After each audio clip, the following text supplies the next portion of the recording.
Family, I have crossed over and become BibiDong's son, BibiSheng. I just came out of the killing city with my mom and received the killing god domain. After returning to the spirit hall, I quarreled with Renxue and even fought her onion. I also counter-killed the person Sundi sent to assassinate me in my dreams. One day, I saw Sundi rushing out with a group of people, and I planned to secretly follow them for a backstab. Let me tell you, that night, I was sleeping soundly when I suddenly felt someone sneaking into my dream, trying to launch a surprise attack. Well, this guy walked in and was instantly dumbfounded. In my dream, it was raining blood, and rivers of blood flowed, creating a whole blood-colored hell. I stood right behind him, transformed, my body covered in black blood, long white hair down to my waist, eyes as red as gemstones, and a pair of blood-colored wings sprouted from my back.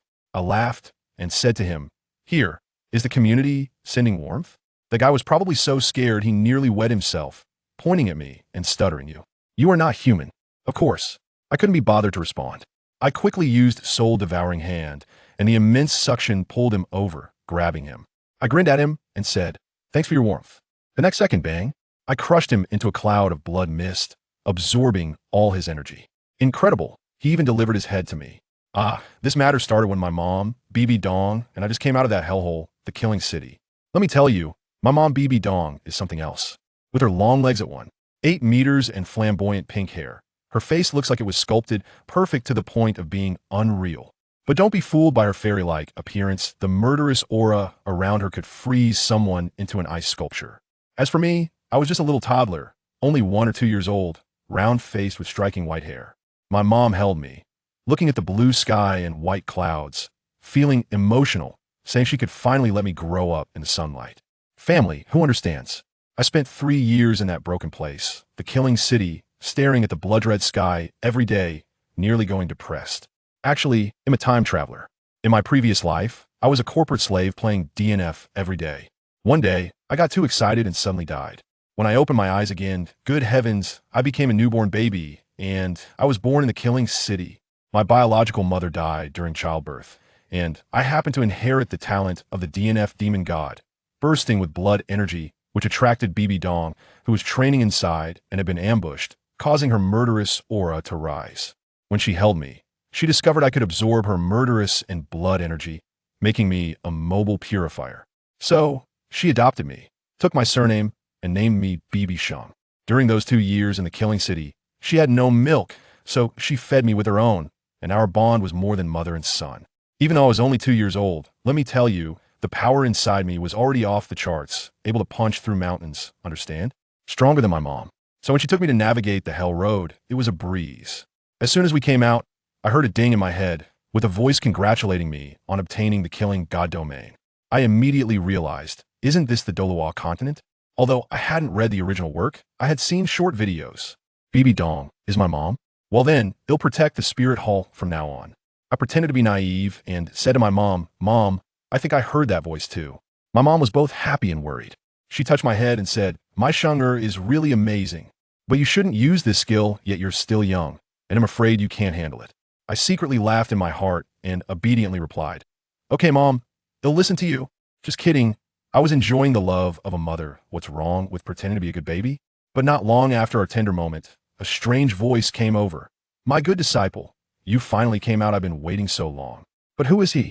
As soon as my mom heard that voice, her expression turned cold, and her murderous aura nearly overflowed. Following her gaze, I saw 3 men approaching. The one in the middle wore a golden crown, exuding a kingly aura, but his eyes were dark as he looked at us. Isn't that the legendary big fool, Sundi? He was flanked by 2 lackeys, one effeminate and the other surrounded by a black mist. My mom quickly pulled me behind her and coldly replied, "He is my son." "What? Can't I have a son?" Sundi's face darkened even more. "What about Schwerer?" "That is your Schwerer, not mine." My mom shot back decisively. Sundi was so furious he was panting, but sensing my mom's increased strength, he didn't dare to act out on the spot. He could only leave with a threat, taking his 2 lackeys away. I immediately looked up and asked, "Mom, who is that person?" My mom squatted down, touching my face, her eyes revealing undisguised killing intent. That is the Pope of the Spirit Hall, and also my enemy." Upon hearing this, I immediately pledged my loyalty. Mom's enemy is my enemy. Should I go help you kill him now? My mom laughed at me and shook her head. "Good son, but not now." I want to kill him myself, drink his blood, and eat his spirit. All right, since Mom wants to do it herself, he'll leave that head for her.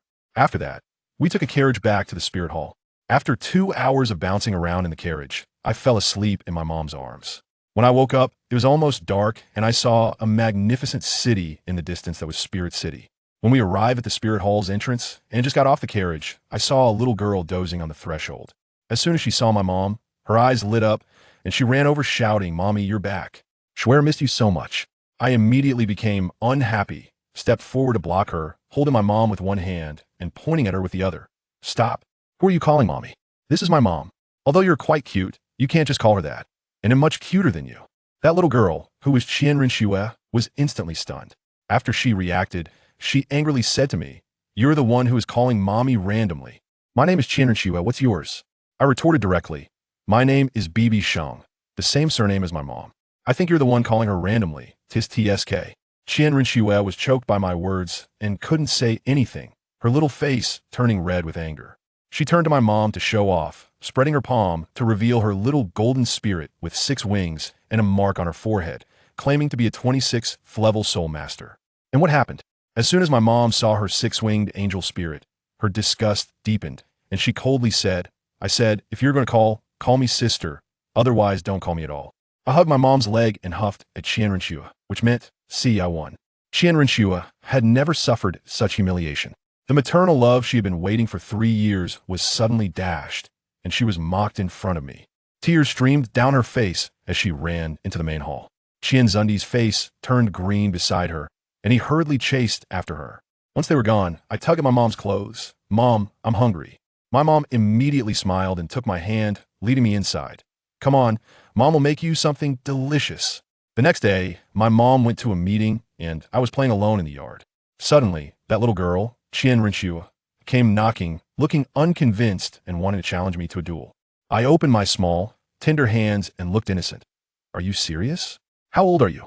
"I'm not even 3 yet. And you want to duel with me?" She was choked by my words again, thinking for a long time before saying, "I want to use my spirit or soul power, and I'll let you use one hand." I scoffed directly, "Humph, even if you use your martial soul, you're still no match for me." She immediately broke down her defenses and threw a punch at me. I easily blocked it. She was unconvinced and started swinging at me with both fists for several minutes. In the end, I got so annoyed that I swept her legs, knocking her down. With my hands on my hips, I activated my mocking mode. "See? I told you you're no match for me. Just admit defeat." Her face turned red with anger as she activated her martial soul. 2 yellow soul rings spinning around her, her momentum instantly rising. Just as she was about to attack, my mom came back and shouted, "What's going on?" I immediately turned into a drama queen, running over to cling to my mom's leg and complain, "Mom, she's so fierce, she just wants to hit me, for no reason." My mom immediately unleashed a barrage at Renxue. "Is my yard a place for you? If I see you bullying Shenger again, it'll break your legs." Renxue, with tears in her eyes, asked, "What did I do wrong for you to treat me like this?" My mom's response was epic. "Nothing, it's just that looking at you makes me feel disgusted." Renxue was instantly petrified and then burst into tears. At that moment, an old man with a white beard suddenly appeared and carried her away, glancing at me before leaving. My mom looked at that old man with some wariness, but I thought he was just an old guy. Later, my mom took me out shopping and bought me a lot of delicious food, especially lollipops, which I absolutely loved. That night, Renxue, feeling unwilling, sent that unfortunate guy to assassinate me in my dreams. Well, as you know, I ended up killing him instead. 2 years passed in a flash, and I was 4 years old, still sleeping with my mom every day. Annoying, right? Renxue couldn't do anything about it. One day, while I was bored, I saw Renxue, looking like he was on fire, rushing out with a large group of people, making a big fuss with all sorts of dramatic flair. I thought, hey, this could be fun. My mom happened to be in seclusion, so I secretly followed to see if I could find an opportunity to backstab Renxue and help my mom vent her anger. I quietly followed them. The scene shifted to a place called the Barak Kingdom. In the town of Panshur, a breathtakingly beautiful woman was about to give birth, guarded by a powerful man, who was Tang Hao. As luck would have it, Renxue and his group seemed to have GPS, directly finding their way to the door. Haha, it really is a 10,000-year soul beast. Renxue's voice echoed in the sky. Tang Hao's expression changed drastically, realizing something was wrong. It must be that his wife, Ain, was in labor, and her aura had leaked. He could only brace himself and try to buy some time. Tang Hao, the Haotian sect has met your holiness the Pope. But the child is innocent. Could Yin give birth first? To his surprise, Qian Xuanji actually agreed. Let me tell you, this guy is a master at manipulation.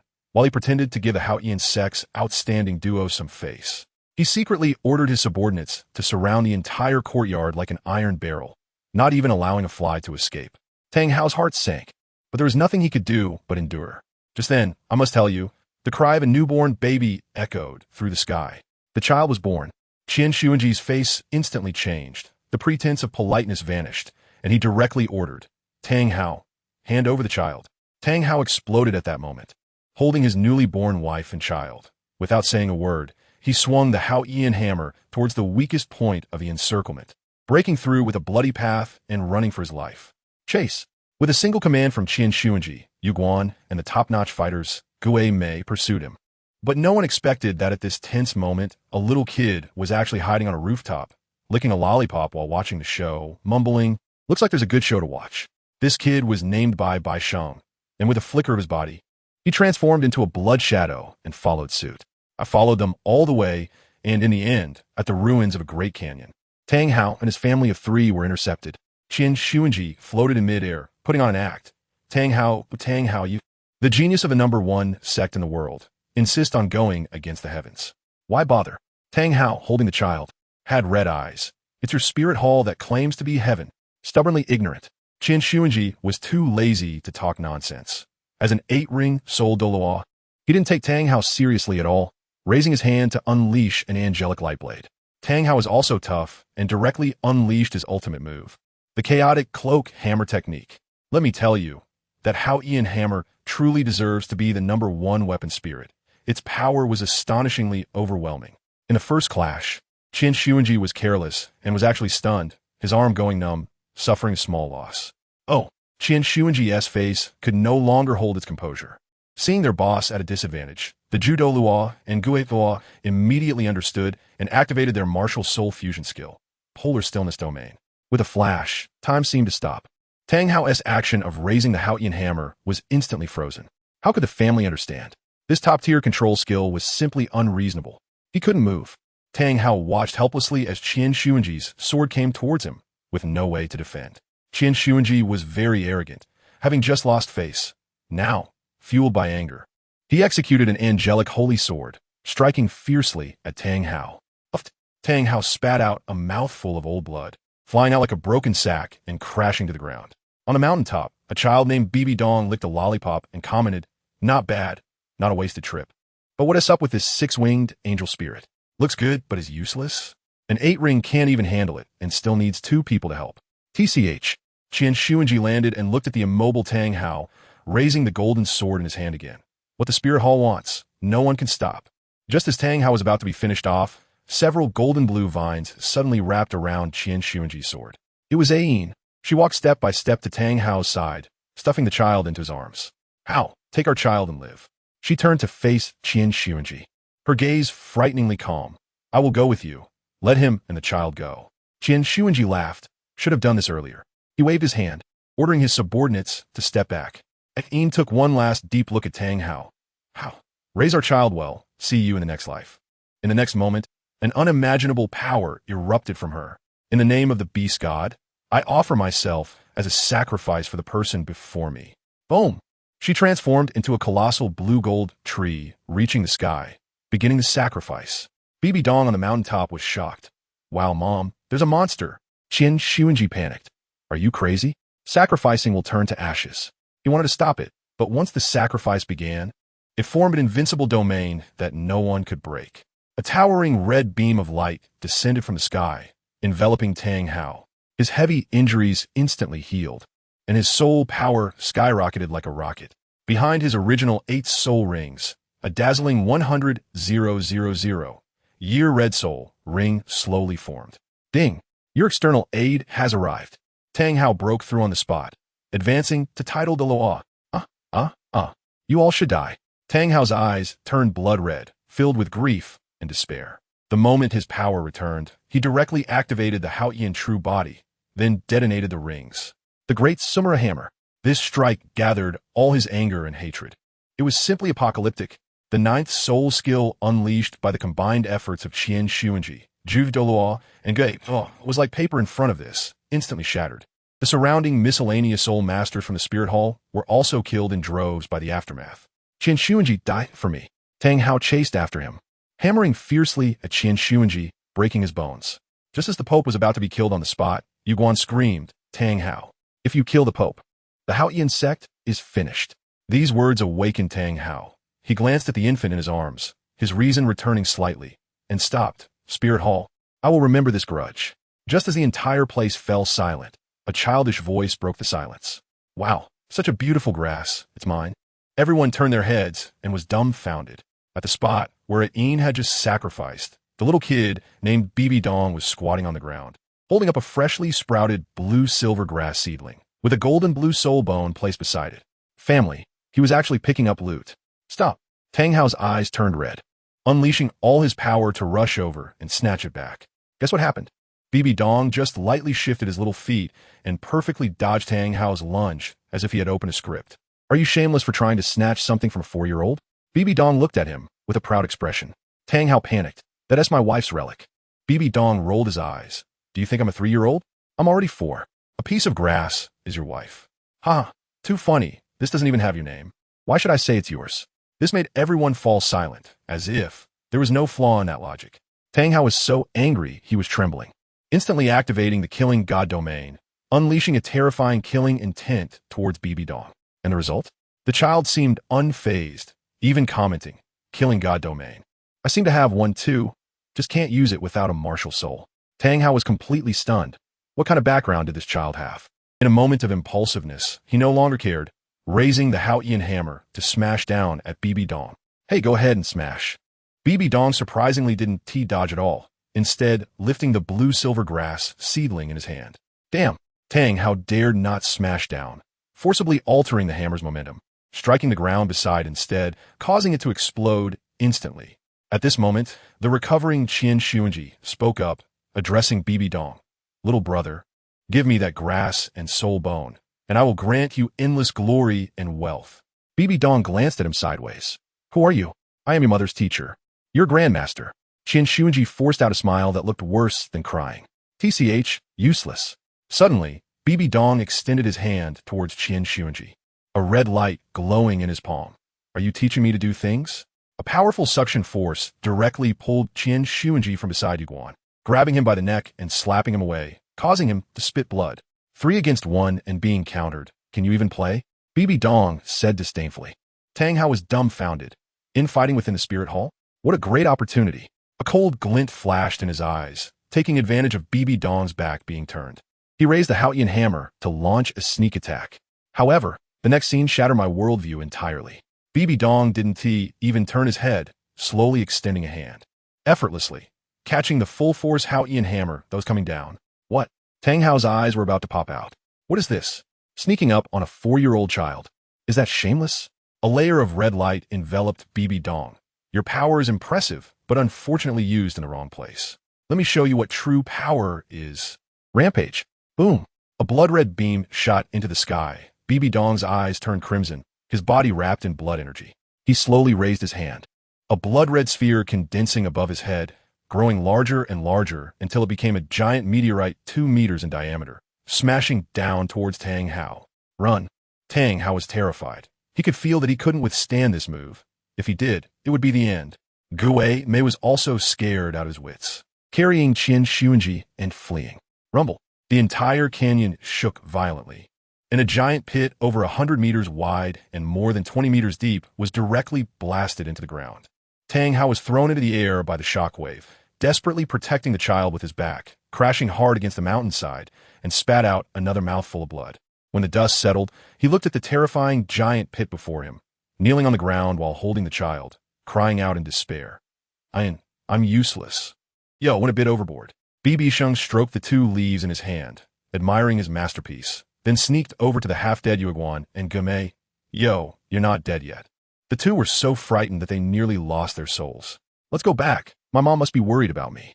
BibiSheng said with a naive smile. By the way, I don't think I did anything, right? I'm just a 4-year-old kid. It was Tang Hao who injured you badly, right? Yes. Whatever the young master says is right. The 2 nodded frantically like they were pounding garlic. Well, When we get back, we should get people to attack the Haotian sect. Especially that old man. He must be made to take action. BibiSheng chuckled. Yes, yes. The young master leads the way. Yueguan and Guame dared not slack off, dragging their injured bodies and using all their strength to desperately run towards Wuhan City. Soon, the news that the Pope was smashed to pieces by the newly promoted Haotian Douluo spread throughout the continent. Dalu was furious, and a sword light directly destroyed the entrance of the Haotian sect, forcing them to seal the mountain and retreat from then on. Meanwhile, at the Wuhan Palace, Qian Xuanji lay there on the brink of death. Late at night, Bibi Dong arrived. I tell you, the atmosphere changed in an instant. Bibi Dong closed the door to the secret chamber, looked at Qian Xuanji on the bed, and smiled coldly. Teacher, you're hurt. I'm here to care for you. Qian Xuanji's expression changed drastically. Bibi Dong, what are you going to do? Bibi Dong completely ignored him and directly summoned countless pitch-black spiders that crawled all over Qian Xuanji's body. Amid Qian Xuanji's desperate screams and resentful curses, the spider legs behind Bibi Dong suddenly pierced through his body. Qian Xuanji, you have ultimately fallen into my hands. Haha, Bibi Dong, even if I die, I will always be your first man. Qian Xuanji frantically provoked her. Shut up. Bibi Dong was completely enraged, and the massive spider phantom opened its bloody maw, swallowing him whole. Flesh and blood, soul, and martial soul were all devoured clean. With her body full of bloodlust and killing intent, Bibi Dong returned to the room. BibiSheng immediately sat up. Mom, your killing intent is so strong. Let me help you absorb it. Saying this, he reached out his little hand to press on Bibi Dong's forehead, and soon she regained her calm. The next day, the news of the Pope's sudden death shocked the entire Spirit Hall. The official statement was, died from severe injuries. A few days later, the high-ranking officials of the Spirit Hall held a meeting to discuss the new Pope's candidate. A group of elders argued fiercely. Some supported Bibi Dong, while others thought it inappropriate for a woman to be Pope. At that moment, Bibi Dong, who had been silent, stood up. She said no nonsense and directly revealed her martial soul, opening her spirit rings. Yellow, purple, purple, black, black, black, black, black, red. 9 spirit rings, level 90. The entire room fell silent. But that wasn't the end.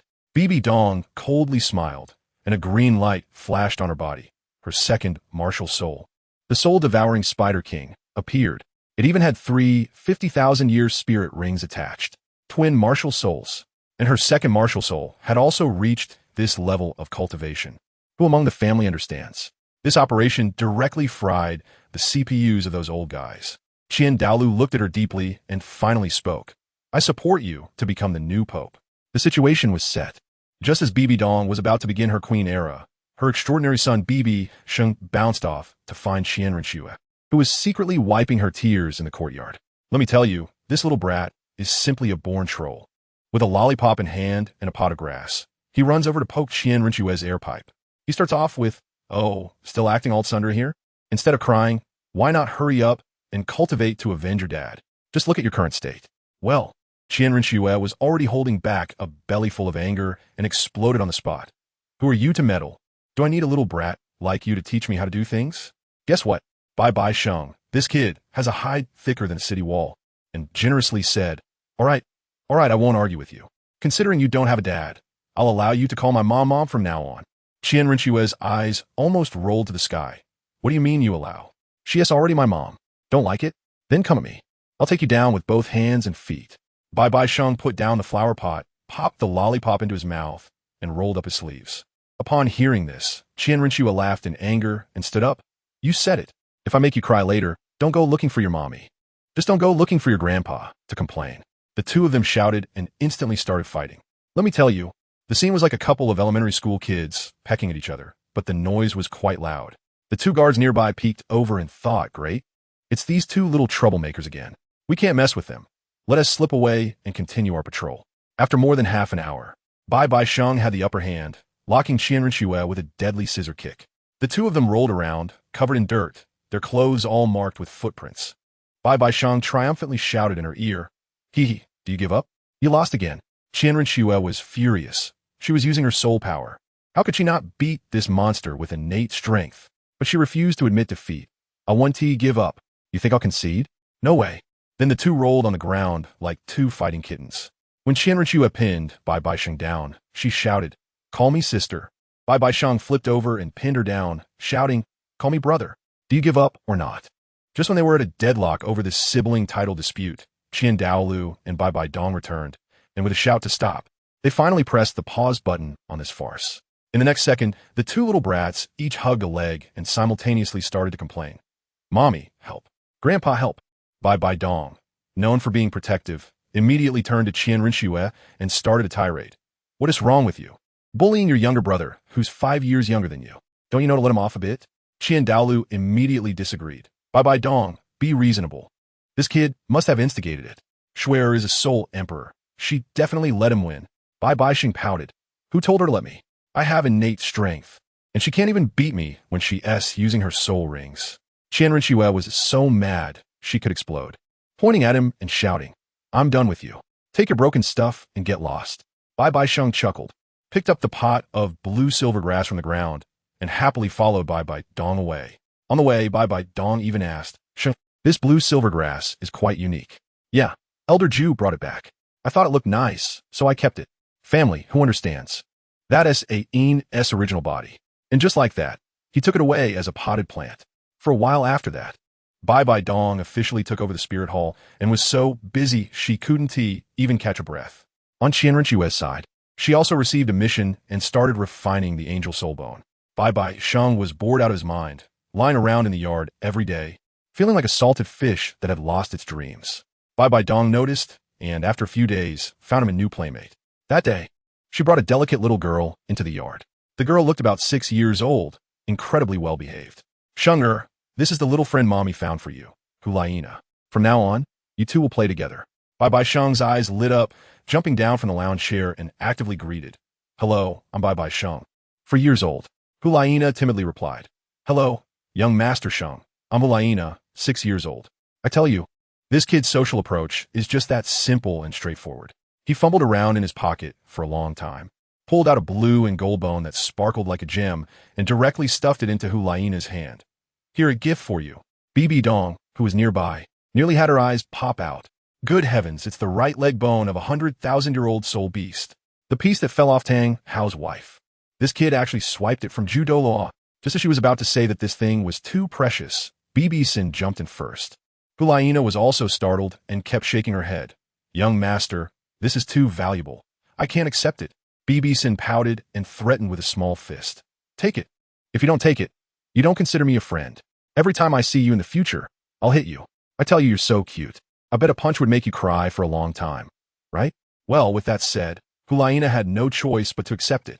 Bibi Dong was also speechless and could only urge her go back to her room and absorb it.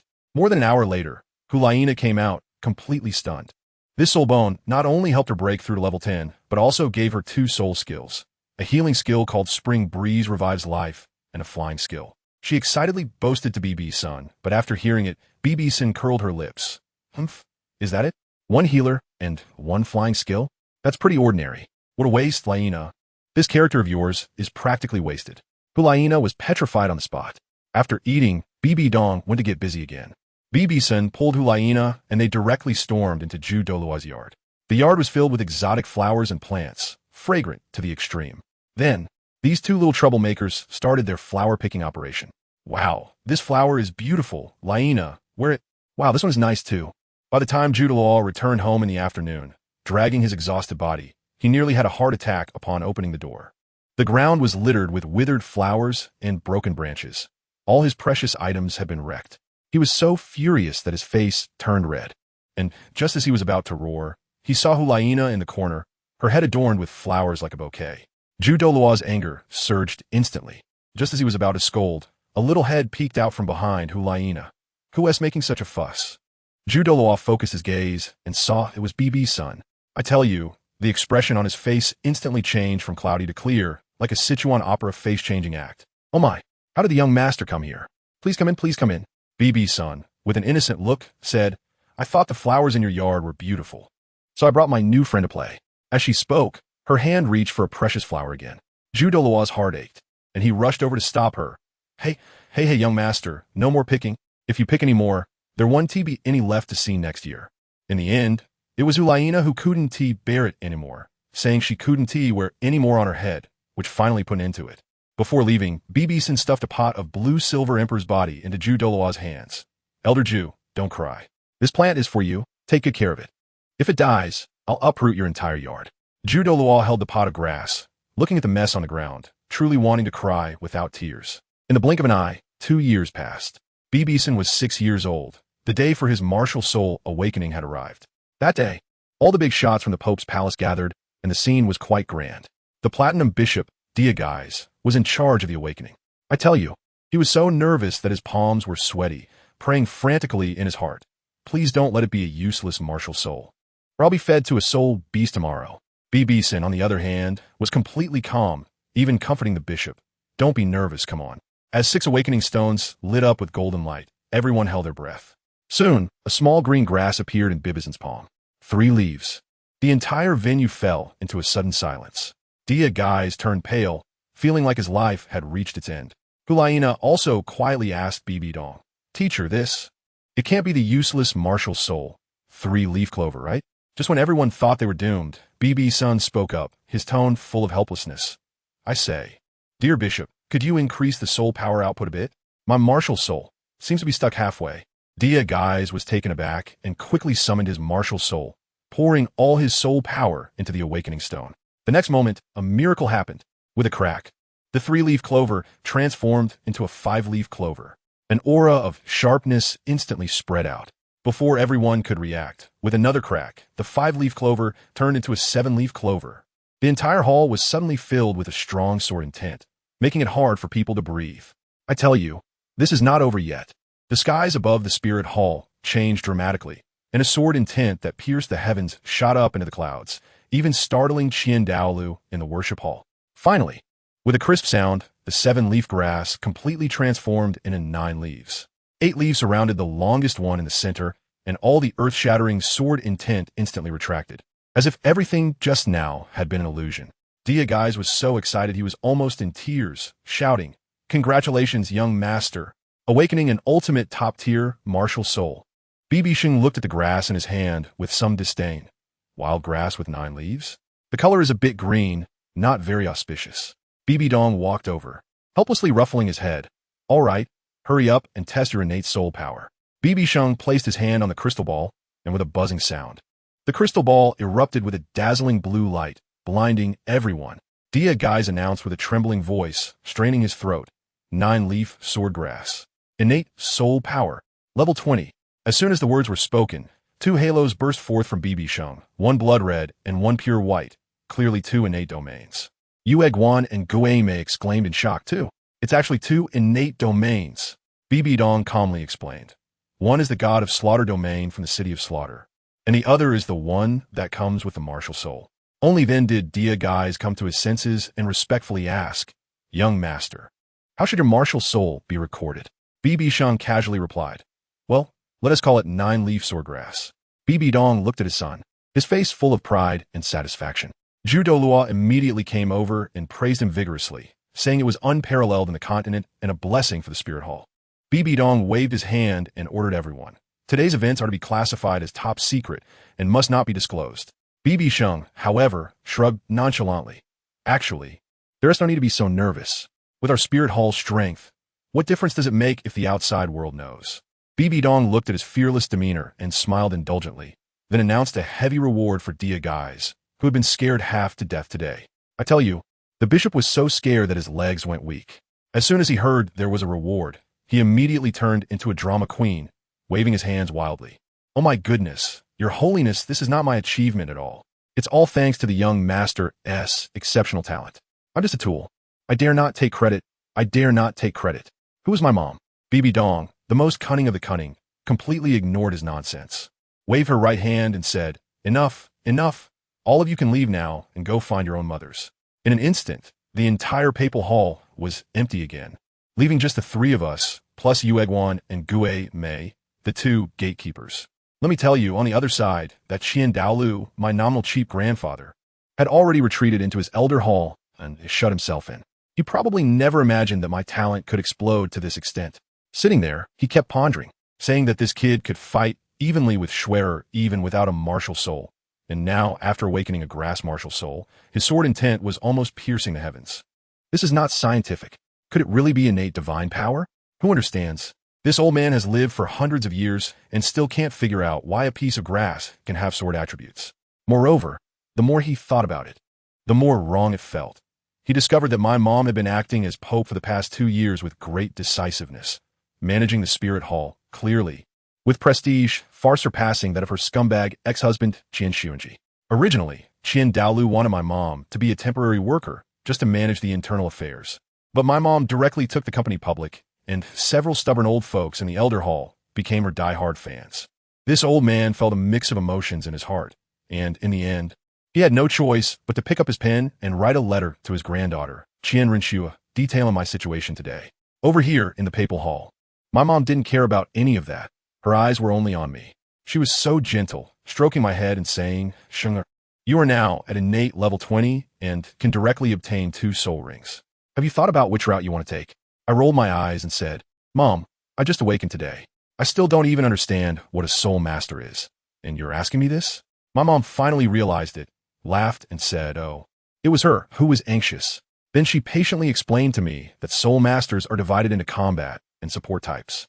Among the combat types, there's several categories: strong attack, strength, defense, speed attack, and control. I was overwhelmed and said, "Oh my, this is too complicated. I'm going to have a hard time choosing." My mom suggested, "That 9-leaf swordgrass of yours, although it's just a plant, has such fierce sword energy. It's definitely a strong attack type. Just max out its attack power and you're good to go." I didn't think twice. All right, let's go all out. Listen to Mom. There's meat to eat. My mom saw that I made a decision and immediately got excited, saying, "Great. For my son, I'm going to the library right now to find all the suitable soul beast information for you."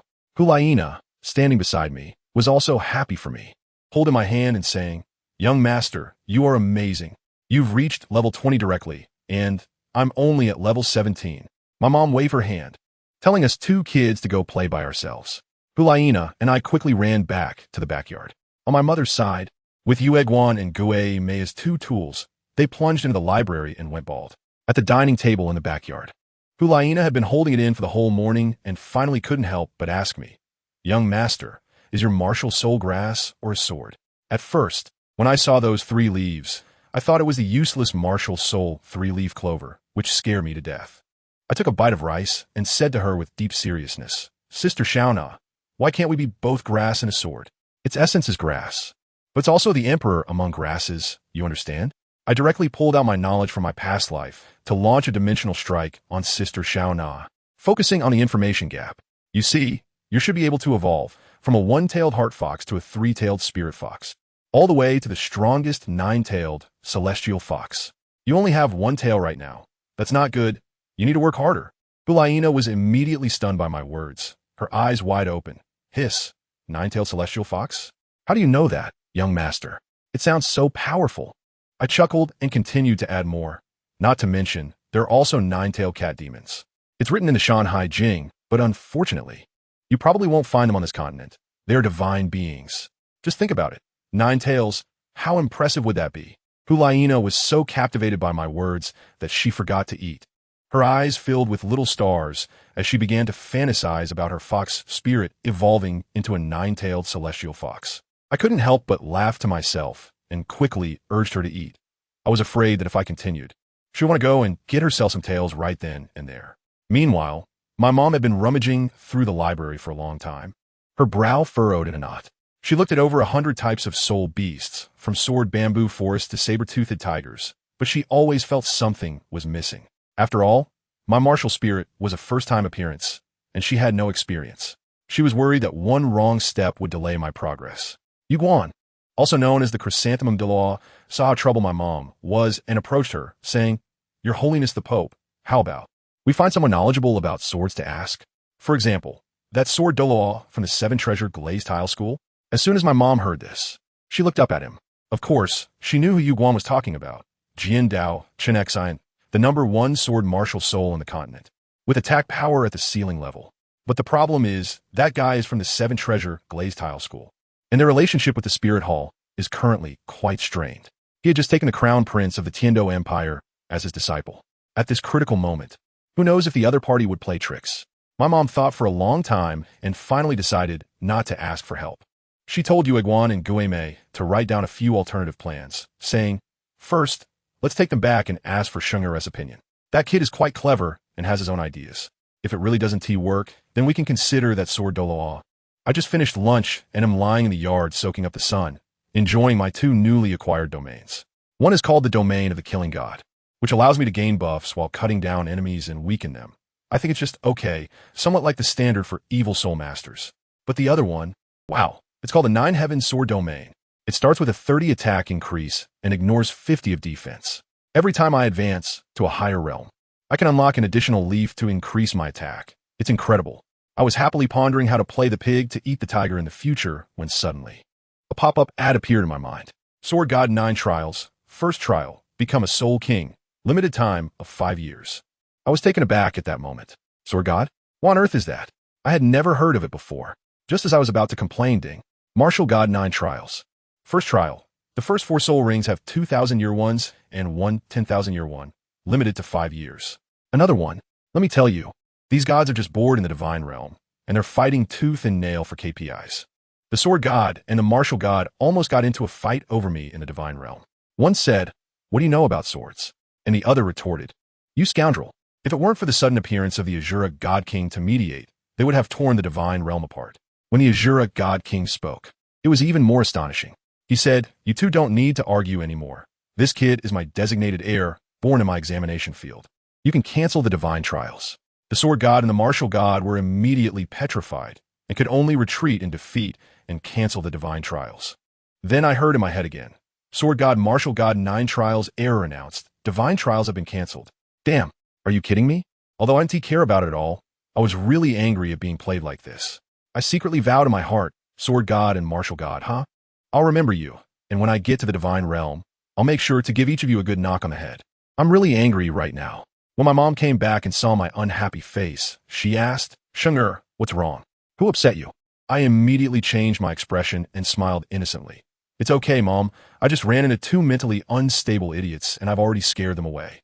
As soon as my mom heard this, she immediately switched to protective mode. "Who dares to bully my son? Next time, tell me, and I'll deal with them."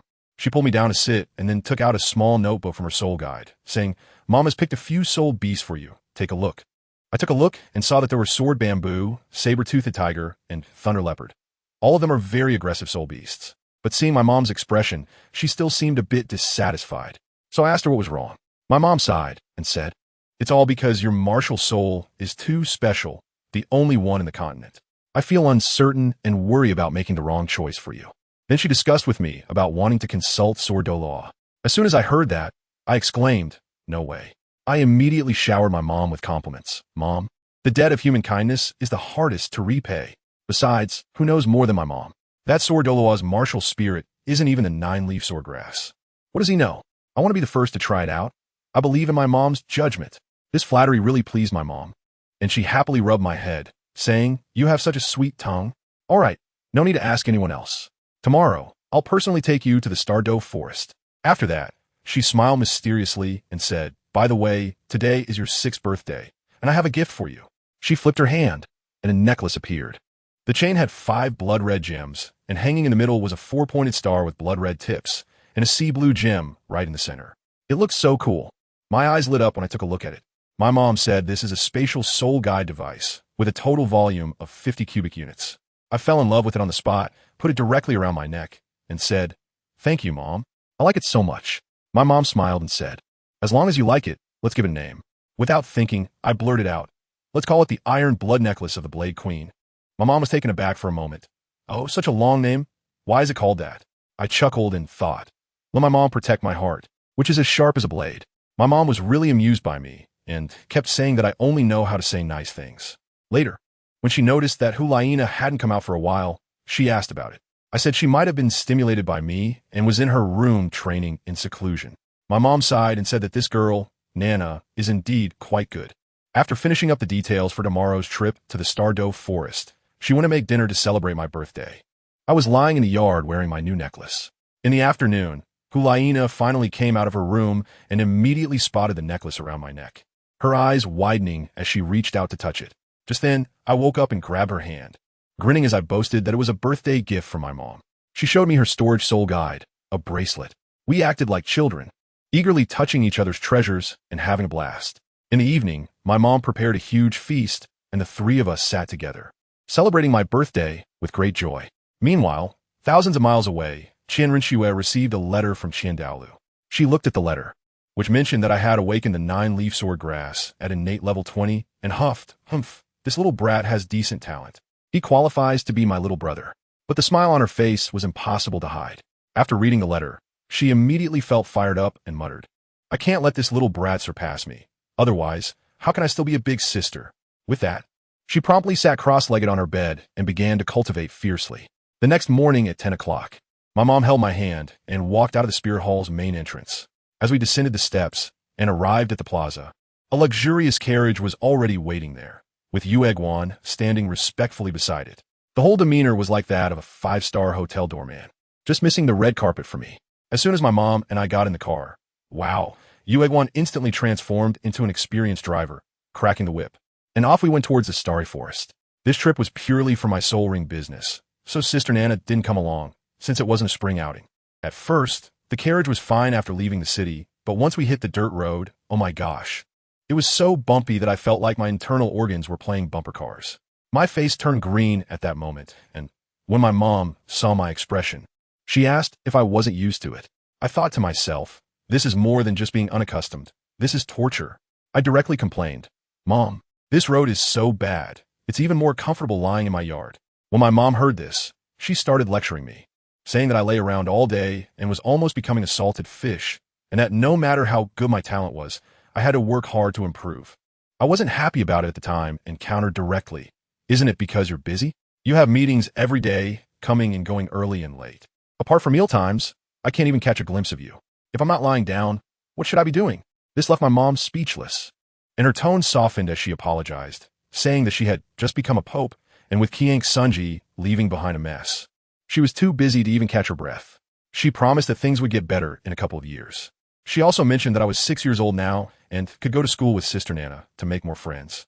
But who understands the extreme tug-of-war between mother and son? I was completely disarmed by her gentle approach, so I went along with it and said that since she had taken me out this time, I would forgive her. Just then, I looked out at the bumpy road, and a brilliant idea popped into my head. I cleared my throat and said to my mom, "Mom, I have an idea that can make our Wuhuan Hall's financial report look amazing. Do you want to hear it?" My mom was curious at the time and asked me to explain. I just went all out. As the saying goes, if you want to get rich, you must first build the roads. Our Spirit Hall can definitely invest in infrastructure. First, we should repair the main roads from Spirit City to the major cities, and then to the Douluo forest. Once the roads are built, we can set up toll booths and make them free after recouping our costs. Just think about it. With smooth roads, those noble merchants will definitely be willing to pay for comfort, and then with the flow of commerce, won't the economy of Spirit City be revitalized? I even planned out how to fix it for her, including digging the foundation, laying gravel, filling with sand, and finally pouring cement, a complete process clearly laid out. My mom was completely taken aback by my set of strategies, standing there as if her CPU was about to overheat. I continued to add more. We could hire the villagers along the way for labor, paying them daily, and they would definitely be willing. As for materials, we could source them locally. R&T their mountains everywhere. My mom's eyes lit up more and more as she listened, and she slapped her thigh. This idea is brilliant. Once the road is opened and the foot traffic increases, our Spirit Hall's reputation and economy will soar. She immediately decided that they would discuss this at the meeting when we got back, and it must be put on the agenda. I felt so proud inside, thinking, even riding in a carriage can lead to a business empire. I really am a little genius. Just when I thought this mother-son duo was about to start planning a Spirit Hall version of the Belt and Road Initiative, bam, the scene suddenly switched to another corner. In a remote little village, a kid named Tang sand-tripped and fell. And guess what? He awakened his memories from his past life. Dang San, reborn after jumping off a cliff, started contemplating cultivating the Xiantian skill at the age of 2. All right, I get it. You're the main character too. Go ahead and practice while the camera cuts back. Please and thank you. Okay, the scene is back. After a day of bumpy travel, our carriage finally wobbled its way to a hotel on the outskirts of the Douluo forest just as it was getting dark. Let me tell you, I felt like my soul was about to be jolted out of me. As soon as I got off the carriage, I felt like a wild dog let loose. Just wanted to get as far away from that broken carriage as possible. Yueguan went to check in first, And when my mom and I walked into the hotel lobby hand in hand, whoosh, dozens of pairs of eyes suddenly fixed on us like searchlights. Especially my mom. Her looks made those rough men stare blankly. Yueguan came down from upstairs, glanced around the lobby, and simply hummed lightly. Let me tell you, with just that sound, the temperature in the entire lobby dropped to freezing point, and those people immediately lowered their heads to eat, not daring to make sound. A master. This is truly a master. Once in the room, I ran to the window and looked out. Under the moonlight, the Stardew forest was shimmering with colorful lights. Beautiful like a fairyland. I was so excited that I pulled my mom to look with me. See me so happy. My mom didn't say a word and directly hugged me and jumped out the window, landing steadily on a rooftop. The view was amazing. After playing for about 10 minutes, our food arrived. I was already so hungry that my stomach was touching my back, and I finished the meal in a whirlwind. After a day of traveling, as soon as the drowsiness hit, my head tilted and I fell asleep. My mom lay beside me, quietly watching me, and her thoughts drifted far away, back to the days in the city of slaughter. During that time, she was filled with hatred and ventured alone into that life-threatening place to become stronger. There, she was nicknamed the Harbinger of Death, exuding an aura of killing intent. Once, after finishing a hellish match and exhausted, she was ambushed on her way back to her residence by 5 clueless guys. They thought they had the advantage in numbers and that she was too weak to fight back. However, my mom simply sneered, not taking them seriously at all. The leader boasted that they could use their martial spirits without soul skills in the city of slaughter, believing victory was assured. My mom laughed and asked, "Who told you I only have one martial spirit?" Just as she finished speaking, a massive dark green spider, her second martial spirit, the soul-devouring Spider Emperor, pounced down from the beams, piercing 2 of them instantly and tearing them apart. The remaining ones were so frightened that they turned to flee. My mom swung the spider legs behind her, sending 2 more flying, nailing them to the wall. The last leader was bitten in half by the soul-devouring Spider Emperor. After dealing with those thugs, my mom was at her limit, physically drained, and nearly consumed by the bloody killing intent. At that critical moment, a loud baby cry pierced through the chaos in her mind like a lightning bolt. Following the sound, she found me just born. My biological mother had died during childbirth, and the King of Slaughter was about to deal with me. My mom didn't know what was happening, but she felt a connection with me and insisted on taking me from the King of Slaughter. The moment she held me, a miracle happened. The killing intent and bloodiness that were about to drive her mad were slowly absorbed by me. This little baby, I wasn't just a baby. I was like a walking human purifier. For the first time, a genuine smile appeared on her cold face, and she named me BibiSheng. From then on, I became her only light in that dark hell. Once, when I was 2 years old, during her 100th match, someone pushed me from the audience into the hellish blood pool that could melt anything. Let me tell you, my mom went crazy at that moment, going berserk and tearing her opponent to shreds. Guess what happened? Not only was I fine, but I also absorbed most of the energy from that pool, leveling up like it was an experience pack. When I appeared before her unscathed and called out mommy in my baby voice, it brought her back from the edge of losing control. The morning sunlight poured in, and my mom awakened from her memories. After breakfast, the 3 of us officially stepped into the Stardew forest. Along the way, my mom acted like a walking encyclopedia, educating me about soul rings, explaining the differences, 10-year white, 100-year yellow, 1,000-year purple, as she emphasized that the limit for a soul master's first soul ring is over 400 years, and the second is over 800 years, warning not to absorb beyond the level, or one would explode. I listened, wide-eyed, nodding repeatedly. Before long, Yueguan returned, carrying a 500-year-old lightning leopard like it was a little chick. My mom handed me the dagger, asking me to deliver the final blow. I struck down, and soon, a yellowish light ring floated up from the leopard's corpse. I stared at the soul ring, feeling the energy inside it. Then my brows furrowed. No way, is this it? Just this little energy? Let me tell you, it's not even enough for me to rinse my mouth. I immediately turned to my mom and said, "Mom, this is too weak. I don't want it." My mom was stunned at the time. "Weak? This is 500 years. It's just right for your current stage." Next to her, he was as clear as a mirror in his heart. He had seen me go head-to-head with Tang Hao 2 years ago and knew I was not an ordinary child. He quickly stepped in to smooth things over, showering me with compliments, saying that a prodigy like me, who appears once in a millennium, can't be judged by common standards. A 100-year soul ring might indeed be too low version for me, so he suggested going straight for a 1,000-year one. As soon as I heard it, I immediately responded, "Yes. Yes. Elder Ju is right. I'm a genius among geniuses, focused on surpassing limits." You wouldn't want me to casually absorb a trash soul ring, would you? What if I can absorb one that's 1,000 years old? My mom was helplessly amused by our back and forth, looking at me with a face full of affection, and sighed, all right, I'll listen to you. Anyway, there are plenty of soul beasts in this forest. As she spoke, she worriedly patted my head. Mom is just afraid something will happen to you. I smiled mischievously, and to reassure her, I directly extended my finger and gently poked at the yellow 100-year soul ring. With a pop, the soul ring shattered like a soap bubble, turning into specks of light that dissipated in the air. My mom and Yu Guan were stunned on the spot. I clapped my hands, looking innocent. See, it's really weak. There's nothing I can do. I can only continue deeper into the forest. After a few more hours, Douluo stood atop a tree, like a radar, and his voice came over. Your Holiness the Pope, a 1,000-year-old saber-toothed tiger has been spotted to the left front. My mom took a deep breath, as if she had made up her mind. Grab him. I told you. As soon as that old man, Douluo, heard it, he immediately replied, it can be done. Your Holiness the Pope, but this saber-toothed tiger, judging by its size, has been around for at least 5,000 years. 5,000 years. As soon as my mom heard that, her gaze immediately shifted to me. I understand. She is asking for my opinion. At that time, I made it clear, Mom. This is it. Bring it over, so I can take a look and see how the quality of this 1,000-year soul ring is.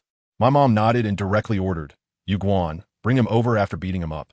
Goodness, let me tell you, that old man Douluo is simply a sly old fox. As soon as he activated his martial soul, he vanished from the tree in the blink of an eye. Before I could react, I felt a wave of energy fluctuations from a distance, and the next second, he came back dragging a tiger larger than a small car. Just like picking up a chick, he tossed the tiger onto the ground, and it was covered in wounds made by flower petals, clearly on the brink of death. Douluo even pretended to be concerned and shouted, oh no, I was a bit too rough. Young master, hurry, finish it off. It's about to breathe its last. I wouldn't be polite at all. I pulled out my dagger and slashed it right at the tiger's neck, cutting its trachea on the spot. In the next second, a purple soul ring emerged from the corpse, and that energy was much richer than 100 years. As a result, my mom started to worry again. Is 5,000 years too high? That's almost reaching the limit of a fourth soul ring, and this is just the first one for us. How about we change it to 1,000 years?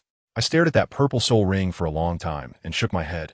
Mom, it's not possible. It's still a bit low. My mom was stunned at the time, with a look on her face that said, what nonsense are you talking about? Even lower. Shengya, we can't aim too high. She asked, what more do you want? Do you want me to find you a 10,000-year one? She just said it casually, but I took it seriously. My eyes lit up, and I nodded earnestly. A 10,000-year black soul ring? Great idea. Mom, let's go see how the 10,000-year ones are. Now my mom was completely speechless. Her face turned pale. Don't mess around. Don't even think about a 10,000-year soul ring. I absolutely won't let you absorb it. Seeing my defiant expression, she began to lecture me earnestly, saying that there's a world of difference between 1,000 years and 10,000 years. That a 10,000-year soul ring not only contains energy, but also the resentment of the soul beast before it died, which could impact the sea of consciousness and might even turn you into an idiot. I muttered softly. Then you just said you would find me a millennium. My mom. Family, who understands? A single sentence left my mom speechless. The scene was such that Douluo quickly came out to ease the tension. Young master, a 10,000-year soul ring is indeed powerful. But the difference between 9,000 years and 10,000 years is not trivial. That mental shock, we call it soul, and usually, only people at level 50 dare to touch it. My mom quickly chimed in. That's right. Even Elder Jews said so. I'm not lying to you. Even I, back in the day, only had 100-year soul rings for the first and second ones. We need to be down to earth and take it step by step. Do you understand? I blinked my big eyes, looking innocent. Really? But I feel like these 5,000 years are just average. How about, let me take a look at the 10,000 years instead? My mom's face instantly darkened. This is a sign that she's about to get angry. Shengya, do you really want me to worry myself to death over you? What if something happens to you? Well, I do alone. Oh no. Mom is really angry. I was thinking about how to calm her down when that clever Jew Douluo came out to save the day. He turned his eyes and said, Your Holiness, the Pope, young master, how about this? If the young master can absorb this 5,000-year old spirit ring in 3 minutes, then for the next one, we will absorb a 10,000-year one. What do you think? As soon as my mom heard this, she felt it was a way out and immediately agreed. All right, Shengya, let's do it this way. If you can really absorb it in 3 minutes, I'll let you absorb for 10,000 years next. Besides, this saber-toothed tiger is quite compatible with your nine-leaf sword grass martial soul attribute. What else can I say? I quickly nodded. Okay, it's a deal. I'll absorb it all in 3 minutes, and the next one I want to last for 10,000 years. My mom's face just went from cloudy to sunny. I immediately sat cross-legged and pretended to start pulling that purple soul ring. Just as the soul ring was about to fit around me, I suddenly stopped. My mom suddenly became nervous. What's wrong, Xinga? Why did you stop? Is it not attractive? I brewed my emotions a bit and said in a tone mixed with 3 parts confusion and 7 parts uncertainty. Mom, no. Just as I was about to absorb it, there was a voice speaking in my head. My mom was taken aback. Huh? What sound? What did it say? It said, not to absorb this soul ring in front of me. The quality is too low, and to go find one of 10,000 years to absorb. My mother's suspicious gaze immediately swept over. Xinga, you aren't lying to me, are you? I shook my head madly, my expression so sincere that even I believed it. No. Moreover, this voice sounded a bit familiar, as if it was the one that bestowed upon me the domain of the killing god. Goodness. With this move, I left a divine friend of mine completely baffled. She started mumbling. Could it be the deity behind the city of slaughter? Has it taken an interest in Sheng Er's talent? Surely, a god wouldn't deceive a child, right? Seeing her in such a dilemma, I quickly added fuel to the fire. Mom, look, can I still absorb this? My mom sighed deeply, looking both helpless and indulgent. Since that's the case, let you take a look at the 10,000-year soul ring first. What did she do? The cub she raised herself had to be nurtured, even if it meant kneeling. If it really delayed the favor of the deities, the loss would be significant. Just then, the 6th elder, Douluo, spoke up at the perfect moment. Your Holiness, when I passed by just now, I saw a bamboo forest not far away. Perhaps there's a 10,000-year sword bamboo inside. My mom waved her hand and said, what are you waiting for? Go take a look. The resentment of plant-type soul beasts is lower than that of animal-type ones, so it might really work. The 3 of us walked a few hundred meters and indeed saw a small patch of bamboo forest. With just a glance from my mom, Douluo understood. He walked to the center of the bamboo grove, his aura fully unleashed, and his soul power erupted, creating a wave of energy. In an instant, a dozen bamboo stalks in the forest emitted a vibrant green light. Your Holiness the Pope, we found it. Lucky for us. One of them is just over 10,000 years old. My mother nodded and took me over. I looked up and saw that the sword bamboo was about 30 meters tall, completely green. I declare this is it, my first soul ring. Saying that, I took out a dagger and tried to chop at it, but only left a white mark. Just then, more than a dozen bamboo leaves suddenly shot towards me like flying knives, carrying sword energy. Young master, be careful, Douluo shouted while blocking in front of me, using flower petals to knock all the bamboo leaves away. Damn beast, don't be reckless. He sent a few petals flying out, directly chopping the 1,000-year sword bamboo in half. My mom reminded me, Xinga, the vital part of the plant is in the middle of the root. I understood. I ran over, crouched down, and with all my strength, I stabbed the middle of the root with the dagger, pushing the entire blade in. I pulled out the dagger, which was still covered in dark green juice. After waiting for a while with no response, I made a few more stabs. Douluo hurriedly said, Young master, that's enough. The plant's vitality is strong. Let's wait a bit longer. Sure enough, in less than a minute, a ring of deep black light, larger and more profound than the previous purple soul ring, slowly began to condense. My mom looked at the black soul ring, still not at ease. Are you sure? The first soul ring is 10,000 years. This has never happened in the history of soul masters. At that moment, I felt like I was on top of the world, wearing a calm expression. Really? Then I'm truly honored to be the first person to make history. Be serious. My mom said sternly, I'll protect you. You go on. Channel your mental strength to the maximum, and don't let anything nearby disturb Xinga. Douluo took the order and immediately jumped up into a tree to act as a lookout. I sat cross-legged, and with a pull of my soul power, the black soul ring slowly enveloped me. A massive surge of soul power rushed in, and then a wave of resentment energy came crashing toward my mind. Unfortunately, this unlucky bamboo had no idea what kind of entity resided in my sea of consciousness. The white-haired, red-eyed demon ancestor looked at the incoming little resentment as if it were a joke. With a flash of red light from his eyes, he instantly dispersed the resentment and casually absorbed it as a snack. Once the resentment was eliminated, the rest of the process was incredibly easy. Let me tell you, it took me less than 7 minutes to stand up. When my mom saw me get up so quickly, she was startled and thought I had failed the absorption. She rushed over to support me and said, Xinga, what's wrong? Did you fail? I replied, it shouldn't be a problem, as long as I'm fine. Let's go find the millennium. I don't feel like explaining, so I'll prove it with action. As soon as my thoughts moved, a deep black soul ring slowly emerged around me. Mom, do you really want me to fail like this? I chuckled. See, I've already succeeded in absorbing it. A 10,000-year first ring. My mom's mouth was so shocked that she couldn't close it. She remembered that when she absorbed her fifth 10,000-year soul ring. It took her more than 10 minutes. I let out a small huff, a bit proud. I didn't lie to you, did I? If it weren't for the difficulty of finding it after 100,000 years, I would have rushed towards the red one first. You little brat, my mom said, tapping my forehead without any good humor, and she was even out of breath. Do you know my heart was almost jumping out while I was standing here, just now? I quickly hugged her and acted cute. Oh no, I was wrong. Mom is the best mom in the world. Douluo also jumped down from the tree, and when he saw the exceptionally bright black soul ring on me, he was completely stunned. He came over and started praising me wildly. Congratulations, Your Holiness the Pope, congratulations. Young master, this is unprecedented. I no longer know what words to use to praise you. I pointed to a piece of green bamboo joint left at the root of the sword bamboo. Elder Jew, don't just say nice things, this is a soul bone. I'm giving it to you as a reward for being a protector. The old man was so excited that he could hardly speak. As a titled Douluo, he actually didn't have a single soul bone, which shows how rare this thing is. My mom nodded and urged him to accept it, and only then did he gratefully take the left arm bone. Sheng'er, what is your 1,000-year soul skill? My mom asked curiously. I asked them to step back 2 paces and directly summoned my martial soul. A leaf from the 9-leaf sword grass instantly transformed into a bright green flying sword, circling around me in a 360-degree motion. First soul skill, breaking the limits. The flying sword flashed with light and shot out explosively in the direction I pointed, plowing a trench through the bamboo forest.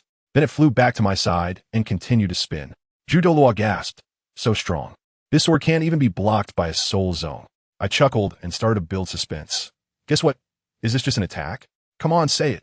My mom raised her hand as if to hit. Hee. Actually, this is a soul skill that amplifies other soul skills by 40% of their attack.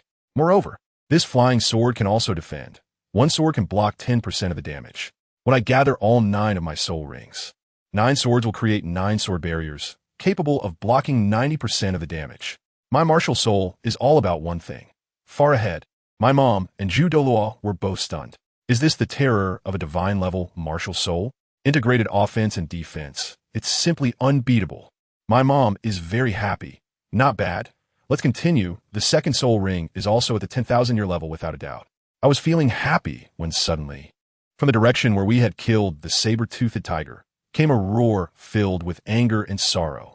Douluo immediately reported, Your Holiness, this roar is at the level of 10,000 years. I laughed out loud. Let's go take a look.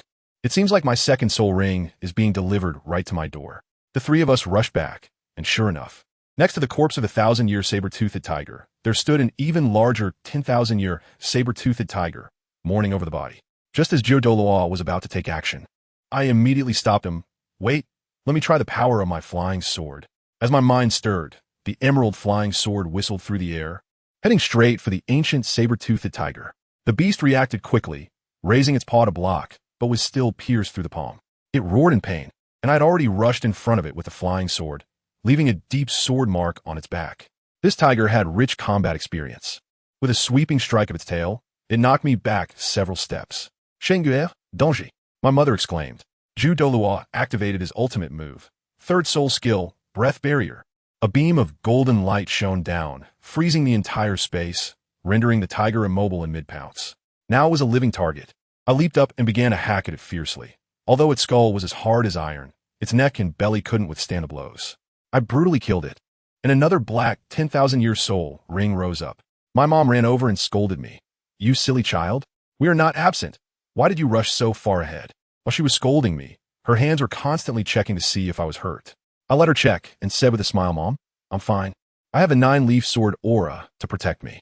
I then asked, do you know if I can absorb the soul ring now? My mom nodded.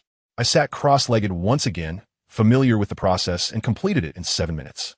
When I stood up, I was already adorned with 2 black eternal soul rings, and my soul power had skyrocketed to level 23.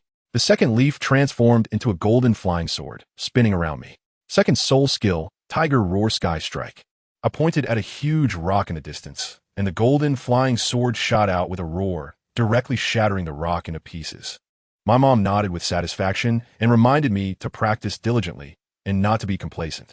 With the 2 eternal soul rings in hand, we prepared to go home. Douluo drove over in that terrifying carriage.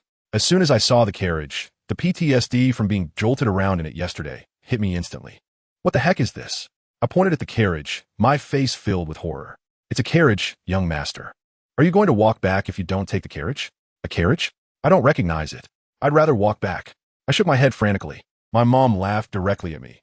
You, with 2 10,000-year soul rings absorbed, are still afraid of riding in a carriage? Ma, I want to walk. I don't want to take the carriage. I started to act cute. My mom felt sorry for me, so she had no choice but to agree. All right. No need to ride. You go on. You can take the carriage back. I will walk back with Sheng'er. Douluo had no choice but to drive the carriage alone. I watched the carriage leave and happily said to my mom, Mom, let's go. We can enjoy the scenery along the way. My mom looked at me with a helpless expression. What are you doing? You really want to walk back? It's several hundred kilometers from Soul Master City. Do you think this is the hottest city walk in 2025? Huh? Not walking, then running? I scratched my head, completely confused. All right, stop guessing. I'll take you to experience what a god's perspective is like. As soon as I finished speaking, let me tell you, my mom suddenly sprouted 3 pairs of wings behind her. Those wings were as thin as cicada wings, flowing with a layer of mysterious purple light. Just a slight movement. It was incredible. I was amazed at that moment. The special effects were better than the hottest fantasy drama of 2025. My mom was quite pleased and said it was her external spirit bone, called the 6-winged purple light wings, a flying artifact. As soon as I heard it could fly, I immediately spread my arms and said, Mom, take off. The next second, I was gone, directly swept into the sky by my mom. Let me tell you, that feeling was exhilarating, with the wind howling in my ears and everything on the ground getting smaller and smaller until the whole world was beneath my feet. I couldn't help but exclaim, the world is so vast. My mom immediately seized the opportunity to give me a lesson, saying that there are always people better than you in mountains beyond mountains, advising me to keep a low profile in the future. I was nodding along, but in my heart, I thought, with 2 10,000-year spirit rings, how can I keep a low profile? We flew all the way, enjoying the scenery, from dusk until it was dark. It was past 11 at night when we finally landed at the entrance of the Soul Hall. The 2 guards shouted something, and when they saw my mom, their legs went weak and they fell to their knees, calling her Your Holiness. My mom remained calm, praised them a bit, and then pulled me inside. After a bunch of commotion, with the patrol team saluting and my mom preparing a midnight snack for me. It was already the middle of the night when I lay down on the bed. The next day, when I opened my eyes, the sun was already up. As soon as I stepped out of the bedroom, I saw Hulaina napping on the living room sofa like a little cat. As soon as she saw me come out, she sprang up and said my mom asked her to bring me breakfast. While I was munching on a bun, I asked her, Sister Xiaona, where's my mom? The teacher is busy at the Pope's Hall. Her eyes rolled around, and she leaned in with a curious expression. Xiao Sheng, hurry up and tell me, how many years of soul rings did you get this time? I asked the teacher this morning, and she kept me in suspense. I'm so curious. I took a sip of soy milk and calmly replied, oh, just 2 ordinary 10,000-year soul rings, a little over 10,000 years. Hulaina was stunned at the time, and then burst into laughter. 10,000-year soul rings?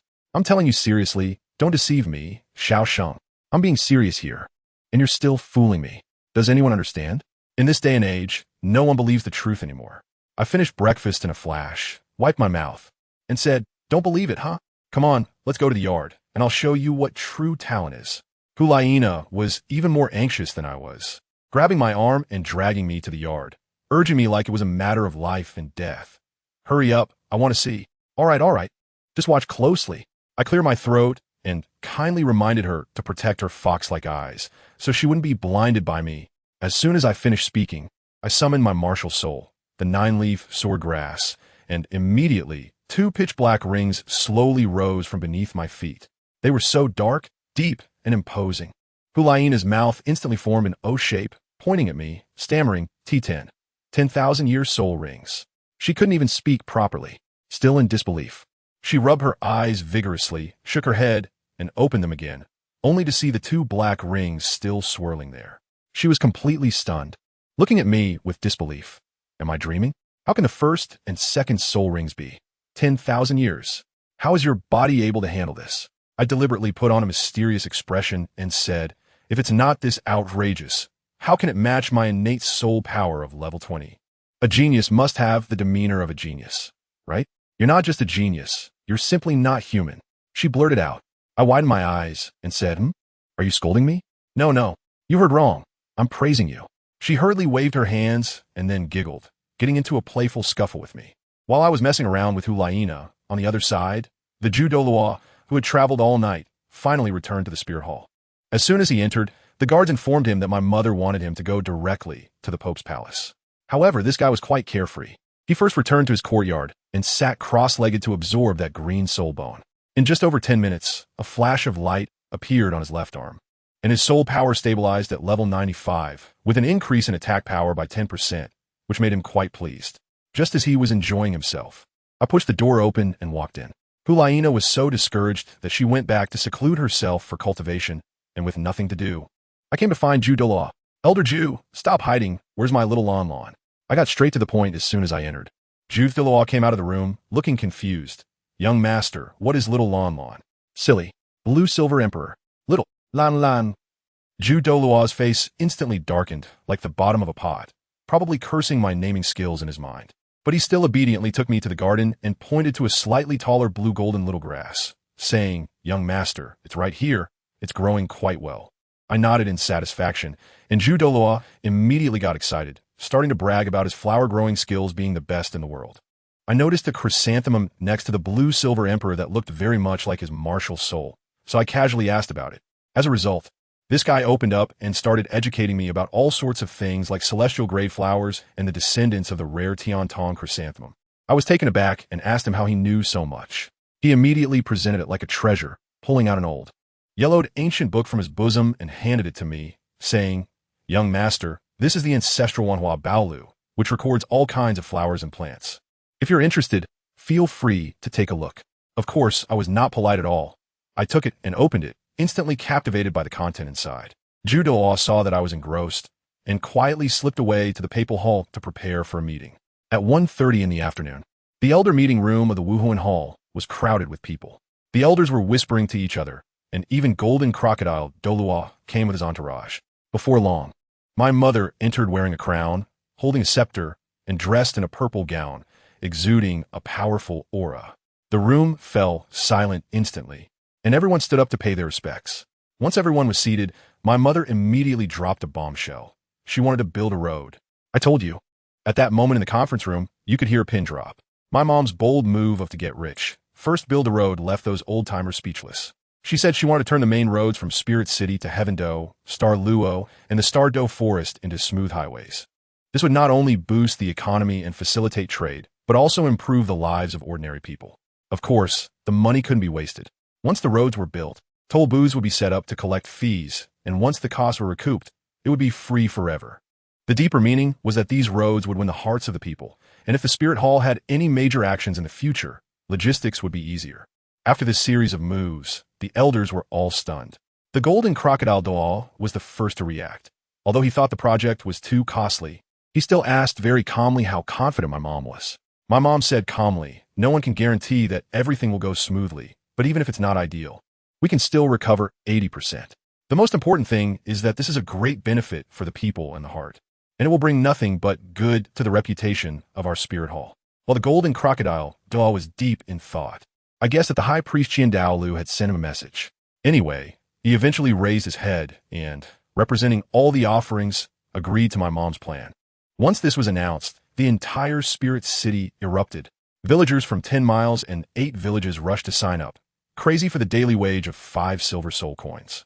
The Spirit Hall's Soul Master Army was also mobilized, working hard to quarry stones. The area around Spirit City was bustling like a huge construction site. For this month, my mom was extremely busy, and I wasn't idle either because I was arranged to go to school. My mom squatted in front of me, tidying up my clothes while nagging, Sheng, you need to pay attention in class at the academy. You can't bully your classmates just because you're strong. I pouted and said, Mom, you're so naggy. With you around, who would dare to bully me?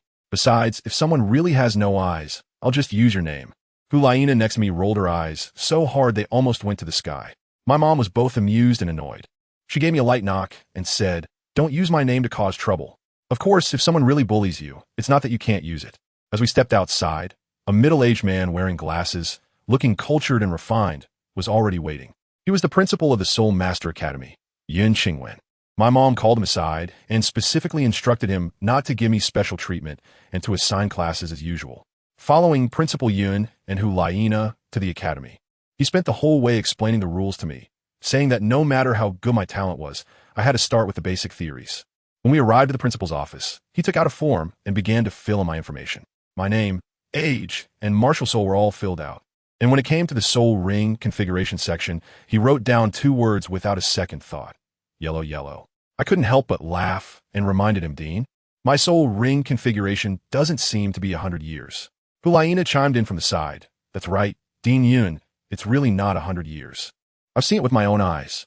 Dean Yun was taken aback for a moment, pushed up his glasses, and seemed a bit surprised. Not 100 years? They can't be 10 years, right? He probably guessed in his mind. Could it be a 1,000-year purple soul ring? Release it and let me take a look. I nodded, took 2 steps back, and stretched out my left hand. The 9-leaf swordgrass appeared, and then 2 pitch-black rings of light rose up from beneath my feet with a buzzing sound. In that moment, I clearly saw Dean Yun's eyes widen in disbelief. His hand trembled, and his glasses fell onto the table with a snap. His mouth dropped open wide enough to fit an egg, and he exclaimed in shock, Black. Black, a 10,000-year soul ring. And there are 2 of them. He completely lost his composure, muttering to himself, how could this be possible? How could a great soul master endure this, completely overturning all common sense? His expression was simply like an old man on the subway, looking at a phone, which made me want to laugh. I calmly retracted my martial soul. Director Yun, calm down, it's just 2 black circles. Don't you have them too? After hearing this, the director turned pale, probably wanting to strangle me. How can it be the same? I only became a 10,000-year spirit ring after the 5th one, and you have the 1st and 2nd. It's like comparing heaven and earth.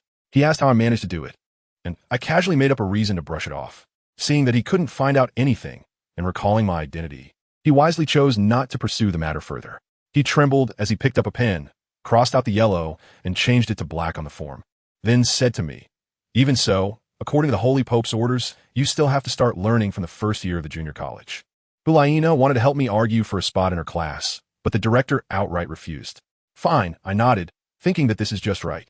I also wanted to research how the spirit master system in this world actually works. Just like that. Here we go, let's start the class.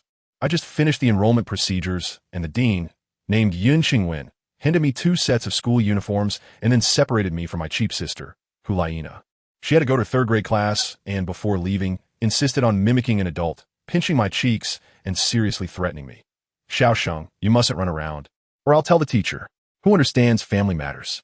An 8-year-old brat using my mom's name to pressure a 6-year-old. Come on, we're both equally matched. Can we just leave it at that? I quickly nodded to send her off, feeling speechless in my heart. Then, the dean took me to class 106 of the 1st grade. Goodness, as soon as I reached the door, I heard a teacher inside giving a lecture. The voice was steady and the lecture was hypnotic. Something about martial souls being fundamental, soul power being key, and soul rings being tickets. I've watched so many short videos in my past life that I could recite this theory with my eyes closed. Then the dean shoved me at the door and ran off to chat with the teacher. I have sharp ears and could hear everything clearly. The teacher initially had a face that said, who dares to interrupt my lecture? But when he saw it was the dean, his expression changed faster than flipping a page, instantly becoming submissive. The dean pointed at me and said mysteriously, he from a spirit hall, you know? Then he casually added, his name is BibiSheng. Wow, I could see that teacher's pupils shaking like a magnitude 10 earthquake. His mouth dropped open. BibiSheng? Could it be His Holiness the Pope? The dean quickly made a shushing gesture and lowered his voice, saying, just know it, don't make a fuss. His Holiness said to teach normally, no special treatment. I laughed so hard. My name is like unboxing a mystery box. Every time you open it, there's a surprise like a royal 2nd generation. Anyone who hears it has to be stunned for a moment. Then I was led up to the podium. Below, more than 60 little kids were sitting, each with curious big eyes staring at me. The teacher asked me to introduce myself, and I thought I had to be low-key. So I put on the friendliest smile and said, hello, everyone. My name is BibiSheng, and my martial soul is a plant. After that, I was assigned to an empty seat in the last row. Perfect. This spot is simply the throne for slacking off. The teacher turned around and continued drawing his pyramid on the blackboard. Martial soul, soul power, soul ring, continuing his hypnotic lecture. Let me tell you, every second in that class felt like a century. Finally, when the class bell rang. As soon as the teacher left, the classroom erupted. Half the people vanished without a trace. A worm in class, a dragon out of class. These little brats really know how to balance work and rest. I was just sitting there waiting for Hulaina when a chubby-cheeked girl on my left leaned over. Hi, are you BibiSheng? What a strange name. I thought to myself, what's so strange about this? She blinked her big eyes and asked, is your martial soul really a plant? Is it blue silver grass? I felt like teasing her at that moment. So I lowered my voice and said mysteriously, no, it's called 9-leaf sword grass. And I have an innate soul power of level 20. Guess what? She gave me a look that said, do you think I'm stupid? And pouted, saying you're lying. I heard that the highest innate soul power is only level 10. All right, this generation of kids is hard to fool. I sighed and changed my tune, saying, okay, actually my innate soul power is only level 2. Only then did she believe me and even patted my shoulder to comfort me, saying, level 2 is still something to work hard for. I believe you can definitely become a powerful soul master. That innocent little gaze made me feel a bit embarrassed. Just as I sent this enthusiastic desk made away, I saw Hulaina peeking into the classroom. As soon as she saw me, she rushed in urgently, grabbing my hand and pulling me outside, saying, hurry, hurry, that clingy person is chasing after us. I hadn't reacted yet when 2 guys rushed over from the end of the corridor. One had a cool hairstyle and the other. I can only say that his red hair looked like a feather duster that had come to life. Definitely a fiery youth. As soon as this fiery youth saw Hulaina, his eyes lit up like a husky spotting a meat bone, and he immediately started calling out Nana, Nana. Hulaina ignored him completely and tried to pull me around him. As a result, this guy wouldn't have it. He directly stepped in front of me and pointed at my nose, saying, stop. I want to challenge you. I was stunned at that moment. No, dude. It's my first day at work today. Oh no, at school. And this KPI just hit me in the face. He even generously said, look, you're only 6 years old. I don't need a martial soul or soul power. How about that? Fair, right? I looked him up and down and calmly replied, is that so? Too bad. I don't fight with dogs. The guy was stunned on the spot, his face full of question marks. Dog? Where's the dog? I pulled Juliana and walked past him directly, which made me laugh so hard. He was still there, foolishly asking the cool guy next to him, Brother Sia, where's the dog? That cool guy, who is also Juliana's brother Sia, couldn't stand it anymore and held his forehead, saying, you fool. He's talking about you, the simp. Folks, a 9-year-old simp was called out by a 6-year-old right to his face. The imagery is simply a large-scale social death scene, and I would like to call it the birth of a simp. I thought this matter would just pass, but after walking only a few steps, that fiery boy caught up with us like a gust of wind, blocking our way again, his face flushed with anger. You actually dared to call me a dog. My name is Yen. Today, I must give you a profound lesson.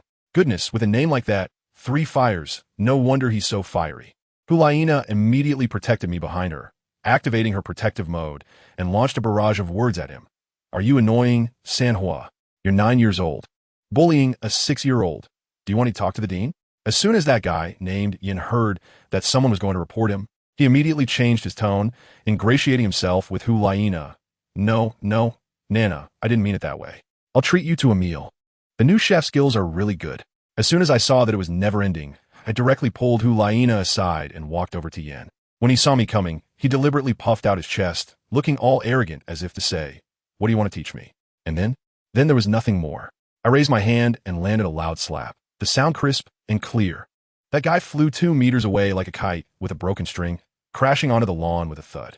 I elegantly dusted off my hands and turned to the stunned Hulaina, saying, Sister Na, next time we encounter such a good dog in the way, don't waste words, just slap and be done with it.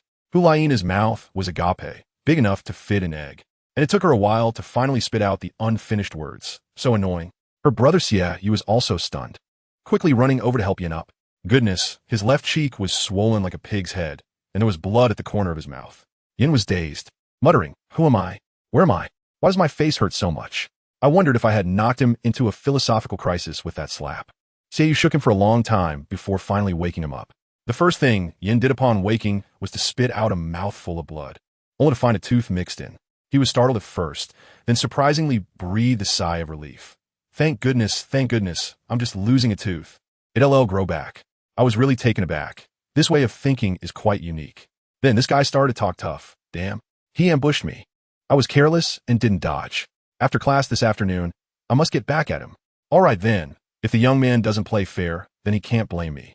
After shaking off those two lively characters, Hulaina took me to the second floor of the cafeteria. Just as we sat down and hadn't eaten much, her brother Xiaoyu came over with a plate, and the first thing he said was, "Little brother, not bad. You actually managed to knock Yan's fan away." As soon as Hulaina introduced me, he immediately jumped up from his chair and respectfully called me young master. TSK, this identity is really useful.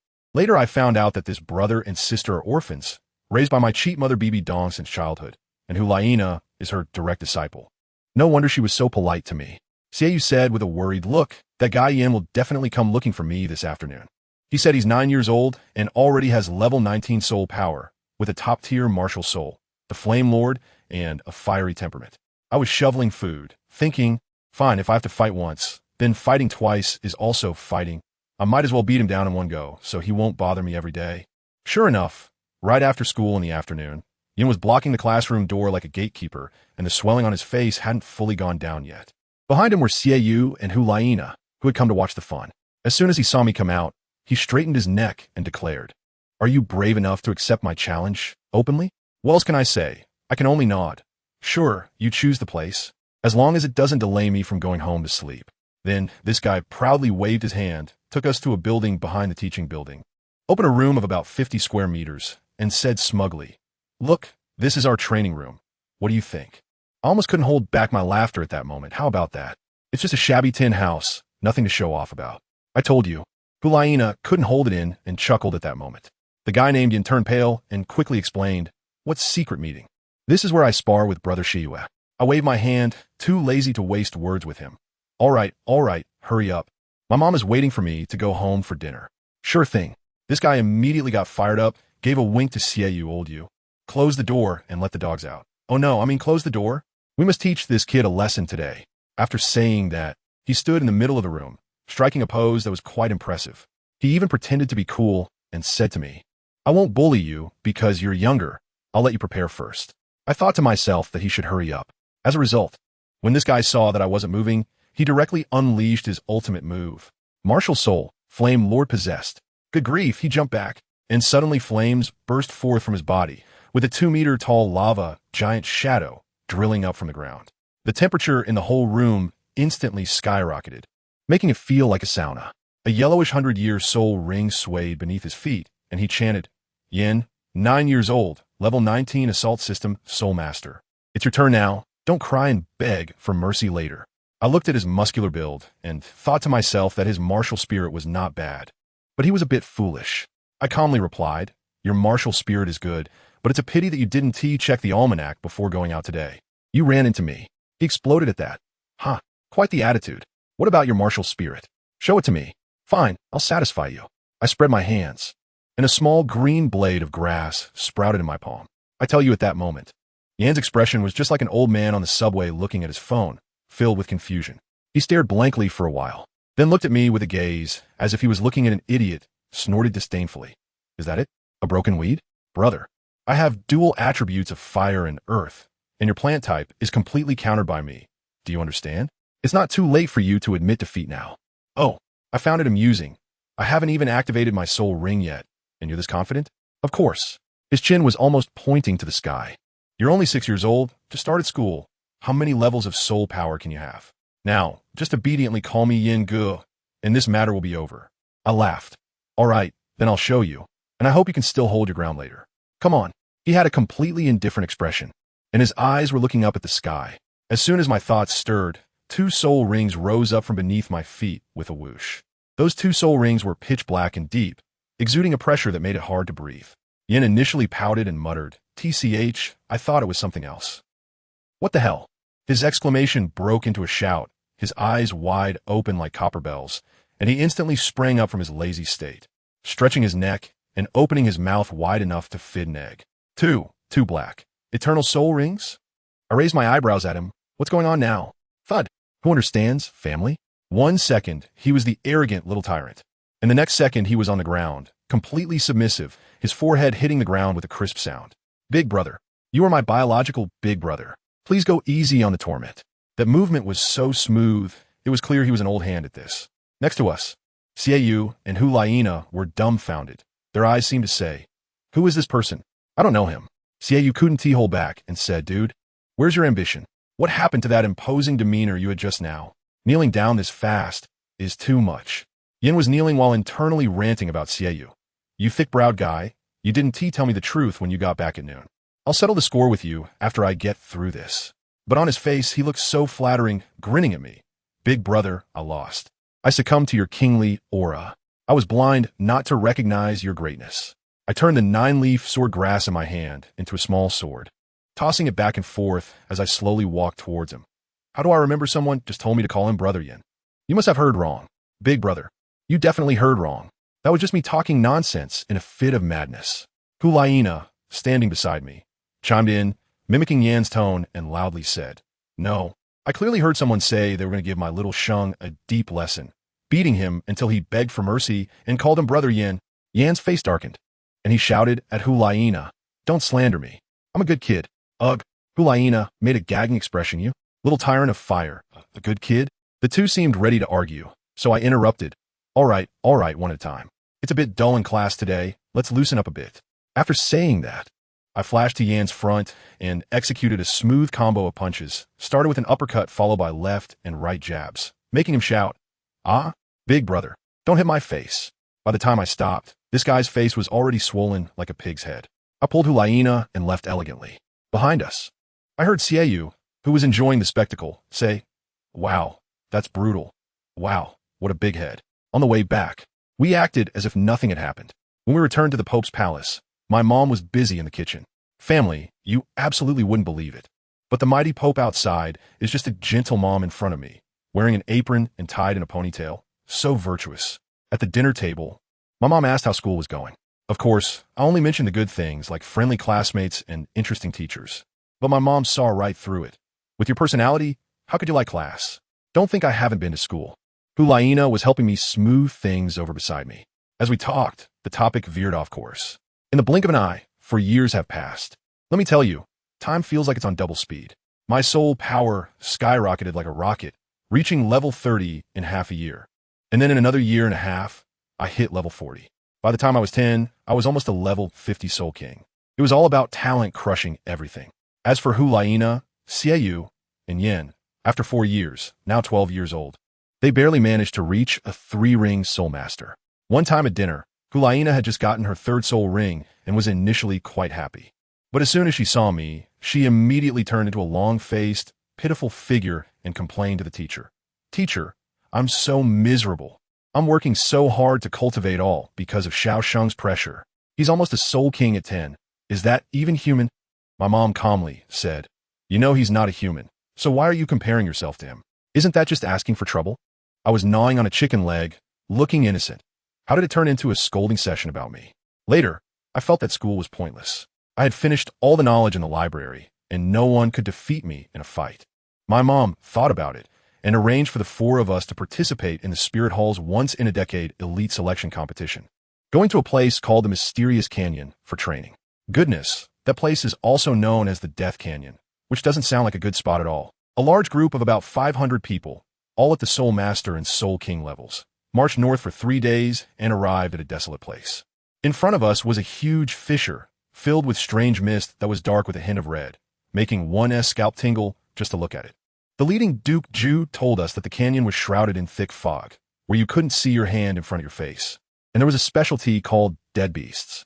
They lacked intelligence, had no soul power, and were purely physical enhancements, with thick health bars and fast attack speeds. Some were even comparable to 10,000-year soul beasts. My mom even sent an 85-level Contra named Lord Dalu to protect us the whole time. The 5 of us, plus the bodyguard, walked into the canyon, and let me tell you, the smell was unbelievable. An indescribable stench hit us hard, almost knocking me out right there. Juliana couldn't take it first and gagged several times. We walked around for half a day, twisting and turning like we were in a maze. Finally, we got really tired and found a pile of stones to sit down and rest. As a result, the most explosive thing happened. This guy, Yin, finished his water and said he needed to relieve himself. He ran over to a cliff out of our sight and started to go. I was sharing jerky with Hulaina when I suddenly heard a heart-wrenching scream coming from Yan's side, a truly agonizing sound. We rushed over and saw that Xiaoyu had already summoned his martial soul and was facing off against a creature over a meter tall. completely black and resembling a giant dung beetle. Hulaina panicked. What happened? Where did this dead beast come from? Yin looked embarrassed and scratched his head. It seems that when I was peeing, I accidentally flooded its home. I took a closer look and, good grief, the mutated dung beetle was staring intently at Yin. Its two blood-red eyes filled with the fury of a flood after the Jinshan. Yin was flustered at that moment, his face turning red, stammering an explanation. Hey, how was I supposed to know this was a living creature? I thought it was just a clump of dirt. Let me tell you, Hulaina's words are sharp. She silenced him with a single sentence. So, is this the reason you got so scared that you wet yourself? Does anyone understand? Family? That area was indeed wet. And Yan's face instantly turned as red as a monkey's, but he stubbornly insisted it was an accident. Who believes that? He was embarrassed and furious. Directly unleashing his ultimate move, Hellfire, he slammed his fists into the ground, and a sea of flames engulfed that giant bug. He was all smug, thinking he could turn it to ashes. But then my brother Sheng nonchalantly said, Is it possible that it's not afraid of fire at all? Hulaina added, Why do I see it having a silver party in there? And took a look and exclaimed, Oh my gosh, that beetle was indeed wriggling in the flames. Its 6 legs moving like it was on a sewing machine, looking utterly relaxed. This completely broke Yan's defense. He screamed and unleashed another hell lava burst. A pillar of fire shot out from the bug's belly, sending it flying 3 meters high. And what happened? No damage at all. It had armor on its belly, so it didn't lose any health. Even Xiaoyu said he tried to slash it with a moonblade, but it bounced right off. Its defense was simply insane. Just as that bug was about to sprout wings and finish it off, my brother Sheng finally made his move. Let me tell you, it wasn't flashy at all. You just saw his second spirit ring, that shiny black 10,000-year spirit ring, flash, and a golden light shot out so fast that the eyes couldn't keep up. With a whoosh, the defensively powerful bug was pierced through like tofu, pinned firmly against the wall. One hit, instant kill, clean and neat. At that moment, both Xiaoyu and Yin were dumbfounded. Was this the power of a 10,000-year spirit skill? The gap was just too big. My brother Sheng, on the other hand, was still showing off, saying, Oh, it's just average. It would be better if it were a higher year, making Hulaina roll her eyes in frustration. Lodia quickly reminded us that with such a commotion, we shouldn't attract other monsters, and we should hurry up and leave. But just after he finished warning everyone to stay alert, we heard a crack. I couldn't believe it. It was Yin again. This guy accidentally stepped on a spider egg. The next second, over 20 spiderlings with ghostly faces crawled out from holes on the cliff. My brother Sheng yelled at the top of his lungs to run, but those things kept chasing us. My brother Sheng was also fed up, so he stopped running, turned around, and activated his 4th spirit ring, Inferno Flames. Let me tell you, that scene was like a giant barbecue party. The flames filled the sky, and all the spiders instantly turned to charcoal. Yin watched, his eyes wide. Now, that's what fire is. All right, let's switch the perspective to the other side, to Holy Soul Village. The main character, Tang San, a little kid with the soul of an adult. His father, Tang Hao, a depressed blacksmith who got himself drunk every day. On the day of the Spirit Awakening, wow, Tang San awakened a common blue silvergrass, but the soul power testing device blew up. Innate full soul power. The tool man from the spirit hall named Su Yuntao was dumbfounded. What a pity, a useless martial soul with full soul power. What a waste. The village elder, Jack, wanted to send him to school, but Tang Hao was adamant against it, saying, Who is going to cook for me if he leaves? Let me tell you, this dad is really abstract. In reality, he had trauma. 6 years ago, my brother Sheng shattered his worldview with a single finger, making him think that no matter how powerful soul masters are, they're nothing. Tang San was helpless and had to bring out his trump card. He silently raised his left hand. Dad, I have this. A small hammer appeared. When Tang Hao saw it, his eyes almost popped out. Hao-Ian hammer. Twin martial souls. His dead heart instantly came to life. He rushed over to hug Tang San, crying and laughing, his attitude doing a complete 180. And he agreed on the spot for him to go to school. However, he set 3 rules. The hammer must not be shown casually, and it must not be given any spirit rings. Then Tang San went to Nodding Academy, where he had a quarrel with the gatekeeper. At this moment, the most persuasive theoretical master on the continent, Yu Xiaojiang, made his entrance. With just a few words, he settled the situation, then took Tang San's martial soul proof and began his performance. He unleashed a set of theories on the top 10 core competitive advantages of martial souls, directly concluding that Tang San had twin martial souls, leaving Tang San dumbfounded. In the end, Tang San bowed deeply. Teacher, please accept my bow. Just like that. He was completely fooled. All right, let us switch the perspective back. 10 days later, at the exit of the mysterious Mist Grand Canyon, my brother Sheng and the other four were in a terrible state, looking like they had just been pulled out of the mud. Xiaoyu and Yin both had exhausted their soul power and were collapsed on the ground, panting. Only my brother Sheng still looked unfazed and even wanted to take them to the Slaughter City for a team-building activity. Suddenly, Douluo BibiSheng descended from the sky and told us that the training was over and we could go back first. As soon as Hulaina heard that she could go back to take a shower, she didn't want to stay for even a second longer. We were all so dirty we could have spoiled. At that moment, in the Pope's palace, BibiSheng was almost going crazy. Who understands the family feelings? Her child was going on a long trip for the first time, and as a mother, she was almost losing her mind. She was restless every day, muttering about when her son would come back, whether he was injured, and regretting letting him go in the first place. She even started talking to the Rakshasa, god within her body, contemplating whether to take down my brother Sheng to avoid him becoming her Achilles heel. What kind of situation was this? Just when BibiSheng was so anxious that she was about to go out to look for him, a ghostly figure appeared to report, "Young master has returned." Let me tell you, BibiSheng's acting was on point. 1 second she was in a hurry, and the next she composed herself, saying, "Oh, he's back, let him in." Outside the hall, my brother Sheng was betting with Hulaina. My brother Sheng said, "Do you want to bet?" "When my mom sees me, she will definitely rush over to hug me." Hulaina looked at him disdainfully and said, "Look at how dirty you are. The teacher won't hug you." They directly made a feast their wager. As they pushed open the big door, the ghost elder was waiting at the entrance. Lord Daira also asked the ghost elder with great insight, "Elder, do I need to go in to pay my respects to His Holiness the Pope?" The ghost elder waved his hand and said, "No need, you've worked hard too. Go back and rest." I tell you, as soon as Lord Diala left, my mom, BibiSheng, heard us opening the door. She originally wanted to maintain the Pope's demeanor, but when she opened her eyes and saw me and Hulaina looking like we had just been pulled out of a mud pit, her composure shattered instantly. She dashed in front of me with lightning speed, using all her soul power, frantic, "Sure, my treasure, how did you end up like this?" While saying this, she was checking my body for injuries, muttering, "It's all my fault. You're only 10 years old. I shouldn't have let you take risks." At that time, I was standing with my hands on my hips, extremely proud. "Mom, don't you know what level your son is at? The city of Slaughter is just like a stroll in the park for me. That lousy canyon can't even hurt me, right?" It's true, that place is really filthy. Even worse than the city of Slaughter, it's simply at the level of a biological attack. When my mom heard that I was fine, she finally breathed a sigh of relief and burst out laughing, patting my back. At that moment, I didn't forget to make faces at Hulaina, meaning, "See, you lost." Hulaina was almost in tears, frantically complaining to my mom, "Teacher, you have no idea. Xiao Sheng was just like a tourist in the canyon. All the dirty and hard work was done by us. He just came out at the end to collect a kill. I'm the one who had the hardest time." My mom shot back with one sentence, "Who told you not to practice hard? You're already 12 and only level 32. Look at Xiao Sheng. He's 2 years younger than you and already level 47. Hulaina immediately went silent, managing to mutter, "It's too hard for me compared to him. I might as well just go to heaven." My mom saw that we were really stinky, so she quickly sent us back to the backyard to take a shower and said she would personally cook something delicious for us. Let me tell you, it has been really comfortable in the Spirit Hall these past 2 days. The results of this training have been truly great. Hulaina and the other two have all leveled up. 2 days later, early in the morning, I kicked open Hulaina's courtyard door. "Sister Na, are you awake yet? I'm coming in."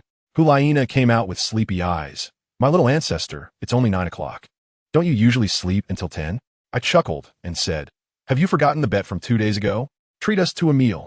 The 8 treasure duck at Lifer restaurant must be arranged today." Only then did she react, letting out a cry and starting to complain about being short on money. "Well, I was wondering why you got up so early today. Turns out you were thinking about my little savings. I'm saving up to buy pretty clothes. I don't care about her that much. I just grabbed her and ran outside. Let's go, let's go. We still need to go to the academy to call your brother and the others."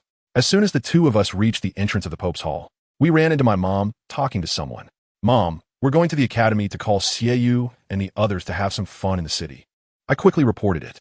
My mom nodded, "Go ahead, but don't run outside the city." I pulled Juliana and ran, and before reaching the door, I didn't forget to turn back and give my mom a parting shot. "Mom, don't wait for us to come back for lunch. Sister Na is treating." My mom is shaking her head at me from behind, feeling both amused and helpless. I tell you, as soon as we left, the atmosphere on my mom's side changed instantly. With a serious expression, she asked Lord Yara, how did Shiyue and Yin perform this time? Lord Yara reported everything in detail, saying that Shiyue was calm and decisive, but lacked experience. As for Yin, he was just a hothead, reckless, and relying solely on his talent. After hearing this, my mom immediately arranged extra training for both of them, making it very clear.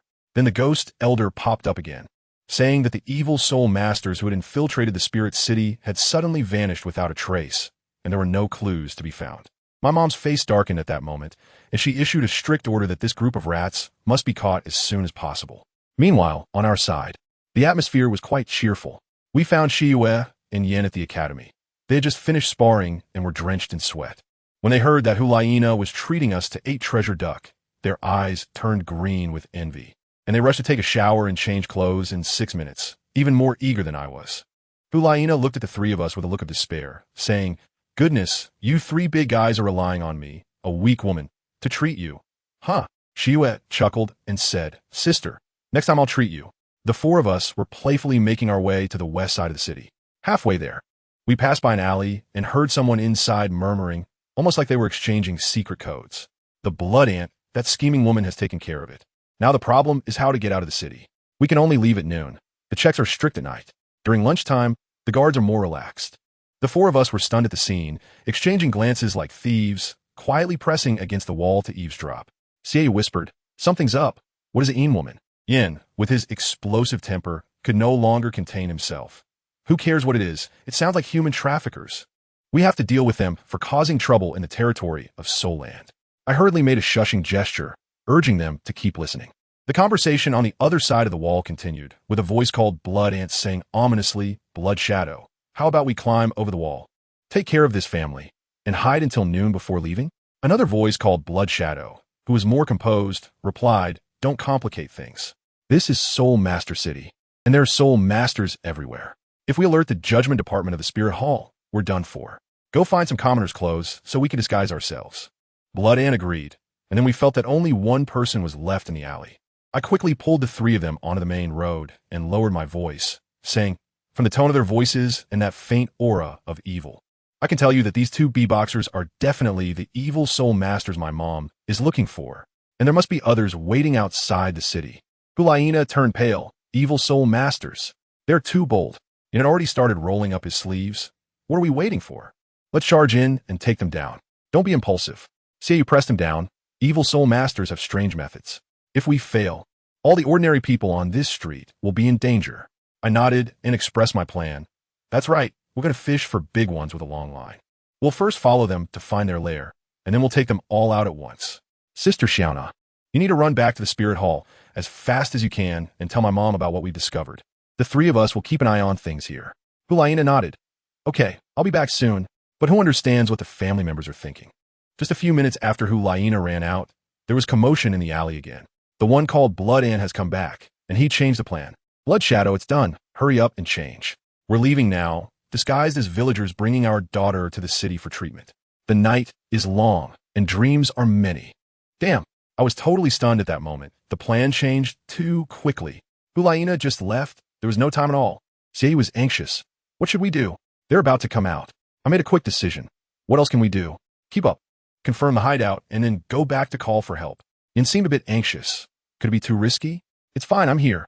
I pulled the 2 of them to the street, telling them to relax, not to be nervous, and to chat just like usual, otherwise it would attract their attention. As I spoke, I saw 2 men walking out of the alley, thin as bamboo poles, with dark skin and tattered clothes. One of them was even carrying a little girl on his back. I directly turned into a drama queen, shouting at the top of my lungs, "Oh hey, isn't this our little Yeye and Sanhua? The academy is on break. Why didn't you come and play with me? That's just not nice." Shiyue is also a little clever one, immediately playing along and loudly retorting with a look of disdain. "You bamboo shoot. We said not to call us by our nicknames in public." And also caught on, "Exactly. With you acting like this, who would dare to play with you?" The 3 of us were having a lively conversation, loud enough for the whole street to hear. The 2 evil soul masters walked past us from behind, probably thinking we were just 3 mischievous kids out to have some fun. Once they were a bit farther away, I whispered to Xie and the others, "I know that girl. She's my deskmate Luo Xiaofan. What do they want with her? Why are they calling her some kind of Yin girl?" Xie was surprised. No wonder she looked familiar. Let's follow them. We pretended to be sightseeing, trailing behind them at a distance of about 50 meters.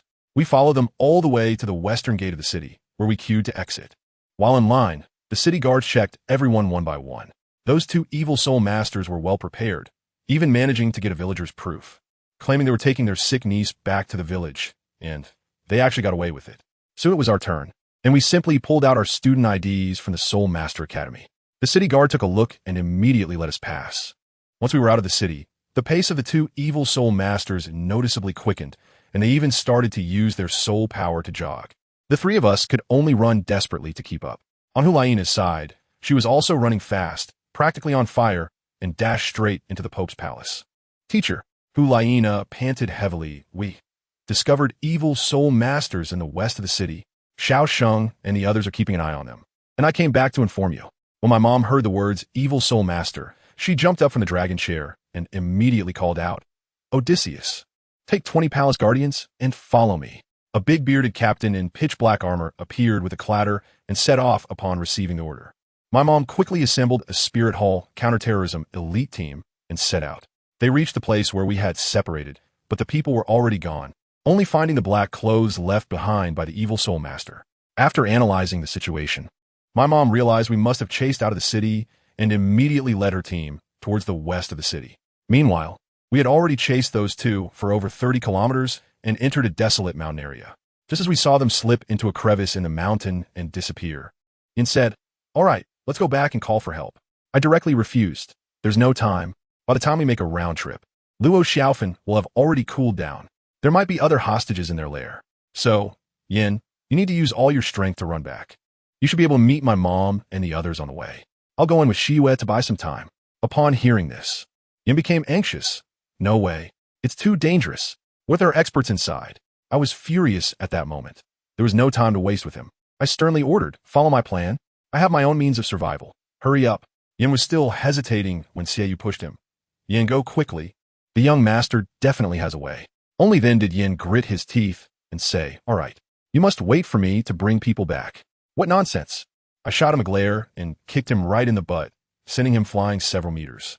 Watching him run back with all his might, I then said to Xiaoyu, let's go. Trust me, we won't die. Xiaoyu steeled himself.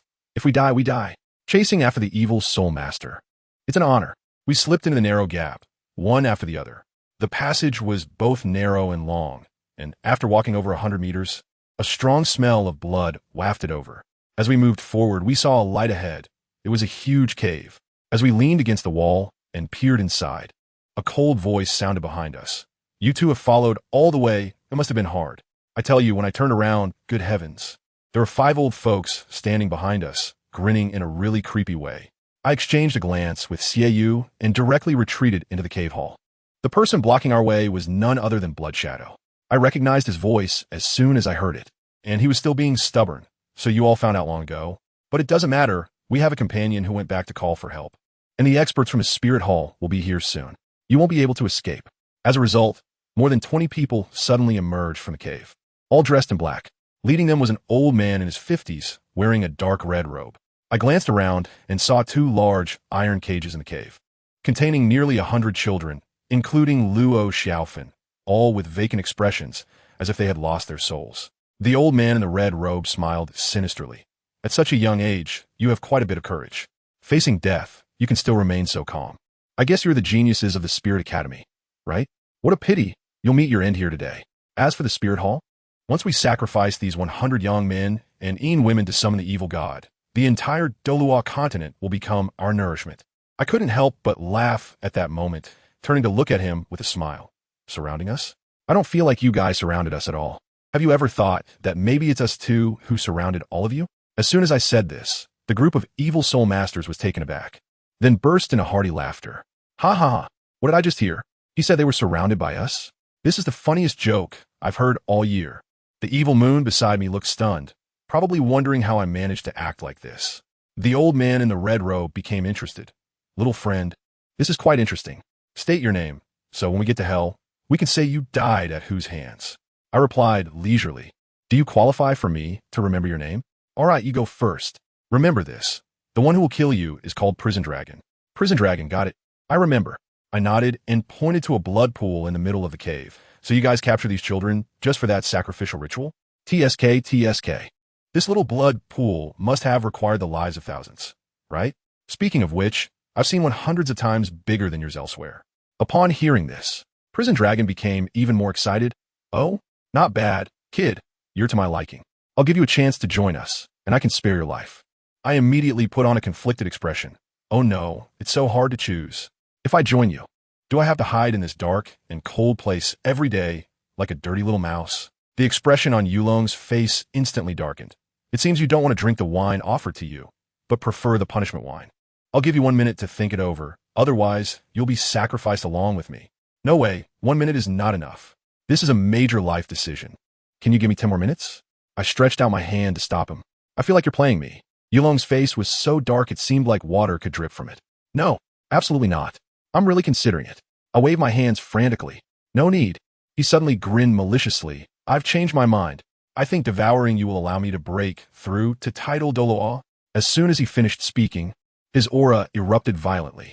Roar! A blood-colored demon dragon martial soul appeared behind him, with 8 soul rings. Yellow, purple, purple, black, black, black, black, black. What the heck? An 89 level soul Douluo. Are you here to fish? Now you know the gap, kid. Prepare to die. 3rd soul skill, Blood Demon Dragon Claw. He swiped at me with his claw. Without thinking, Seiyu directly stood in front of me, crossing his dual blades and using a defensive soul skill. The result was a loud bang, and he was sent flying like a broken sack, spitting blood and fainting. I supported the evil moon and gently placed him next to the iron cage. Then I slowly turned around to face the prison dragon and unleashed my martial soul. 9-leaf swordgrass. Purple, purple, black, black. As the 4 soul rings appeared, the prison dragon was taken aback, but then burst into laughter. For 10,000-year soul rings. No wonder you're so arrogant, but unfortunately, you're too young. I smiled at him and said, don't get me wrong, I just think releasing this martial soul looks cool. After saying that, I directly retracted my martial soul, leaving only a leaf to hold in my mouth, like a toothpick. It's all about having fun. The Abyss Dragon shouted angrily, being cryptic. Blood Demon Dragon Claw. He maintained his 3rd soul skill and swiped at me again with his claw. I told you. I smiled faintly, a faint blood light emerging from my body, then slowly stretched out my hand and grabbed his dragon claw. With a crisp crack, I directly broke his arm. The prison dragon let out a scream, clutching its severed arm and retreating repeatedly. What kind of power is this? I shook my hand and smiled indifferently. The martial soul is indeed impressive, but the moment I make a move, I showcase the peak strength of the Spirit Master realm. Martial souls and spirit power are not my reliance. Facing an 89 level soul Douluo, I have to take it a bit seriously and unleash the power of my demonic blood. After all, when it comes to Spirit Master levels, my current cultivation is indeed lacking. But these guys clearly don't understand the situation and still think that having more people is useful. Let me tell you, that Contra called Prison Dragon has a broken arm and is still healing himself. He uses some kind of prison blood regeneration, and his arm just grows back in an instant. Goodness, is he trying to play Wolverine here? He looked at me warily and asked who I was, with an expression as if he had seen a ghost. Of course, why wouldn't he be cautious? Just now, his arm was as fragile as a cucumber in front of my strength. I thought to myself, why bother with hesitation? Let's just go all out. With a stretch of my right hand, a blood-red great sword formed in my grip, its pattern seeming almost alive, pulsating with a crimson glow. I announced my name, Spirit Hall, BibiSheng. Remember this, don't misreport my name when you report to the underworld. As I unleashed my aura, the air in the entire cave felt as if it had solidified, thick with the smell of blood. The prison dragon was so frightened it was speechless, tremblingly exclaiming, "Is this a divine weapon?" I couldn't help but laugh. Brother, are you just now realizing this? Look at my style, then look at yourself. Who looks more like the villain between us? He was also pushed to his limits, shouting to rally his people. Everyone, attack. He's just one person. And we have the numbers. We can overwhelm him. Then, wow, the group of evil soul masters down there, with 5 or 6 old saints and a dozen soul emperors, all gathered together, activated their martial spirits in unison. The colorful light effects almost blinded me. It was like a large-scale light show. That prison dragon went all out. Using the 8th soul skill, Dark Demon Blood Dragon Spear, and a blood dragon transformed directly into a long spear, charging towards me. I had just one expression, subway. Elderly person, mobile phone. JPG. Is that it? Is that it? I stretched my left hand forward and executed a soul-devouring ceiling slash. It felt like I had opened a black hole. No matter what guns, cannons, or colorful attacks they had, they were all torn to shreds by my pulling force. That group of people was dumbfounded, each one frozen as if they were immobilized, unable to escape, and could only watch helplessly as they were pulled towards me. Slash! With a casual swing of my right hand holding the big sword, it goes swish swish. Let me tell you about that scene. It was simply unbelievable. With one sword strike, the world became tranquil, and everyone was cut in half, perfectly aligned. Only that prison dragon managed to block with his broken spear at the critical moment, avoiding instant death, but he was still blasted away, crashing into the stone wall like a broken sack, blood pouring from his 7 orifices, and his martial soul was completely shattered. He lay there, looking at his ruined hands, his face filled with disbelief, as if he had lost his soul. I walked over and delivered the final blow. I told you, even your evil god can't save you. A blood-red cross slashed through, and this guy's life signs completely disappeared. After taking care of these minions, I turned around and, hey, found something good. They left a blood pool from their ritual. Isn't this a ready-made experience package? Who understands, after defeating monsters, I can pick up gear on the spot to level up. I quickly sat cross-legged, activated the blood-burning heart method, and absorbed all the blood energy from that pool. After about 20 minutes, I opened my eyes, feeling great. The power of blood energy shot up to 200,000 pounds, and my soul power also jumped up 2 levels, directly reaching level 49 in the soul sect. Just a bit greedy. If I could get a few more experience gift packages like this, wouldn't my leveling be like riding a rocket? Once everything was settled, I went over to wake up Xiaoyu. He opened his eyes, looked at the mess around, and was stunned, asking me if the Pope and the others had come. I nodded calmly and said, no, just me. My mom gave me a life-saving trump card, but it's one-time use, and once it's gone, it's gone. Upon hearing this, he was in awe. Wow, the Pope must be really powerful and care for you a lot. I was too lazy to waste words with him, so I quickly asked him to help with those kids I'd stunned. He was like a little chick, carrying 2 at a time, moving so slowly. I couldn't stand it anymore, so I walked over, grabbed the iron cage, and lifted the whole thing effortlessly. Look at me, born with incredible strength. But halfway through, the passage was too narrow, and the cage couldn't get through. I had no choice but to move the kids out one by one. Finally, I encountered a gap that could only fit one person. I found it troublesome, so I just punched the opening, making it several times bigger. By the time we got over 100 kids out, Xiaoyu was exhausted and asked me where Yan was. Just as he finished speaking, we heard Yan's loud voice from a distance. Hurry up, over here. Well, it seems like he arrived just as we were talking about him. Later, I found out that Yan had been running for more than 10 minutes before he encountered my mom and her group. My mom's aura scared Yan so much that when they met, she asked where I was. Yan quickly led the way back, really putting in all his effort to run. By the time they came over in full force, the food was already cold. Yan thought we hadn't gone in yet, and Xiaoyu smugly told him, "Are you a turtle? We've already finished." As soon as my mom arrived, she asked me if everything was okay. I stood up and saluted. "Report, Mom. The evil spirit masters have all been eliminated by me." After my mom listened, she was completely unfazed. Looks like these evil soul masters aren't that great. They can't even defeat my son. They're too weak.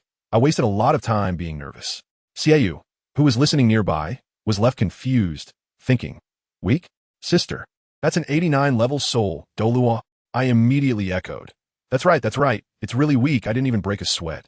Next, my mom took care of the aftermath, sending people in to burn that filthy place to the ground. And then a soul master with immense power used a single strike to collapse the entire cave, completely obliterating any evidence. Those children were arranged to be sent back to Soul City, and they even said they would reimburse the travel expenses for Lu Yuan's family. This move directly boosted the reputation of the Spirit Hall even further. After everything was settled, my mom specifically called Hulaina, Xiaoyu, and Yan over, saying she wanted to commend them. Hulaina and the others dared not accept, desperately claiming it was all my credit, but my mom wouldn't listen at all, saying, "All right, it's settled." For the next month, I went back to my idle retirement life. However, I never expected that a big trouble was approaching me. Meanwhile, far away in the Tiando Empire, my old friend Renxue, whom I hadn't seen in 6 years, was already 15 years old. She had successfully dealt with all her competitors and became the crown princess. The first thing she did upon taking office was to say, "Elder Snake Spear, Elder, prepare yourselves. I'm going back to Soul City." Her 2 title Doa bodyguard were shocked and said, "You just became the crown princess, and you're already planning to disappear before you've even settled in? Isn't that a bit too reckless?" However, Renxue didn't listen at all, having already thought of her excuse, saying she needed to obtain her 3rd spirit ring and take a little vacation. Let me tell you, this woman, her purpose for coming back is not simple. She looked at herself in the mirror, holding the lollipop I gave her years ago, and revealed an extremely dangerous smile. Humph, little brat, I'm back. Get ready for my beating. Almost at the same time, I, who was getting ready to sleep in the bedroom, suddenly sneezed. Achoo! Achoo! I sneezed several times in a row. I rubbed my nose, feeling a bit annoyed. Who is it, mumbling about me in the middle of the night? Let me know, so I can smash his backside. The next morning, as soon as I got up, I had a bad feeling. My eyelids were twitching. I went to the kitchen to eat, and when I mentioned it to my mom, she actually showed a mysterious smile, as if she already knew, saying, "It's a secret. You'll find out in a few hours." Goodness, she's playing mysterious with me too. After finishing my meal, I ran to the courtyard of Douluo, which is comparable to the Imperial Garden, to lie down and soak up the sun. Just as I was feeling bored, I looked up and saw 3 people walking over from the entrance. The one in the middle, with blonde hair and a court dress, walked with a breeze and had that proud demeanor. I would recognize her even if she turned to ashes. Renxue. She actually came back. I instantly got excited, and with a quick move, I was in front of her, looking her up and down. "Oh, isn't this that Sunder girl? What brings you back?" "Oh, I see, mission failed. Came back to get reinforcements, huh?" She was not to be outdone, reaching out to gesture above my head. "Hey, little brat, after 6 years, you've only grown this little bit. TSK, TSK. We clashed like this, neither of us backing down. You've only grown a tiny bit. I'm already half a head shorter than you." I retorted, "Don't change the subject, quickly say, did you fail the mission and come back to cry to your grandpa?" "Humph. Why should I tell you? Do you think I'm like you? Only little kids would go crying to their parents." "Humph. I'm the king in the city. Who dares to bully me?" "Oh, quite arrogant. I heard your innate soul power is level 20. How about we have a match? Let me show you what the true power of an angel martial soul is." I suddenly realized that the ominous feeling I had in the morning originated from this. She's setting a trap for me. Who's afraid of whom? You've never beaten me, from childhood to now. So when is it? Tomorrow at 10 o'clock. At the entrance of the offering hall. Whoever doesn't come is a little dog, she announced loudly. All right, don't cry if you lose then. We were just staring at each other, our foreheads almost touching, the air filled with tension. Golden Crocodile Douluo and Snake Spear Douluo looked on helplessly, as if watching 2 kindergarten kids arguing. Just then, the door of the Pope's hall creaked open, and my mother's cold yet authoritative voice came through. "In front of the Pope's hall, loud noises are prohibited. Do you understand the rules?" Ju Douluo and Ghost Douluo followed her on either side, and the atmosphere was filled with an overwhelming sense of authority. I quickly put away my fighting spirit and ran to my mom, shouting, "Mom." Renxue also retracted her imposing aura and somewhat complicatedly said, "I've met my sister." As a result, my mom didn't give her a good look at all and immediately started scolding her. "You finally became the crown prince, and you recklessly ran back here just to vent your frustration with Xiaosheng. Do you know how important your mission is? Because of your negligence, all the efforts of the spirit hall could go to waste." Renxue's face turned pale in an instant, and she gritted her teeth and said, "Can I come home to see Grandpa?" My mother's tone became colder. "Fine, very fine. If you can't stand it, you can give up the task now and stay by your grandfather's side every day." At this point, the golden crocodile Douluo couldn't stand it anymore and stepped up to defend his own. "BibiSheng, you're going too far. Xiaoshue hasn't been back for 6 years, and not only do you not comfort her, but you also speak coldly to her. Am I wrong?" My mother refused to back down, slamming her staff onto the ground, and a terrifying aura erupted instantly. "I just can't stand it. Do you think I am afraid to fight you?" The golden crocodile Douluo was also enraged, his aura fully unleashed. Let me tell you, in that moment, the air seemed to freeze. Yuguan, Gui Mei, and Shi Miao, the 3 titled Douluos, were so scared that their faces turned pale, standing there not daring to move. Who understands family? Just a second ago, it was a children's quarrel, and the next second it escalated into a century-long standoff with 2 98-level super Douluos. Just when these 2 98-level powerhouses were about to unleash their true fire, suddenly, a beam of golden light descended from the sky, directly striking between them. Upon closer inspection, wow, isn't that the ultimate big boss of the offering hall, Dalu? As soon as he landed, his aura was so overwhelming that it was as if a silent barrier had been activated, and the whole place fell silent. He simply said, "Enough," and shot a glare at the golden crocodile Douluo, who immediately fell silent, not daring to utter a word. Renxue quickly went to smooth things over, pulling her grandfather, the golden crocodile, away. Before Dalu left, he gave my mother a meaningful look, sighed, and walked away without saying anything. Once these powerful beings left, my mother turned to the Ximiao Dalu and said, "Now that you're back, you should rest well, and by the way, give her a hint. Just think about it. The art of language in that hint is simply exquisite." Then my mother, as if nothing had happened, took my hand and said, "Shh, let us go home and cook." In the kitchen, while my mother was cutting vegetables, I rested my chin on my hands watching her. Without turning her head, she asked, "If you have something to say, just say it." I replied, "Nothing." Her hand, cutting the vegetables, paused for a moment. "Am I being a bit too much?" I nodded honestly. "A little bit." But then I quickly changed my tone and immediately took a stand. "But that old man is even more excessive. How dare he lay a hand on you? If he dared to unleash his martial soul, I would tear him apart on the spot." My mother laughed at my response, shaking her head helplessly. "All right, stop with the nonsense." She sighed and then quietly said, "Sigh, I can't help it. Every time I see her, I remember all those past issues and that scumbag's face, and I can't help but get worked up. Who understands? Family? This is typical PTSD. I can only say, Mom, I understand you." My mother patted my head, smiling gently. Then she curiously asked me, "By the way, what did she say to you to make you so angry?" As soon as I heard this, I got angry. How dare she challenge my position and even say I'm short? Just wait until tomorrow when I unleash my martial soul and slap her face with my 4 10,000-year spirit rings, smashing her pathetic bird martial soul. When my mom heard this, her eyes lit up. "Oh? When is the competition? I'll go cheer for you. Our 9-leaf sword grass is a divine-level martial soul. We can't lose to their 6-winged angel." "Of course not." She said, "It's at 10 o'clock tomorrow morning at the entrance of the worship hall. Anyone who doesn't come is a little dog." On the other side, Renxue's family was also having a post-meal review. Dalu was eating while scolding Golden Crocodile Daw. "You too. How old are you?" challenging BibiSheng at the Pope's Hall entrance. ISNT, that just slapping the martial soul hall in the face. Golden Crocodile Douluo felt quite wronged.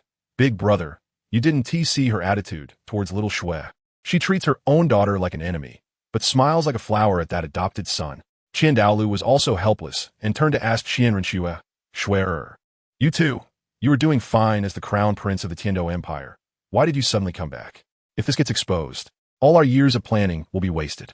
As a result, Renxue broke down, her eyes reddening, and said, I just became the crown prince and wanted to come back to make her happy." Goodness. It turns out she wanted to come back to show off to my mom, but ended up being shot down and feeling dejected. The grandfather and grandson comforted each other for a while before talking about spirit power. Renxue said she was now at level 57. Can you believe it? A 15-year-old soul king at level 57? In the end, the two of them said it was fine. ISNT this pure Versailles? Then Renxue started asking about my situation, wanting to know what exactly the 9-leaf sword grass was. Dalu's expression turned serious, saying my martial soul was exceptionally sharp, even surpassing the 7-killing sword, and guessed I had already reached the soul zone level. Golden Crocodile Dalu didn't believe it on the spot, saying it was an international joke to reach soul zone in 4 years. When Renxue heard this, she directly mentioned the challenge for tomorrow. Upon hearing someone looking down on their angel martial soul, Dalu immediately made a decision. Fight. We must fight. Let her know the power of our angel clan. But take it easy. My mom, upon returning to the papal palace, immediately issued an order to summon all the titled Douluos with ranks in the Spirit Hall to come and watch the match tomorrow. Once this news spread, the entire upper echelons of the Spirit Hall were in an uproar. Even my chief disciple, Gulaina, specially took a leave to come watch. My mom's move was clearly to support me, but in reality, she wanted to take this opportunity to elevate me directly to the position of Holy Son in front of all the elders. The next day, what a scene it was. The small square at the entrance of the worship hall was packed with people. Usually elusive titled Douluos were sitting in rows as if they were free. Dalu, along with the 6 great offerings, occupied the main seats, while my mom and I sat on the other side, the atmosphere tense and charged. After BibiSheng sat down, she got straight to the point, saying that today was a friendly match to showcase the talents of the 2 great geniuses of the new generation of the Spirit Hall. The massive magic bear Dalu could hardly contain himself and directly asked my mom, "Your Holiness, what level is the young master at now?" My mom smiled slightly and casually dropped a bombshell. "Sure. Although he has only awakened his martial soul for 4 years, he has already obtained his 4th spirit ring." Gasp! Everyone in the audience inhaled sharply. Spirit Master? A 10-year-old Spirit Master? climbing from level 21 to over level 40 in just 4 years? Is this a rocket ride? The elders immediately began whispering to each other, inquiring about how old they were when they reached Spirit Master, and after calculating, they all fell silent, their expressions as if they had seen a ghost. My mom saw that the atmosphere had been built up enough, so she let Yueguan, also known as the Chrysanthemum Douluo, take the role of the referee. Let me tell you, this Chrysanthemum Douluo is all about putting on a show. He walked to the center of the arena, cleared his throat, and began his impromptu speech, talking from destiny to the future of the Spirit Hall, spitting everywhere. I quietly complained to my mom, "Mom, this Chrysanthemum Douluo is really trying to steal the spotlight, isn't he?" My mom stifled a laugh and said, "It's normal.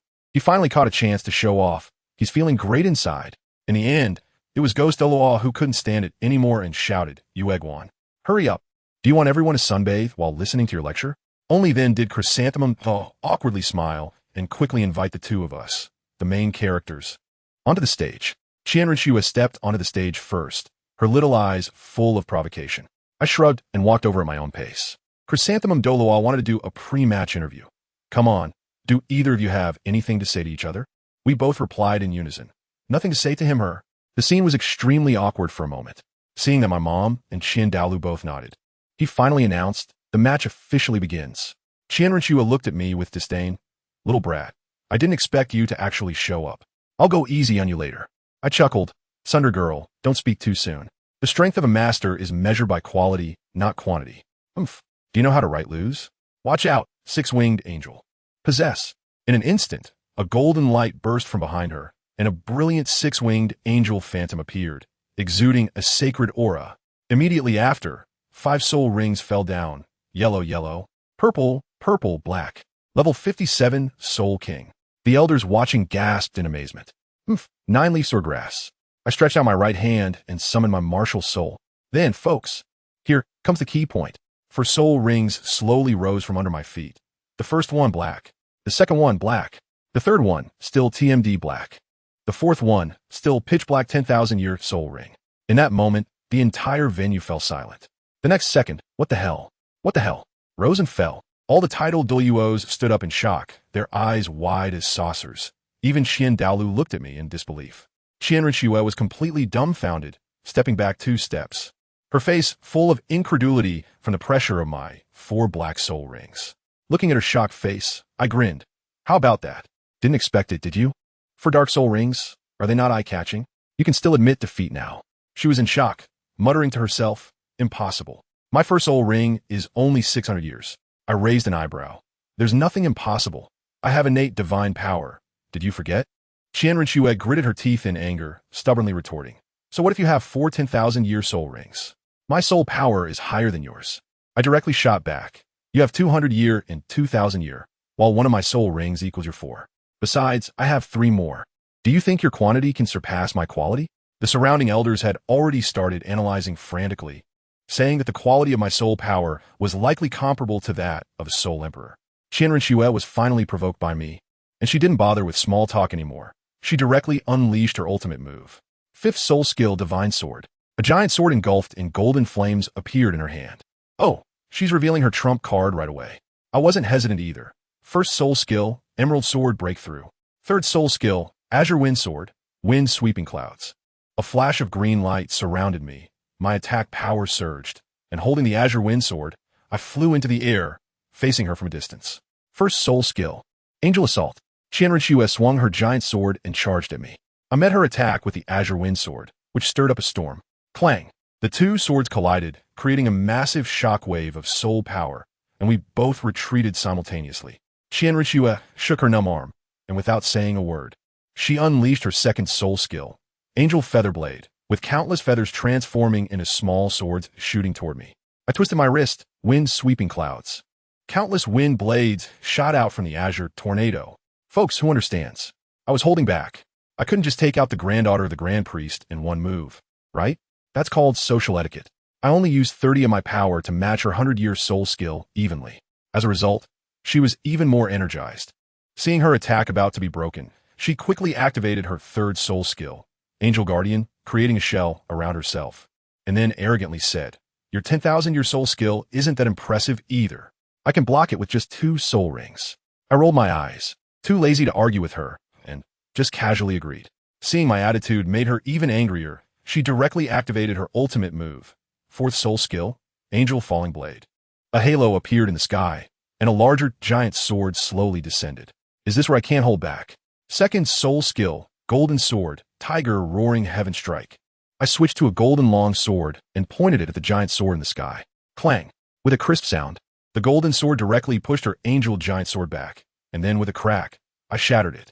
Renxue was jolted back a step, looking shocked. She took a deep breath, her expression becoming incredibly serious. Looks like I have to use my real trump card. Welcome the arrival of the Six-Winged Angel. Six-Winged Angel Domain. Activate. In an instant, blinding golden light enveloped the entire arena. Just as the atmosphere reached its peak, that chrysanthemum Douluo came back again. He spoke in an exaggerated tone, with flamboyant gestures, loudly explaining, "Wow, the unique angel domain has appeared. The match has finally reached a critical stage." Suddenly, the entire audience, including me and Renxue, had all eyes locked on him. Ghost Douluo's fists were clenched tightly, and I could tell he wanted to physically shut him up on the spot. Goodness, this guy really dares to speak, saying he wants to take someone else's job right in front of their grandfather. This is textbook career suicide. And guess what? Renxue, this Thunder girl, was unhappy, snorted coldly, and her golden light erupted, a thing called the angel domain directly enveloping us all. Her meaning was clear: little brat. You talk tough, but you don't know how strong you really are. As soon as her domain opened, I immediately felt my soul power draining out like a gushing tap. I'll tell you, this thing is quite advanced, a continuous blue drain, purely a war of attrition. But she forgot. BibiSheng came from where? I just laughed. Is that it? I thought it was a bigger deal. Sister, I have a domain too. The domain of the god of killing. As soon as the words left my mouth, a blood-red halo exploded from my body, colliding hard with her golden circle. Anyone who understands can see that scene. One side was bathed in holy light, while the other was a sea of blood, gold and red clashing like a special effects blockbuster, giving us onlookers a visual feast. The elders around finally remembered, oh right, this kid came from the city of slaughter, so he definitely has the domain of the god of killing. They whispered among themselves, saying that domains vary in strength and depend on who uses them. Of course, it's just like playing a game. The same hero played by different people. Can the effects be the same? One is a top player, the other is a bottom feeder. Renxue's angelic domain, to put it bluntly, is now just a half-finished product, with nothing but purification effects. But my domain of the god of killing is different. It just leveled up when I fought the evil soul master, increasing the effect from a 10 boost to 20, pure numerical crushing. So, the battle was one-sided. My blood-red domain was like I had activated a killing spree, relentlessly pounding her golden domain, shrinking her territory more and more. Renxue's little face turned red, gritting her teeth and holding on. I couldn't help but laugh, deliberately provoking her. Proud girl, admit defeat, stop struggling, look how easy this is for me. Upon hearing this, her competitive spirit surged, her potential exploded, and with a duong, she expanded her domain a bit again. I was quite amused. Okay, still pretty stubborn. I thought I shouldn't hit her too hard, so I pretended to be a bit strained, putting on a show. In fact, I hadn't even brought out my trump card. The 9-leaf sword grass Martial Soul's 9-heaven sword domain. If I unleashed that, she'd probably go catatonic right on the spot. The golden crocodile worshippers nearby saw everything clearly. The young master's domain was stronger, and the young lady was about to give in. Of course, that goes without saying. Renxue was also puzzled. How could this little brat's soul power seem inexhaustible? Little did she know, I was just giving her a taste of the Pacific Ocean. Seeing she was nearing her limit, I got lazy and decided to stop pretending. I directly increased my strength and shouted, "Domain of the god of killing, break." With a bang, her angelic domain burst like a popped balloon, instantly disappearing. I stepped in front of her, sword tip pointing at her, and seriously said, "You lost." She just crouched there, panting, looking at me with a complex gaze. That Douluo, seeing the atmosphere had grown a bit stiff, immediately led the applause. Good. That was great. So exciting. The others joined in, cheering and praising. Renxue, being magnanimous, stood up and admitted, "In this match, I lost. Little brat, your strength is not bad." I also retracted my martial soul and smiled back at her. "Proud girl, you're not bad either. Too bad you ran into me." She looked at me and surprisingly smiled. "This time I lost, but one day I will defeat you. Anytime you want to compete." Seeing she wasn't discouraged, I felt relieved. At that moment, the Grand Elder Qian Dalu walked over, first encouraging his granddaughter for a few words, then turning to me, looking at me as if I were a rare treasure. Good kid, not bad, I quite like you now. Upon hearing this, I immediately climbed the ladder, grinning and saying, thank you for the recognition, Grand Elder. I'll work harder to try and take your place soon. As soon as I said this, the whole place fell silent again. The golden crocodile worshipper was directly amused by me, pointing at me and saying, you little brat are getting cocky, huh? If you want to be the Grand Elder, first pass my test. I shrugged, just afraid you won't live to see that day, Second Elder. Renxue chimed in with a jab. Grandpa Golden Crocodile, P.S. cursing you 1T live long. My mom couldn't stand it anymore and came over, grabbing my ear. How can you joke with your elders? Hulaina was so excited that she rushed over and hugged my arm. Xiaosheng, you're amazing. After enough commotion, Elder Snake Spear finally asked the ultimate question that everyone was curious about. Young master, we're all curious. How did you absorb the 1,000-year soul rings for your first and second soul rings? Here it comes. Finally, it's my turn to make up a story. I cleared my throat and began my long-prepared little essay. Well, this is a long story. At first, I wanted to absorb a 100-year soul ring, but for some reason, I always felt that it wouldn't be of much use to me. Later, I tried looking for a 1,000-year one, but it was the same. In the end, I had no choice but to try a 10,000-year one. And guess what? I really absorbed it. I deliberately paused for a moment, looking at Renxue, unable to help but ask, what happened next? What did you realize? I just threw out the core argument. I've realized that this might be related to the fact that I grew up in the city of killings. That place, my family, is a hell on earth, filled with blood, violence, and overflowing negative emotions. Growing up in such a repressive environment, my mental strength and physical constitution were passively forged. Otherwise, how could I, as a baby, possibly survive? My mom was listening next to me, and her acting was top-notch. She immediately chimed in with a look of regret, saying, Sheng is right. That place is hell. If it weren't for meeting Sheng, I might have lost myself long ago and become a fallen being who only knows killing. Goodness. We were in perfect sync, and we completely stunned the elders who had never been to the city of slaughter. They all believed us. Only Douluo and Douluo exchanged secret glances behind us, their expressions seemingly saying, what a joke, you little liar. Renxue's gaze towards me softened, and I could tell she was already imagining a tragic tale of a beautiful and strong person. Once the atmosphere was set, my mom, Dong, announced the official business. I hereby appoint BibiSheng as the Saint Child of the Spirit Hall, with the title Blood Saint Child. Everyone present, including Qian Dalu, unanimously agreed. Just like that, I, BibiSheng, became the new Blood Saint Child of the Spirit Hall. Later, I found out that the Saint Child was just a mascot, and I didn't have to do any work. I could continue to lounge around. This thrilled me. My laid-back life was secured. The next day, Renxue was heading back to Heaven-Do City. To my surprise, she specifically came to say goodbye before leaving. We exchanged a few more quips, and she even invited me to visit her in Heaven-Do City when I had the chance. Not long after sending her off, half a month later, my soul power reached level 50. My mom had something to attend to, so she had Douluo accompany me back to the Star Do Forest to hunt for my 5th soul ring. We headed straight into the depths of the forest with a clear goal, a spirit beast over 70,000 years old, with a strong attack type. Its attributes had to be rare. After searching for 3 days, we hadn't found a suitable one, but we had gotten quite hungry. Just as we sat by the riverbank munching on jerky, we heard some commotion nearby. An 80,000-year-old water rhinoceros came over to drink, and Douluo asked me if I wanted it. I waved my hand and said, too heavy next. Douluo thought it was a nuisance and unleashed some tidal Douluo's aura to scare it away. I immediately felt something was off. Taunting a high-level monster in this area was pure suicidal behavior, wasn't it? Sure enough, as soon as he released that aura, it attracted a big guy. Not long after, the ground began to shake, and a large group of 10,000-year spirit beasts rushed past us as if they were fleeing, not even glancing our way. Douluo thought we were surrounded and got so scared that he summoned his martial soul. I quickly grabbed him and said, don't panic, they're being chased. As soon as I finished speaking, a tiger's roar echoed through the air. We turned around to see a massive purple tiger, covered in sinister energy, with wings and a scorpion tail, leisurely walking out. Douluo was dumbfounded and exclaimed, what on earth is that? Even an evil soul master can't compare to it. My eyes lit up. Isn't this the ultimate soul beast mentioned in the book, the dark demon, evil god tiger? It is said that there might only be one in the whole world. I immediately made up my mind, decided my 5th soul ring will be it.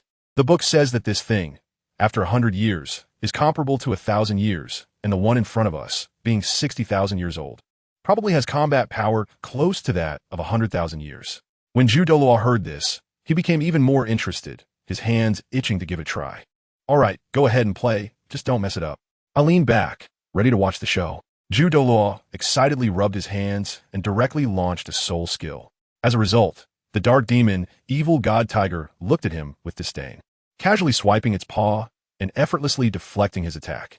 Then it flapped its wings, and two black wind blades shot straight towards Douluo's face. Douluo was startled and narrowly dodged by sidestepping, exclaiming in surprise, "It can really use skills. I can tell you that I saw it clearly from the tree." I thought to myself, what nonsense. This is the dark demon, evil god tiger. Do you think it's just playing around with you? Douluo was clearly a bit overconfident and was still testing it out. As a result, the tiger didn't follow the rules at all.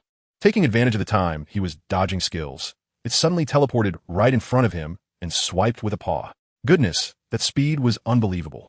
Douluo was so scared that he quickly blocked with his martial soul, trying to take the hit on his chest. He ended up sliding several meters across the ground.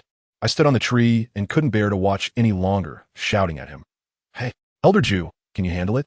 Do you want me to lend a hand?" Guess what he said? "Holy son, no need. I still don't believe I can't handle a mere 10,000-year soul beast." Oh dear, this old man values his pride more than his life, doesn't he? While he was talking, he directly unleashed his ultimate move, the fifth soul skill, Cold Blossom Gathering. But that tiger didn't give him a chance at all, launching a series of seamless attacks. Just as Elder Jew wanted to counterattack, he quickly used his third soul skill, Breath Barrier, trying to immobilize the tiger.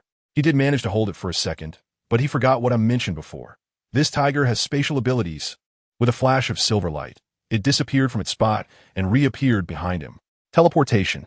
Elder Jew was stunned, probably just remembering what I said. As a result, he was knocked away with a paw, his back clothes torn, leaving several claw marks. Now Elder Jew was completely enraged. His pride couldn't take it anymore. Seventh soul skill, Martial Soul True Body. With a roar, he instantly transformed into a gigantic spinning chrysanthemum wheel. Otherwise, that last hit wouldn't have been just tearing clothes. Countless blades shot towards the tiger, clanging like a scraping sound, but the tiger was enveloped in a layer of gray light, as if it had activated a golden body, which was useless.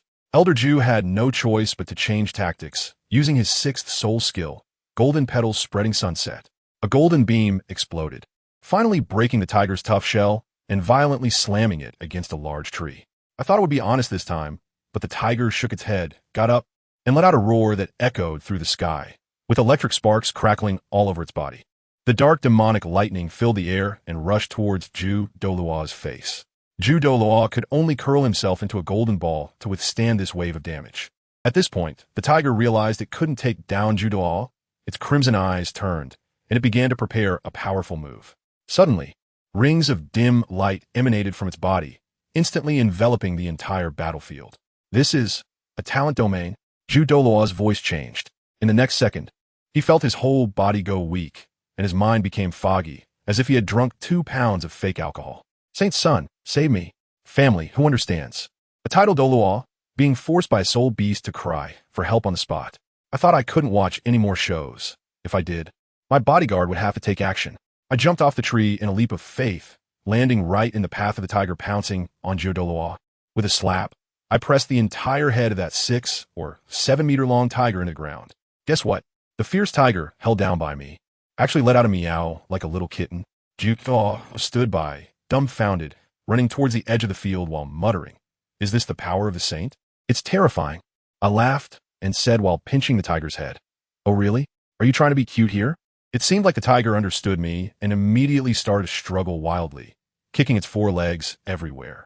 It was very intelligent, just couldn't speak human language. After struggling for a while, it suddenly stopped moving. I was puzzled, thinking to myself, I didn't even use much force, and it's already down. Then I noticed a glint of cunning in its eyes, and in the next second, with a whoosh, that thing resembling a scorpion's tail lunged towards my face. Well, it's all about the element of surprise. Huh? Oh, not so good. I tilted my head to dodge, and with my left hand, I swiftly grabbed its tail hook. I released its head with my right hand, took hold of the tail, and swung it like a sack, striking down against the ground left and right. Bang. Bang. Bang. The tiger let out a howl of pain. Its voice even changed pitch. Douluo who had retreated to a safe distance, watched this scene with twitching eyes, probably feeling a bit sorry for the tiger. After swinging a few times and feeling my arm a bit sore, I casually tossed it away, smashing another big rock in the process. Douluo directly turned his head away, wearing an expression as if he couldn't bear to watch the tragedy. The tiger staggered to its feet, glaring at me as if to say, "Are you polite?" I noticed it was starting to emit strange ripples again, wanting to unleash a powerful move. "Forget it. I'm done playing with you." Demon God S-Blade. With a thought, a blood-red giant sword appeared in my hand. Douluo beside me was stunned again. What kind of weapon is this? Such strong malevolence. I was too lazy to explain. A blood rage blade charged forward and, with a squelching sound, stabbed directly into the tiger's head. The next second, there was a loud bang, and the tiger's upper body exploded, resembling a blood-red firework. Dead beyond measure, a dark soul ring slowly emerged. But just then, a pitch-black orb suddenly shot out from the tiger's corpse, and a crack appeared nearby, as if it wanted to escape. "Where do you think you're going?" I've been keeping an eye on it, and with a soul-devouring claw, I pulled the orb into my hand. This orb was pitch black, with silvery gray flowing light inside, resembling a chaotic nebula. Holding the orb, I asked Douluo, "Have you seen this thing before?" Douluo shook his head and then suddenly slapped his thigh. "Holy son, didn't you say this tiger was mutated by an evil god's possession? Could this orb be the crystallization of the evil god's power? I think it makes sense, but I also feel that the record may not be accurate. Never mind, whatever. I'll test the hardness. If it's sturdy, I'll keep it." As I said this, I applied a little force and squeezed. With a crack, the bead broke. I instantly turned sour. Is this it? Trash, and I was still considering collecting it. I disdainfully squeezed it, turning it into powder. Douluo was almost in tears beside me. "My holy son, don't you have any sense of your own strength? If you squeeze like that, my bones would shatter." "Really? I'm still using my blood energy," I said, glancing at him in surprise. "But you're so weak. You're so weak." Douluo was instantly petrified, probably thinking to himself how my title Douluo has no shame. I spread my hands, and the powder didn't scatter. Instead, it seemed to have a life of its own, all flying towards the black 10,000-year soul ring and merging into it. Holy son, the soul ring is changing color." Douluo exclaimed in surprise, pointing at it. As soon as I looked, it really was. That black soul ring first turned dark red, then became brighter and brighter. And finally, with a crack, a flash of lightning passed by, and it completely transformed into a bright red soul ring. 100,000-year soul ring? Both of us were stunned. Douluo analyzed it, saying that there might be half of the energy in the bead, which, when fused with the 60,000-year soul ring, added up to 100,000 years. I don't care about that. Getting a 100,000-year spirit ring for free is a huge profit, right? All right, Elder Jew, protect me. I sat cross-legged on the spot and summoned the 9-leaf swordgrass, directly starting to absorb it. That feeling, wow, was completely different from before. The energy of the 100,000-year spirit ring poured into my body like a broken dam. The resentment of the tiger also tried to cause trouble in my mind, but it was instantly wiped out by my mental power. Half an hour later, I opened my eyes, feeling completely relaxed, and my spirit power had risen to level 53. Elder Jew hurriedly came over to ask, "Holy son, how is it? Is it the 100,000-year level?" "Pretty much, although there's only one spirit skill, but it's fully impressive." I stood up and directly released my martial soul. Black, black, black, black, red as 5 spirit rings appeared. The aura startled Elder Jew, making him take a step back. This spirit skill is called Dark Rewind Slash, an attack that combines space, time, and darkness. I waved the newly appeared 5th sword in my hand, which was shining black, and tempted Elder Jew. "Do you want to experience it personally?" He turned pale with fright and waved his hands madly. No. "Holy son, I don't want to experience it." "Just kidding. It's a 100,000-year spirit skill. He's not stupid." His eyes darted around and suddenly pointed to a cave-dwelling magic spider over 20 meters away. "Holy son, you should find it. That spider. Are you polite, old man?" "Fine." I shrugged nonchalantly, and with a flash of red light from my 5th spirit ring, the obsidian sword slipped from my hand. In an instant, the black sword split into one white and one silver sword, instantly trapping the cave-dwelling magic spider in an independent space where time seemed to stand still. Finally, the obsidian sword's main body passed through the space with a loud snap. The space shattered, and the 10,000-year cave-dwelling magic spider was sliced into several pieces, the cuts smooth enough to be used as a mirror. Elder Ju ran over to take a look, gasping in shock, and after returning, said with lingering fear, "It's a good thing I didn't foolishly try it. Holy Son, your move is comparable to my 8th spirit skill. How many times can it be used? With level 53 spirit power, 3 times, it's quite blue-consuming. 3 times?" He was even more shocked. Caught off guard, this move could instantly kill a careless title Douluo. I curl my lips. Is that so? So weak? Or is it just that my blood energy is effective? I'm leaving, going back. Douluo followed behind me, probably feeling a bit messy in the wind, and most likely cursing me for being pretentious in his heart. We rushed out of the Star Doe forest overnight and spent 2 days returning to Seoul City. My mom, BibiSheng, was surprised to see me back so soon and thought I'd slacked off and just found any soul beast. But when I revealed the 100,000-year soul ring and shared the elaborate story that I had painstakingly prepared with the help of Douluo, my mom was stunned. That evening, while cooking, I excitedly told her about my adventure of transforming the orb into a soul ring, and she reluctantly accepted it. After that, life returned to the ordinary routine of doing nothing. A year passed like this, and my soul power reached level 56, making me incredibly bored. So, I decided to go to Heavendo City to visit my cheap sister, Renxue. At first, my mom absolutely refused, but after I persisted and wore her down, she finally agreed, with the condition that the elder ghost had to accompany me. So, the two of us traveled around, enjoying the mountains and waters. It took us a whole month to reach Heavendo City. The elder ghost, dressed in a black robe, looked like a villain and couldn't even get through the city gate. So in the end, he had to turn into a shadow and climb over the wall. It was hilarious. I entered the city holding an ordinary spirit hall token. When he caught up, I remember my mom told me to first find the platinum bishop here. What was his name? Salas? Ghost Elder, lead the way. I've never been here before. Sigh, look at my brain, follow me. The ghost Douluo slapped his forehead and walked ahead. The spirit hall in Tiando City was quite impressive, with a huge 6-winged angel statue at the entrance. Just as we reached the door, we were stopped by the guards. I took out my blood-red Holy Sun token, and the 4 guards immediately knelt down on one knee. Is Bishop Salas here? I asked calmly. Yes, always here. I will lead the way right now. We followed the guard through a series of twists and turns to the entrance of the main hall. The guard announced loudly, "Report. Bishop Salas. The Holy Sun has descended upon the heavenly Douluo sanctuary." As soon as he finished speaking, 5 old men rushed out from the hall. The one at the front, with gray-white hair and a long beard, should be Salas. He led the others quickly to stand before me, showing great respect. Bishop Salas of the heavenly Douluo sanctuary, along with 4 other bishops, pays his respects to His Highness the Holy Sun. I apologize for not welcoming you properly. I nodded, and without being polite, directly walked to the front and sat down in the main seat. Bishop Saruth, you don't need to worry about my safety. Just don't let my matters leak out.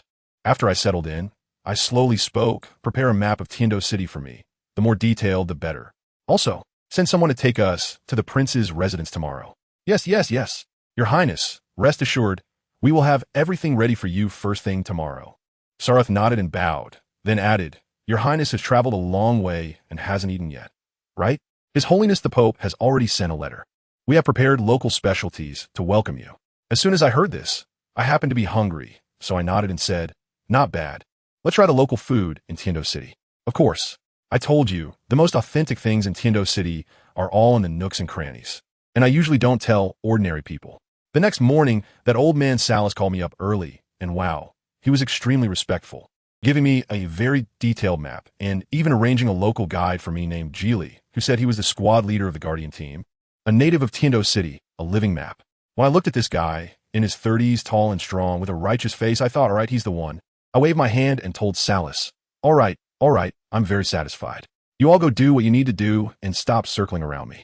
Salas's old face was grinning like a flower, repeatedly saying it was no trouble at all, and then he quickly took a group of teachers away.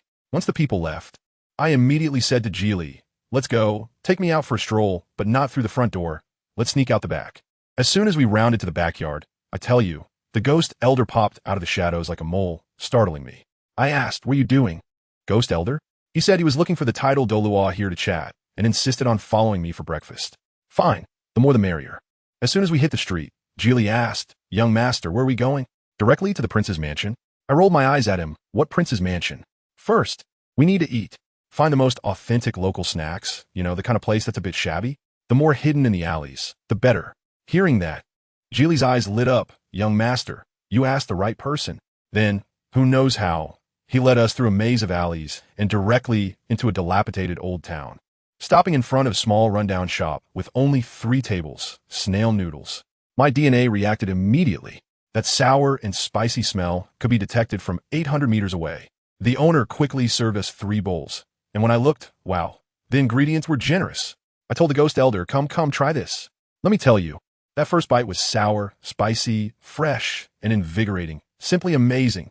In 15 minutes, I had even finished the soup. After eating our fill, we finally strolled near the prince's mansion. Geely pointed at the grand residence and said, young master, this is the prince's mansion. I nodded, thinking to myself that we definitely couldn't go during the day. So, I had Geely take us around the whole Heavendoe city, returning to the spirit hall only after dark. Once back, I told the ghost elder I'll take a shower first, and around 9, when it's completely dark, we'll sneak into the prince's mansion to meet my proud girl. At 9 in the evening, we stealthily made our way to the outer wall of the prince's mansion.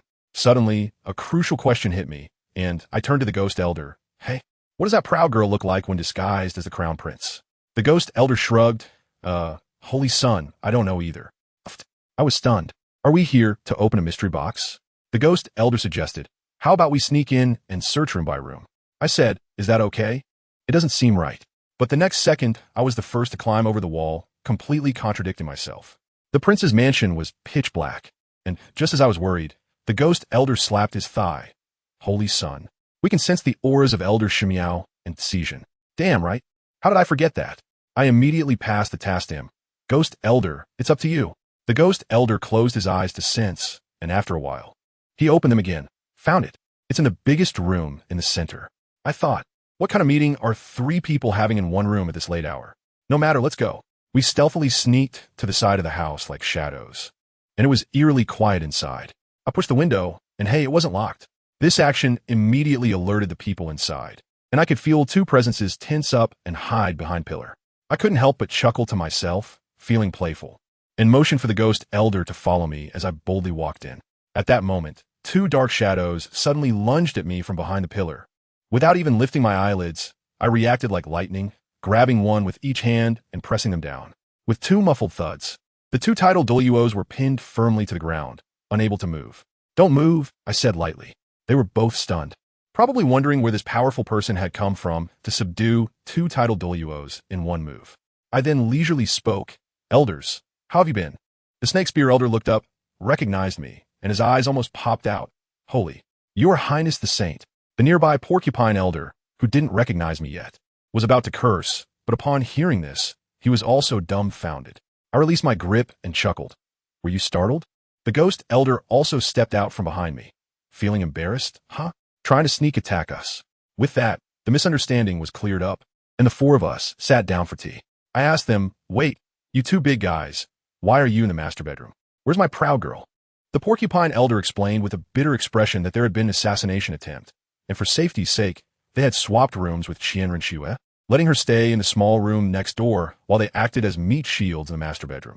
As soon as I heard this, I realized. So that Thunder Girl is next door.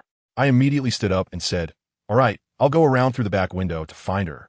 After saying that, I opened the back window and jumped out in a flash, not giving them any time to react. As soon as I left, I heard Elder Serpent Spear in the room quietly say to Elder Ghost, oh no. At this time, the young lady should be bathing. I had no idea about this. I jumped out and reached the bottom of the neighboring window. I saw the lights still on inside, but I couldn't see the person clearly. Suddenly, I felt playful and, lowering my voice, I imitated that kind of villainous tone, saying ominously, I didn't expect that the prince of the great Tiando Empire is actually a girl. There was a sound of water from inside, and then a calm female voice replied, who? I'm not the prince, I'm the prince's maid. I couldn't help but laugh in my heart and continued my act. Stop pretending. I've been investigating you for a long time. Your surname is Qian. If you don't want this matter to get out, just obediently open the window. With a creak, the window really opened. When I looked in, I was stunned. Renxue was standing there in a bathrobe, her hair wet, water droplets running down her cheeks. The scene. My mind went blank, and I blurted out, what the hell? You were taking a shower. I completely forgot about my disguise. Renxue was first taken aback, but then she immediately recognized my voice. The tension and murderous aura from before instantly vanished, and she was so angry that her voice went up an octave. "It's you, you little brat. You scare me to death." Seeing me turn to leave, she quickly said in a low voice, "Hurry up and come in. No more talking. Do you want to be caught by the patrol?" I had no choice but to sneak into the bathroom. She slammed the window shut with a bang and then slapped my head. "That's what you get for scaring me." I almost thought my identity was exposed and was ready to go down with the ship. I awkwardly touched my nose and explained the situation. She shot me a displeased glance. I turned back into my true form, and it's this late for a bath. "Hurry up and go to the living room. Your little face is so red. Have you never seen a woman bathe?" After saying that, she pushed me out of the bathroom. I sat in the living room, my mind filled with the image of that beautiful woman emerging from the bath. TSK. After a while, she came out in a different dress, drying her hair while asking me why I suddenly showed up. I grinned and said, "Of course, it's because I missed you. Didn't you invite me to come play a year ago?" She glared at me. "You actually believed that was a polite remark." I didn't care, since I was here. She had to take responsibility for my food, clothing, and accommodation. I immediately switched to my rogue mode. As we chatted back and forth, we ended up discussing cultivation. When I heard she was already level 60 but hadn't gone to get her 6th spirit ring, I got excited. "No way. Really? I'm already level 56. If you don't go get that spirit ring soon, I'm really going to catch up to you." She looked helpless and said there were too many things in the palace, and she couldn't leave.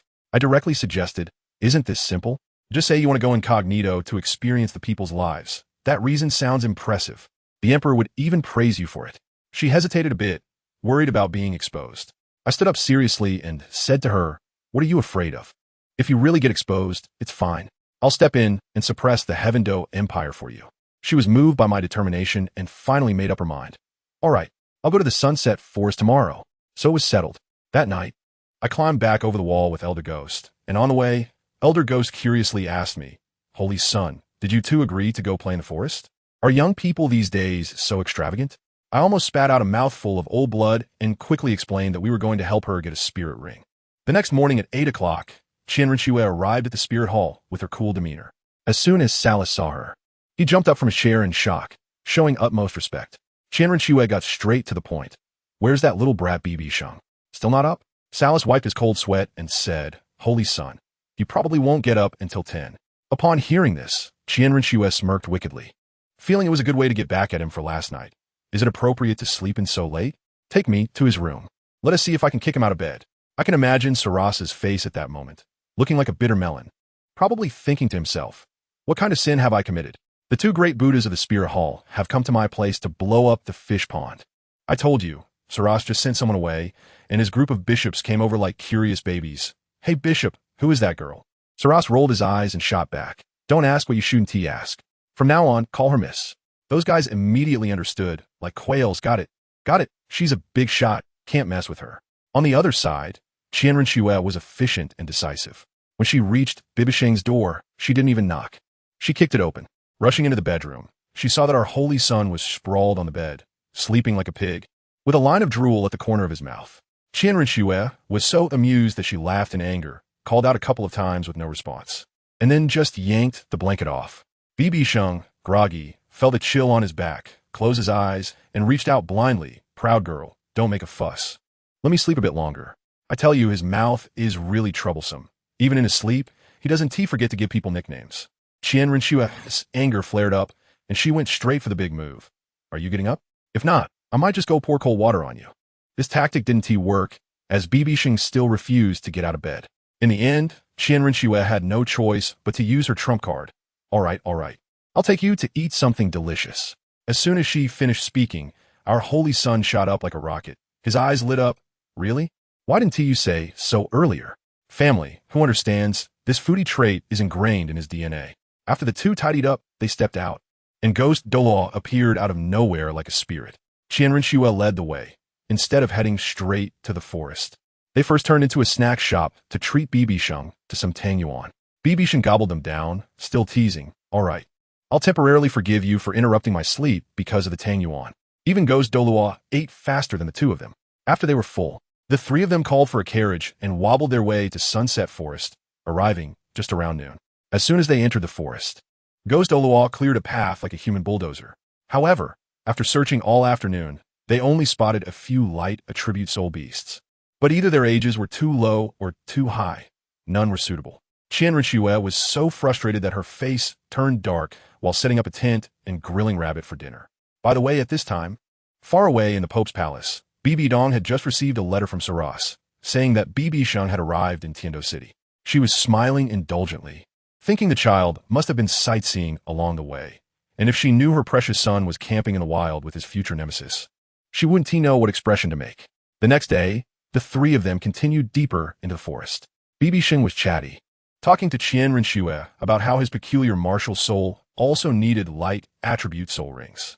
Qian Renxue was puzzled when suddenly Ghost Douluo shouted, "Holy Son, there's a strange tree over there." The two went over to take a look and were amazed to see a tree emanating a faint golden light. It certainly looked extraordinary. At this moment, our academic genius BibiSheng came into play. He took one glance and recognized it. Holy Sun's soul monster tree. A rare plant-type soul beast, light attribute. I see its size, and its age is between 40,000 to 50,000 years. How about it? Is it your type? Qian Renxue hesitated a bit. Plant type? Won't its attack's soul skills be too weak? Ghost Douluo didn't dare to speak up, fearing he might get slapped by the high-ranking deity for making the wrong recommendation. However, BibiSheng reassured her, "Don't worry, this thing is a mental attack, definitely not weak." As soon as he finished speaking, a series of strange sounds echoed around them. Qian Renxue's eyes glazed over, as if she had drunk fake wine. BibiSheng immediately shouted, "It's attacking. Ghost Douluo, make your move." Ghost Douluo reacted quickly, launching a soul skill that silenced the strange sounds. Qian Renxue snapped back to reality, rubbing her head in confusion. What just happened? BibiSheng was beside her, fanning the flames. You just got attacked mentally by a tree, and you still think its attack is weak? This completely broke Qian Renxue's defense. Embarrassed and angry, she summoned the holy sword and unleashed a furious attack on that tree, obliterating it and causing a pitch-black 10,000-year soul ring to slowly rise. BibiSheng shook his head at the sight and complained to Ghosto, "Elder Ghost, look, when a woman gets fierce, there's really no place for men."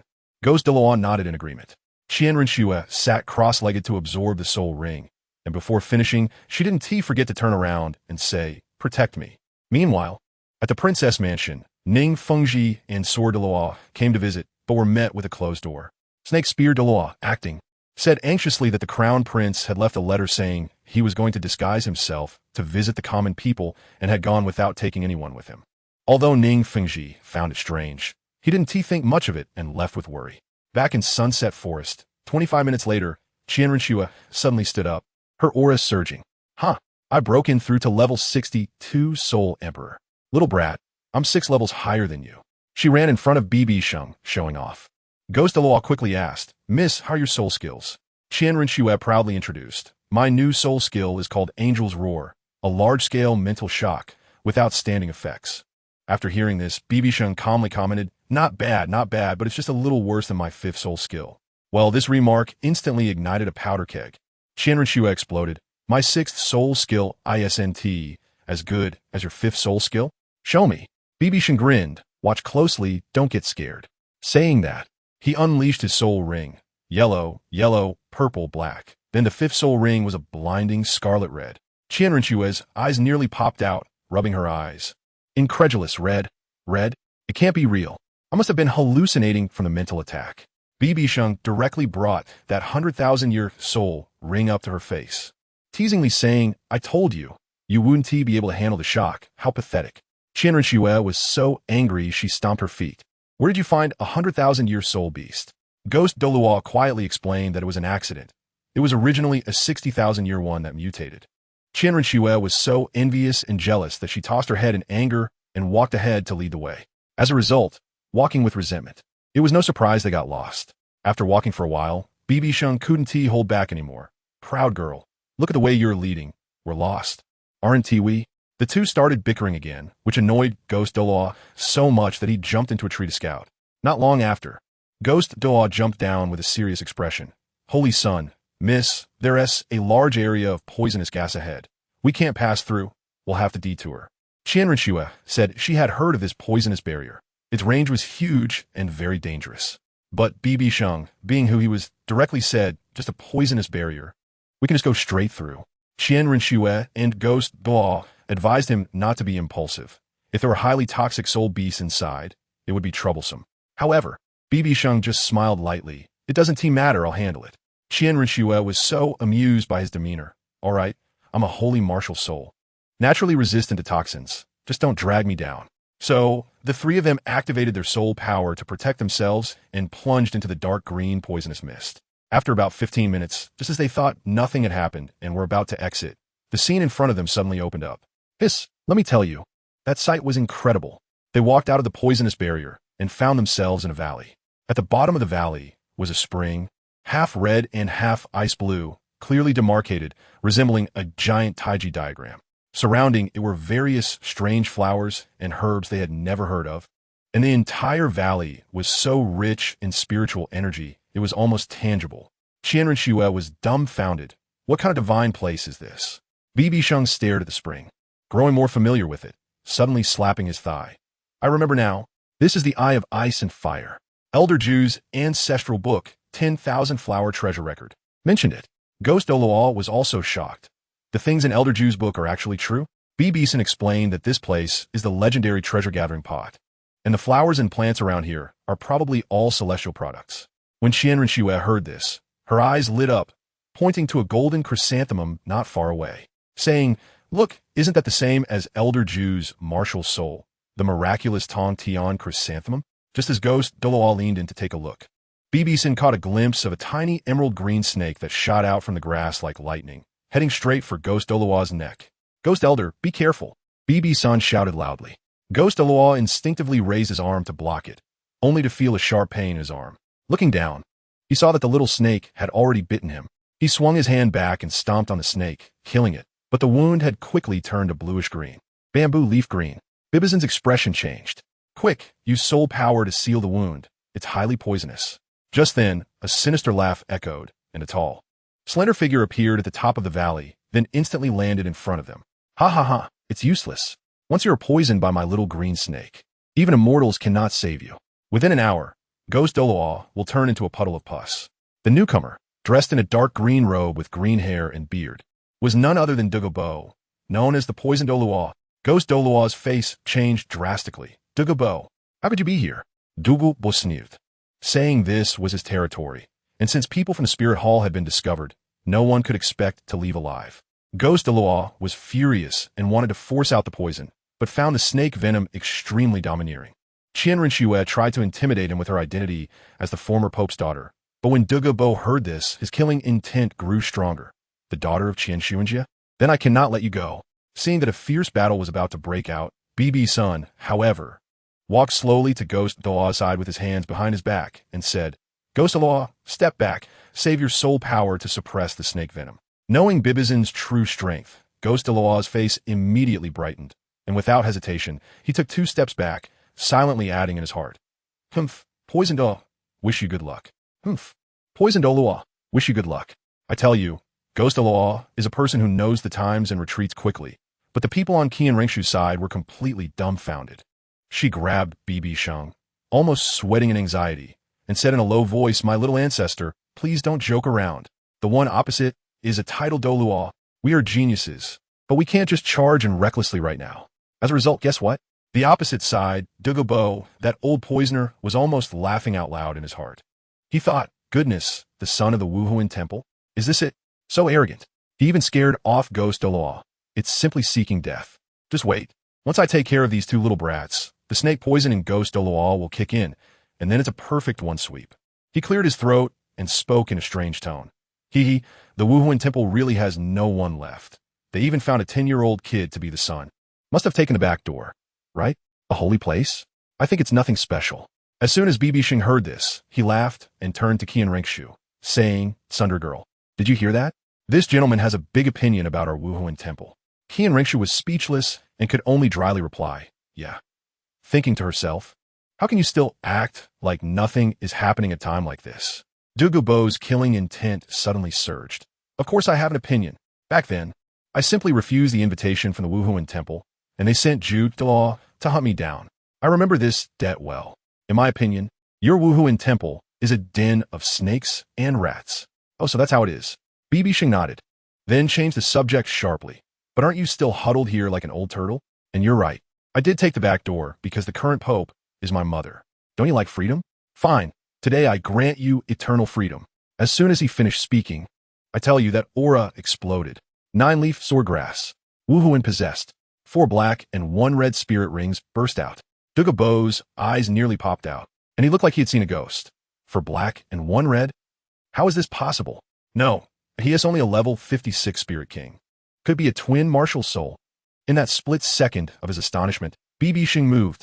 Second soul skill, golden sword, tiger's roar sky strike.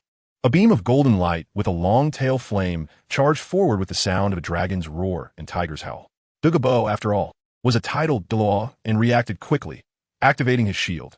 4th soul skill, snake phosphor heaven gang shield. A green energy shield instantly appeared in front of him. With a clang, the sword tip pressed against the shield. Douluo felt a sinking feeling in his heart. Good kid, you said you would attack and just attacked. Quite ruthless. He immediately changed his move. 3rd soul skill, green phosphor bewitching array. Green poisonous mist sprayed towards BibiSheng like a toxic barrier. BibiSheng pushed Qian Renxue behind him. Son or girl, step back. Watch closely. He stepped forward, directly activating his 4th soul skill, leaving fire sword, burning heaven fiery flame. I tell you, that scene was simply like cooking poison with fierce fire. With a series of explosive sounds, the poisonous fog was instantly burned clean, turning into thick smoke that drifted away. The nearby ghost Dalu watched in fright and quietly reminded, Your Highness, be careful of the surrounding flowers and plants. Only then did BibiSheng regain some focus and muttered, Indeed, just competing in soul power still shows a huge gap compared to title Dalu. He then turned to the mesmerized Qian Renxue and smiled wickedly, Proud girl. Watch closely. I will only use one move next. Let you witness what true power is. Upon seeing his poison formation being dispelled in an instant, Douluo panicked and directly unleashed his ultimate move. Kid, I'll admit you have some skill. But today, let me show you what it means to be a genius cursed by heaven. 7th soul skill, phosphorescent true body. Suddenly, a giant dark green snake over 10 meters long appeared out of thin air, with 2 small antennae on its head, looking imposing. As a result, BibiSheng merely sneered and lightly uttered 2 words. Rampage. Boom! A tremendous blood-red, malevolent aura erupted from him, his eyes turning into blood-red orbs. In a flash, he vanished from his spot. The next second, he had already appeared above the giant snake's head. Douluo was so scared that his soul almost flew away. He felt his martial soul, true body trembling. What are you yelling about? BibiSheng's voice was cold and devoid of any emotion. Then, he raised his hand and, with a seemingly ordinary motion, punched down. Crack! Oh my god! That sound of bone breaking was so crisp that the whole venue could hear it. With a loud bang, the massive body of the phosphorescent snake emperor was smashed directly into the mountain wall, unable to be pulled out. Douluo was even worse off.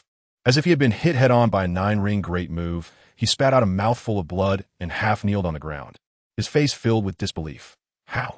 How could this happen? The phosphorescent snake emperor? It was just a little loach. BibiDong said, reaching out to grab, forcibly pulling the giant snake out from the mountain wall. Hiss, accompanied by the snake's shrill wails, in the terrified gaze of Qian Renxue and Ghost Douluo. BibiDong forcefully pulled apart with both hands. The true form of the phosphorescent snake emperor's martial soul was. Torn in half by him, the martial soul dissipated, leaving only a dark green poison core. Douluo, barely alive, watched as his poison core was held in BibiDong's hand, unable to even detonate it. With a scum like you, how dare you insult my spirit hall? Insulting my spirit hall is the same as insulting my mother, which is insulting me. BibiDong walked step by step in front of him, his eyes filled with contempt. Freedom? Take your freedom and sleep forever underground. After saying that, he raised his foot and stomped down as if crushing an ant. With a squelching sound, Douluo was completely crushed, blood staining the ground. Ghost Douluo watched from the side, breaking out in a cold sweat, silently mourning. This holy sun is too brutal. As a result, BibiDong withdrew his foot and disdainfully clicked his tongue. Got my foot dirty. Saying that, he walked over to the ice and fire 2-eni nearby and dipped his foot in to wash off the blood. He walked back to the petrified Qian Renxue and handed over the poison core. Proud girl, close your mouth. This poison core should be very much needed by Elder Ji-chun. Give it to him. Qian Renxue's fingers trembled as she pointed at him, unable to speak smoothly. You kill poison Douluo? Her worldview shattered at that moment. BibiDong looked up at the sky at a 45-degree angle. A look of melancholy on his face. Scared, huh? Sigh. How lonely it is to be invincible. Qian Renxue and Ghost Douluo looked at his provocative appearance, their fists clenched. but thought better of it, as they really couldn't win. This is the power of an evil soul master. Renxue finally regained her voice, accusing him with a righteous face. BibiDong directly flicked her forehead. Evil my head. Have you ever seen such a handsome and cute evil soul master? Didn't I tell you? This is innate divine power. Renxue covered her head, jumping with anger.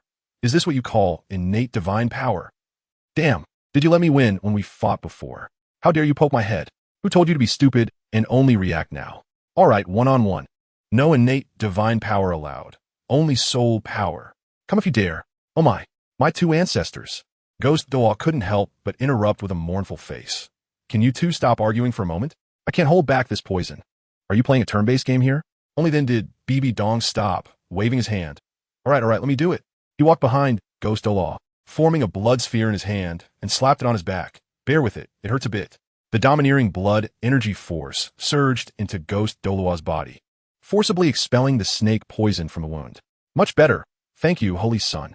Douluo felt his arm regain sensation and hurriedly expressed his gratitude. All right, the sun is about to set. BibiDong ordered, Elder Gue, you stay here for 2 days. We'll return to Heaven Do City. Have Salas send a letter back to Spirit City and call for people. Let Elder Ju lead a team over. Yes, holy son. Douluo immediately accepted the order. BibiDong then walked to Renxue's side, habitually patting her forehead. Proud girl, don't be angry. Let us go back and call for people. After saying that, he turned and left. Stop. No manus. Renxue glared, angrily chasing after him. Douluo watched the two bickering figures, shaking his head, and then looked at the indistinguishable mess on the ground, clicking his tongue in amazement. He really couldn't understand this holy son-esque personality. He went over to check, and suddenly his eyes lit up. Huh? A soul bone. He quickly dug out the glowing soul bone from Douluo's head, but unfortunately, it had already cracked from the shock of BibiDong's kick. What pity for this top-quality head soul bone. Douluo sighed and casually pocketed Douluo's storage bag, becoming a happy scavenger. On the other side, under the sunset, BibiDong and Renxue walked on the road back to the city. Renxue could no longer hold back, asking seriously, little brat, honestly, did you receive the inheritance of a deity? This is not at all innate divine power. BibiDong paused, turned his head, looking at her with an extremely serious gaze. I didn't expect you to discover this secret. Yes, I received the inheritance of a deity called Demon God, who granted me a part of divine power for protection. But this divine power decreases with each use. Counting today, I estimate I can use it about 10 more times. Renxue immediately had an expression of as expected. I knew it. Otherwise, how could you kill a titled Douluo in less than a minute? No wonder you can absorb 10,000-year soul rings. It turns out your body has been transformed by divine power, right? BibiDong followed her words, weaving further. This demon god is very good to me, but I don't know how he compares to the angel god in terms of strength. I understand, Renxue nodded. But your power after using divine power is too strong, tearing apart the true form of the martial soul. I was stunned. Shoo! BibiDong suddenly made a shushing gesture. This matter, absolutely don't tell my mom. She doesn't know yet. Let us just consider it a secret between us. Renxue rolled her eyes at him. I get it. You want to continue pretending to be young in front of her to deceive her motherly love, right? Why tell the truth? It's so awkward. Just say, will you help me keep it secret? All right, since you've been honest with me, I'll help you keep it secret. That's more like it. BibiDong smiled slightly, secretly delighted.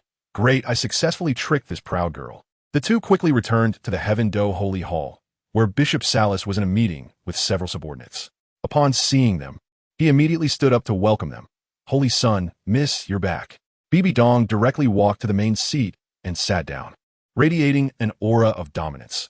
Since everyone is here, I have a few things to announce. Holy son, please speak. We will definitely comply. Salas bowed. First, write a top-level encrypted letter, urgently to be delivered to the Pope. The content is, hurry and send Elder Ju with people to Heaven Do City. We have discovered the treasure of the ice and fire Tuinai. Understood. Second, BibiDong's tone suddenly turned cold. Poisoned Douluo, ambushed an elder of the Spirit Hall, and attempted to murder the holy son of the Spirit Hall, an unforgivable crime. Although he has been killed by our elder at the cost of heavy injuries, this matter cannot just end here. His family, especially his granddaughter Douluo Yin at the Heaven Do Royal Academy, must be captured immediately. Anyone who dares to resist arrest will be killed without mercy.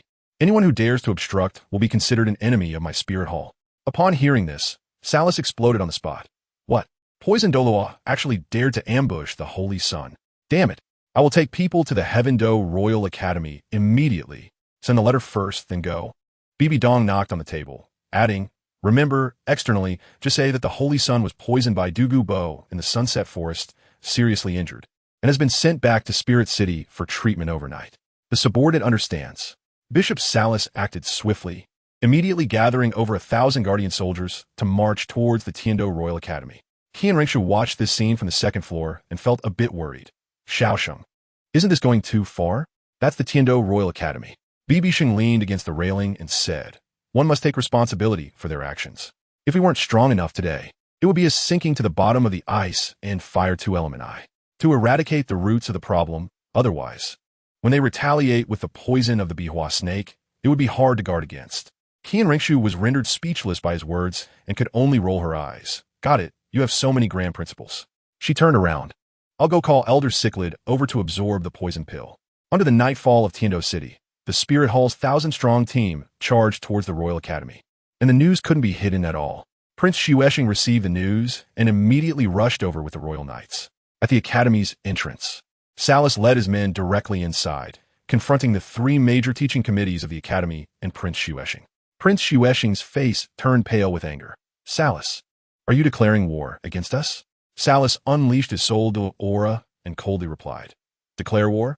That's fine. I am ordered to capture Douluo's granddaughter, Yen. Just this afternoon, Douluo launched a surprise attack on our saint's son, severely injuring him to the brink of death, and he has been sent back to the Pope's Hall overnight. If your Tiando Empire's prince had been ambushed like this, what would you do? Today, I'm here to capture someone. Next time, it might be the Pope himself who comes. When these words were spoken, the entire scene fell into silence. Douluo is dead? The saint's son was severely injured? This news was too shocking. At that moment, a purple-haired girl rushed out. It was Yen, and she questioned, did you really kill my grandfather? Salus squinted his eyes. You're Yen? He suddenly released his soul power, causing Yen to instantly manifest her martial soul, a phantom of a Bihua snake appearing. So it really is the Bihua snake martial soul. Take her away. After confirming her identity, Salus ordered without hesitation. Wait. Prince Xuesheng still wanted to stop him. Salus coldly snorted without turning back. Prince Xuesheng, don't miscalculate. Are you really willing to drag the entire Tiando Royal Academy down with you just for a Yen? After saying this, he led his men, taking Yen away amidst the shocked and angry gazes of everyone. Meanwhile, Renxue had already found the Cichlid Douluo and recounted the events, the ghost Douluo's assassination, to him, bringing him back to the Holy Hall. Upon entering, she saw BibiSheng leisurely eating alone. Well, we are busy running around, and you're just here eating. Renxue sat down irritably. After Elder Cichlid paid his respects, BibiSheng casually took out the poison pill from his soul guide and tossed it over. Take it. Hope it helps you. Elder Cichlid treasured it and hurriedly found a training room to seclude himself and absorb it. Renxue sighed while eating her vegetables. You say Douluo died a miserable death. He must be the most aggrieved title Douluo of the year. BibiSheng took a bite of food. There's no helping it. He talked too much and even wanted to touch my flowers and plants. Let's not talk about him. Let's eat. I'm telling you, this matter is not over yet. Over at the Spirit Hall, the title called Sichuan has obtained the loot I gave, which is the poison pill from Douluo. He swallowed it whole, and in the next second his eyes bulged wide. He told me that the soul power was incredibly pure, almost like being fully charged and in perfect health. What does this indicate? It shows that that old guy Douluo was taken out by someone in one hit, without even a chance to fight back. He immediately cast a suspicious glance at Renxue, wondering in his heart if this young lady was playing him. Could it be that there's a high-ranking expert hidden beside the Holy Sun?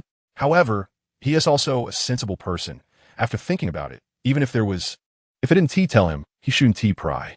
The best way is to honestly absorb the energy. So guess what happened? In just 1 hour, this guy's body swelled up like a balloon and then popped back down. When he opened his eyes, hey, he was at level 94. He was overjoyed, like a 200-pound child, mumbling about how he needed to thank the old ghost properly. It's no wonder he was happy. At the level of a title Douluo, advancing a level is harder than climbing to the sky, and this was like an instant ascension. Just as he was enjoying himself, he heard a commotion outside the hall. When he stepped out, wow, that guy Salus was back, and he had caught a woman. Sichin hurried over to me and Qian Renxue, whispering, "Your Highness, miss, who is this?" Qian Renxue scoffed, "It's the poisoned Douluo's family." As soon as Sichuan heard this, he understood immediately and quickly shut his mouth and stood straight. Salas pushed the woman in front of me. Her name was Douluo, a bit older than me, with purple hair and green eyes.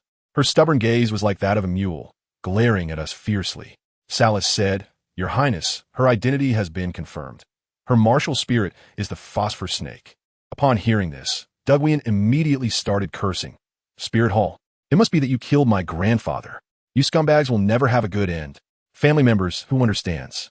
I just stood there, quietly watching her for a few seconds, then turned to Sichuan and said, "Elder Sichuan, give her a quick end." It was as casual as saying the weather was nice today. Although Elder Sichuan felt a bit reluctant, my words were in order, especially in front of so many people. He sighed and said to Douluo, "Little girl, have a safe journey," then activated his martial spirit. The girl didn't even have time to scream. She turned into a puddle of pus, with not a trace of her left. I casually asked Salas, "Did you encounter any trouble while capturing people?" Salas replied, "The teachers from the Tiendo Royal Academy and that Prince of Snow star symbolically stopped us, but it was nothing serious." I nodded and said, "All right, everyone can disperse now. It's time to rest." Elder Cichlid also hurriedly took his leave, saying he was going back to the Crown Prince's residence. The hall was instantly empty, leaving only me and Renxue. This proud girl stood there without moving, and I curiously asked her, "Aren't you going back to your Crown Prince's residence? Are you planning to stand here as a door god?" She shot me a glance and said, "How can I go back looking like this? Besides, didn't we agree that I would accompany you to stroll around Tiendo City?" She even pretended to click her tongue and said, "By the way, you are really ruthless, aren't you? Such a little beauty, and you just say to kill her without blinking an eye, showing no mercy at all. I thought you would hesitate a bit." I chuckled and gave her a lesson. If you look closely at her, with her purple hair and green eyes, it's obvious she's been poisoned by her own martial soul and won't live long. If it weren't for the pressure from the ice and fire yin yang, I, her grandfather, Douluo, would have died from the poison long ago. So tell me, why should I keep her around? To be my maid? You really think highly of yourself. Renxue was left speechless by my retort and had to change the subject. All right, I admit you have a point. So where am I supposed to sleep? I was speechless at the time. Why are you asking me? Ask Salas. I'm tired, I'm going to sleep. After saying that, I turned around and left. Renxue was stunned behind me. Hey, are you just going to sleep like this? I waved my hand without looking back. Of course, I just finished a fight today. When I returned to my room, I had just finished washing up and lay down when the door creaked open. Renxue swaggered in and said assertively, "Little brat." Salas said there are no vacant rooms, only the training room, so you can sleep on the floor. I could hardly be bothered to open my eyes. "You can sleep there, I'm not going." She heard this, and wow. She directly took off her high heels and jumped onto my bed, pushing me in. "Fine, then we'll sleep together. We'll each cover ourselves with our own blankets." I brought my own. "No way," I shouted. "Why not? You can sleep with that little fox, so what's wrong with sleeping with me? You little brat, what are you afraid of? Damn, you actually came up. You haven't even washed up." "Yeah, I haven't washed in 2 days. Don't think about throwing my blanket, otherwise. You won't get to sleep either." Fine, you're tough. I couldn't be bothered to deal with her and turned over to sleep. As a result, just as I fell asleep, this woman stopped moving. She looked at me sleeping and quietly muttered, "This guy really has good sleep quality." But to be honest, with white hair and a little tender face, he looks quite cute when sleeping. Then she lay down as well, listening to my breathing, and slowly fell asleep. The next morning, my messenger rushed into the Pope's palace in Wuhuan City in a hurry. "Reporting to your holiness, a secret letter from the Tiendo Sacred Hall."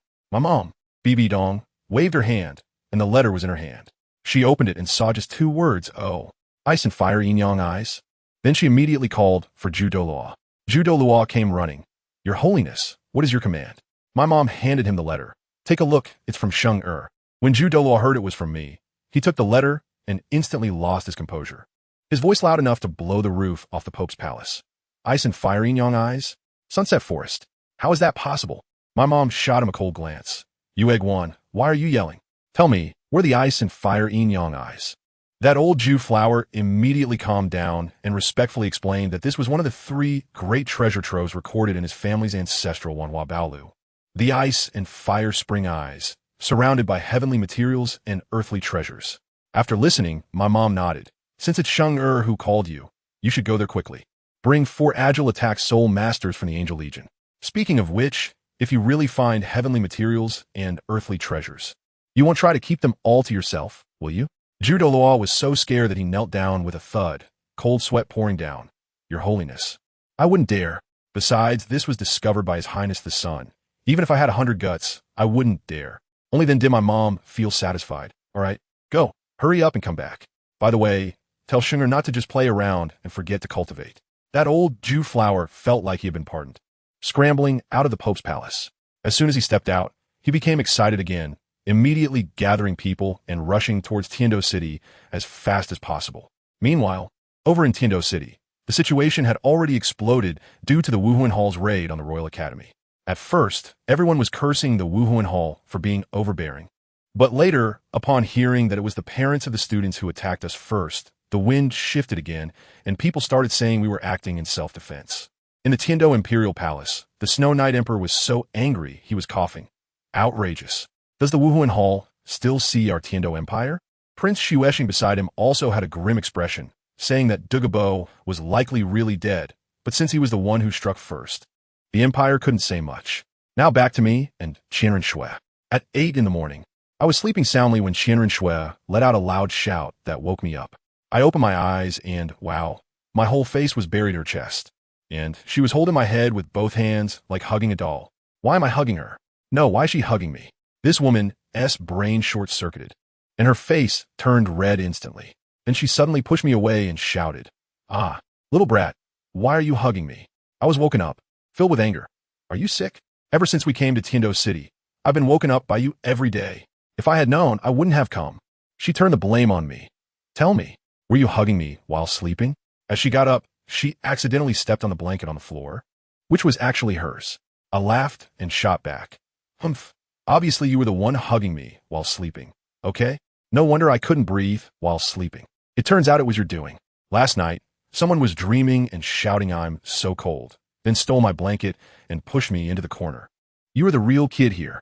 Her face turned as red as a monkey's butt, and she stubbornly retorted, "Nonsense. Look, your blanket is on the floor." I pointed at her feet. That's your blanket. You definitely have a habit of kicking blankets. Seeing she couldn't argue anymore, she quickly gathered her blanket, put on her high heels, and ran out. All right, I'm not arguing with you anymore. I'm hungry. I'm going to have breakfast. As soon as I heard there was good food, I hurried to catch up. What good food? Wait for me. It's all about a love-hate relationship. She led me into a small alley, where we had a bowl of steaming wontons, which were indeed delicious. After eating, she dragged me to the park, and we played all day long. By the afternoon, when we returned to the temple after a fun day, we saw Douluo sitting in the main seat, looking as if he had been waiting for hundreds of years. I was a bit surprised. Elder Jew, why are you here so soon? As soon as he saw me, he jumped up from his chair. Your Highness the Saint, you have finally returned. I just arrived without stopping. I told him to take a break, but he was anxious, scratching his ears and cheeks. No need, Your Highness. We can set off at any time after resting. I looked at him sideways. Didn't you just arrive? Why are you in such a hurry? He grinned. Actually, I arrived at 4 o'clock. Your Highness, can we go to the Sunset Forest now? I gave him a knowing look. Let's go. We arrived at Sunset Forest before dark, passing through the poisonous barrier, and reached the valley above. When Douluo saw the vast expanse of immortal herbs, he went completely crazy and let out an incomprehensible scream. Wow, it's really the ice and fire eyes. So many immortal herbs. Douluo walked out of the cave, saw us, and then looked at Douluo, who was acting like he was on a caffeine high, with a face full of disdain. I walked to the edge of the valley and said to Douluo, fortunately, I read your novel back then, or I would have missed this treasure land. This Douluo is sitting on a mountain of treasures but doesn't recognize them. Otherwise, he wouldn't be just at level 91. The distribution of the celestial herbs will be left to you, my mom, Xiaona, the Thunder Girl, Xieyu, and Yin. All of them must be included, and you can handle mine as you see fit. Douluo patted his chest and assured me, Your Highness, don't worry. I guarantee to provide the most suitable ones for you. Then the 4 of us jumped down into the valley. As soon as we landed, Douluo completely went crazy. Looking through the autumn waters, revealing Earth Dragon, Golden Melon, Extraordinary Connecting Heaven Chrysanthemum. I'm intoxicated. He laughed wildly while picking them, and Renxue, Ghost Douluo, and I all wanted to go up and give him a couple of punches. You go on. I couldn't take it anymore and shouted, Can you be a bit quieter? Do you understand the concept of making money quietly? He shouted back without turning his head, "Your Highness, I can't help it. It's too exhilarating." I gritted my teeth and said, "All right, you think it's exhilarating, huh? Just wait. I'll make sure you have a good time." Ghost Dalu immediately agreed, "Count me in."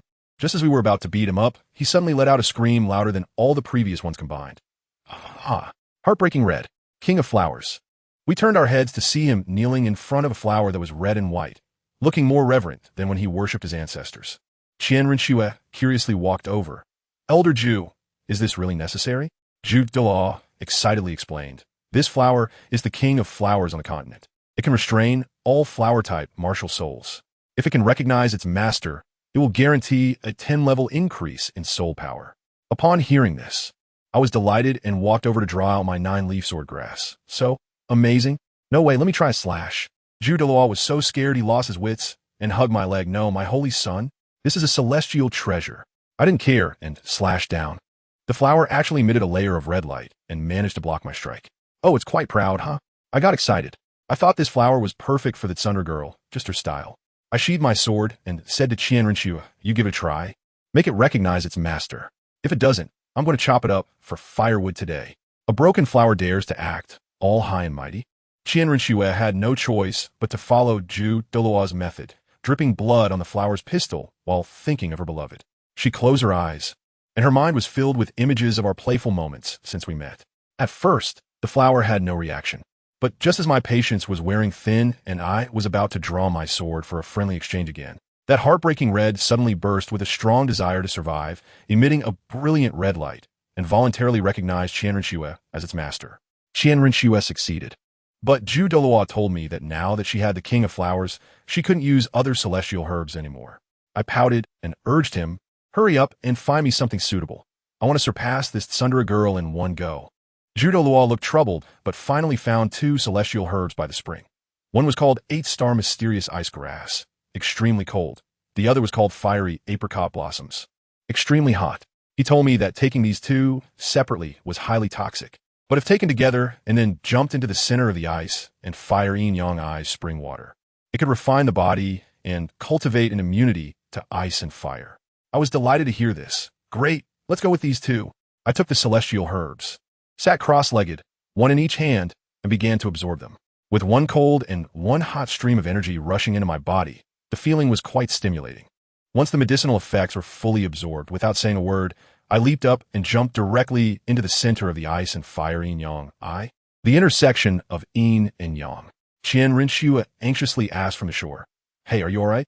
I only showed my head above the water, feeling exhilarated. "I'm fine. You know, soaking in this water feels really comfortable. Let me tell you, this feeling is incredible."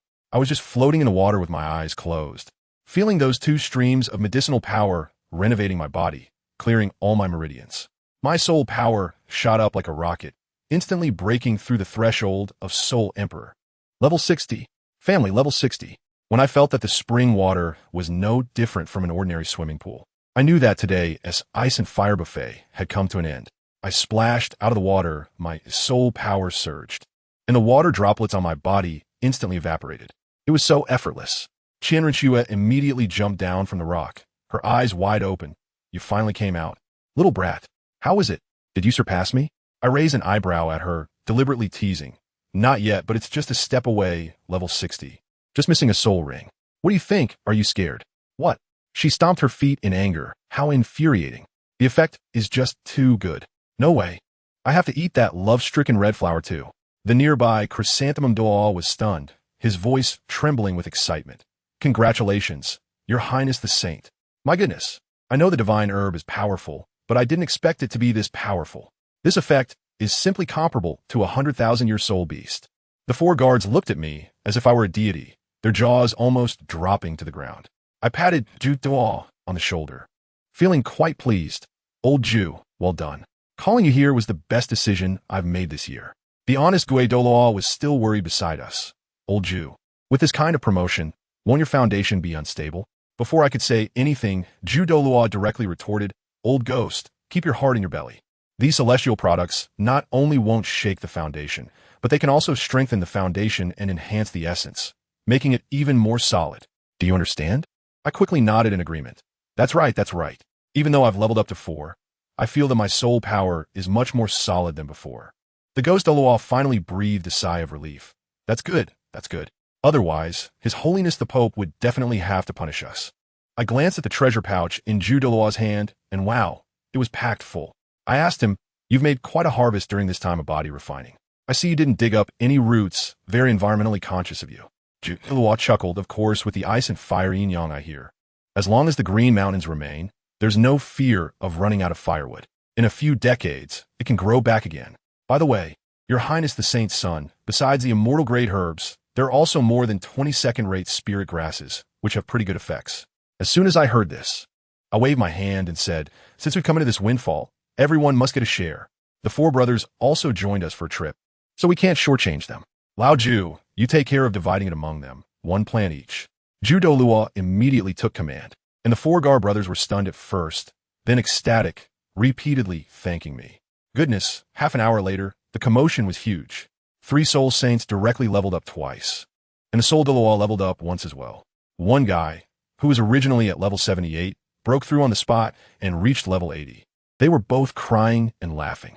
Once they calmed down, I asked Zhu Douluo, "Has everything here been taken care of? If it's done, we can withdraw."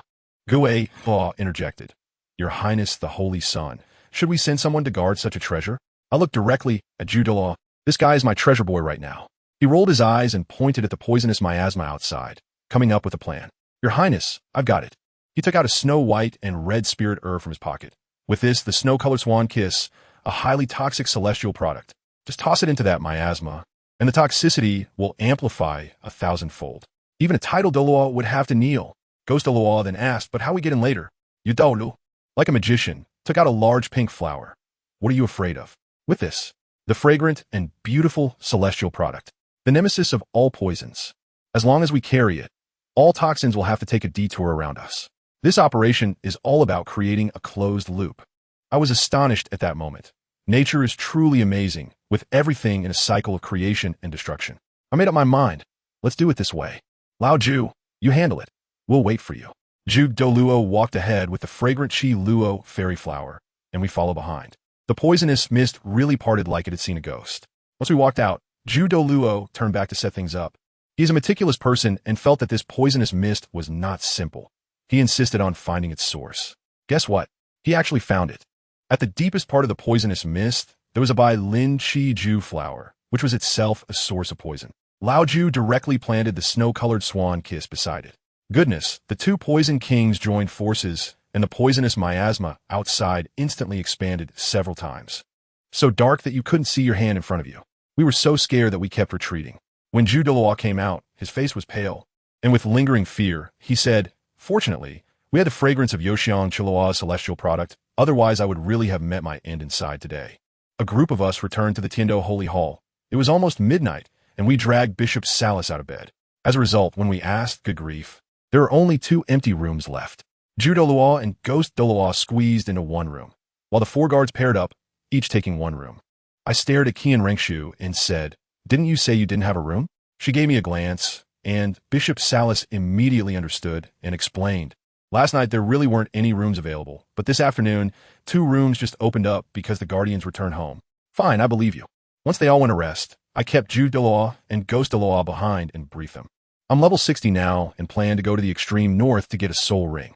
Old Zhu, you take these fairy herbs back to Wuhuan City and distribute them to my mom, Nana, Xiaoyu, Yin, and the others. You, an old ghost, should also get your share." Upon hearing this, Ghost Douluo became anxious and said, "No, Your Highness. It's too dangerous for you to go alone. I have to follow you." Zhu Douluo also said, "Yes, let old ghost stay. I'll go back to report." I thought about it and agreed. Back in the room, Qian Renxue immediately followed me in. "Hey, little brat, do you want me to accompany you to the extreme north?" I shook my head and said, "You can forget it. You still have to keep pretending to be the prince. You've been running this place for so many years. You can't just give up halfway, can you? Besides, once I deal with the soul ring, I'll head straight back to Wuhuan City. I'll come see you when I have time." She didn't insist any further after hearing that. I looked at the bed and suddenly said, "How about I just sleep on the floor? Are you crazy?" She replied, looking astonished. "Didn't you sleep just fine last night?" I quietly complained. "I'm afraid you'll squeeze me to death again, kicking off your own blanket and then coming to snatch mine." "Little brat." She instantly got angry and said, "You come up here and sleep. I shrank my neck, quickly rolled onto the bed, and wrapped myself in the blanket like a roll. I heard her hum outside, and then she lay down as well. After a long time, neither of us had fallen asleep. She suddenly asked me softly, "Hey, little brat, are you asleep?" I waited for a while, teasing her on purpose, and then slowly replied, "Not yet. You fell asleep so quickly last night. What's wrong tonight?" "I don't know. Maybe I ate some herbal jelly. Too excited, I guess." Another silence ensued. After hesitating for a long time, she still asked, "Did you really hear me talking in my sleep last night?" "Uh-huh, I heard some mumbling." "What did I say? Do you really want to know?" "I might have misheard. Tell me." I sighed and softly said, "You keep repeating one phrase, Mom. I'm so cold." As soon as I finished speaking, the air in the room froze. After a long silence from Renxue, when she spoke again, her voice had changed, carrying an indescribable sorrow. "Yes, sometimes. It really is so cold. Especially when you're alone. The kind of cold is bone-chilling. I really envy you. And I'm so jealous of you." As she spoke, her voice began to tremble with tears. I just can't understand why she didn't tell me the reason. I always thought I wasn't good enough, so I worked so hard, but she still wouldn't even look at me. Why is this happening? I told you. At that moment, I felt that the girl was also quite pitiful. I could only share my understanding of my mom with her. I don't know why. I just know that when we were in the City of Carnage, my mom was filled with a sense of hatred, as if she wanted to kill the whole world. Maybe she just doesn't want to remember certain things, and those things might be related to you. Which mother doesn't love her own child? She is probably just conflicted. I paused for a moment, and then said, "Actually, I slept really comfortably next to you last night." "Why?" she asked, puzzled. "Because I smelled a very familiar scent. The smell on you is similar to my mom's." Then, I told her about how my mom picked me up in the City of Slaughter. After hearing that, she was also stunned and said softly, "So that's how it is. No wonder I hated you the first time I saw you. I thought you had taken her away." "How can you say that? I was only 2 years old back then, and you didn't even bother to give way to me." "Where did I not give way to you? I didn't even use my martial soul, okay?" Good gracious. As the two of us talked, we started bringing up old grievances, and, in the end, we even got into a scuffle. She pinched me under the covers, and I didn't hold back, fighting back directly. As we were messing around, somehow we rolled together, and finally, bang, our foreheads bumped into each other. Our eyes met, and we could hear each other's breaths clearly. The atmosphere instantly became ambiguous. She blushed and quickly turned her head away. "No more messing around. Let's sleep." I replied with a good and then directly reached out to hug her. "What are you doing? It's so hot." She struggled for a moment. I buried my face in her neck and said in a muffled voice, "I'm afraid you'll say it's cold again, and I want to smell this familiar scent." She became still. That night, we talked a lot, feeling closer than we had over the past few years combined. This feeling was like my electronic ibuprofen, instantly healing. The next morning, Renxue woke up first. I groggily sensed someone moving, and then I heard the sound of water coming from the bathroom. Nature calls. So I didn't think much and pushed the door open to go in. "Who?" came a startled exclamation from the bathroom. I suddenly became alert, and I couldn't believe it. Renxue was taking a shower. Although there was a layer of frosted glass, I could only see a hazy silhouette, but that view. Cough, cough. I shouted that I wasn't fully awake yet and scrambled out. When I tidied up and arrived at the main hall, Ghost Douluo and the others were already there.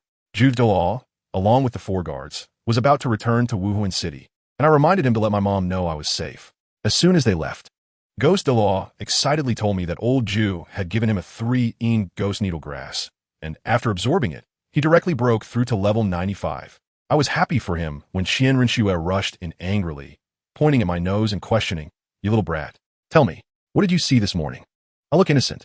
"What can I see? Just a piece of glass and a bunch of heat." Not a word of truth," she said angrily. I quickly changed the subject. All right, the old ghost, and I will set off for the extreme north soon. You should hurry and turn back into your snow Qinghe form, so you won't give yourself away." As soon as she heard I was leaving, her eyes instantly filled with sadness. The 3 of us walked to a deserted path outside the city, and I advised her to go back. She shot me a glance and said, "Who would want you? Dream on." I looked at her hypocritical expression and could only surrender. Yes. "I'll write you a letter, okay? As soon as I return from the far north, I'll write to you right away." Her mood improved a bit, and with a flash of golden light, she instantly transformed into a refined young man. I clicked my tongue twice and said, "So this is Shue Qinghe? Not even as handsome as me," looking at those women chattering away. He turned around and walked a few steps, suddenly looking back, and, with his manly voice cracking, said, "Wait for your letter, okay?" Who understands what family means? At that moment, I got goosebumps all over. This feeling was even more thrilling than facing Douluo every day. I nodded at him and quickly ran towards the extreme north with Douluo. The reason I chose the extreme north is that I'm still lacking in the elements of water, earth, thunder, and light. And the extreme north has the most ice attribute soul beasts, which have strong attack power and are just right for me. We walked for 3 days before reaching the border town.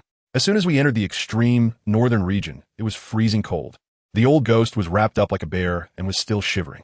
But I, on the other hand, felt a bit hot as I walked. I just took off my fur coat. The old ghost looked dumbfounded and asked, "Your Highness, aren't you cold?" I stretched a bit, feeling incredibly refreshed. It wasn't cold at all, just right. I guess it was the effect of the ice and fire yin-yang eyes. I'm immune to ice and fire now. Just as the two of us were stepping deeper in, Juto also returned to Spirit City. He went straight into the Pope's palace and dumped all the immortal herbs from his treasure bag, filling the entire hall with a fragrant aroma. He reported all the gains from this trip to my mom in detail. After my mom listened, her first reaction was not joy, but a serious expression as she questioned him. "Shunger has reached level 60? Yuegwan, are you sure those herbs have no side effects?" Judo was so frightened that he quickly knelt on one knee and swore to the sky. "Your Holiness, I guarantee with my head that there are absolutely no side effects. On the contrary, they can strengthen the foundation of His Highness the Sun."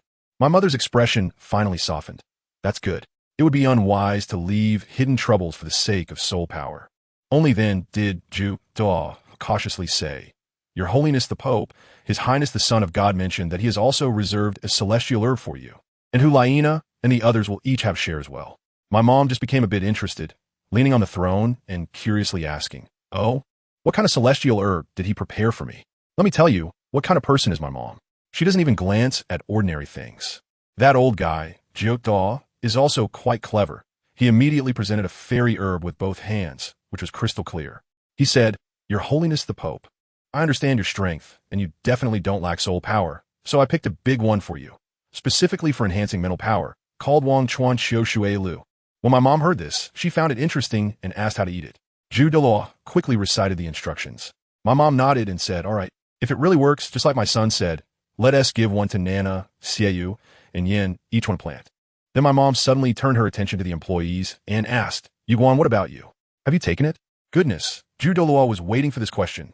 He immediately knelt down in front of my mom, sincerely saying, "Your Majesty, I kept one for myself, called Chirong Tantianju. It's a perfect match with my martial soul. As long as you approve, I can reach level 96 right after I absorb it." Let me tell you, this is workplace wisdom. Folks, if he had eaten first and then reported, the nature of the situation would have changed. Now, with this move, loyalty is off the charts. My mom was overjoyed and waved her hand. "Approved. You and old Gue have been with me for so many years. You may not have made contributions, but you've certainly worked hard, so go ahead." Judo was ecstatic, bowed his head, and staggered away. My mom wasn't idle either. She returned to her own courtyard and began her closed-door training. Not long after, when my mom opened her eyes, wow, there was a flash of purple light in her eyes, and her aura was completely different. She was surprised herself. The effect of the fairy grass was just explosive, and her spiritual power had reached demigod level, surpassing the 99th level unparalleled Douluo. On the other side, Judo was also satisfied with his breakthrough to level 96, feeling he could fight for another 500 years, humming a little tune as he went to find Hulaina and the others. He called the 3 little ones to the training room, pulled out the fairy grass, and casually revealed that I was level 60 at the age of 11. The hot-headed guy named Yin was rendered speechless on the spot, kneeling down and questioning life. 11 years old? Level 60? What kind of monster is this? Hulaina rolled her eyes at him. "What's wrong? You not happy? Fine. When my brother comes back, I'll tell him you want to challenge him." Yan's face turned pale with fear, and his attitude did a complete 180. "No, my dear sister, that's my big brother. How could I dare?" As a result, the usually silent Xiaoyu kicked Yin away and domineeringly declared, "Get lost, that's my big brother. Me, my family, who understands?" For some reason, I suddenly gained 2 admirers. Anyway, in the end, when this miracle grass was distributed, the 3 of us took off right away. Hulaina's soul power skyrocketed by 6 levels, and she grew 2 extra tails. Xiaoyu leveled up by 5 levels, and his martial soul gained a penetrating attribute. Yin also leveled up by 6 levels, and his fire damage doubled. The three of us were as happy as if we had won 5 million. But I hadn't enjoyed this fortune for 2 days before my mom packed me off to the extreme north to find my 6th soul ring. Let me tell you, that cursed place is really not meant for humans. As far as the eye can see, it's nothing but snow, and the wind cuts like a knife. The old ghost and I wandered around for 7 days, and we barely saw a single hair from a soul beast. The soul beasts here blend in perfectly with the snow, sneaking around better than the old ghost. At night, curled up in the tent, I felt like I, who had eaten the 8-star Xianbing grass, was about to freeze into a popsicle. That old ghost, looking quite intimidating, turned out to be a fragile mage, wriggling around in his sleeping bag, freezing like a little boy. I said, "Elder, you mustn't tough it out. Just call me if you can't take it." He replied, "Yes, Your Highness," but as soon as I closed my eyes, he dozed off while keeping watch. The next day, when I woke up, good heavens, it was already bright outside. I stretched and crawled out of the tent, but tripped and almost fell flat on my face. I turned back, cursing who left a rock at the entrance, so cruel. Upon closer inspection, it wasn't a rock. It was clearly a human-shaped pile of snow. I jolted and quickly ran over to flip the person over. It was a little girl, her face frozen to a bluish purple, covered in white frost. I reached out to check, and there was still a bit of warmth at her nose. She wasn't dead yet. "Old ghost, wake up, save her." I rushed into the tent, holding the ice block. The old ghost jumped up 3 feet in fright, tearing his sleeping bag apart, and only reacted when he saw the person in my arms. We fumbled around, and I summoned the fire of departure sword to heat the tent, melting the ice on her. But then another problem arose. Once the ice melted, her clothes were soaked and icy cold. The old ghost reminded me, "Your Highness, you need to take off her wet clothes. Otherwise, it could be fatal." Sigh. As a pure-hearted young man, is this easy for me? With the mindset that saving a life is better than building a 7-story pagoda, I could only grit my teeth and peel off her outer clothes. Fortunately, she still had some undergarments on. The old ghost consciously turned around to be a good citizen and not look. I hurriedly grabbed my fur coat to wrap her up and stuffed her into the sleeping bag. After all that fuss, the little girl's complexion finally eased a bit. I then noticed she was quite cute, with icy blue hair that looked really nice.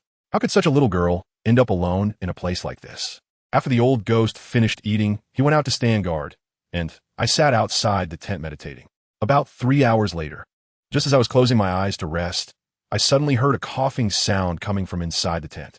I hurried in and saw that the girl was awake. Her big blue eyes filled with confusion. "Where is this? Am I dead?" I smiled and said, "Are you awake? You fainted at the entrance of my tent. Remember?" Only then did she recall what happened, struggling to sit up and wanting to thank me. I quickly handed her some water and food, asking her what exactly happened. As she ate small bites, she told me her name was Renxue Binger, and she had come to the outskirts of the extreme north with her teacher and classmates to hunt for the 2nd spirit ring. Unfortunately, they encountered a giant bear over 10 meters tall, and with a blizzard, everyone scattered. She got lost and accidentally wandered into the inner circle, eventually fainting from the cold. When I heard this, my mind buzzed. I asked her, "You said you encountered a bear over 10 meters tall in the outskirts? What did it look like?" "Yes. Its eyes were crimson red, particularly terrifying." "Good heavens!" I exclaimed, "How on earth is this possible? In the outskirts, a giant bear over 10 meters tall?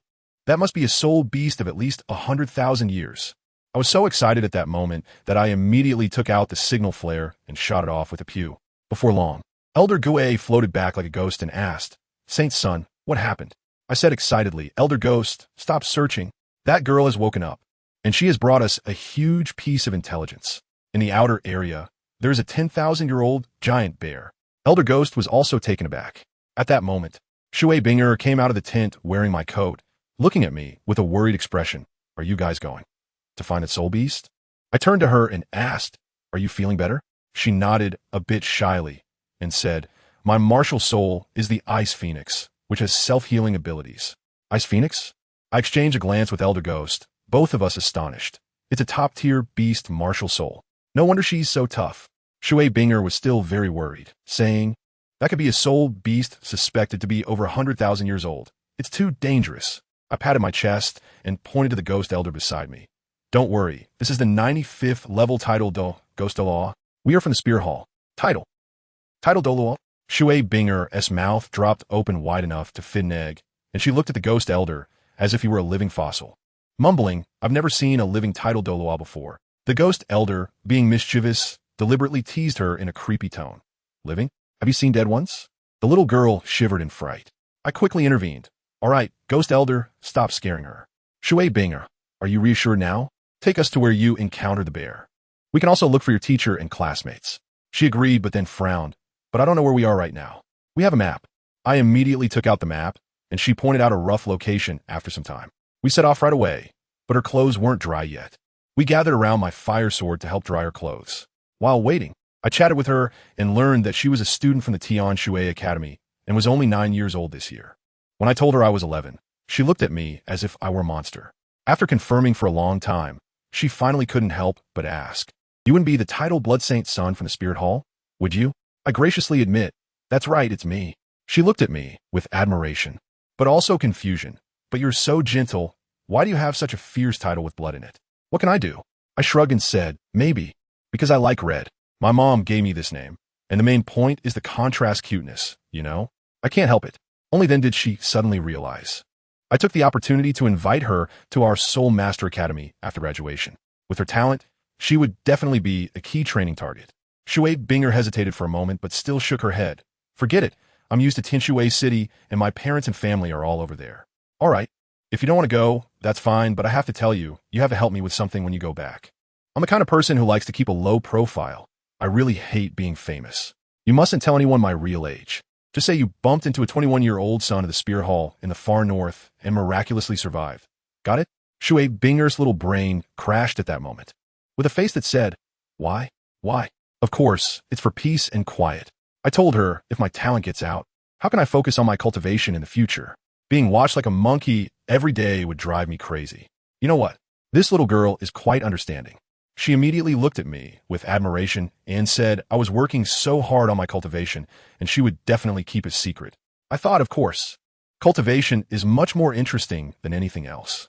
We were just exchanging compliments. She thanked me for saving her, and I said her life wasn't meant to end. Just some pleasantries. After a while, her clothes dried, and once she changed, the two of us packed up the tent with Elder Ghost and continued on our journey. I tell you, traveling in the snowy ground is truly not a job for humans. By the time it got dark, Shui, this little face was pale, panting heavily. Yet she still insisted she was fine. It made my heart ache to see her like that. So I quickly asked the Ghost Elder to find a sheltered corner to set up the tent for the night.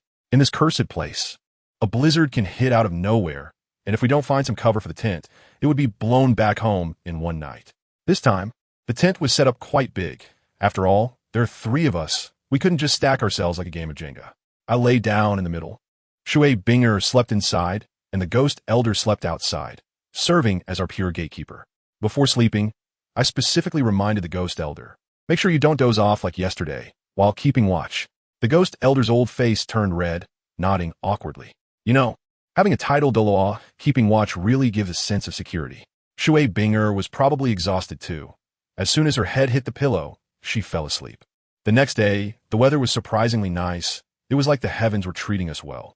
While having breakfast, I asked Shui Binger what her plans were, whether we should escort her out first or continue searching for that bear together. To my surprise, the little girl looked incredibly determined and said she wanted to follow us to witness us taking down that bear to avenge her teacher and classmates. Moreover, she also needed to take care of her second spirit ring. All right then, since she said it, what more could I say? I told her there would be plenty of food, as I had brought enough supplies for several months. Not to mention, even in the extreme north, I wouldn't starve after staying in the Stardow Forest for a month. The funniest part was when I casually asked her about her Ice Phoenix martial soul, a top-tier beast martial soul, and guessed she must be going for a strong attack route. I asked what she planned for her second spirit ring. Who would have thought? She weakly told me that her teacher wanted her to go for a control system, and for her second spirit ring, she wanted something that would increase her defense. I was furious at that moment. The Ghost Elder beside me was listening, his eyes almost popping out. I couldn't hold back and said, "Sister, control system? Are you serious? Your martial soul is the Ice Phoenix. It's not some ice grass or ice popsicle. Let me tell you, this teacher's approach is truly abstract. The Ice Phoenix, with its innate ice attribute attack, already has a slow and freeze effect. Isn't that a natural combination of soft control and hard control?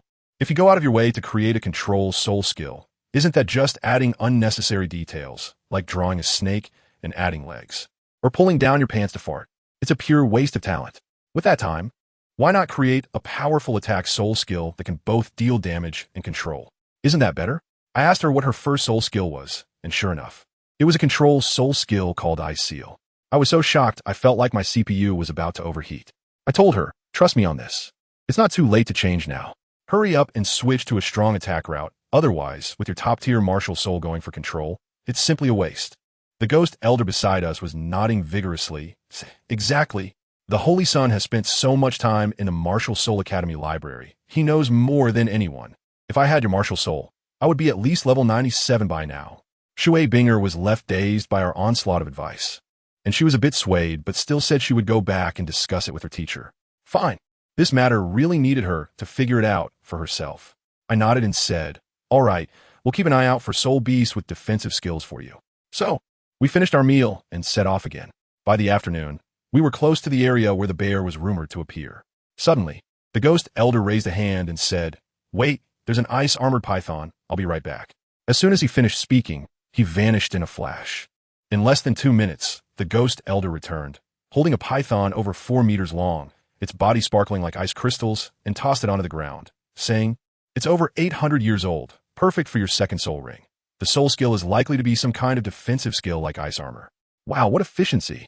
Shui Binger was decisive too. She took the dagger I handed her and quickly gave the python a merciful end. The yellow soul ring rose up, and she sat down cross-legged to begin absorbing it. Just then, the ghost elder leaned over and whispered to me, Holy Son, while I was catching the snake. I found huge footprints over there, with a pit more than a meter deep. It definitely belongs to the bear we're looking for. As soon as I heard that, my eyes lit up. I said, this Shui Binger is simply my lucky star. Not only did she bring news, but now helping her find a soul ring can also lead us to the whereabouts of the big boss. What incredible luck. After about 10 minutes, Shui Binger finished absorbing the soul ring, stood up, and raised her hand, covering herself with a layer of crystal-clear ice armor, looking extremely cool. Her second soul skill, Ice Ring Armor, indeed turned out to be a defensive skill. I didn't make her too happy. I just told her the old ghost has found the bear's footprints. Let's chase it now. As soon as Shui Binger heard this, a surge of hatred ignited in her eyes, and she said, great, let's hurry and chase.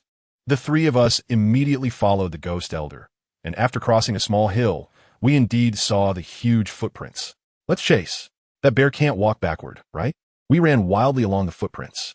After about an hour and a half of chasing, near an ice mountain, the footprints began to become chaotic. The ghost elder immediately turned back and gestured, be careful, it's probably nearby. The three of us tiptoed around the iceberg, and just as we reached the back, the ghost elder stopped. Following his gaze, we were stunned to see a nearly 12-meter-tall, white giant bear lazily lying at the foot of the mountain. Basking in the sun, I whispered to Shui Bing, is it? She stared intently and said, it looks very similar, but it's closing its eyes, so I can't tell if it has red pupils. I had a clear understanding in my heart. I explained to her, this bear is called the Ice Blood Rampage Bear. Look at its eyes. It has just broken through the 100,000 year mark not long ago. After breaking through, it enters a crazy blood frenzy period, running around everywhere. You guys just happened to be unlucky enough to run into it when it went mad. That's why I came to the outskirts. As for the red eyes, that is a sign of its madness. Normally, they are black. After listening, Shui Binger clenched her fists tightly, gritting her teeth in anger.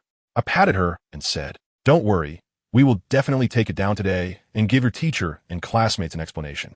Then I waved my hand, signaling her to retreat and hide behind the distant hill to avoid getting caught in the crossfire. Elder Ghost, attack. Elder Ghost didn't say a word and activated his martial spirit, transforming into a mass of black shadow and charging forward. The giant bear was instantly awakened. Its eyes snapped open and it sat up. Seventh soul skill, ghostly martial spirit, true body. Elder Ghost went all out right from the start. A towering black shadow over 7 meters tall emerged, exuding an overwhelming aura, leaving Shui Binger in the distance stunned. Probably wondering if this is the pressure of a tidal Dalu. The 100,000 year soul beast was highly intelligent. Upon seeing this stance, it knew it was looking for trouble. With a roar, it stood upright, and its huge paw, the size of a fan, slammed down towards Elder Ghost. Elder Ghost did not dodge. He raised his right hand, activating his first soul skill, Giant Ghost Hand. A giant purple hand met the attack. The two paws collided with a loud bang, and both were pushed back several steps. After all, Elder Ghost wasn't a power-type soul master, so he suffered a bit in a direct confrontation. Then, Elder Ghost directly showcased his skills. Second soul skill, Ghost Gate. For black stone doors rose from the ground, and countless iron chains with hooks shot out from the doors, wildly whipping at the giant bear. The bear was fierce too. It broke one chain with a paw and bit another in half. After several minutes of fighting, the bear realized that unless it dealt with Elder Ghost himself, these chains would never end. It suddenly opened its mouth and shot out a freezing ray. Fifth soul skill, Knight of 100 Ghosts. Elder Ghost's figure instantly vanished, and a massive black-red energy field rose around him, with countless ghostly figures darting about, making it impossible to tell which was the real body. Just as the bear was getting dizzy from the confusion, Elder Ghost suddenly appeared outside the energy field, and his sixth soul ring lit up. Chime Wang Liang. Explode. Countless ghostly figures suddenly adhered to the bear, and then, boom, boom, boom, boom. The series of explosions shook the snowy mountains, making them hum. When the smoke cleared, the giant bear was covered in wounds, its white fur stained red with blood, baring its teeth and glaring fiercely at Elder Ghost. It was clear that its bones weren't hurt. It was completely enraged and charged toward Elder Ghost recklessly. Elder Ghost tried to use the Ghost Shadow Trap hand to restrain it, but the bear was too powerful and broke free in an instant. Shui Binger in the distance felt her heart tighten, watching as Elder Ghost was about to fall into a disadvantage. At that moment, I made my move. 9-leaf swordgrass. Martial Spirit Domain. 5 soul rings rose up around me in an instant, activating the Killing God Domain and the Talent Domain, with red and white halos shining brightly. In the distance, Shui Binger was completely stunned. What did she see? Yellow, purple, black, red. 4 10,000-year rings. 1 100,000-year ring. She was completely dumbfounded, and her worldview probably collapsed. I don't have time to deal with her. 5 swords of different colors surround me, and my white hair moves without wind. Let me tell you, that look is simply amazing. I first tested the waters with my second soul skill, the golden sword. The golden sword light flashed, and I clashed hard with the bear's paw. The bear was stunned by my attack, probably wondering, where did this one come from? I didn't give it any reaction time at all and directly shouted to Elder Ghost. Elder Ghost, let's go together. I'll seal the space. And you use your 9th soul skill. My only red soul ring suddenly shone brightly. 5th soul skill, dark backtrack slash. The obsidian-like long sword flew out of my hand, splitting into 3 in midair. White representing time, silver representing space, and black representing darkness. The white sword light fell, instantly freezing the giant bear in place, as if time had stopped. The silver sword light descended, completely sealing off the space around it. A great opportunity. Elder Ghost had long been prepared in the air, using the 9th soul skill, Infinite Ghost Shadow Devour. A massive black hole vortex formed above the giant bear's head, and countless phantoms surged out from within. At the same time, my black sword pierced through the sealed space. 2 apocalyptic attacks landed simultaneously on the ice and snow violent blood bear. Boom! With a tremendous sound, the ice layer beneath our feet was instantly blown away, creating a bottomless pit over 10 meters wide, revealing soil that had been buried for thousands of years. I was also pushed back several meters by the shockwave along with the old ghost. I asked the old ghost, is he dead? The old ghost was also uncertain. He should be close to dead.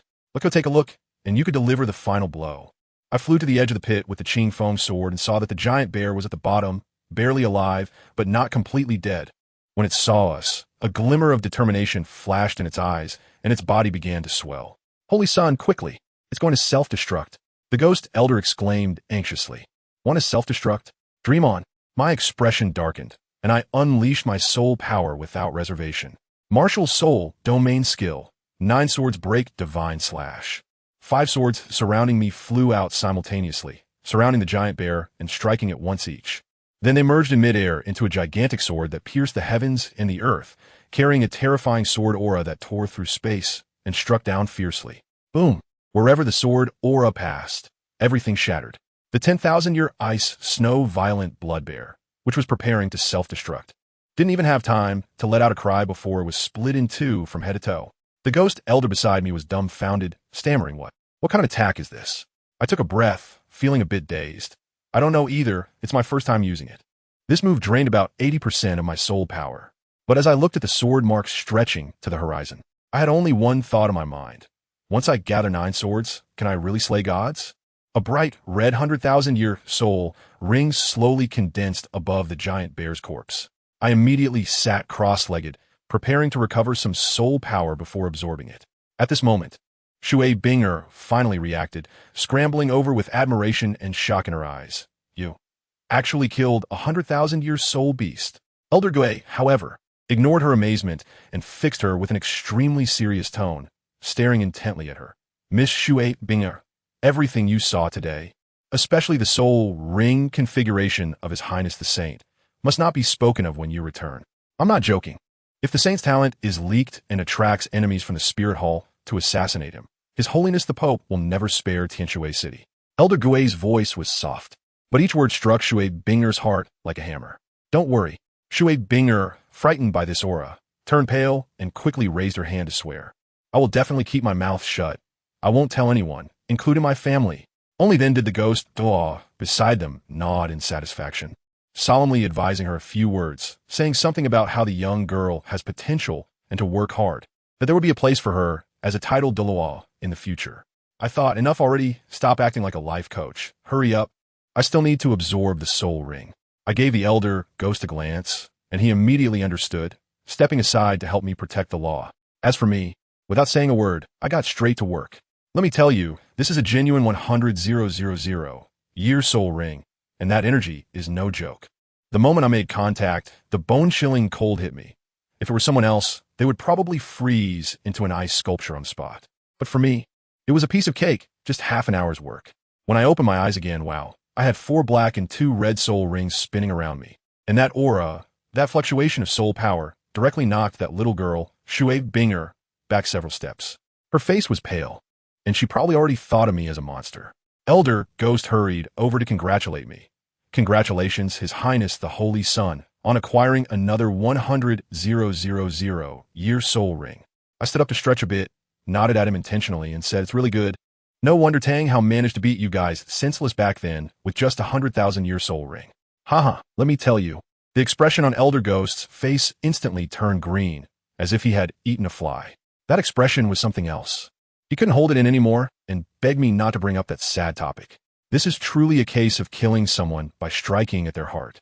This time I absorbed the soul ring, and my soul power increased by 3 levels, reaching level 63, which is not bad.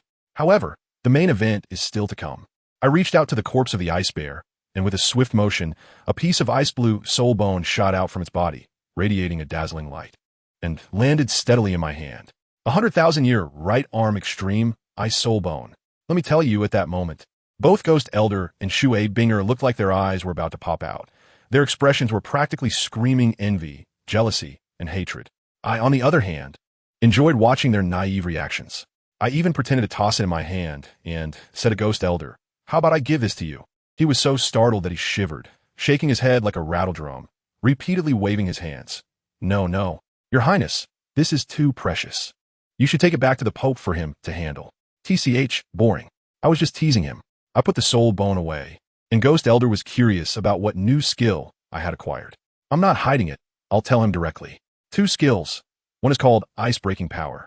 Simple and straightforward, it directly increases the attack power of all soul skills by 40%.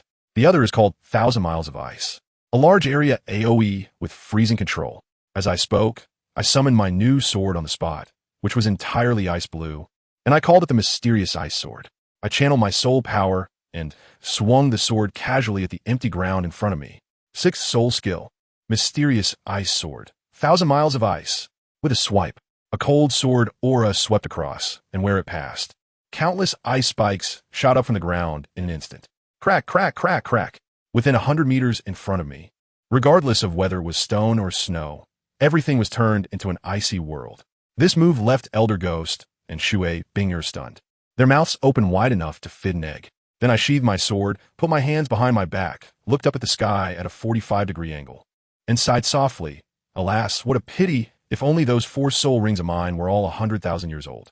Who understands, right?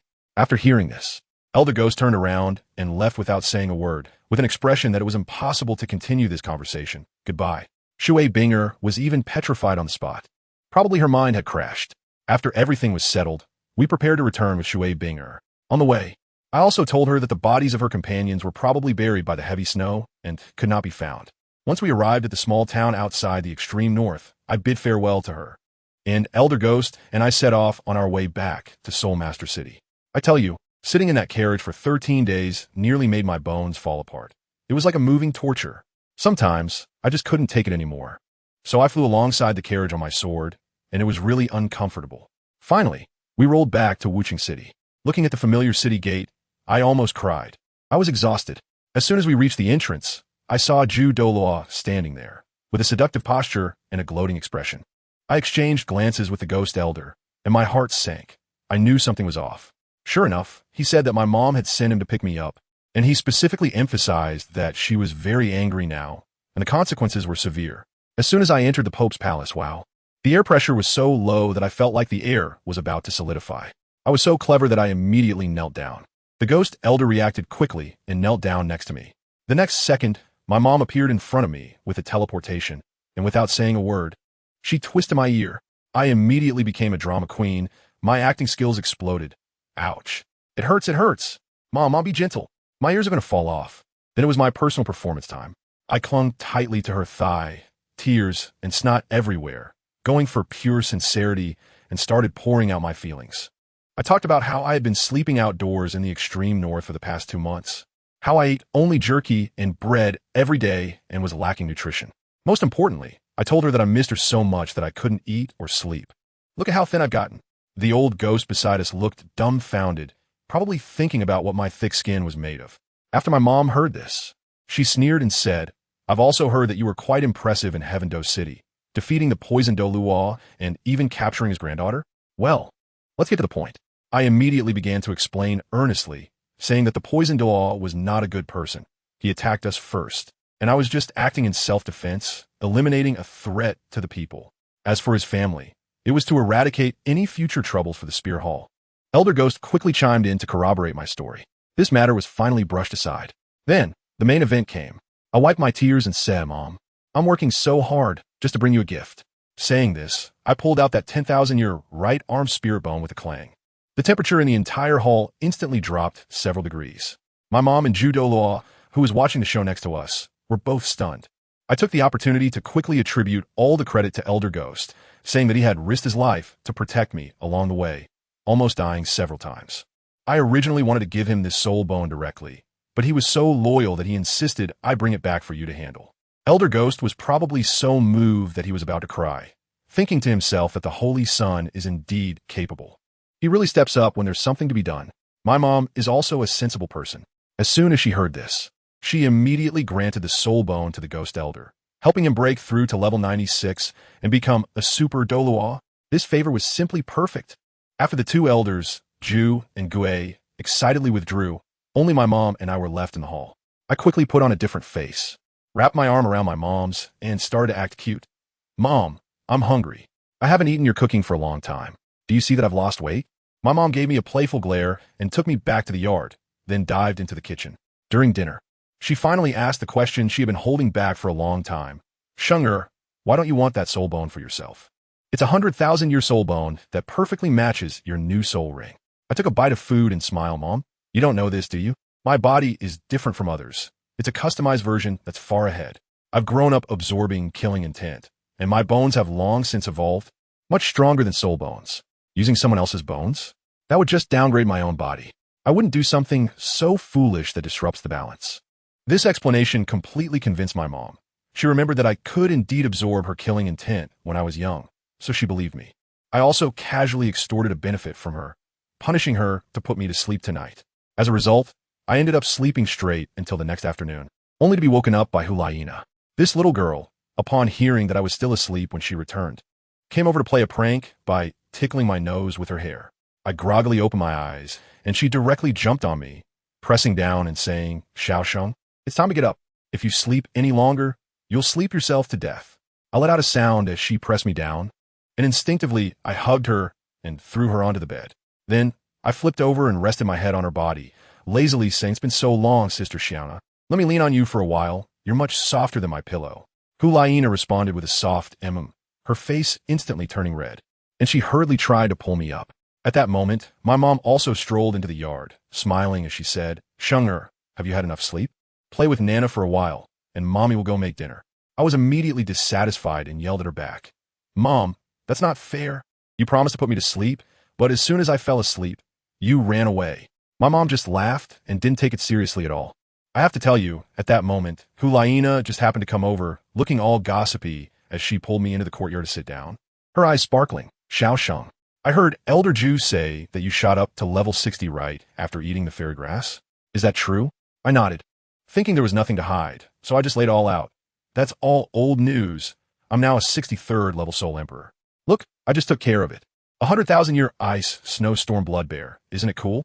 As I said that, I opened a mini version of the soul ring effect for her to see. Wow. She was completely stunned, her mouth agape, as if it could fit an egg. "Another 100,000-year spirit beast? Why? Is this 100,000-year spirit beast raised by your family? You found just like that?" The envy in her eyes was simply overwhelming. I waved my hand. Luck, pure luck. I froze for 8 days and nights in the far north, almost turning into an ice sculpture, and that's how I stumbled upon this good fortune. I quickly changed the subject, or else she would get really jealous. I grabbed her hand and said, "Don't just talk about me, Sister Xiaona. My mom said your fox spirit has evolved? Let me see. Wow, you really seem to have become more beautiful. Your skin is as tender as tofu. And you have a scent of tulips on you. So classy." She was a bit shy for my compliments and huffed, saying, "Of course. The beautiful tulip given by Elder Ju is truly amazing. Now I'm a 3-tailed fox, getting one step closer to the 9-tailed celestial fox that you once tricked me with." As soon as I heard it, I couldn't help but laugh. Forget about the 9-tailed fox. That's a myth. Just reaching 3 tails is already incredible. Come on, show me. She didn't waste any words and directly activated her martial soul. With a loud bang, a pink fox appeared behind her, much brighter in color than before. The most eye-catching part was that there were indeed 3 fluffy tails behind her. She also became more enchanting, her little gaze captivating. Wow, I couldn't resist and reached out to touch that big tail. My goodness, the feeling was even more comfortable than the most expensive cashmere blanket. "Isn't it beautiful?" she said, her face turning red as she quickly retracted her martial soul. "I'm anxious. Hey, don't. I haven't had enough yet. Let me go." She actually gave me a very childish reason. "No, my 3-tailed fox just quietly told me that it's shy and doesn't let boys touch its tail." Me. All right, you win. Just like that, 2 years have passed in a blur of playful banter. What have I done in these 2 years? Basically just lying flat. Let me tell you, I'm 13 years old and I've shot up to 175 meters.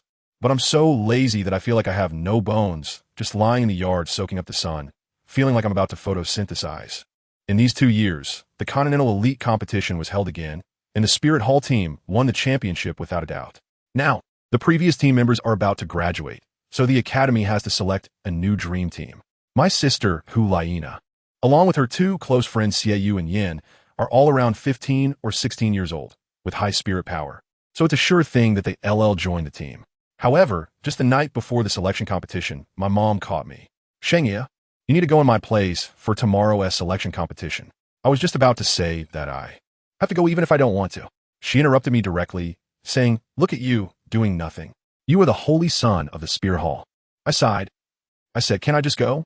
Just like that, my mom kicked me to the Soul Master Academy, accompanied by 2 bodyguards, Ju Douluo and Gue Douluo, making quite the impression. As soon as the Academy's principal saw me, he was extremely enthusiastic. "Your Highness the Saint's son, you have finally arrived." I'm also familiar with them, just waving my hand casually. "We were delayed on the road for a while. Let's go. Don't bother with those empty things." We went directly to the square, and wow, it was a sea of people. A row of teachers stood on the high platform, and below was a crowd of students. I immediately spotted Juliana and the other 2 at the front of the crowd. The dean stepped onto the stage, picked up a soul guide device that resembled a trumpet, and began his lengthy speech. "Hello, students. Our academy has once again achieved the glory of being champions. Now, we will select new warriors." I told you, I'm about to fall asleep from listening. Finally, after he finished his rambling, he extended his hand. "Next, let's welcome His Highness the Son of the Holy Father, representing His Holiness the Pope, to say a few words." The audience erupted in applause, especially a guy named Yin, who was clapping like a fan and urging those around him, "Come on, clap. His Highness the Son is so handsome." Hulaina couldn't stand it any longer and looked at him with disdain. I walked over slowly, cleared my throat, and spoke into the loudspeaker. "I am the Holy Son of the Wuhuan Temple. Today I am here on behalf of my mother to take a look. The dean just spoke quite well, but I am not very satisfied with the rules of the group battle competition. As soon as these words were spoken, the entire venue fell silent. I smiled and continued, let's do it my way.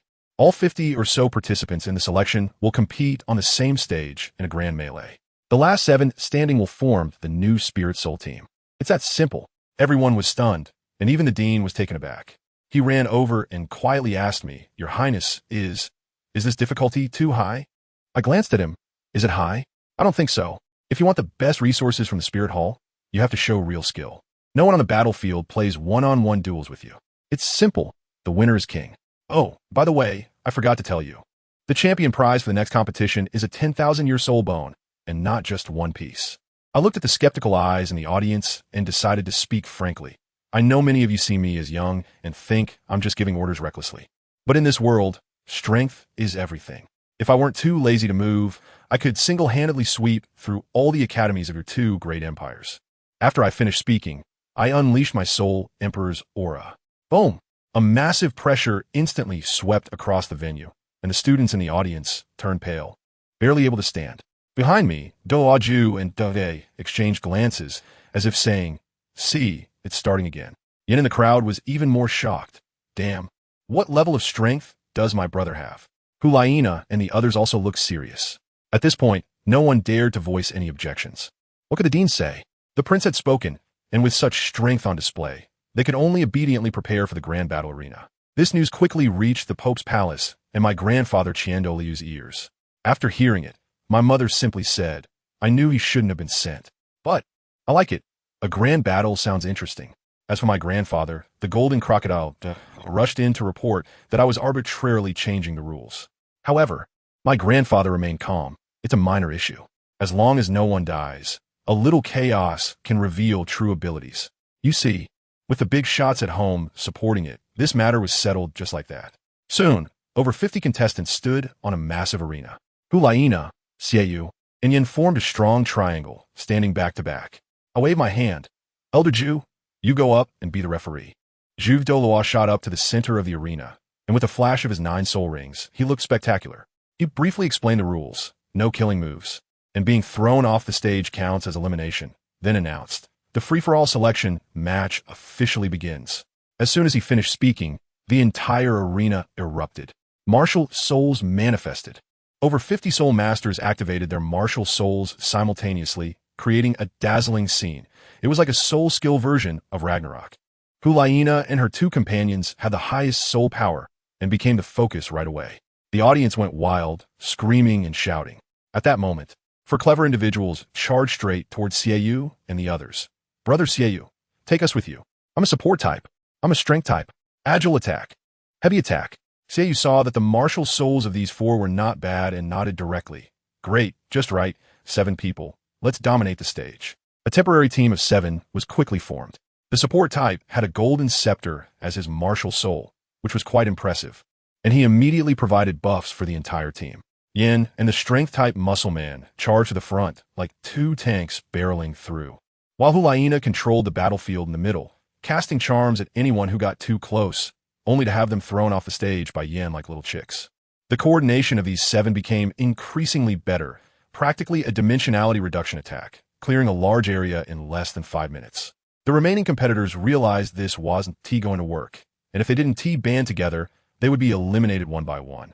So, the remaining dozen or so people quickly formed a group, aiming directly at Xiaoyu and his 7. Seeing this situation, Yin said in a deep voice, Xiaoyu, Nana, prepare the martial soul fusion skill. The support type guy named Suyu's eyes lit up upon hearing this. Captain, Goddess, you have a martial soul fusion skill? That's amazing.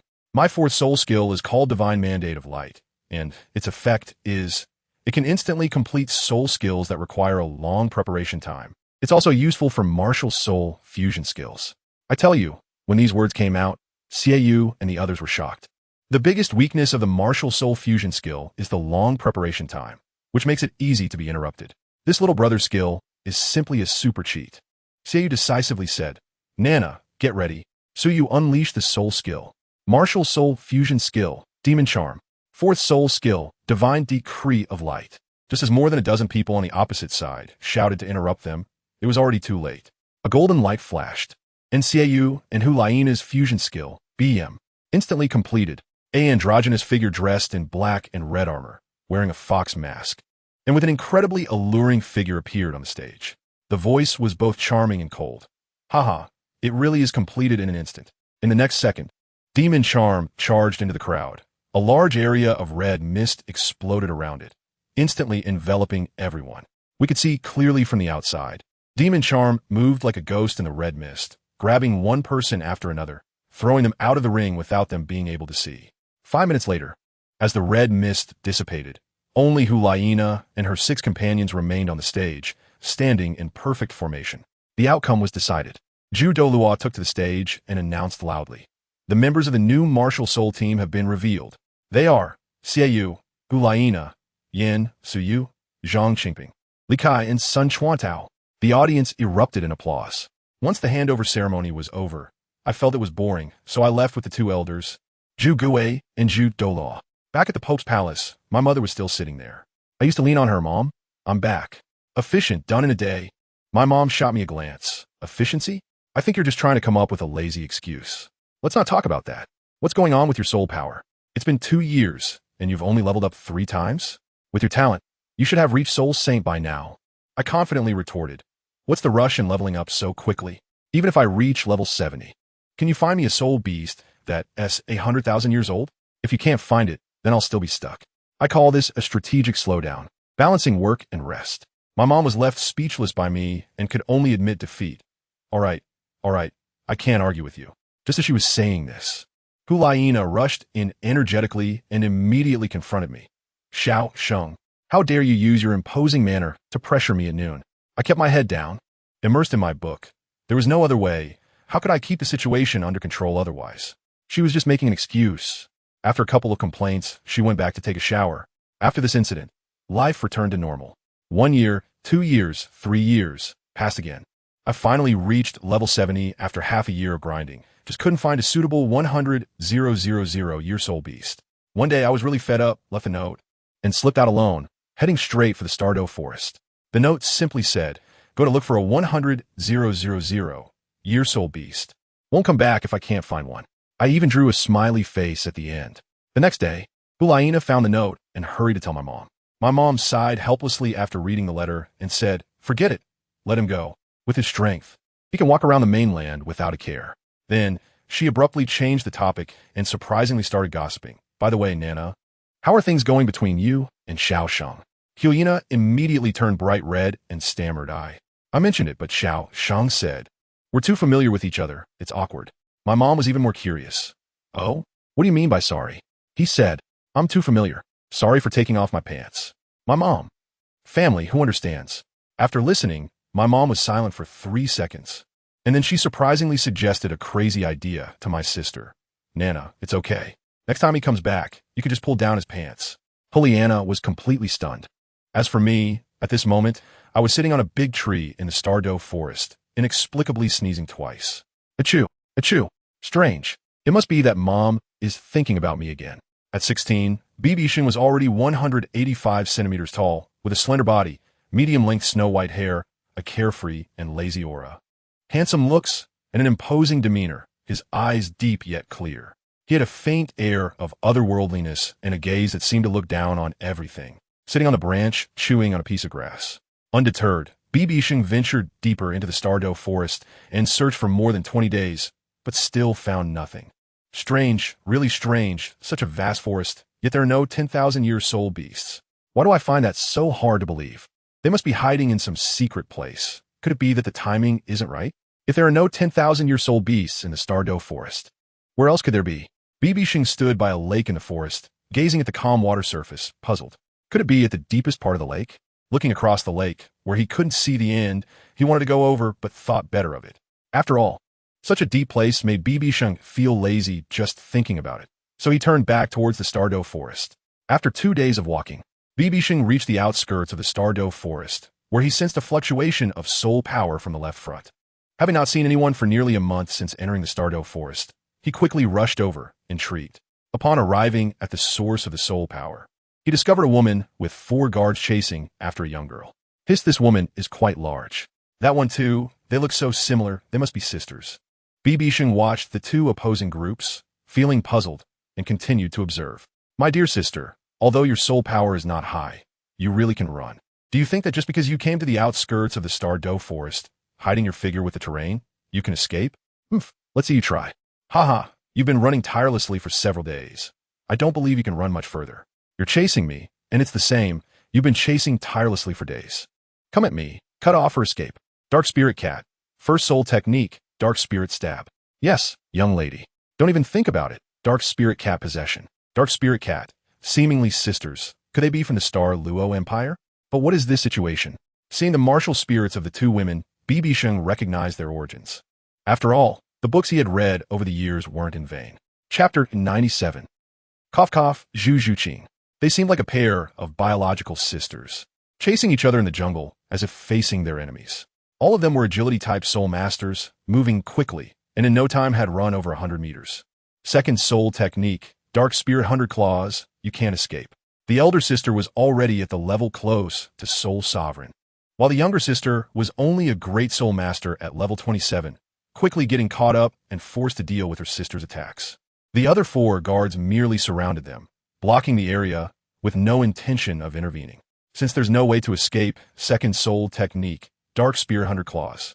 The younger sister glanced around, seeing no way out, and prepared to confront her sister.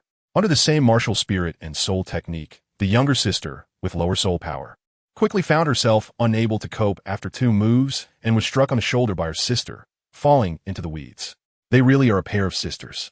Not only do they share the same martial spirit, but their soul techniques are also identical. BibiSheng couldn't fathom how two biological sisters could harbor such deep hatred. And from their conversation, it seemed they had chased each other from the Douluo Imperial City to the Douluo Forest. BibiSheng casually plucked a leaf from above his head, imbued with the sword energy of the 9-leaf sword grass, and shot it between the two. Who? Zhu Zhuyan was startled, not expecting a third party to be present. Sensing the disturbance, she quickly stepped back and shouted towards BibiSheng. The sudden change, and Zhu Zhuyan's cold shout, made everyone look into the depths of the forest. What a pair of beautiful sisters. BibiSheng slowly stepped out of the shadows. However, as the elder sister, it really intrigued me that she was chasing her own sister. I couldn't just stand by and watch. If I interrupt your attack, I apologize. BibiSheng then casually appeared in front of the group, chewing on a piece of grass, his sword-like brows and starry eyes filled with confusion. Although the newcomer looked young, it was hard to tell their actual strength. A mere leaf seemed like a sword, likely at the level of a Soul King. Zhu Zhuyan looked at the leaf stuck in the ground. Friend, this is a private matter for our family.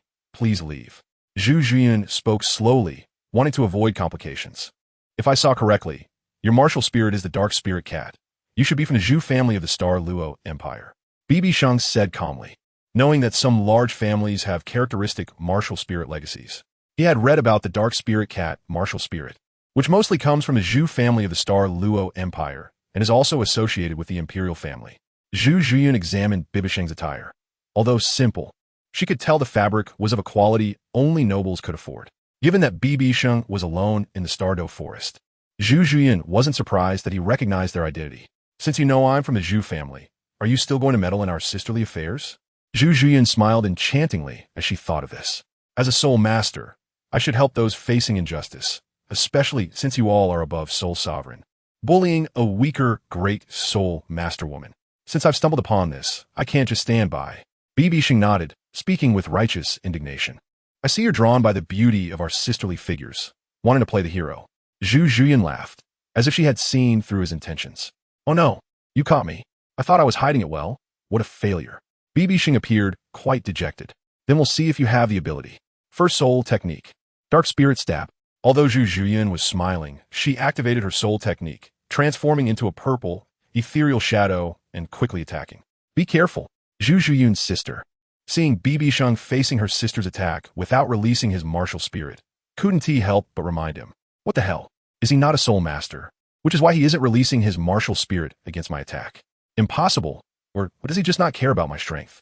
When Zhu Zhuyan was 3 meters away from BibiSheng, she was momentarily stunned, unable to understand him. Despite these thoughts, Zhu Zhuyan couldn't hold back. At 1 meter away, she leaped, her claws aiming to scratch at BibiSheng. But soon, her thoughts stopped as she realized her arm was firmly grasped. This is the dark spirit, cat, martial spirit. If that's all the strength you have, you might as well step down. Although I don't know the enmity between you sisters, you don't seem like evil people. So I won't kill you, but you won't step over this line today. BibiSheng said slowly while holding Zhu Zhuyun's wrist. Besides, I believe there are no irreconcilable grudges between family. Let go. Zhu Zhuyun glared, trying to pull her hand back, but not only could she not free herself. Her proud figure was shaking because of her own actions. Damn it. Third soul technique, dark spirit springfall. As Zhu Zhuyun activated her soul technique, a light green glow appeared in her left hand. Miss, we're here to help you. The 4 guards saw this and stepped forward at the same time. Oh, illusion attack. It seems they're showing some strength. BibiSheng immediately released Zhu Zhuyun, looking at the 4 approaching guards. Accompanied by BibiSheng's soul rings descending one after another. The mere fluctuation of soul power from the summoned soul rings instantly sent several people flying. Zhu Zhuyun, who was closest, seemed to be hit by something and was knocked back over 10 meters. This is a 4 black 2 red soul emperor. Zhu Zhuyun spat out a mouthful of blood, half crouching, and when he looked up, he was shocked to see an astonishing scene. His sister, Zhu Zhuqing, who had always maintained a frost-like expression, widened her eyes and slightly parted her lips. So now, do you still want to try? BibiSheng said with a faint smile. All right, I admit defeat. My good sister, you're lucky to encounter such a master. However, I hope you won't return to the Star Luo Empire. Let's go. Zhu Zhuyun stood up, seeing BibiSheng's strength, his expression tightened, and he left a message for himself before leading the 4 guards away. It wasn't until Zhu Zhuyun and his group exited the Star Doe forest that they stopped and looked back towards the direction they came from. Miss, can we trust that guy? One of the guards whispered. Yes, with his strength and extraordinary demeanor, he is obviously not a despicable person. My sister should be safe to go where she wants now. Let's go back. Really hope we won't come back. Zhu Zhuyun nodded and then left. Only BibiSheng and Zhu Zhuqing were left in the Star Doe forest. Your sister has left. Is that your sister? BibiSheng retracted his soul power and turned to the girl in front of him. Thank you for your help. Zhu Zhuqing nodded and then coldly said before heading in one direction. Huh, is that it? BibiSheng looked at the girl in front of him, already guessing she was very cold, but he didn't expect her to be this cold. Why is your sister trying to kill you? Are you really from the Star Luo Zhu family? Hey, what's your name? I'm curious. Please answer. With a personality as cold as yours, your name must have Qing in it. Since you're from a Zhu family, your surname is Zhu and your name is Qing. You must be called Zhu Qing. Green brows and red face. Pure as ice and jade, Zhu Qing, nice name. BibiSheng hurriedly chased after her, chattering non-stop with questions for Zhu Zhuqing. Walking ahead, Zhu Zhuqing was increasingly annoyed by BibiSheng's questions, and a black line gradually appeared on her forehead, her fists clenching involuntarily as she stopped. Can you be quiet for a moment? Zhu Zhuqing said, her expression growing colder. Zhu Zhuqing's coldness came from the heart, pure and untainted, and even so, her black eyes did not show a hint of anger. However, when BibiSheng named her Zhu Qing, a flicker of fluctuation appeared in her eyes. I'm quite curious. So are you called Zhu Qing? BibiSheng continued to ask. I'm called Zhu Zhuqing. Thank you for saving me from my sister. That should be enough. Don't call me Zhu Qing. Stop following me. Zhu Zhuqing said before continuing in a certain direction. Zhu Zhuqing is indeed more pleasant to hear than Zhu Qing. Wait, don't you want to know my name? BibiSheng chased after her again. I don't want to. Zhu Zhuqing replied without looking back. You do. Let me tell you, my name is BibiSheng, 16 years old, and as you can see, I am a Soul Emperor. Looking at you, you must be around my age. By the way, you came a long way from the Star Luo Empire. Where are you going? BibiSheng continued to question. Thank you for saving me, but I have a fiancé, and I'm much younger than you, so please stop following me. Zhu Zhuqing stopped again with a dark expression, quickly saying, and then continuing on her way. Really? Much younger? How much younger? 15, 14, 13? You can't possibly be 12, right? By the way, when I first saw you, I had a feeling of DJVU, like I'd seen you somewhere. BibiSheng asked curiously. Yes, I just turned 12, and I've never seen you before.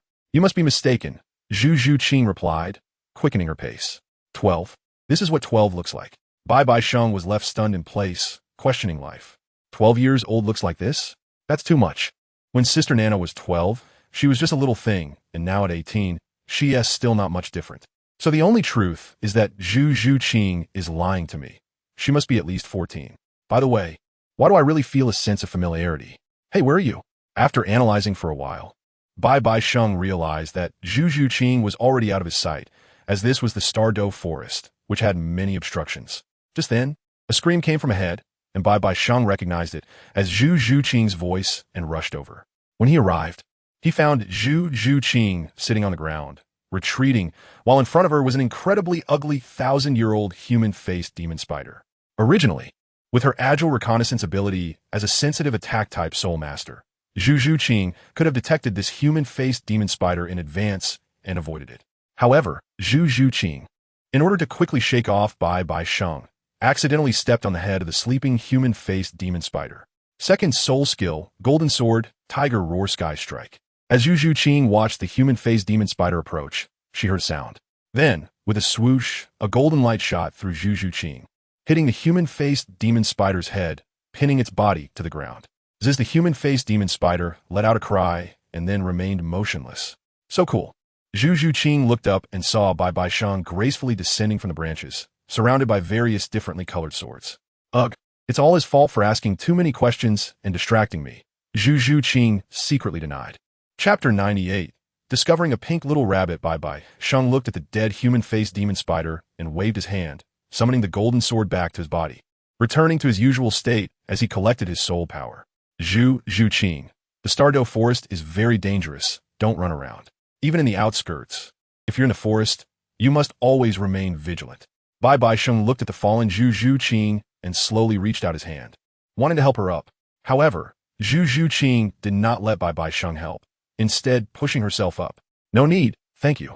Zhu Zhuqing appeared somewhat stubborn, and combined with her cold personality, BibiSheng quickly linked her behavior to why Zhu Zhuqing had developed such a character, considering that he had just seen an older sister trying to kill her. Alright then, but you really don't look like a 12-year-old girl. You're not trying to fool me, are you? BibiSheng said with a smirk. Believe it or not, it's up to you. Zhu Zhuqing reorganized herself and set off again. BibiSheng was curious about where Zhu Zhuqing was heading, as she seemed to be in a hurry. Not long after, they exited the outskirts of the Douluo forest, with the sun about to set on the horizon. Isn't this direction towards the Heaven-Do Empire? Aren't you going back to the Douluo Empire? BibiSheng looked at the direction Zhu Zhuqing was heading, thinking she had taken a wrong turn. That's right, I'm going to the Heaven-Do Empire, to Soto City in the Barak Kingdom. Now you know, hurry back and stop following me. Zhu Zhuqing stopped and said, Oh, I understand now. You're not here to be an undercover agent, are you? As far as I know, Soto City in the Barak Kingdom is the granary of the kingdom, and the Barak Kingdom is a crucial gateway to the Heaven-Do Empire, significantly important to your Douluo Empire. BibiSheng guessed smartly. Correct, your thinking is good. If you investigate Soto City thoroughly and return to the Douluo Imperial City, you will definitely be awarded a noble title. Zhu Zhuqing glanced at BibiSheng, not expecting his imagination to be so wild, even thinking of undercover work. There is only one possibility. You came here to call for help. And this help is not ordinary.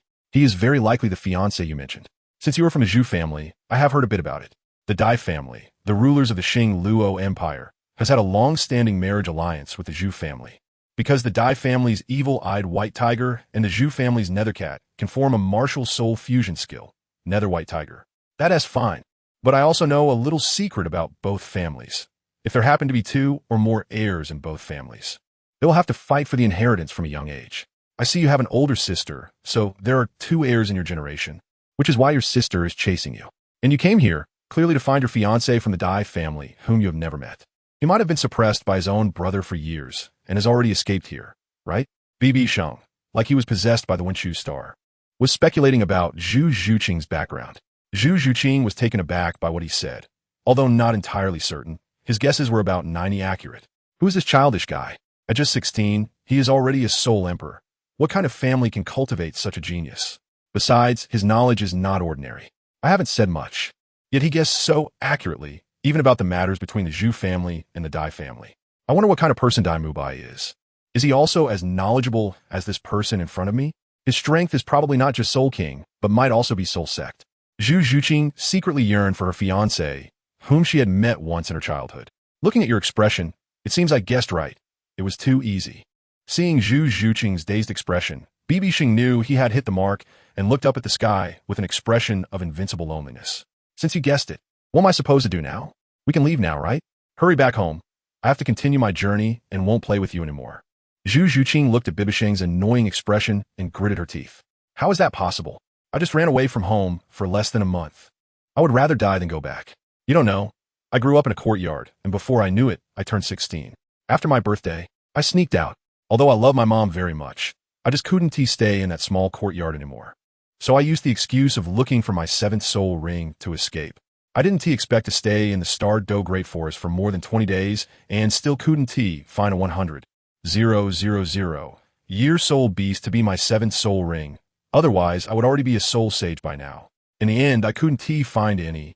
So I had to go to the nearby city to have some fun, and unexpectedly met you. BibiSheng spoke pitifully, making Zhu Zhuqing imagine a child staying in the courtyard every day until growing into a young adult. The main thing in her mind was that there was a wicked woman imprisoning the young man in front of her. If Bibidong heard BibiSheng's words, she would definitely give him a beating, as he was obviously too lazy to do anything and stayed in the courtyard every day. Yet he made it sound as if he was imprisoned. I don't understand what you're saying. A 100,000 year soul beast and soul sage level are too far away for me. I can't help you. Goodbye. Zhu Zhuqing rolled her eyes when she heard 100,000 year soul beast, as if she understood everything. Then she took out a map, glanced at it, and walked away. You don't understand. I do, and I will tell you. A 100,000 year soul beast has 100,000 years of cultivation and can gain 2 soul skills after absorbing a soul ring. The most important thing is that a 100,000 year soul beast will definitely drop a piece of soul bone, and its bright red soul ring looks very impressive. Unfortunately, I didn't find a 100,000 year soul beast in the star Douluo Great Forest this time. Otherwise, I would have 3 red soul rings. Just thinking about it is pretty cool. I believe the 100,000 year soul beasts in the star Douluo Great Forest must be hiding. Perhaps the timing isn't right for them to appear. Zhu Zhuqing, wait for me. Along the way, BibiSheng was enjoying the scenery, while Zhu Zhuqing kept on her journey as if she would never tire. The two traveled for 2 days. At first, Zhu Zhuqing would occasionally reply to BibiSheng, but eventually, she became annoyed by his constant chatter and fell silent, focusing on the journey. BibiSheng admired Zhu Zhuqing, a great soul master at 12 years old, who was tirelessly traveling for days. She must have a strong determination that bolstered her willpower. This is Soto City. The city gate is quite impressive. I didn't expect the plains to be so interesting. The soil is rich. No wonder Soto City is valued by the Barak Kingdom and called the Granary City. Its prosperity is on par with my capital, Barak City. Around 4 o'clock on the afternoon of the 3rd day, BibiSheng and Zhu Zhuqing arrived at Soto City in the Barak Kingdom. BibiSheng looked at the guards at the city gate and couldn't help but express his admiration. This guy has good insight, and being a soul emperor, he talks a bit too much. Along the way, although BibiSheng said a lot, Zhu Zhuqing had to admit that the person in front of her seemed to know everything. By the way, how do you know so much? Zhu Zhuqing couldn't help but ask before entering the city. I can't claim to know everything about astronomy and geography, but I've read a bit of books when I was bored in the courtyard, so I know a little bit. BibiSheng replied with a smile. Entering the city, Soto City has arrived. Let us part ways here. Zhu Zhuqing glanced at him, took out an item for the city guards to check, and then entered the city smoothly. Soto City, Zhu Zhuqing, 12 years old, Nethercat. Where have I heard that before? Wait, she wouldn't be one of the original Shrek 7 monsters. Would she? No wonder she sounds so familiar. It seems Shrek Academy is near Soto City. If I calculate the time, the protagonist of this Douluo continent should also be around 12 years old. How fun! BibiSheng took out an ordinary token of the Hall of Spirits Pope level to pass through the city guard's inspection and entered the city. BibiSheng, who was preparing to rest, searched for a hotel in the city and found a hotel where he once again spotted a familiar figure. Zhu Zhuqing. We meet again. What a coincidence. You must have traveled for several days and are ready to rest for the night, right? Rose Hotel. Isn't this a hotel for couples? Let us find another one. BibiSheng chattered, but he noticed Zhu Zhuqing was staring intently through the lobby glass. BibiSheng followed Zhu Zhuqing's gaze and saw 2 soul masters fighting in the lobby. Oh, the purple-striped white tiger. Isn't that the white tiger? A level 37 soul sovereign was actually forced to use a 1,000-year soul skill by a great soul master with a blue-silver grass martial soul. That's not impressive at all. It's really funny, don't you think, Zhu Zhuqing? However, Zhu Zhuqing's eyes revealed a hint of disappointment and despair. Wait, white tiger martial soul. Could he be the fiancé you mentioned? TSK, He left with a pair of twins. How interesting. The fight in the lobby ended. And after forcing out the 1,000-year soul ring, the outcome was already decided. Unexpectedly, the blonde, white-clad man turned and walked out of the hotel with a pair of twins. Strange. How could that girl in pink with rabbit ears have a soul origin that is a rabbit? How could a human have such a soul origin? Wait, why do I see her as a pink rabbit? A 100,000-year soul beast transformed into human form. She is a 100,000-year soul beast. BibiSheng looked at the girl in pink beside the boy in blue, puzzled for a moment, and then thought of something, fixating on the girl in pink. TCH, men are all the same. They are easily distracted. Zhu Zhuqing looked up at BibiSheng, who was staring at the girl in pink in the lobby, and couldn't help but mock him coldly before walking away. She is actually a 100,000-year soul beast transformed into human form. What a pity. A soft bone charm rabbit is neither lightning attribute nor earth attribute, and it's certainly ISNT light attribute. Besides, I don't need soul bone. What's the use of killing her? By the way, ISNT my mom's second martial soul, still missing a few soul rings? Should I send this news to my mom now? Wait a minute. Since she is a 100,000-year soul beast, it's very likely that she is one of the soul beasts in the Stardow Forest. A 100,000-year soul beast would definitely have a mature mind in its own circle, surrounded by other 100,000-year soul beasts. I can find the 100,000-year soul beast I want through her. I'm really clever. I knew the timing wasn't right, and now it has finally come. Where's Zhu Zhuqing? BibiSheng snapped back to reality and realized he had lost track of Zhu Zhuqing. Chapter 99. Preparing to make trouble. Every different social status has its own circle. Ordinary people have their circles, nobles have theirs, and soul masters also have their own circles. Soul beasts are no exception. Otherwise, there wouldn't be distinctions like 100-year soul beast living areas, 1,000-year soul beast areas, and 10,000-year soul beast areas. Among 100,000-year soul beasts, there would naturally be their own circles, so BibiSheng didn't believe that a 100,000-year soul beast that could take human form wouldn't have other 100,000-year soul beasts around it. Moreover, a 100,000-year soul beast that can transform and cultivate again is clearly not the ice and snow blazing bear he encountered before, which had just broken through to 100,000 years. The girl in pink, who was being closely watched, shivered all over, sensing that it seemed like a pair of eyes were staring directly at her. With a suspicious gaze, she looked around outside the hall. People were coming and going, but she didn't spot any suspicious individuals. Xiao Wu, what is wrong? Were you scared by that soul master earlier? The blue-clothed boy next to her noticed Xiao Wu looking around warily and couldn't help but smile. Third brother, maybe I'm just tired. Let us hurry and find a room to rest. Xiao Wu, unable to find a problem, hurriedly said. BibiSheng left the Rose Hotel and arrived at a relatively decent ordinary hotel. Even though he lost track of Zhu Zhuqing because he was fixated on the girl in pink, BibiSheng figured out Zhu Zhuqing's purpose for coming to Soto City. He then asked the hotel staff where Shrek Academy was located. It was in a village not far outside the city. Shrek Academy, this is getting more interesting. BibiSheng lay on the bed and quickly fell asleep. Early in the morning, before the sun had risen, BibiSheng got up. Hey, Zhu Zhuqing, we meet again. I didn't expect you to stay at this hotel too. BibiSheng went to the hotel cafeteria for breakfast and unexpectedly ran into Zhu Zhuqing again.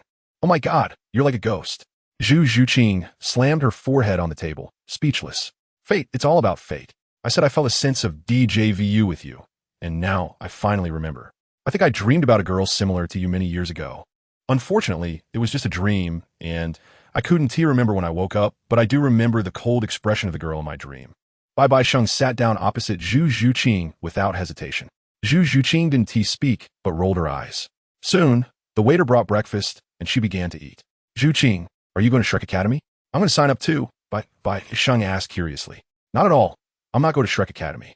Besides, you're already 16 years old and a soul emperor. What do you need to go to school for? The teachers there probably don't even have a higher soul power than you.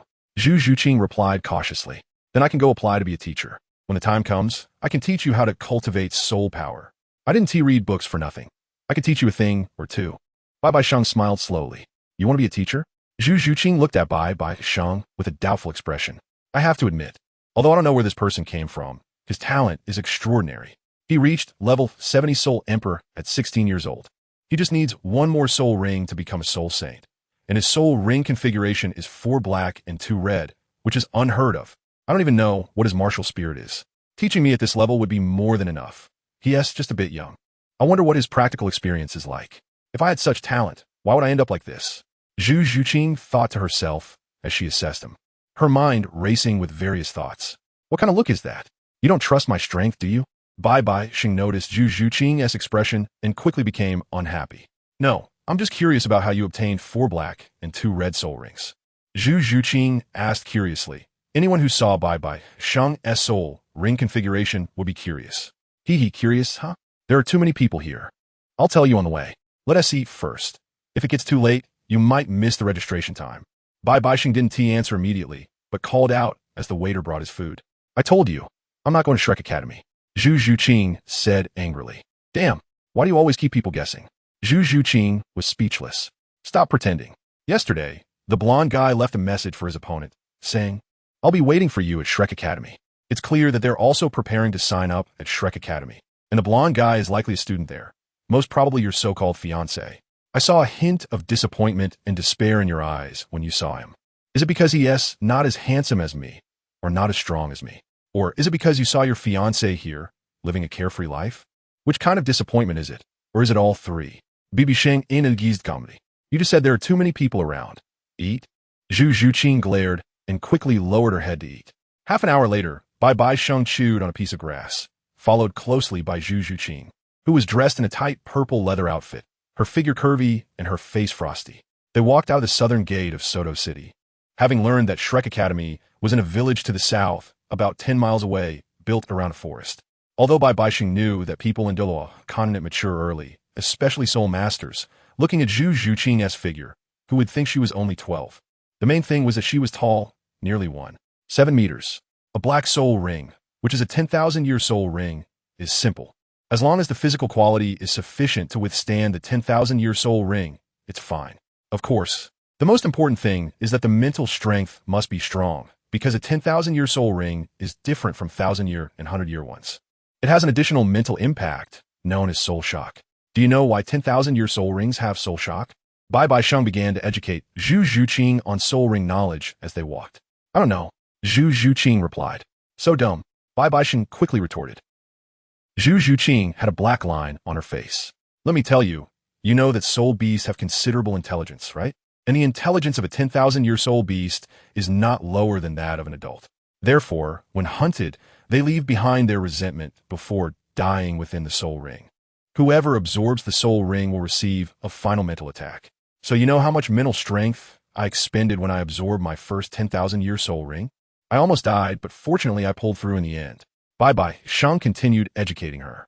Just tell me how to reach the point of absorbing a 10,000-year soul ring. Zhu Zhuqing felt increasingly uneasy, as it seemed he was indirectly showing off to her. Speaking of this, it's actually a bit difficult to practice. It's all innate talent. It's too difficult to get the same soul ring configuration as mine. People like me are extremely rare. BibiSheng once again displayed a cold demeanor of being unapproachable. A bunch of nonsense. Zhu Zhuqing had a black line on her face and couldn't help but quicken her pace. Hey, don't walk so fast. If you're willing, I'm confident I can help you absorb a 10,000-year soul ring for your 4th soul ring. Using my exclusive secret method will make your body stronger and perfect. BibiSheng hurriedly chased after her. No need.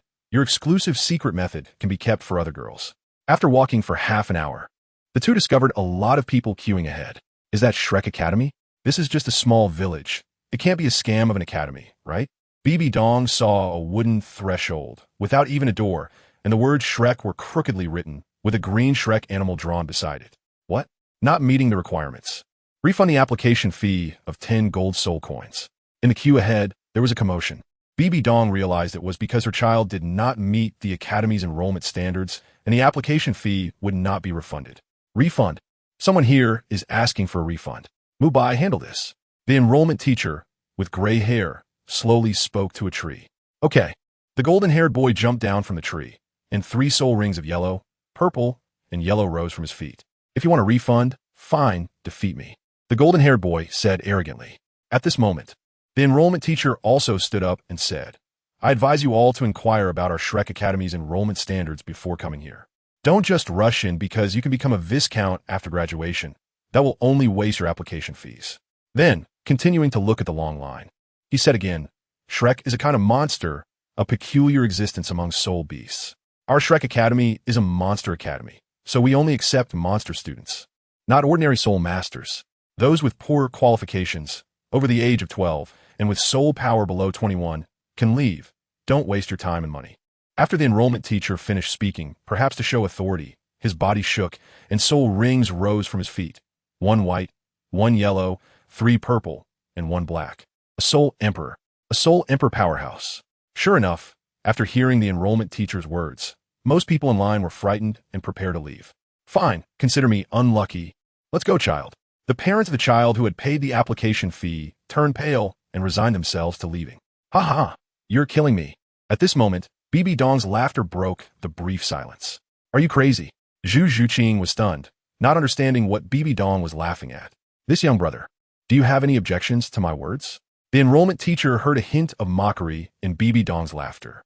1 white, 1 yellow, 3 purple, and 1 black soul emperor, such a strong aura. But as far as I know, the best configuration for a soul master is 2 yellow, 2 purple, and 2 black. Since your Shrek Academy only accepts monster students, why should an ordinary soul emperor teach a monster student? Moreover, the main thing is that the Spirit Hall clearly states that the maximum application fee for an academy is only 1 gold soul coin. I suspect you're using the title of Viscount to deceive these ordinary soul masters. In short, the Spirit Hall has never said that graduating from a Soul Master Academy guarantees one can become a Viscount, so Shrek Academy's intentions are suspect. Now refund these people's application fees of 9 gold soul coins. Or I will immediately go to the Spirit Hall in Soto City to report you, and check your Shrek Academy. You Haven T registered Shrek with the Spirit Hall. Have you? As BibiDong spoke, she walked up to the enrollment teacher, speaking with righteous indignation. That makes sense. I said, how could an application fee be 10 gold soul coins? My child is a soul master and only receives 1 gold soul coin in subsidies per month. An application fee would take 10 months of subsidies. It turns out they are all unscrupulous teachers. Refund. The enrollment teacher's face turned heavy, alternating between white and purple. Chapter 100, Shrek Academy Refund. This brother is right. Refund, or we will call the Spirit Hall to seek justice. Just as they were about to leave, others who had paid the application fee also surrounded them. Dad, I said this rundown academy couldn't be good. I might as well go to the Soto City Intermediate Soul Master Academy. I also have my doubts. They keep saying you can become a Viscount after graduation, especially since they only accept monsters, and they themselves have a white 10-year soul ring, making such claims. Third brother, I said this Shrek Academy might be a scam academy. The enrollment teacher's soul ring configuration is indeed a bit low. The teacher wouldn't deceive us. Could it be that we too found a wrong academy? But this is indeed called Shrek Academy. Hearing BibiDong's words, the scene began to whisper, and those who had paid stood at the front. Interesting. He dares to challenge a soul emperor. He is quite handsome. A girl in a green dress thought to herself among the crowd. At the same time, others began to size up BibiDong. Young brother, you don't look like you're 12. Why come to our Shrek Academy to provoke? Speak up. Which academy sent you to cause trouble? Leave now, and I can let you go safely. The enrollment teacher saw so many people present and couldn't directly take action, but naturally had a stern expression as he advised. This enrollment teacher, I don't want to pick a fight, but look at them. Do they look like wealthy people? Most of the people here are from ordinary families. Managing to produce 10 gold soul coins is their limit. The Spirit Hall gives them subsidies not for you to deceive them, but to buy cultivation resources. If I'm not mistaken, your academy has several tests, right? Perhaps there is also an additional tuition fee of no less than 100 gold soul coins. After such layers of assessments, how many students can you truly recruit? I'm afraid even the Spirit Hall Academy in Spirit City is cheaper than yours. So why should you charge high fees? Even if charging high fees is your freedom, does your academy even have 10 students? Can you guarantee that you won't fail the age standard? Since your academy has standards, then make the standards public rather than vague verbal standards. So please state your academy's enrollment requirements clearly, such as what other requirements or tests there are. BibiDong rattled on, speaking reasonably and logically, causing the people present to nod repeatedly. This guy is really good at talking. Zhu Zhuqing held her head. Third brother, this young man makes sense. We almost registered without knowing. Xiao Wu, don't say that. The boy in blue said. That's right, there's a second hurdle in the academy, which is that if your soul power does not reach level 25, you fail. The third hurdle is to battle against me. You can only pass if you qualify. Mubai. The enrollment teacher did not expect the golden-haired boy to reveal the content of the tests. Damn, refund. My child is 12 years old with level 25 soul power. Why would he need to come to your broken academy? He could have long gone to the Bala King's High Soul Master Academy and still has to battle a soul venerable. A broken academy with so many requirements. Refund, refund, refund, refund, or I will call the spirit hall to check on you. It probably won't be good for you. Bibi Dong smiled slightly. All right, refund. Teacher Lee, refund all the application fees. At that moment, a middle-aged man wearing glasses and standing tall walked from the small path. Dean Flanders, the enrollment teacher, stepped forward, his face awkward. I am Flanders, the dean of Shrek Academy. I apologize for taking up everyone's time. Refund, Mubai. Fortunately, there weren't many applicants, so it will be refunded soon. Now those who do not meet the standards can leave, and those who meet the standards can pay an enrollment fee of 100 gold soul coins for the year. Those who still want to enroll can come forward. As soon as Flanders finished speaking, most of the crowd left, leaving only Zhu Zhuqing and the others. Third brother, do we still want to enroll? The girl in pink asked the boy beside her, puzzled. Xiao Wu, let us continue to enroll. Trust the teacher. All right, Xiao Wu said helplessly. Flanders looked at the few people left, and he was surprised that the instigator Bibi Dong was still here. Are you satisfied now? The money has been refunded. You can leave now. No need to see you off. Flanders coldly urged Bibi Dong to leave. Serves you right. Now you can't get into Shrek Academy. Zhu Zhuqing said with a smirk. Teacher, I want to enroll. A sweet voice interrupted everyone. The attention of Bibi Dong and the others was drawn to a youthful and vibrant girl, who looked cute and was the type of good girl. Xiao Wu, look. Even with this, someone still wants to enroll, the blue-clad boy asked. Flinder, with keen eyes, noticed that the girl was extraordinary, dressed in a skirt that clearly indicated she was not ordinary. Age, martial soul, soul power, let me see if you meet my standards, Flinder said slowly. 7 treasure, glazed tile. The girl shouted her slogan, and a colorful, shimmering small tower appeared in her hands, crystal clear and with 7 layers in total. Flinder adjusted his glasses as he looked at the martial soul the girl was holding. Does your family know you're here? Flinder asked. They say there are no exceptions. As long as I meet your academy's requirements, you have no reason not to accept me, the girl replied calmly. Third brother, what martial soul is this? It's quite beautiful. The blue-clad boy exclaimed in surprise, then whispered to Xiao Wu. Hey, do you know about this martial soul? Its aura is quite remarkable. Zhu Zhuqing had unknowingly come to Bibi Dong's side, knowing Bibi Dong was knowledgeable and wanted to test him. No big deal. This martial soul is called the 7 treasure glazed tile. It's the signature martial soul of the 7 treasure glazed tile sect, one of the 3 major sects on the continent, known as the strongest auxiliary martial soul on the continent. This girl has reached level 26 soul power at just 12.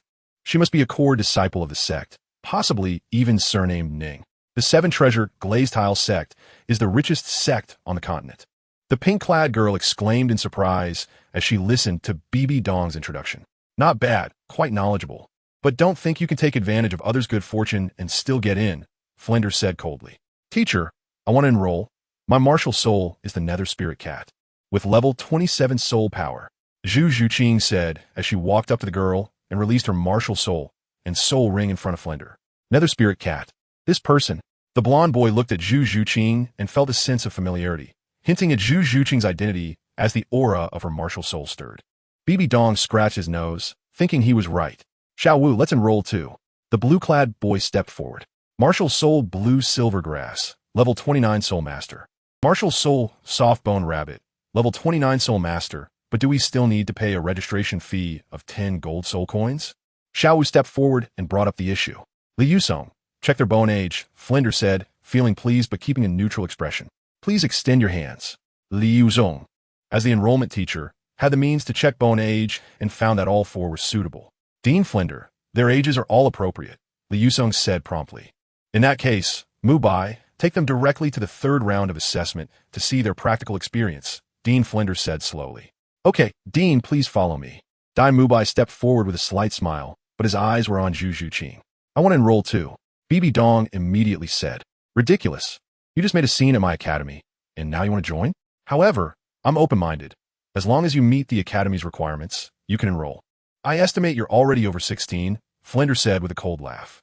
Zhu Zhuqing and the others stopped, watching how Bibi Dong would respond. Go ahead, state your age. soul power level, and martial soul, Li Yusong stepped forward. Not much, about the same age as that blonde guy. Just 16, Bibi Dong replied with a smile. 16? Sorry, that doesn't meet our academy's enrollment standards. You can leave, Flinders said coldly. Blonde guy, Dai Mubai's mouth twitched. Who said I want to enroll as a student? I want to apply as a teacher at your academy. Bibi Dong said with a smile. A teacher at our academy? Dean Flinders' expression faltered. This guy. Zhu Zhuqing was speechless, not expecting Bibi Dong to actually dare to apply for a teaching position. How strange. This is really too strange. Hey, do you think he will become our teacher, and what will he teach? Gu Ling asked curiously. Impossible. Dean Flinder will never agree. I think he's just making a fuss, Dai Mubai said with a smirk. This beautiful lady, isn't he here with you? Could it be that you had a falling out? Xiao looked at Zhu Zhuqing curiously and asked. Dai Mubai also looked at Zhu Zhuqing, wanting to hear her response. Yeah, we had a little quarrel. His strength is very strong, Zhu Zhuqing said unconsciously as she saw Dai Mubai looking over. Wow, I'm jealous. Your boyfriend is so handsome, especially when he just spoke up. He could tell at a glance that my martial soul is the 7-treasure glazed tile, Ning Rongrong said enviously as she looked at Zhu Zhuqing. Dai Mubai's expression became uncomfortable, as he suspected Zhu Zhuqing might be engaged to someone from her childhood. No, we're just friends. Zhu Zhuqing thought for a moment and denied it. That's right. I want to apply to be a teacher at your academy. Of course, I see that you probably can't afford my salary, so I won't ask for money. I will only teach her, Bibi Dong pointed at Zhu Zhuqing. Of course. I also wouldn't mind teaching that pink-clad girl. Bibi Dong pointed at Xiao Wu in the crowd. Me? Why would you teach me? I don't need. Xiao Wu said inexplicably. Maybe he thinks you're lively and cute and wants to use this method to pursue you. Ning Rongrong said knowingly. Dream on. I can teach anyone. I'm the boss of the 7th dormitory, Sister Xiao Wu, and I have 3rd brother, Xiao Wu inexplicably said, hugging Tang San's arm. Tang San felt a lot of pressure looking at Bibi Dong, as Bibi Dong seemed to have better conditions than him. Huh, little brother. Maybe you have some knowledge to recognize the 7-treasure glazed tile martial soul at a glance. But just because of that, you think you can become a teacher at the academy? You're still too young, and besides, why would I hire you? Flinder couldn't help but laugh. Really? You're Flinder, right? I know you. You were well known in the Soul Master world for a while, then disappeared. If the name Flinder is correct, you and the other 2 were called the Golden Iron Triangle, right? After all these years, you must have reached Soul Saint level. If I defeat you, would I be qualified to be a teacher at your academy? Bibi Dong's purpose in staying at Shrek Academy was not just for Zhu Zhuqing. He also wanted to find out if there were any other 100,000-year soul beasts around that pink rabbit. After all, 100,000-year soul beasts are incredibly proud, and even if captured now, they would not divulge any useful information. That's right, I did have the title of the Golden Iron Triangle. I didn't expect you to know that. Not bad, but I'm currently a level 78, Soul Saint. Regardless of whether you could defeat me, I will not agree to you becoming a teacher at the academy. Flinder adjusted his glasses and refused again. All right, I understand. It seems I need to report Shrek Academy to the Spirit Hall for illegal operations, recruiting some genius soul masters and leading them astray. This is a significant loss for the Soul Master world, and your academy will not be able to operate then, Bibi Dong said with a look of regret. You dare to threaten me. Do you really think I won't kill you right now, just because you have some strength? Don't be so arrogant. Flinder's expression darkened instantly. It seems I guessed correctly. Your academy must have wasted a lot of talented soul masters. Looking at your academy, which is so dilapidated, you probably don't even have the most basic simulated training environment, right? BibiSheng was completely unconcerned by the pressure emitted by Flander. Simulated training environment, what's that? Xiao Wu curiously asked. A simulated training environment is one that can create the most suitable environment for training based on one's own martial soul. Training in such an environment is very effective, but building such a simulated training environment requires a lot of funding. I see that the academy indeed does not have such conditions, Ning Rongrong explained. Such facilities exist? Then we wouldn't be at a disadvantage compared to other academies during training. Tang San said in surprise. That's right. An academy with a simulated environment and one without are completely different levels. Ning Rongrong nodded. Is it too late for us to withdraw from the academy now? Xiao Wu said in a daze. Hey, are you sure you want to stay in this academy? And Zhuqing, if you want to train in such a place, then you'll be stuck here for a lifetime, BibiSheng shouted. Kid, shut up. Our academy's teaching philosophy is not something you can understand. You should know that our academy has been established for over 20 years, and the highest achievement of our graduates is becoming an elder of the Spirit Hall. Li Yusong could no longer hold back and quickly intervened. BibiSheng was confused, thinking to himself, How come he didn't know there was an elder from Shrek Academy? To become an elder of the Spirit Hall, one must either be a titled Daw or have made significant contributions to the Spirit Hall. He thought, if they had a graduate who became an elder after only 20 years, that would mean this elder is only 40 years old. Isn't that nonsense? Really? Becoming an elder of the Spirit Hall? How strong must their abilities be? Ning Rongrong was also very curious. Chapter 101. Crushing Soul Saints after Ning Rongrong spoke. She couldn't help but look towards Dai Mubai, who was watching the drama unfold. Yellow hair, you must have been in the academy for many years. Is what this Dean Flanders said true? Shut up. My name is Dai Mubai, not Yellow Hair. Call me Senior. Dai Mubai was very angry.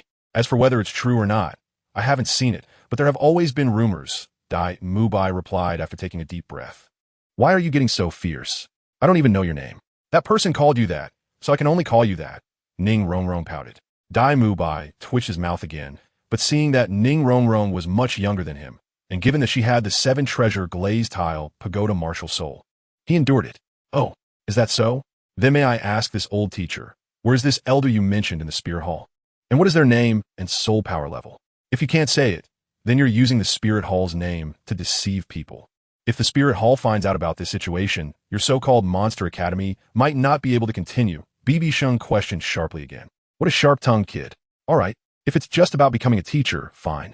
As long as you can defeat me, I will agree to let you become an honorary teacher at Shrek Academy. And I won't have any requirements of you. Flander knew the situation of his academy well. If the Spirit Hall were to investigate, the academy really might not be able to continue. And having met 4 talented new students today, he could fulfill his long-held wish. I don't believe a 16-year-old can cause that much trouble. However, judging by his attire, he might be a member of some family. As long as I can make him retreat, that will be fine, Flander thought, not wanting to complicate matters further. Martial Soul, Cat, Eagle attached. 78th level agility attack, Flying Soul Saint. Let me see why you are so arrogant, Flander said as he directly activated his Martial Soul, which was actually a flying type Martial Soul. The Cat, Eagle. Flying Beast Martial Souls have a characteristic of enhancing vision, being fast, and having decent attack power. Their greatest role on the battlefield is reconnaissance.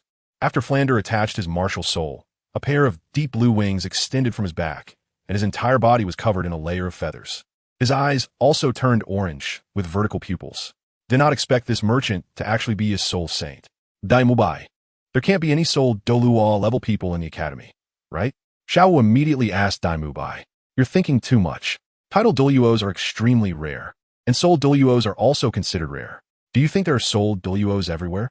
The Dean is the strongest in our academy, and there are 2 Soul Saint teachers responsible for assessments inside. Dai Mubai explained with a smile. 2 more Soul Saints? That's so strong. Tang Sen said, somewhat surprised. Yes, our academy has a total of 5 teachers, 3 Soul Saints, and 2 Soul Emperors. Before you all came, it might have been an academy where there were more teachers than students, Dai Mubai said with a wry smile. Once the Soul Saint soul power was unleashed, it naturally wasn't a small disturbance, attracting a few people in the academy. This aura, it's Dean Flander. What's going on? It's coming from the academy entrance. Let's go take a look. In no time, 3 figures appeared at the entrance, along with a scruffy-looking uncle. Dai Mubai, what's going on? A burly man, who looked about 165 meters tall, shouted at Dai Mubai. Teacher Zhao, why are you all here? Dai Mubai immediately ran over. Dai Mubai briefly explained the situation. What? A 16-year-old is so arrogant? Messing with the academy's good name, and now wants to become a teacher? Have we been in Soto City too long? And the Soul Master world has changed so much that anyone can challenge a Soul Saint? Teacher Zhao, addressed by Dai Mubai, was taken aback.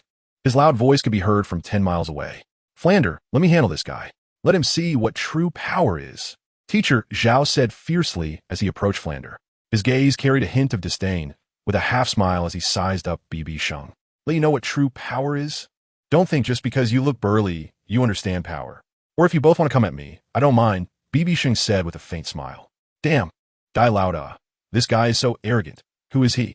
The uncle-like man looked surprised at Dai Mubai. How would I know? He just popped up and messed up the registration fee situation.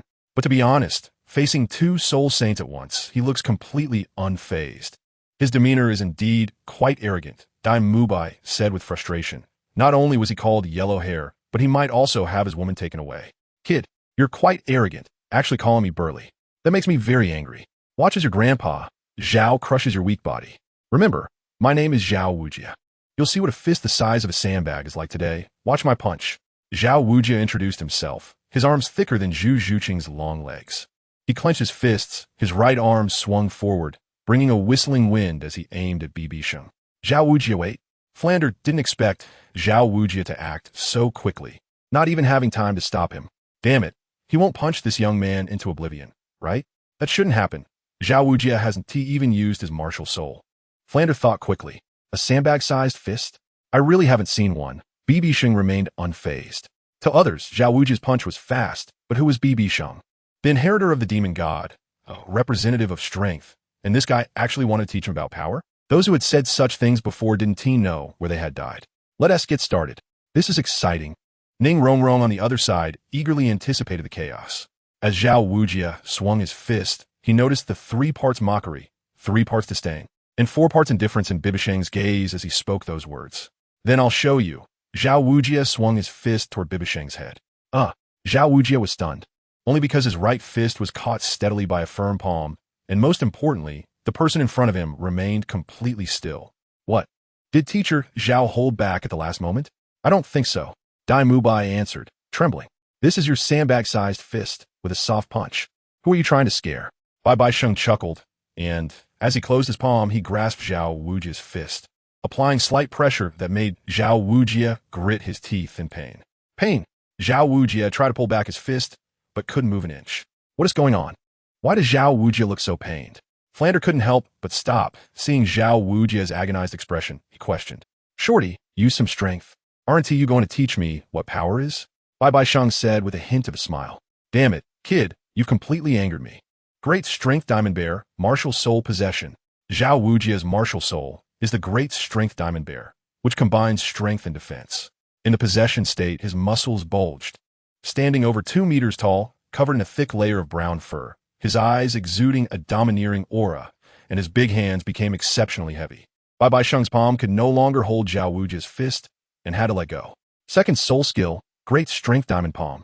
Although Zhao Wujia called it a palm, he slammed his fists into the ground, and the soul power cracked the earth, creating a fissure that attacked BibiSheng.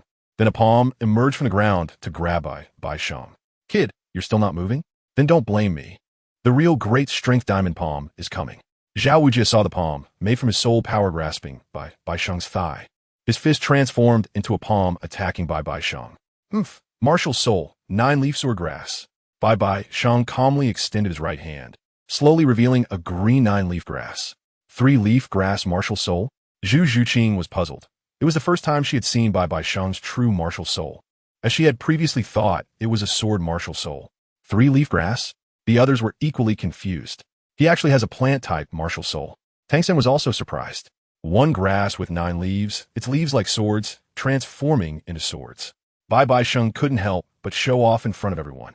Bang! Before Zhao Wujia could get close to BibiSheng, he was knocked back by a tremendous force. Looking up, he saw a 100,000-year soul ring. What? 100,000-year soul ring. And 2 of them. Damn, for black and 2 red, impossible. Second soul skill, Golden Sword, Tiger Roar Sky Strike. BibiSheng wielded the golden sword, and with a swoosh, he instantly appeared in front of Zhao Wujia, stabbing forward. First soul skill, Immovable King Body. Pu Zhao Wujia's 100-year soul ring couldn't withstand the attack of the 10,000-year soul ring, and it was the strongest golden attribute attack, instantly knocking him back against a tree, causing him to spit out a mouthful of blood, crashing into the tree and shaking down a pile of leaves. Damn it. Fifth soul skill, Gravity Compression. A black soul ring lit up on Zhao Wujia's body, preparing to unleash a 10,000-year soul skill, but with a swoosh. The golden sword instantly pierced Zhao Wujia's arm, moving so fast that he couldn't even release his soul skill in time. Zhao Wujia's arm was pierced by the golden sword into the trunk. The Great Strength Diamond Bear is just a clumsy bear, too slow. You must understand that battles between soul masters are ever-changing. Being slow, the enemy won't wait for you to release your soul skill, especially not against a soul sage. BibiSheng coldly said as he summoned the golden sword, leaving no blood on the blade. Zhao Wujia. Flander hurried over to stop the bleeding and help Zhao Wujia up, saying, "He's terrifying." The others widened their eyes, their expressions rarely synchronized. For black and 2 red. Is a 100,000-year soul ring amplification really that terrifying, instantly defeating Zhao Wujia? Flander, behind his glasses, was shocked.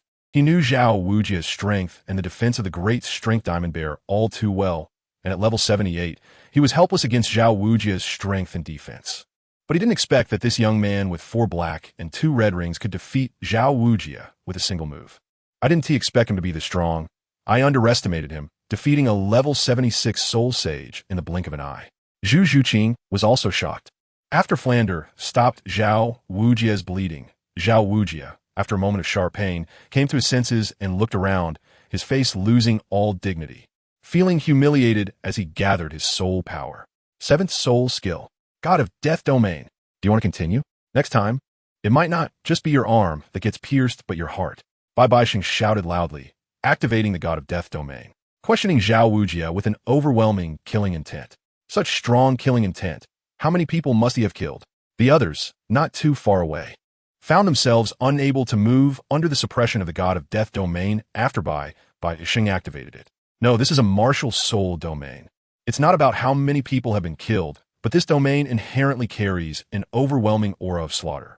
To possess such a domain, the person in front of us is definitely not someone soft-hearted. Perhaps the next step will truly be to kill Zhao Wujia. A teacher beside them explained to Dai Mubai and the others, his tone filled with astonishment. What monster? Compared to him, we are all mere mediocre. Another teacher also expressed his amazement. A domain? This is a domain. Tang San, clearly having heard of it, exclaimed in surprise. So cool, this is a real man. So domineering. Ning Rongrong stared at BibiSheng, her eyes sparkling. Zhu Zhuqing also looked at BibiSheng, noting how he was completely different from the person she had spent 2 days with, her eyes inevitably showing a hint of something unusual. Zhao Wujia, enough. I didn't expect you to have a domain.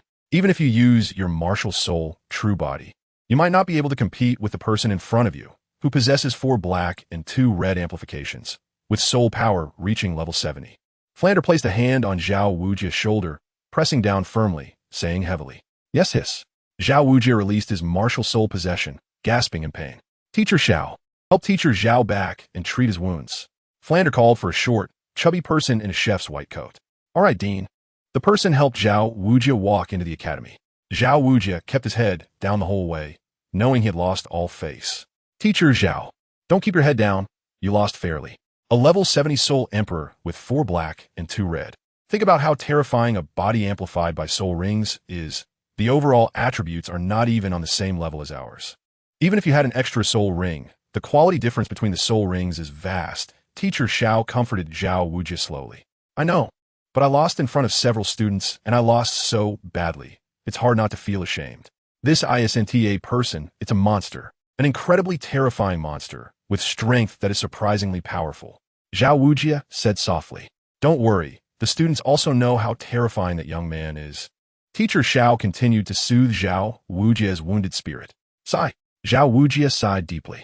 Outside the academy door, Zhu Zhuqing and the others were still in shock when BibiSheng instead asked Flander. Now, do you still want to stop me? Who exactly are you? Flander looked at BibiSheng, who had returned to his nonchalant demeanor, and asked complicatedly. Me? I'm just a runaway, wandering around, and I found your academy quite interesting. BibiSheng smiled. Flander glanced at Zhu Zhuqing, as if understanding BibiSheng's thoughts. All right, I acknowledge your strength. From now on, do as you wish in the academy, but don't interfere with us. Mubai, let us go in.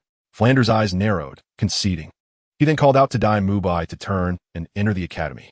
Dai Mubai, coming back to his senses, glanced fearfully at BibiSheng and hurriedly followed. Hee, Xiao Qingqing, call me teacher. BibiSheng said as he approached Zhu Zhuqing. Zhu Zhuqing silently walked into the school gate, having nothing to say, while the others also entered the academy one after another.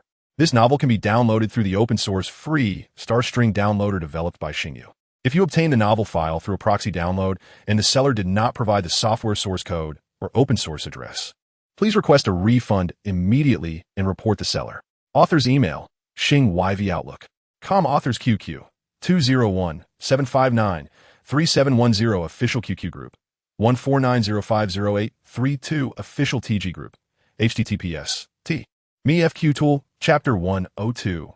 BibiSheng becomes a Shrek teacher. Where did this guy's 100,000 years come from? Could it be? Only Xiao Wu was very puzzled about BibiSheng's 100,000 years of origin, thinking as she walked into the academy. Everyone else had gone in, leaving only Ning Rongrong behind. This handsome guy, can I be your student? Please teach me how to cultivate soul power, Ning Rongrong approached, pretending to be a good girl. You, flat in the front and back, a little airport, not interested. BibiSheng glanced in one direction and hurriedly walked into Shrek Academy. Ning Rongrong was taken aback, then realized what BibiSheng was referring to. Her face turned red from anger, and she stomped her foot. Damn it, what are you thinking? He just hasn't grown up yet. By the way, Xiao Wu is just like me.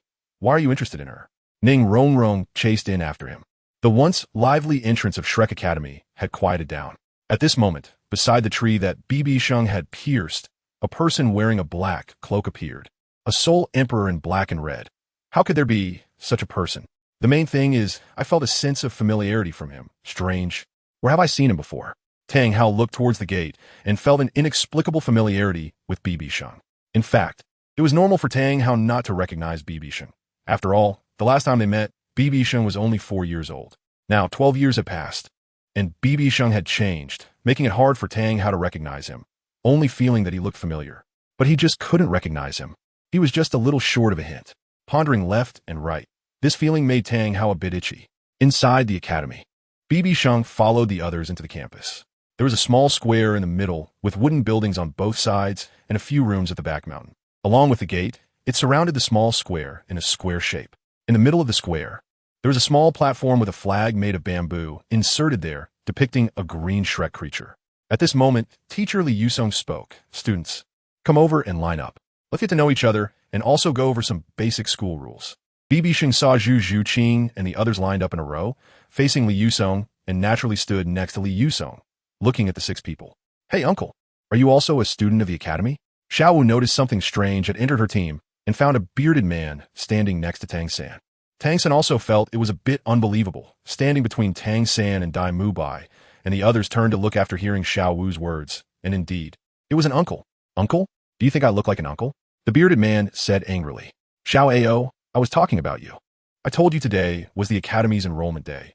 You should have shaved your beard, or you wouldn't have been misunderstood, Dai Mubai said helplessly, having known he would be misunderstood by Zhu Zhuqing and others. Ahem, let me introduce you. This is Oscar, 2 years older than you. It's just that Xiao Ao's martial soul is a rare food-type martial soul, plus he has naturally thick hair. That's why he looks like this. Dai Mubai introduced to Zhu Zhuqing and the others. Good, then you can introduce yourselves first.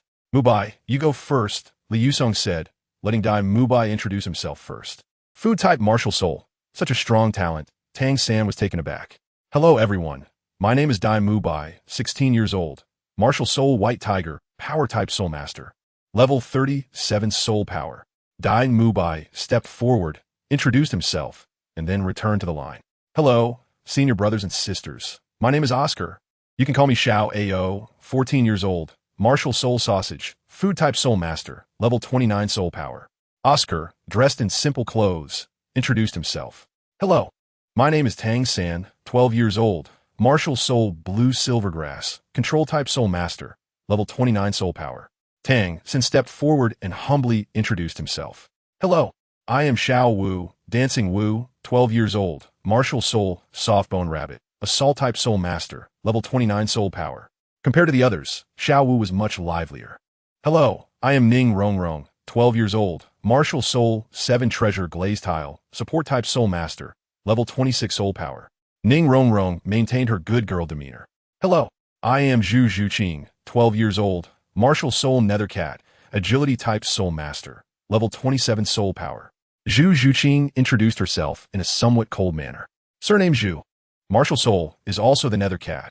It really is her. I didn't expect to find her here, Dai Mubai thought to himself, narrowing his eyes slightly. These people's martial souls are all extraordinary, and their soul powers are not low. There are indeed many talents on the continent. Tang San thought to himself upon hearing their introductions. So these are the members of the Shrek 7 monsters?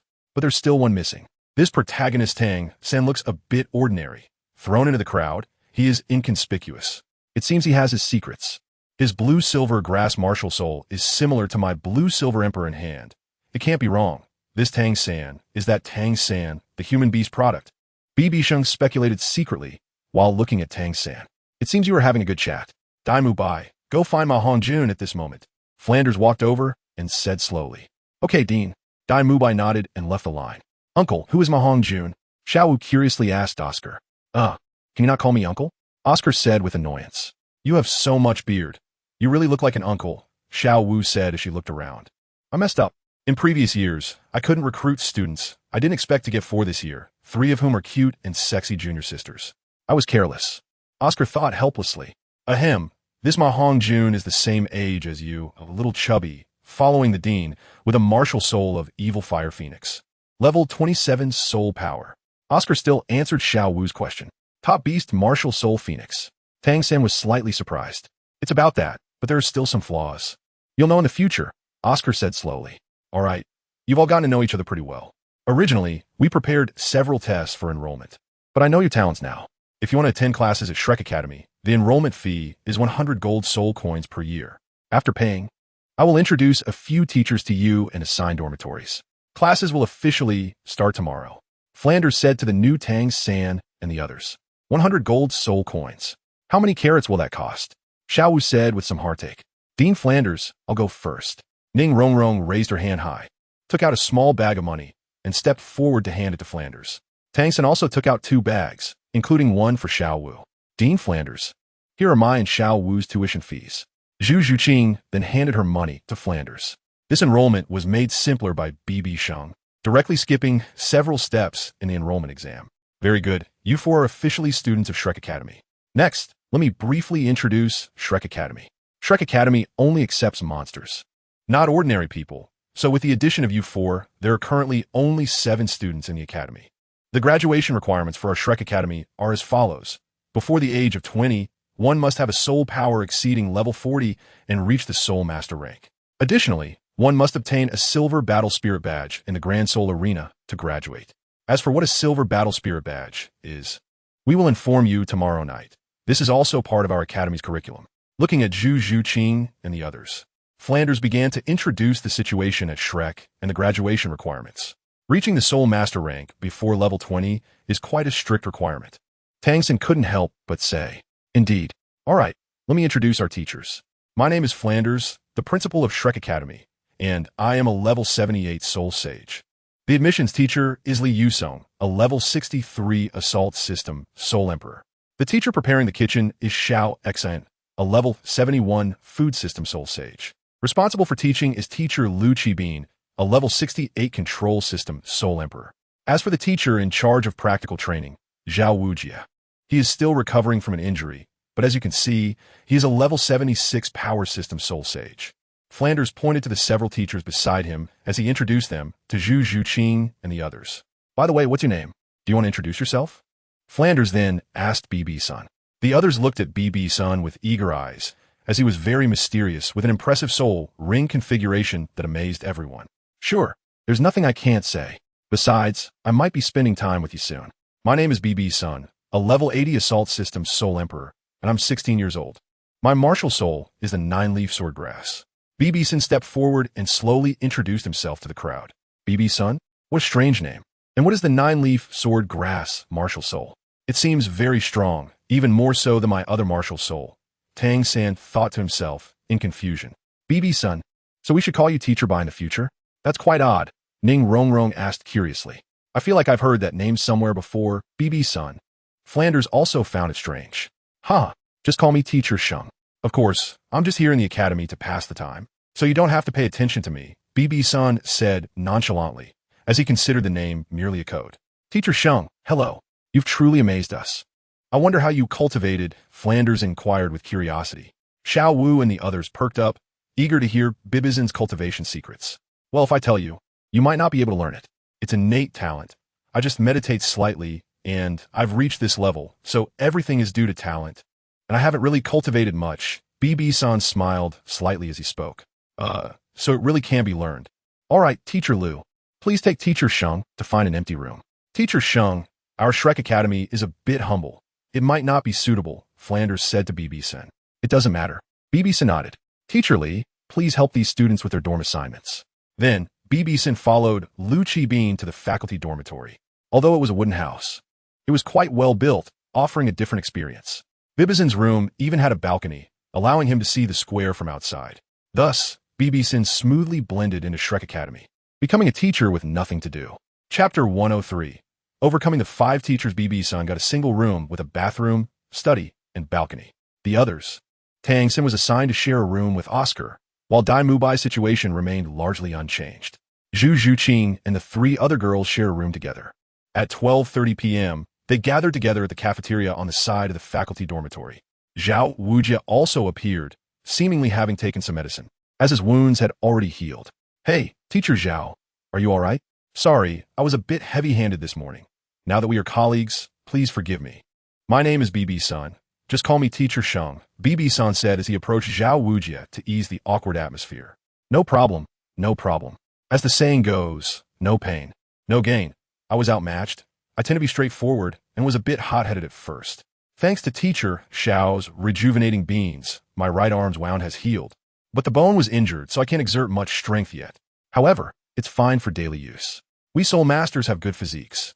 I'll be fine in a couple of days," Zhao Wujie said, feeling a bit anxious upon seeing BibiSheng, but he smiled and replied when BibiSheng initiated conversation.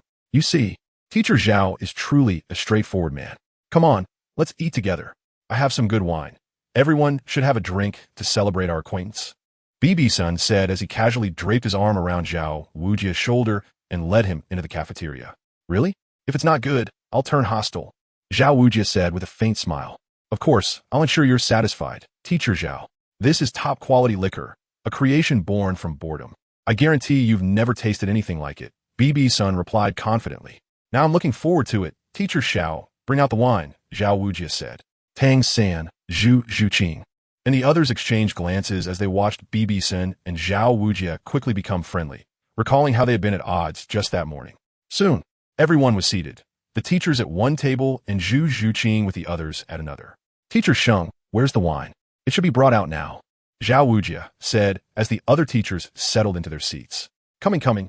BibiSheng pulled out a ceramic jar from his soul tool and opened it, releasing a faint but rich aroma. "So fragrant." Zhao Wujie's eyes lit up. "Did I deceive you?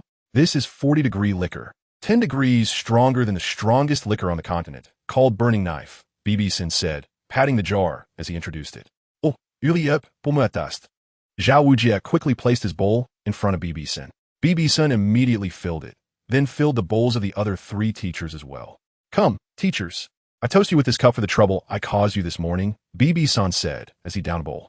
"Well said, cheers." Zhao Wujie quickly joined in. "Refreshing. It feels like a fire is raging inside me. My muscles are trembling with pleasure.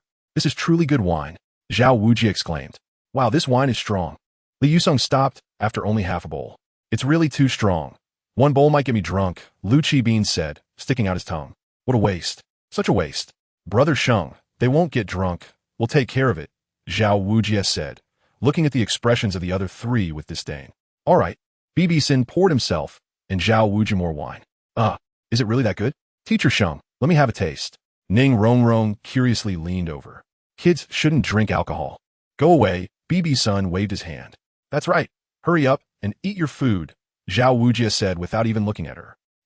Ning Rongrong returned to her seat, feeling defeated.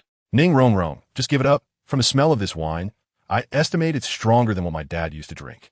One sip might knock you out on the table," Tang San reminded Ning Rongrong. "Really? Then I want tea, drink it." Ning Rongrong was taken aback and abandoned the idea. A few minutes later, Flanders entered the cafeteria with Dai Mubai and a chubby guy with a fiery red rooster head. "What's going on here?"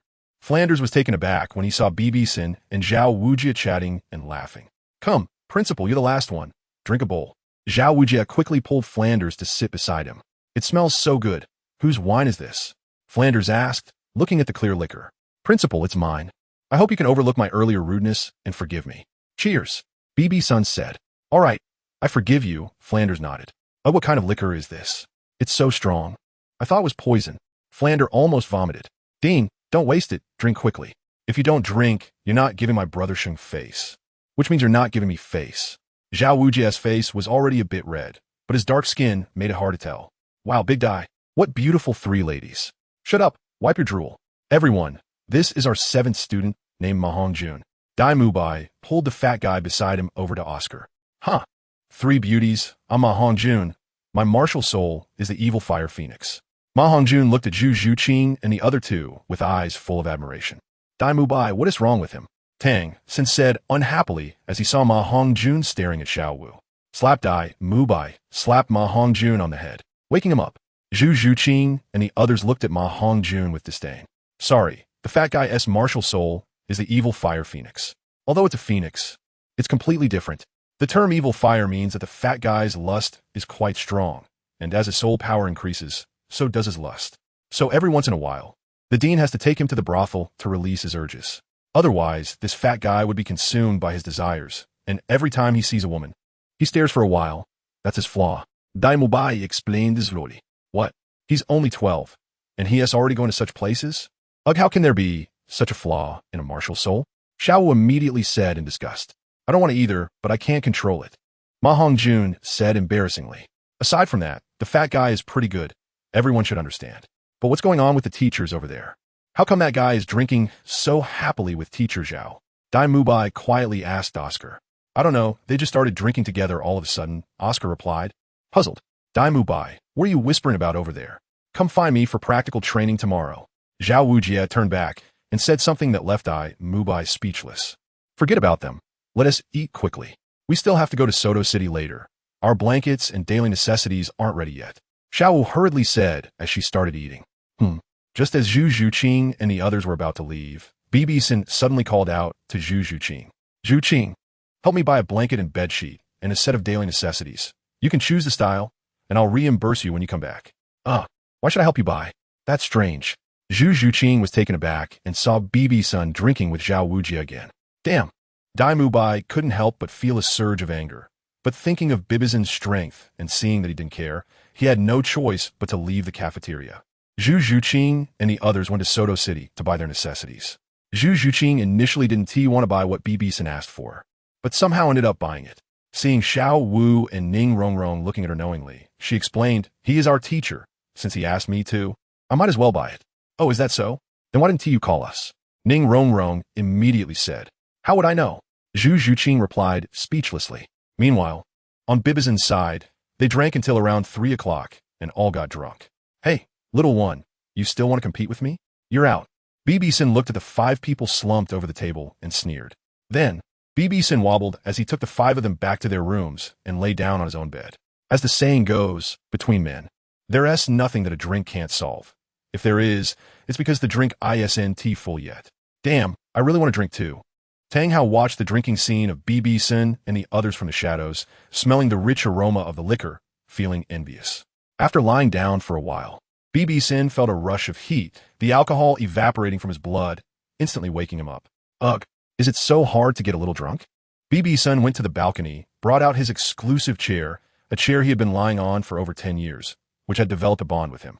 That little rabbit, Oscar, and Tang San are already level 29, and with their 3rd spirit ring, they will definitely go to the Stardow Forest. If we go by their conversation, that little Wu has been at the Junior Academy for 6 years. If she returns to the Stardow Forest, and if there really are 10,000-year spirit beasts as friends, it's been a long time since they've seen Xiao Wu. They will definitely sense her and jump out to find her. I wonder what will happen. BibiSheng basked in the sun, squinting his eyes, lost in overly idealistic thoughts. And then there's the relationship between Dai Mubai and Zhu Zhuqing. The fusion technique of the Netherworld White Tiger, don't think about completing it. Forget it. I don't want to feel like a 6th while hiding in the back. BibiSheng thought about various things until the sun moved to a diagonal position in the sky. Zhu Zhuqing and the others returned from shopping. Whoosh, BibiSheng turned into a shadow and appeared in front of everyone. Zhuqing, where's the stuff I asked you to buy? How did you know I would help you buy it? Zhu Zhuqing was stunned. I just knew. How much is it? BibiSheng slowly extended his hand. Here you go. 2 silver soul coins. Zhu Zhuqing took out a few items from her soul guide and handed them to BibiSheng. Not bad. BibiSheng nodded in approval as he accepted them. Hey, who is this? Is he also our student? Ma Hongjun looked at BibiSheng in surprise. This is the honorary teacher of the academy, BibiSheng, Dai Mubai introduced to Ma Hongjun. Teacher, really? You're not just trying to trick me into food and drink, are you?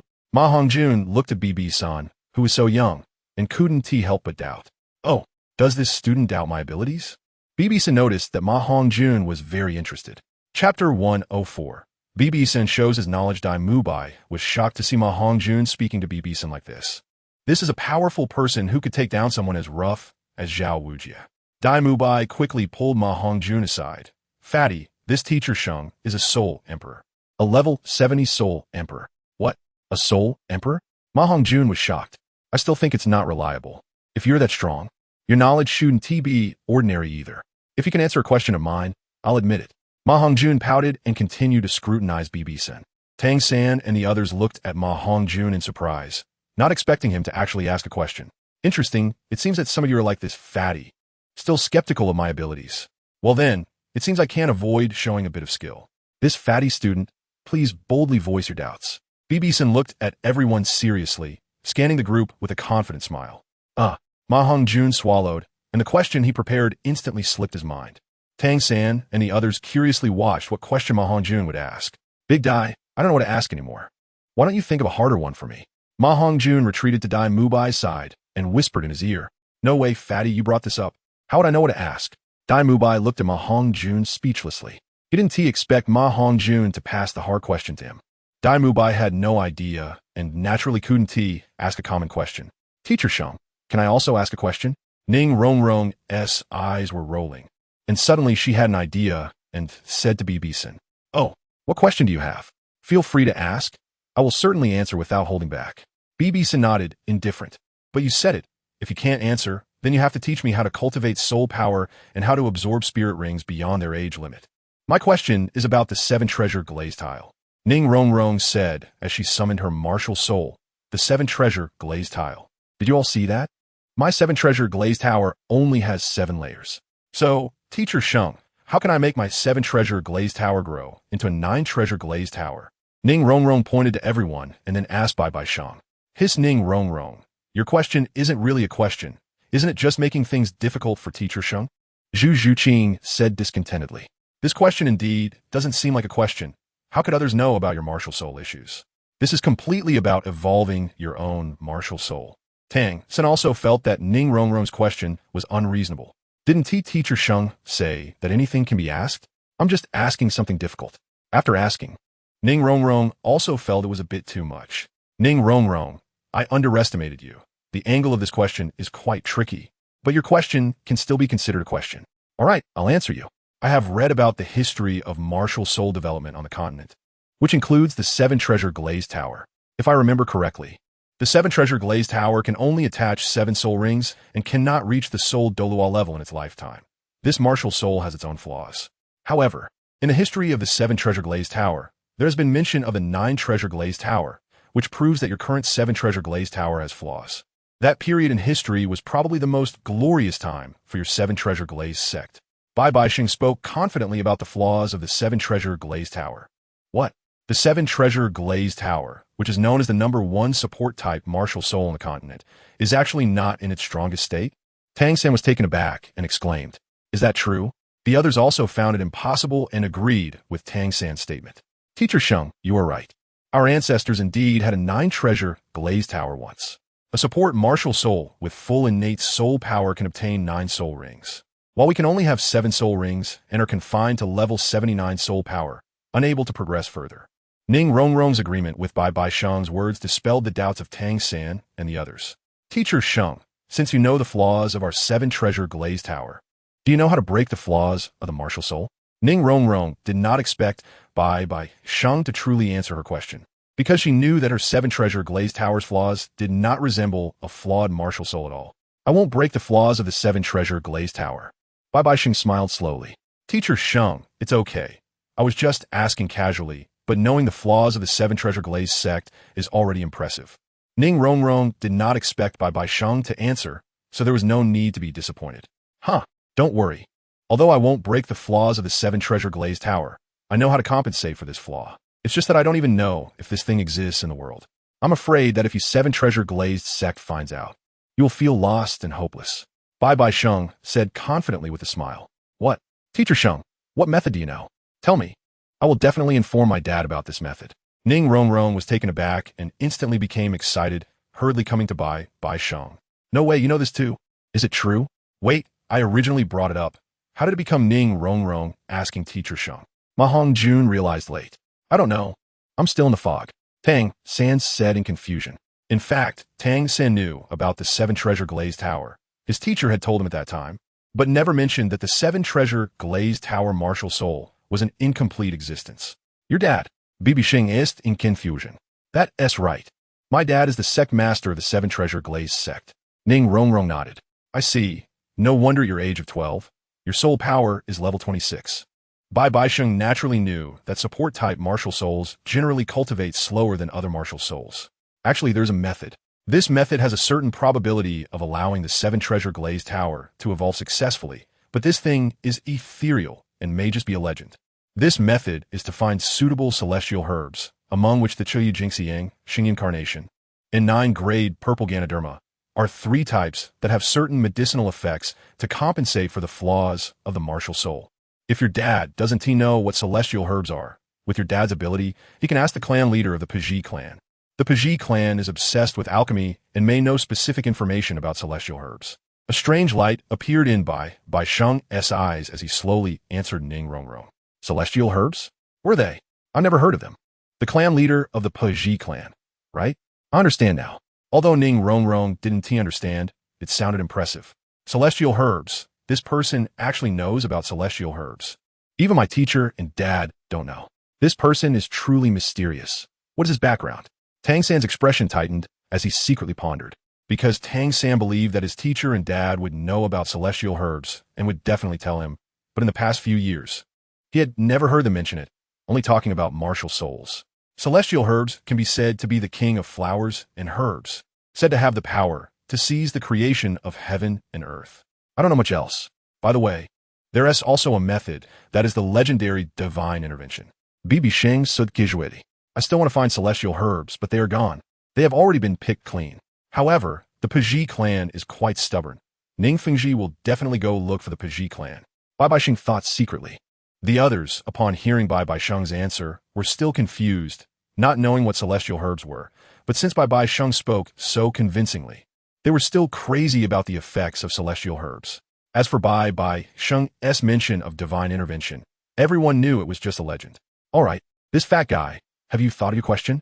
BibiSheng then disregarded what everyone thought and asked Ma Hongjun. I've thought of it. Since teacher Sheng is so knowledgeable, do you know how to solve the flaws brought by my evil fire phoenix martial soul? Is it still the same method using celestial herbs? Ma Hongjun steadied himself and boldly asked. You guys can really ask me such tricky questions. Luckily, I still have some knowledge in me. Release your martial soul. Let me take a look. BibiSheng looked at Ma Hongjun in front of him, already knowing the reason. All right, teacher Sheng, please watch. Martial soul manifestation, evil fire phoenix. Ma Hongjun stomped his foot, slightly crouched down, and 2 yellow soul rings rose up, revealing a plump red turkey in front of everyone. This is my evil fire phoenix. How about it? Isn't it cool?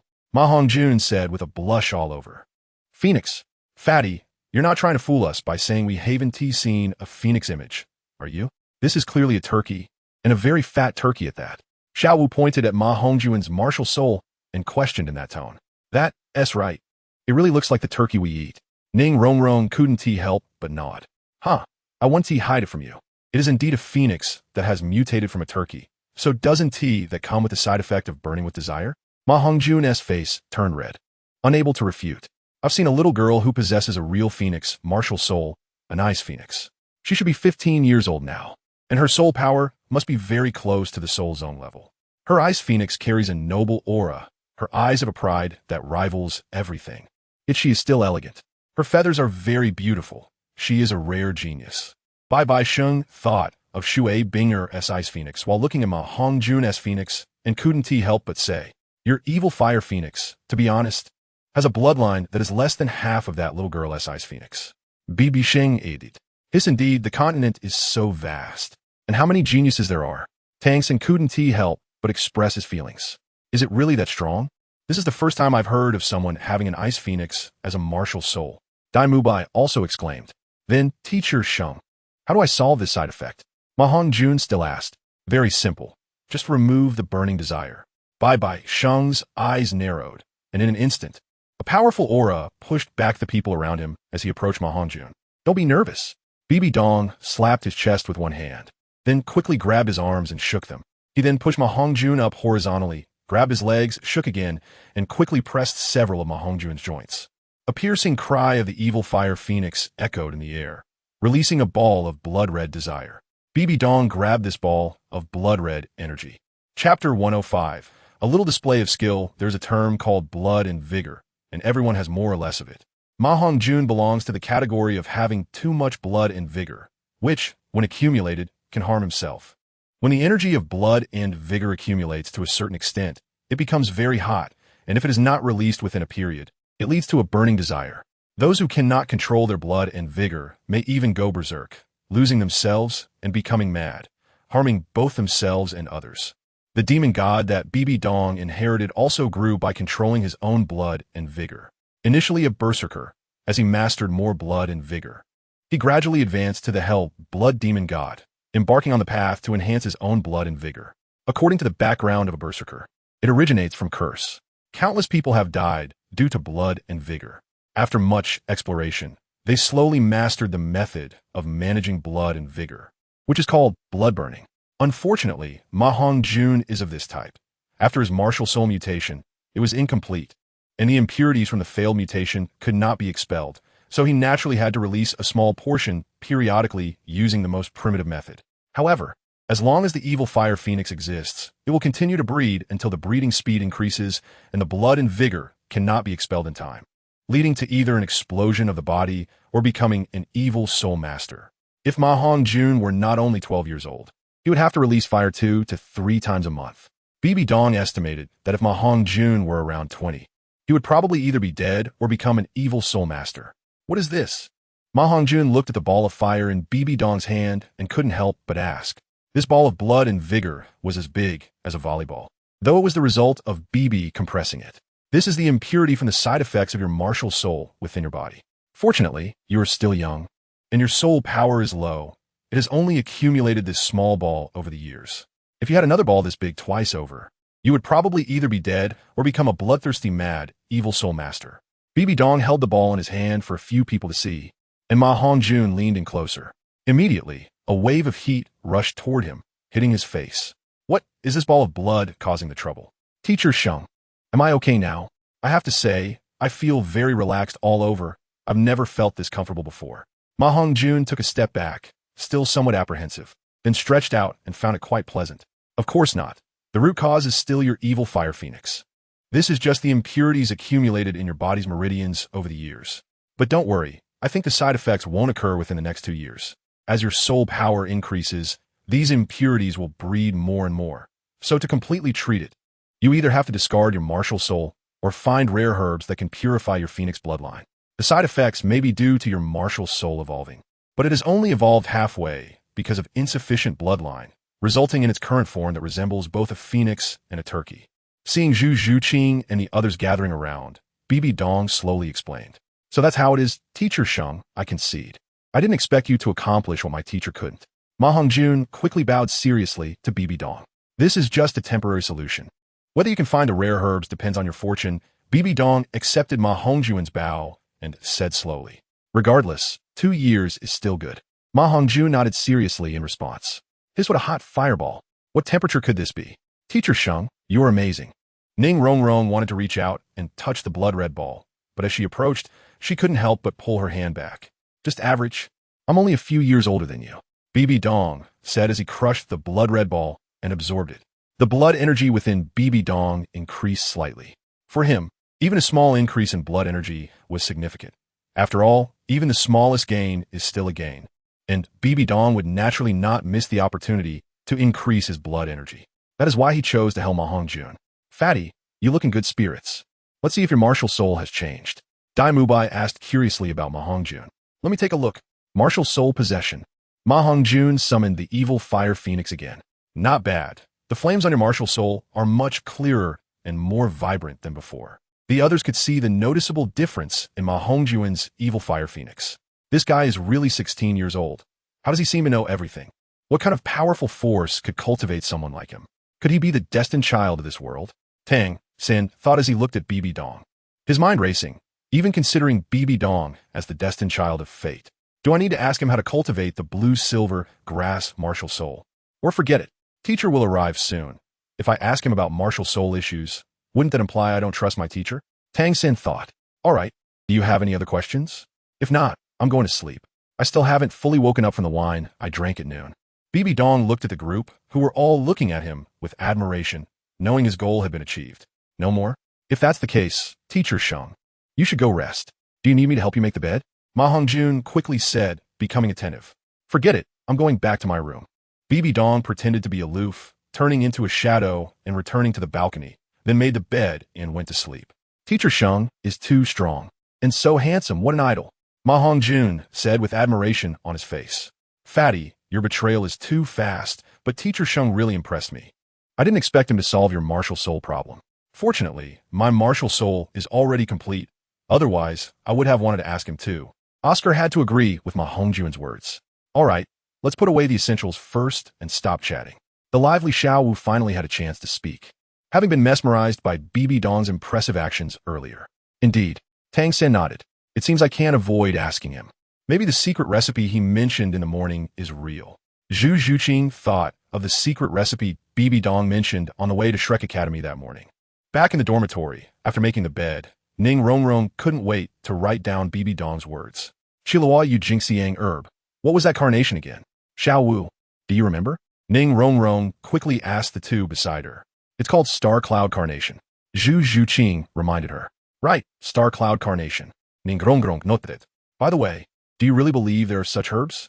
How can a 16-year-old like Teacher Sheng be a soul emperor and level 70, and yet remain unknown on the continent? Have you ever heard of him? Xiao Wu asked, filled with curiosity. I haven't heard of him. Bibi Dong, that name is unique. If he had a reputation on the continent, my dad should have told me, but I have no idea.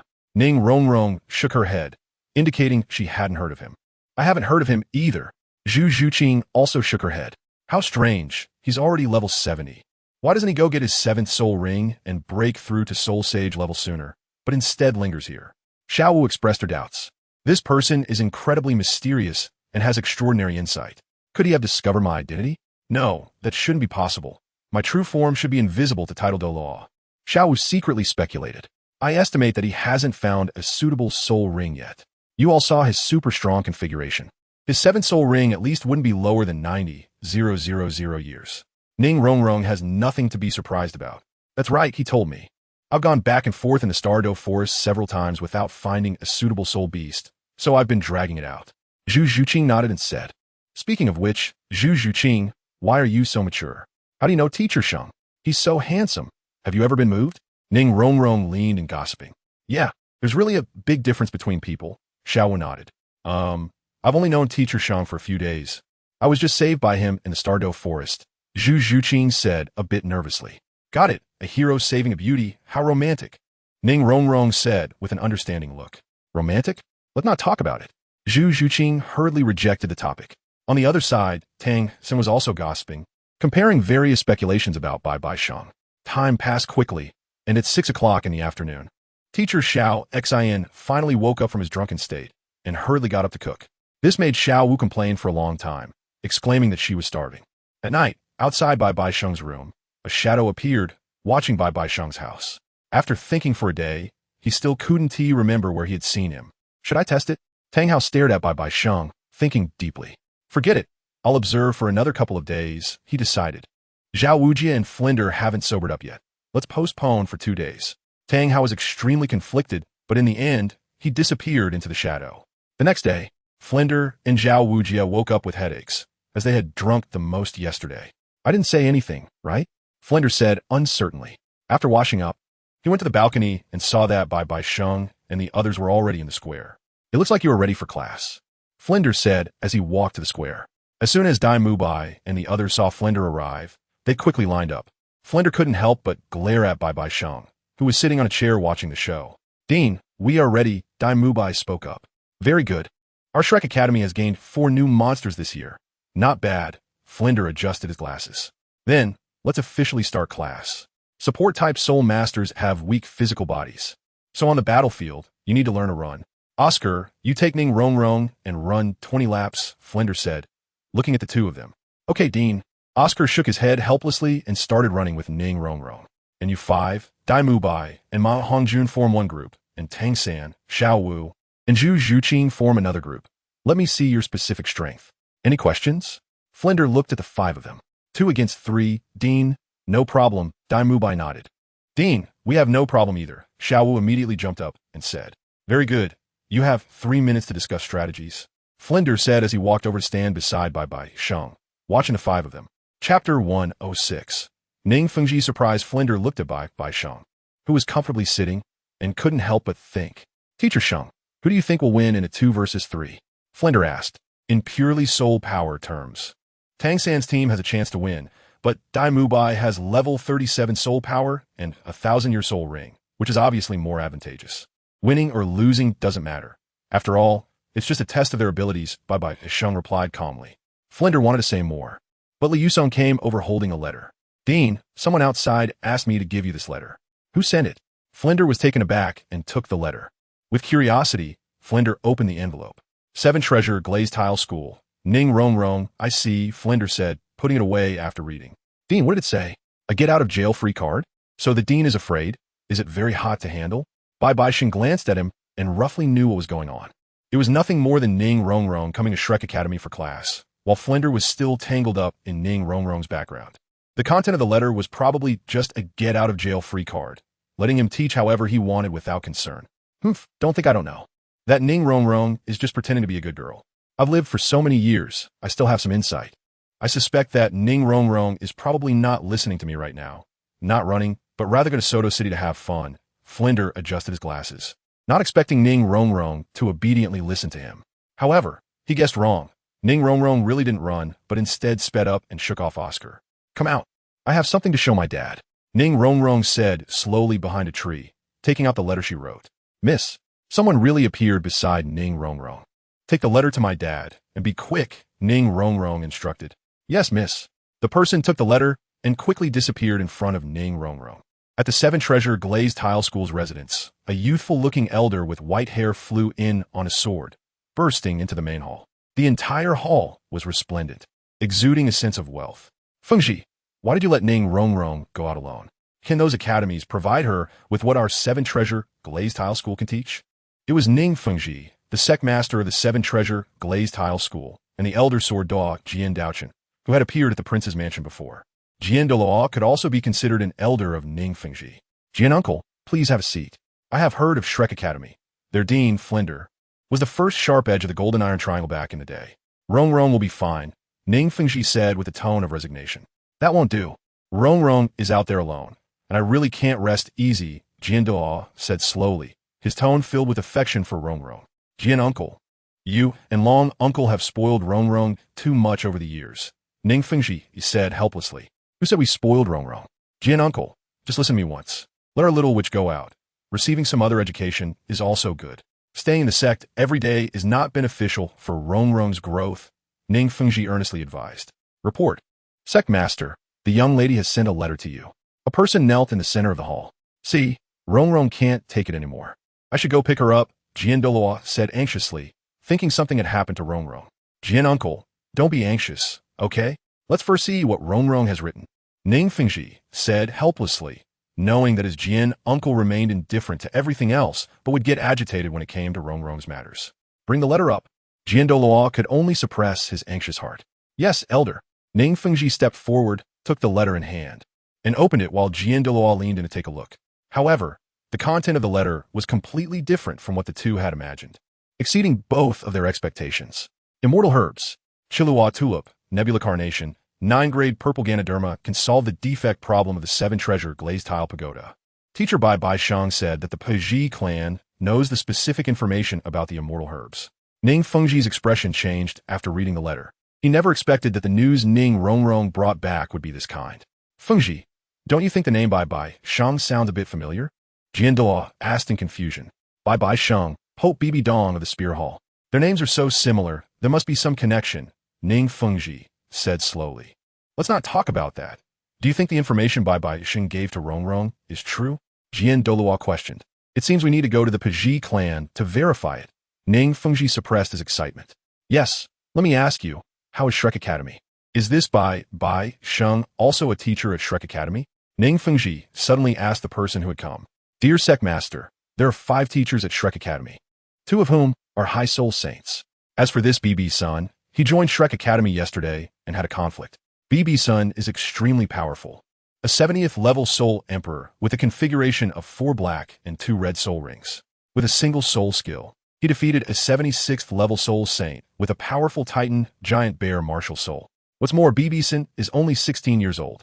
His martial soul is a 9-leaf grass that can transform its leaves into swords, which is incredibly unique. I was hiding at a distance and saw it very clearly. The person who came described the conflict in great detail. 16 years old, 70th level soul emperor, for black and 2 red soul rings. A grass martial soul that can transform into a sword. BibiSheng, Ning Fengji, and the sword Dalu were both shocked by this information. It seems that BibiSheng is very likely the mysterious blood saint of the Spirit Hall, and he might even be Bibidong's son. Ning Fengji sat solemnly in the main seat and speculated. Regardless of which scenario it is, we cannot allow him to continue growing. Such a genius is too terrifying and must be an internal member of the Spirit Hall. The sword Dalu also returned to his position, gravely stating, "No, if he really is what we suspect, the son of the Spirit Hall, then we can be sure that there's at least one title Dalu protecting him from behind. If we act rashly now, we will completely tear apart our relationship with the Spirit Hall." Ning Fengji said helplessly, "Fine, you're the sect master, you decide." The sword Dalu thought for a moment and agreed. "We should first visit the Piji clan, regardless of whether the news about this celestial herb is true. It concerns the 7 treasures glazed tile pagoda's martial soul, and we must verify it." Ning Fengti sighed seriously. "Then let's go." The sword Dalu summoned his 7-killing sword and took Ning Fengji flying toward the Star Luo Empire. In the small square of Shrek Academy, a 2-on-3 battle had just concluded. BibiSheng had also witnessed Tang San's martial arts, including his agility skills and the control of cranes and dragons. A martial soul without soul skills is really too monotonous. It turns out that just a bit of Tang sect martial arts can dominate the Douluo continent. Tang San's golden finger is impressive, but the development of this world itself is too weak. BibiSheng felt speechless watching. Dai Mubai, your strength has declined. As a soul lord with a 1,000-year soul ring, you were made to look so miserable by Tang San and the others. In the afternoon, go find teacher Zhao for practical lessons and avoid going to the brothel to listen to music. Mahajun, what's going on with your martial soul? Why does it seem to have strengthened quite a bit? Flender first criticized Dai Mubai and then curiously inquired about Mahongjun. Teacher, it was teacher BibiSheng who removed my lustful desires. I 1T need to go to the brothel for the next 2 years. Mahongjun quickly explained. Oh, really? Then that saves money. Flender then expressed his gratitude for BibiSheng's help. It's a small matter. No need to be polite. BibiSheng replied casually. As for Xiao Wu, your attacks are too aggressive. You need to greatly improve your safety factor and be more cautious in the future. Zhu Zhuqing, yours is commendable. You have neither strengths nor weaknesses. And Tang San, as a control-type soul master, has a good grasp of timing and decent responsibility. He is a qualified control-type soul master. Flender then evaluated the 3 of them. All right, I've understood your respective abilities. Class dismissed. After dinner tonight, we will continue with classes. Tang San, come with me. Flender called Tang San to his office alone. Take it out. You finally dare to show up. Flender sat in his chair, reaching out to ask Tang San for something. Dean, you know my teacher? Tang San asked curiously. Of course, I asked him for that belt, but he was reluctant to part with it. I didn't expect he would give it to you. Flender said slowly. Then I understand. My teacher asked me to bring you a letter. Tang San took out an envelope from the belt and handed it to Flender. Flender took it, looked at it, and shook his head. Haha, Xiao Gang, what can this prove? Seeing this, Tang San quietly left. Teacher BibiSheng, thank you so much. Mahongjun came to BibiSheng's side and immediately patted his leg. Why? BibiSheng glanced at him. Just now, during the battle, I found my control over soul power much smoother. Before, without the impurities removed, I found it extremely difficult to control my soul power. Mahongjun flattered. That's good. Go play, and don't disturb my meditation. BibiSheng replied indifferently. Like an old man, continue lounging in the sun. By noon, Ning Rongrong came back exhausted. I can't run anymore. Teacher BibiSheng, help. Ning Rongrong hurried over to BibiSheng and sat down on the ground. Ning Rongrong, did you run 20 laps? Flender quickly approached her after seeing her. No, I ran 12 laps. I really can't run anymore. Ning Rongrong punted. All right, it's only the first day. I 1T asked too much of you. Next time, you must run a full 20 laps. Go eat now. Flender could see that Ning Rongrong was truly exhausted. Meanwhile, the poor Oscar was still running around Shrek Academy alone. Thank you, Dean. Ning Rongrong said after resting for a while. The day quickly passed, and night fell. Chapter 107. Zhu Zhuqing's persistence. Flender took a group of students to Suodo City, with BibiSheng and Zhao Wujin also following, while the others remained at the academy. It's so lively. Dean, why did you bring me to the city at night? Xiao Wu said, bouncing as she looked at the street stalls. Dean, you're not planning to treat us to a late-night snack, are you? Ning Rongrong asked curiously. You're thinking too much. I brought you here for practical lessons.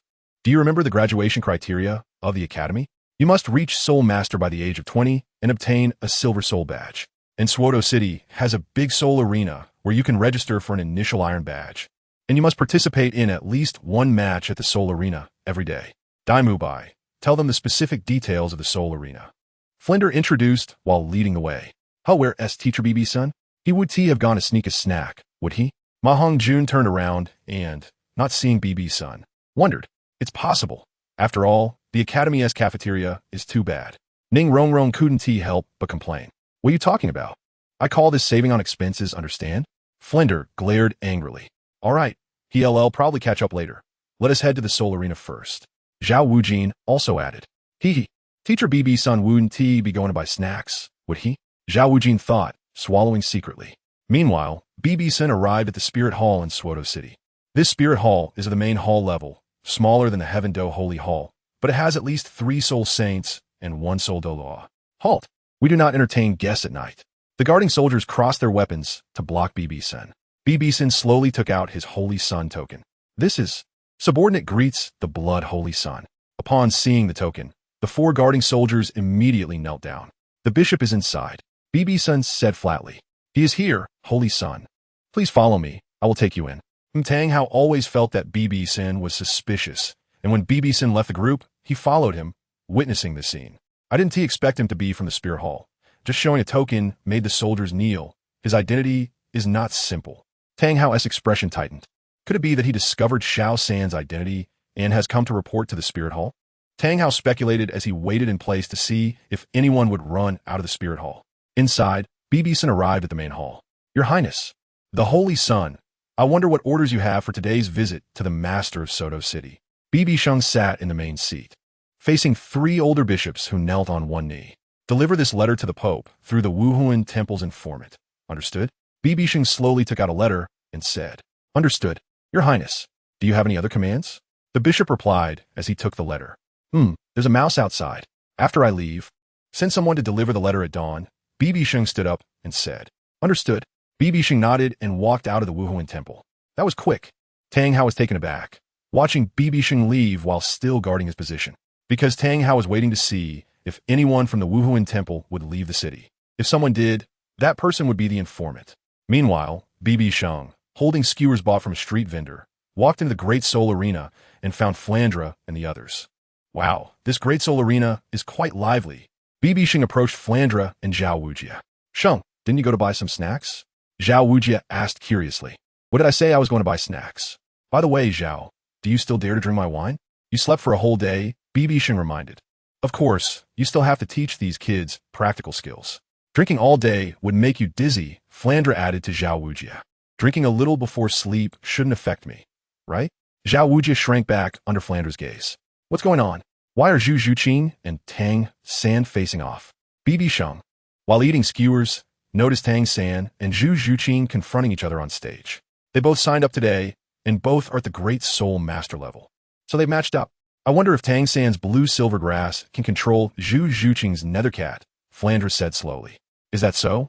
It seems Zhu Zhuqing will be in for a setback. BB-sheng was not optimistic about Zhu Zhuqing.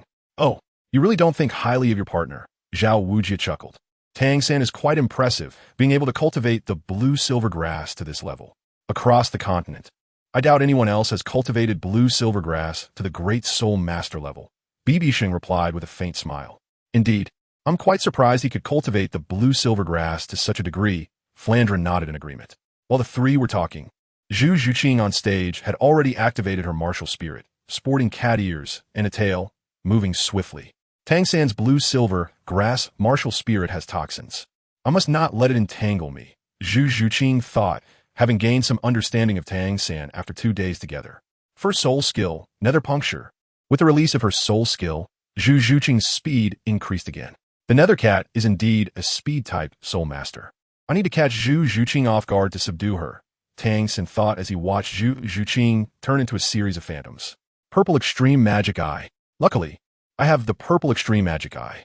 After Tang San's eyes turned light purple, he could clearly see Zhu Zhuqing's movement trajectory and released his soul skill. First soul skill. Blue Silver Bind. It was called Blue Silver Grass, but it acted like a snake, a vine, wildly extending to entangle Zhu Zhuqing. However, Zhu Zhuqing, who had released her first soul skill, had claws as sharp as a cat's, and the blue silver grass was torn to shreds.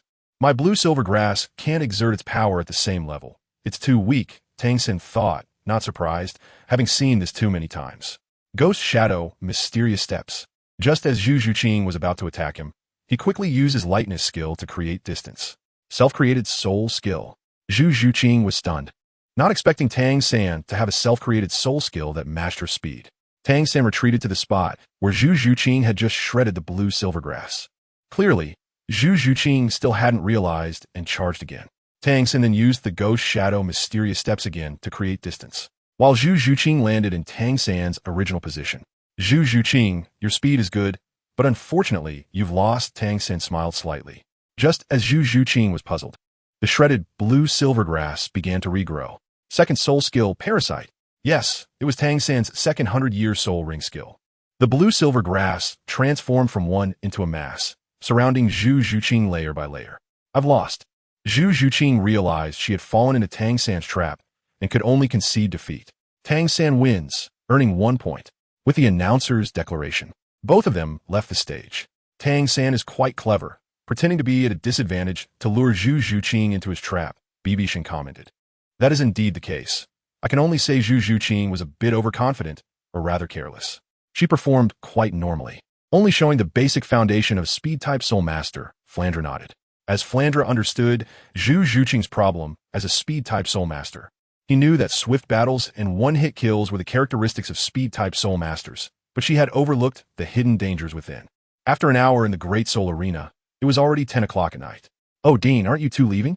BibiSheng noticed Flandra and Zhao Wujia still had no intention of leaving and asked curiously since Zhu Zhuqing and the others had already exited the Great Soul Arena. Are you going back, Sheng? If so, please take the students with you. Zhao, I want to play for a while and then go to the shop. Flandra said hurriedly. All right then, I'll head back first, BibiSheng said, not interested in the two's plans. He then followed the 7 students to the entrance, just in time to hear Ma Hongjuan's lewd words. Dai, let's go have some fun together. Ma Hongjun flattered. Just take it easy. Dai Mubai awkwardly looked at Zhu Zhuqing and the others. Aren't you going? Ma Hongjun asked curiously. I'm not going, Dai Mubai said helplessly. Damn fatso. Can't you see so many people? Dai Mubai, mattered angridi. Come on, let's go together. Ma Hongjun immediately grabbed Dai Mubai's arm. I'm not going. I don't have such poor taste as you. Dai Mubai repeatedly rejected. Dirty, disgusting. Zhu Zhuqing looked at him with disdain. Who has dirty? You have the nerve to say that? You're the one with that BibiSheng, forgetting your identity. Dai Mubai retorted angrily at Zhu Zhuqing's words. What if I have an ambiguous relationship with BibiSheng? At least it's several times better than you. Coward, Zhu Zhuqing shot back. Hey, talking behind my back, huh? BibiSheng approached with a calm expression. Let's go get a room. Zhu Zhuqing coldly pulled BibiSheng away. You, stop right there. Dai Mubai shouted, pointing. All right, fatty, we're leaving. Dai Mubai, filled with anger, pulled Ma Hongjun away. What is going on? The remaining 4 were left dumbfounded, watching BibiSheng and Dai Mubai go in completely opposite directions. Forget it. Let's not worry about them. We should head back too, Tang Xin said while covering his chest. Brother, are you okay? It's all my fault for accidentally falling into their trap, Xiao Wu said, helping Tang Xin walk. Xiao Wu, I'm fine. Just need to adjust my breathing for a night. You don't have to help me, Tang Xin quickly replied. They all left the Great Soul Arena entrance with their own hidden agendas. BibiSheng saw that Dai Mubai and the others did not follow, and helplessly said to Zhu Zhuqing, who was holding his arm, all right, you can let go now. Dai Mubai didn't follow. I didn't expect to travel 1,000 miles from the Star Luo Empire, crossing half the continent, thinking that Dai Mubai had escaped from Star Luo City just to shake off his brother's pressure. But I didn't expect that upon arriving in Soto City, he would be surrounded by beauties, living life to the fullest. Zhu Zhuqing walked dejectedly, slowly expressing her thoughts. So, I want to learn from you the unique secret method you mentioned. I could change my fate on my own. Of course, I have no way to repay your kindness. If you want me, I can give myself to you tonight. Zhu Zhuqing said resolutely to BibiSheng. Hearing Zhu Zhuqing's serious tone, BibiSheng didn't dare to look at her, knowing that Zhu Zhuqing was speaking out of anger. Chapter 108. Tang How appears as the saying goes, love at first sight is merely lust, while true feelings develop over time. Zhuqing, don't be foolish. I admit that I was taken aback when I first saw you, but it was just a fleeting attraction. Although you look mature, you are just a 12-year-old girl. Physical maturity does not equate to mental maturity. Over the past few days, I have come to admire your character, your willingness to challenge fate, and your tenacious spirit, which is quite rare. BibiSheng placed his palm on Zhu Zhuqing's head, tousling her soft hair, and smiled slightly. So, stop saying foolish things. You are still young. Focus on your training. Thank you, really thank you. Zhu Zhuqing couldn't help but hug BibiSheng, speaking sincerely. A smile appeared on Zhu Zhuqing's face, as if she had found a warm harbor she had longed for. All right, I think you've hugged enough. Let's go buy a big bathtub. BibiSheng told Zhu Zhuqing to let go. Why do we need to buy a bathtub? Zhu Zhuqing asked curiously. Don't you want my unique secret method? This method involves a medicinal bath. Only with a good physical foundation can one hold more soul power. A good body is the foundation of everything, BibiSheng explained slowly. I see, okay.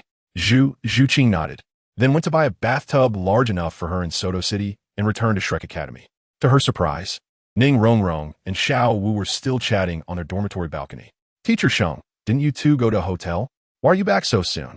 Ning Rongrong asked curiously, leaning on the railing. Hotel? What hotel? Should I go with you? BibiSheng replied. Sure. Ning Rongrong immediately exclaimed. TCH, you're flatter than this square. If you want to go, I wouldn't want to. BibiSheng replied speechlessly. You're really knowledgeable for someone from a big sect. Ning Rongrong grumbled, annoyed by BibiSheng's disdain. Damn teacher, Sheng. Has he looked down on me again? Xiao Wu, am I really that small? Well, compared to Zhu Zhuqing, you really don't compare. Xiao Wu nodded. You're no different. Ning Rongrong sighed helplessly. Besides, going to a hotel wastes money. I'll just take Zhuqing to my room.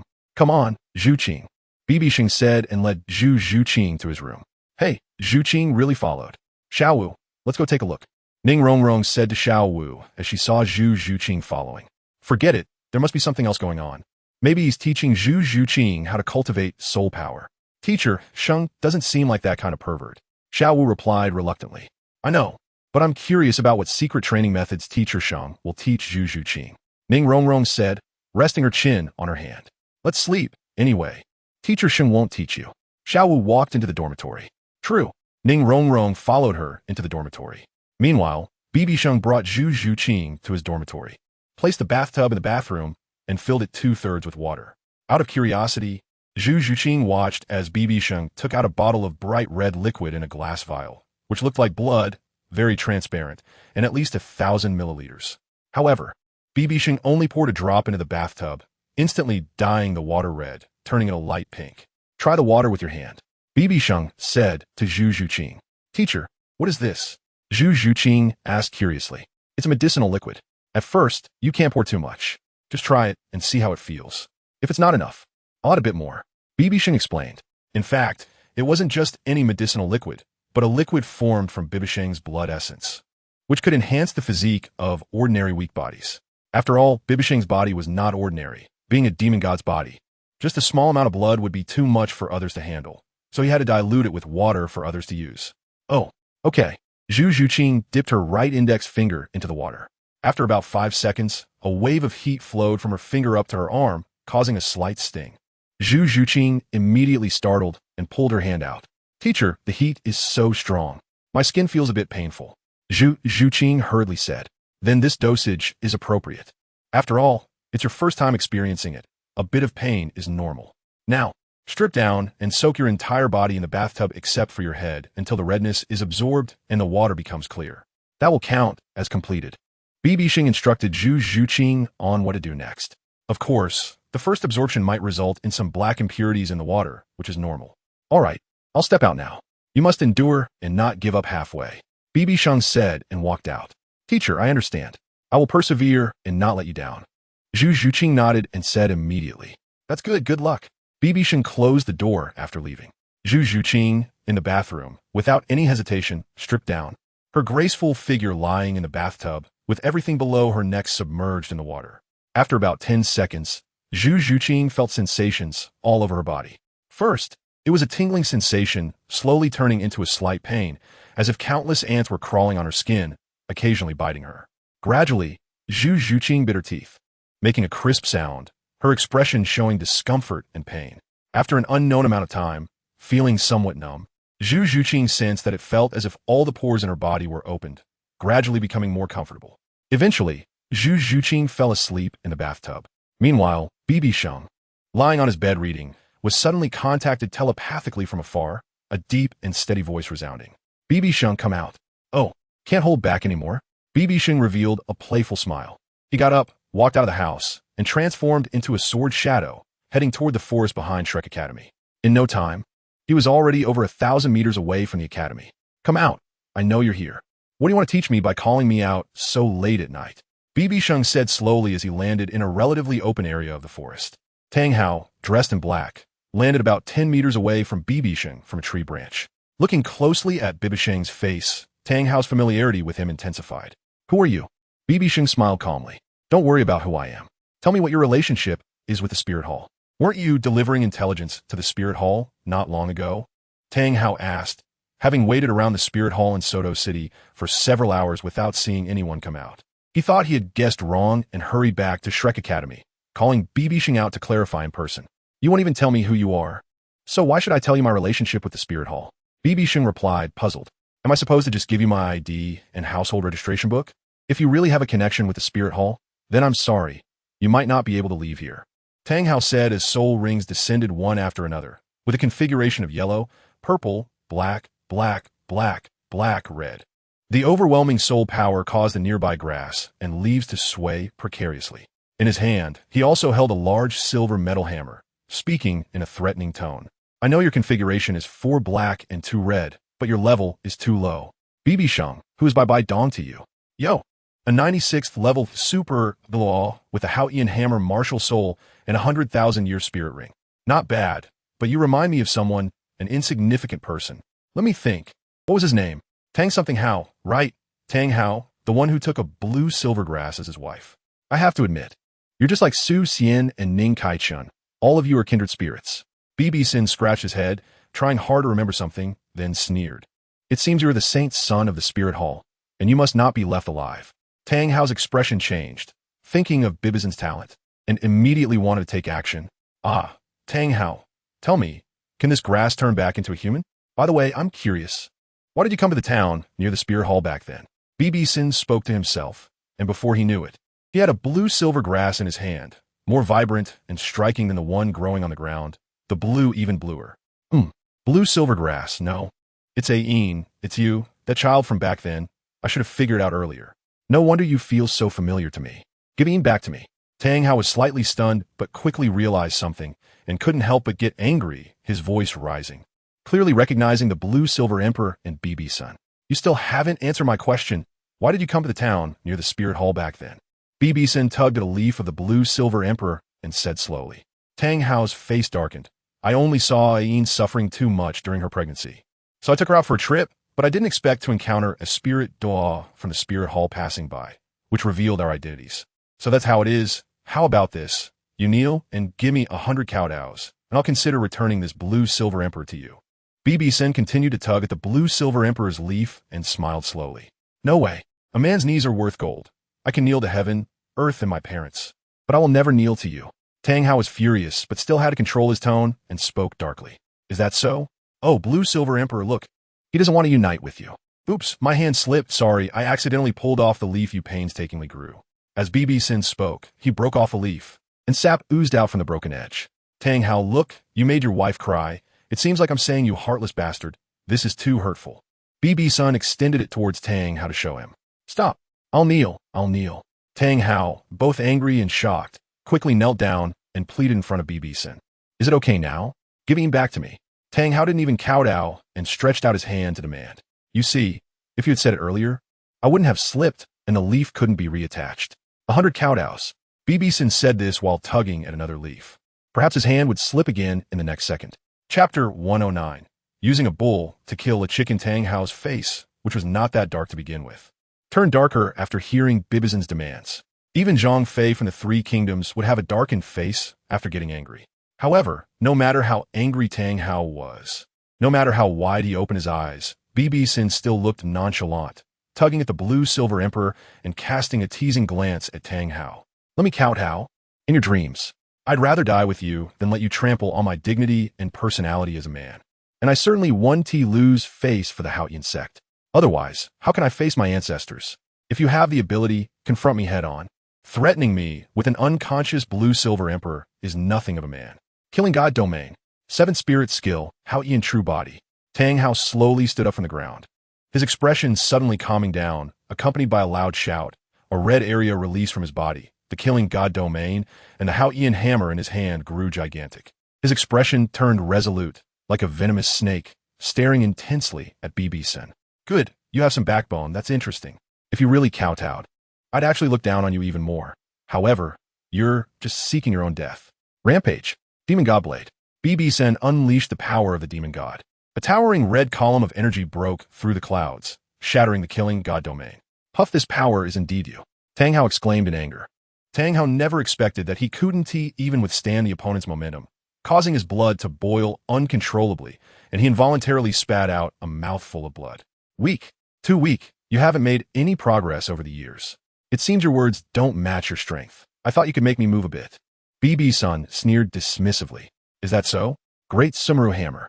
Tang Hao overcame his inner fear of BibiSheng, leaped up, raised the Haotian hammer, and struck down heavily.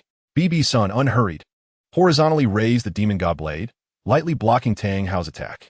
Not bad. Is this your Haotian sect's self-created spirit skill? BibiSheng said nonchalantly. I'll accompany you to the end. Exploding soul. Explode, explode, explode.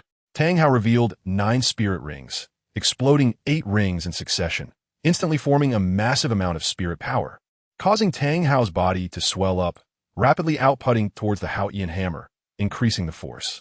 Oh, now it's a bit like it. Keep going.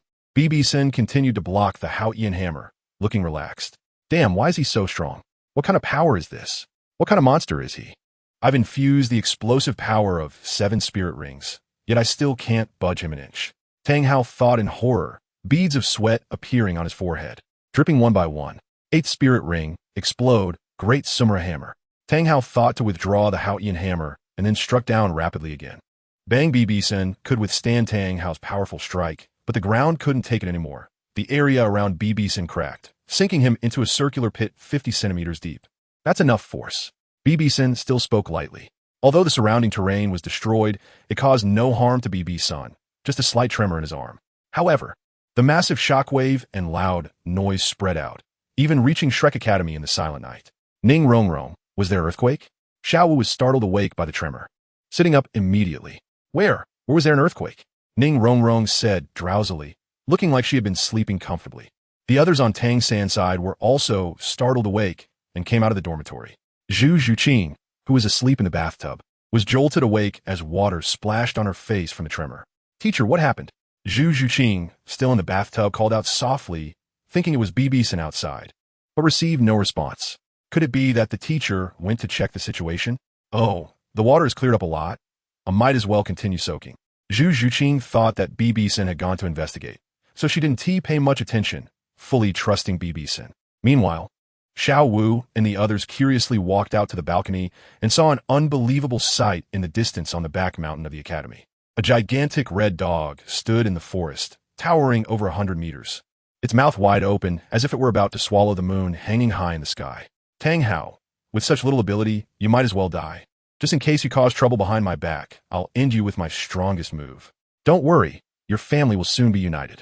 Blood demon, slay heaven. BibiSheng saw that Tang Hao had already done his utmost, and, thinking the night was deep, decided not to play anymore. From the center of BibiSheng, a blood-red energy began to swirl, surrounding him and forming a massive sphere that kept rotating, getting larger and larger, even surpassing the height of the nearby trees, completely obscuring it.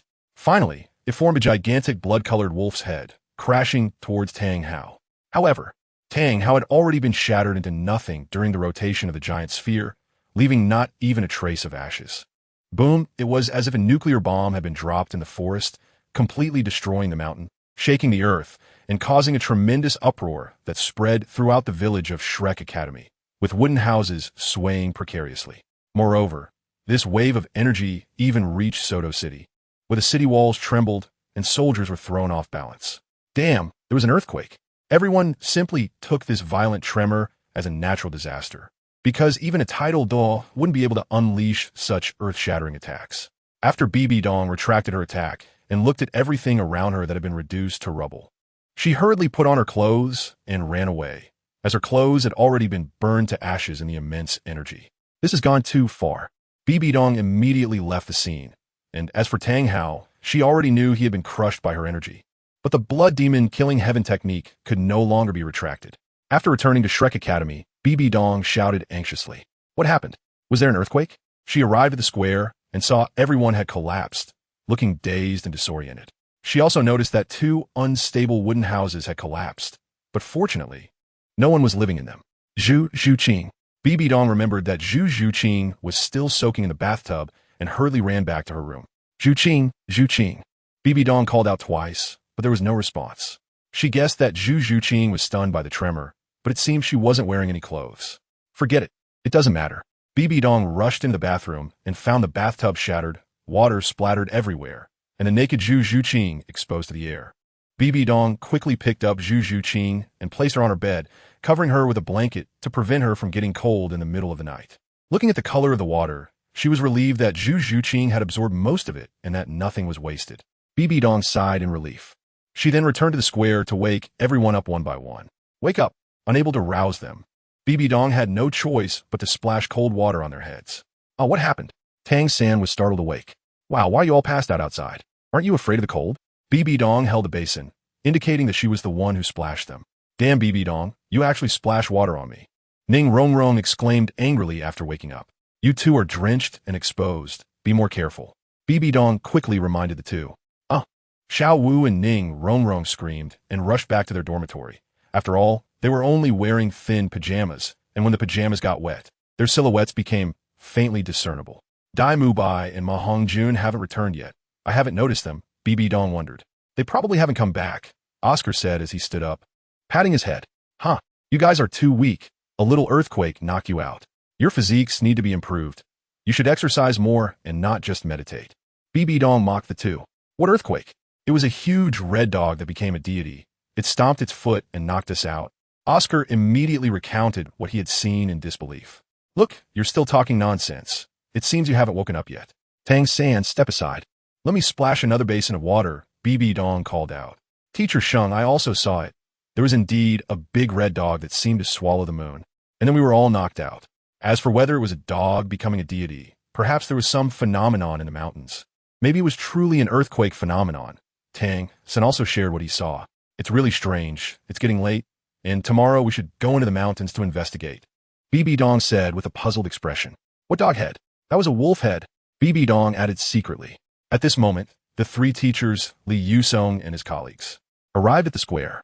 Their strengths were above that of Soul Emperors, and they only felt a slight daze before immediately regaining their senses.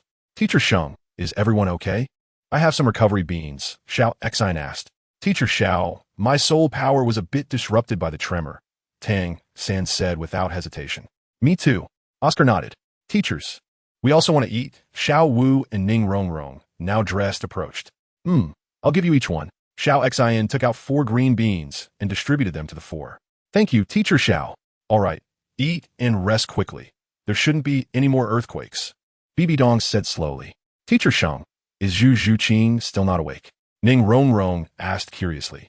She's sleeping too soundly. She's still unconscious. BibiSheng replied casually. So amazing. Ning Rongrong didn't know what this amazing thing referred to, and her tone was somewhat ambiguous. Ahem, of course. Do you want to try it? BibiSheng responded. I don't want to try. Ning Rongrong quickly pulled Xiao Wu away. Rongrong, what are you talking about? Xiao Wu asked curiously. All right, since everyone is fine, let's rest for now. It's too late. When the dean returns, we can check the back mountain during the day, Li Yusong said slowly. Then everyone returned to their rooms to tidy up the items that had fallen due to the tremor and began to rest. BibiSheng returned to her room and saw Zhu Zhuqing looking peaceful and sleeping soundly.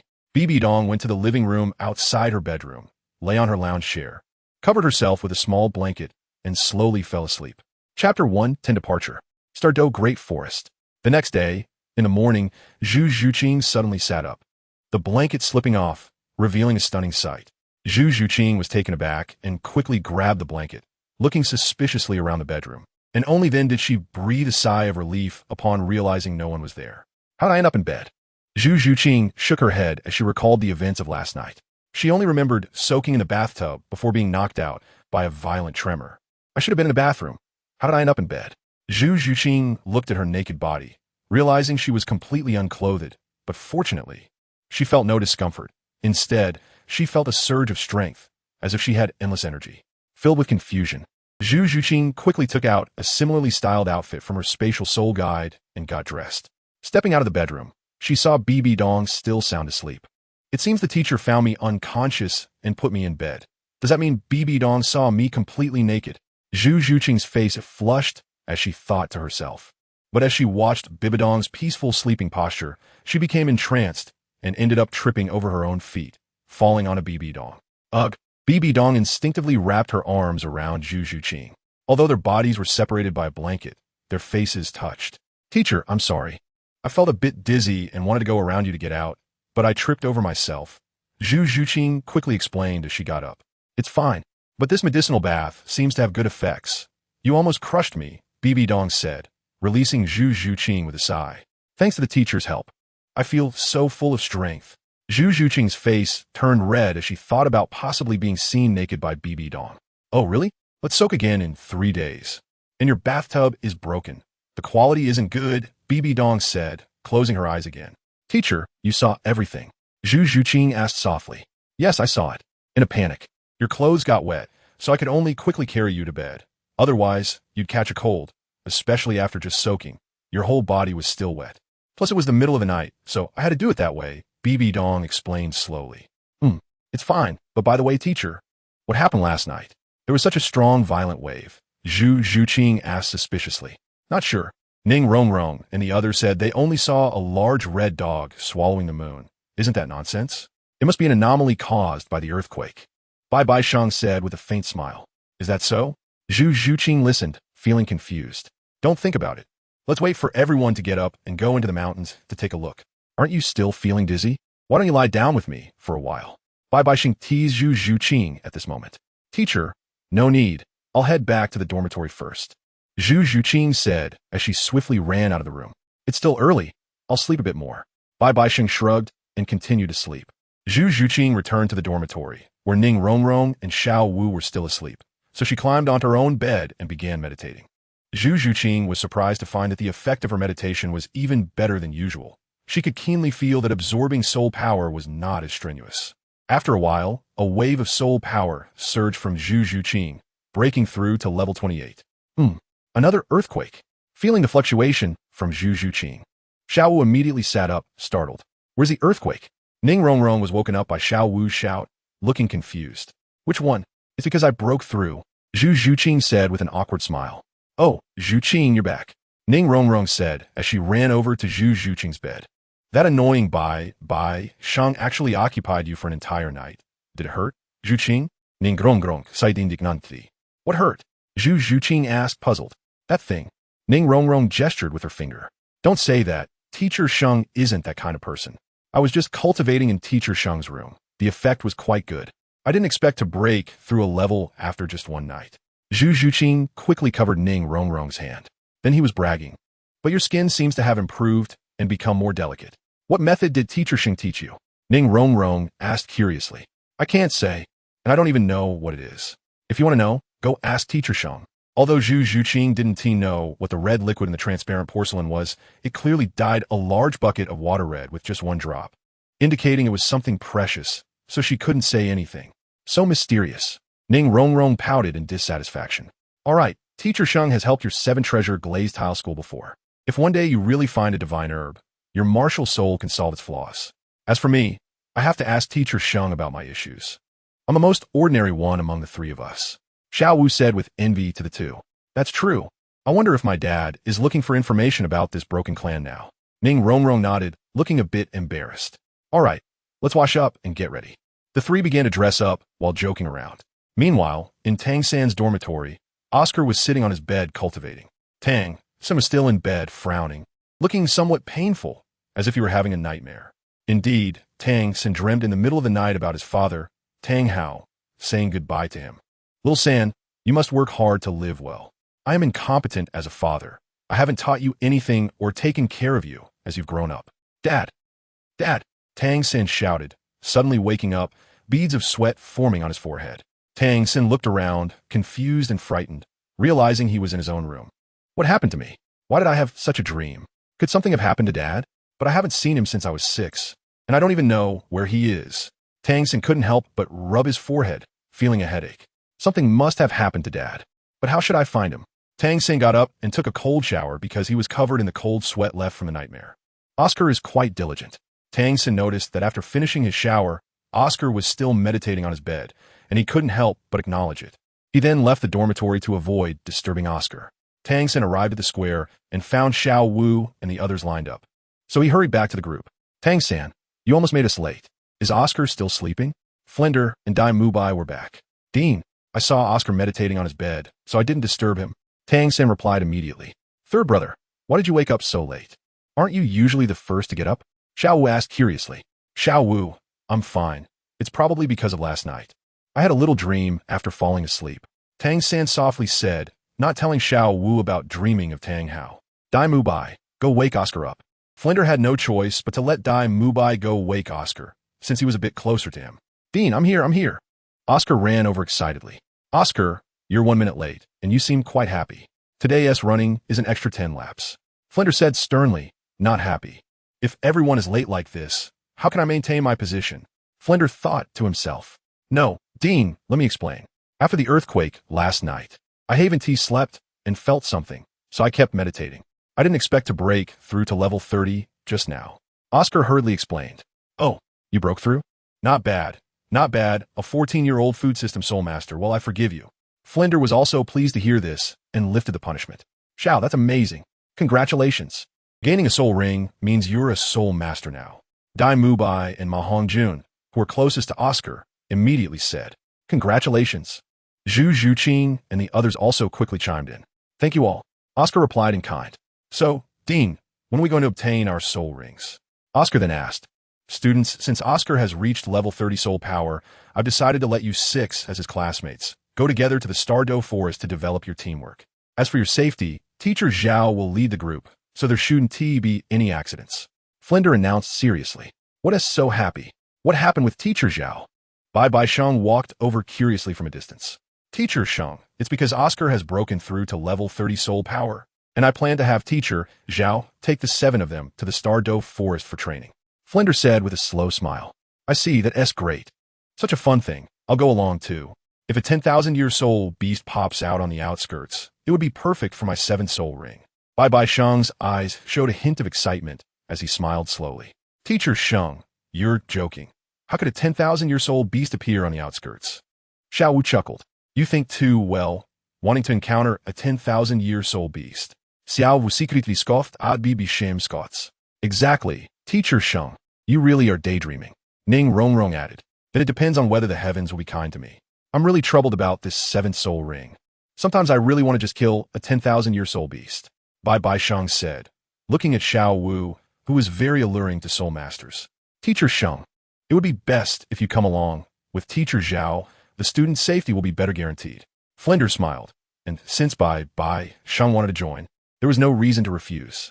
As for the others, who wouldn't want a strong bodyguard? How could one refuse such a thing? Anyway, I have nothing to do with the academy, so I might as well try my luck. BibiSheng shrugged. All right, no time to waste. You all go to the cafeteria for breakfast first. I'll go call Teacher Zhao. It's getting late. I'm afraid you won't make it to the hotel on the outskirts in time. Flender instructed. Will we make it to the Stardow Forest today? No. Oscar cried out in anguish. Otherwise, how can we call it training? It's not for you to stroll.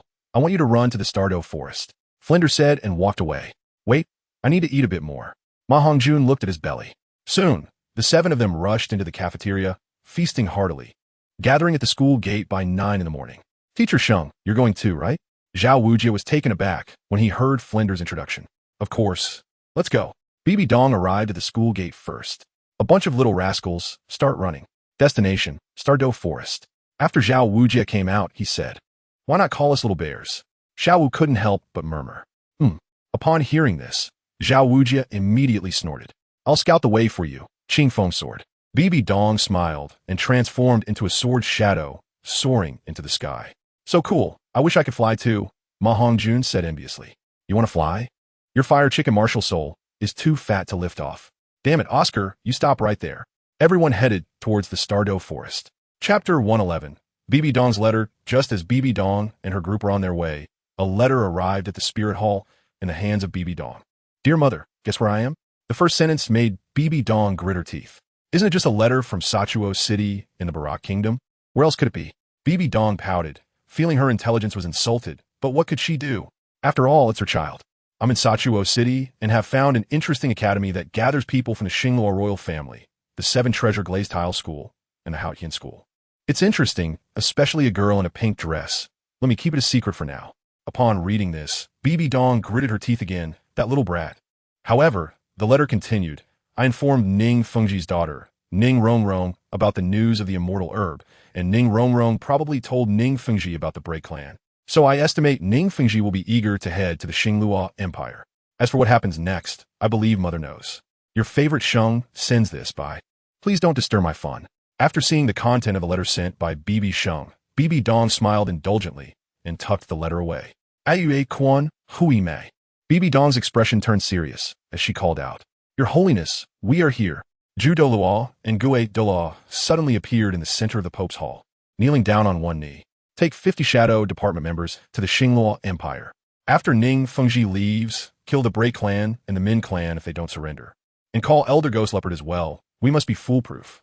After Bibi Dong finished speaking, she thought for a moment and called for another title de law to go along. "We understand," Zhu Dao and Fei Dao replied, and quickly left the Pope's hall, taking their people and quietly leaving the Spirit Hall. I wonder how interesting this academy is. Bibi Dong thought of BibiSheng's words as she watched the two leave. "Hurry up, keep going, try to adjust your breathing, maintain your rhythm. Don't use too much soul power at once. When your body gets tired, use soul power to relieve it. Otherwise, you'll collapse before reaching the hotel at the outskirts of the Stardow Forest." Zhao Wujie supervised and chased after everyone from behind, tossing stones at anyone who fell behind. "So tired. If I had known, I wouldn't have come along." Ma Hongjun complained, exhausted like a dog. "I've never had a run like this before." "I'm tired too," Oscar chimed in. "I envy Teacher Sheng, flying freely on his sword." Ning Rongrong looked up at BibiSheng in the sky. "Why don't you ask Teacher Sheng to take you flying?" Xiao Wu teased. "You go if you want," Ning Rongrong replied. "Oh, you still have the energy to talk? Then run faster," Zhao Wujie urged from behind. "No way. I can't run anymore. I feel like I'm losing 10 kilograms. Ma Hongjun groaned. "Then focus on running. We barely run for a while, and we haven't even reached halfway. Oscar, use your first soul skill to make sausages and restore their stamina," Zhao Wujie ordered.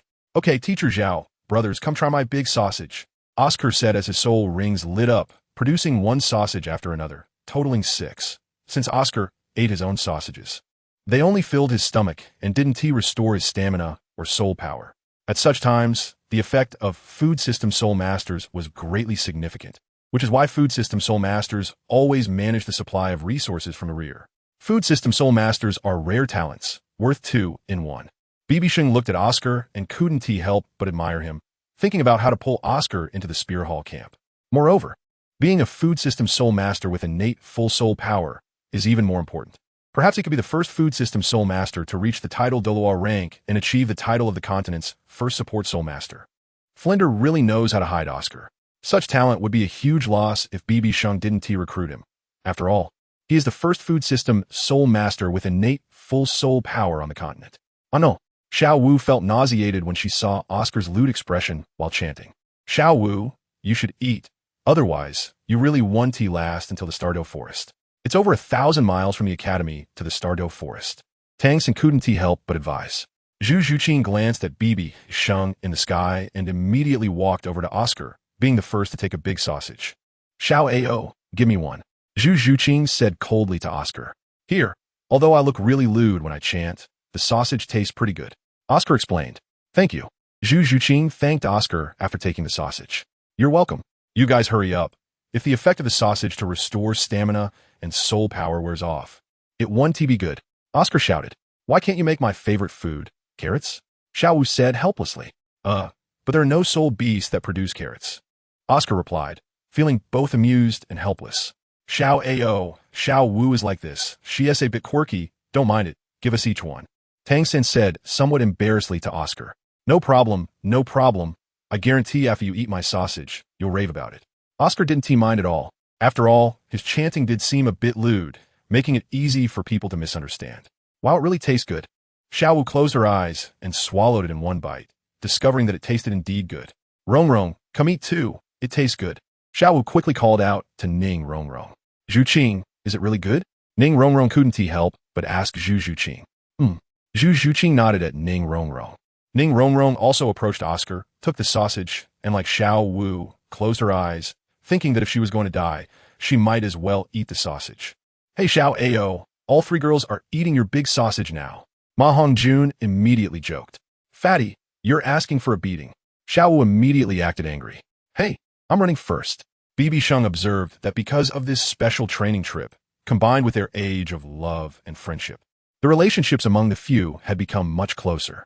Originally, they were running separately when they set out, but now their paces had synced up, occasionally helping each other. Also, with Oscar's sausage support, the seven of them arrived at the hotel at the edge of the forest just as it got dark. I'm going to die.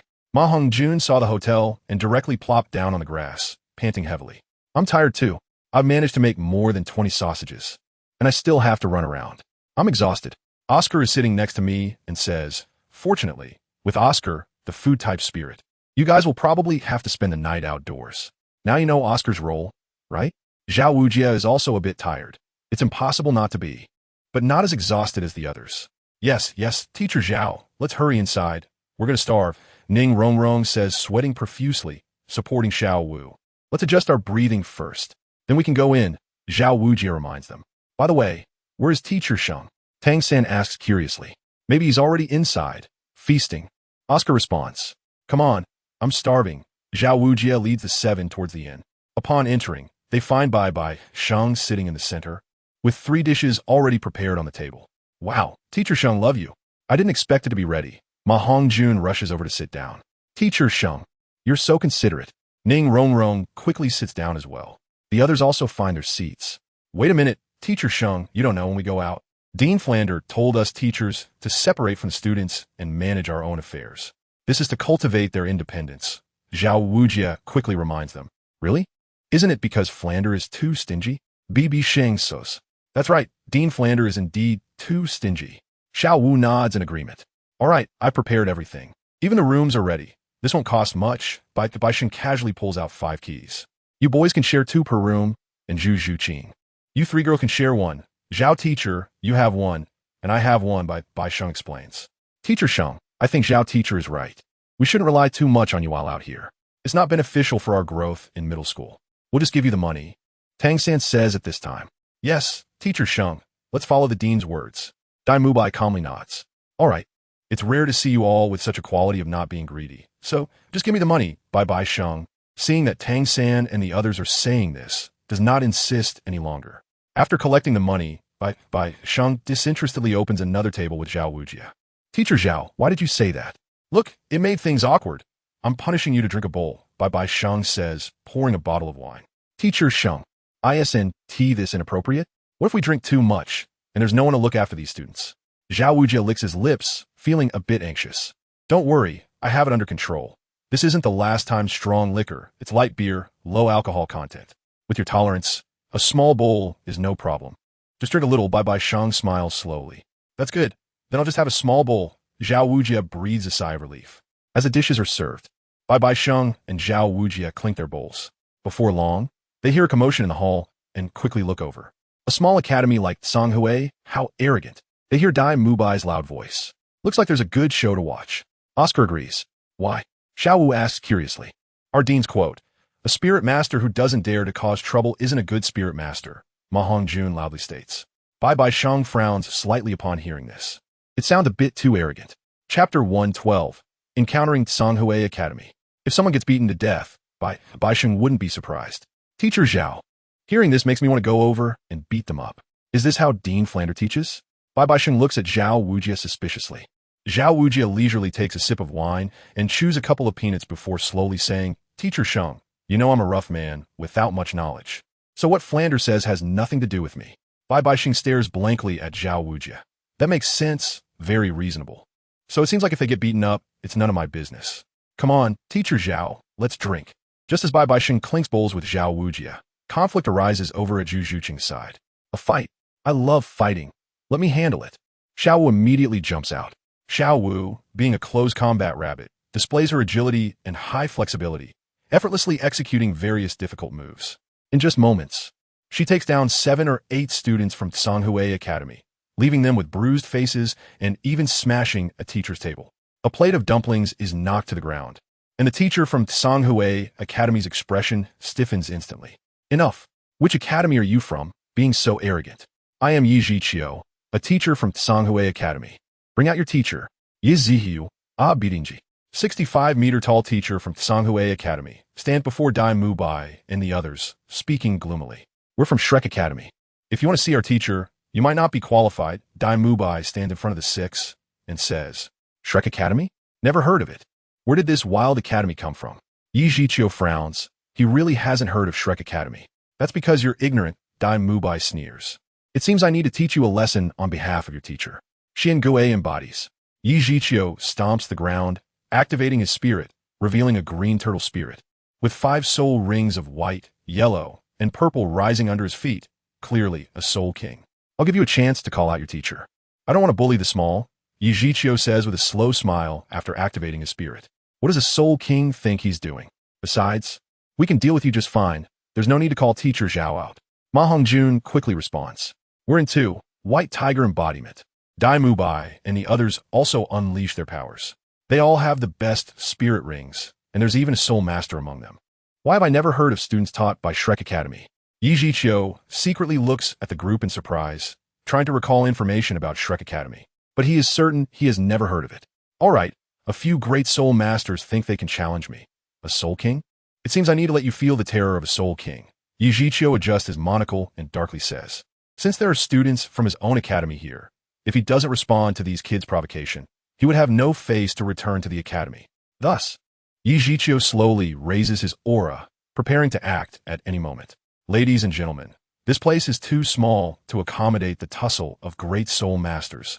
How about you fight outside? I have other guests here. The innkeeper, under the owner's orders, timidly approaches the group. Have the guts to come out. Yi Zhiqiu looks at the diverse crowd in the hall and leaves after dropping the challenge. Are we really going to fight? Zhu Zhuqing asks, feeling a bit hesitant. To be honest, she doesn't want to cause trouble, especially with others watching. Of course, now that it's come to this, how can we back down? Even if we can't win, they won't gain any advantage over us, Ma Hongjun loudly states.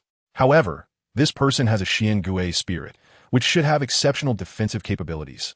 And he is a soul king. It will be challenging for us to cause him any damage, but there may still be a chance, Tang San slowly speaks, drawing the attention of the others and taking the lead from Dai Mubai.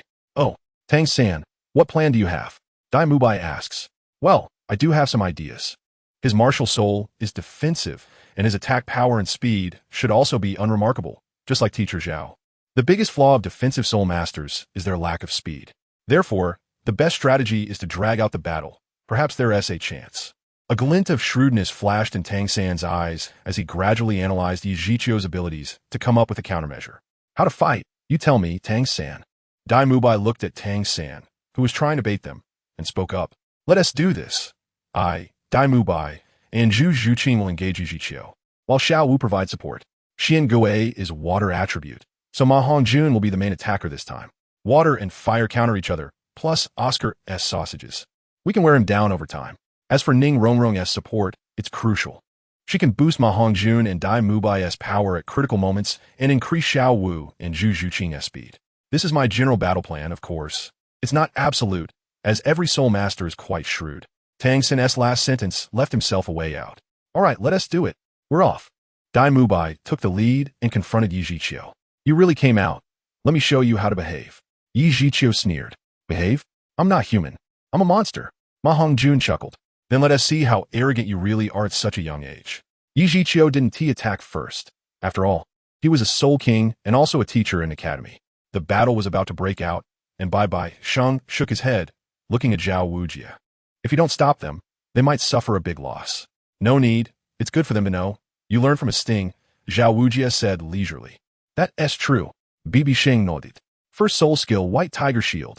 Second soul skill, White Tiger Light Wave. Dai Mubai initiated the attack. First soul skill, Blue Silver Bind. Tang Xin followed up with control.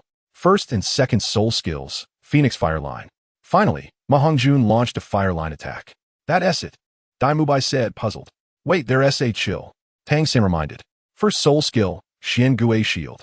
Yi Zhiqiu released his soul skill, nullifying all damage. Good attack, but the effect is a bit lacking. Second soul skill, Xian Shui Ice Seal. Yi Zhiqiu sent an ice line similar to the fire line towards Dai Mubai. First soul skill, Netherworld Stab. At this moment, Zhu Zhuqing circled around Yi Zhiqiu at extreme speed and launched an attack. Xian Gui Shield. What kind of operation is this? Ma Hongjun exclaimed in surprise, as Yi Zhiqiu had completely shrunk into a shell, making Zhu Zhuqing unable to pull her right hand out. Good speed, but the soul power difference is too great. Third soul skill, Xian Shui. Second soul skill, Speed Boost. Ning Rongrong saw Zhu Zhuqing in trouble and immediately released her soul skill to help her escape. Third soul skill, Xian Shui Surge. A cold aura spread outward centered on Yi Zhiqiu, freezing everything it touched. Dai Mubai, who was at the front, was also frozen. Isn't his Xian Gui a defensive martial soul? Tang Xin began to doubt his own assumptions. White Tiger Shield. No, if I'm not frozen, I'm still immobilized. And my movements are significantly reduced, Dai Mubai said helplessly. Xian Shui Ice Seal. Yi Zhiqiu continued to attack Dai Mubai. After all, it was Dai Mubai who had called out the most before. Phoenix Fire Line. Ma Hongjun rushed to Dai Mubai's side, clashing with Yi Zhiqiu's ice line. However, Yi Zhiqiu was still a soul king, and Ma Hongjun gradually fell into a disadvantage. First soul skill, Power Boost. Ning Rongrong seized the opportunity to enhance the two. Second soul skill, White Tiger Light Wave. Dai Mubai felt a bit stronger and immediately joined Ma Hongjun to counter Yi Zhiqiu. Bang Dai Mubai and Ma Hongjun both retreated. You two work well together, but the difference in soul power is too great. I'll give you a chance to admit your mistakes. Yi Zhiqiu. What are you doing? It's late at night. Don't you need to sleep? Go back. Zhao Wujie realized the timing was right and stepped forward to speak to the group. Go back. Zhao Wujie shouted again. Yes, Teacher Zhao. Dai Mubai and the others quickly stored their soul power and walked into the hall. Wait, you're their teacher, right? Your students insulted our Songhue Academy. Don't you want to give an explanation? Yi Zhiqiu questioned. Explanation? What is there to explain? In my opinion, you are just a garbage academy. You are truly useless. You can't even deal with a small turtle. When we get back to the academy, we'll take care of you. Zhao Wujie turned his back to Yi Zhiqiu and questioned Dai Mubai and the others. Damn it, you Shrek Academy are really too arrogant. Yi Zhiqiu gritted his teeth in anger. Arrogant? Don't think I don't know. Your Songhue Academy usually bullies the weak and fears the strong, causing trouble. Zhao Wujie sneered at Yi Zhiqiu. Xian Shui Ice Seal. Yi Zhiqiu, filled with rage, attacked Zhao Wujie. However, before Yi Zhiqiu could release his soul skill, Zhao Wujie, with absolute power advantage, punched Yi Zhiqiu in the face. Adada, padada. Zhao Wujie followed up with a flurry of punches, finally landing a punch that sent Yi Zhiqiu crashing into a well, dazed. Teacher, the students of Songhue Academy hurriedly surrounded him. It feels so good to beat people without using martial souls. Haha. With absolute speed, Teacher Sheng's method of beating people is quite good. Zhao Wujie walked into the inn satisfied. Phew, how could this happen? Did anyone see? Yi Zhiqiu murmured to himself. The students of Songhue Academy fell silent. As Zhao Wujie entered, Tang San and the others quickly lined up. Yi Zhiqiu is right. Your cooperation is somewhat decent. But your analysis is too premature, especially you, Tang San. Although you know Xian Gui is water attribute, you didn't consider that perhaps Yi Zhiqiu might also be a control type. Turning water into ice would lower your mobility. If it weren't for Ning Rongrong's support, you'd probably have to expend much more soul power to break free from the ice control. Also, don't underestimate the power of a Soul King who is over 20 levels higher than you. Perhaps the 5th soul skill could easily take you out. To put it mildly, even if defensive martial souls are not fast in attack, the strength of a Soul King is enough to make up for the so-called flaw. Zhao Wujie took the opportunity to educate them. All right, hurry up and eat. Get some rest after eating. We'll head into the forest early tomorrow morning. Zhao Wujia said, softening his tone. Yes, Teacher Zhao, we understand. Dai Mubai and the others nodded, feeling downcast. 2 hours later, everyone had returned to their rooms. But how big could a small room be? 2 people could barely fit on one bed. But for Zhu Zhuqing and the others, one room was just enough for 2 to lie down. It's so cramped. How can we sleep like this? Xiao Wu said helplessly. Why don't we book another room? Ning Rongrong also said helplessly. Don't think about it. With those Tsanhui Academy people, the inn is already full, Zhu Zhuqing said. Speechless. Then what should we do? Xiao Wu said, lying in the middle. Hey, Teacher Sheng is sleeping alone. Why don't you go sleep with Teacher Sheng? Zhuqing? Ning Rongrong suggested. Zhu Zhuqing. You see, you slept in Teacher Sheng's room yesterday. You know, familiarity breeds fondness. Besides, you can occupy my 2 spaces all by yourself. Ning Rongrong continued when Zhu Zhuqing didn't respond. Oh, Rongrong, you really understand.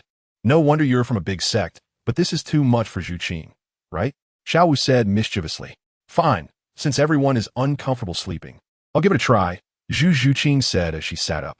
Zhuqing, I love you so much. Don't worry, we won't tell anyone. Maybe Teacher Sheng will even sleep on the floor, Ning Rongrong said happily. Zhu Zhuqing walked out of the room, crossed the staircase, and came to the other side. She suppressed her restless heart and knocked on BibiSheng's door. Oh, Zhuqing, what brings you here? BibiSheng asked in surprise. Teacher, may I come in? Zhu Zhuqing said softly. Come in. It's so late. Why aren't you sleeping? BibiSheng closed the door and asked with confusion. Teacher, it's like this. The bed in the room is too small for 3 people to sleep on, and there are no other rooms. Ning Rongrong asked me to come here to sleep. Zhu Zhuqing mustered her courage to say, well, it is a bit small. All right then, you can sleep here, BibiSheng replied helplessly. Thank you, teacher. Zhu Zhuqing felt a bit happy as she walked to the bed and lay down. All right, BibiSheng helplessly turned off the light and lay down as well. Teacher, am I useless? I couldn't even break through the defense against the Soul King just now, Zhu Zhuqing asked nervously. It's normal. After all, you're only at level 28. The difference in soul power quality is several times, and with 3 more soul rings, your overall attributes are multiplied. If you could break the Soul King's defense, that would be abnormal. Now, don't think too much and get some sleep, BibiSheng said slowly. Teacher, thank you so much for your patient guidance. Zhu Zhuqing took the opportunity to snuggle into BibiSheng's chest. It's nothing. BibiSheng didn't push her away and fell asleep like that. Seeing that BibiSheng didn't mind, Zhu Zhuqing also fell asleep in her embrace. Huh, this little demon, even more charming than Sister Bina. BibiSheng shook her head helplessly but didn't take any inappropriate actions. Chapter 113. BibiSheng's overbearing aura. The next morning, the teachers and students of Shrek Academy gathered outside the hotel. Zhu Zhuqing, with a slightly flushed face, walked out of BibiSheng's room. I can't believe I actually fell asleep hugging Teacher Sheng all night. Zhu Zhuqing was shocked by her own boldness. After all, the last time was in an unconscious state, and last night she was fully aware. The mindset after 2 nights of interaction was certainly different. Zhuqing, how about being bold? With someone as excellent as Teacher Sheng, if you don't take the initiative, you won't even get a taste. Ning Rongrong leaned in and said. No, it's not what you think, Zhu Zhuqing said as she playfully hit Ning Rongrong's arm. Xiao Wu, look, our icy beauty is actually shy. Ning Rongrong quickly ran to Xiao Wu and said. As BibiSheng arrived last, Zhao Wujuan commanded everyone to head towards the forest. The fresh air, the towering trees. Stardow Forest is truly a primitive forest. As far as the eye could see, it was all green, making one feel refreshed. Once they stepped into the forest's outskirts, the ground noticeably had more thorns, weeds, and other obstacles. Hold on, before we go in, let me explain. The soul beasts inside are extremely dangerous, and you may encounter 1,000-year or even 10,000-year soul beasts at any moment. Zhao Wujuan's serious voice rang out, halting the 7 people, while BibiSheng quietly followed Zhao Wujuan. Remember, while you maintain formation, don't stray too far from me and Teacher Sheng. However, if you encounter soul beasts below 1,000 years, Teacher Sheng and I will not intervene, as this is your training. If it's a soul beast over 1,000 years, we will act according to the situation. Also, if it's not a soul beast we need, avoid it if possible, and do not take the initiative to attack. Because in this place, if you accidentally attack a soul beast, it might lead to a group of soul beasts retaliating against you. Moreover, soul beasts are not easy to grow, so avoid unnecessary killings. This is the rule of the Soul Master World. Understand? Zhao Wujuan earnestly explained the rules and survival principles after entering the soul beast forest. Yes, Teacher Zhao, we understand. Tang San, Zhu Zhuqing, and the others replied in unison. That's good. Now let's set off. I hope we can get back to the hotel before dark. I don't want to be mosquito food in the forest again. BibiSheng felt a headache at the sight of the forest, recalling the scene of wandering in the forest not long ago. The 9 people set off again, with Zhu Zhuqing, a sensitive attack-type soul master, agilely acting as the eyes for everyone, sometimes on a boulder, sometimes on a branch, scouting the surrounding environment from the highest point. Ning Rongrong and Oscar, as the auxiliary soul masters of the team, were surrounded by Tang San, Dai Mubai, Ma Hongjun, and others. BibiSheng and Zhao Wujuan followed about 50 meters behind the 7. I didn't expect to return to this forest again. I wonder how Ming and Erming are doing now. Xiao Wu looked at the familiar, yet strange environment, standing behind Tang San, and couldn't help but feel nostalgic. Inside Stardew Forest, near a lake, there was a cliff with a cave. A pair of huge eyes, resembling lanterns, emitted a yellow glow, and then jumped out of the cave. It turned out to be a gigantic giant ape, sniffing the air and glancing at the center of the lake before heading towards the forest's outskirts. Meanwhile, BibiSheng and the others had no idea how far they had traveled.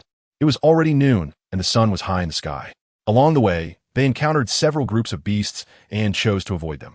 They also encountered individual soul beasts that would proactively attack BibiSheng and the others, but most of the outer beasts were around 100 to 1,000 years old, which Zhu Zhuqing and the others were responsible for dealing with.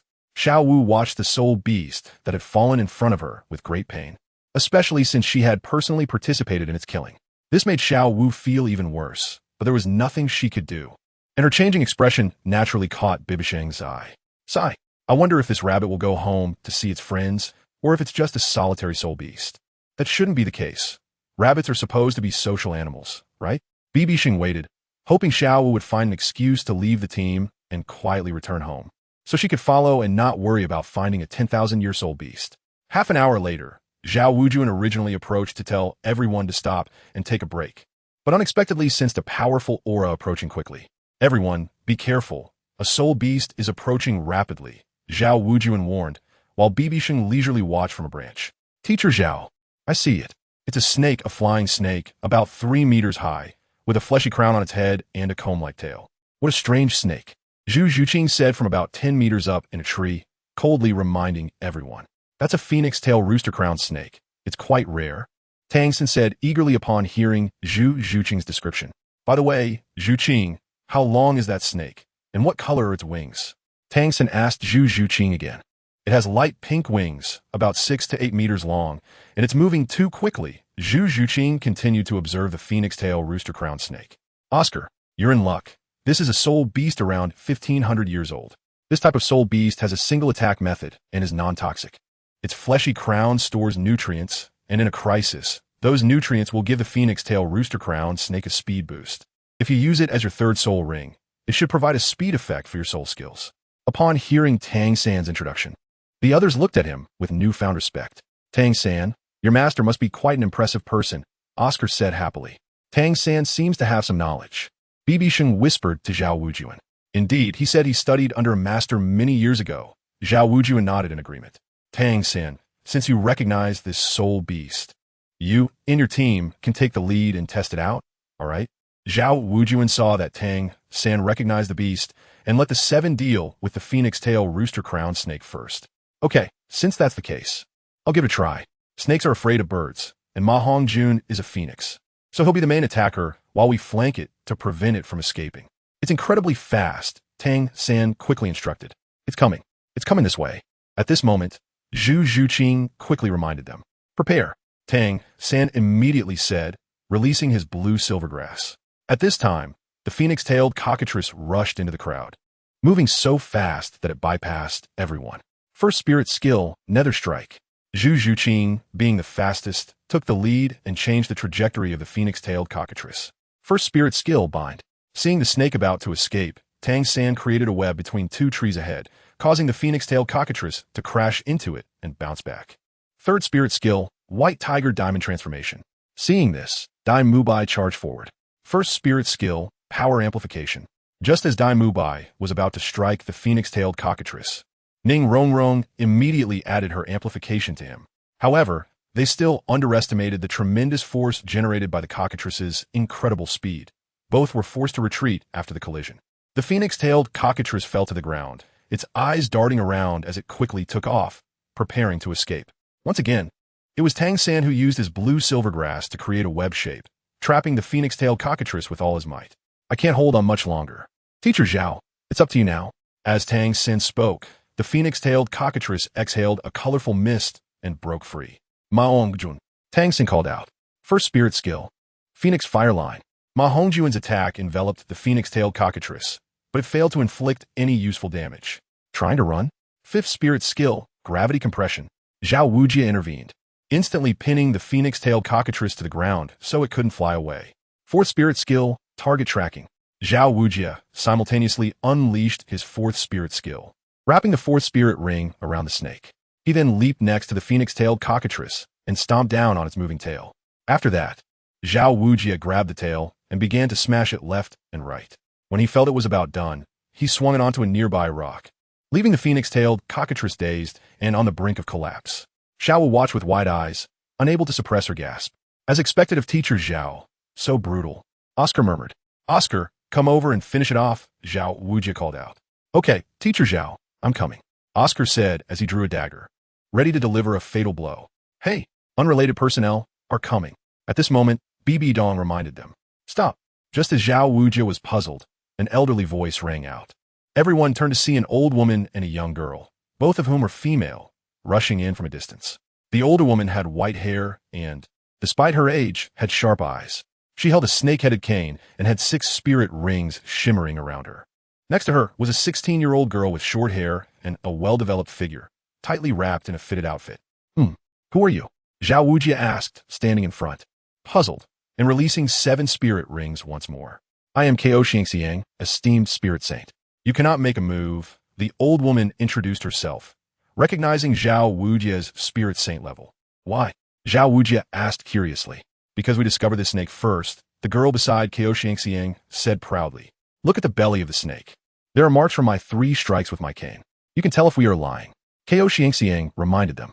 After all, facing a spirit saint, coexisting did not want to escalate the situation. Even so, the forest is filled with unowned creatures. If we hadn't captured it, the phoenix-tailed cockatrice would have escaped long ago. By the way, my name is Zhao Wujie, and my disciple happens to need the spirit ring from this old beast, Zhao Wujie said with a cold smile, explaining firmly. Oscar, tell the elder your level, Zhao Wujie then instructed Oscar. Elder, I just reached level 30, Oscar said immediately. Coexisting sized Oscar up, seemingly pondering something. Hey, if I'm not mistaken, you're the snake lady, right? Stop wasting my time and bring out your dragon lord too. This snake is for my student. And even a title Douluo can't stop me, I assure you, BibiSheng said, stepping forward with a helpless expression. Why are you so slow? Don't you see it's almost dark? BibiSheng added, feeling a powerful aura approaching. This aura reminded BibiSheng of a 100,000-year soul beast. I didn't expect Xiao Wen not to come looking for us, but instead, the 100,000-year soul beast came out. It must have sensed the aura emitted during Xiao Wu's battle. I hope it corresponds to my martial soul attribute, BibiSheng thought joyfully, feeling that the fishing he had been doing for days was about to pay off. Teacher Sheng, awesome. Oscar and Ning Rongrong both praised BibiSheng's words. Young man, you can actually recognize me and still dare to speak arrogantly. Coexisting was taken aback, a surge of anger rising from her heart. You're also a teacher, just as old as me. What kind of shabby academy is this? The girl next to her was momentarily stunned by BibiSheng's appearance, but quickly looked down on him. I'll put it this way. If you don't agree, you can come find me anytime, BibiSheng said, releasing his spirit rings, accompanied by the sound of swords ringing. 6 swords surrounded him, instantly filling the air with sword energy. With a swoosh, 2 milky white sword energies shot towards coexisting and her granddaughter, pointing at their foreheads. 200,000-year spirit rings. At the same time, coexisting and her granddaughter felt a chill on their backs, and the girl couldn't withstand the pressure given by BibiSheng, collapsing to the ground. If you can't catch it yourself and let the soul beast escape, you can't blame anyone. Now you're here lecturing us about grand principles. Sorry, we don't have time for that, BibiSheng threatened lightly. Little Sheng, impressive. That dragon lord is a soul level being, and combined with the dragon lady, their strength is not below that of a title Douluo. But will this not anger them? If they regroup and come to trouble us, it will be a problem for these kids, Zhao Wujie thought to himself, appreciating BibiSheng's actions, but also feeling worried for his students. You're ruthless. I'll remember this grudge. For now, we leave, coexisting said, pulling her granddaughter away with a gloomy expression, her granddaughter looking somewhat terrified. Oscar, what are you waiting for? Hurry up and absorb it. We need to leave here, BibiSheng reminded the dazed crowd. Oh, okay. Oscar came back to his senses and immediately dealt with the snake. Teacher Sheng, will this cause trouble? We still have these kids with us, Zhao Wujia said worriedly as he approached BibiSheng after Oscar began to absorb the spirit ring. No worries, I'll handle it, BibiSheng said casually, glancing at Zhao Wujia. All right, your strength is greater than mine. You decide, Zhao Wujia said, instantly at a loss for words. After a while, Oscar burst into laughter. Teacher Sheng, Teacher Zhao, good news. Oh, it seems the spirit skill worked well, BibiSheng said lightly. What kind of effect makes you so happy? Lileo, Ma Hongjun asked curiously, leaning in. Look at this, the flying mushroom sausage. Oscar revealed a sausage that looked like poop. EW, Oscar, that color looks even more disgusting, Ning Rongrong complained. Others nodded in agreement, and even Zhao Wujia turned his head away, unable to look. Hee, you guys don't understand?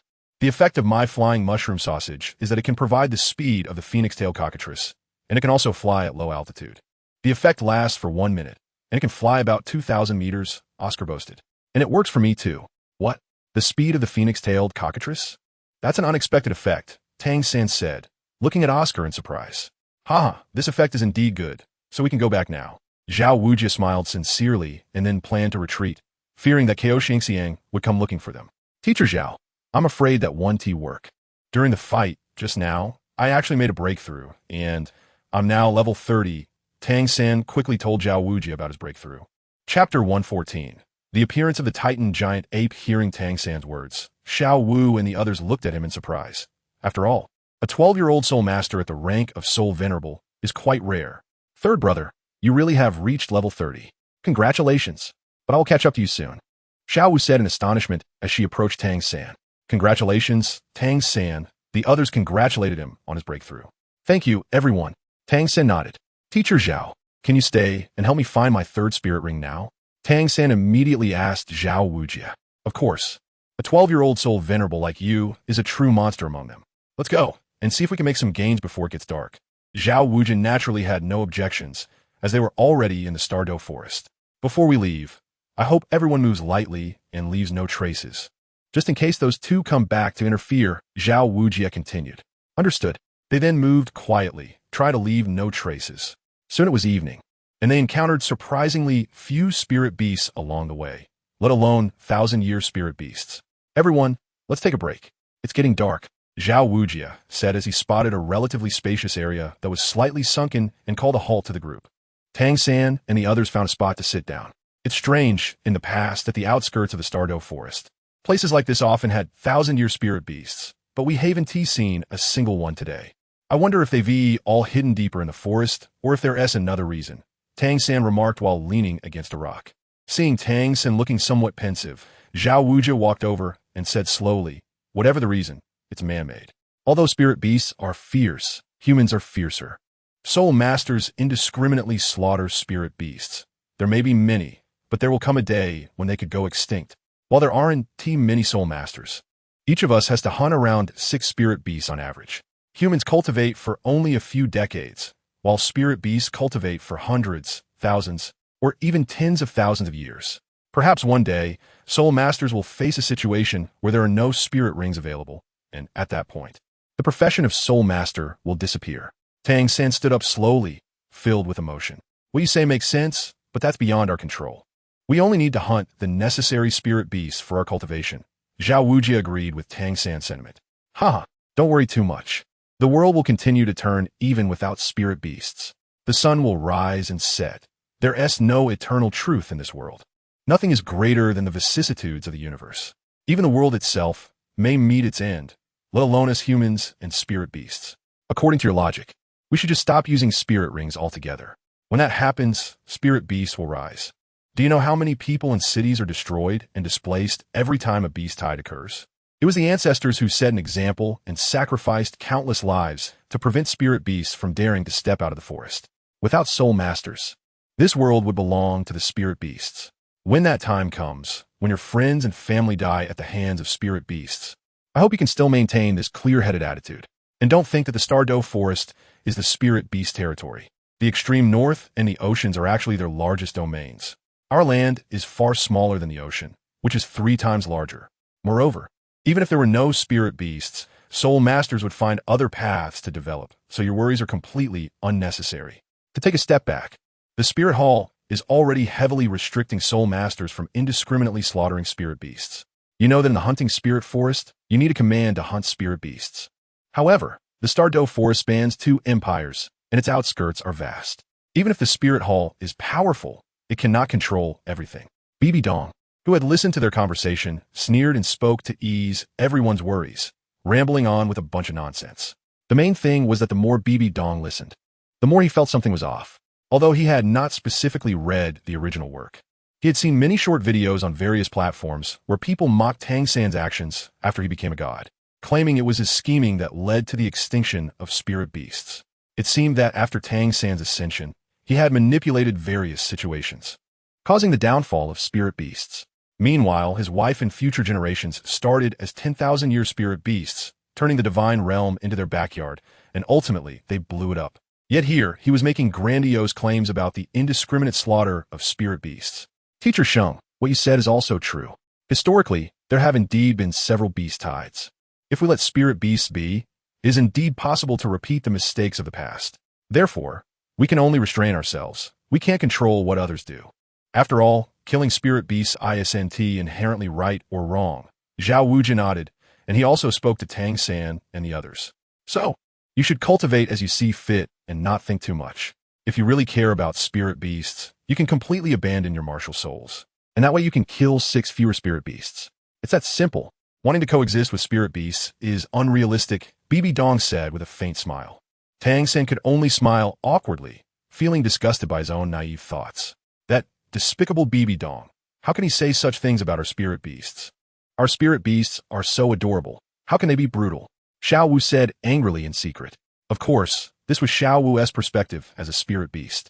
For humans facing spirit beasts, they're several times their size. It's hard to see any cuteness. In fact, spirit beasts probably find humans the most adorable, especially since a delicious meal is about to be served. It really isn't something we should worry about. Let us rest and adjust instead. Zhao Wujia avoided this unproductive topic. But at that moment, a strong wind blew past them, howling through. Why is the wind so strong? Oscar wondered. Martial Soul, 9-leaf sword grass, first soul skill, emerald sword break extreme. BibiSheng jumped in front of the group with a swoosh. The immense soul power startled everyone. Teacher Sheng, what is going on? Zhu Zhuqing asked curiously. Don't ask, hurry and run. Before BibiSheng could finish speaking, a thunderous roar echoed in everyone's ears. This aura, that sound, how did Erming come out? He asked really reckless. Xiao Wu stood up, feeling helpless. She then remembered that her aura might have been detected by Erming, who came looking for her to play. What is that sound? Such strong pressure. Tang San quickly got into a defensive stance. No time for chatter. Let us go. I'll cover the rear with Teacher Sheng, Martial Soul Possession, Mighty Diamond Bear. Zhao Wujia moved to BibiSheng's side. Listen to Teacher Zhao. Don't slow them down. Let us go, Dai Mubai quickly said. Yes. The others sensed a gigantic creature coming their way due to the tremors in the ground. However, as the 7 of them released their martial souls and prepared to flee, a colossal beast resembling a moving rock mountain leaped out from between 2 large trees in front of BibiSheng, soaring over their heads and landing right in front of Dai Mubai and the others. It then turned around, and its arm uprooted a nearby tree, which flew over their heads and landed behind BibiSheng. Titan giant ape, at least 15 meters tall, shoulders about 7 to 8 meters wide. This is 100,000-year spirit beast level. Everyone back off. BibiSheng suddenly appeared in front of Dai Mubai and couldn't help but smile. Because the Titan giant ape can harness the power of the earth, it is undoubtedly a spirit beast with earth attributes and is also a super rare spirit beast. What luck! The Titan giant ape's attack, speed, and defense are all excellent. It's undoubtedly the most suitable spirit ring among earth attribute spirit rings. BibiSheng stood in front, unafraid, and even a little delighted. The king of the forest, the Titan giant ape, stands at the pinnacle among soul beasts, possessing extremely high intelligence, with a century of cultivation comparable to other 10,000-year soul beasts. Moreover, the strength of this 100,000-year Titan giant ape is unimaginable. Upon hearing BibiSheng's words, Zhao Wujia and the others were even more astonished, their tone filled with terror. Why is the Titan giant ape here? Shouldn't it exist in the core area? Tang Sen was also shocked. There's no time for questions. Let us hurry and not interfere with my acquisition of the soul ring. Once a battle happens, I won't be able to take care of you all. A perfect 7th soul ring. This trip is worth it. BibiSheng appeared very calm. What? Teacher Sheng, although you are very strong, you can't face the Titan giant ape alone, can you? Zhao Wujia was astonished by BibiSheng's words. Something he wouldn't dare to think about was expressed so casually and nonchalantly by BibiSheng. Dai Mubai and the others were also surprised by BibiSheng's boldness, not noticing how their group was being overwhelmed by the Titan giant ape's aura. Damn BibiSheng, still wanting to take Ming's soul ring. It would be best if Ming swallowed him whole, just a little soul emperor. Xiao Wu, upon hearing BibiSheng's words, wished for the Titan giant ape to kill him.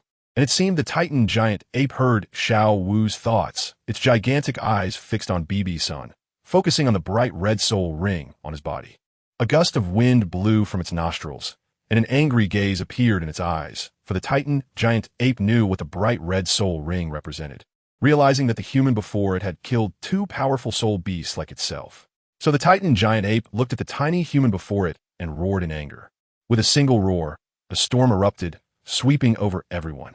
Your breath stinks. What are you shouting for? Second soul skill, Golden Sword, Tiger Roar Sky Strike. With a tiger's roar and the sound of a sword, a golden light cut through the swirling dust and rushed toward the Titan giant ape. What are you waiting for? Hurry up and leave. Seeing the 7 behind him staring blankly at BibiSheng's display of power, Zhao Wujia quickly urged them to retreat. Yes, Xiao Wu, let's go. Tang San grabbed Xiao Wu's hand and retreated. Xiaowao, Fachi, Mavi.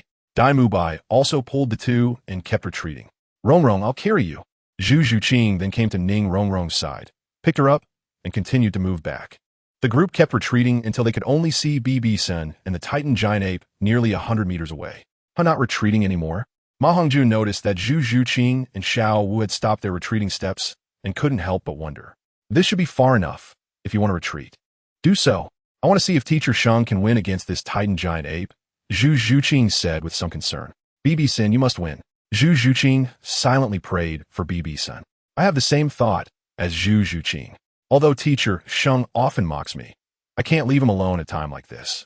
Xiao Wu's eyes flashed with an unusual light. I want to see how this BibiSheng dies. Still wanting to take Ming's soul ring, he deserves to die. Xiao Wu secretly sneered. This was the first time Tang San heard Xiao Wu speak about BibiSheng like this, and he felt a pang of jealousy. That's right. Teacher Sheng has helped me before, so I can't back down. Ma Hongjun said solemnly. Dying is fine. He is trying to take my woman. Dai Mubai said indignantly. Can this kid BibiSheng do it? Even though we had some unpleasantness before, I really don't want anything to happen to him. Zhao Wujia thought simply. How could a soul emperor possibly contend with a Titan giant ape of the same age as a 100,000-year soul beast? This beast can release skills similar to soul skills. Even if it doesn't die, it will be severely injured. From the first time Tang San saw BibiSheng, he began to envy his talent. Tang San even felt no joy at just breaking through to level 30. He knew there was a 16-year-old soul emperor with a level 70 spirit in front of him. Seeing BibiSheng so recklessly challenge the Titan giant ape, those who were jealous of him hoped for BibiSheng's downfall. But at this moment, they could only quietly watch the battle between BibiSheng and the Titan giant ape. At this time, BibiSheng and the Titan giant ape faced off. The second soul skill, Golden Sword, was blocked by the Titan giant ape's palm. As expected of the Titan giant ape, I know you can understand human speech. Offer yourself to me obediently to avoid suffering. God of Death Domain, 9 Heavens Sword Domain. Bang! The intense collision between the 2 shattered everything around them, clearing a wide area, allowing Zhao Wujia and the others to see more clearly. What is going on, Teacher Zhao? Why does Teacher Sheng have dual layers of color surrounding him? Is he being attacked by the Titan giant ape? Zhu Zhuqing asked Zhao Wujia with concern. Dual domains? He actually possesses 2 martial soul domains. This is unbelievable, Zhao Wujia murmured. What 2 domains? Tang San and the others were taken aback. Meanwhile, BibiSheng, seeing that the golden sword enhanced by the dual domains still couldn't break through the Titan giant ape's palm, activated his 6th bright red soul ring. 6th soul skill, Ice Breaking Power. BibiSheng unleashed the first soul skill of the Ice Snowstorm Bloodbear soul ring. Ice Breaking Power can add 40% of the attack power to all of BibiSheng's soul skill attacks. In an instant, the golden sword broke through the Titan giant ape's thick-skinned defense, with half of its blade piercing into the center of the Titan giant ape's palm. Oh! The Titan giant ape howled in pain, quickly pulling out the golden sword with its other hand, preparing to crush it, but it was recalled by BibiSheng. Want to crush my sword? No way. The golden sword flew back to BibiSheng, and he now held another blue sword, the Azure Wind Sword. Wind whirls the clouds. BibiSheng released the Azure Wind Sword, which quickly reached above the Titan giant ape's head, spinning rapidly and soon forming a blue hurricane that enveloped the Titan giant ape's massive body. Ming, Xiao Wu gasped, not expecting BibiSheng to have so many tricks.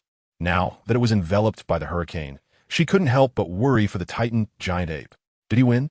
Zhu Zhuqing asked. In fact, BibiSheng also knew that this attack wouldn't have much effect on the Titan giant ape, but could annoy it and fill it with hatred towards him. At that point, before the Titan giant ape could kill him, it definitely wouldn't escape easily. BibiSheng thought calmly. Chapter 115. Sword slashing the Titan giant ape. Within the hurricane were countless wind blades. If it were an ordinary 10,000-year soul beast, it would have been torn apart by the wind blades long ago. But the Titan giant ape, as a soul beast with no flaws in attack or defense, had a massive, heavy, rock-like brown skin, naturally equipped with a suit of armor. Fourth soul skill, leaving fire sword, burning heaven's flames. BibiSheng rose to a height of 10 meters, releasing the leaving fire sword skill again, as a large ball of scorching flames merged into the blue hurricane. This formed a combined attack of both wind and fire attributes. Martial spirit. Strong attack type soul master is so cool. Why am I just a sausage? Oscar looked at BibiSheng's heroic battle stance, feeling very impressed. Indeed, if I had Teacher Sheng's looks, I believe a bunch of beauties would willingly throw themselves at me if I just waved my hand on the street. Ma Hongjun said, drooling as he spoke. Damn fatty, you can say what you want, but could you not lean on my shoulder? Oscar slapped Ma Hongjun's arm. Can't help it. Ma Hongjun smiled awkwardly. Such immense power. We are standing so far away, yet we can still feel the fierce wind and the scorching fire. Speaking of which, Teacher Sheng's soul skills seem to involve various attribute attacks. So far, we've seen the gold from the second soul skill, the wind from the third, the fire from the fourth, and the first soul skill is a green sword, which should be wood. Tang Sen expressed his doubts. It is indeed the case. This is the first time I've heard of the 9-leaf sword grass as a plant-type martial soul. I didn't expect its soul rings to have various attributes. It's even more mysterious than BibiSheng. Zhao Wuji nodded in agreement. I wonder what the 5th and 6th soul rings are. But this Titan giant ape is an earth attribute soul beast and can use the power of the earth. No wonder Teacher Sheng would take such a big risk. Tang San felt very curious. He had never heard of the 9-leaf sword grass martial soul and had never seen a soul master use several different attribute attacks. Perhaps it's the uniqueness of the martial soul. 9 leaves might require 9 different attributes. Let's keep watching, Zhao Wuji casually speculated.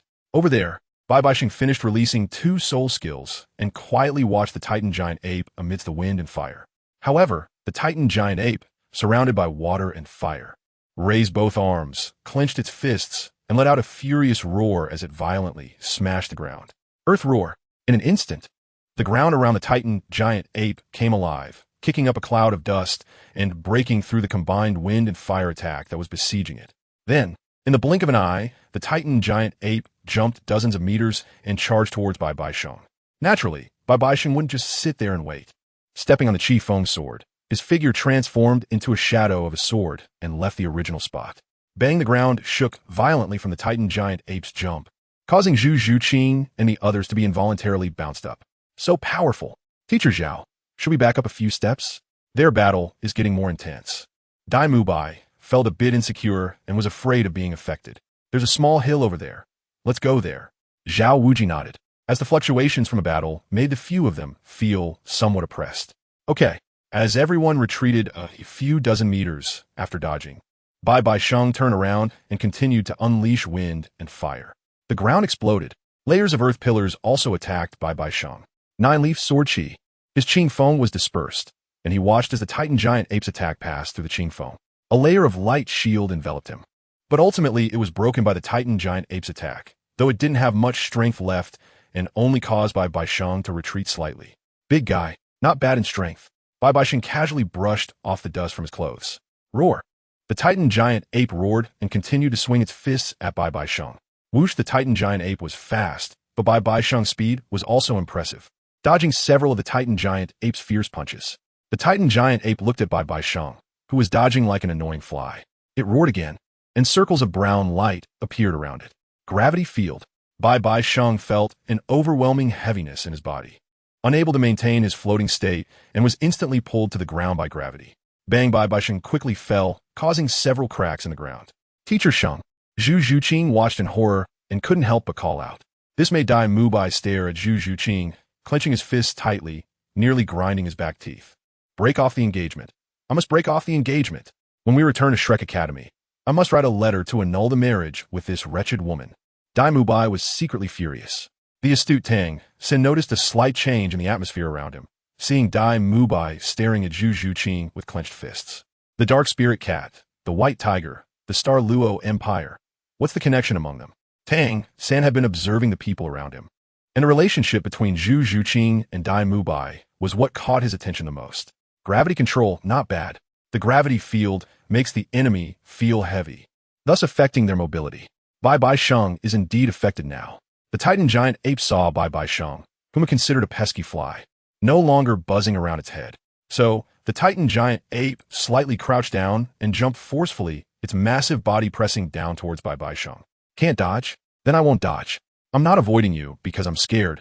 I just don't want to dirty my clothes. Fifth soul skill, dark reversal slash. BibiSheng declared. As the fifth bright red soul ring lit up, a sword cry rang out, and a black long sword glowed eerily in the night. It was the obsidian sword transformed from the dark demon evil god tiger's soul ring, combining dark, space, and time attacks, heading towards the jumping Titan giant ape. It's glowing. 100,000-year soul ring. I wonder how effective its attack will be. This is the first time I've seen a 100,000-year soul skill in my life. Ning Rongrong was even more excited than BibiSheng, the one releasing the skill. Quiet. This battle has attracted quite a few soul beasts nearby. If you keep making noise, we won't be able to watch this battle quietly. Zhao Wuji hurriedly reminded everyone. It sounds like I've seen a 100,000-year soul ring too. Zhao Wuji rolled his eyes, secretly yearning to have a 100,000-year soul ring in his lifetime. Not just Zhao Wuji. Every soul master wishes to possess a 100,000-year soul ring. But how can one encounter a 100,000-year soul beast?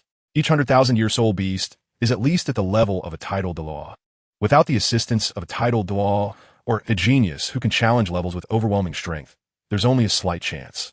Besides, 100,000-year soul beasts are already rare. How many titled Douluos can't find a 100,000-year soul beast and can only barely use a 90,000-year soul beast as their ninth soul ring? While everyone was amazed, as the obsidian sword was unleashed, the scene turned dark, and when they saw light again, 3 swords formed during the flight. The few of them didn't understand the principles of this attack. They only saw the space around the Titan giant ape collapsing, forming a different dimensional space. Then, a black sword pierced through the space, shattering the scene. The Titan giant ape, frozen in mid-air, fell to the ground as BibiSheng's attack phenomenon disappeared. Before the Titan giant ape could get up, BibiSheng lit up the 600,000-year soul ring. 6th soul skill, 1,000 miles of ice. A transparent ice blue sword appeared in BibiSheng's hand, the Xianbing sword. The Xianbing sword, carrying endless frost sword energy, shot through the air, freezing everything in its path. In front of BibiSheng, hundreds of meters were frozen, a sea of white ice, as if one had entered the extreme north. Dark attribute and ice attribute. The seamless connection between the soul skills is too powerful. It's so cold. Even standing so far away, we can still feel the chilling aura full of frost. If we were caught in that ice, we would probably freeze to death. Tang San, Oscar, and Dai Mubai all exclaimed in surprise simultaneously. Teacher Zhao, the Titan giant ape has been hit by 200,000-year soul skills. It should be dead or heavily injured, right? Zhu Zhuqing was now a bit happy and quickly asked Zhao Wuji for his opinion. Not necessarily. The Titan giant ape should not be underestimated. 100 years is equivalent to other 10,000-year soul beasts in level, so it naturally has its uniqueness. It will definitely be injured, but it shouldn't be too serious. Zhao Wuji replied uncertainly. Damn, why is BibiSheng so strong? Xiao Wu wanted to shout, but couldn't. It was even more unrealistic to go help. After all, Xiao Wu was just a soul beast that had recently recultivated, and her strength was only at the soul master level. She would probably be killed instantly before she even got close to the two. So, Xiao Wu could only anxiously watch like an ant on a hot pan, wanted to say something as she watched the Titan giant ape being frozen. However, no one noticed Xiao Wu's state at this moment, not even Tang San, whose attention was also drawn to BibiSheng's attack. Let me try. The domain skill of the Nine Heavens Sword Domain. Can I cleave this Titan giant ape in one strike? Martial Soul Domain Skill. 9 Swords Breaking Divine Slash. BibiDong looked at the frozen Titan giant ape, spreading his arms. The 6 swords he had suddenly paused and gathered in front of him. Following that, BibiDong controlled the 6 swords to merge into one, forming a 6-colored great sword about 6 meters long, containing an incredibly sharp sword aura. The sword aura shot through the night sky like a rainbow, causing those watching from distance to wrap themselves in soul power and pain. They all stared in shock at the sword in front of BibiDong. However, this powerful strike from BibiDong seemed to provoke the Titan giant ape, which might have sensed the deadly danger it posed to itself. It emitted a brownish light, breaking free from the ice. Harnessing the power of the earth, it quickly enveloped itself, with layers of earth attribute armor covering its body. Earth armor. This was the Titan giant ape's ability, transforming the power of the earth into layers of ultimate defense. The Titan giant ape wanted to dodge, but its instincts told it that it was locked onto by a mental force, even sealing off its escape route. Just as the Titan giant ape finished condensing its protective earth armor, BibiDong's attack arrived, cutting through space in an instant. 9 Swords Break Divine Slash. With a whoosh, the heavens and earth changed color, and the dazzling light made Zhu Zhuqing and the others involuntarily close their eyes. After a fierce collision sound, they opened their eyes to find BibiDong and the Titan giant ape standing still, motionless. What happened? Oscar looked up anxiously. I don't know, but Teacher Sheng's martial soul is gone, Zhu Zhuqing said urgently. It might be that the soul power is too exhausted to maintain the martial soul outside, Zhao Wujia speculated. It's so still, it's driving me crazy. We finally see a 100,000 year soul beast, and we finally see someone hunting a 100,000 year soul beast, Ma Hongjun said, anxious to jump up and shout. Erming. Xiao Wu covered her mouth, her eyes shimmering with tears, but still holding onto a glimmer of hope. The crowd also calmed down to watch BibiDong and the Titan giant ape, nervously anticipating the next development. They didn't have to wait long for changes on a battlefield. BibiDong poured all his remaining soul power into the 9 Swords Break Divine Slash, leaving him with no soul power left, completely drained. Although he couldn't kill the Titan giant ape with one sword using his martial soul, BibiDong didn't mind.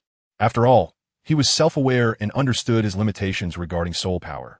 If a level 70 soul power could kill the Titan giant ape, BibiDong would have to look down on it, thinking it was just a paper tiger with an empty reputation. Although he couldn't slay the Titan giant ape with one sword, severely injuring it was more than enough, and he had that confidence. Suddenly, the Titan giant ape's heavy armor shattered, exposing its heavily wounded body, with thick blood oozing from countless sword wounds. The Titan giant ape let out a painful roar, then propped itself up on all fours, glaring at BibiDong, who had inflicted such massive damage on it. Erming. Xiao Wu looked at the Titan giant ape covered in wounds, her heart aching and tears flowing. Xiao Wu felt like she could no longer hold back her cries. It should be over. BibiDong definitely has no more soul power left.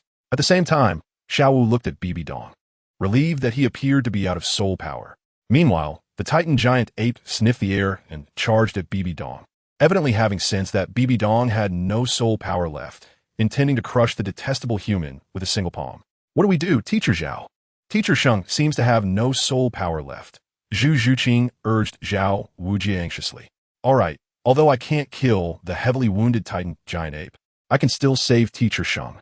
You all prepare to run. The Titan giant ape will definitely go crazy chasing us. Once we get out of the forest, we should be fine. Zhao Wujia nodded and stood up, gravely advising the 7. Teacher Zhao, we understand. You go ahead. Ning Rongrong called forth the 7-treasure glazed tile pagoda, ready to enhance everyone's speed to escape. However, before Zhao Wujia could take further action, changes occurred with BibiDong. The Titan giant ape might not know what a smile is. BibiDong looked at the charging Titan giant ape and smiled slightly. Demon Godblade. BibiDong extended his right hand and gently called out, summoning a blood-red great sword from his hand. Wait, Teacher Zhao, duel, soul martial souls. Tang Xin exclaimed, attracting the attention of those preparing to flee. What? Dual martial souls.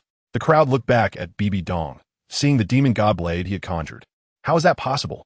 Xiao Wu gasped, unable to believe the scene before her. Big guy, the warm-up is over. Soul-devouring ceiling slash. BibiDong smiled faintly, slowly extending his left hand to control the Titan giant ape, then drew it closer. Raising the demon godblade with his right hand, a blood-red blade slashed forward. Ah! The Titan giant ape was sent flying in pain. Oof. Mountain-crushing, earth-splitting slash. BibiSheng watched as the Titan giant ape flew backward, stepping forward slightly. His back foot bending slightly, his overall posture crouching down, with the demon god blade resting on his left arm. Then, the blade of the demon god blade gathered a massive amount of blood energy, becoming thick and robust. BibiSheng leaped up, raising the demon god blade high, leaning forward, and forcefully slammed the blade down onto the ground, causing a wave of earth-shattering tremors to spread across the area for thousands of meters. In front of the demon god blade, the blood energy merged into the earth, suddenly breaking apart, engulfing the massive body of the Titan giant ape. The Titan giant ape didn't even have time to let out a howl before being torn apart by BibiSheng's strike. The scene around the Titan giant ape resembled a hellish landscape, making Zhu Zhuqing and the others unable to look directly at it, fear rising from their hearts. At that moment, a bolt of lightning flashed across the sky, and a dazzling red halo gathered above the Titan giant ape. Xiao Wu was stunned and then collapsed to the ground. Chapter 116, Sky Blue Bull Python. With a thud, Tang San, who was in shock, felt something beside him. And when he looked, he saw Xiao Wu sitting weakly on the ground. Xiao Wu, have you been scared? Tang San thought Xiao Wu was frightened by BibiSheng's imposing presence and couldn't help but support her arm, concerned. Yes, Sengil, I'll be fine after sitting for a while. You don't need to worry about me. Xiao Wu forced a smile in response to Tang San. That's good. You rest well. Tang San then continued to look towards BibiSheng, specifically at the gradually forming crimson soul ring. BibiSheng. Xiao Wu clenched the soil tightly with both hands, enunciating BibiSheng's name with deep resentment. His teacher, Sheng's blood-red sword. What kind of martial soul is that? It looks so domineering, Ma Hongjun gasped. I want to know too, and it seems that it can release similar soul skills without a soul ring. And its attack is clearly stronger than the 9-leaf sword grass martial soul, with that earth-shattering action. Zhao Wujia was also shocked, unable to answer his students' questions. But winning is good. No wonder the teacher would challenge the Titan giant ape. It turns out he had such a trump card. Zhu Zhuqing couldn't help but smile slightly. But at that moment, BibiSheng made a strange move, actually distancing himself from the Titan giant ape and running away without a trace, entering an area of the forest that had not yet been destroyed. Upon reappearing, BibiSheng was holding up a large spider, coming before the group. This is the burrowing demon spider, about 800 years old. It must have been shaken out of its burrow by my battle. Tang San. According to your martial soul training, this should be one of your targets for obtaining a soul ring, BibiSheng said, tossing the barely alive burrowing demon spider onto the ground and smiling slightly at Tang San. Burrowing demon spider. Indeed, around 1800 years ago. Thank you, Teacher Sheng. This is indeed one of the target soul beasts for my next soul ring acquisition. Tang San did not expect that at this time. BibiSheng could still find a matching soul beast for himself. You're welcome. I just happened to notice it. Since it's suitable, let's absorb the soul ring together. BibiSheng nodded and then returned to the fully condensed Titan giant ape soul ring, sitting cross-legged to meditate. Teacher Sheng has quite a nice personality, Tang San. Since that's the case, let's take this opportunity to absorb the soul ring of the cave spider. Zhao Wujia looked at BibiSheng starting to absorb the 100,000-year soul ring, his tone filled with envy. All right. Tang San looked at his cave spider, then glanced at the bright, red 100,000-year soul ring over there. The comparison immediately revealed the gap, making Tang San feel a bit down. However, Tang San also knew that he could only withstand the soul power impact of a 2,000-year soul ring for now. As for the 100,000-year soul ring, he didn't dare to touch it. Feeling gloomy, he took out a dagger and stabbed it into the center of the cave spider. The cave spider struggled symbolically for a moment before contributing its 1,000 years of cultivation, and Tang San also sat down to guide the soul ring, meditating to absorb the 1,000-year purple soul ring.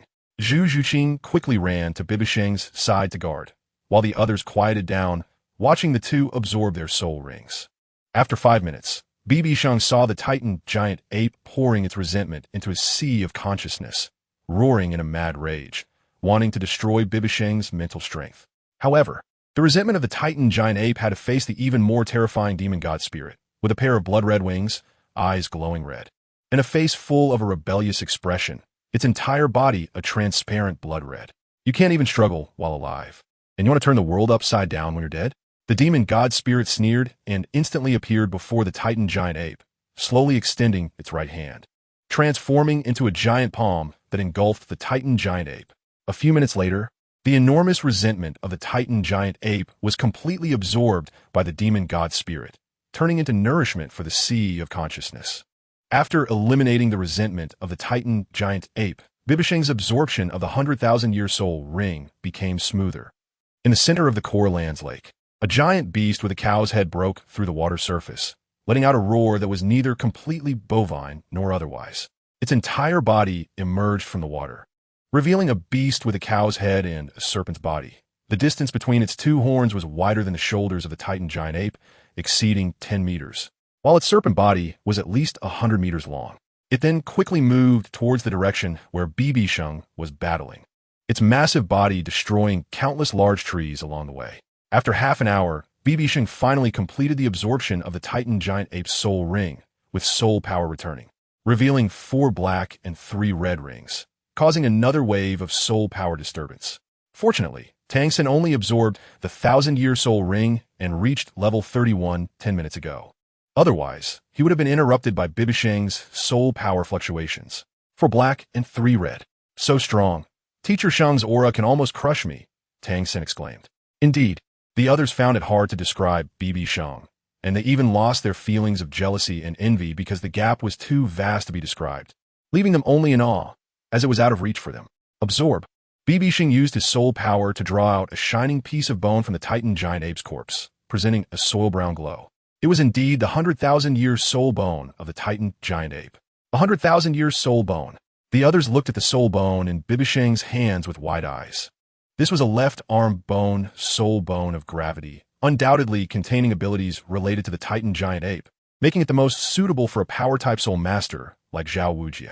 Of course, BibiSheng wouldn't give it to them, nor did he want to absorb it himself. So he stored it in the Iron Blood Necklace soul tool. Congratulations, Teacher Sheng. You've acquired a 100,000-year soul ring. Zhu Zhuqing said excitedly, happy for BibiSheng. Congratulations, Teacher Sheng. Zhao Wujie also came over with the others to congratulate him. Congratulations, Teacher Sheng. Only Xiao Wu forced a smile. Ha! Thank you for everyone's blessings. It's all right. BibiSheng replied with a slight smile. Teacher Sheng, share the abilities of the 100,000-year soul ring. Ma Hongjun asked curiously. The first soul skill is the Titan giant ape's earth power, which enhances all soul skill attacks by 50%. The second one, as you all know, is the martial soul true body, so I won't demonstrate it. The martial soul true body is a threshold that all soul masters must pass with their 7th soul ring. But the type of soul beast determines the additional abilities of the martial soul true body. The martial soul true body is the strongest means for a soul master, allowing their martial soul to materialize. Naturally, such a powerful martial soul true body also has a flaw, which is that once a soul saint uses it, their attributes are reduced by 50% for 7 days. For soul Dalu, it takes 3 days to recover, and at the title Dalu level, this flaw disappears. But releasing the martial soul true body consumes a lot of soul power, requiring half a day to recover. Therefore, soul masters generally do not easily release their martial soul true body in battles, unless facing a life-and-death enemy. Of course, the strength of each martial soul true body is also related to the age of the 7th soul ring, and since BibiSheng absorbed a 100,000-year soul ring, he has another soul skill. Hey Xiao Wu, you seem a bit down, BibiSheng said casually to Xiao Wu. Aye. Before Xiao Wu could finish her words, a thunderous sound suddenly erupted. What happened? Zhao Wujie exclaimed. BibiSheng and the others looked towards the depths of the forest, where a massive cow's head slowly rose above the dense treetops. What soul beast is this? It's even bigger than a Titan giant ape. It's simply a small witch meeting a big witch, Ning Rongrong said, trembling in surprise. This is the sky blue bull python, far surpassing 100,000-year level, BibiSheng said, also showing a hint of surprise. The sky blue bull python, I've never heard of it. Zhao Wujie thought for a long time, but had never heard of this soul beast. At this moment, a voice, aside from BibiSheng, startled the others. Human, it's you. You killed Air Ming, you bastard. Annihilation thunder. The sky blue bull python spoke, staring at BibiSheng, having sensed the Titan giant ape's aura, which was very strong on BibiSheng. Immediately, the sky blue bull python gathered a massive amount of thunder above the crowd. Indeed, it's a thunder and water attribute soul beast, but it will be useless to kill it now. I'm currently level 73 and can't absorb its soul ring temporarily. Strange. Why didn't I find it last time I came? Where did it come from? BibiSheng glanced at the thundercloud above, secretly feeling delighted. However, thinking of just having absorbed a soul ring, BibiSheng decided to temporarily give up on killing the sky blue bull python and wait until he reached level 80 soul power before returning. Everyone run. I'm feeling a bit weak right now, and this sky blue bull python is clearly much stronger than the titan giant ape. BibiSheng pretended to be weak. Yes, Teacher Sheng. The others naturally had no objections and couldn't possibly stay behind. Deming, how did you come out? Damn it, I don't know what BibiSheng's second martial soul is, but it poses a great danger to Deming. Xiao Wu was taken aback. So Xiao Wu tried to communicate with the sky blue bull python through her heart. Deming, hurry and run. Xiao Wu called out in her heart to the sky blue bull python. Xiao Wu, why are you telling me to run? The sky blue bull python just noticed Xiao Wu among the crowd and immediately canceled the annihilation thunder skill. Wanna run? The sky blue bull python looked at the crowd, trying to escape, its serpent tail sweeping over, kicking up clouds of dust that covered BibiSheng and the others. No. Xiao Wu. At this time, Tang San let out a shout as he activated his purple extreme magic eye behind the smoke and dust.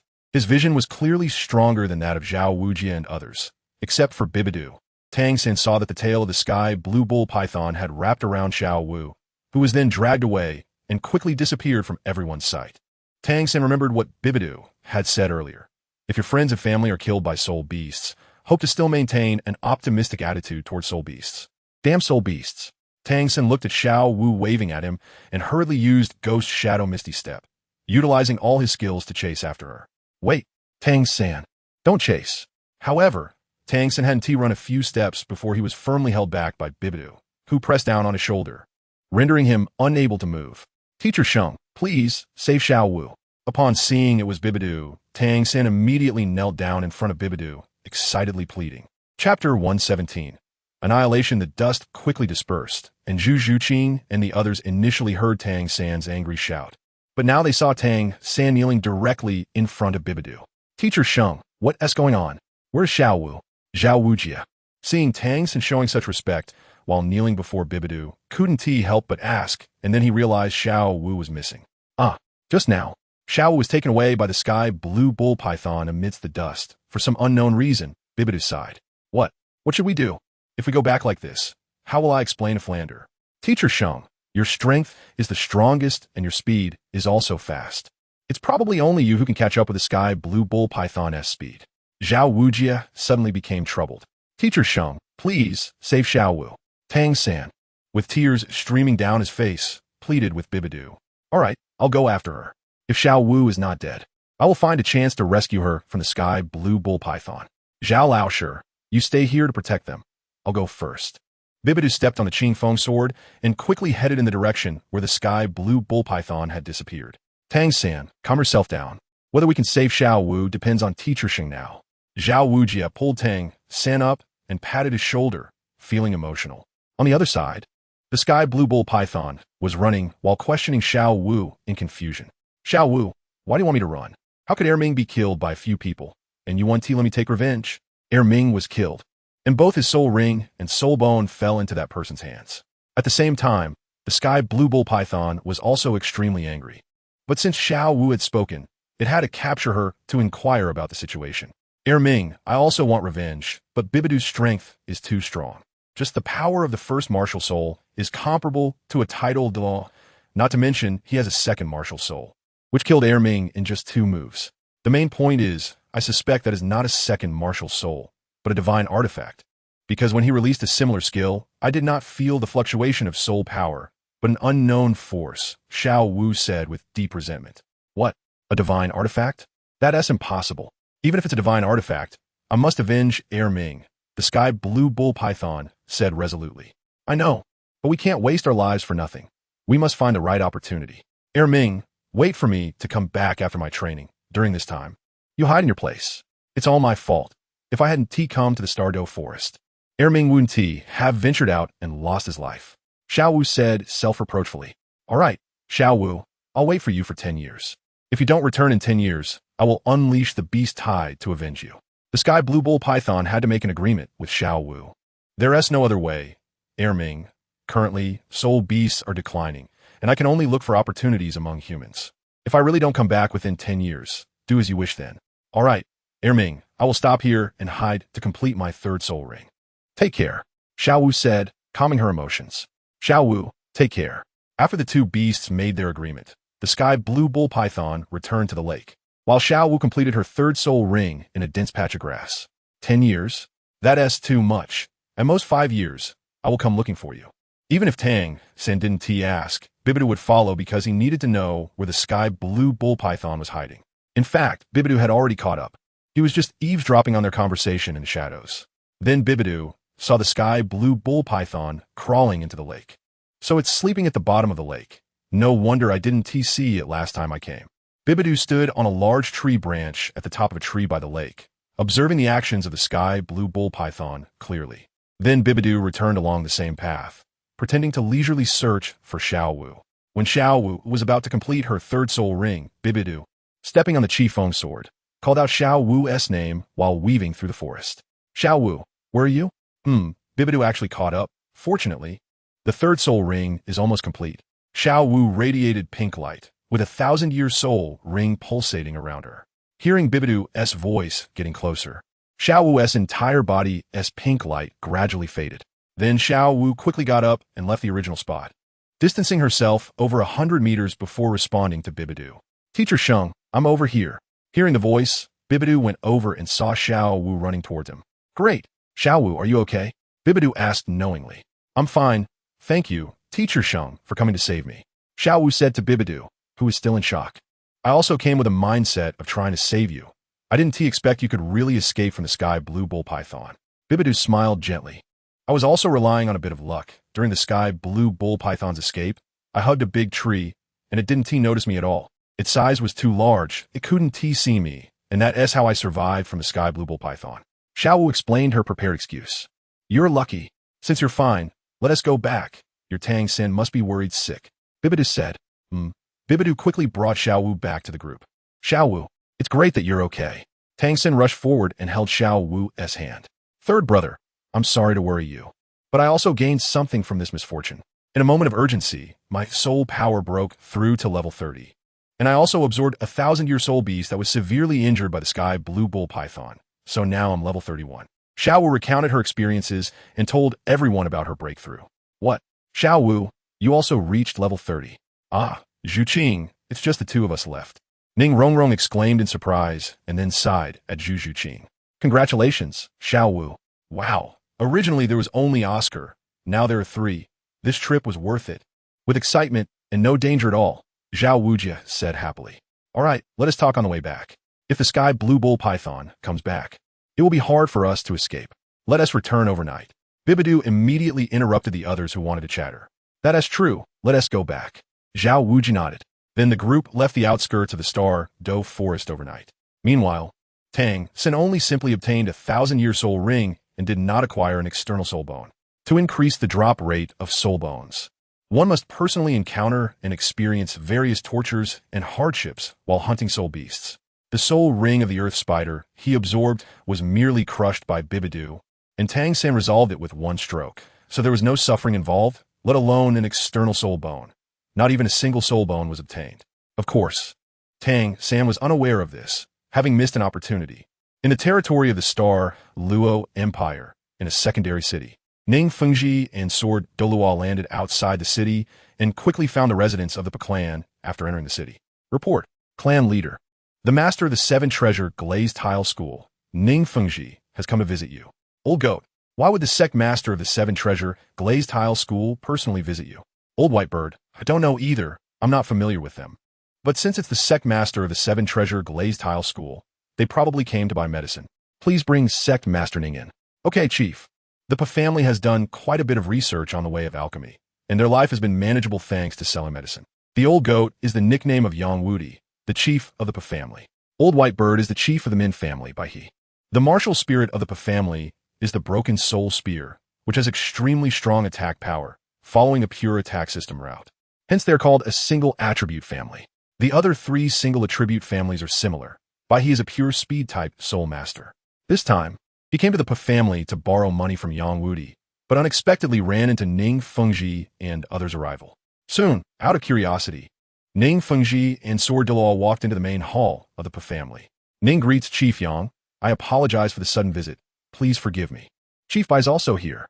Ning Fengji was slightly taken aback upon seeing the old man with white hair beside him. It's a loss for me to not welcome Sect Master Ning. Please take a seat, Sword Douluo. Yang Wudi stood up and pointed to the seats beside the hall. Hello, Sect Master Ning, Sword Douluo. I came to catch up with Chief Yang, but I didn't expect you to be here too. Bai stood up and returned the greeting. Sect Master Ning, may I ask what brings you here today? Yang Wudi asked directly after Ning Fengji sat down. Huh. I've heard that Chief Yang is straightforward, so I won't beat around the bush. Ning Fengji clearly knew the personalities of these people and smiled. Chief Yang, to be frank, I came to inquire about a piece of information. I know that Chief Yang has profound knowledge in alchemy and understands various medicinal materials. So I would like to ask if you know what a celestial herb is. Ning Fengji got straight to the point. Celestial herb. Both Yang Wudi and Bai He were surprised at the same time. I do know a bit about why Sect Master Ning is inquiring about celestial herbs. Yang Wudi said slowly. To be honest, a couple of days ago, while going through some miscellaneous items in the sect, I came across an old book, which was a note left by an elder of the sect. It recorded that celestial herbs have a high probability of solving the martial spirit defect of the 7 treasure glazed tile pagoda. You both know that the owners of the 7 treasure glazed tile pagoda martial spirit are limited to soul, saint level 79 for life. When I saw such a note, I was greatly shocked, and after thinking it over, I figured that only Chief Yang would know about the celestial herbs, so I rushed over without stopping. This is extremely important for our 7 treasure glazed tile sect. Ning Fengji did not mention that the news was brought back by Ning Rongrong, instead saying it was an elder-s note he stumbled upon in the sect's bookshelf. I see. May I ask what names of celestial herbs are recorded in the note? Yang Wudi asked again. Well, the note recorded 3 types of celestial herbs, Chihuahua tulip, starry sky carnation, and 9-tier purple bamboo. It states that there is a great probability they can remedy the martial spirit defect of the 7 treasure glazed tile pagoda. Chief Yang, if you know about the celestial herbs, please be sure to tell me. This is too important for our 7 treasure glazed tile sect. Ning Feng ti earnestly requested. Alas, Sect Master Ning, I regret to tell you that while I do know some information about celestial herbs, I remain half skeptical about their existence in Douluo. Celestial herbs evolve by absorbing the spiritual energy of heaven and earth, and their growing environment is quite harsh. Most importantly, celestial herbs are unique. To qualify as a celestial herb, they must be at least over 10,000 years old. The Chihuahua tulip you mentioned absorbs the essence of heaven and earth, growing under the radiance of the sun and moon, and is also considered top grade among celestial herbs, extremely noble. The starry sky carnation is similar, absorbing the essence of the sun, moon, and stars. As for the 9-tier purple bamboo, it barely meets the threshold of a celestial herb. Finding any of these is exceedingly difficult. Such celestial herbs, when consumed, have the power to reshape the heavens, heal bones, and revive the dead. I must admit, our Yang family has been searching for a long, long time, even tracing back several generations. Therefore, I have always maintained a half-belief regarding the existence of celestial herbs. The 3 types of celestial herbs you just mentioned do indeed have the efficacy to remedy martial spirit defects, but whether they exist in the world remains uncertain. Yang Wudi expressed his thoughts with a deep sense of longing in his tone as he slowly introduced celestial herbs to Ning Fengji. These celestial herbs are so precious. They sound rarer than 10,000-year soul beasts. Didn't your ancestors ever find any celestial herbs? Chief Yang? Ning Fengji felt somewhat disappointed after hearing Yang Wudi's introduction. According to Yang Wudi's description, wanting to obtain a celestial herb seemed nearly impossible. Sect Master Ning, I'm truly sorry, but we indeed have not found any. If our Yang family could obtain a fragrant Chihuahua celestial herb, perhaps our alchemical abilities could reach new heights. I have also been searching for a long time. I have only heard its name, but never seen it. Yang Wudi Siged, thank you for telling me this. I apologize for the intrusion. Ning Fengji stood up in disappointment and prepared to take his leave. Sect Master Ning, I'll see you off. Yang Wudi stood up to escort him, watching as Ning Fengji and Sword Douluo stepped away on their swords. Celestial herbs, where could they be? Yang Wudi sighed as he returned to the main hall. Old White Bird, let us continue discussing our matters. The 3 elders, Ning Fengji and Sword Douluo, left the family residence. Is that so? Seal off all the doors around. No one is allowed to leave. Yes, 3 elders. Old Ghost, Old Leopard, let us go. You Dalu, Ghost Dalu.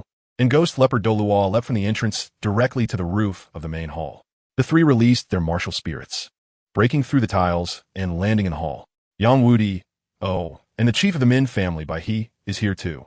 Perfect, surrender or die. Douluo said with a delicate smile, pinching his fingers. 3 titled Douluo, the Spirit Hall. Yang Wudi and Bai He stood together. They both released their martial spirits simultaneously. 3 titled Do, what a grand display. The Spirit Hall truly regards us highly, Bai He said gravely. Douluo, Ghost Douluo, BibiDong's left and right arms.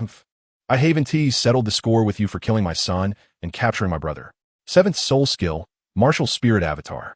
Yang Wudi knew that the visitors meant trouble and activated his martial spirit avatar directly. Really old ghost. Understood. Martial spirit fusion technique, polar stasis field. Douluo and Ghost Douluo stood back to back, using their martial spirit fusion technique for a quick battle. Both were Super Douluo at level 96. Activating the polar stasis field, everything in the family residence was put into a state of stasis. Ghost Leopard Elder, Douluo casually said. And after Ghost Leopard Douluo activated his martial spirit possession, he turned into a series of phantoms, swiftly taking care of Yang Wudi and Bai He. Before long, the family residence was a river of blood. Chapter 118 no. My theory cannot be broken by anyone. Douluo and his group returned to the Spirit Hall, where the 3 titled Duo reported the progress of events to BibiDong. Your Holiness the Pope, as per your command, we have exterminated the family. And there was an unexpected surprise. The chief of the Min family was also in the family, so we took care of him as well. What we didn't expect was that the chief of the Min family actually possessed a celestial herb, crystal blood dragon ginseng, which is at least 5,000 years old, an 8th tier, and is on the verge of evolving into a 9th tier ginseng king. If kept in the eye of ice and fire for a few years, it would definitely evolve, possessing miraculous effects for restoring the physical body. And when combined with Miss and Heartbroken Red, it would absolutely have incredible results. The main focus of Douluo is a blood-red ginseng in his hand, sparkling and translucent, with a pattern on its surface that looks like a 5-clawed dragon soaring high into the sky. Well, it's done. Have you found a colorful and deadly poison formula? BibiDong said lightly, slightly surprised. Your Holiness, we have found it, said Ghost Douluo at that moment. That is good, you can go now. BibiDong nodded, saying a word of thanks and letting a few people rest. The next day, the extermination of the family was witnessed by those who came to buy medicine, and immediately, rumors spread across the continent that it was the 7 Treasures glazed tile school that exterminated the family. As someone saw Ning Fengji and Sword Douluo entering and exiting the family mansion. The main point was that when Ning Fengji and Sword Douluo left, they looked disappointed, leading many to speculate that the 7 Treasures glazed tile school exterminated the family for some precious treasure. Meanwhile, the actions of Douluo and his group were discreet, and no one saw them. Fengji, old swordman, you are finally back. Ancient Banyan Bone Douluo, another elder of the 7 Treasures glazed tile school, dressed similarly in black with long black hair, said, Uncle Long, what's wrong? Ning Fengji asked curiously. Didn't anything happen when you went to the family? Ancient Banyan's expression was somewhat heavy. Nothing, we just inquired about the immortal herb from clan leader Yang, and then returned. Ning Fengji replied, briefly explaining the process. After you left, the family was exterminated, and now many people are speculating that it was our doing. Bone Douluo told Ning Fengji the news he had heard. What? Exterminated? Sword Douluo began to feel strange. Yes, it has affected the reputation of our 7 Treasures glazed tile school, with claims that we exterminated the family out of greed for their treasures. Bone Douluo nodded. Wuhuan Palace. Ning Fengji immediately guessed who was behind it. However, without evidence, he could only silently suffer this loss. We can only issue a statement. As for whether others believe the 7 Treasures glazed tile school, we can't control that and can only try to minimize the damage. Ning Fengji sighed. Fengji, can't we say it was done by the Wuhuan Palace? Bone Douluo said angrily. Of course not. The Wuhuan Palace has been thriving for years, with a great reputation. If I say it was them, it would be even more unfavorable for the 7 Treasures glazed tile school, making it seem like we intentionally provoked a conflict. Ning Fengji said helplessly, resigning to the loss. After a night of travel, BibiSheng and his group returned to Shrek Academy before noon the next day. Finally back, seeing this gate gives a sense of security. This trip to the Stardow Forest was truly absurd. Encountering 2 10,000-year-old beasts in just one day. No one would believe it if told. Ma Hongjun, seeing the school gate, directly sat down on the grass outside, exhausted. It is indeed quite absurd. If I hadn't seen it, I would think you were bragging, Oscar said, sitting beside Ma Hongjun in agreement. I think so too. We almost lost Xiao Wu, but fortunately, thanks to you, Teacher Sheng, Tang San said, expressing his gratitude to BibiSheng. Don't say that. I didn't do much. It was Xiao Wu's cleverness that allowed her to escape from the sky blue bull python, BibiSheng said with a dismissive smile. All right, overall, this trip to the Stardow Forest was more thrilling than dangerous, and moreover, 3 of us successfully reached soul respect and obtained the desired purple 1,000-year soul ring. Dean Flander will surely be very happy to hear this. Let us go in, have lunch, and you all should get a good rest to adjust your state. Zhao Wujie was quite happy that everyone was safe after the ordeal, and this trip turned out to be perfect. Okay, Teacher Zhao, Dai Mubai, and the others nodded. Heading straight to the cafeteria, starving after a night of travel. Teacher Sheng, should we go to Flander's office together to report on this trip? Zhao Wujie asked BibiSheng, watching Tang San and the others' backs. You can leave this matter to Teacher Zhao. I'm quite lazy. After eating, I'll take a shower and have a good rest. BibiSheng smiled, not planning to go with Zhao Wujie. All right. Teacher Sheng fought a battle and didn't have much time to adjust along the way. I've become the most relaxed one. Zhao Wujie awkwardly smiled and then walked away. By the way, Teacher Zhao, I'll just briefly mention my encounter with the Titan giant ape. I prefer to keep a low profile, BibiSheng quickly added. I understand, Teacher Sheng. Zhao Wujie nodded and then headed to Flander's office. BibiSheng also went to the cafeteria, finished eating with everyone, and then returned to their respective rooms to rest. Flander, I'm back. Zhao Wujie smiled and directly pushed the door open.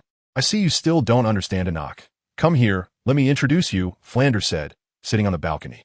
Hearing the noise, a middle-aged man was sitting opposite Flander, but Zhao Wujie's view was blocked by the wall, so he didn't see him. Oh, they're guests? Zhao Wujie walked over the desk to the balcony where Flander usually sat to read. Boss Flander, who is this? Zhao Wujie looked at a man with a buzz cut of black hair, with many white hairs among them, and a beard that had been trimmed, wearing plain clothes. Zhao Wujie, let me introduce you to my old partner, one of the Golden Iron Triangle, the renowned master of Wuhuan theory in the Soul Master world, Yu Xiaojiang, who is also Tang San's master, Flander said, standing up and pointing at Yu Xiaojiang. Yu Xiaojiang also stood up out of politeness. Oh, you are the master. It's my first time meeting you, but I've long heard of your name. Boss Flander has told me about your feats. By the way, I'm Zhao Wujie. Zhao Wujie introduced himself, extending his hand to Yu Xiaojiang. Huh, the unmoving king is too polite. I didn't expect you to be in Shrek Academy, Yu Xiaojiang said, his expression somewhat stiff, as if he couldn't smile. Naturally, I know you. Let us sit down and have some tea, Zhao Wujie. How did Oscar's soul ring turn out? Flander asked, leading both of them to sit down and pouring a cup of tea. Not bad. I'm very satisfied with the effect. It comes from a 1,000-year phoenix-tailed coxcomb snake soul beast, Zhao Wujie said with a happy expression, intending to continue introducing Oscar's situation. But unexpectedly, Yu Xiaojiang spoke up. Oh, the phoenix-tailed coxcomb snake. I think that child's 3rd soul skill is related to speed enhancement, right? This kind of soul beast is quite good and rare, Yu Xiaojiang said confidently. Zhao Wujie, I have already handed over the data on the soul abilities of the 7 monsters to Yu Xiaojiang. In the future, their training will be fully managed by him. Flander informed Zhao Wujie about his arrangements. Oh, so that is how it is. The master is indeed the master. You guessed it right. It is indeed related to speed. Eating the sausage made from Oscar's 3rd soul ring maintains the effect for 1 minute. Zhao Wujie nodded and explained. 1 minute. By rights, such a common soul skill shouldn't be the case. This child is a food-type soul master with full innate soul power. And the phoenix-tailed coxcomb snake is not an ordinary soul beast. It shouldn't only last for 1 minute. Is there any other effect? Yu Xiaojiang replied, frowning slightly.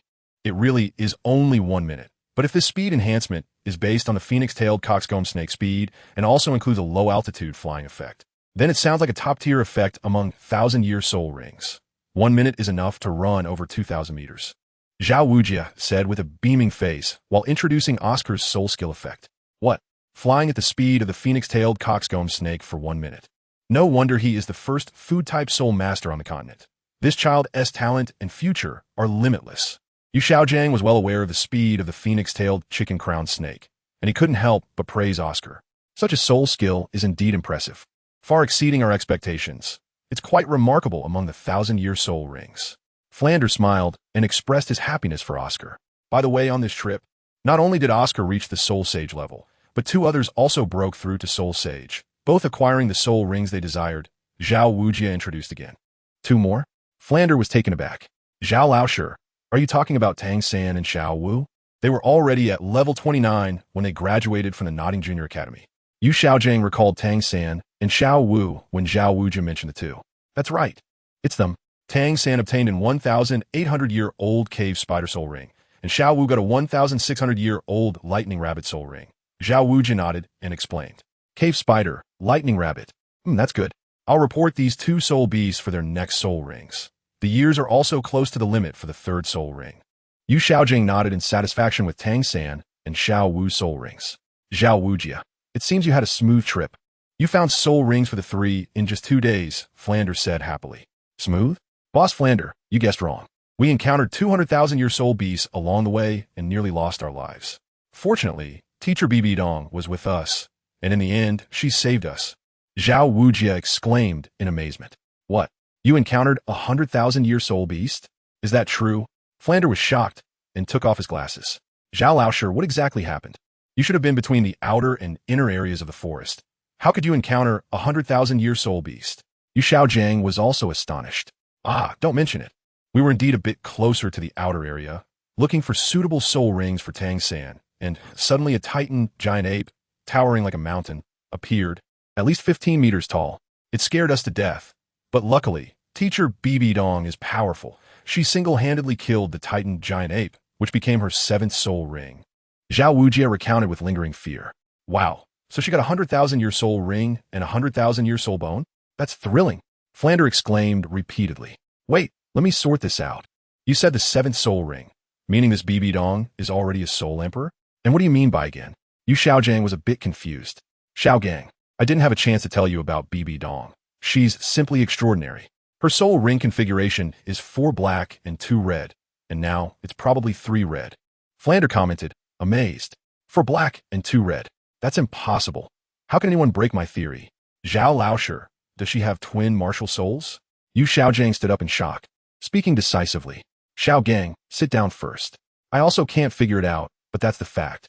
When I saw her, I was shocked too. And she's only 16 years old. A 16-year-old soul emperor, no.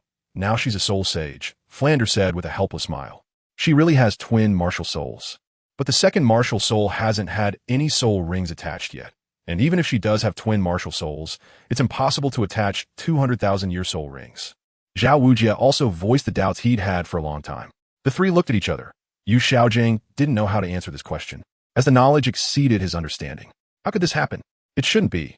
My theory can't be wrong, Yu Xiaojing mumbled, slowly sitting down. No, wait, Yu Xiaojiang suddenly exclaimed. Xiaogang, what are you doing? She's not human. She's a true Shrek monster. Just ignore her. She'll probably leave after playing around for a couple of days in the academy, Flander said, feeling somewhat helpless due to Yu Xiaojiang's reactions. You just said her name is BibiSheng?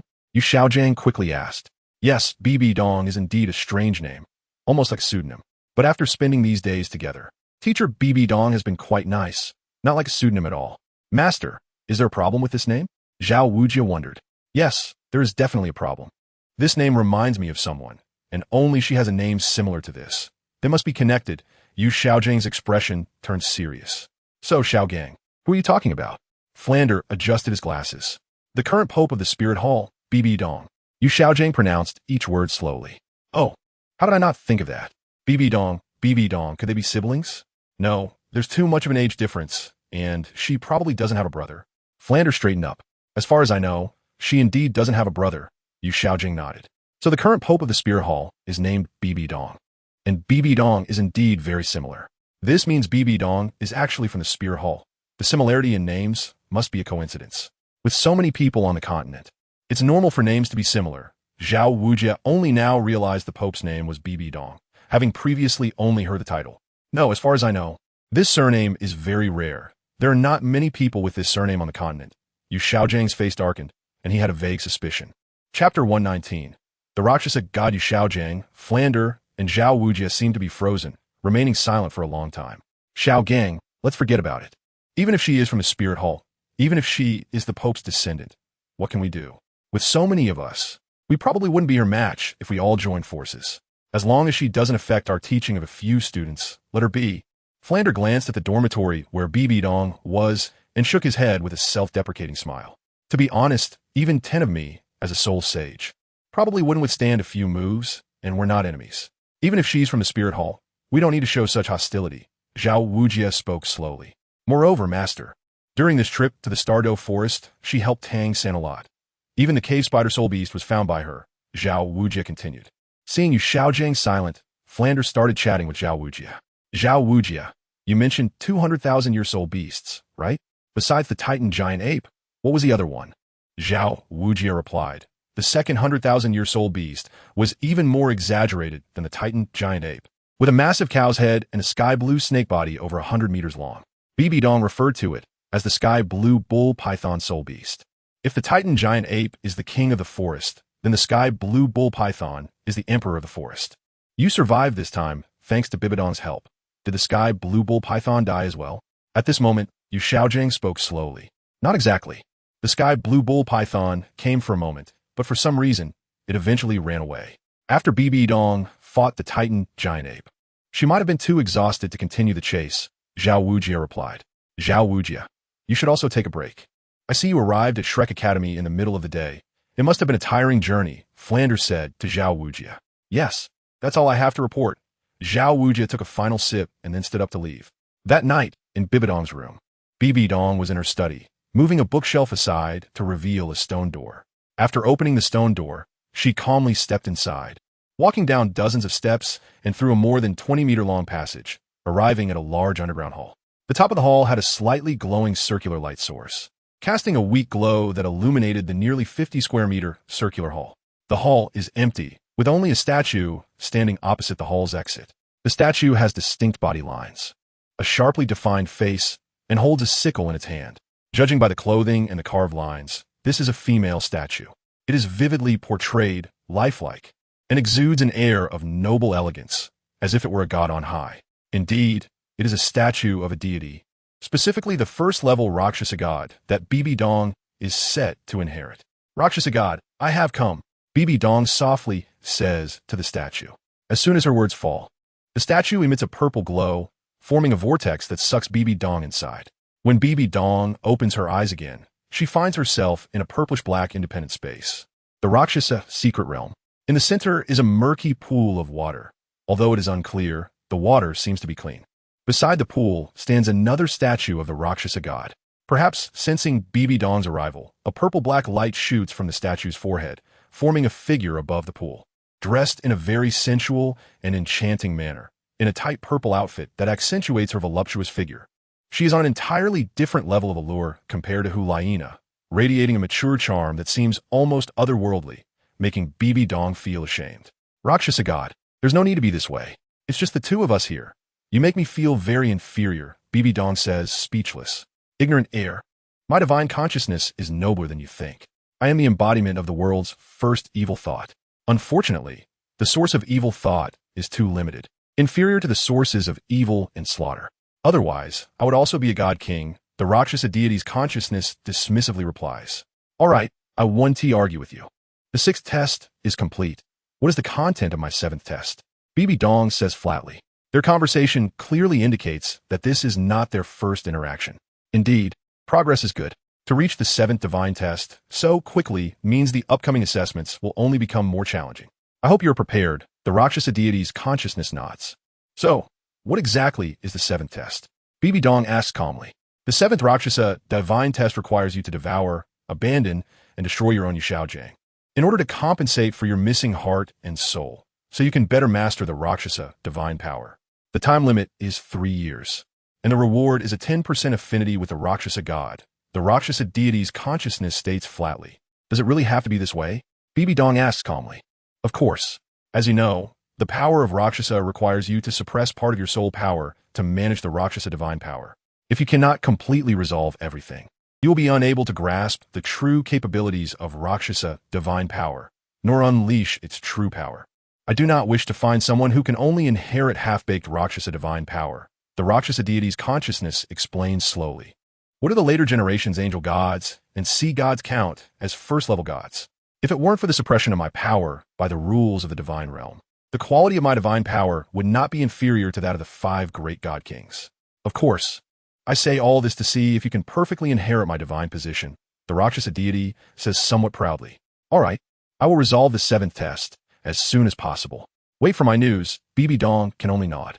By the way, do not be too concerned about your adopted son. Perhaps my 8th test will involve him. The Rakshasa deity's consciousness suddenly reminds BibiDong. If it requires me to kill Shenger, I will immediately give up the Rakshasa divine position. BibiDong instantly replies in anger. You should know what giving up a divine position entails. Never mind. I'm just reminding you. Perhaps I guessed wrong. After all, I am just a fragment of the divine consciousness. I do not know what the true self thinks. You should focus on completing the 7th test. The Rakshasa deity's consciousness is completely unconcerned with BibiDong's furious gaze. It's best if that's the case. BibiDong turns and exits the Rakshasa secret realm. Yu Xiaojiang. Oh, Yu Xiaojiang. BibiDong returns to the hall, involuntarily clenching her fists. My heir, wanting to perfectly accept my Rakshasa divine power, is not so easy. If it were that easy, I would not have waited so many years, and I would have long left the cage of the divine realm. The Rakshasa deity watches BibiDong leave and softly says, before transforming into a purple light and merging into its statue, continuing to sleep and waiting for BibiDong's next arrival. In the divine realm, there is a palace enveloped in purple mist, which is the power of the Rakshasa god, appearing terrifying. Once in contact, it can cause one to lose their mind and be controlled by resentment. However, within the purple mist, the palace is surrounded by various blooming purple flowers, making it look extraordinarily enchanting. The main color scheme of the hall is purple, where the seductive and sensual Rakshasa god sits on her throne, crossing her legs, suddenly opening her eyes, which flash with a purple-black hue. Oh, I didn't expect the progress to be so fast, already completing the 6th test. I hope she can handle the remaining 3 tests. But what is going on with her adopted son? I cannot see through him. The core is obscured by a layer of mist. However, his martial soul is quite good. 4 black and 3 red. Logically, he should have already evolved his killing god domain into the Shura domain to complete the 1st test of the Shura god. But why is there no movement at all? How interesting. The Shura god must be very frustrated. Does he want to become an independent god? With his talent, it is not impossible. The Rakshasa deity muses with a smile. Just as the Rakshasa deity's consciousness said, the true form of the Rakshasa god indeed looks more noble, with a pair of purple stockings accentuating her perfectly long legs. However, the majesty of the Rakshasa god is such that even some first-level gods dare not look directly, as the Rakshasa god is also an ancient deity existing in the divine realm for no less time than the 5 great god kings. In the divine realm, the Rakshasa god is called the first person below the god kings and is a first-level god who dares to challenge the Shura god king. The Shura god is indeed quite frustrated. According to the Shura god, BibiSheng's killing god domain could have evolved into the Shura domain 5 years ago. But the Shura god finds that this kid seems uninterested in the killing god domain, leaving it aside. If he is not interested, then I cannot be either. During this time, the sword god and the martial god have sought the Shura god several times, but they were all rejected. The Shura god has never paid attention to anyone who has obtained the killing god domain. Yet BibiSheng shows no interest in studying the abilities of the killing god domain, which is frustrating for the Shura god. 3 years. I will wait 3 years. If the killing god domain has not evolved into the Shura domain by then, I will give up. The Shura god mutters in frustration. The next day, BibiSheng wakes up, having been roused by noise. Stepping out onto the balcony, he sees Zhu Zhuqing and others gathered and started class. Oh, is this a new character unlocked? BibiSheng sees Yu Xiaojiang standing in front of Zhu Zhuqing and the others and smiles slightly. He then turns and enters his room, gets dressed and washed, changes into a blue outfit, and walks out to the cafeteria for breakfast. Teacher Sheng, you just woke up? Luckily, I saved you a portion. Thanks. Teacher Xiao, BibiSheng says as he enters the cafeteria, where coexisting is cleaning. No problem. By the way, do you know that zombie face person outside? Assassinin Gui. Zombie face. I don't know. It's my first time seeing him. Who is he? BibiSheng shakes his head. Yeah, his face looks very stiff. And he seems to smell bad, as if everyone owes him money. The main thing is Dean Flander has handed over all student training to him. And Teacher Zhao is quite frustrated with nothing to do. Coexisting leans closer to BibiSheng and gossips. Is that so? It seems he has a special relationship with Flander. BibiSheng says disinterestedly. Never mind, it's not appropriate to talk about him behind his back. We'll get to know him gradually. Teacher Sheng, enjoy your meal. Coexisting thinks for a moment and stops discussing Yu Xiaojiang. Chapter 120. Starting training, Zhu Zhuqing. After more than 10 minutes, BibiSheng finishes his breakfast, and waves of soul power fluctuations are heard from the square. As I stepped outside, I saw that BibiSheng was sparring with Dalu Bai and Tang San, while the other 5 were cheering from the sidelines. BibiSheng understood that the new teacher wanted to assess the abilities of Zhu Zhuqing and the others, so he simply arranged for them to have a match. Dalu Bai activated his first spirit skill, White Tiger Shield, creating a layer of defense around himself, and then charged towards Tang San with a punch. Tang San naturally wouldn't let Dalu Bai have his way, releasing his spirit skill, Blue Silver Bind, to interfere with Dalu Bai's charge. BibiSheng noticed that after Tang San absorbed the spirit ring from the earth spider, the blue silver grass had become much finer, looking tighter and more resilient, with some purple spots indicating it carried the earth spider's poison. Dalu Bai was clearly aware that after Tang San absorbed the purple 1,000-year spirit ring to become a spirit master, his martial spirit had greatly improved. If he got entangled, he would fall into a passive position, so he kept dodging the snake-like blue silver grass, unable to evade any longer. Dalu Bai had no choice but to stand back and release his second spirit skill, White Tiger Light Wave. Tang San, being clever, used the first spirit skill of blue silver grass to create a blue silver wall in front of him with several tendrils, blocking Dalu Bai's attack. Wow, there's such a tactic.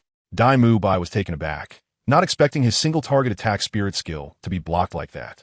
Watch out, Dalu Bai, third spirit skill, Spider Web Bind. Tang San smiled and immediately activated his third 1,000-year spirit skill, causing a spider web to fall from above, enveloping Dalu Bai instantly, with the blue-silver grass tendrils in the center becoming even denser. Trying to control me. Third spirit skill, White Tiger Diamond Transformation.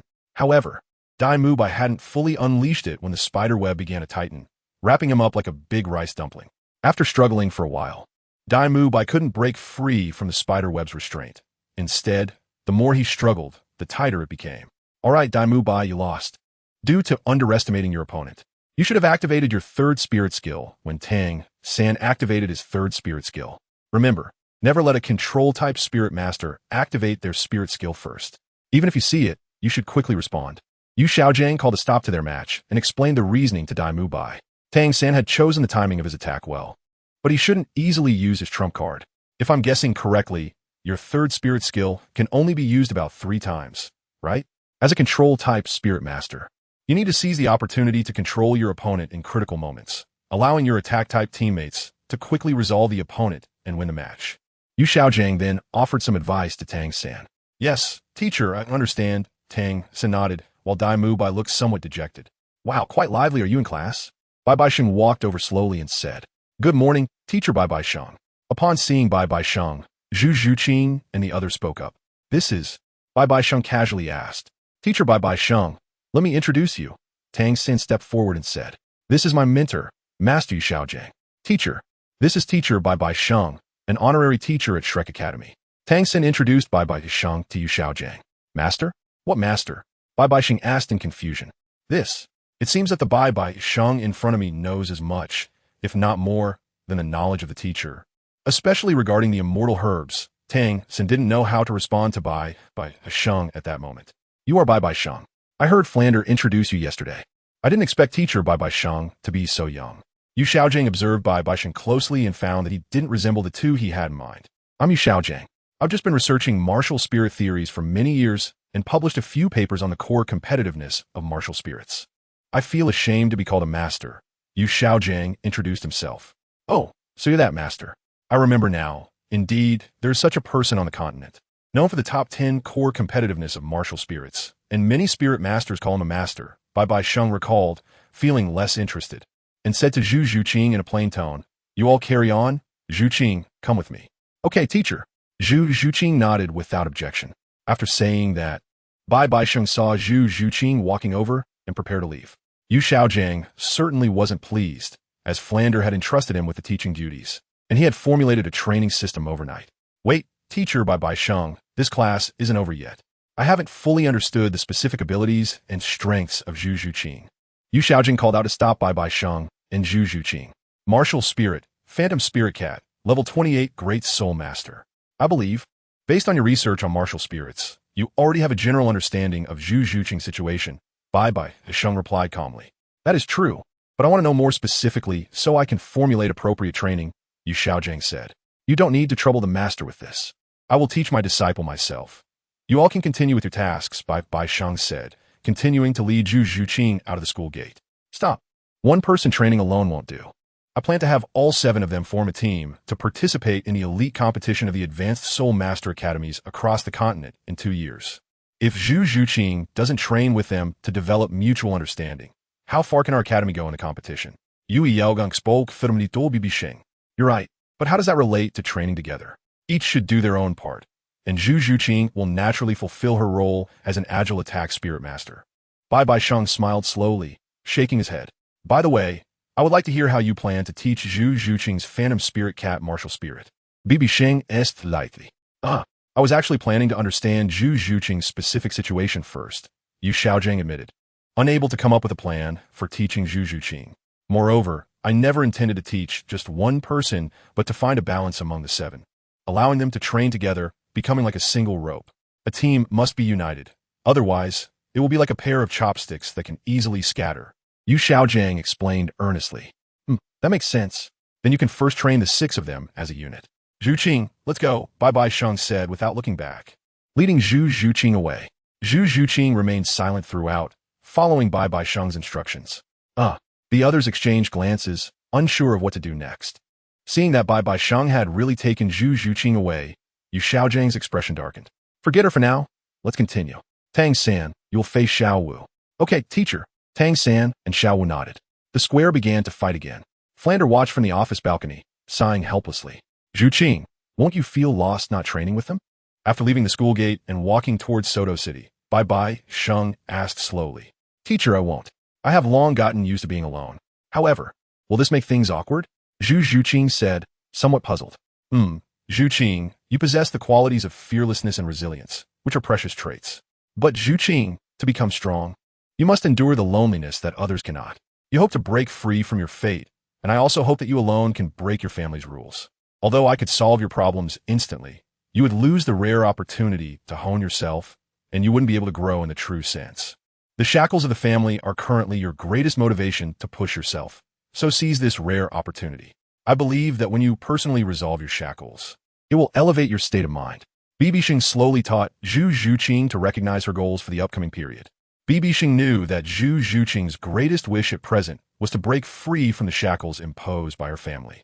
Although it would be convenient for him to intervene directly, it would cause Zhu Zhuqing to lose her life goals and become empty, thereby losing her motivation to move forward. Teacher, I understand. I will definitely work hard to cultivate. Zhu Zhuqing said after listening to BibiSheng's words, realizing his good intentions. Good, that's great. First, let's go to the city and buy a bathtub, a sturdy one. BibiSheng led the way to continue their journey. Okay, teacher, can I ask you a question? Zhu Zhuqing softly said, while looking at BibiSheng's back. Ask away. BibiSheng nodded. Teacher, are you lonely? Zhu Zhuqing asked a question. BibiSheng couldn't help but stop in his tracks. Lonely? I might be lonelier than anyone else. As if I'm the only person in this world. Sigh, let's go. BibiSheng glanced at the sky and let out a seemingly inexplicable sigh. Okay, teacher. Zhu Zhuqing quietly followed BibiSheng. Just now, when Zhu Zhuqing looked at BibiSheng's back, she saw an immense desolation that frightened her and made her feel lonely. So much so that she didn't dare to ask further. The last bathtub was damaged during an incident, and Zhu Zhuqing could only buy a new one for her baths. When they returned to Shrek Academy around 10 o'clock, they saw Tang San and the others jogging around the academy. However, BibiSheng didn't immediately let Zhu Zhuqing take a medicinal bath. Instead, he brought her to find Zhao Wujia. When BibiSheng found Zhao Wujia, he was in his room drinking tea. Teacher Zhao, why do you seem so down?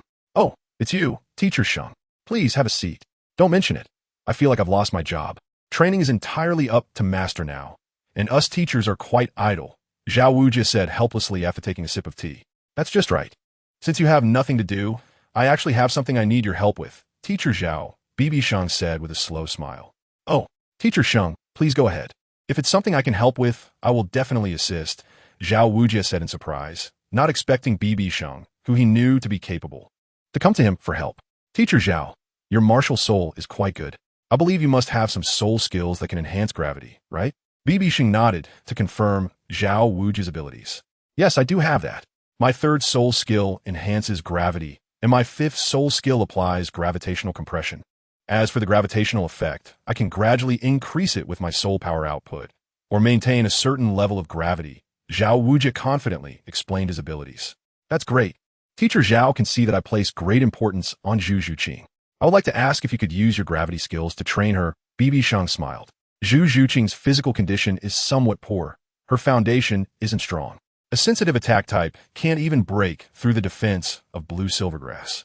And her speed can't evade the speed of blue silvergrass. What kind of sensitive attack type is that? BibiSheng commented. Teacher Sheng's requirements are quite high. In our eyes, Zhu Zhuqing is already quite good, but Teacher Sheng is not an ordinary person, so it's understandable. Since you said so, and I'm also from Shrek Academy, it's not a matter of helping or not helping. I agree to this. Zhao Wujia nodded, extremely willing to help. Then there's no time to lose. Zhu Zhuqing is already waiting for us in the backyard. Afterward, I'll treat you to a good drink that you definitely haven't tasted before, BibiSheng said. Appearing to understand Zhao Wujia very well. Teacher Sheng knows me well. It seems that in order to get a good drink from Teacher Sheng, I have to work hard. Zhao Wujia said as they chatted and arrived at the courtyard behind the teacher's dormitory, where there was a flat area with some green shade and grass. Zhu Zhuqing was already dressed in her training outfit, standing quietly.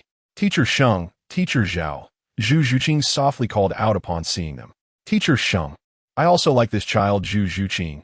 She's clever and understanding, Zhao Wujia said with a smile. By the way, Teacher Zhao, how wide is the range of your gravity? The effect is better within a 20-meter radius centered on me, Zhao Wujia replied. All right, Zhu Zhuqing, you heard what Teacher Zhao said. Stand 20 meters away from him and run around him with a heavy load, BibiSheng instructed. Teacher, I understand. Thank you, Teacher Zhao.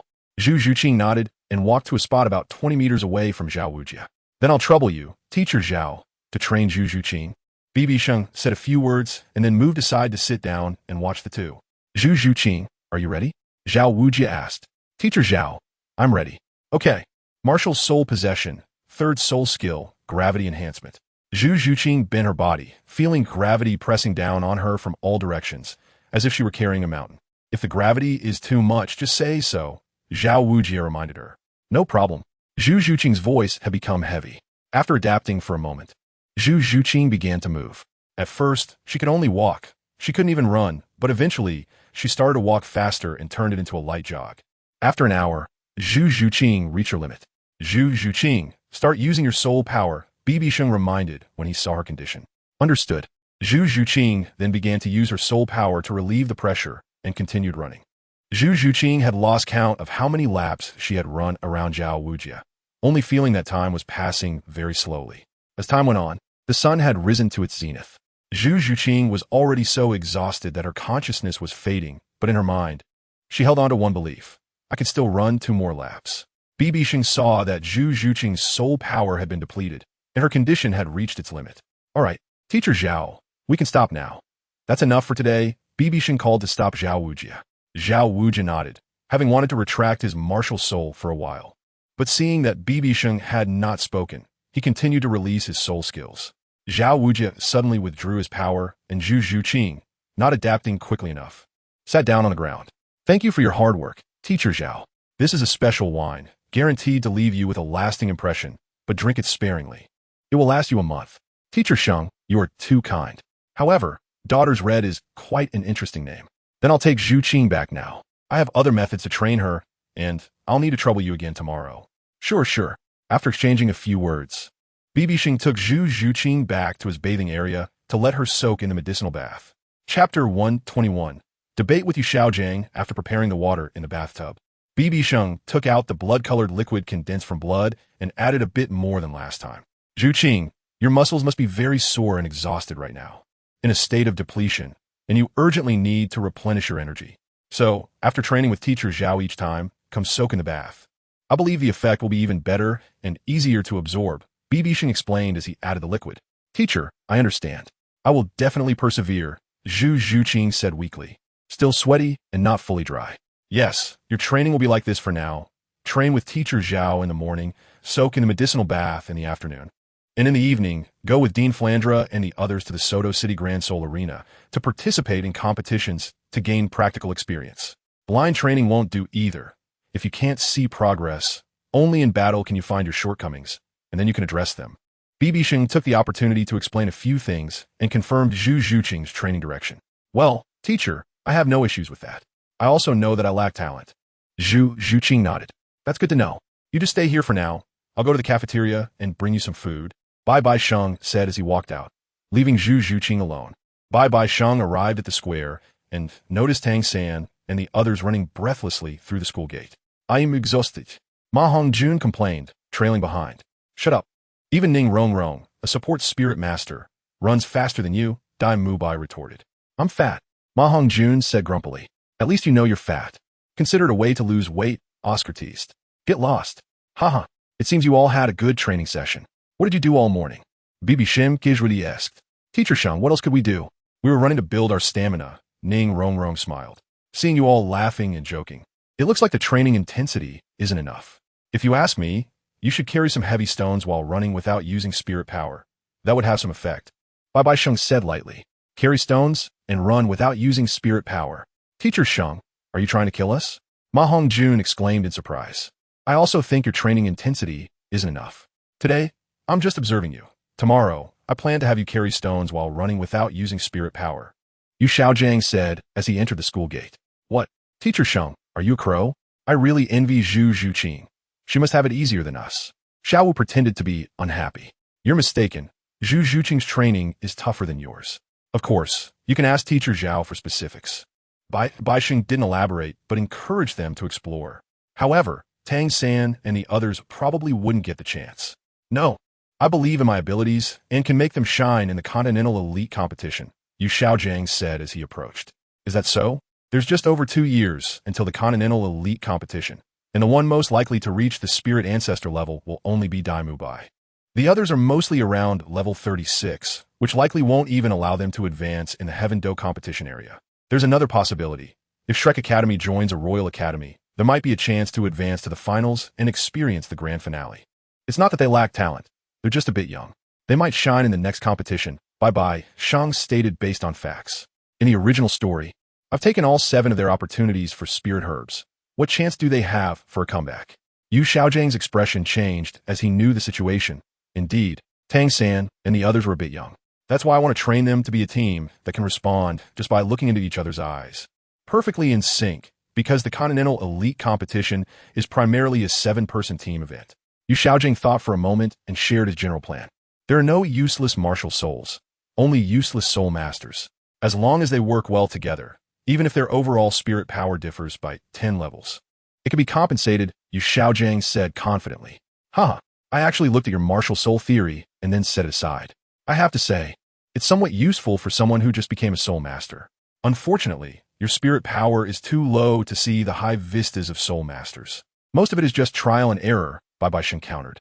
One of your 10 core competencies is where the martial soul comes from, right? Isn't it common knowledge that it comes from the bloodline of one's parents or ancestors? The second point is that there are no useless martial souls. Only soul masters who don't know how to cultivate, which is what you mean when you say there are no useless martial souls, only useless soul masters. This is even more ridiculous. The only cultivation method for martial souls is the soul power meditation method organized by the Spirit Hall. There are no other cultivation methods on the continent. So, there is really no such thing as a useless martial soul. On the contrary, a useless martial soul creates a useless soul master. The third point is about martial souls and spirit rings. Plant-type martial souls can absorb animal spirit beasts and vice versa. In fact, this is common knowledge. It's not that they can't absorb, but that they're more compatible with their own martial soul and can exert greater effects. It doesn't mean that plant types can't absorb beast spirit beasts. Even I have a plant-type martial soul, aside from the first spirit ring. The others are all beast spirit rings. The fourth point is that innate spirit power is proportional to the strength of the martial soul. Then Tang San would find it strange. His blue silver grass is universally recognized as a useless martial soul. How can blue silver grass support Tang San's full innate spirit power? I know you want to say that Tang San has another martial soul, right? A powerful one. So it's normal for Tang San to have full innate spirit power with his blue silver grass martial soul. BibiSheng listed Yu Xiaojiang's theories one by one. What? Tang San, you're a twin martial soul master? The others looked at Tang San in disbelief, especially Xiao Wu, who was even more incredulous. You have to know that twin martial soul individuals are very rare. It's not guaranteed that one will appear in a century. Sure enough, humans are unreliable. Sangood didn't even tell me. I even grew up eating and sleeping with him, Xiao Wu said somewhat disappointedly. Indeed, it's not ordinary, that's right. Tang San is indeed a twin martial soul owner. After all, you will all be partners in the future. I originally planned to tell you this in a couple of days, because trust is the most important thing among partners. But I can't tell you what this second martial soul is. The relationships and interests involved are quite complex, and it's not easy to expose unless absolutely necessary. If you truly consider Tang San a friend, don't ask anymore. Teacher, Tang San was stunned when Yu Xiaojing acknowledged it. Don't worry. These will be your trusted partners from now on. Yu Xiaojing comforted Tang San. So now your view of Tang San's blue-silver grass martial soul is different from others. Do you have any questions? Yu Xiaojing said to BibiSheng. So that's how it is. Xiao Wu and the others quietly said. Huh, you still won't admit that your spirit power is low. What do you think the survival principle of this world is? BibiSheng asked with a faint smile. We all know the principle of the survival of the fittest. Oscar chimed in, and the others nodded in agreement. That's right. So, Master Yu Xiaojing, on what basis do you think Tang San's other powerful martial soul would allow a useless martial soul to coexist with it? Based on the principle of survival of the fittest, blue-silver grass should have been devoured by the second martial soul the moment Tang San was born. So, this is the reason why twin martial souls are rare. Your martial souls inherit the strong martial souls from one side of the parents, and naturally, the weaker side cannot exist, being devoured by the strong martial soul. BibiSheng explained to everyone why twin martial souls are rare. That's because blue-silver grass has a strong life force. It's common and grows everywhere. Wherever it goes, blue-silver grass thrives, so it wasn't devoured, Yu Xiaojing replied. Forget it. Why am I explaining so much to a great soul master? Just experience it for yourself. BibiSheng shook his head at Yu Xiaojing's answer. Not wanting to argue with him anymore. Teacher Sheng, since that's the case, do you know what's going on with my blue-silver grass? Tang San said, displeased that BibiSheng insulted his teacher of many years. Sigh, Tang San, sometimes knowing too much is pointless. Why bother? Anyway, you've already chosen the control system. Just continue developing in that direction, BibiSheng sighed. I think someone doesn't know. They just looked at my theory and made a little noise. Yu Xiaojing said sarcastically when BibiSheng didn't respond. You say your power is low and can't see the high vistas of soul masters. Yet you don't admit it. Then tell me, if Tang San's blue-silver grass martial soul isn't blue-silver grass, then what is it? If you can answer that, I'll bow my head and walk around you from now on. I won't continue to pursue Zhu Zhuqing either. It's up to you to teach. Yu Xiaojing snorted coldly. All right, at a glance. It seems you haven't let Tang San truly experience the blue-silver grass. I know your hopes are pinned on the second martial soul, not the current blue-silver grass. You probably see the blue-silver grass merely as a tool for advancement. Perhaps by the time Tang San reaches the Soul King level, you might abandon the blue-silver grass and have him cultivate the second martial soul instead. BibiSheng chunketh. Otherwise, with the strength of the blue-silver grass, it is not enough for Tang San to ascend to a higher level. Indeed, it can be discarded upon reaching the Soul King. Yu Xiaojing nodded, clearly not surprised by BibiSheng's words. Teacher Sheng, just say it directly. Tang San said slowly at this moment. Every race has its own emperor. The blue-silver grass is widespread across the continent. With such a vast number, do you believe that the blue-silver grass lacks a rare bloodline? I once met a soul Douluo with blue-silver grass. Her martial soul was blue-silver grass. Or rather, a higher level, possessing the bloodline of the blue-silver emperor. So, I can confirm that your blue-silver grass must possess the bloodline of the blue-silver king, not just ordinary blue-silver grass. If you don't believe it, you can go to the forest behind the mountain and find a dense patch of blue-silver grass. Feel it carefully and see if your blue-silver grass martial soul has absolute dominance over these ordinary blue-silver grass. Observe if they approach you closely and submit to you. Then you'll know if what I said is true. In my opinion, your so-called second martial soul may not necessarily be stronger than your current cultivation of the blue-silver grass martial soul. It's just a misunderstanding on your part. Take a good feel for your blue-silver grass martial soul. BibiSheng shook his head and smiled. The blue-silver emperor martial soul? Tang San was taken aback, suddenly pausing as if he understood something, and he headed towards the forest behind the mountain. Impossible, the blue-silver grass is not classified by level. Even if it were, it's still just ordinary blue-silver grass, Yu Xiaojing said in disbelief, quickly following after him. Teacher Sheng, classmates, it's time for dinner. Why are you all in a daze? Teacher Xiao shouted as he saw that the food was getting cold and no one had come yet. Let us go. It's time to eat.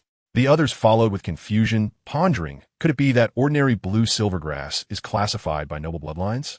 I don't understand. Why did Master Yu and Tang San run to the back of the academy? Flanders walked over with some confusion, seeing the two in a hurry. They went to admire the blue silver grass in the back mountain. BibiSheng replied lightly. Flanders. Chapter 122. Tang San's Verification. Tang San, with a mindset of verification, arrived at the forest behind a mountain. After hearing what BibiSheng said, Tang San felt enlightened. Because Tang San was quite curious. Over the years, he had seen other people's blue-silver grass martial souls, yet he always felt that his was different. They looked the same, but the colors were somewhat different. The forest behind the mountain was not far from Shrek Academy, as Shrek Academy was built against the mountain. After about 10 minutes, Tang San reached the dense woods. In these undisturbed areas, the weeds were thriving, and there was a patch of grassland with no less than 50 blue-silver grass plants. This will do, Tang San thought, suddenly hoping it wasn't true, yet also wishing that what BibiSheng said was indeed true. He looked at the patch of blue-silver grass before him, stopping in his tracks with a complex expression. Because once it was proven that what BibiSheng said was true, that the blue-silver grass had bloodline distinctions, it would mean that his master, Yu Xiaojiang, had led him into a misunderstanding regarding the cultivation of his blue-silver grass from the very beginning. Tang San recalled what his father Tang Hao said when he left Holy Spirit Village. Little San, remember to always protect the grass in your right hand with a hammer in your left hand. Tang San found it very strange at the time why his father said that. However, he didn't think much of it before, but now thinking back, he felt that his father Tang Hao had recognized something about his blue-silver grass at first glance. Sigh, I wonder where Dad has gone. Did something really happen to him in that dream? Tang San suddenly felt as if a mist blocked the mystery he wanted to explore. Blue-silver grass.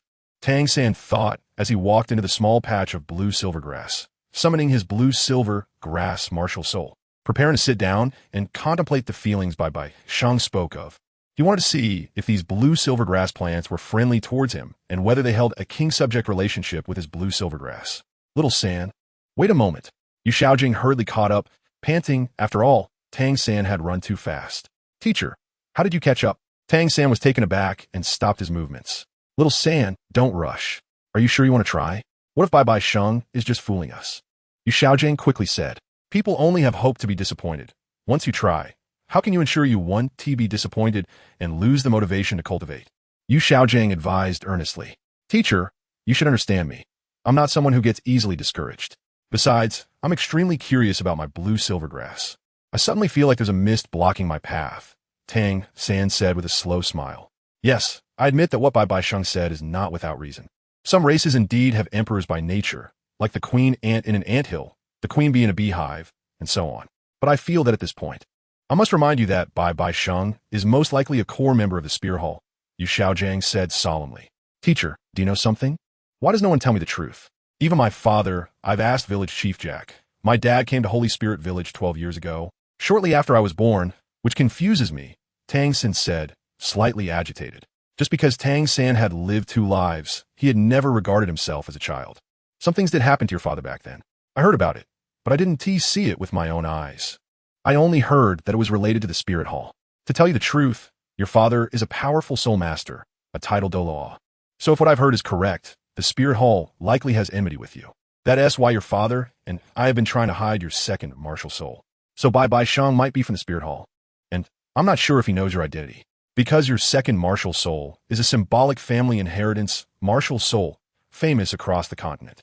Others can recognize your martial soul at a glance. Yu Xiaojing revealed some secrets to Tang San. Sigh, under the Haotian crown, I hope you won't blame me. Yu Xiaojing sighed inwardly. However, no one knew that Tang Hao had already fallen and the myth of Haotian had long been shattered. If BibiSheng hadn't mentioned it, perhaps no one would have known, since Tang Hao had approached BibiSheng alone back then. It must be the Haotian sect.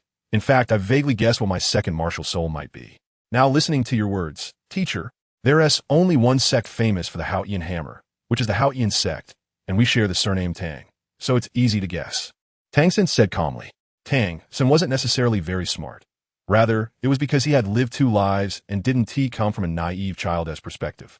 Moreover, the people in the sects on this continent all share the same surname. Strictly speaking, it's not a sect format, but a family format. Tang San could still discern this. After all, he had lived in a true sect format in his previous life, Tang sect. Little San, you truly are a wise child. What you said is correct. It is indeed the Haotian sect. However, your father was expelled from the Haotian sect for some reason back then. I didn't expect to meet your father in Notting City. So do you still want to try what BibiSheng said?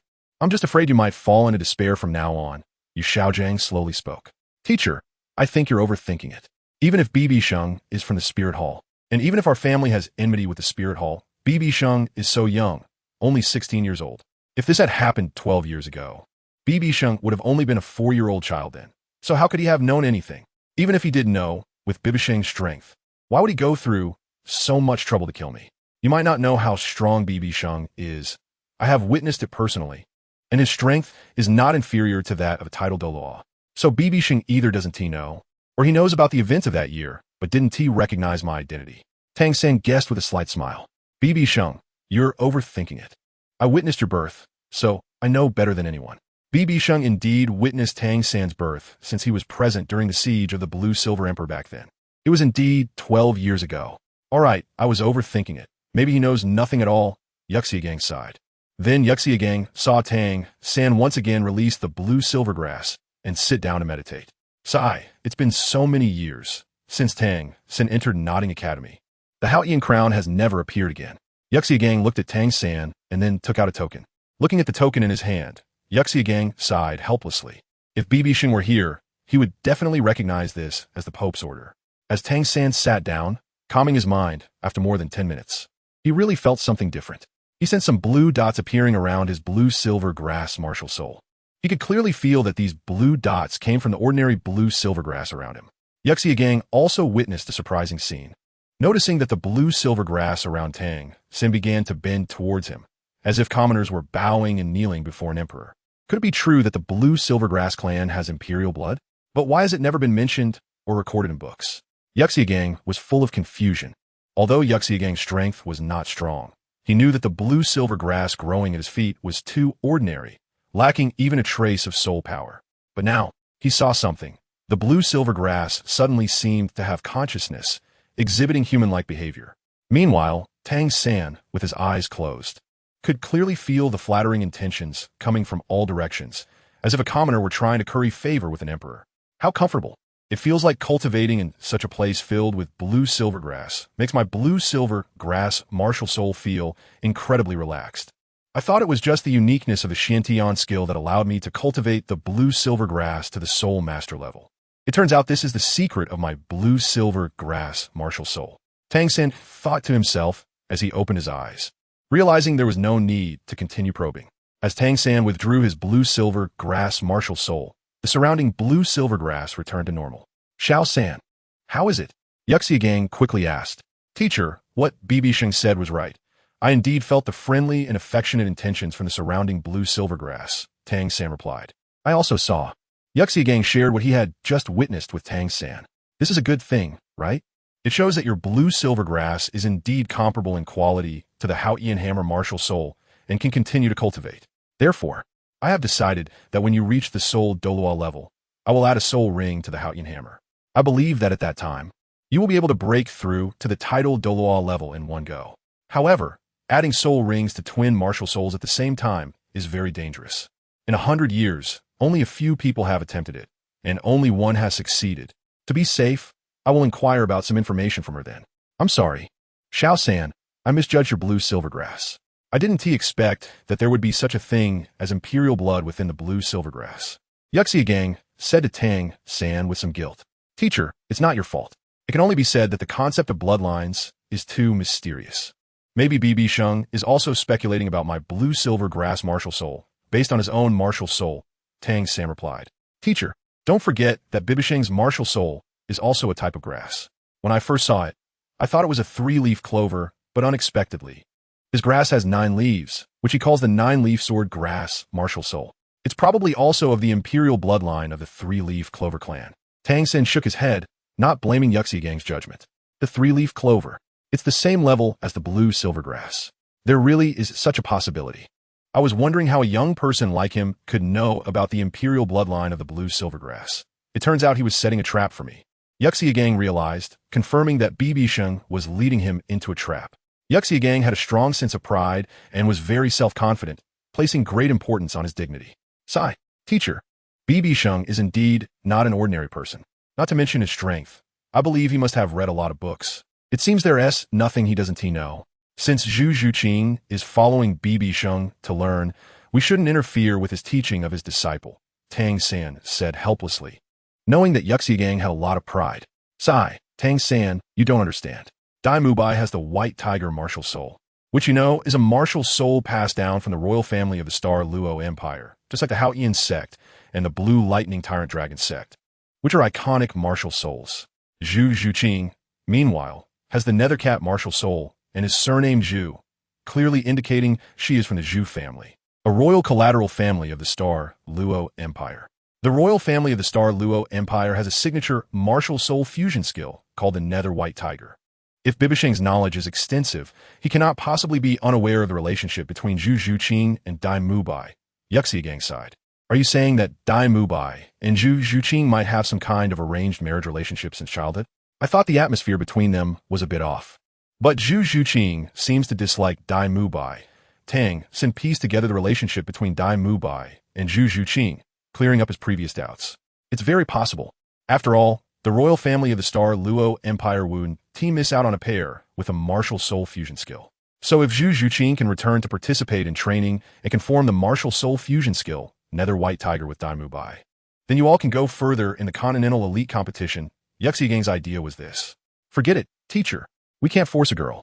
I see Zhu Zhuqing is a very diligent girl, Tang San said with a wry smile. All right, let's go back. There is still plenty of time, Yuxiagang said as he turned to walk towards the academy. Well, now that I know the blue-silver grass martial soul has imperial blood and has a quality similar to the Haoyan hammer, logically, the blue-silver grass martial soul shouldn't be so weak. It must be missing something. Tang San realized that Yuxiagang truly didn't know about the blue-silver grass situation and understood he couldn't expect Yuxiagang to know it. Otherwise, he would have recognized it long ago. When Tang San and Yuxiagang returned to the Shrek Academy cafeteria, everyone had already finished eating, and BibiSheng had returned to his accommodation. Third brother, you're back. How is it? Is what Teacher Sheng said true? Xiaowu hurriedly came forward, curious. Yes, we were all waiting for your news. Ning Rongrong also asked curiously. Ma Hongjun and the others gathered around, eager for answers. Teacher Sheng was right. I actually felt a sense of affection. As for the imperial bloodline, that is too ethereal. It might just be slightly better than ordinary blue silvergrass. After all, I'm just an ordinary soul master who came from a village. Tang San smiled, not directly telling everyone his speculated conclusion. All right, it's time to rest.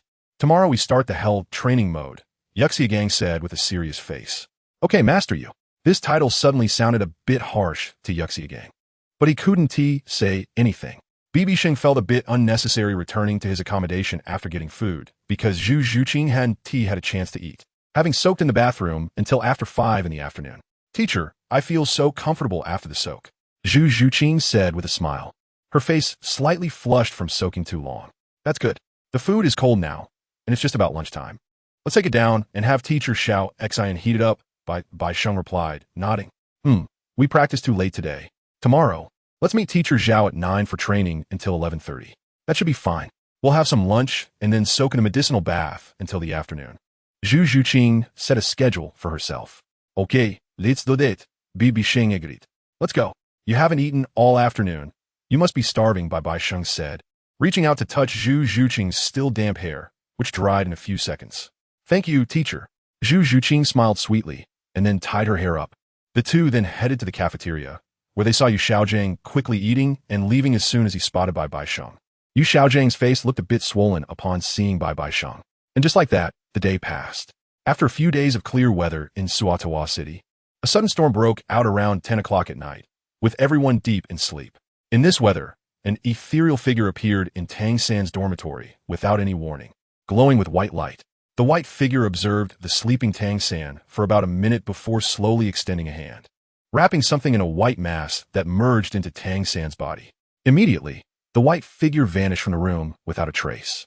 Chapter 123. External Spirit Bone. The next morning, the world washed clean by the rain looked revitalized, and the air was particularly fresh. BibiSheng got up as usual, sensing something felt slightly different. Strange, this feeling is a bit uncomfortable. BibiSheng shook his head dismissively. After washing up, he went to the cafeteria for breakfast. But instead of seeing Teacher Xiao Xian, he found Yu Xiaojang. Yu Xiaojang was wearing a chef's hat and an apron, cooking. Oh, master Yu. Why are you cooking personally? And why so lavishly with all this meat? Did Flander finally spend some money? BibiSheng casually asked. With high-intensity training, the food must keep up. These kids are still growing, and they need proper nutrition to support their training, Yu Xiaojing replied stiffly and quietly. I bet Flander is going to be heartbroken over his wallet. Bye-bye, Shang chuckled. Just then, they heard footsteps outside the cafeteria. Wow, today's breakfast smells so good. Ma Hongjun exclaimed from outside, swallowing hard. Fatty, your nose is the only thing that works well, Yu Xiaojing teased. Oh master, you're cooking yourself. Xiao Wu said in surprise as she entered. I felt you weren't eating well enough, so I requested extra funding from Flander for more meat. Yu Xiaojing said as he took off his chef's hat and stepped out. Great. This is the best meal I've had since coming to Shrek Academy. Ningrongrong sight.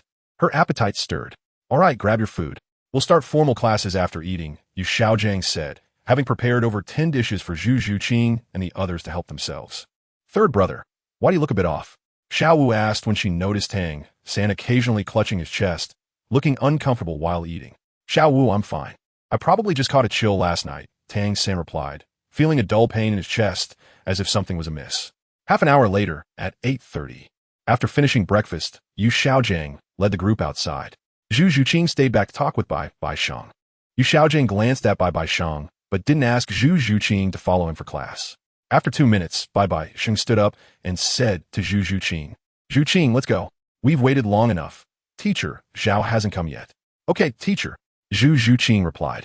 Outside in the square, BibiSheng noticed that Yu Xiaojing had divided the 6 of them into 2 groups. Daimu Bai, Ma Hongjun, and Oscar in one group, and Tang San, Xiao Wu, and Ning Rongrong in the other. The 2 groups stood facing each other, about 10 meters apart. All right, let me see your teamwork. 3 against 3. The difference in spirit power isn't too great. Begin, Yu Xiaojing said, positioning himself between the 2 groups. Understood. Open your martial spirits. Daimu Bai immediately reminded his teammates. Xiao Wu, Ning Rongrong, open your martial spirits. As Tang San began to speak, blue-silver, he suddenly clutched his chest, crying out in pain. The pain caused him to half-kneel, and his 3 spirit rings flashed by, while his spirit power uncontrollably leaked out, gathering in his back. What? Daimu Bai and his teammates exchanged glances, unsure of what was happening. Third brother, what's wrong? Xiao Wu exclaimed, stepping forward to support Tang San. Xiao Wu, stay back. I can't control it. Tang San shouted with a twisted expression, pushing Xiao Wu away. Tang San cried out in pain again, kneeling on the ground with both hands propping himself up. Teacher, what's wrong with Tang San? Zhu Zhuqing asked curiously, seeing his painful expression didn't seem fake. Something is trying to come out from his back. This is interesting, very interesting. BibiSheng observed as a mass of spirit power began to coalesce on Tang San's back. Just as BibiSheng finished speaking, 8 spider legs suddenly emerged from Tang San's back, 4 large and 4 small, each with 3 joints, resembling the legs of a cave spider. The legs extended longer and longer, with the largest being about 2 meters and the smaller ones over a meter long, transforming Tang San into something akin to a cave spider. What is this? Daimu Bai and the others were taken aback. Is Tang San turning into a spider spirit? I wonder if he'll explode his spirit rings. Oscar speculated. Teacher, what's happening? Why did spider legs suddenly pop out? Zhu Zhuqing stared at Tang San in shock, asking BibiSheng. This is a spirit bone, an external spirit bone. It's strange, when Tang San absorbed the cave spider spirit ring, he didn't produce any spirit bones. Why is he suddenly growing an external spirit bone? Could it be that the world's rules are correcting Tang San's fate? This is interesting, more and more interesting. BibiSheng recalled the feeling he had upon waking up that morning. This is an external spirit bone. Good, very good. Yu Xiaojing felt a surge of joy and quickly squatted down in front of the sweating and pained Tang San. Little San, can you hear me? Yu Xiaojing asked Tang San. Tang San slightly raised his head and nodded. Little San, listen to me. Don't resist too much. Try to relax and take deep breaths. This is a spirit bone, a very rare external spirit bone. You need to think of the spirit bone as part of yourself and try to naturally retract it. Just like your hands and feet, Yu Xiaojing guided Tang San step by step. Tang San nodded slightly, trying to calm himself down according to Yu Xiaojing's instructions. Not deliberately, using his Xiantian skill to resist what was behind him. He attempted to follow Yu Xiaojing's words and work on retracting the thing from his back. Don't rush. Take your time. Yu Xiaojing continued to guide. Teacher, what is a spirit bone, and what is an external spirit bone? Zhu Zhuqing asked in confusion. You know that a spirit master can absorb 6 spirit bones from different parts of their body: head, torso, arms, and legs. However, external spirit bones are an exception. They can attach to places other than these 6 parts, such as palms or tails, or like Tang San's back. The most important thing is that external spirit bones can evolve and grow with the spirit master, making them as precious as a 100,000-year spirit ring. Bibi Dong slowly explained the situation of the external spirit bone to Zhu Zhuqing. It's so powerful. How could Tang San's external spirit bone suddenly appear? Zhu Zhuqing asked in confusion. It's fate. Bibi Dong replied softly. Zhu Zhuqing was taken aback. Under the guidance of Yu Xiaojiang, Tang San tried a few times and felt something, gradually retracting the spider legs into his back. Tang San wiped the sweat from his forehead and stood up. Not bad. Xiaosan, you need to practice and study this spirit bone more in the future. Yu Xiaojiang nodded in satisfaction. Teacher, what is this thing on my back? Tang San said with a sigh, almost fainting from the intense pain. Xiao Wu and the others also came over in surprise, wanting to hear Yu Xiaojiang's explanation. This is an external spirit bone. Yu Xiaojiang began to explain to them, which was roughly similar to what Bibi Dong had explained. Zhuqing, let's go. Bibi Dong said to Zhu Zhuqing. Okay, teacher. Zhu Zhuqing nodded, also noticing that Yu Xiaojiang's explanation was similar to Bibi Dong's. Don't be envious. Remember, your own body is the best. When you can absorb the blood-colored potion without diluting it with water, your bone strength will be no less than that of a 10,000-year spirit bone. However, the absorption of the blood-colored potion must be gradual. Otherwise, you won't be able to withstand it and will explode. Seeing Zhu Zhuqing's slightly envious expression, Bibi Dong slowly spoke. Teacher, really? If that's the case, wouldn't I become a 10,000-year spirit beast? Zhu Zhuqing exclaimed in surprise. Satisfying to be a 10,000-year spirit beast, but what if you can evolve into a 100,000-year spirit beast? Bibi Dong said with a smile. How is that possible? I'd have to be incredibly strong then. A title Douluo, Bibi Dong said as they walked to the teacher's accommodation to call Zhao Wuji. But they found Zhao Wuji already at the training spot from yesterday, sitting on a stool. Teacher Sheng, why are you so late? Zhao Wuji hurriedly put away his wine cup. No wonder Zhao didn't eat breakfast. He was secretly drinking. Bibi Dong smiled lightly. Haha. Zhao Wuji chuckled awkwardly. All right, let's start training, Zhao Wuji said immediately. Okay, Teacher Zhao, I'm ready. Zhu Zhuqing straightened her back and said. Thus, Zhu Zhuqing and Zhao Wuji began training again, just like yesterday. Meanwhile, Bibi Dong lay on the grass nearby, soaking up the sun and dozing off. In this way, the training of the 7 members of Shrek Academy became increasingly orderly. Zhu Zhuqing also followed the same routine, training with Zhao Wuji in the morning, having lunch, and then soaking in the potion at 1 o'clock in the afternoon to recover the soul power consumed in the morning. By the time dinner rolled around, Zhu Zhuqing's physical strength and soul power consumed in the morning had mostly recovered. Everyone is here. The evening's class remains unchanged. We will go to the Soto City Great Spirit Arena, and each person must participate in at least 1 match in a 7-person team match. As for Ning Rongrong and Oscar being support-type spirit masters, they will team up with others. Ning Rongrong will team up with Ma Hongjun, as their soul power is equivalent. And Oscar will team up with Dai Mubai. Understand?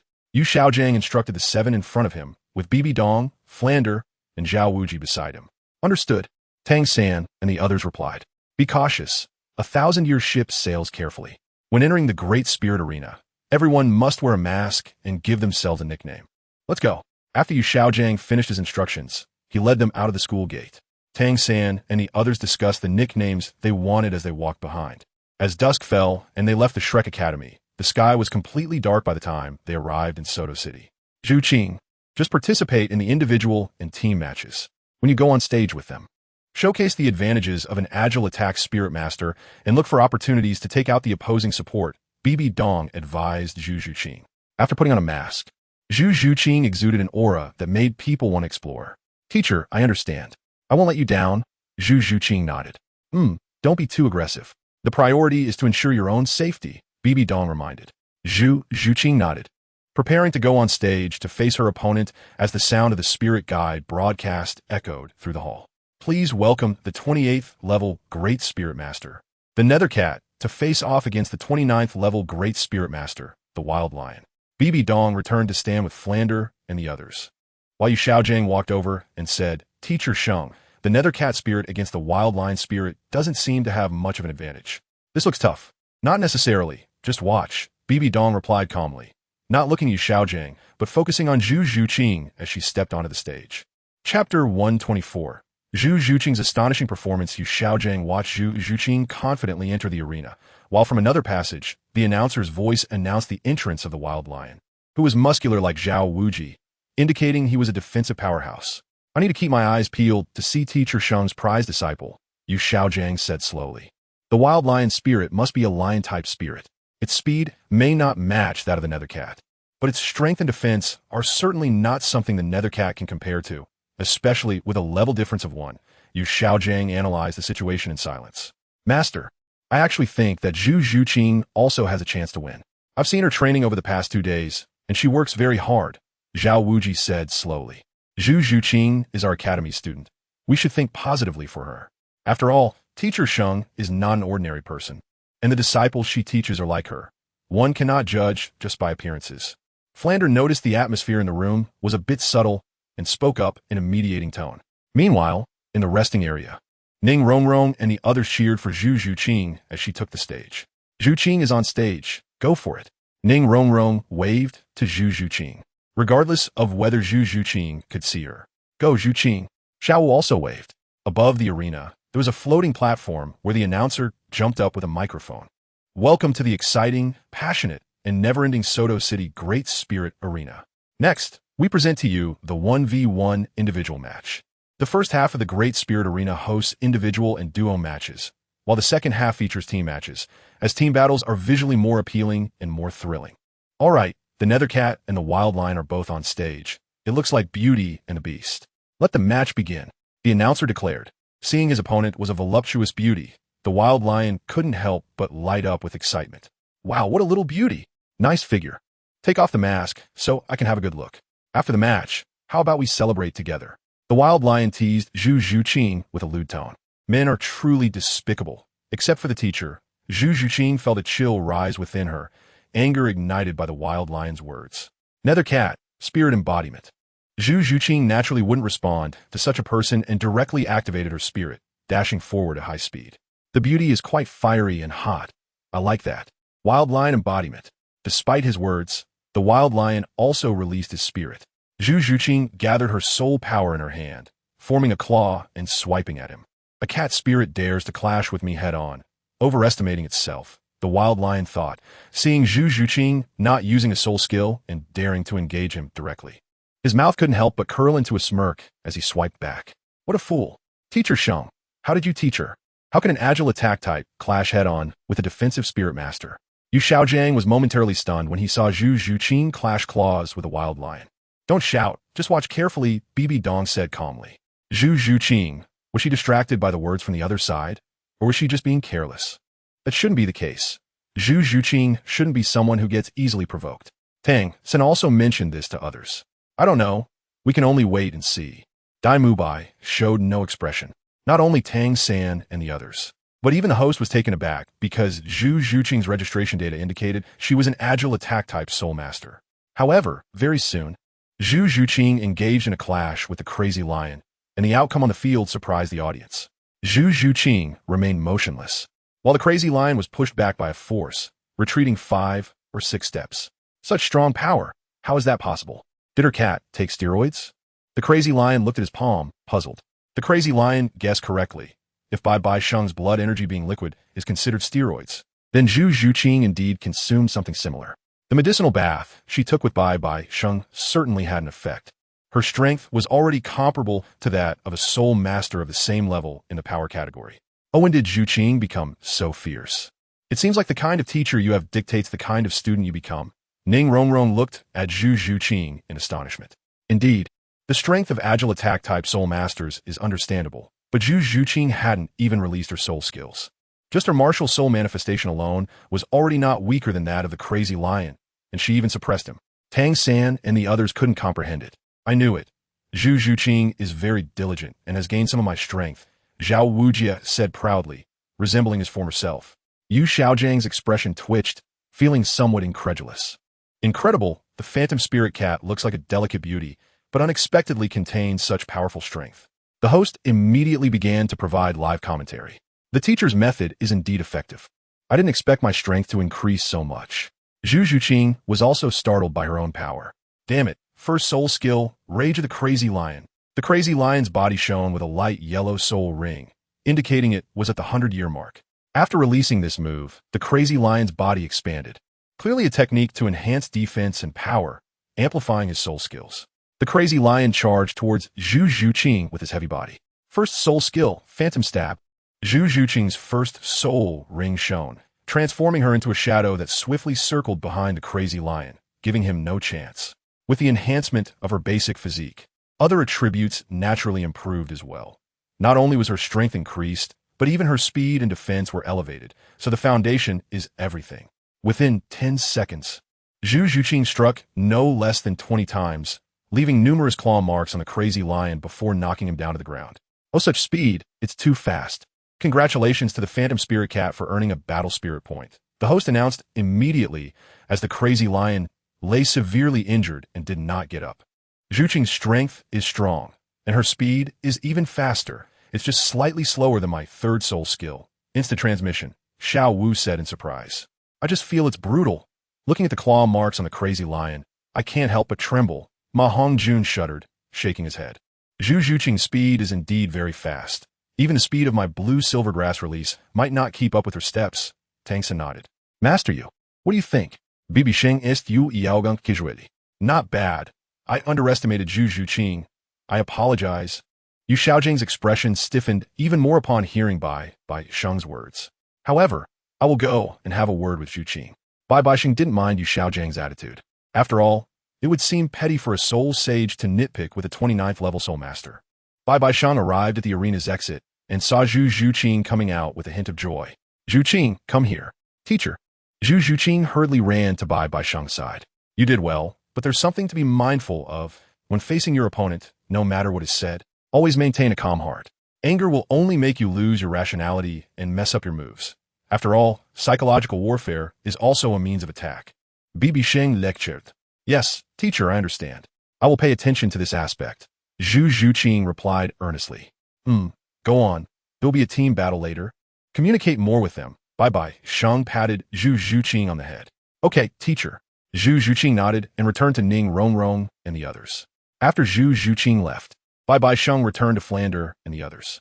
As it approached 9 o'clock, the team battle commenced. In Shrek Academy drew a team where all members were above level 35 soul respect. Yu Xiaojing's expression changed slightly upon seeing the opponent's list.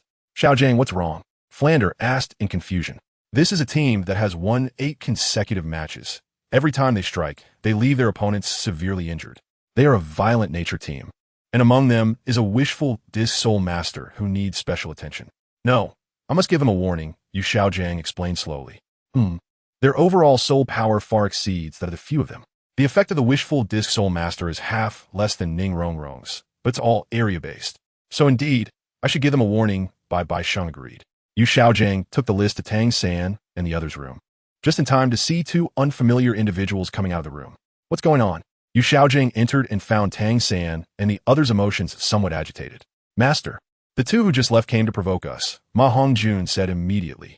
In such situations, you must learn to restrain your emotions and not let others affect your mindset.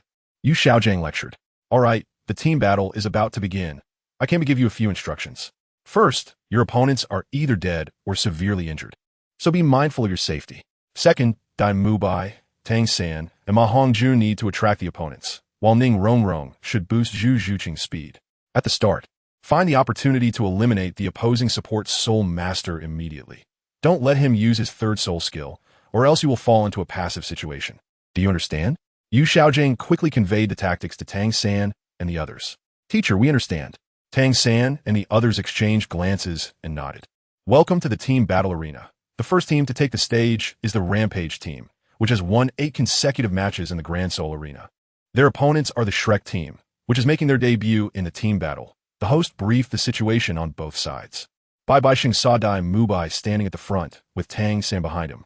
On either side of Tang San were Zhu Zhuqing, Ma Hongjun, Xiao Wu, Oscar, and Ning Rongrong at the back, forming a line.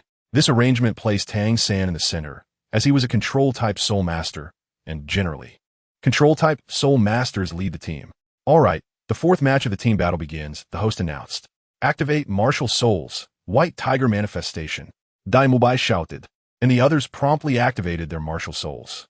On the arena, The battlefield was about to erupt. Teacher Sheng, do you think Zhu Zhuqing can integrate into their rhythm? Yu Xiaojing expressed some concern. Don't worry. Young people have strong adaptability and can easily come together. Besides, you must believe that Zhu Zhuqing is a qualified agile attack type soul master. Bye-bye, Sheng replied slowly. Teacher Sheng is right. Xiaojing, don't worry too much. Moreover, Tang San is clever. Even if Zhu Zhuqing is a bit unfamiliar with them, you should trust Tang San's command ability. Winning or losing is a kind of training for the kids. What we want is the process of training, not the result, right? Flander also spoke to Yu Xiaojing. All right, I was being too anxious. Yu Xiaojing continued to pace with his hands behind his back. On the arena, Dai Mubai was locked in a contest of strength with the opposing Power Soul Master, neither yielding. 7 treasures, glazed tile pagoda, first soul skill, strength amplification. Ning Rongrong immediately boosted Dai Mubai's power, allowing him to gain an advantage. First soul skill, spider web. The control system Soul Master of the Crazy Battle Team has a spider martial soul, which spits out a white web that descends from the sky. Fatty, Phoenix Fire Line. Tang San immediately commanded. Okay, first soul skill, Phoenix Fire Line. Ma Hongjun released the fire line, burning the opposing white spider web to ashes. Zhu Zhuqing, pay attention. The agile attack type is rushing over. The auxiliary soul master has a gap. I'll control 2 of them, and you rush over immediately. Ningrongrong. Prepare to boost speed, Tang San said immediately to those behind him. Understood. Zhu Zhuqing and Ning Rongrong replied succinctly. First soul skill, blue-silver entanglement. Seeing that the 2 agile attack types were about to attack Ning Rongrong and Oscar, Tang San immediately took action to control the 2. The iron rule of the battlefield is to eliminate uncertain factors first, and the auxiliary soul master is that uncertain factor. First soul skill, nether spike. Zhu Zhuqing released her soul skill, heading straight for the opposing auxiliary soul master. Second soul skill, speed boost. Ning Rongrong locked onto Zhu Zhuqing with her mental power and released the speed boost to her. Double sheep, hold the line. The control system Soul Master of the Crazy Battle Team immediately commanded. However, under Ning Rongrong's boost, Zhu Zhuqing quickly disappeared from the stage and reappeared in front of the auxiliary Soul Master to attack. What? So fast, protect the auxiliary. The opposing team was startled, but it was already too late. Zhu Zhuqing landed a heavy blow, instantly knocking the auxiliary Soul Master unconscious and rendering them unable to fight. Third soul skill, spider web binding. Seeing the plan succeed, Tang San immediately helped Dai Mubai control the opposing Power Soul Master. Second soul skill, white tiger light wave. Dai Mubai naturally would not miss this opportunity, taking action instantly and injuring the opposing Power Soul Master. What? The Crazy Battle Team is at a disadvantage. The auxiliary has been knocked out. Could it be that the 8-game winning streak will be ended by the Shrek team? The host explained. Damn it, attack. The commander of the Crazy Battle Team shouted in anger. However, on Tang San's side, with Ning Rongrong's assistance and Oscar's soul power replenishment, the Crazy Battle Team insisted for more than 5 minutes before regrettably losing due to lack of soul power to fight. A dark horse, an absolute dark horse. The Shrek team, with the best soul ring configuration and wonderful cooperation, defeated the 8-game winning streak of the Crazy Battle Team. Congratulations to the Shrek team. The host immediately announced, causing the crowd outside to erupt. The 7 of Tang San cheered as they left the stage. Yay, we won. Unexpectedly easy. Oscar cheered along. That's because the opposite side underestimated us. The auxiliary soul master didn't even release the 3rd soul skill. I have to say, Zhu Zhuqing's speed is too fast. Tang San immediately credited Zhu Zhuqing with the achievement. It's thanks to Ning Rongrong's boost that my speed broke through to the soul master level. Zhu Zhuqing threw the credit back to Ning Rongrong. Tang San still commands well, and also cut off the attacks of the 2 agile attack soul masters on the opposite side. The 7 of them engaged in mutual praise as they arrived in the hall. Well fought, let's head back. We need to review this battle tomorrow morning. There are some points I still need to mention. Yu Xiaojing's serious voice interrupted their banter. BibiSheng saw Zhu Zhuqing looking over and gave an encouraging look. Chapter 125, Zhu Zhuqing Soul Master, BibiSheng leaves. Returning to Shrek Academy, it was already past 10 o'clock. It was time to rest. In the following days, BibiSheng kept supervising Zhu Zhuqing's training. In the morning, they would exhaust her physical and soul power. In the afternoon, it was soaking in medicinal baths to strengthen her body. And in the evening, naturally, they would go to the Soto City Great Fighting Arena to battle against different martial souls and different people to increase practical experience. As for team battles, they couldn't participate every day. After all, there weren't that many teams in Soto City. After 28 days, Zhu Zhuqing finally reached level 30 soul power. At the same time, due to soaking in medicinal baths, Zhu Zhuqing's figure became more perfect over these 28 days, making Xiao Wu and Ning Rongrong envious. When Zhu Zhuqing broke through, she had just returned from the great fighting arena and replenished her soul power, leading to a smooth breakthrough to level 30. Wow, Zhuqing, you broke through 2 levels in a month. How did you do it? Xiao Wu and Ning Rongrong immediately surrounded her and asked. I don't know, I just meditated to replenish my soul power, and then I broke through. Zhu Zhuqing thought for a moment and said, so infuriating.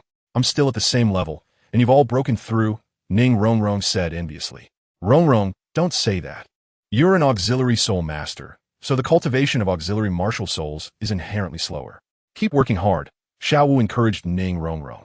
I want to tell the teacher that I've broken through. Zhu Zhuqing stood up and said, oh, Teacher Sheng is monopolized by you, prioritizing romance over friendship. Ning Rongrong immediately said. However, Zhu Zhuqing had already run out of the dormitory. Before long, Zhu Zhuqing arrived at the room where BibiSheng was. Teacher, are you asleep? Zhu Zhuqing gathered her mood and gently knocked on the door. Zhuqing, BibiSheng, who was preparing to sleep, was puzzled upon hearing Zhu Zhuqing's arrival. However, BibiSheng walked to the door and opened it. Zhuqing, what is up? Is there a problem with your training? BibiSheng asked curiously. Usually, Zhu Zhuqing wouldn't come to find him at this time unless there was an occasional training issue. Zhu Zhuqing walked into the room without being polite and wore a joyful smile. Teacher, I've broken through to level 30. So I wanted to ask when we can go get the soul ring. Zhu Zhuqing shared her joy with BibiSheng. Level 30, quite fast. And there's no time to waste. Tomorrow morning, I'll take you to the Stardow Forest. After you obtain your 3rd soul ring, I'll give you something. BibiSheng smiled and said, thank you, teacher, for your guidance this past month, which allowed me to level up 2 levels so quickly. Zhu Zhuqing sincerely thanked BibiSheng. All right, why are you thanking me? Go back to sleep. It's late. BibiSheng gently patted Zhu Zhuqing on the head. Okay, I'll come find you tomorrow. Zhu Zhuqing said and walked out of the room, returning to her dormitory. BibiSheng walked onto the balcony, watching Zhu Zhuqing return to her dormitory. Inside, Zhuqing has finally reached level 30. The next morning, before BibiSheng had fully woken up, Zhu Zhuqing came to knock on the door. Teacher, we should set off now, Zhu Zhuqing called out. Zhuqing, I'm coming. BibiSheng slowly got up, put on his clothes, and opened the door. You sit first. I'll wash up, BibiSheng said as he walked into the bathroom, coming out about 10 minutes later. Let's go. Tell Teacher Zhao that we can't train today. BibiSheng said. Okay, teacher. Waking up too early. Zhao Wujing hadn't gotten up yet, so BibiSheng had to call him. Teacher Sheng, training so early today? Zhao Wujing asked in a daze. No, Zhuqing has reached level 30, and I'm taking her to the Stardow Forest. Just wanted to let you know. BibiSheng explained directly. What? Level 30 already? So fast. Should I come along? Zhao Wujing exclaimed in surprise. No, I'm fast. If everything goes smoothly, we'll be back by tonight or tomorrow morning, BibiSheng said softly. All right, since you can fly, I want to join in. Safe travels, Zhao Wujing nodded, not insisting further. Okay, BibiSheng nodded and took Zhu Zhuqing to leave the teacher's accommodation area. Zhuqing, have a little breakfast first. Okay, teacher. Upon entering the cafeteria, Yu Xiaojiang was cooking, having already prepared 6 dishes. Oh, you're up so early, Yu Xiaojiang said curiously. Zhuqing reached level 30. So I got up early to eat something before taking her to the Stardow Forest, BibiSheng explained. So fast. It's only been a little over 10 days since level 29, Yu Xiaojiang said in surprise. Yes, let's not talk about it anymore. We'll go early and come back early, BibiSheng nodded. All right, you guys eat something first, Yu Xiaojiang nodded, not paying attention to the two. After more than 20 minutes, BibiSheng brought Zhu Zhuqing to the school gate. Qingfeng sword. Summoning the Qingfeng sword, it expanded significantly because Zhu Zhuqing was present. Zhuqing set off. BibiSheng turned around and said, Okay, teacher. Zhu Zhuqing jumped up. Hold on tight. BibiSheng controlled the Qingfeng sword to slowly ascend, and then the speed increased. So high, teacher. Zhu Zhuqing couldn't help but hug BibiSheng. With a whoosh, a green light streaked across the sky and flew far away. By around 1 in the afternoon, at the outskirts of the Stardow Forest, a green light appeared and landed on the ground. So fast. Teacher, have we arrived at the Stardow Forest? Zhu Zhuqing kept her eyes closed the whole time. Yes, let us go. The teacher has already thought about the soul beast for you. After soaking in the medicinal bath for so long, With your physique, you can absorb about 3,000 years of soul rings, BibiSheng said to Zhu Zhuqing as they walked. I'll listen to the teacher. I'm coming for the third soul ring, Zhu Zhuqing said happily. They then searched for a suitable soul ring for Zhu Zhuqing in the forest. After more than 3 hours of searching, BibiSheng discovered a shadow leopard that was nearly 3 meters long, with an age of about 2,800 years. Zhuqing, I found one. Wait here. I'll be right back, BibiSheng said as he patted Zhu Zhuqing's shoulder. Okay, teacher, Zhu Zhuqing said, a bit excited about her soul beast. BibiSheng rushed towards the shadow leopard, and before the leopard could react, he knocked it down with a punch. BibiSheng grabbed the leopard by the back of its neck and returned to Zhu Zhuqing's side, throwing it on the ground. Not bad. A 2,800-year-old shadow leopard soul beast. Zhuqing, it's very suitable for you, BibiSheng said with a smile. Zhu Zhuqing immediately nodded and took out her dagger to stab into the leopard's throat. The shadow leopard let out a mournful cry and then completely lost its breath, a purple soul ring forming on its body. Zhu Zhuqing immediately sat cross-legged and began to absorb the soul ring. BibiSheng sat to the side, taking out a bag containing immortal herbs from his soul guide necklace. He took out a white, exquisite flower that looked as pure as a green lotus and white lotus. One of the top immortal herbs, the water fairy jade musclebone herb.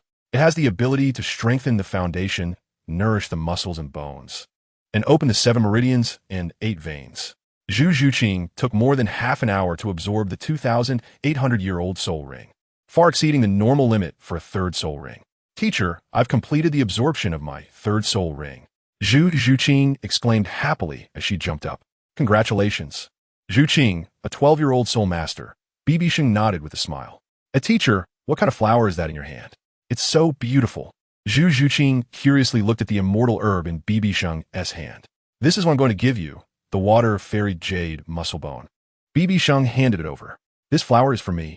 Thank you, teacher, Zhu Zhuqing said shyly, her cheeks turning red. It's not for you to keep. It's for you to eat, BibiSheng chuckled. I can eat it? Zhu Zhuqing was taken aback. Of course. This is the immortal herb I mentioned to Ning Rongrong before.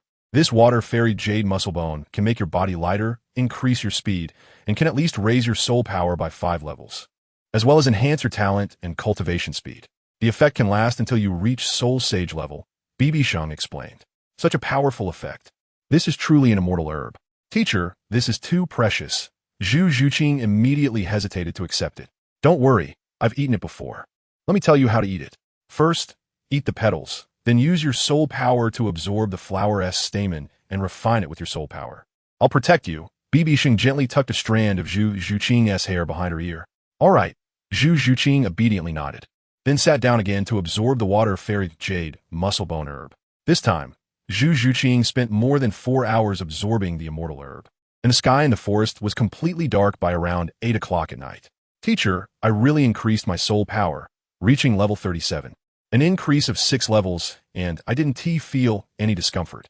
Instead, I feel light as a feather, Zhu Zhuqing said in shock at her soul power growth.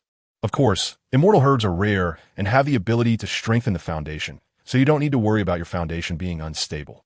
When we go back, don't mention that you ate the immortal herb, BibiSheng gently advised. I understand. Zhu Zhuqing nodded earnestly. Let us go, it's getting late. Let us stay at an inn for the night, BibiSheng said as he led Zhu Zhuqing out of the forest. They then had a simple meal at the inn and returned to their room. Teacher, the starry sky outside is so beautiful, Zhu Zhuqing said as she stood by the window, looking at the night view above the forest. It's still early. Let us go to the rooftop and enjoy it for a while, BibiSheng said as he walked over. The two jumped out of the window and onto the rooftop. A silver moon hung over the star-dove forest with countless twinkling stars. So beautiful. The moon tonight is so round and so big, Zhu Zhuqing said, stretching her arms out on the rooftop. Seeing Zhu Zhuqing so happy, BibiSheng suddenly felt a bit reluctant to speak. Zhuqing, come sit next to me. I have something to tell you, BibiSheng said calmly. Teacher, what is it? Zhu Zhuqing curiously sat down beside BibiSheng. Zhuqing, you still don't know my identity, right? BibiSheng gazed at the bright moon in front of him. I guess since teacher is so talented, you must be from a big family, Zhu Zhuqing speculated. Actually, I'm not from any family. I come from the spirit hall in Wuhuan City. My mother is the current pope, BibiSheng slowly revealed. Oh, the son of the current pope? No wonder you know everything, teacher, Zhu Zhuqing said, a bit surprised. Zhuqing, We've known each other for over a month now. Before you, I was also out looking for soul rings for over a month. Looking at your strength, I should be heading home soon, BibiSheng said lightly. Teacher, you're leaving? Zhu Zhuqing was taken aback, and suddenly everything went dark in front of her. Where in life do we not meet, Zhuqing? As long as we are on the same path of cultivation, we will meet again. I also need to go back to start special training. As the holy son of the spirit hall, my soul's sage strength is still a bit low, BibiSheng said with some reluctance. BibiSheng realized that Zhu Zhuqing had become too reliant on him, and he wasn't lying. He really needed to start special training. Teacher, I don't want you to go, Zhu Zhuqing said, tears streaming down her face as she hugged BibiSheng and cried on his lap. Zhuqing, it's okay. BibiSheng gently patted Zhu Zhuqing's back. After I leave the academy, you need to work hard on your cultivation. According to the training methods of this past month, I will give you 2 bottles of medicine, enough for you to soak in medicinal baths for a long time. When I come out, I will come to find you. If you miss me, you can also write to the spirit hall, BibiSheng comforted her. Woo, Zhu Zhuqing didn't say anything but cried even more sadly. After more than 20 minutes, BibiSheng had to speak up. Stop crying, your eyes are all puffy, and it doesn't look good. BibiSheng said as he held Zhu Zhuqing's face and wiped her tears. Teacher, then I'll go with you, Zhu Zhuqing sniffled. Sigh, your strength isn't enough to survive, and even I may not be able to protect you, BibiSheng refused. All right, let us go to sleep. It's getting late. Be good. Zhu Zhuqing nodded dejectedly. Back in a room, Zhu Zhuqing immediately hugged BibiSheng and lay down on the bed. Sheng, can't you take me with you before you leave? Zhu Zhuqing gazed at BibiSheng with emotion. Zhuqing, you are still young. It's not good for your health. Go to sleep. BibiSheng comforted Zhuqing's emotions. Okay, but you have to hold me tight while we sleep tonight, Zhuqing said despondently. BibiSheng couldn't help but hold Zhuqing tightly, and Zhuqing tried her best to snuggle into BibiSheng's chest. They spent the night like this. The next morning, as the sun rose, sunlight streamed into the inn-room. Zhuqing, it's time to go. I'll take you back, BibiSheng said. Although Zhuqing was reluctant, she still got up, but her heart was absent. After having breakfast at the inn, BibiSheng took Zhuqing back to Shrek Academy. All the way, Zhuqing remained in a despondent state. They arrived at the school gate around 2 in the afternoon. Zhuqing, we're here. Take these 2 bottles of medicine and keep them safe. Don't break them, BibiSheng said, handing the bottles to Zhuqing. Teacher, are you leaving now? Zhuqing asked in a daze. Zhuqing, there are no feasts that do not end.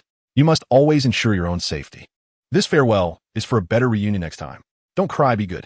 The spring flowers wither, the sparrow's song is fragmented, the cold rain falls. Mourning the fragrant grass's heart, the most unbearable thing with the wind is the tears of farewell. BibiSheng looked at Zhuqing, who was silently crying, sighed, and left the place. Zhuqing felt BibiSheng's presence completely gone beside her. Teacher, woo-woo. Zhuqing sat down on the ground, unable to hold back, and began to cry loudly. What's going on? Why is someone crying at the school gate? Zhao Wuji, go out and take a look. Zhao Wuji went to the school gate and saw the pained Zhuqing, but at that moment, Dai Mubai and others were also passing by. Oh, tired of playing. Abandoned by someone? Huh? Dai Mubai couldn't help but say. Mubai, Tang San exclaimed, immediately stopping him. However, Zhuqing quickly kicked Dai Mubai, sending him flying and causing him to spit out a mouthful of blood. If you speak ill of Teacher Sheng again, I will kill you, Zhuqing said, filled with killing intent.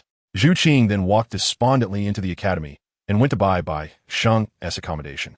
The others looked at each other, having forgotten to save Dai Mubai. Chapter 126. Goodbye, Renxue. When it's time to go, you must go, do not linger. BibiSheng believed that Zhuqing would adjust quickly. BibiSheng rode the Qingfeng sword towards Heavendo City. BibiSheng's so-called special training was to take Huliena and the other 2 from the Golden Generation to the City of Slaughter. With him around, more than 2 years was more than enough. As for himself, he would try to enhance his blood energy power in the City of Slaughter, reaching the limit of blood energy and returning to his true self. Before that, BibiSheng planned to meet Renxue. After all, nearly 3 months had passed without writing a letter. I want to ride the wind back, but I'm afraid the Jade Towers are too high and cold.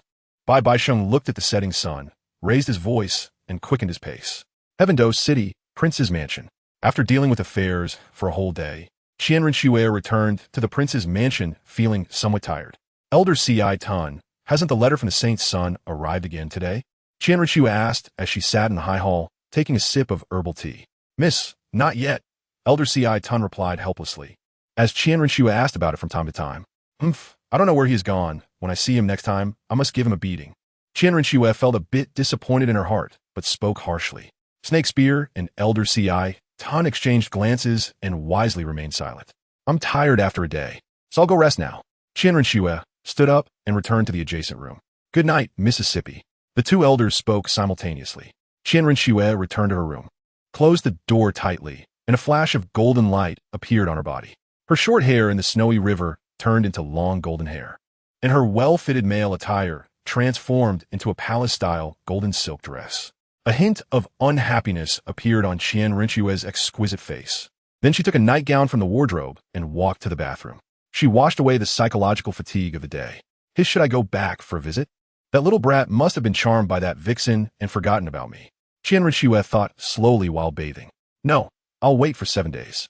If he doesn't come in 7 days, I will go back. Qian Renxue said discontentedly, unknowingly pouting her lips. Before long, she returned to bed and sat cross-legged to cultivate. The next day at dusk, after traveling for a day and night, BibiSheng landed in the suburbs outside Heavendo City. I'm so tired. With BibiSheng's speed exceeding 100 meters per second, it took him a day and night to reach Heavendo City, which shows that it was still quite far from Soto City. I wonder if the Tsundere girl has returned to her mansion. I'll give her a surprise. Hee. BibiSheng walked into Heavendo City as the sky gradually darkened. Therefore, he headed straight for the prince's mansion, arriving just as it was completely dark. Outside the prince's mansion, BibiSheng entered with familiar ease, but discovered that Qian Renxue's aura was not in the mansion, indicating she had not returned yet. Elder Chitun, BibiSheng called out when he saw Elder Tan still in the main hall of the mansion. Who? Elder Chitun, who was meditating with his eyes closed, was startled and immediately opened his eyes, quickly realizing a figure was standing in front of him. With white hair and a travel-worn appearance, wearing light red clothes, he looked unusually handsome. Your Highness the Saint's son, you startle me. Elder Tan quickly knelt and saluted. Get up. The Tsundere girl hasn't returned yet. BibiSheng said calmly. She should be back by now. Why has your Highness suddenly come to Heavendo City? Elder Tun for BibiSheng. I'm preparing to take 3 people to the City of Slaughter for an adventure. Before that, I need to explain to the Tsundere girl, or else she might think I've gone missing and run back to Wuhuan City. BibiSheng smiled and said, The City of Slaughter, isn't that too dangerous? Elder Tan was taken aback. What is so dangerous? The City of Slaughter is my home ground. I'm more than familiar with it. BibiSheng said nonchalantly. That's true. Elder Tan remembered that the Saint's son had come from the City of Slaughter. Then I'll go to the Tsundere girl's room, first to give her a surprise. Don't tell anyone, or I'll hit you. BibiSheng stood up and said, Of course, she's in the next room. Your Highness, please. Elder Tan said immediately. Okay. BibiSheng dashed to the next room, where a faint, elegant fragrance wafted. He sat back on the sofa in the room and relaxed. Before long, Qian Renxue returned to the prince's mansion with Snake Spear Douluo. Miss, you're back. Elder Tan smiled enigmatically in the hall. Elder Tan, is there something wrong? Qian Renxue looked at Elder Tan's expression, feeling a bit strange. Nothing. Could it be that the little brat's letter has arrived? Qian Renxue guessed suspiciously. After all, having spent so long with Elder Tan, she sensed something was off about his expression today.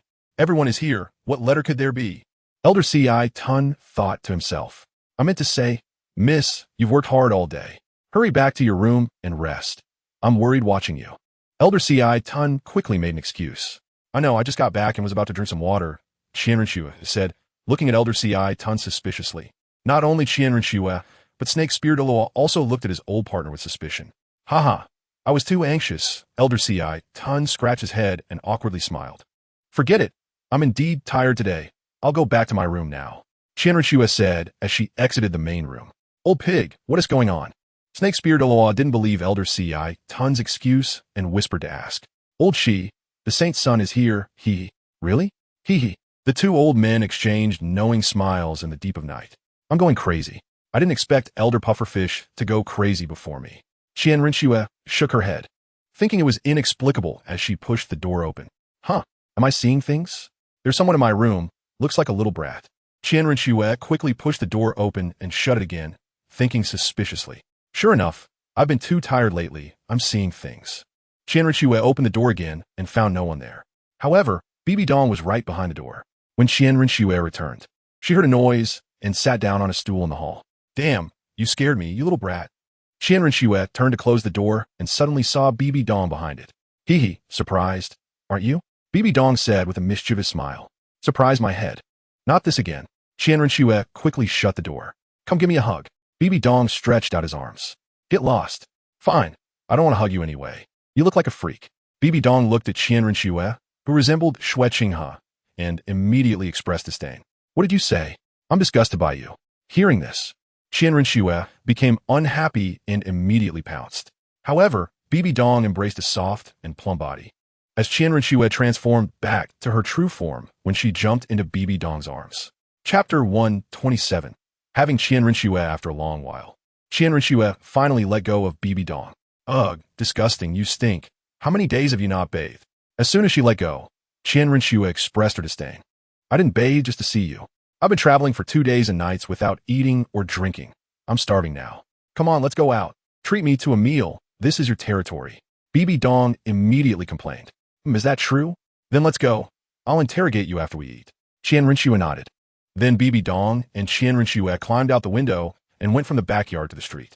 Qian Renxue led Bibi Dong through several streets to the food street of the Tiando City night market. Delicious food, everything you want. Qian Renxue asked. Of course. It's the local specialties here. Bibi Dong immediately said. Qian Renxue nodded and took Bibi Dong to a small shop that was basically packed. It didn't take long to order, and Bibi Dong watched Qian Renxue skillfully. How are you so skilled? Bibi Dong asked curiously. Of course, sometimes at night. I sneak out here for a midnight snack. Qian Renxue explained. It's not as good as these places inside. Bibi Dong said strangely. There are a lot of people in the night market. Sometimes you can't talk too much. After all, be careful of ears behind the wall. It's good, but it can get monotonous. Besides, even though there are various options, there are still a few places that do well. Qian Renxue replied. That's true. I'm starving. Let's eat first. Bibi Dong said as the waiter brought the dishes. Her appetite was stirred. Let's eat. Qian Renxue smiled and nodded. By 9 o'clock, Bibi Dong and Qian Renxue walked out of the night market food street. So full. Where to now? Back to your mansion. Bibi Dong casually asked. Why go back to that mansion? There are so many eyes outside. If you were discovered, I won't have a way to explain. Qian Renxue rolled her eyes. There's the Tiano Hotel, not far from here. Just stay at the hotel. Qian Renxue suggested. Then let's go. Bibi Dong nodded, having no objections. Qian Renxue took Bibi Dong to a hotel, the largest in Tiando City, with 7 floors and a large area. Such a tall building is rare in Douluo continent. Qian Renxue linked arms with Bibi Dong and walked into the hotel lobby, immediately booking a room. The room was on the 4th floor, over 100 square meters, luxuriously decorated, fully equipped, costing over 100 gold soul coins for one night, which was quite expensive. Qian Renxue paid for 5 days' worth of the hotel room in one go. Finally here, I'm going to take a shower first. Bibi Dong said eagerly. Qian Renxue nodded. After leading Bibi Dong into the bathroom, Qian Renxue began to check the room, which was very clean, with no strange smells. Instead, it had a faint floral fragrance. Soon, Qian Renxue walked into the bedroom, turned on the lights to check, finding only 2 cabinets and a big bed, all very clean. The bedroom also had sturdy glass windows facing outside. Qian Renxue pulled the curtains over to block out the light. Before long, Qian Renxue, satisfied, sat back down on the sofa in the living room. Not knowing what she was thinking, her face slightly flushed. It truly is the largest hotel in Tiando City. With attentive service, the bathrobe was prepared in the bathroom, but Bibi Dong still used her own, which she took out from her soul guide. Hey proud girl, why aren't you leaving? Bibi Dong was a bit surprised to see Qian Renxue still sitting on the sofa. Of course, I still have to coax you, little brat, to sleep, and I need to interrogate you about why you haven't replied to my letters recently. Just wait. I'll go take a shower too. Qian Renxue proudly walked into the bathroom, not giving Bibi Dong a chance to react. Still coaxing me to sleep. Bibi Dong pouted. Bibi Dong waited on the sofa for more than 30 minutes, and seeing that Qian Renxue still hadn't come out, she had to pour herself a glass of daughter red wine and started drinking. Before she could take 2 sips, Qian Renxue came out wearing a bathrobe. Among girls, Qian Renxue was not short, standing about 1.80 meters, only a head shorter than Bibi Dong. Her flawless white shoulders and little feet were exposed. Her golden hair, still slightly damp. Oh, still sneaking drinks, but it smells pretty good. Seeing this, Qian Renxue sat down beside Bibi Dong. She then took a sip from Bibi Dong's glass. Speak, why haven't you replied to my letters for so long? After drinking, Qian Renxue questioned. Wasn't it to find my 7th soul ring? I stayed in the Stardow forest for about 1 or 2 months. Fortunately, hard work pays off. After much effort, I found a 100,000-year soul beast. BibiDong boasted. Another 100,000-year soul ring. Your soul power won't surpass mine, right? I'm already a 73rd level soul sage. Renxue said, in surprise. What a coincidence. I'm also a 73rd level soul sage. BibiDong showed Renxue her super strong soul ring configuration. For black, 3 red. Damn, you're stronger than me again, but why did you suddenly come over this time? Is there something going on? Renxue asked suspiciously. Can't I come over if there's nothing going on? BibiDong raised an eyebrow. I don't believe it. Before I asked you to come, you were too lazy to come out, always cooped up in your yard, so there must be something going on. Renxue said with a knowing look. Sigh. All right, there is indeed something. This time when I go back, I plan to take Nana, Shiyue, and Yin to the city of Slaughter for training, and it will probably take 2 years to come back. BibiDong had no choice but to say, I knew it. By the way, have you slept with that vixen in the past 2 years? Renxue suddenly asked. Yes. BibiDong chuckled. Hurry up and say. Renxue glared and pinched BibiDong's arm. Hee, of course, not. BibiDong swatted away Renxue's hand. That's good, but what? Mom wants me to get engaged to Nana, so I ran out under the pretext of finding the 7th soul ring. BibiDong explained. No way. You can't get engaged. I haven't completed my mission yet. As soon as Renxue heard this, she immediately objected. This time when I go back, I will definitely be engaged. No way. Why not? Just no way.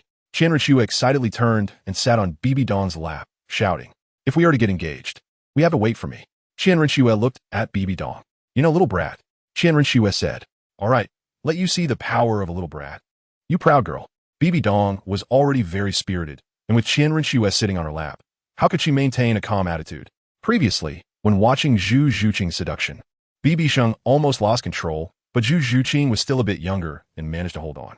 However, Renxue was different. In her 20s, Renxue was already very mature, blooming like a flower, and BibiSheng could no longer sit still. Who was afraid of whom? Renxue pounced on BibiSheng, pushing him against the back of the sofa, and she was even more proactive and passionate than BibiSheng. After a while, BibiSheng's hand slipped into Renxue's back, and then he stood up. Renxue's arms wrapped around BibiSheng's neck, her long legs clinging to his waist. Just like that, the two walked into the bedroom, and a bathrobe slipped to the floor. BibiSheng held Renxue, who was a perfect, flawless piece of white jade, delicate, plump, and soul-stirring, as if they were one. Mom won't scold us to death, right? BibiSheng suddenly remembered BibiDong at the last moment and said to Renxue, At this point, what was the point of saying such things? Could you still remain indifferent? Renxue's jade-like hands covered BibiSheng's chest in fear, but she spoke alluringly with anticipation. Hearing Renxue's response, BibiSheng could no longer suppress the boiling blood within him and began to release it. When dry wood meets a raging fire, it burns even more fiercely, destined to be a sleepless night. The next day at noon, both of them were still asleep, with sunlight filtering through the window into the hotel bedroom. After a while, BibiSheng was the first to wake up, moving his somewhat numb arms, which also woke Renxue. Can we sleep a bit longer? Renxue complained, hugging BibiSheng. My arm is numb from being your pillow. You held on so tightly. BibiSheng's arms and back were marked with bright red scratches. I wanted to ask you, with so many tricks and so skilled, how can you say you haven't been with that vixen? Otherwise, how could you have learned? Renxue questioned. It's instinct, just instinctive reactions. Who told you to be so tempting? Can't you feel it? BibiSheng replied with an awkward smile. I've studied the matter of hundreds of seeds. Do I need to tell you? BibiSheng thought to himself. Oh, I get it. You must have learned it from looking at Spring Palace pictures, Renxue said with realization. If you keep talking, I won't be able to hold back. BibiSheng reached into the blanket and hugged Renxue's perky bottom. No, I'm still a bit numb. There's no time. It's morning exercise. The two didn't leave the hotel room for the entire next day. Until the 3rd day at noon, BibiSheng and Renxue changed into brand new clothes. And Renxue intimately linked arms with BibiSheng as they walked out of the hotel. It feels like we've been away for ages after not coming out for 2 days, Renxue said, looking at the clear blue sky, suddenly feeling like they had spent a long time in the hotel. Indeed, but we can't stay in a hotel forever. It's good to come out for a walk. BibiSheng nodded in agreement. I wonder if elders Shituan and Shimiao will be anxious, Renxue couldn't help but say. Let them be anxious. We will enjoy ourselves, BibiSheng replied. Right? Let's go. I'll take you to the park. The two thought too much. Elders Shituan and Shimiao were not anxious at all. The next day, in the middle of the night, they happily wrote a letter and sent it out. In the Wuhuan City offering hall, the seventh offering, Qianjun Douluo, came before Qian Dalu. Great offering, a confidential letter from Elders Shimiao and Shituan. Oh, they actually used the highest level of confidential letter. Something must have happened, Qian Dalu said curiously. In previous letters, there was no encryption level. This confidential letter was specifically for Qian Dalu, and even BibiSheng did not know about it. As Qian Dalu took the letter and opened it, Qianjun Douluo discreetly turned his head away. I report to the great offering. The young lady and the holy son entered the hotel and have not left for 2 days and nights. The content of the letter was that simple. Good boy. How dare you harm my granddaughter? You've grown some skills. Qian Dalu was taken aback, but soon understood, and he couldn't help but laugh and scold BibiSheng. Qianjun, after BibiSheng returns to the Wuhuan Hall, bring him before me. Qian Dalu held the letter envelope, which inexplicably began to burn, and then instructed Qianjun Douluo. Yes, great offering. Qianjun Douluo nodded and left Qian Daoliu's room. It seems this boy can assist Schwerer in the divine examination. That makes the divine examination much more certain. Qian Daolu said softly, looking at the angel statue before him. Achoo! BibiSheng sneezed, feeling something. What's wrong? You won't be sick, right? Little brat is just a little brat. Not worth a hit. Renxue couldn't help but joke. Hey, I wonder who was crying and begging for mercy, calling for brother and mom to save him. BibiSheng retorted. It definitely wasn't me. Renxue said, her face flushed, lacking confidence. Huh, you're still laughing. Renxue seized the opportunity to pinch BibiSheng's waist. I will definitely defeat you and make you beg for mercy. Renxue said proudly. Ouch, ouch, ouch. Then you better work hard. BibiSheng straightened his back and immediately replied. Oh, you think too highly of yourself. BibiSheng and Renxue played around in the park while enjoying the beautiful scenery. However, there are always those who lack insight and bold enough to approach. After all, with Renxue's every frown and smile, she could captivate countless men with her beauty, being a newlywed and radiating with a mature and charming demeanor. Walking on the stone path in the park, 5 young men approached BibiSheng and the others. Without exception, they wore luxurious clothes made of fine silk, swaggering around, clearly the spoiled sons of nobility from Tiando City. Among them, a young man in the middle casually picked a flower from the roadside, bit it, and walked over to BibiSheng and Renxue. This goddess, may I have the honor of dining with you? The young man bowed to Renxue with great gentlemanly demeanor, completely ignoring BibiSheng. No, Renxue replied with a smile. Ah, so beautiful, too beautiful, so charming. Even if she's not a virgin, she's worth having. Such a rare beauty, the young man exclaimed, seeing Renxue's enchanting smile, his heart blooming, and drool almost dripping. The 4 young men on either side stared at Renxue in astonishment. I know him. BibiSheng looked at Renxue's expression and knew she recognized the young man before them. Goddess, please refuse quickly. My name is Xuebeng, the 4th prince of the Tiando Empire. I believe this identity should qualify me to dine with you. May I know your name? The young man introduced himself. Xuebeng, the 4th prince? BibiSheng was taken aback. He knew him very well. Is he one of your targets? BibiSheng asked casually. Not really a target. How could someone like him make me take a second look? Renxue nodded. Oh, I understand. Then I'll help you deal with this insignificant target. BibiSheng slowly stepped forward, blocking Renxue behind him. Who are you? Get out of my way. Xuebeng was taken aback, shaking his head as he tried to look at Renxue. Be low-key.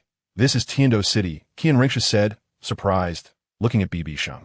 I can see the cunning intent in his eyes. He's clearly pretending, BibiSheng said with a slight smile. Hey, brother, does my wife look good? BibiSheng asked Xuebeng. Oh, she's your wife. 100 gold soul coins. I'll let her go, Xuebeng sneered. Have you ever seen a fist the size of a sandbag? BibiSheng raised his fist and smiled. What do you mean? Are you trying to hit me? I'm the prince of the Tiando Empire. Do you want to drag your family down? Xuebeng smirked, bringing up his background. So you've never seen one, BibiSheng said flatly as he slapped him. Xuebeng's head spun twice before facing backward. You, how dare you kill the 4th prince? Just wait. The 4 lackeys were scared off, and BibiSheng did not chase after them. Chapter 128. The Storm of Tiando. Shui Peng, who had turned his neck twice, was obviously not going to survive. Renxue did not expect BibiSheng to act directly. We should leave here quickly. Although his 4 lackeys are useless, they are still nobles. If Shui Peng is dead, they will definitely report to Shui Peng's uncle, Prince Xuesheng. Renxue looked at the fallen Shui Peng and said to BibiSheng, It's fine, since there's an obstacle. It should be removed. Logically speaking, you have been the crown prince for so many years. Given the old age of the emperor of the Tiando Empire, he should have passed the position to you long ago, but there has been no movement, which obviously indicates some concerns his heart. I will take care of this matter. You have been in Tiando City for too long. It's time to go back and focus on improving your strength. A glint of cleverness flashed in BibiSheng's eyes as he smiled slowly. Restore your appearance as Xueqing now, and then come with them to catch me. Let me see what your man's abilities really are. Remember to come to the hotel tonight. Then BibiSheng pinched Renxue's butt. Ugh, you are so naughty. Indeed, all men turn bad. If I had known this earlier, I shouldn't have let you succeed so quickly. Renxue rolled her eyes at BibiSheng charmingly. That's only because it's you. Otherwise, I wouldn't act like this. Besides, it was you who insisted on coaxing me to sleep, BibiSheng said with a mischievous smile. Fine, let's do it your way. But are you okay with this? The royal knights of the Tiando Empire are quite strong. It's fine, go ahead. I'll be waiting in the park. Renxue nodded, transforming into a phantom and disappearing into the park. In a secluded place, she turned back into Xueqing and called on Snake Spear Dalu to head straight for the palace. Naturally, BibiSheng couldn't just stay beside Xuepeng's corpse, so he leisurely strolled around the park, waiting for the Tiando royal family to arrive. On the other side, Xuepeng's 4 lackeys arrived at the residence of Prince Xueqing of the Tiando Empire, which is next to the palace. Your Highness, it's terrible, it's terrible. The tea-drinking Prince Xueqing was interrupted by a hurried voice. Who is making such a fuss? Do you not understand the rules? Prince Xueqing said with a hint of anger. Your Highness, the 4th prince, was killed by someone with a single palm strike in Donan Park. One of the young men immediately said. What did you say? Prince Xueqing immediately jumped up. My nephew was killed. If you're lying to me, Your Highness, we would never dare to joke about such things, the 4 young men cried out. Damn it, who did it? Prince Xueqing shouted in anger. We don't know. We encountered a stunning woman in the park, and the 4th prince couldn't help but tease her. Unexpectedly, the young man beside her acted without reason and killed the 4th prince with a single slap. Come, arrest these 4 and head to the palace immediately. Yes, Your Highness. Prince Xueqing ordered the soldiers to arrest Xuepeng's 4 lackeys, then took a few attendants and headed towards the palace. Renxue, who had rushed over from the crown prince's residence, approached with her bodyguard disguised as Snake Spear Dalu. They met at the front of the palace gate. Uncle, you seem to be in a hurry. What happened? Renxue pretended to know nothing and asked. Oh, Xueqing, why haven't you been to the palace these past few days? Prince Xueqing casually asked. Oh, I've been busy these past few days, and I was quite tired from handling affairs, so I took a rare 2-day rest at the residence to cultivate my soul power. Renxue replied with a composed smile as Xueqing. I see. Your timing is just right. Your 4th brother was brutally killed in Donan Park. I came to ask for your royal brother's permission to lead troops against the criminal. Prince Xueqing said immediately. What? 4th brother was killed? Who did it? Let us go. I will accompany you to report to father. Renxue said angrily and anxiously. Let us go. Renxue followed Prince Xueqing as they hurried into the Tiando Imperial Palace Hall. Qinghe, royal brother. It's rare for both of you to appear before me at the same time. The Emperor Xie, wearing a crown, looked at their arrival, put down the pen in his hand, and said curiously. It was just that Renxue and Prince Xueqing had opposing stances during meetings in the hall, and they always argued against each other's viewpoints. Father, there's no time to discuss this. Immediately gather 1,000 royal guards. Renxue's face showed urgency. What is going on?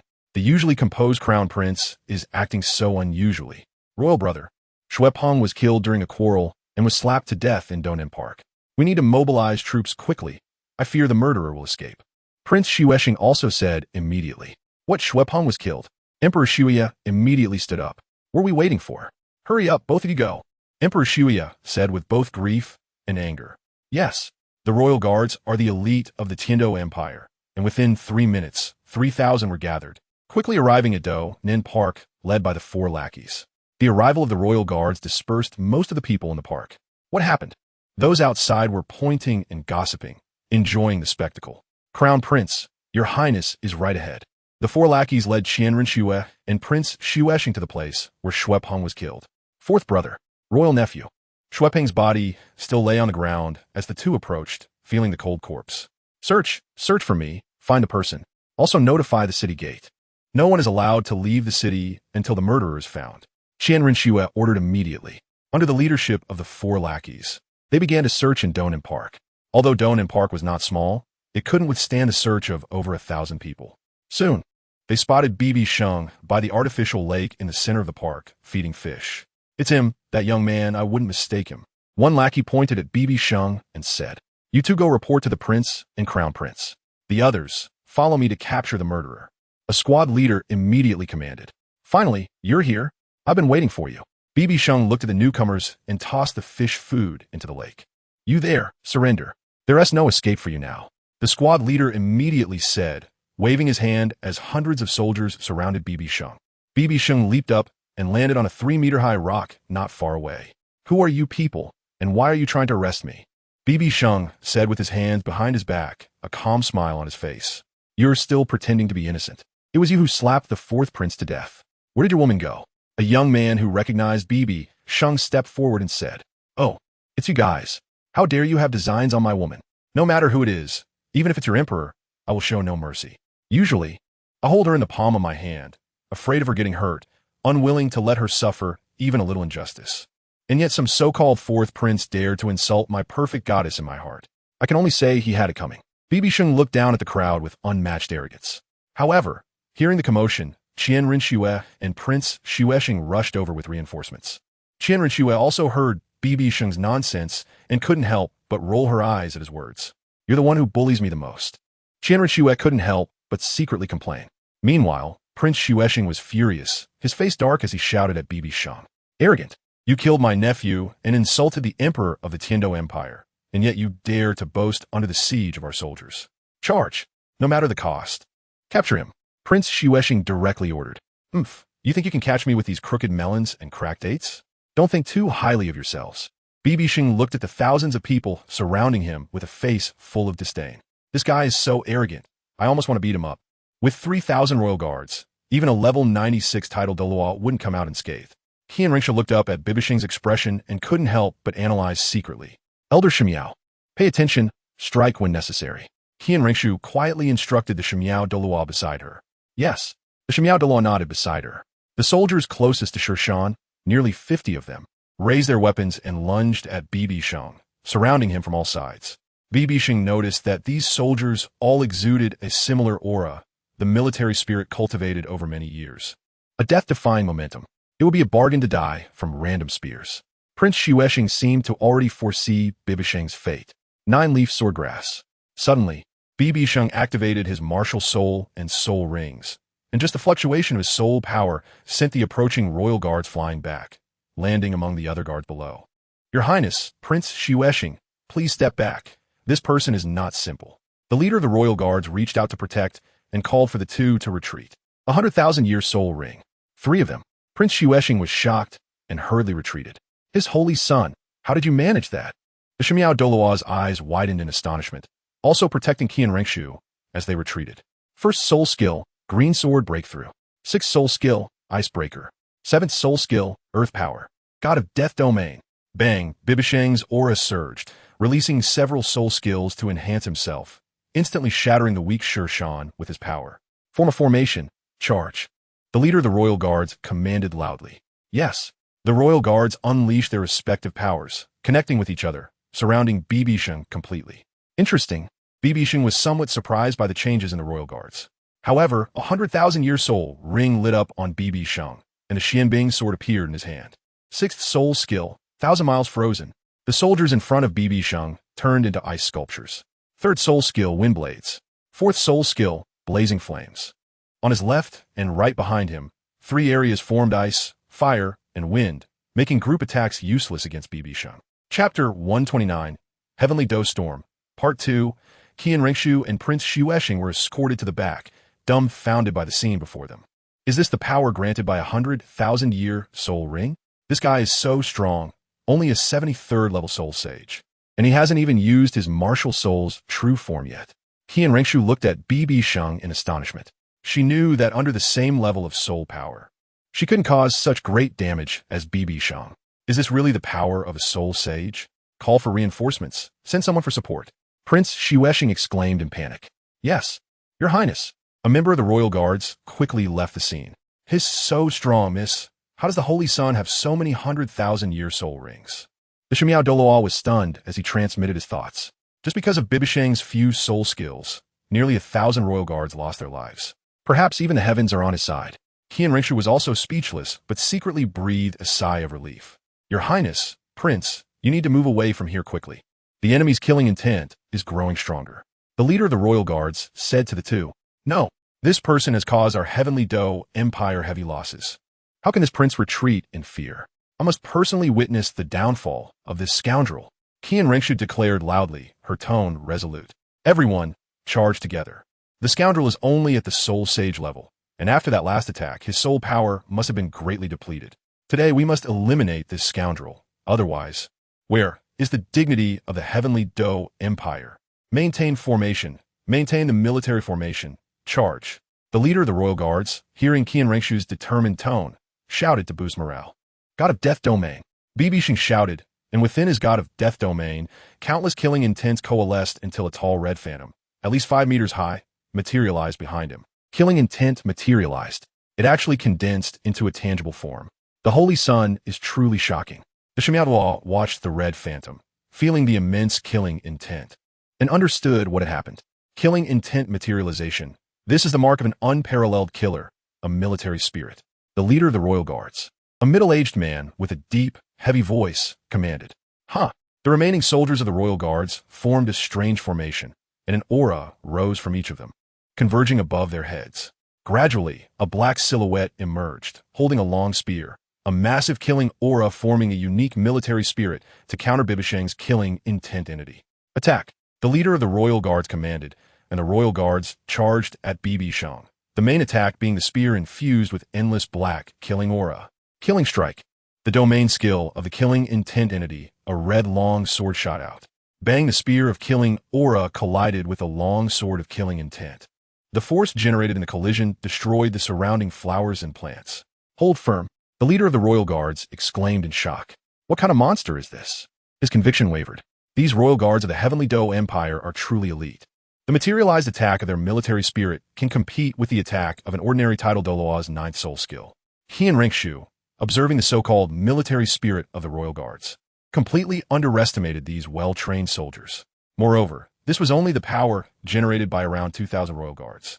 However, Renxue was gratified that, as the strongest force of the heavenly Doe Empire, the royal guards numbered only around 50,000. Interesting, these should be the elite soldiers of the heavenly Doe Empire, capable of unleashing such power. As an old empire, they are indeed not to be underestimated. How strong must the soldiers of the Xinghua Empire, which has even greater military power than the heavenly Doe Empire, be? BibiSheng looked at the military spirit above the royal guards that was resisting him, somewhat surprised. Too bad you ran into me. BibiSheng slowly ascended, creating a circle of white space centered around himself, which was the 9 heavens sword domain. 2 domains activated. Renxue looked at BibiSheng, realizing his situation. Domain skill, 9 swords breaking God slash. BibiSheng extended his arms, and 7 swords appeared in the air above his forehead. As the 7 soul rings fused, they formed a massive sword. Domain skill. This momentum, your highness, run. The Douluo immediately shielded Renxue as they left the scene. Damn, you didn't forget I was here, did you? I'll settle the score later. Renxue ran away with the Douluo, speechless. The royal guards stared at the massive sword, larger than their military spirit, dumbfounded. Prince Xuesheng, run! The leader shouted. Bang! Xuesheng was so frightened that he fell to the ground, unable to get up. The leader of the royal guards bent down to help Prince Xuesheng, but saw the massive sword as if it were about to split the earth in half, rapidly descending. Slash! BibiSheng sneered contemptuously and launched his attack. Rumble the world seemed to lose its color, and after a roar, there was silence, leaving behind a terrifying sword mark on the ground, at least 2 meters wide. And every member of the royal guards who tried to resist the 9 swords breaking God slash met their demise beneath the sword. Before BibiSheng, it was as if a purgatory on earth had unfolded. The 2 who had long hidden to the side, Renxue and Snake Spear Douluo, swallowed hard as they looked at the sword marks before them. His how terrifying! The 9 swords breaking the divine slash. Enhanced by the 100,000-year soul ring of the Titan Giant Ape, had an even higher attack than when dealing with the Titan Giant Ape, invincible and unstoppable. Snake Spear Douluo was stunned. Was this still a soul sage? If you told me this was the Super Douluo, the Crown Prince, I would believe it. Miss, the Prince of Snowstar is dead. The 4th Prince is also dead, and the aging Emperor Xie, whose health was already poor, might be driven to death by anger. Now only the young lady disguised as Shueqing her remains. Soon the position of Emperor will be within reach. Seeing the death of the Prince of Snowstar, Snake Speardaw might have realized the upcoming outcome and said to Renxue, I didn't expect this guy to have grown to such a level. Renxue still found it somewhat unrealistic. They are both soul sages, yet the gap is too big. Renxue felt both frustrated and delighted. Hurry up. At this moment, a deafening sound of vibrations came from not far away. Shiny silver armor sparkled under the sun, forming a sea of soldiers. The Imperial Guard sent reinforcements again, and this time there were at least tens of thousands of them. Your Highness, where is the prince? A leader of the Imperial Guard approached and saw Renxue hiding behind the seen stone mountain, quickly asking, Hurry, kill him. Renxue fearfully pointed at Bibidu in the sky. What? Looking at the shocking scene before them, everyone turned to look at Bibidu in the sky. Everyone form up, charge, and kill him. The leader gave the order. Yes. The newly arrived Imperial Guards gathered an even larger military spirit and charged at Bibidu. Another batch of troops has come. Blood memory. Seeing this, Bibidu's entire body radiated a blood-red light, and then a blood-red ball appeared from the previous corpses, condensing in Bibidu's hands. First, a blood-red sword hilt formed, followed by a slowly emerging blood-red sword body, pulsating like flames burning. Renxue and Snake Speardaw saw Bibidu's not-so-long white hair instantly grow to waist length, arms turning red and swollen, eyes revealing an unusual blood-red light. Miss, we should leave here first. I have a bad feeling. Snake Speardaw quickly said to Renxue. Let's go. Renxue nodded solemnly, and the two quickly distanced themselves from Donan Park. What is this? People with some power in Tiando City gathered at the door, looking towards Donan Park. They saw a red phantom standing in the sky, reflecting the dawn clouds in the horizon. A demon. It's a demon. The Imperial Guards looked at Bibidu, whose image had dramatically changed, exuding a terrifying aura, and some soldiers trembled in fear, wanting to retreat. Don't retreat. Whoever retreats will be killed. It's just a bluff. Kill him. Although the leader was terrified, he knew he couldn't back down as the commander, or it would demoralize the troops. So he shouted to boost morale. Behind Bibidu, a complete sword had already formed, a gigantic sword that was red to the point of black. Demon Abyss Blood Slaughter. That's right, it was the awakening skill of the demon god, the Demon Abyss Blood Slaughter formed by blood. Bibidu, with red and swollen arms, grasped the blood sword and swung it towards the center of the Imperial Guards. A 40-meter-long sword fell into the crowd, and the military spirit of the Imperial Guards was instantly shattered. The power of blood energy merged into the ground. With a rumble, the earth cracked open, and a towering blood column shot up into the sky, reaching a height of over 1,000 meters, lasting for a full minute, illuminating Tiando City in a blood-red hue. The world fell silent, and there was complete stillness. The soldiers of the Imperial Guards at the center had long evaporated, while those at the edges were killed by the overwhelming shock, and even those at the very edge were gravely injured. What kind of power is this? Miss, could it be that the Holy Sun has used the power of a deity? Snake Speardaw, who hadn't run far, looked at this scene, stammering. Enough. Don't think too much. Let's go back and report to Emperor Xie. Renxue glanced at Snake Speardaw, recalling what Bibidu had mentioned about the power of the demon god.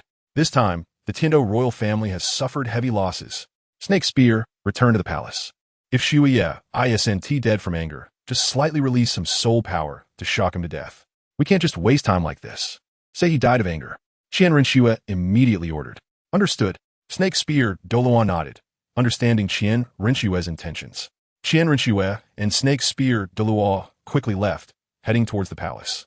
Meanwhile, Bibidu stood amidst the corpses, slowly extending his hand, as countless blood energies condensed in his palm. After absorbing it all, he instantly left the spot and returned to the hotel. Now, Xuere's plan can be advanced, right? Bibidu murmured softly. When Renxue and Snake Spear Douluo arrived outside the palace hall, running, Renxue shouted, Father, it's bad, it's bad. Emperor Xue stood at the entrance of the hall and also saw the attack of the Demon Abyss Blood Slaughter unleashed by Bibidu. Qinghe, why are only you back? Where's Xuexing? Where are the others? Emperor Xue quickly asked. Father, it's too tragic. The enemy's power is terrifying, like a demon. Over 10,000 Imperial Guards were almost completely wiped out. Uncle didn't escape. He was killed, his body unrecognizable. I only survived thanks to the desperate protection of the Snake Guard. Renxue spoke with a sorrowful tone, pointing at Snake Spear Douluo, who pretended to be covered in blood and pale. What? Xuesheng, and over 10,000 imperial guards are all. Poof! Emperor Xue suddenly spat out a mouthful of blood and fell back, overcome by rage. Father, your majesty, quickly, call the imperial doctor and summon the leader of the Seven Treasure Glazed Tile School. Renxue immediately supported Emperor Xue. Everyone, help me carry the emperor into the bedroom. Renxue instructed again. In the ensuing chaos, they quickly acted, and 4 imperial guards carried Emperor Xue to his main palace. With the treatment of soul masters and imperial doctors alternating, it was only until late at night that Emperor Xue's injuries were no longer critical. However, the deaths of Prince Xuesheng and Xuebing left Emperor Xue devastated, and he probably wouldn't last for many days. All the ministers of Tiando gathered outside Emperor Xue's bedroom. Xinghao, what happened? Why did His Majesty suddenly suffer from anger? Ning Fengji received the news in the middle of the night and arrived at the palace with sword Douluo. Teacher, uncle, and the 4th brother were both killed by a single person this afternoon, and over 10,000 imperial guard were wiped out. That's why father couldn't bear the blow and ended up like this. Renxue, sitting by Emperor Xue's bedside, spoke sadly. Teacher, please save my father. Qian Renxue anxiosely cruspet Ning Fengji. Let me take a look. 7 Treasure, True Body. Ning Fengji summoned the true form of the 7 Treasure Glazed Tile Martial Soul. Hovering above Emperor Xue, a gem-like multicolored light integrating into Emperor Xue's body. After a while of treatment, Ning Fengji shook his head and retracted the 7 Treasure True Body. Alas, Qinghe, His Majesty is old, and with this blow, his heart meridians have been severed. I am powerless to help. Ning Fengti sighed helplessly. Your Highness, the continent's top healing soul master, Yi Tianxin, has arrived. Hurry, bring him in. As soon as Renxue heard this, she immediately said. Another white-haired elder with a kind face walked into Emperor Xue's bedroom. 9 Hearts Sitang, all healing. Yi Tianxin approached Emperor Xue and directly released his martial soul and soul skills. After a while, Yi Tianxin shook his head helplessly. Alas, I'm also powerless, at most.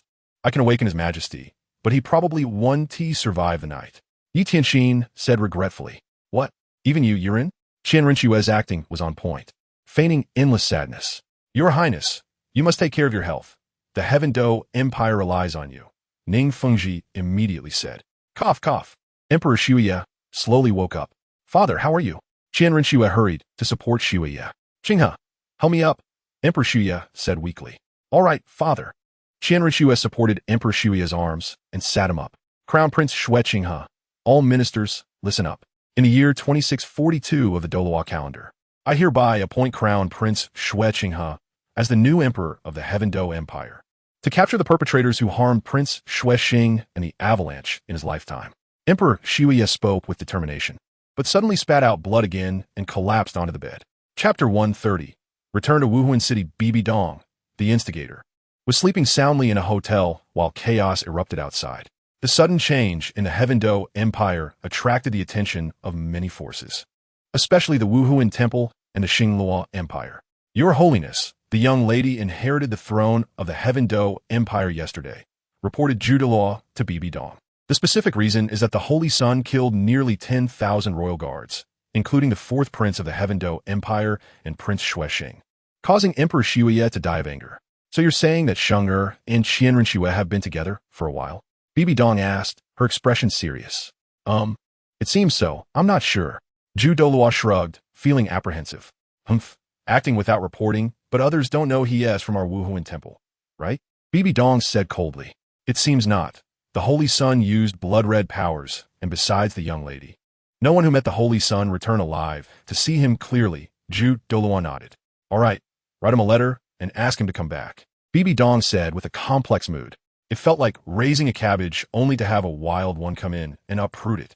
Yes, Your Holiness. Douluo reported and left. The Heaven Do Empire is really pathetic. A dignified emperor was actually killed by a mere soul sage. The royal guards lost 10,000 members. And if it weren't for the interference of the Wuhuan Temple, the entire continent would have belonged to the Xingluo Empire. The emperor of the Xingluo Empire received the news, filled with mockery and disdain. If Prince Xuesheng heard this, he would definitely say to the Xingluo Emperor, you come and try. The turmoil in the Heaven Do Empire lasted for 5 days, and Renxue's position as emperor gradually stabilized. Of course, during this time, Renxue couldn't leave at all. On the 7th day, BibiSheng woke up in the middle of the night, feeling a soft body snuggling into his blanket. Who else could it be but Renxue? BibiSheng immediately woke up and, without a word, they engaged in a fierce battle for 300 rounds. My Empress, what brings you here tonight? BibiSheng teased with a slight smile. Don't mention it. Being a crown prince is even more tiring. Renxue recounted the situation of the past few days. By the way, are you leaving soon? Renxue asked reluctantly. Of course. My mother wrote to me 2 days ago and handed it to me, already knowing our situation. I've been waiting for you to say something. BibiSheng nodded. You won't have any problems going back, right? Renxue asked worriedly. No problem. The rice is already cooked. Besides, my mother is very gentle and understanding. If I act cute, there will definitely be no issues, so don't worry. BibiSheng said confidently. TCH, acting cute, how shameless. Renxue immediately despised him. Hey, it's your fault. What did I do? You were just too tempting. Smooth talker. The two embraced, chatting and playfully fighting again. But seriously, why go back this time? My plan hasn't changed. I still want to go to the city of slaughter. BibiSheng continued. That's fine. I also need a year or two to stabilize the situation in the Heavendo Empire. Taking advantage of this selection of concubines, I'll transfer a few girls from the core members of the Wuhuan Temple to the palace to train my shadows. After I arrange everything, I can focus on going back to the Wuhuan Temple and start the god examination. Renxue shared her plans. Previously, when Renxue was the crown prince, not selecting a concubine was fine. But now that she was the emperor, refusing to live with someone would definitely raise suspicions among the ministers. And even the common people of the Heavendo Empire would wonder if their emperor had some serious illness. This made it easier for Renxue's identity to be exposed, gradually allowing Wuhuan Temple members to infiltrate the upper echelons of the Heavendo Empire. Zing zing dang, zing ding dang. On the way back to Wuhuan City, BibiSheng whistled happily. Speaking of which, how should I explain to my mother when I get back? Should I just hug her leg and beg for mercy? Or be a bit tougher? BibiSheng felt a headache, uncertain about BibiDong's attitude. Forget it. Human plans can't keep up with changes. I'll take it one step at a time. BibiSheng thought to himself, various strategies flashing through his mind, but ultimately realizing they were all dead ends. So he decided to stop thinking about it. After 2 days and 2 nights of travel, BibiSheng finally returned to Wuhuan City, just in time for 3 in the afternoon. Casually taking out a Wuhuan Temple token, he walked into the city, noticing that the streets were bustling as usual. Finally, BibiSheng arrived at Wuhuan Temple, sneaking in quietly. Odisong. Don't shout. Don't mind me. The guards were baffled. Avoiding the Pope's hall, BibiSheng made his way to his own courtyard. That was close. I'm so clever. BibiSheng nodded in satisfaction, preparing to return to his room for a good sleep. After all, he had traveled for 2 days and 2 nights and was a bit tired, planning to sleep and then talk. Feeling relieved, BibiSheng opened the door and looked inside, stunned. Oh my god. He quickly closed the door, ready to run. Still trying to run? Come here, BibiDong said angrily. BibiSheng awkwardly smiled and shut the door. Chapter 131. BibiDong's interrogation. Looking at BibiSheng, who was ready to storm out, BibiDong was furious to see that he actually wanted to run away. The feelings have faded, BibiDong thought immediately. Seeing BibiSheng looking at her with cold eyes and a frosty expression, she quickly ran over and sat beside her. Dear mother, it's been a long time since we last met. I didn't expect you to have developed the ability to foresee the future, and you're becoming more and more noble, elegant, gentle, and radiant. I truly miss you, BibiSheng said as she rubbed against BibiDong's left arm.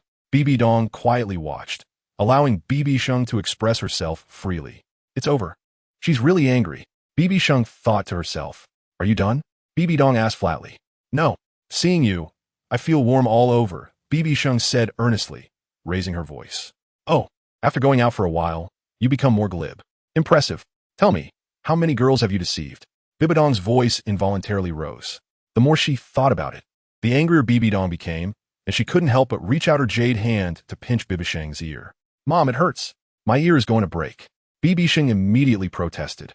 BibiSheng thought, I, the demon god, can pluck the sun and moon from the heavens, venture into the underworld, kill without blinking, and can stabilize the world with my words or my actions. I am such a demon god, but I still have to listen to my mother. Breaking would be fine. If you don't listen to me, you might run away from home. You've really grown up and your wings have become strong, BibiDong said, exerting a bit of force. Wow, Mom, it really hurts. BibiSheng begged for mercy. BibiSheng looked at BibiDong with a wronged expression, even letting tears well up in her eyes. Tell me what you've been doing lately, and what's the situation with the Shrek Academy you mentioned? Bibi Dong looked into BibiSheng's eyes and couldn't help but soften her grip, although her expression was still stern. BibiSheng smiled awkwardly, not knowing where to start. Mom, I've experienced so much this time out. You could say it was a life-and-death situation. BibiSheng continued, clinging to Bibi Dong's left arm in a spoiled manner. Bibi Dong raised her right hand and slapped it down on BibiSheng's head. Stop being spoiled. You're all grown up now. It's giving me goosebumps. And from what I know, without my supervision, you've been reckless and living it up. After saying that, Bibi Dong couldn't help but sneer. Not at all. During this time, I encountered 300,000-year soul beasts, as well as Tang Hao, and helped Renxue seize the throne in Heaven Do City, fighting against thousands of imperial guards. Those are the main events. BibiSheng quickly summarized her experiences during this time. Then you better tell me in detail. You even dare to write back and tease me, clearly from the Soul Hall in Soto City, asking me where I was. Are you insulting my intelligence? Bibi Dong glared at her. How could that be? I was just talking about myself. My intelligence was taught by you, Mom, BibiSheng said with an awkward smile. I wouldn't dare take that. You're much smarter than I am. You've been using all sorts of excuses to fool me. And don't change the subject, Bibi Dong said, not buying it. That would take a few months to explain. Then BibiSheng talked about how she had stayed in the Star Do Forest for 10 days to half a month, met Zhu Zhuqing, arrived at Shrek Academy in Soto City, and encountered Tang San and Xiao Wu. A pink rabbit? It seems like that was the one that got away last time. I didn't expect it to transform in a human form and continue. Bibi Dong interjected slowly with a smile when she heard about Xiao Wu. Then BibiSheng began to explain how she entered Shrek Academy and met Tang Hao, and the situation regarding the killing. You had the strength to kill Tang Hao? Bibi Dong looked at BibiSheng with a suspicious gaze. Mom, can you stop interrupting me? I'm losing my train of thought. To kill Tang Hao, I used the divine power left to me by the demon god for self-preservation. BibiSheng pouted in dissatisfaction. The divine power left to you by the demon god? How come I didn't know about it? Bibi Dong continued to look at her suspiciously. You didn't know? I remember telling you, BibiSheng exclaimed in surprise. When did you tell me? Well, I'll tell you now, but don't interrupt me. Continue. Bibi Dong raised her hand threateningly. All right, winky face, BibiSheng said helplessly. BibiSheng continued to recount how she split apart a pair of Yinming white tigers, and then lured out the Titan giant ape and the sky blue bull python using Xiao Wu. The Yinming white tigers from the Star Luo Empire. Are you sure you're not just after their beauty, splitting them up? What about Nana? Bibi Dong looked at BibiSheng suspiciously, expressing doubt, and began a soul-searching inquiry. Oh my! Just when I was getting to the crucial point, you interrupted me again. I'm not telling you anymore. I'm going to sleep, BibiSheng said darkly, refusing to continue, and walked over to the other sofa to lie down. Oh, you're throwing a tantrum now? Keep talking, Bibi Dong walked over, and somehow a bamboo stick appeared in her hand as she threatened. BibiSheng immediately sat up. No, I'll continue talking. Then BibiSheng talked about how she killed the Titan giant ape, then encountered the sky blue bull python, marked the location, and planned to kill it next time. Not bad. Luckily you had the divine power left to you by the god. Otherwise, you have missed out on a 100,000-year soul ring. As for the 100,000-year soul beast Xiao Wu you mentioned, just keep her for now. According to what you said, that Xiao Wu must think you haven't seen through her identity. Otherwise, when she was escaping with the sky blue bull python, she wouldn't have come back. But she did come back, thinking you were a soul saint and wouldn't see through her identity, feeling overconfident. But she didn't expect you to have the inheritance of the god. It's fine. Since we know the positions of the 100,000-year soft bone charm rabbit and the sky blue bull python, let us pretend we don't know. When the time comes, we'll take them down in one go. As for Xiao Wu from Shrek Academy, I will send someone to monitor their movements. Bibi Dong organized the events BibiSheng described. However, the Titan giant ape will run to the outer forest. Although the relationship between these three soul beasts is unusual, you've got good luck. If they had appeared at the same time, the Titan giant ape would have missed out. Bibi Dong couldn't help but express her admiration for BibiSheng's luck. Mom, you're right, so smart. No wonder you're my mom. That's exactly what I was planning. A mother knows her child best. BibiSheng immediately flattered. All right, Mom. Now you know, right? I need to rest. I haven't slept for 3 days and nights. Just traveling. BibiSheng prepared to kick Bibi Dong out of her room. Smack. Mom, why did you hit me again? BibiSheng asked in confusion. Don't think you can brush this off. Tell me, what is going on between you and her? Didn't you two dislike each other when you were younger? You fought every day, and now it's good. You've grown up, and now you're fighting in bed, is that it? Bibi Dong sternly questioned. Maybe. It's just, we develop feelings while fighting, BibiSheng said. Mom, look, it's already happened. Besides, your son is so outstanding, charismatic, clever, and strong in martial spirits. I definitely can't find an ordinary girl. Otherwise, my 9-leaf, sword-grass martial spirit would go extinct. And we're in love, unable to resist. We've already taken the plunge. Do you expect me to break up with her now? Can Renxue still live on? BibiSheng couldn't help but explain softly. What about Nana? You two have such a good relationship since childhood. You could say you were childhood sweethearts. If Nana finds out, it would be a blow to her too. Bibi Dong said helplessly. Only children choose, adults want them all. BibiSheng couldn't help but put her hands on her hips and replied, You think it's that simple? With someone as fickle as him? And what about Zhu Zhuqing? You can't bear to part with her, can you? Bibi Dong then smacked BibiSheng on the back of the head and said, Then it's perfect. Each of you can have a grandchild. So many that you won't even be able to hold them all. And you'll have little ones calling you grandma in your ear. Enjoying the joys of family life in advance. BibiSheng immediately retorted, leaving Bibi Dong momentarily stunned as scenes of 4 or 5 children calling her grandma flashed in her mind. It seemed quite nice. Bibi Dong thought to herself, Good boy. What a reason you've found for your fickleness, calling yourself a grandma. Am I that old? Bibi Dong snapped back to reality and glared. Look, just now you were imagining a bunch of kids surrounding you with that lingering smile. BibiSheng immediately pointed out, All right, you're all grown up. I can't manage you anymore, but if I find out Nana and she were let down by you, I won't spare you. Bibi Dong warned BibiSheng, referring to Renxue. Mom, you still don't know me. How could I let them down? BibiSheng said as he affectionately wrapped his arms around Bibi Dong's shoulders, kissed her cheek, and shook her, saying, All right, Mom, don't be angry. It's definitely just Nana and Xiao Shui. As for a third, it's still uncertain. Okay. Really still so clingy, giving me goosebumps. You and Nana need to decide your relationship quickly. Since you've been coming to me every day from the academy to ask about your situation, worrying about whether something happened to you, you can't even cultivate properly. And don't hide your divinity from Nana, got it? Bibi Dong earnestly advised BibiSheng. Understood, Mother, your words, Sheng will definitely comply. BibiSheng replied playfully. What a little rascal. I can't tell if it's good or bad. You decide for yourself. And you smell terrible. Hurry up and wash before sleeping. Bibi Dong stood up, disdainfully finished speaking, and walked out of BibiSheng's room. Take care, Mother. BibiSheng got up to see her off. He passed. After closing the door, BibiSheng let out a sigh of relief, then whistled while showering and went to bed. At the Soul Master Academy. 4th Soul Skill. Strong. A purple soul ring lit up on Xiaoyu as he attacked Hulaina. Sister, be careful. Seeing Hulaina suddenly dazed, Xiaoyu had no choice but to forcefully redirect his soul skill. Sorry, brother. Again, Hulaina quickly returned to her senses. Forget it. Let's not fight anymore. You are getting more and more distracted, missing Prince Shengzi again. Xiaoyu shook his head helplessly and retracted his martial soul. Yeah, there has been no news since we left. I wonder how he is doing. Hulaina sat on the ground and said, Come on, Prince Shengzi is fine. He was a soul emperor with 4 black and 2 red rings. Now he has probably a soul sage with 4 black and 3 red rings. Nana, you need to work hard on your cultivation, otherwise you'll just drift further away from Prince Shengzi, and you don't want to hold him back, do you? Xiaoyu sat next to Hulaina to encourage her. I know, but I just can't help it. Every time I think of Xiao Sheng going out alone, I can't help but worry. Hulaina said with a hint of melancholy. All right, seems like you're quite smitten, my little sister. Get lost. Hulaina's pretty face darkened as she slapped Xiaoyu on the back. Oh, you finished your match. Yin came over to check and casually asked. Come on, fight me. It's not fun fighting Nana. Xiaoyu immediately pulled Yin. No, big brother. I just came to take a look, nothing else. Yin quickly refused. First soul skill. What the heck? You're really doing it? Hulaina shook her head helplessly and left the training ground of the 3.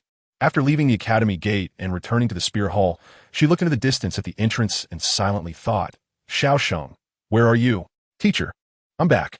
Hulaina walked into the Pope's hall and said to Bibi Dong, preparing to leave. However, Bibi Dong was also deep in thought, troubled, until interrupted by Hulaina. You're off class. Go check on Xiao Sheng. Bibi Dong, seeing Hulaina's somewhat despondent state, reminded her. Teacher. Hulaina nodded and then left the Pope's hall. What a calamity. Bibi Dong rubbed her head. Originally, she thought to reprimand BibiSheng and Renxue for their relationship. But upon seeing BibiSheng, she couldn't bear to do it. Oh my heir, just discipline him. One is your beloved adopted son, and the other is your biological daughter. Even without blood ties, they're still siblings, and now they are entangled in this scandalous affair. You should sever the mother-son relationship. The Rakshasa divine thought reminded. Get lost. Don't even think about messing with my Sheng'er. BibiDong didn't even look at the Rakshasa divine thought. Actually, I'm doing this for your own good. If the 8th test is related to this BibiSheng, you don't have to worry too much. The Rakshasa divine thought continued to advise. By the way, Sheng'er said he obtained a divine position called the demon god. Do you know anything about this demon god? BibiDong suddenly asked the Rakshasa divine thought. He lying to you. There's no deity in the divine realm known as the demon god. Not even a first level, second level, or third level god, nor is there a divine officer named demon god, let alone a divine king. You see, your adopted son has told you a bunch of lies. Not a single truth. Perhaps to him, you're not that important. The Rakshasa divine thought chuckled. If they're ISNT, then they're ISNT. You think you can sow discord between me and Sheng'er? Maybe he has some unspeakable difficulties that someone like you, devoid of human feelings, wouldn't understand. BibiDong couldn't help but retort. You're just too stubborn. Fine, I won't say anything. The Rakshasa divine thought quickly shut up. Rakshasa, I hope you don't cause trouble. BibiDong couldn't help but think to herself. Chapter 132. Hulaina meets BibiSheng mainly because the Rakshasa divine thought repeatedly mentioned BibiSheng. BibiDong had a bad premonition in her heart. This premonition had lingered since the last time she left the Rakshasa secret realm, and BibiDong felt it hovering in her heart. Naturally, BibiDong didn't believe her intuition was wrong. After all, as a strong person, her sixth sense was quite sharp, and after the reminders from the Rakshasa divine thought, BibiDong vaguely knew this premonition was related to BibiSheng. She just didn't know the specific reason, which made her somewhat worried. Just as BibiDong sighed, Hulaina quietly arrived at BibiSheng's courtyard. Looking at this familiar courtyard, Hulaina recalled the carefree days spent with BibiSheng, their innocent play and the vivid memories of the past. Feeling nostalgic, Hulaina stepped into BibiSheng's room, looked at the unchanged living room, and couldn't help but lean back on the sofa. Still not back? Could it be that he's with some girl, enchanted by her? Hulaina thought, and couldn't help but remember Renxue. After all, apart from Renxue, Hulaina couldn't think of anyone else who could catch BibiSheng's eye. Hulaina was quite confident in herself, except for Renxue.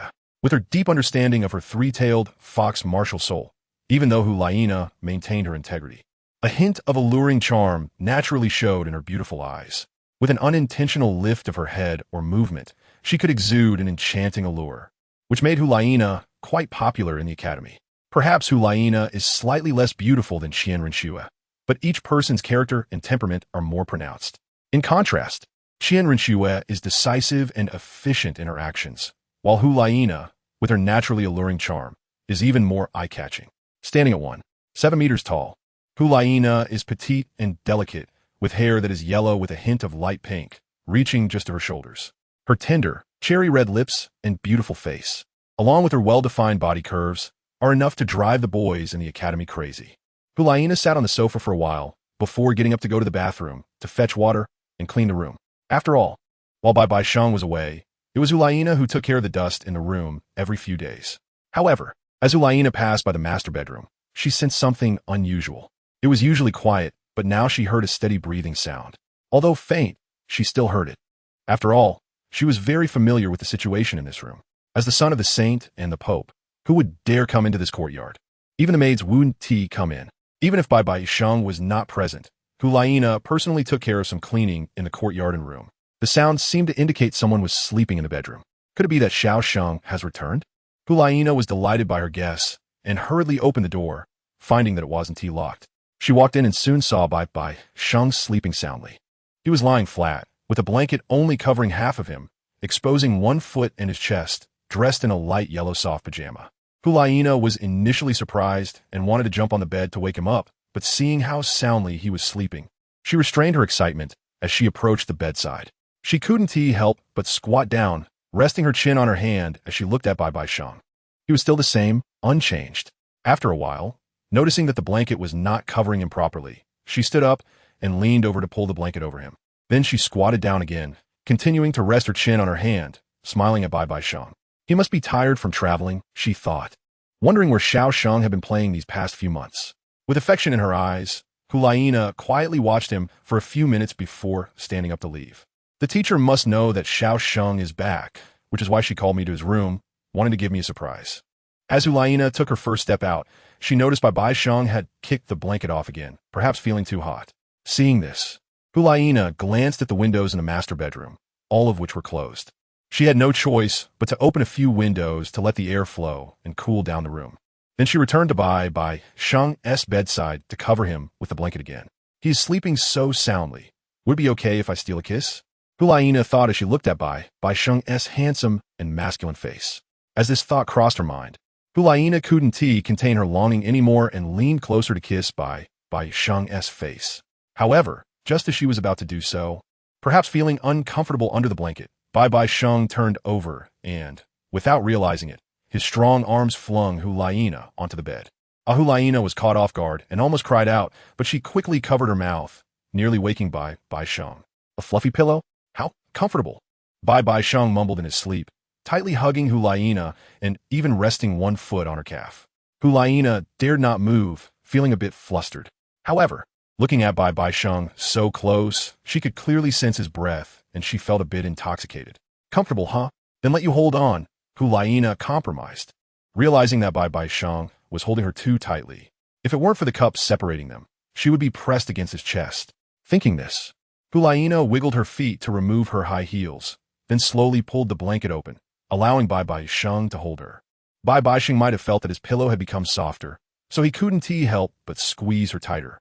Hulaina's face turned red as she felt her soft parts being held tightly by him. Slowly, as Hulaina inhaled BibiSheng's scent, she felt a sense of infatuation and drifted into a dream, smiling faintly. Perhaps she and slept well the previous night thinking about him. In her dream, she imagined BibiSheng confessing his feelings, proposing, and so on. Around 7 in the evening, BibiDong returned to the cafeteria and found Hulaina was not around. Where did Laina go? It's still not time for dinner. She wouldn't be sleeping on the sofa in Sheng's room, would she? So maybe Laina hasn't realized Sheng is back. BibiDong speculated as he headed towards Sheng's side. Upon entering the courtyard, he noticed the doors to the living room were open. Confused, he walked into the living room, finding no one there, but the door to the master bedroom was ajar. What is going on? Don't they close the door when they sleep? By the way, where did Laina go? BibiDong son helplessly. Originally, he opened the master bedroom door with a mindset to check on Hulaina, but the more he looked, the more fascinated he became. Due to an unexpected turn of events, Hulaina also fell asleep before she could close the door. However, when BibiDong walked into the bedroom, he discovered Hulaina lying in BibiSheng's arms, wearing a blissful smile. If it weren't for the fact that Hulaina was still wearing the clothes BibiDong saw her in that afternoon, he might have thought the two had already become intimate. Laina, why are you in such a hurry? BibiDong said with a mix of amusement and helplessness as he covered them with a blanket and walked out of the room, closing the door behind him. But, well done, BibiDong thought to himself as he exited the courtyard. BibiDong prepared dinner, but didn't call the two of them since as soul masters. Missing a meal for a day wouldn't be a problem. In the worship hall, Douluo came to report to Dalu. Great worshipper. BibiSheng has returned, but BibiDong went to see him, and that kid hasn't left the room since. He has probably tired from traveling and is sleeping. Let him rest for a few more days. We'll bring him over in 3 days. Dalu said with a calm smile. Oh, that kid is back. I heard he caused quite a stir in Heavendo City and helped Renxue ascend to the position of emperor. But what is even more surprising is the situation of the 4 black and 3 red. Where did that kid find so many 10,000-year soul beasts? His real strength might not be weaker than that of a titled Douluo, Douluo said in astonishment. Indeed, this saint's son BibiSheng is truly remarkable. Douluo nodded in agreement with Douluo's words in awe. This is his opportunity. It is a blessing for our spirit hall, destined and cannot be forced. Dalu said lightly. No, I just have the urge to fight this kid, Douluo said, rubbing his hands together in anticipation. Ha! If you lose, where you put your old face? Dalu couldn't help but laugh. Lose? Brother, you overestimate that kid too much. I'm a dignified, 98th level title Douluo with a 10,000-year soul ring. How could I lose? Douluo looked at Dalu in disbelief. Fine. In a couple of days, you can have a match with him. Dalu didn't refuse Douluo, as he was also curious to see how far BibiSheng had grown. Let us compete.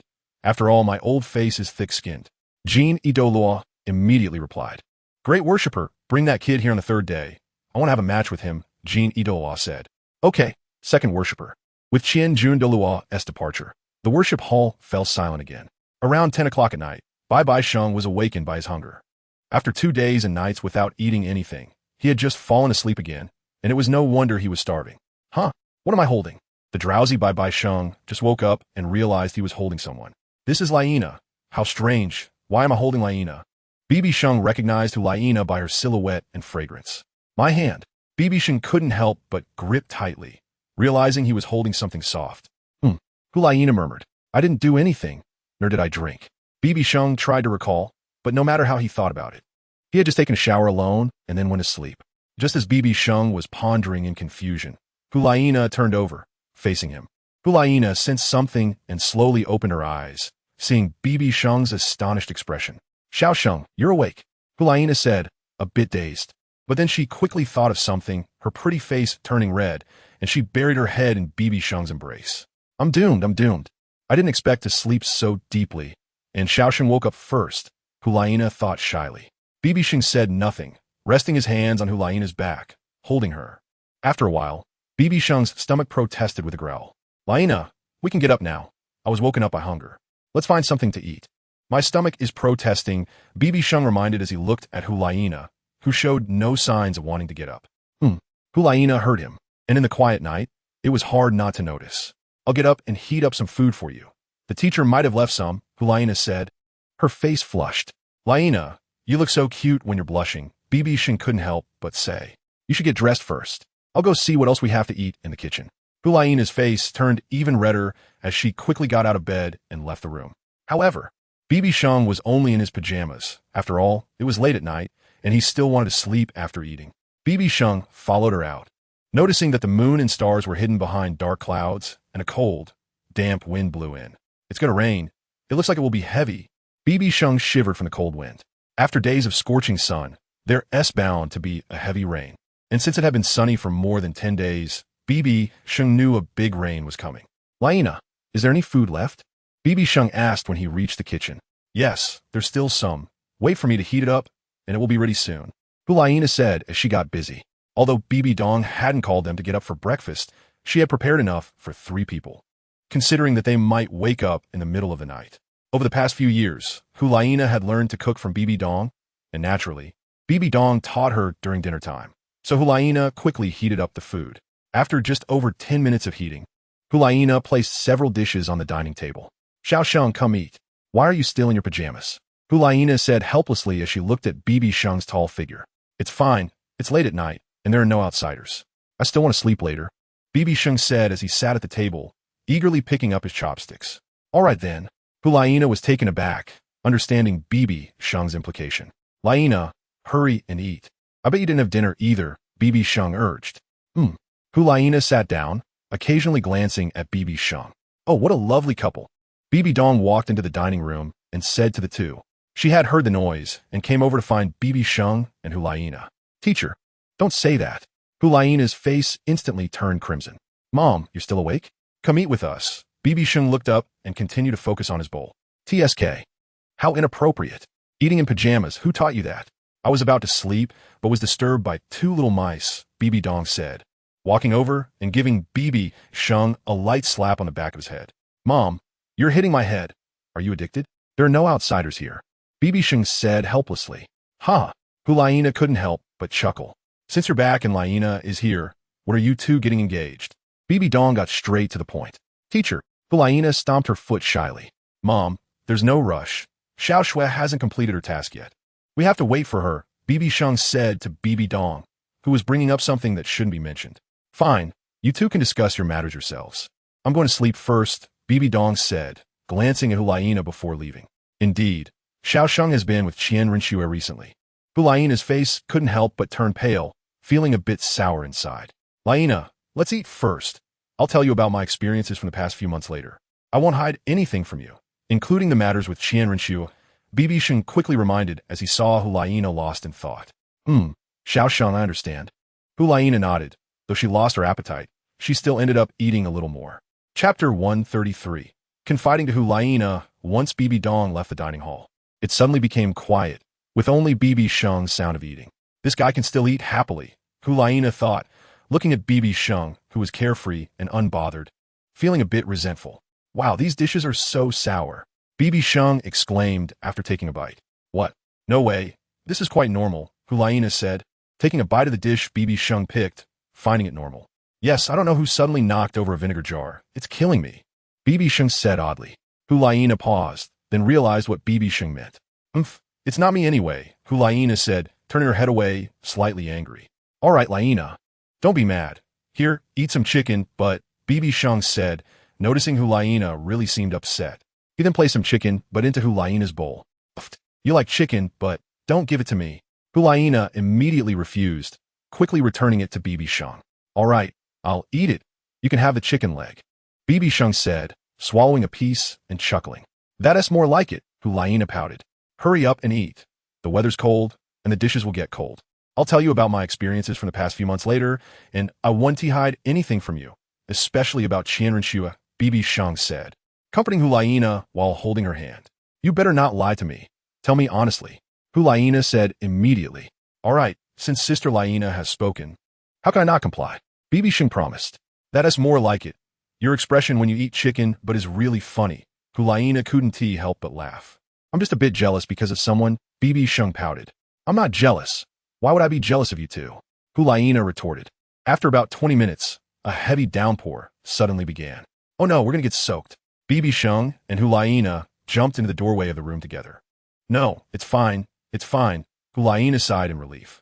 You say it's fine, but your hair is all sticking together. Hurry and wash it, BibiSheng pointed out.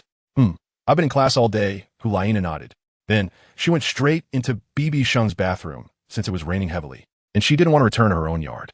BibiSheng returned to his bedroom, feeling inexplicably cold as he burrowed into the blanket. After waiting for a long time and feeling sleepy, just as he was about to close his eyes, Hulaina came out. BibiSheng immediately woke up, sitting up straight and staring at Hulaina. Xiaosheng, can you not look at me like that? Hulaina said shyly. In reality, she quite liked BibiSheng looking at her like this. It meant she could still attract the attention of the person she loved. Laina, you're so beautiful, BibiSheng couldn't help but say. Hulaina wore a super thin pink nightgown. The translucent fabric paired with her charm showcased her allure to the fullest. In fact, Hulaina had really gone for it, especially after hearing about BibiSheng and Renxue. A competitive spirit was ignited within her. It took about an hour in the bathroom for Hulaina to muster up the courage. The result was that BibiSheng's performance and reaction made Hulaina somewhat satisfied. Turning around, she said, if you keep looking at me like this, I might as well go back to my own yard. Hulaina's expression became serious. All right, BibiSheng had no choice but to close her eyes. Only then did Hulaina, with a sense of emotion, slowly approach BibiSheng. Immediately, Hulaina quickly burrowed into the bed, covering her delicate body with a quilt. Okay, you can open your eyes now, Hulaina said, calming her emotions a bit. Wow, why are you hiding so deeply? BibiSheng looked at Hulaina, who was tightly wrapped up, speechless. You wish. You haven't told me about your experiences over the past few months, especially the main thing, your relationship with her. Hulaina said to BibiSheng in an unyielding tone. Actually, nah, even if you didn't ask, I would have taken the initiative to tell you. It's just that from Tiando City to the Spirit Hall, I arrived in the afternoon after 2 days and nights without sleep, and then I quickly fell asleep. BibiSheng's expression returned to normal. No wonder you slept so soundly this afternoon, and even dragged me up as a pillow. Hulaina nodded, waiting for BibiSheng's experiences. Actually, this also started when I went to the Stardo Forest to look for the 7th spirit ring. BibiSheng organized her thoughts and began to recount her experiences, including the matter with Zhu Zhuqing, without hiding anything from Hulaina. When BibiSheng talked about the battle between Tang Hao and the Titan giant ape, Hulaina listened with her heart in her throat, feeling anxious for BibiSheng. Little Sheng, are you okay? You weren't injured at that time, were you? As the saintess of the Spirit Hall, Hulaina knew how strong Tang Hao and the Titan giant ape were. As she spoke, Hulaina could not help but lean against BibiSheng's right shoulder, showing her concern. Of course I'm fine. My strength is quite strong. So who could hurt me? I'll clarify everything later. Just let me finish. BibiSheng smiled gently at Hulaina and continued sharing her experiences. Unknowingly, BibiSheng talked until past 1 in the morning. So little Sheng, you were able to kill Tang Hao and the Titan giant ape, Because you used the divine power left to you by the deity for self-preservation? After listening to the story of Shrek Academy, Hulaina asked slowly. Yes, it's the inheritance of the demon god, a means left for my survival. To be used in critical moments to save my life or enhance my strength. BibiSheng told Hulaina the words regarding Renxue and Dong, treating them equally. Little Sheng, I didn't expect you to have gained the deity's attention. I'm only at level 56 now, feeling so far from you. What level has that Renxue reached? Hulaina said with a hint of melancholy. Little Shui, you must know a bit about her situation after being in the spirit hall for so many years, right? BibiSheng asked slowly. Yes, she seems to be the daughter of the teacher and the former pope, but I don't know what happened. Hulaina nodded, knowing a little. Little Shui is actually quite pitiful. Without a single friend, she stubbornly went to the Tian-Do Empire to carry out tasks since childhood. Perhaps out of some grudge against her mother. When I was younger, I even played around with her. Then at 11, she went to Tian-Do City, and I felt differently about her. She has been pretending to be someone unrelated to herself, living under a facade, and has to face various people with a smile every day. So a few days ago, I used the power of the deity to help her ascend to the position of emperor, so she could let go of everything there and return to the spirit hall to reunite with her grandfather, the Grand Offering. BibiSheng slowly thought about Hulaina's recounting of Renxue's situation. She is strong. After hearing what you said, I suddenly admire her a bit. I can imagine how hard it is for someone to live in the enemy camp, pretending to be someone else, and to live with them insincerely for so many years. Along with having no one to confide in, Hulaina was deeply shocked after hearing about Renxue, never expecting that this person she had only met once could be so strong and resilient. Indeed, she is an admirable woman. Compared to her, we live too well. Hulaina said, Nah, you can actually try to communicate with her, starting with writing letters. Shang suggested while hugging Hulaina. Yes, I understand. I will. Hulaina nodded earnestly. So, Nana, are you still upset that I didn't get engaged to you? I think we should wait until she comes back for the engagement. I don't want to let you down for both of you, and I will do my best to give you all my love. BibiSheng lifted Hulaina's chin, looking seriously into her eyes. Little Shang, I understand. Since she doesn't care about me, I naturally won't care either. With her between us, you're right. Even if we were to get engaged, it should be with her. Hulaina looked back at BibiSheng in the same manner. Knowing that there were no secrets between them, Hulaina could feel BibiSheng's sincere tone. So, Nana, you don't blame me anymore? BibiSheng gently asked, affectionately holding Hulaina's delicate body. Blame? Of course I blame you. How do you explain that, Zhu Zhuqing? You actually hurt her? Hulaina said with a hint of resentment. Not at all. I saw the common shadow of you two in Zhuqing, and I didn't hurt her. I just helped her for a while, BibiSheng immediately explained. Just a little help? According to what you said, Zhu Zhuqing was so sad when you left. Obviously, her whole soul and heart were taken by you, Hulaina said, hitting BibiSheng's arm. Nah. Anyway, my heart has already been taken by you. BibiSheng also reached out to hug Hulaina closer. Is that true? I don't believe it. Hulaina's expression froze, feeling a bit unnatural. Just feel my heart, and you'll know. It's beating so fast, I'm about to burst out. BibiSheng took Hulaina's hand and placed it on her chest. Hulaina felt the hard chest and BibiSheng's breath. Her entire face turned red. Nana, you are so beautiful. BibiSheng leaned in affectionately. Hulaina did not shy away, watching BibiSheng kiss her lips, slowly closing her eyes. After a long time, BibiSheng finally released Hulaina's head.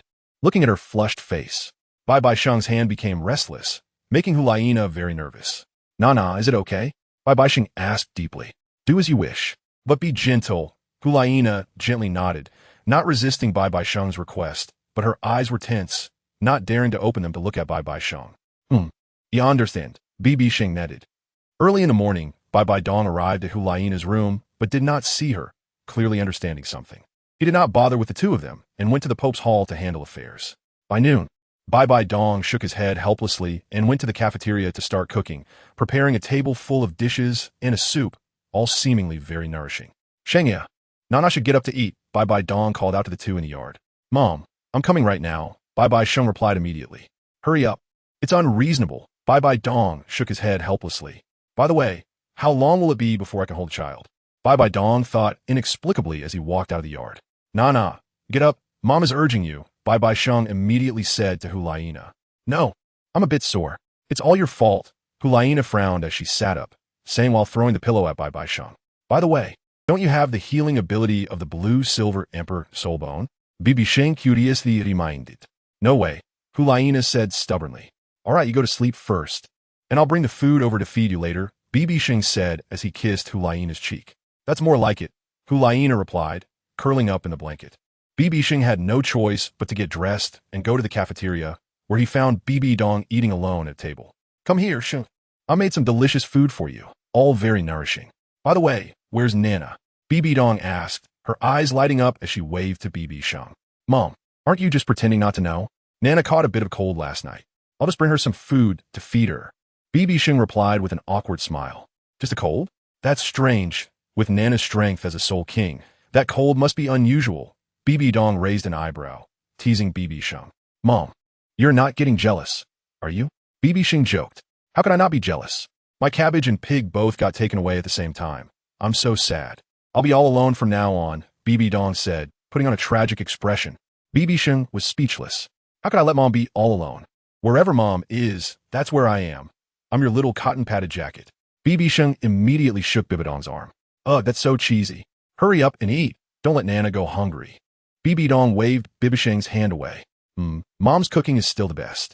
After being out for a few months, I've really missed your cooking, BibiSheng said, while wolfing down the food. You're such a smooth talker.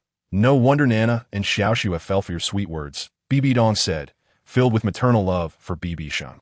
Of course, it's because your son is too outstanding. Just a little finger wave on the street, and a group of beautiful women will pounce on me like wolves. BibiSheng joked, looking down. Try it, and see if I don't break your legs, BibiDong said with a half smile. I'm just joking. Hee hee. By the way, Mom, I have something to tell you now that I'm back, BibiSheng suddenly said seriously. Oh, what is it? Do you need my guidance?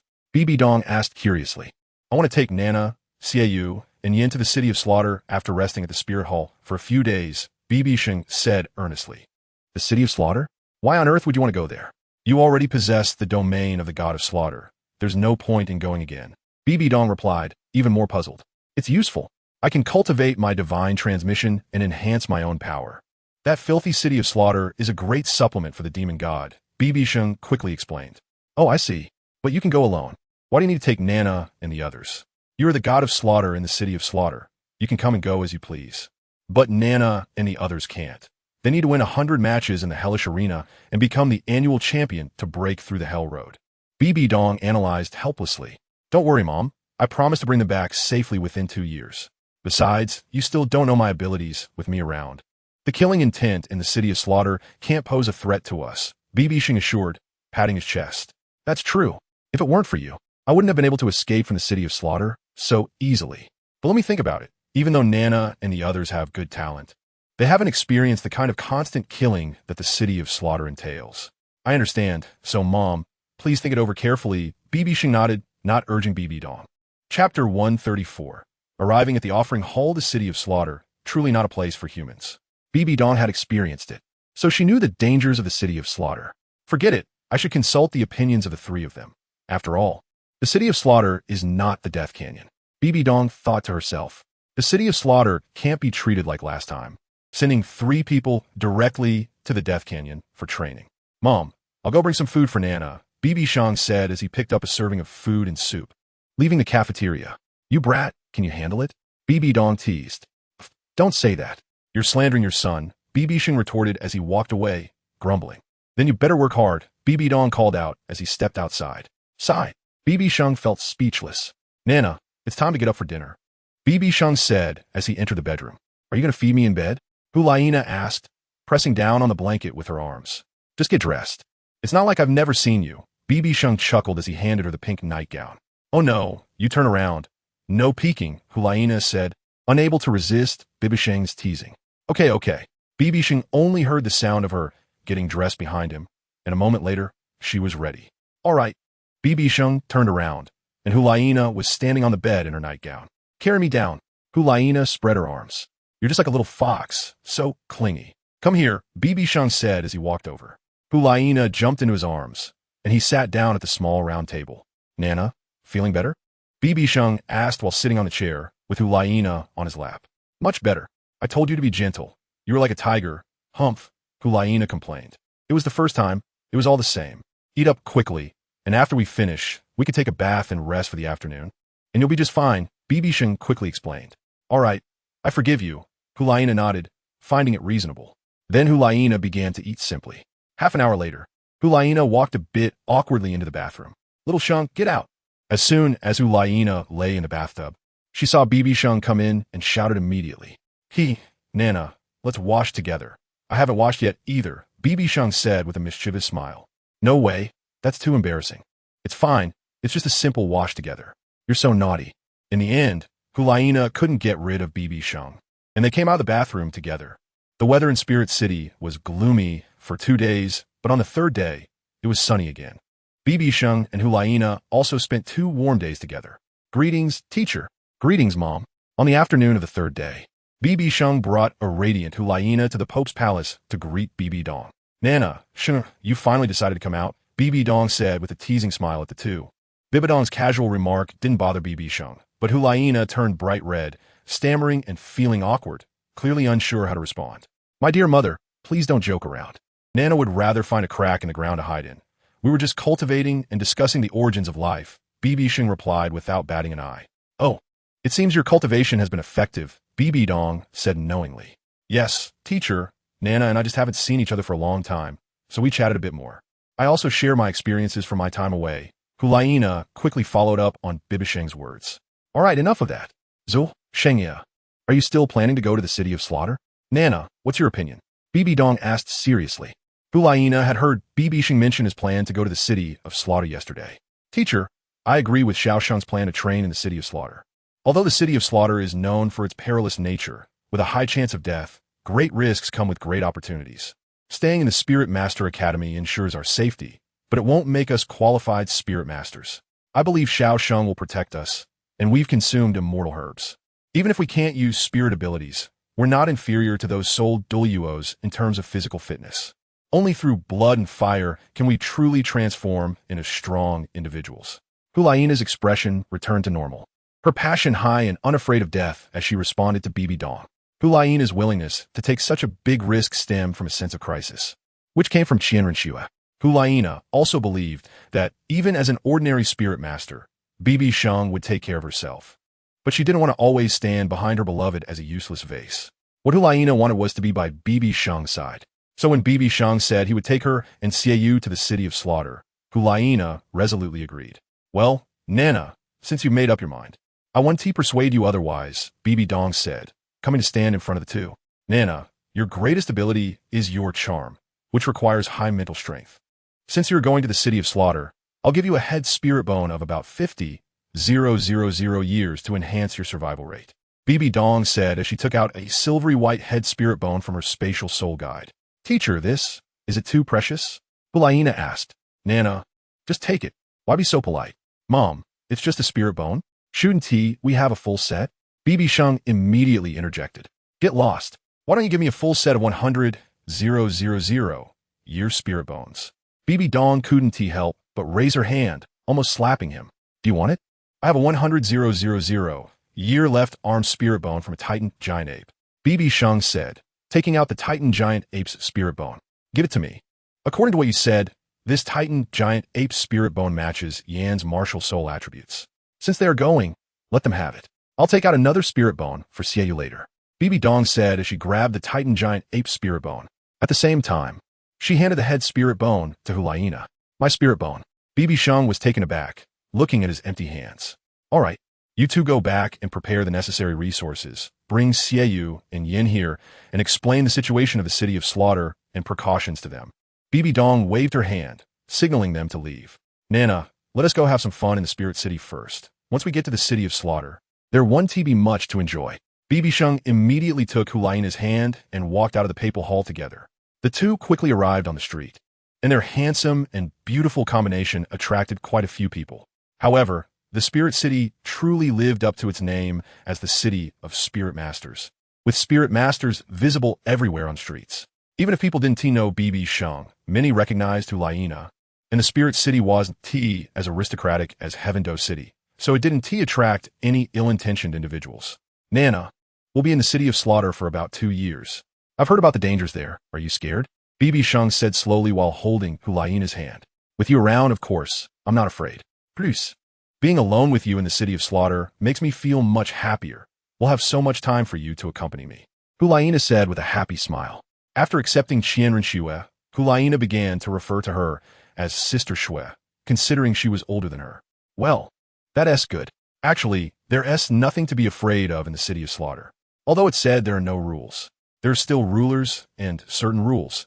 It's just that the rules are much fewer than in the outside world. BibiSheng smiled and said. The two chatted while shopping, purchasing useful items and putting them into their soul guides. They only returned to their courtyard around 5 in the afternoon. Nana, go absorb the head spirit bone in your room first. Okay. While Hulaina was in her room absorbing the head spirit bone, to avoid disturbing her, BibiSheng went to the courtyard outside. I've seen the Holy Sun. At this moment, a thin figure climbed in from outside, with black medium-length hair and wearing dark golden soft armor. Although Douluo did not kneel, he still cupped his hands in salute. After all, BibiSheng, as a holy son, was significant, and he was someone valued by Dalu, as well as potentially the son-in-law of the Qian family. Oh, it's the offering from the offering hall. You rarely appear outside. Is there something you need from me? BibiSheng asked curiously. After all, he rarely interacted with the offerings from the offering hall, practically never. Odisson. It's like this. The grand offering wants to see you alone and has asked me to bring you to the offering hall. Douluo said with a slight smile, revealing his intention. Oh, that old man wants to see me? Is he going to talk about Xiao Shui? BibiSheng immediately thought that Dalu must want to discuss matters regarding Qian Renxue. Please lead the way. BibiSheng nodded and did not refuse. The Holy Sun is being polite. Please follow me. Saying this, Douluo climbed over the wall again. What a strange way to enter. BibiSheng muttered, following him. They arrived at a larger building behind the papal hall. This was the Elder Hall, and the highest level was where the offering hall was located. The offerings in the offering hall held real power, and even Bibi Dong, the Pope, could not command them. They were all directly under Dalu. The grand offering of the offering hall. Originally, with the spirit power levels of Douluo and Douluo, they could apply to become offerings. But their strengths were promoted by Bibi Dong and BibiSheng, so they remained in the Elder Hall, continuing to assist Bibi Dong as her left and right arms. Douluo brought BibiSheng to the door of the offering hall and pushed the door open directly. BibiSheng followed him in. The entire hall was quite empty, with a dark red carpet on the floor. There were 6 seats in total on both sides of the hall, 3 on each side. At the end of the hall stood a tall angel statue, in front of which was a simple jade mat. Grand offering. The Holy Son of the Spirit Hall has arrived. Douluo respectfully announced to Dalu, then took a seat on the right side. Wow, all 7 offerings are here. BibiSheng observed the people quietly seated in chairs. Facing the angel statue, Dalu slowly turned around and stood up. As Dalu stood, the other 6 offerings naturally stood up as well. BibiSheng had met the grand offering before. He looked at Dalu, who had a youthful face and white hair, tall and imposing, even a bit taller than Xuanji he had met before. Dalu did not respond, but instead emanated a pressure towards BibiSheng. This old man wants to test me? BibiSheng stood quietly in place, allowing Dalu's pressure to bear down on him. Seeing this, Dalu couldn't help but smile, continuing to increase the pressure until it reached the level of a tidal Douluo. The hall was filled with Dalu's overwhelming aura, exuding a majestic force. BibiSheng also couldn't help but smile, continuing to stand quietly. Soon, Dalu's pressure rose to the level of a 96th level super Douluo. To save face for Dalu in front of the other offerings, BibiSheng had to pretend to be unable to withstand it, directly releasing his Soul Saint's aura along with the enhancement of his 7 soul rings, releasing the perfect 7 soul rings. Black, black, black, black, red, red, red. 73rd level Soul Saint. 3100,000 year soul rings. The other offerings exclaimed in astonishment. Well, not bad. A young man with great presence and extraordinary demeanor. Seeing you, I vaguely see the figure of my younger self. Whether in appearance or talent, you are quite compatible with Schwerer. It seems you truly are the best choice.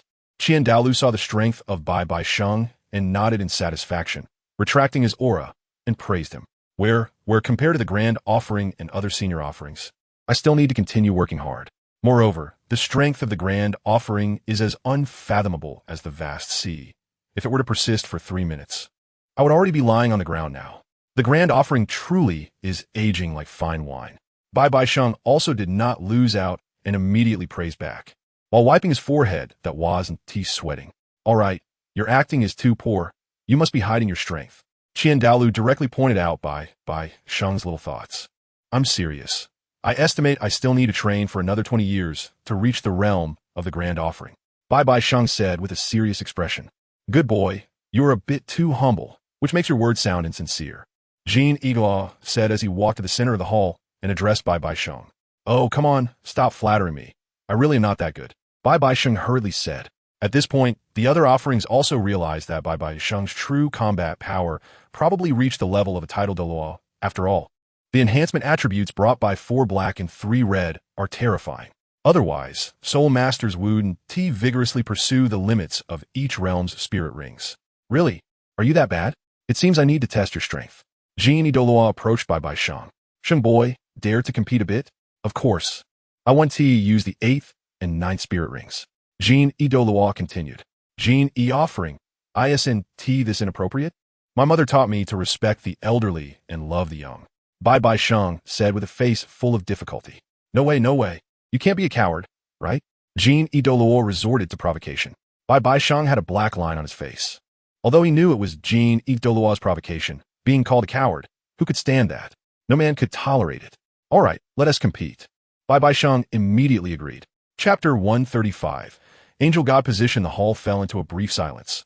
Apart from Dalu, the other 5 offerings did not expect things to develop like this. They then looked at Dalu. After all, they had heard of Sheng, who was a treasure of Dong. Now that he was brought to the offering hall, if Sheng were to get hurt, who could predict what Dong would do? However, Dalu also did not stop it, so he tacitly allowed Jin Edaluo's actions. And thus the 5 offerings had nothing to say. You are the junior. Go ahead. How do you want to compete? You suggest a method, and I will accept it. Jin Edaluo said. Since Jin offering said so, then as a junior, I want to be polite. I have a good and simple method for the competition that one T let Jin offering suffer. Sheng glanced at Jin Edaluo's robust body and thought of a competition method. Oh, a method that one T let me suffer, do tell. Jin Edaluo said with mild surprise, wanting to see what Sheng's method was. I know Jin offering's martial soul is the rare golden crocodile king. So your power must be quite strong, right? BibiSheng commonly quite. Of course, with my current physical strength, I can punch to death a soul beast of about 30,000 years. Speaking of his strength, Jin Edaluo proudly raised his fist, full of confidence. However, what does this have to do with your method? You're not going to compete with me in strength, are you? Jin Edaluo asked in confusion. That's right. I want to compete with you in strength. BibiSheng nodded. Haha, interesting. I admit your martial soul quality is high. But your martial soul is the 9-leaf sword grass, which, although unique, is ultimately a plant-type martial soul. The innate strength of plant types is weaker than beast martial souls. Even if you don't want to compete, you wouldn't suggest this method, right? Jin Edaluo laughed, expressing his disbelief. Huh, the other 5 offerings couldn't help but chuckle, not intending to mock Sheng. They just felt that Sheng suggesting this kind of strength competition was merely giving himself a way out. My martial soul is indeed a plant type, but my spirit rings can be said to lean towards strength. Saber-toothed tiger, giant lizard, dark demon, evil god tiger, ice snow, violent blood bear, titan giant ape. Jin offering can punch to death a 30,000-year soul beast. I believe my strength can do the same. After all, if a man doesn't have strength, what kind of man is he, right? Sheng still spoke with an indifferent demeanor.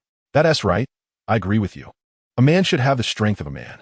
Since you are so confident in your strength, it seems you're not just talking. All right. Since you want to compete in strength, how do you plan to compete? Jin Edaluo said seriously, seeing that Sheng didn't seem to be joking. The simplest and most effective way to compete in strength is naturally arm wrestling, using pure physical strength. How about that? It won't let Jin offering suffer. Sheng said with a hint of a smile. Strength. No one knows strength better than me. BibiSheng caught slightly. As Jin Edaluo clearly hadn't realized it yet. Arm wrestling. Is it that hasty? The other offerings looked at the two, not expecting such a dramatic decision to be made like this. Come on, Sheng boy. Jin Edaluo stood at the other end of the stone table, and Sheng, opposite him, eagerly rubbed his hands. All right, whoever cheats is a coward. Sheng moved his arms and smiled slightly. In the face of my strength advantage, if I were to cheat, I might as well run into a nearby stone pillar. Brothers, you all come to supervise. I need to teach this kid a lesson. Jin Edaluo said, calling over the other 5 offerings. Since Jin E. Douluo had said so, the other offerings naturally surrounded by BibiSheng and him, while Dalu sat on his jade cushion watching. All right, we'll supervise you too. Are you ready? 3 offerings came to the middle of the 2. Ready. BibiSheng immediately squatted slightly, extending his right hand on the stone table, with his left hand supporting the edge of the table. Jin E. Douluo did the same, extending his right hand and also supporting the edge of the table with his left hand. Okay, one arm wrestle determines the winner. Whoever's hand back touches the table loses, and no soul power is allowed.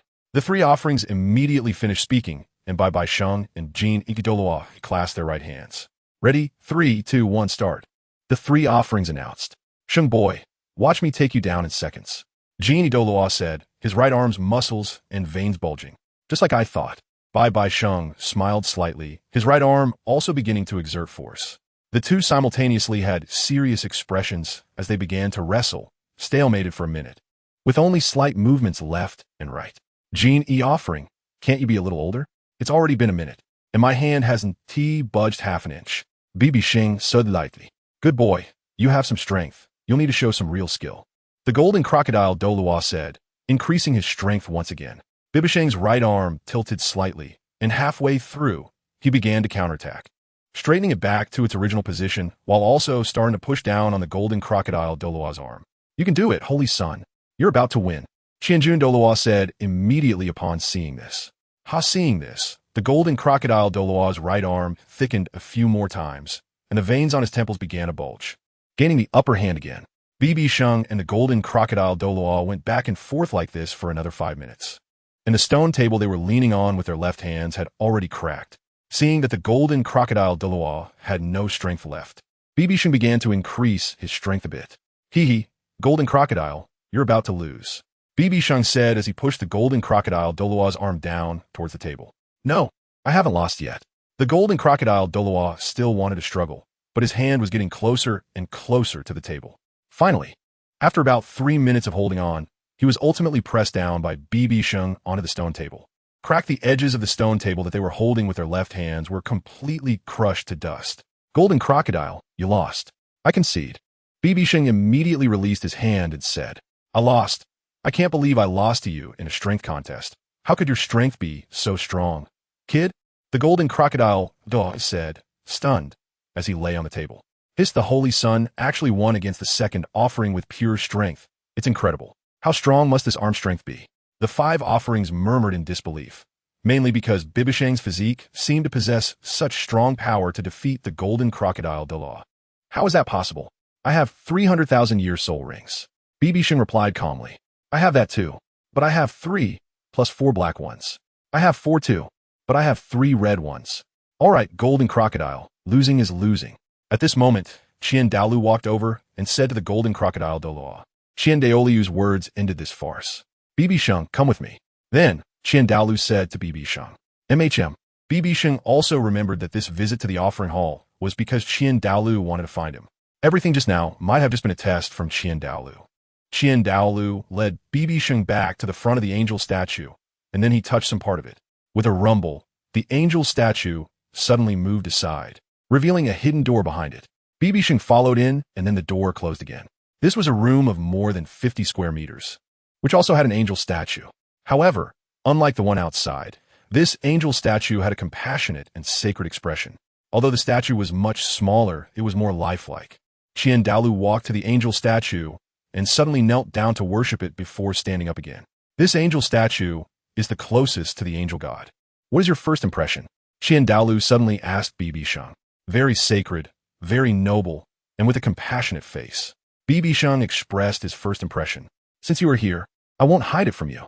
This statue was personally left by the angel god, and the inheritance of the angel god resides within it.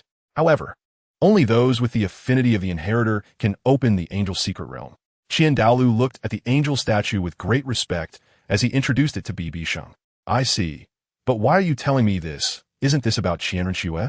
BibiSheng asked in confusion. I'll tell you that later. First, tell me, have you really consummated with Shuer? Dalu squinted at BibiSheng and asked. Well, last time in Heavendo City, I did indeed make a lifelong commitment with little Shuer. BibiSheng had no choice but to nod. So, you truly love Shuer, right? Dalu questioned again, of course, unwaveringly. However, I might be a bit of a flirt, but my greatest love is for little Shui. BibiSheng replied seriously. That's good. As for a man having multiple wives, that's quite normal. I believe Shui is already aware of your situation. Dalu nodded. I haven't hidden anything from little Shui. By the way, great offering. Why are you asking me all this? Is there something going on? BibiSheng asked. Although Shui's talent and bloodline have reached the requirements for the angel god's divine inheritance, passing the 9 trials of the angel god is incredibly difficult. Back then, the angel god took a considerable amount of time to create the divine position, going through countless years to establish the divine position and enter the divine realm. Even if the divine position was left behind, inheriting it is a life or death situation. One misstep and all is lost. I dare say that in our Qian family's inheritance over the years, no one could fit the angel goddess position as well as Shui. Thus, Shui has become our Qian family's greatest opportunity to inherit the divine position. To let the glory of the angel shine and illuminate the continent relies on Shui's revival. However, deep down, I have a concern. I always feel that Shui's character is too rigid to truly obtain the inheritance. But now that you have appeared, my doubts are gone. Dalu explained to BibiSheng as he walked around the angel statue. Could I possibly help? If that's the case, I would certainly be willing to help little Shui ascend to the divine position. BibiSheng understood Dalu's meaning and replied without hesitation. You definitely can help. To be honest, your talent has already surpassed Shui's. With your talent, you might have attracted attention from the divine realm. Therefore, as Shui's partner, you can enter the angel's secret realm together with her and help her pass the 9 trials of the angel god. This is the main reason I brought you here. However, there are certainly some risks, but as the assistant to the inheritor, whenever Shui passes a divine trial, you will also receive your own rewards, such as increasing the years of your soul rings, divine bestowed soul rings, and so on. Dalu continued to explain. Soul rings can be enhanced? What is a divine bestowed soul ring? BibiSheng asked in confusion. I used to have the best soul ring configuration, but now, look at this. Dalu said as he released his soul rings. 7 black and 2 red. Is this the soul ring years enhanced by the angel god? BibiSheng exclaimed in surprise. That's right. As for the divine bestowed soul ring, as the name suggests, it is a soul ring granted by the deity. This soul ring has no age limit. It all depends on how many years a person can endure, 10 years, 100 years, 1,000 years, 10,000 years, 100,000 years, and even longer. For a deity, soul rings are completely useless. Dalu patiently explained. I see, such a thing exists. I'm worried now.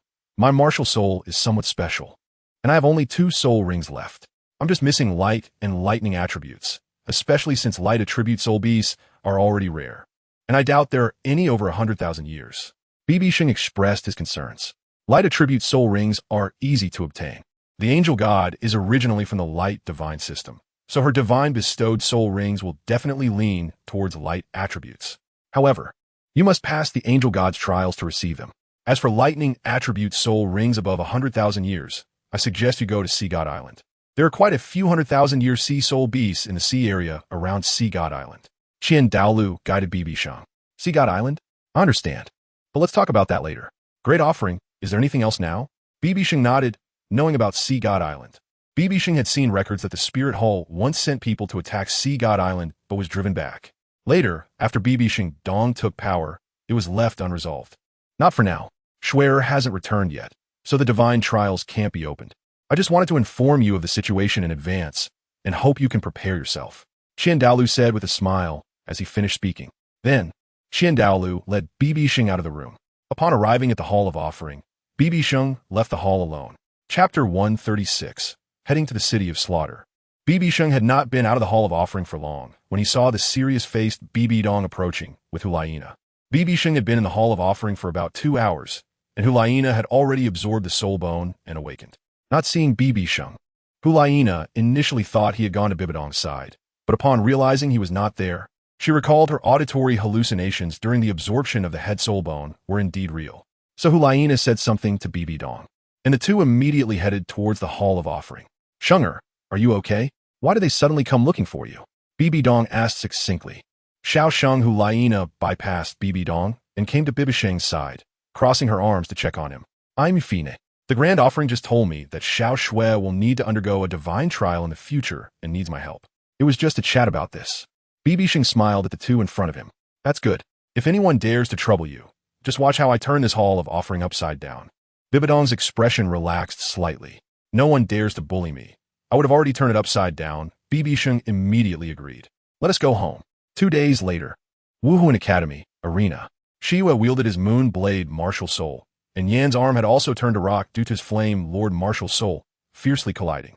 Both had 5 soul rings pulsating, with the same configuration of yellow, yellow, purple, purple, and black, and both had reached level 57 in soul power. 4th soul skill strong. Shiyue unleashed his soul skill, sending a powerful blade light flying towards Yan.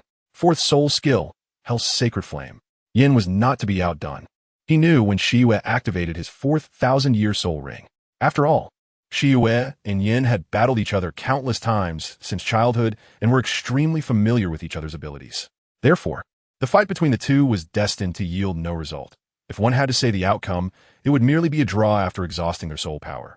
But at that moment, amidst the clash of their soul skills, a golden light inserted itself between them, causing both Shiyue and Yin to involuntarily take a step back. Who is it? Who dares to interfere in Yan's battle? Are you tired of living? Yin steadied his soul power and looked around, immediately shouting, "Long time no see, and you dare to call me your elder? By the way, my hands have been itching for a while, so let us scratch that itch." A voice came from behind Yin, accompanied by a light laugh. "Hiss, so it's you, big brother." "You heard wrong, I didn't Yin had not finished speaking when BibiSheng stepped forward and unleashed a combination punch. About a minute later, Yin was lying on the ground, dizzy. How tragic, too tragic. "Brother, safe travels." Shiyue silently prayed for Yin. Yin lay on the ground, giving Shiyue the middle finger, evidently upset that Shiyue had seen BibiSheng and Hulaina come, but didn't remind him. "Your Highness the Sun, what brings you here today?" Shiyue ignored Yin and addressed BibiSheng. "I took a look, and your battle was quite standard. You both know each other well, and that's not conducive to progress. So, I plan to take you to a place for training.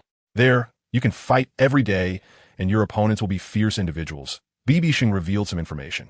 "Big brother, what kind of place is this? A paradise like that? I'm tired of sparring with Shiyue." Yin immediately got up and said, "Wow, Laina, you seem even more beautiful. Your skin has more luster, and you are more charming," Yin suddenly exclaimed when he saw Hulaina next to BibiSheng. "Indeed, I was just about to say that. So, you didn't feed Laina any precious treasures again, did you?" Shiyue chimed in. "Yes, I've been eating precious treasures every day these past few days." BibiSheng smiled. Hulaina picked up on the meaning behind BibiSheng's words. The transformation from girlhood to womanhood was quite noticeable, especially to Shiyue and Yin, who were familiar with her. They could see Hulaina's changes at a glance. "Let us go. My mother wants to see you," BibiSheng said mysteriously. "What? The Holy Pope called for us? Let us go." The 4 of them exited the academy gates and headed towards the Pope's palace. "Big brother, give me a hint. Where exactly are we going to train? Are we going to the Death Canyon?" On the way, Yin couldn't help but ask BibiSheng again. "Of course not. Although the beasts there are fierce, there's nowhere more dangerous. You'll know when we get there. For this training, my mother has even prepared gifts for you." BibiSheng still did not reveal the training destination. "Your Highness, saying it like that makes me a bit uneasy. Why are you giving us gifts out of the blue?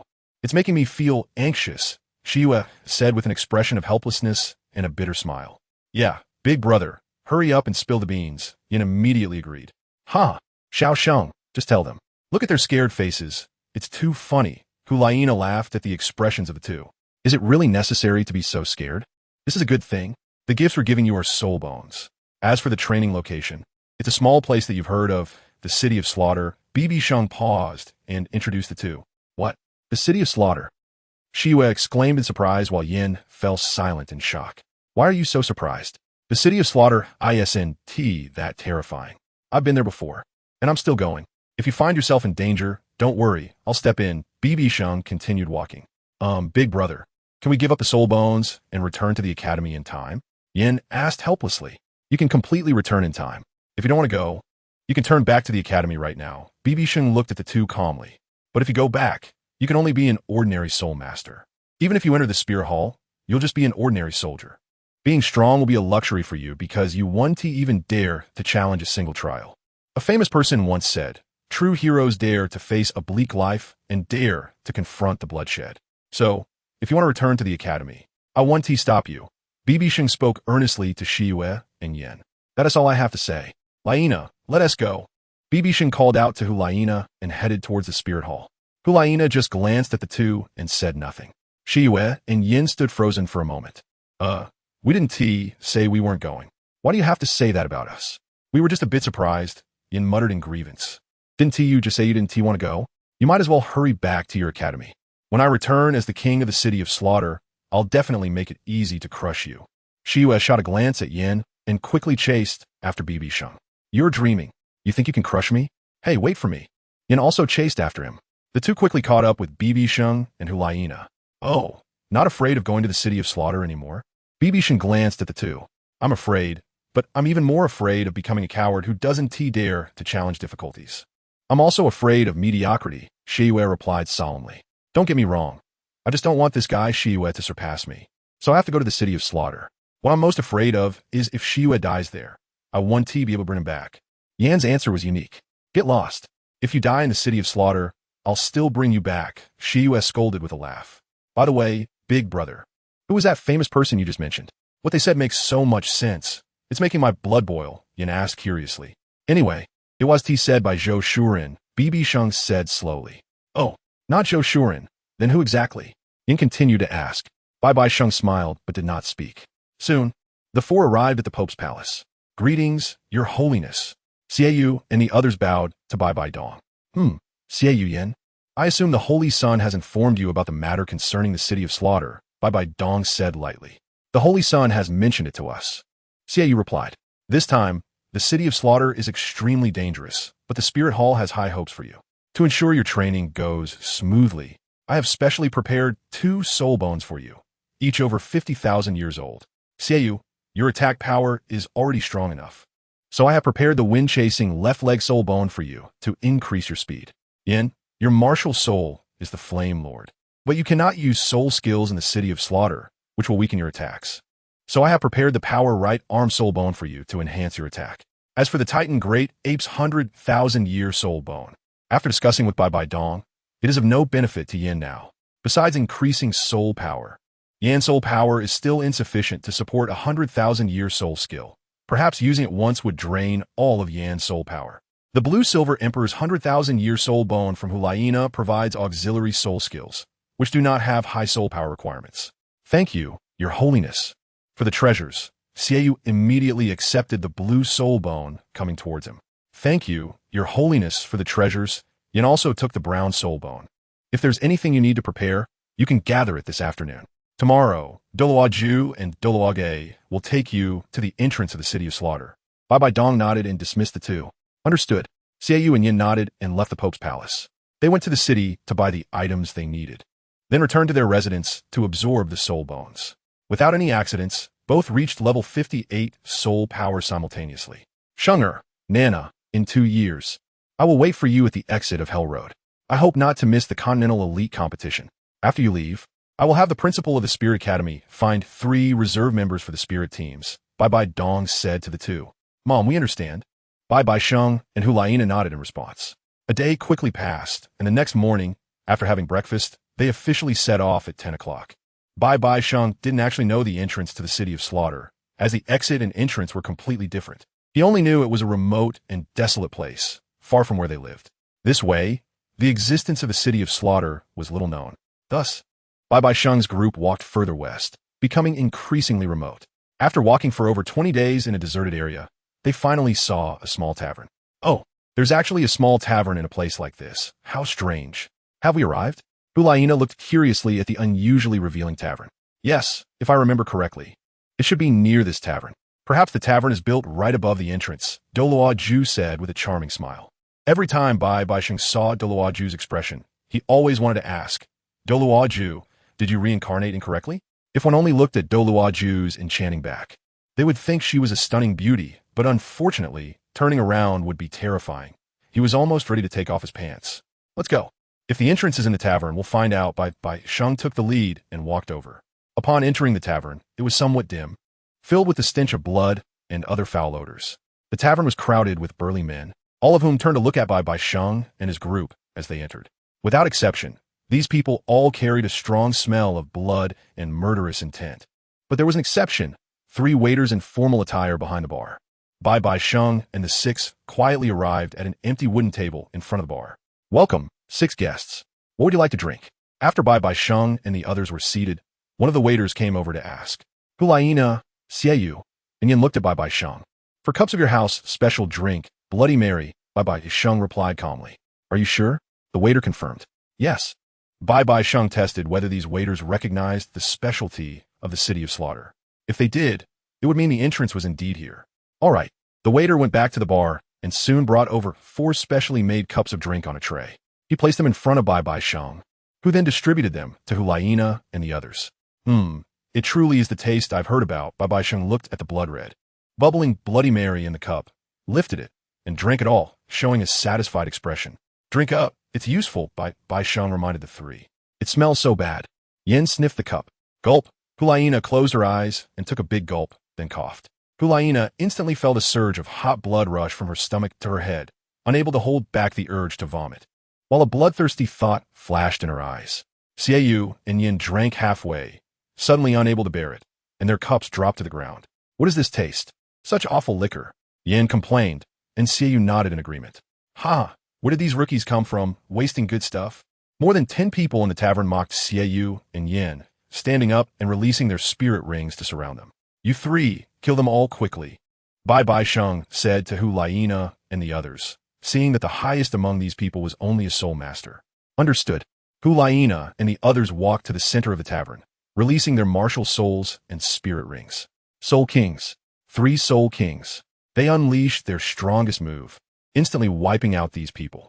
Elder Jew, Elder Gay, you can return now. I think I know where the entrance is, BibiSheng said to the 2 elders as he watched the souls of these people merge into the ground near the bar. Yes, Holy Son, the 2 nodded. BibiSheng then stood up, stepped over everyone, under the curious and serious gazes of Hulaina and the others. He summoned his golden sword and aimed it at the ground he discovered, releasing a soul skill. With a loud bang, the ground cracked open and collapsed, forming a dark passageway leading downward. The entrance is right here. Let's go, BibiSheng said to Hulaina, leaping into the entrance. Hulaina and the others exchanged glances before jumping down after BibiSheng.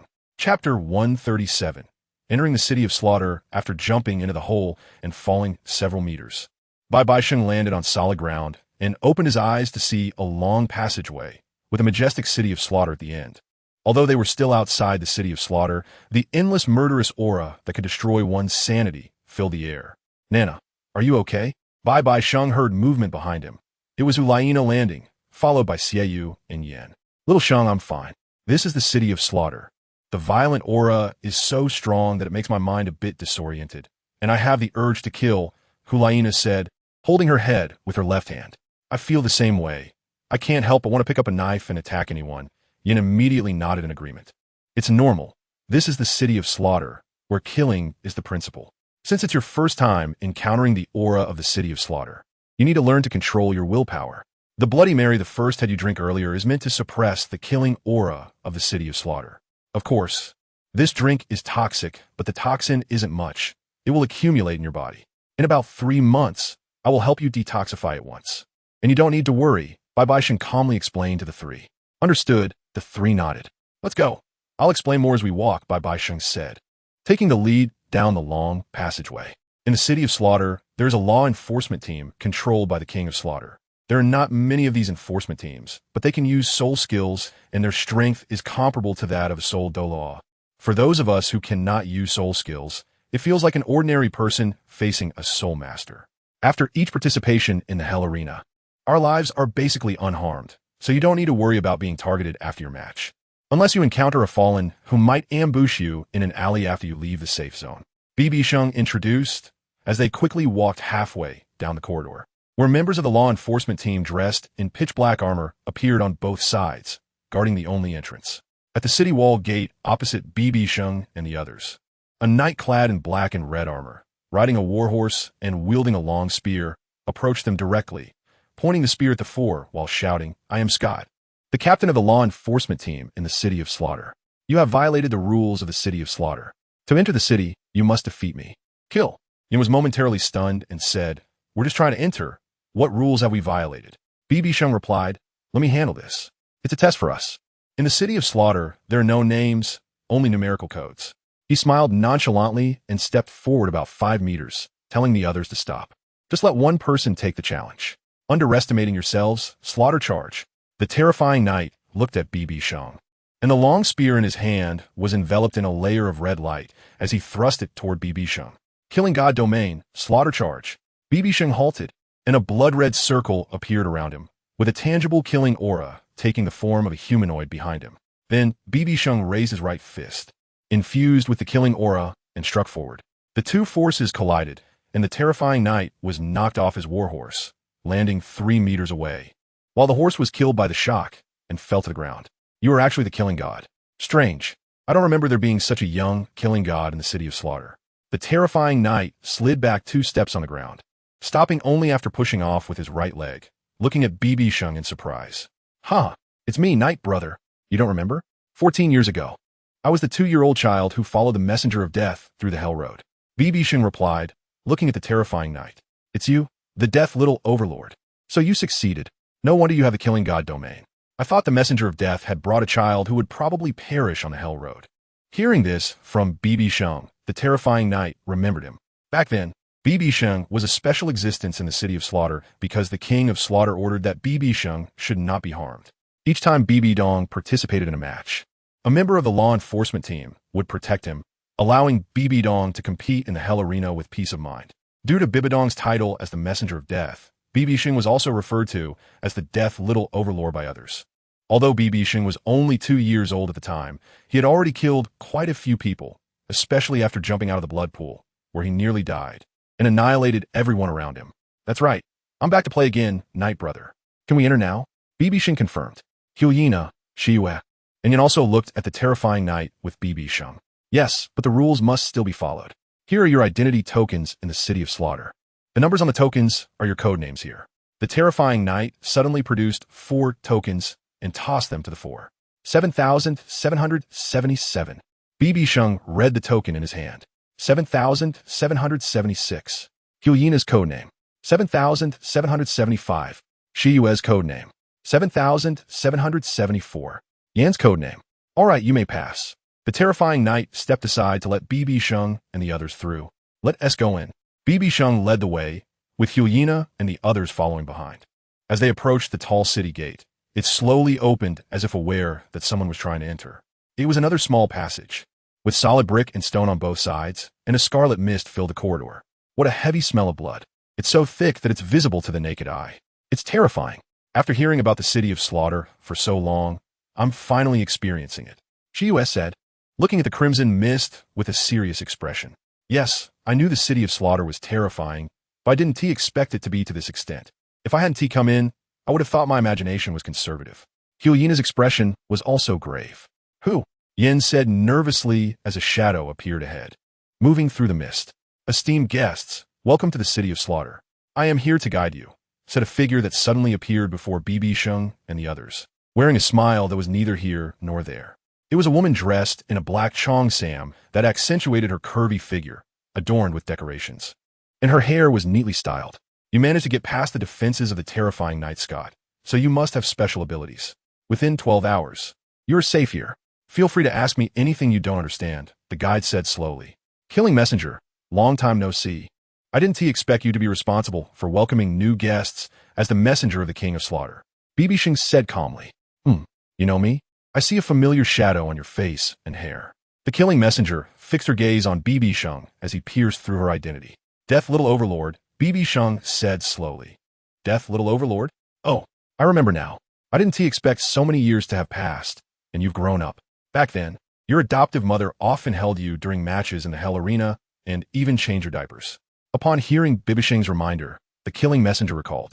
After BibiDong adopted BibiSheng, he couldn't wait to re-enroll in the Hell Arena after a 3-month break. However, finding a caretaker for BibiSheng became a dilemma for BibiDong, but fortunately, the killing messenger came to his side and voluntarily took care of BibiSheng. How could I not remember such things? BibiSheng adamantly denied the killing messenger's words. Since you've come out of the Hell Road, you must have received rewards. What brings you here now, bringing along 3 youngsters? The killing messenger asked curiously. Naturally, we are here for training, Sister Messenger. Could you arrange 3 training rooms for us? BibiSheng smiled and said, just 3? since the youngest killing god has asked. It's certainly no problem. The killing messenger nodded. No, two will suffice. It's better for me and Shiyue to share a room to look out for each other. Yin spoke up at that moment. Are you not trusting the safety measures of our city of slaughter? The training room is the safest place for us, with strict regulations that no one dares to disturb you there, the killing messenger explained to Yin. Caution, I am being cautious. This killing messenger, indeed, I can share a room with him. In case we get injured after the match, we can look out for each other. Shiyue agreed with Yin's words.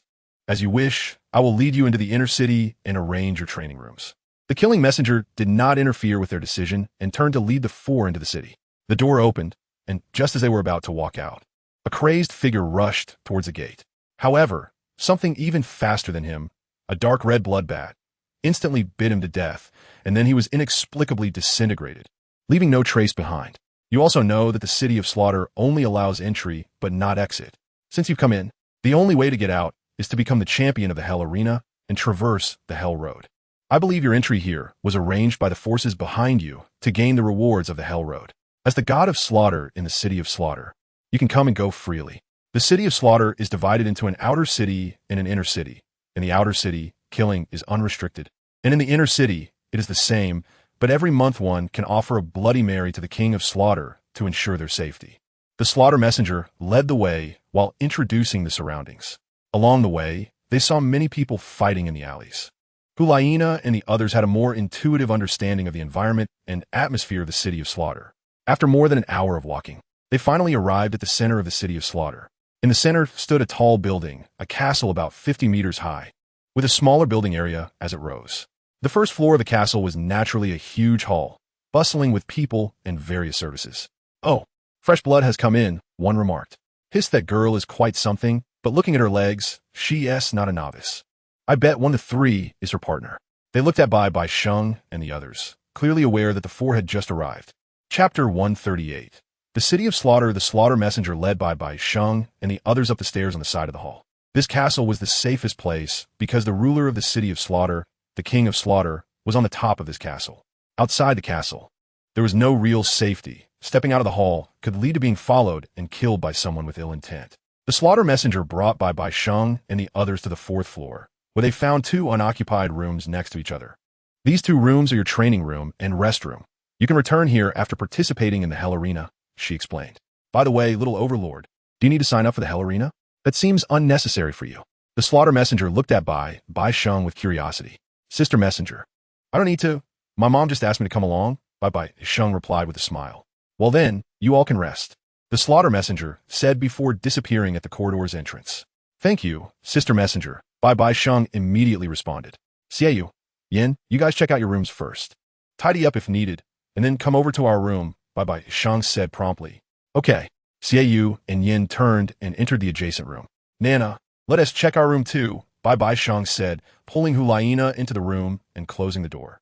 The room was decorated in a Western retro style, with a living room, a bedroom, a bathroom, and a kitchen. Both the bedroom and the living room had a window with curtains drawn up. Next to the bedroom was a small room that appeared to be a study, featuring a desk and a stool, with a map of the City of Slaughter on the wall behind the stool. BibiSheng and Hulaina worked together to clean the room thoroughly, especially renovating the bedroom. They even replaced the curtains and changed the fabric of the sofa to something they brought with them. Nana, are you okay? BibiSheng asked as she sat on the sofa, brewing tea on the coffee table. Hulaina smiled and walked over, sitting comfortably on BibiSheng's lap, while wrapping her arms around BibiSheng's neck. Mifine, just not yet accustomed to the atmosphere of the City of Slaughter. I'm feeling a bit uneasy, Hulaina said, lying in BibiSheng's embrace like she had no bones. You need to adapt quickly. We'll be living in this room together for quite a while, BibiSheng said, hugging Hulaina's back. No matter where I am, as long as you are there, I won't have any complaints, Hulaina said gently. BibiSheng stroked Hulaina's hair, which felt a bit rough after a long journey without a bath. Just as she was about to suggest that Hulaina take a shower, there was a knock at the door. Your brother and the other 2 are here, BibiSheng said, and Hulaina nodded, sitting to the side. BibiSheng opened the door to find Xiaoyu and Yin. Wow, having women around is different. This is way better than our doghouse, Yin remarked as he entered the living room and looked around. It's definitely much cozier than ours, Xiaoyu nodded in agreement. So, do you want me to help tidy up your place? Hulaina stood up and smiled. No, I'm afraid I one team make it out of the city of slaughter alive if I do. Our room is fine. Yin quickly glanced at BibiSheng and refused. All right, stop joking. Sit down and have some tea, BibiSheng said as she settled down, addressing the two.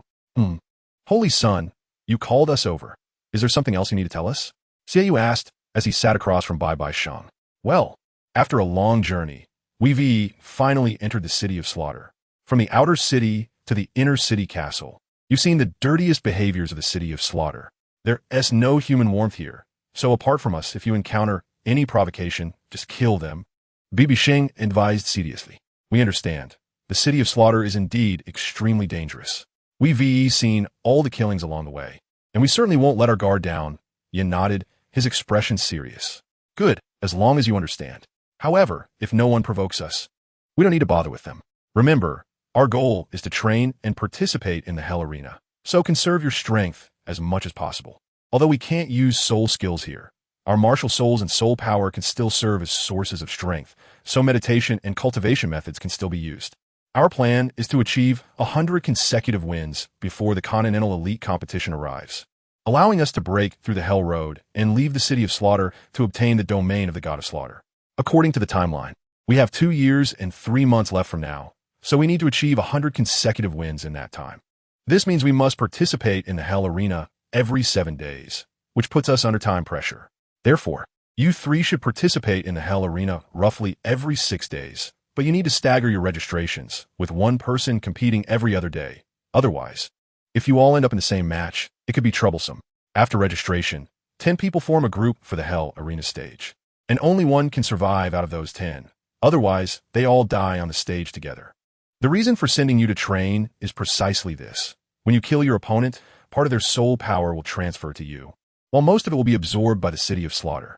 The main goal is to cultivate killing intent. The domain of the God of Slaughter is formed from killing intent. This is the situation, so don't think about holding back your strength on the stage. Instead, use your full power to quickly end the match. BibiSheng spoke very seriously about the training process, especially emphasizing the matches on the stage. All right, the 3 of us will register for the Hell Arena every 2 days. As you said, appearing on the same stage at the same time would be disastrous. Xiaoyu immediately nodded solemnly. Little Sheng, these rules must have been set by the King of Slaughter. If we end up with 100 consecutive wins, he tried to sabotage us from behind? Hulaina voiced her concerns. That possibility can't be ruled out. However, when I arrive here, the King of Slaughter will definitely meet me once, and I will give him a warning. If he truly tries to sabotage us, I will destroy the City of Slaughter. BibiSheng said, a red glint flashing in her eyes. Exactly. Let us cause chaos in the City of Slaughter. And I don't believe the Pope wants to pay attention to what is happening here. Yin nodded in agreement. Follow me. BibiSheng stood up and went to the window to look down. She happened to see the 3 circular arenas of the Hell Arena, with a boiling blood pool beneath them, flowing around the 3 arenas. The arenas were separated, each connected by 3 iron bridges. Did you see that? These 3 arenas are your competition platforms. Be careful not to fall into the bottom of the arena, as there is a blood pool with high temperatures. Once killed, people from the City of Slaughter will be disassembled, and as you have seen along the way, their blood will gather in the blood pool beneath these 3 arenas. You can observe for about a week and register for the competition once you have fully adapted to the environment here.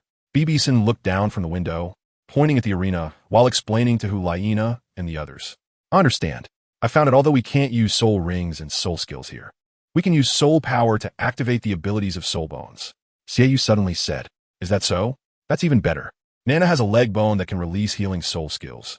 It will be like adding wings to a tiger. BibiSheng, who doesn't have soul bone, really didn't know that soul bone skills could be used. Haha, that's great. Yin smiled. All right, that's all I have to say. If there are any new questions later, we can discuss them. Everyone has traveled for dozens of days without proper rest. After taking a shower, let's relax for 2 days. BibiSheng said slowly. I am indeed a bit tired. I just finished tidying up the room, and I really want to sleep right away. This atmosphere isn't friendly to us newcomers either. Yin patted his head and said, Then see you tomorrow. Xiaoyu nodded. BibiSheng saw the 2 out of his room and then locked the door.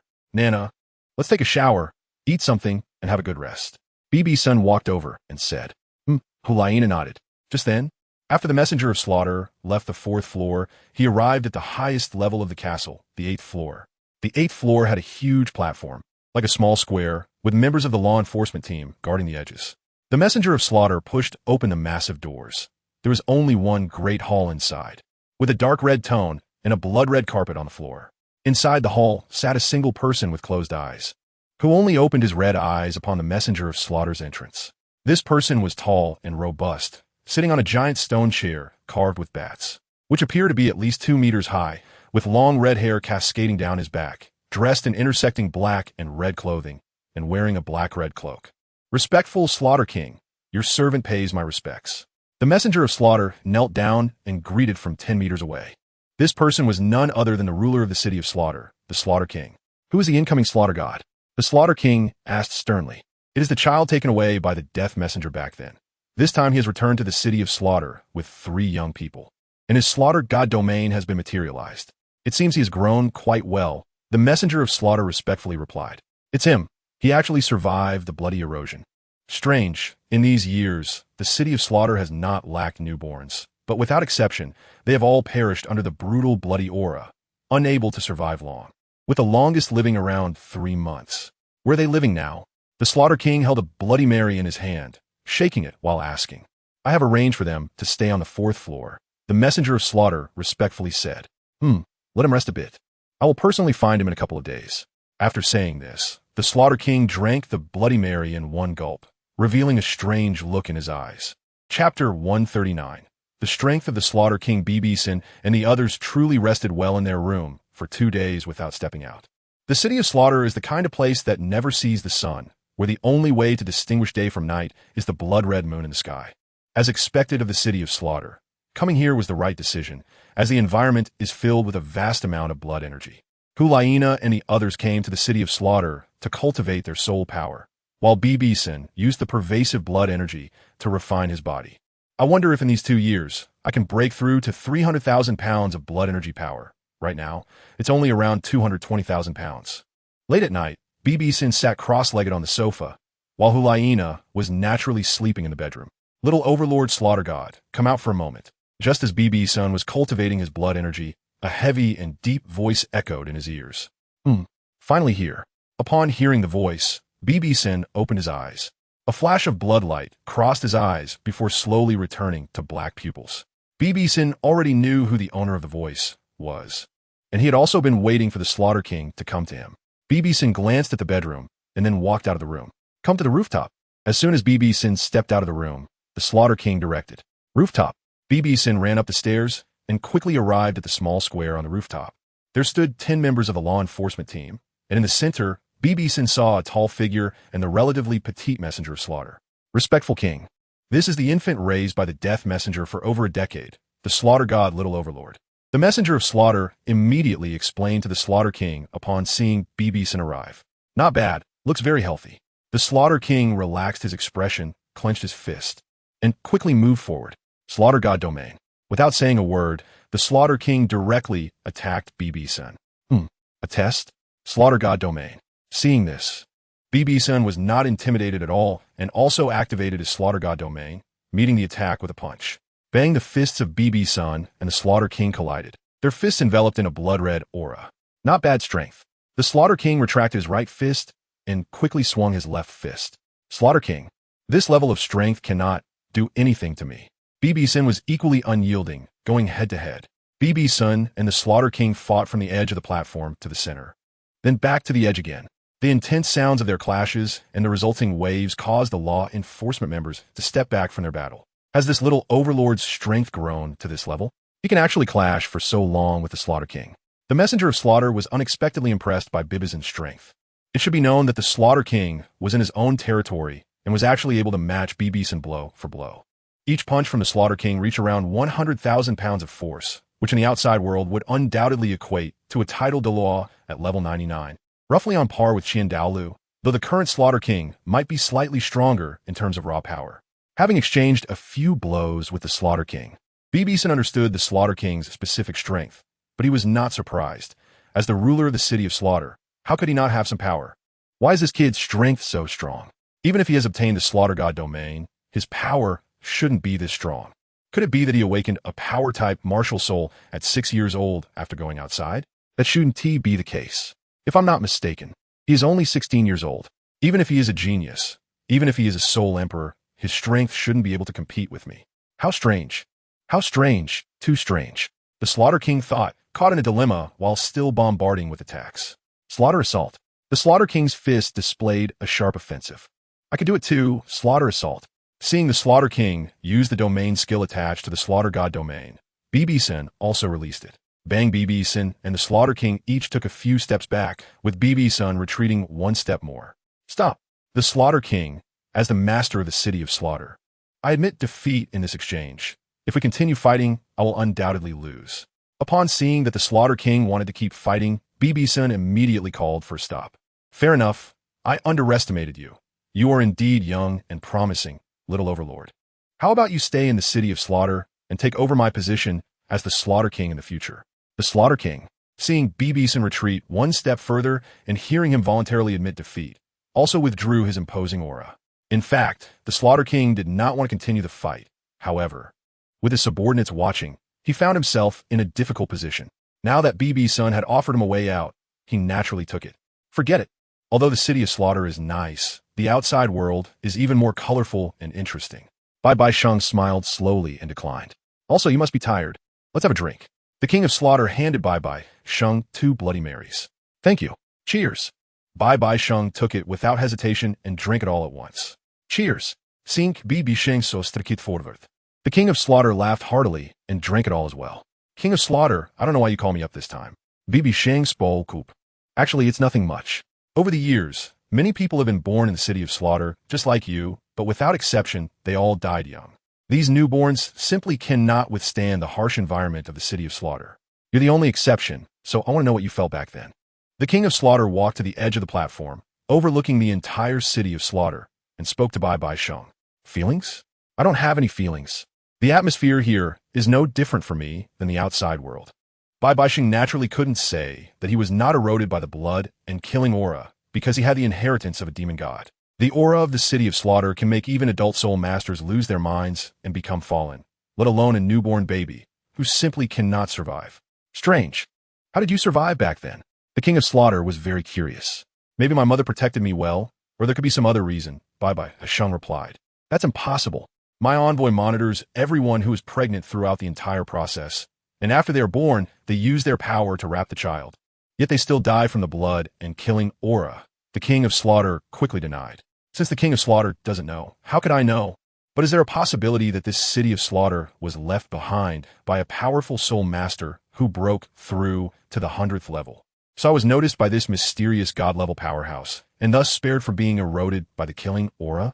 BibiSheng suggested a very reliable line of thought to the King of Slaughter. Although it sounds quite absurd, it's the only explanation. So is your power so strong for this reason?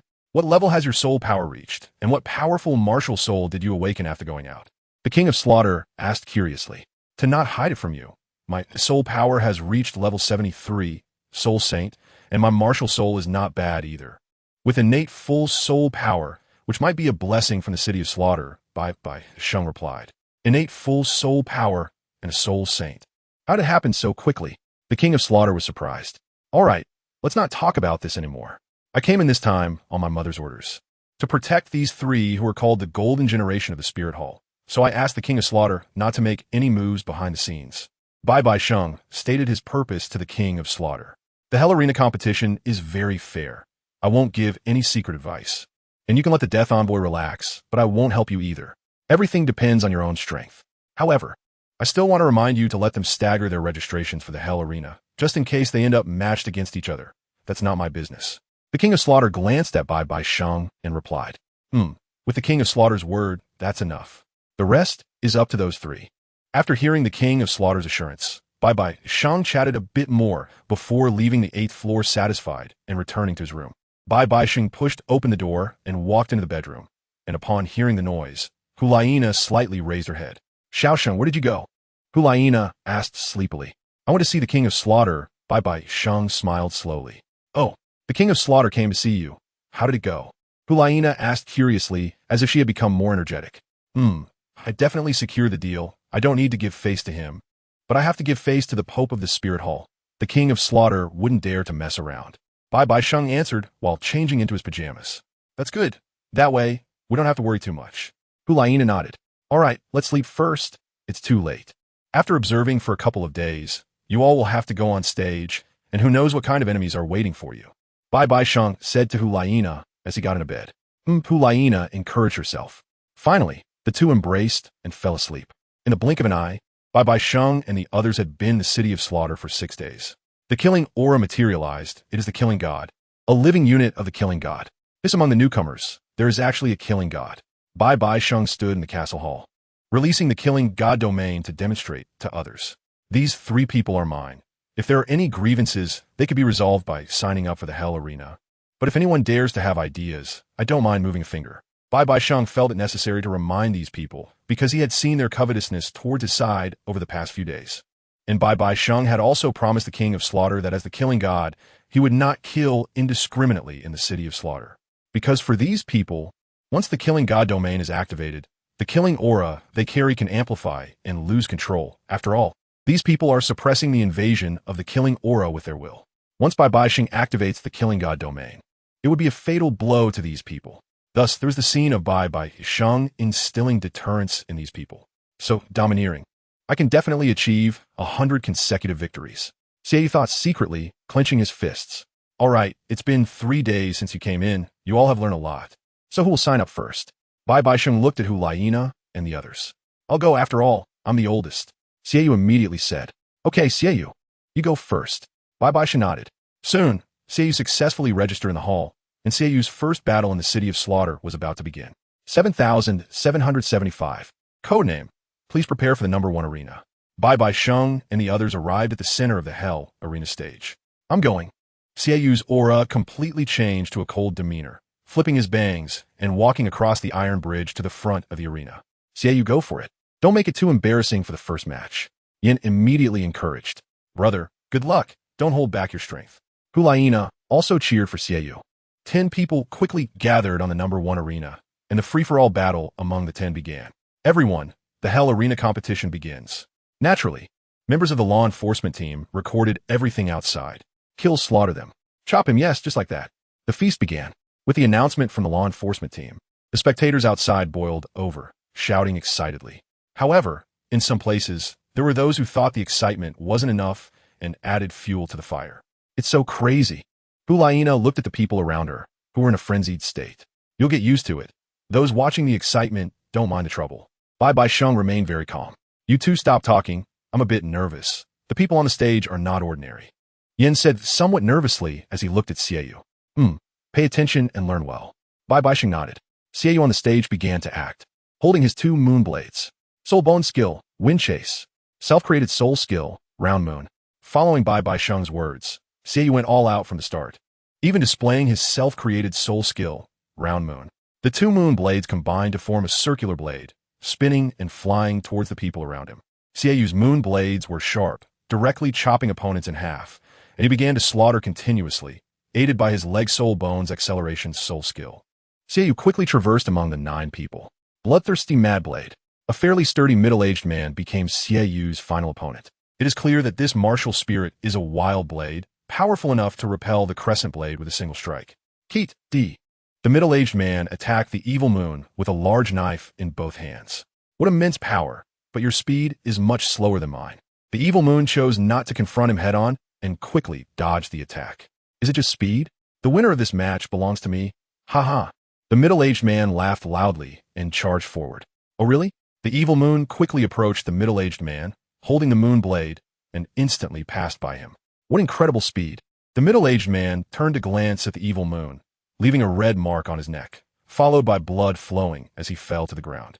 Number 7775 has fought to the end and won this match. As the announcement of the match's end echoed, all the corpses on the stage were decomposed into a red light that drifted into the air. At the same time, the patterns on the stage seemed to come alive, gathering at the feet of the evil moon. This is the reward for the victor mentioned by the Saint Sun. Transferring a small portion of the soul power from the 9 people to himself, while most was absorbed by the stage. The evil moon felt a bit of soul power merging into his body, but this soul power was tainted with resentment and killing intent. No wonder it was said that the more matches one participated in, the easier it was to be eroded by killing intent. This soul power is not so easy to obtain. The evil moon felt this more intuitively. Having already won a match, he asked, Who will come a day after tomorrow? That must be me, Yin immediately replied, patting his chest. All right, I won't compete with you. You can come a day after tomorrow. Hulaina nodded, not arguing with Yin. Soon, the evil moon got off the stage and approached the three. Since the match is over, let's go back. BibiSheng looked at the evil moon, who seemed a bit exhausted. Although only a little over 10 minutes had passed, the high-intensity match easily drained their stamina. Chapter 142 years later, 3 months passed quickly, and Hulaina and the others had participated in 10 matches. In Yin and the evil moon's room, the three sat cross-legged in a row.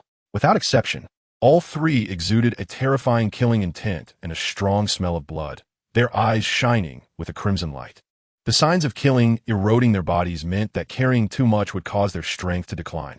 No wonder it's called the City of Slaughter. Just 3 months have increased my bloodlust 100-fold or more. Every day, I am filled with bloodthirsty thoughts. If this continues, I won't need anyone else to kill me. I will lose myself in my desire for slaughter, the evil moon said, filled with killing intent, his chest rising and falling, indicating that he was struggling to suppress his murderous thoughts. That's right, I feel the same. I want to keep killing endlessly until I become a killing machine. Yin followed up. All right, enough talk. Let's quietly wait for me to absorb your bloodthirst. I'll start with the evil moon. BibiSheng came behind the evil moon and placed his palm on his back. It feels so itchy. It seems like something is being sucked out of my body. The evil moon felt the flow of something throughout his body, leaving through BibiSheng's palm. Soon, a crimson ball of energy formed in BibiSheng's hand. All right, this is the bloodthirst you've accumulated over the past 3 months, along with the toxins left by Bloody Mary. BibiSheng smiled slowly as he extracted a large amount of bloodthirst and killing intent from the evil moon. Then, this ball of blood energy became nourishment for BibiSheng. When he clenched his hand, it all dispersed and was absorbed by him. The evil moon and the others thought it was floating in the air. So comfortable. It feels like I've returned to the state I was in when I first arrived in the City of Slaughter. The evil moon stood up and moved his limbs. Not just like it. You really have returned to the state you were in when you first came to the City of Slaughter. Of course, the pure killing intent is still preserved. This is essentially a purification of your bodies, BibiSheng said confidently. The evil moon indeed looked better. Quickly, big brother. It's my turn now.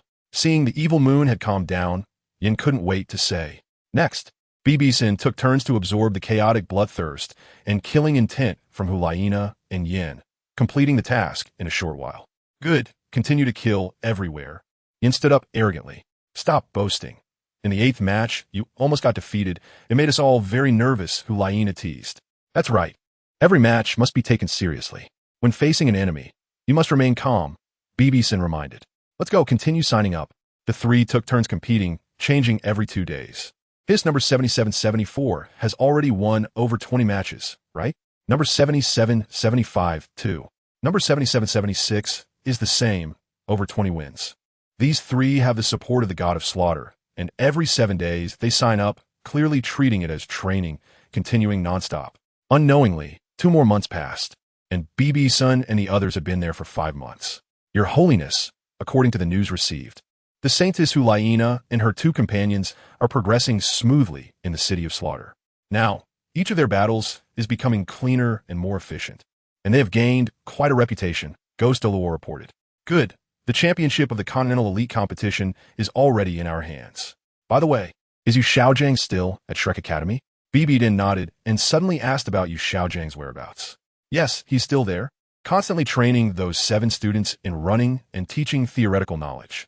From the looks of them, they seem to be preparing to participate in this year's Continental Elite competition, but they don't have a spot yet.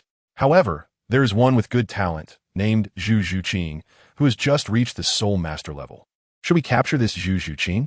Douluo suggested softly. Zhu Zhuqing? That's fine. She's one of us, trained by Sheng'er, BibiSheng said slowly. I see. I thought this girl was training alone, not running with the others. Then, I'll take my leave, Douluo said, dispelling all thoughts. BibiSheng nodded, and in the vast papal palace, only BibiSheng remained. Yu Xiaojiang, if you want to rely on them to prove your theories, I will be here waiting for you. To let you know that your theories are all wrong, and that you will die with your eyes closed, BibiSheng sneered inwardly. Although the divine test was upon him, BibiSheng was not in a hurry to deal with Yu Xiaojiang. At Shrek Academy, Zhu Zhuqing, who had been training according to BibiSheng's instructions, reached the Soul Master level 6 months later, at the age of 12 and a half. Although Zhu Zhuqing's physique had greatly improved due to the blood energy condensed liquid given by BibiSheng, she knew her mental strength was too weak to withstand the mental pressure of absorbing a 10,000-year soul ring. In the end, Zhu Zhuqing chose a 9,000-year soul ring. This was actually normal. In the original work, Tang San's fourth soul ring could absorb a 10,000-year soul ring. Not only because he cultivated the purple extreme magic eye to enhance his mental strength, but also because he absorbed a plant that enhanced mental strength.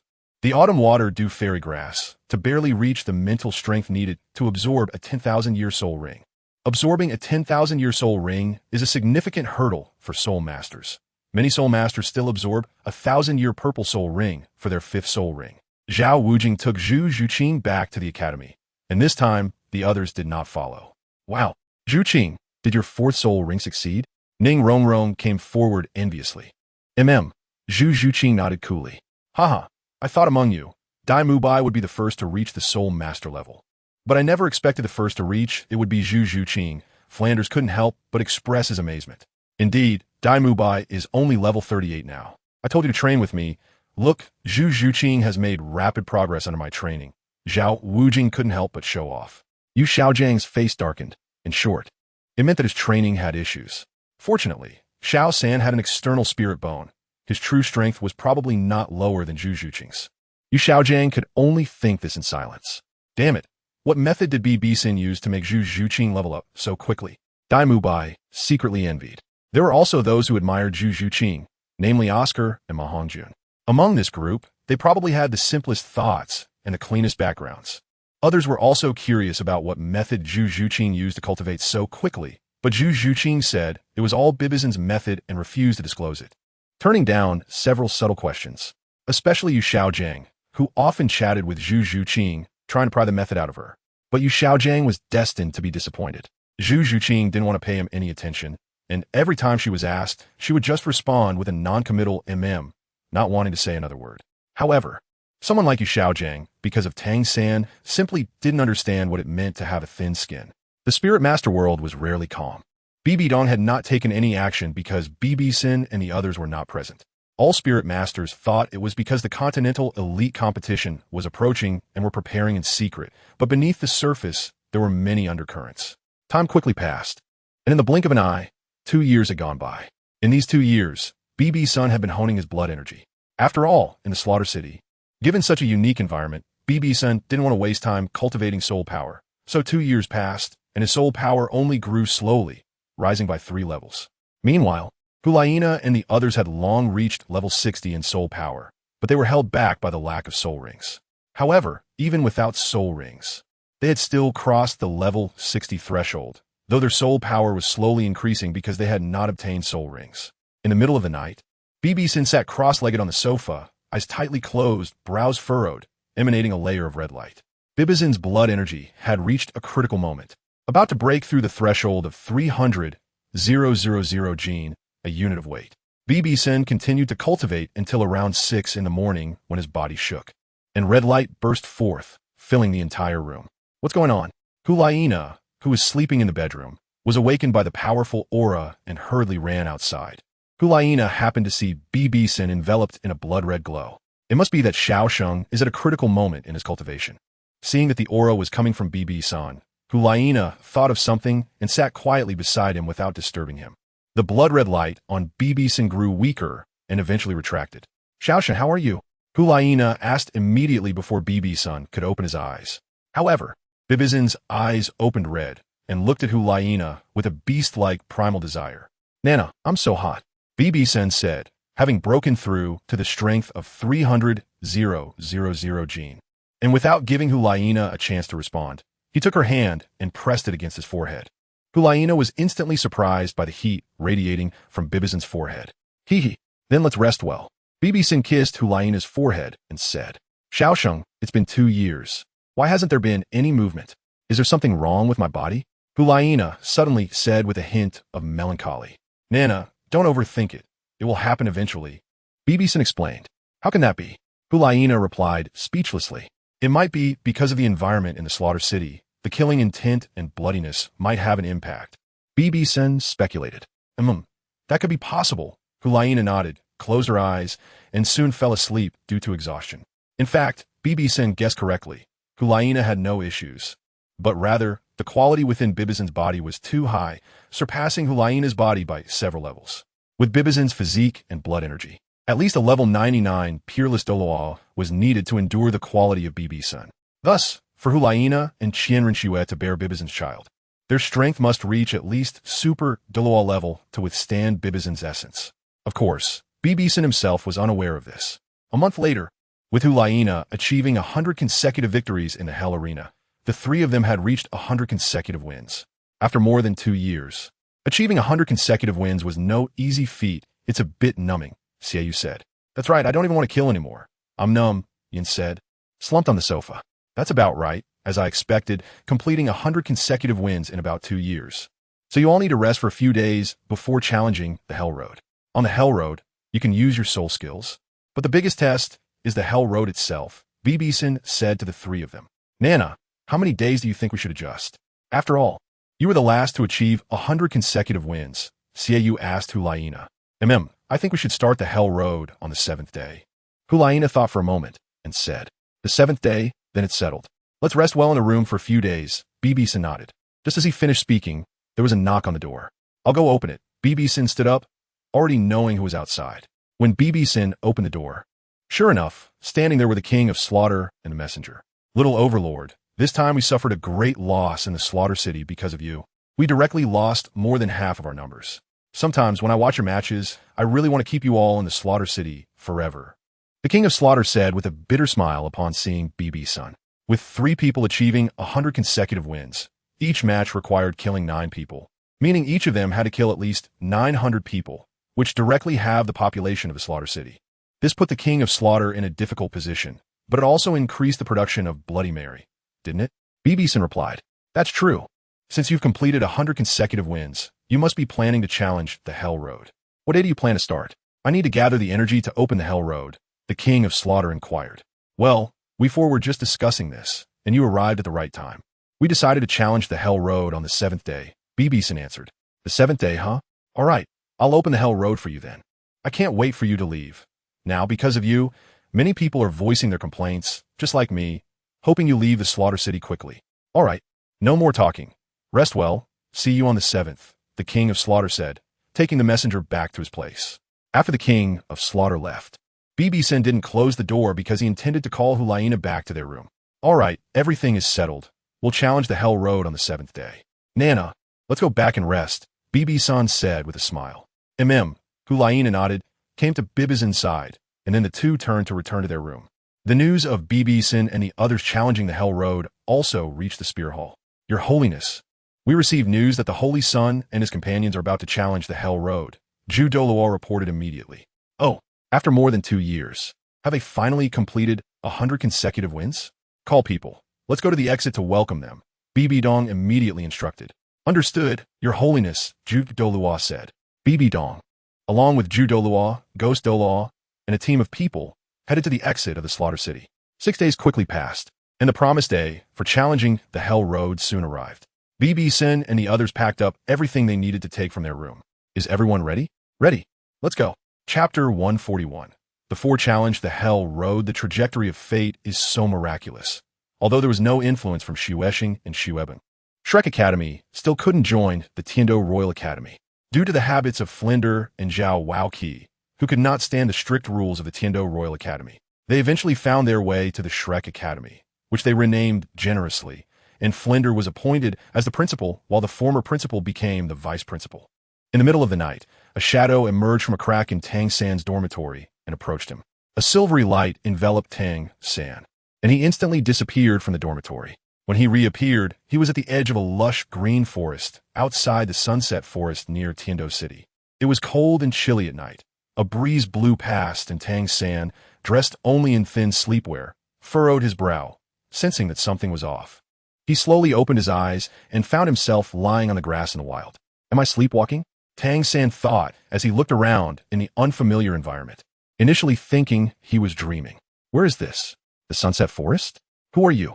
Tang San then noticed a shadow standing behind him, with hidden weapons appearing on its wrist, and couldn't he help but shout.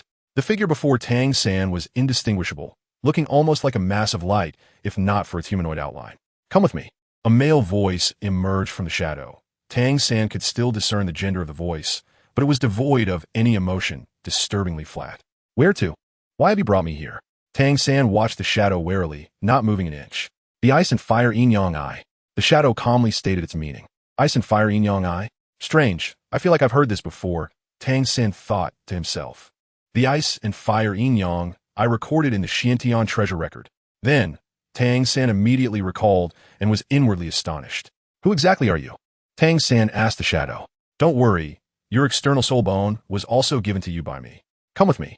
I will take you to the ice and fire yin yang eye, the shadow said, not minding Tang San's vigilance, slowly revealing his connection to Tang San's external soul bone. This person's strength must be extraordinary to silently bring me out of the academy. Their power must be at least at the soul Douluo level. If they wanted to kill me, why go through such trouble and even mention the ice and fire yin yang eye? Tang San thought, contemplating the shadow's words with uncertainty. Hurry up.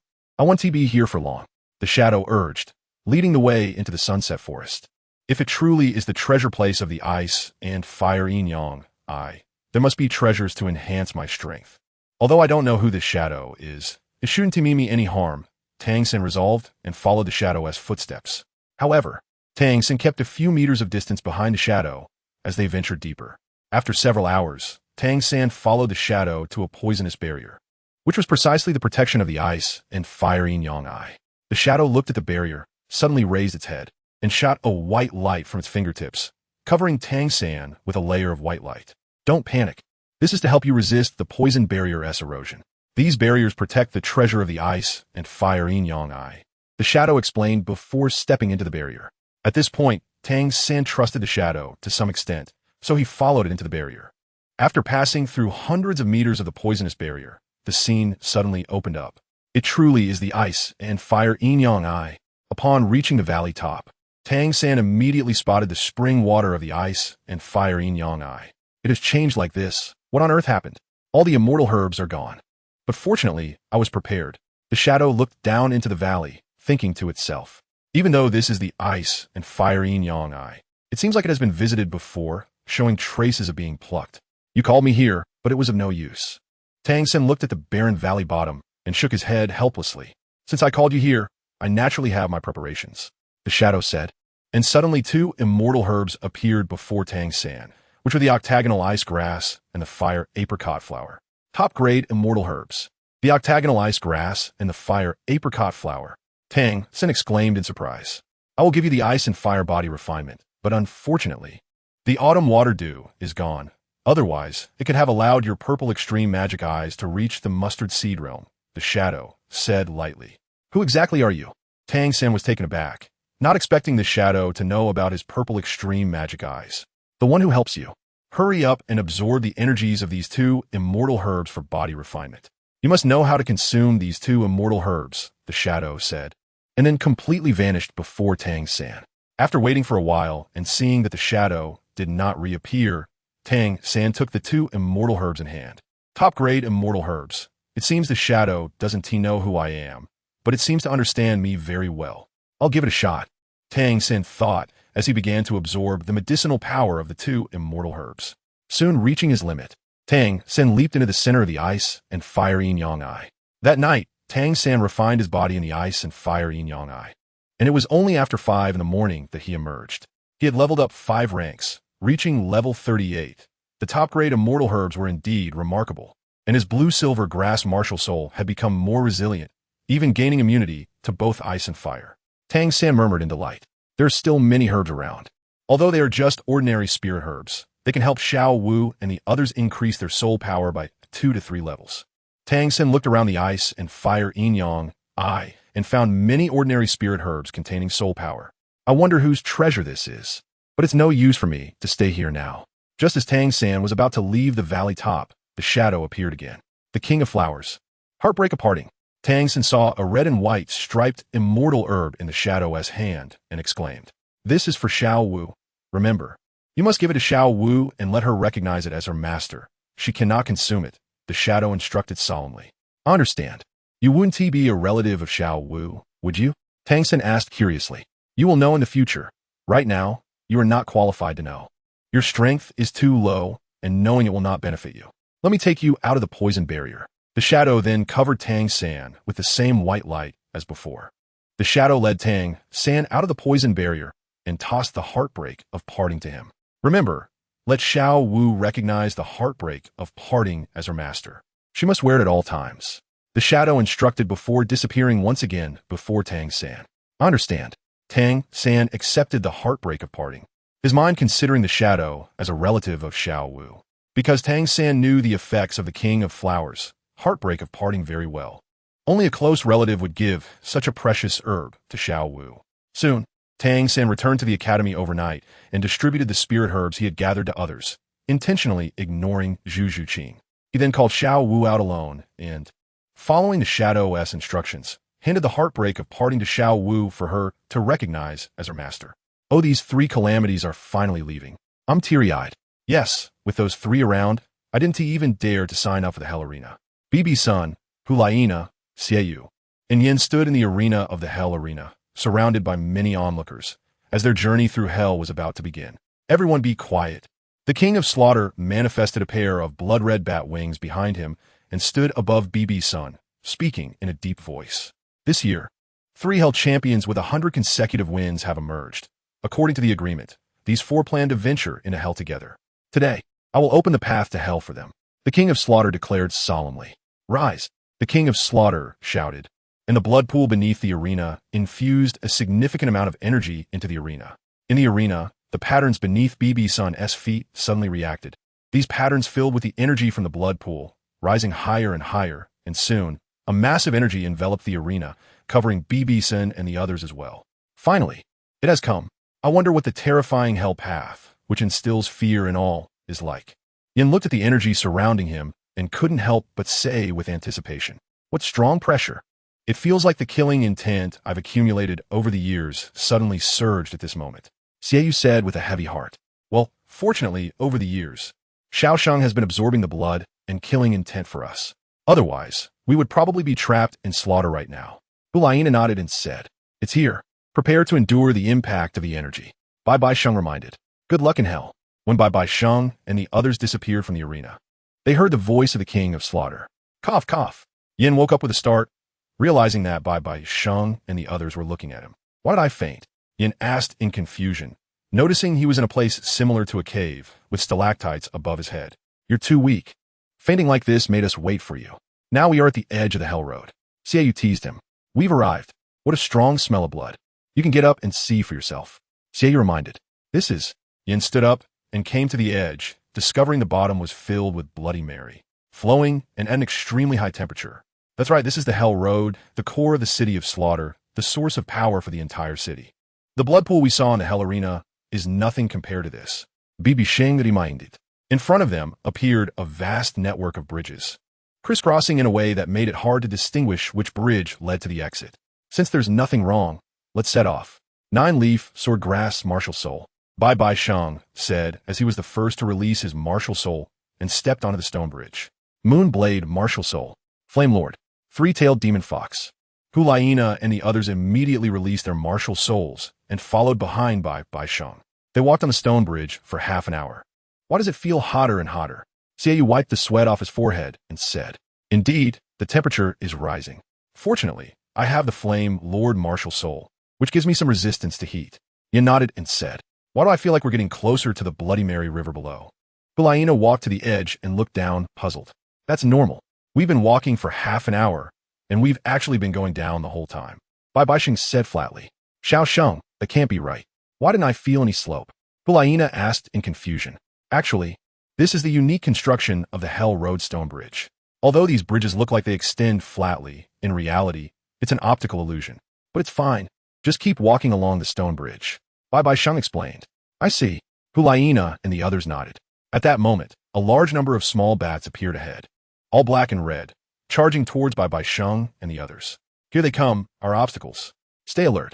BibiSheng, standing firm, immediately wielded a blazing red sword. The Li Hua sword.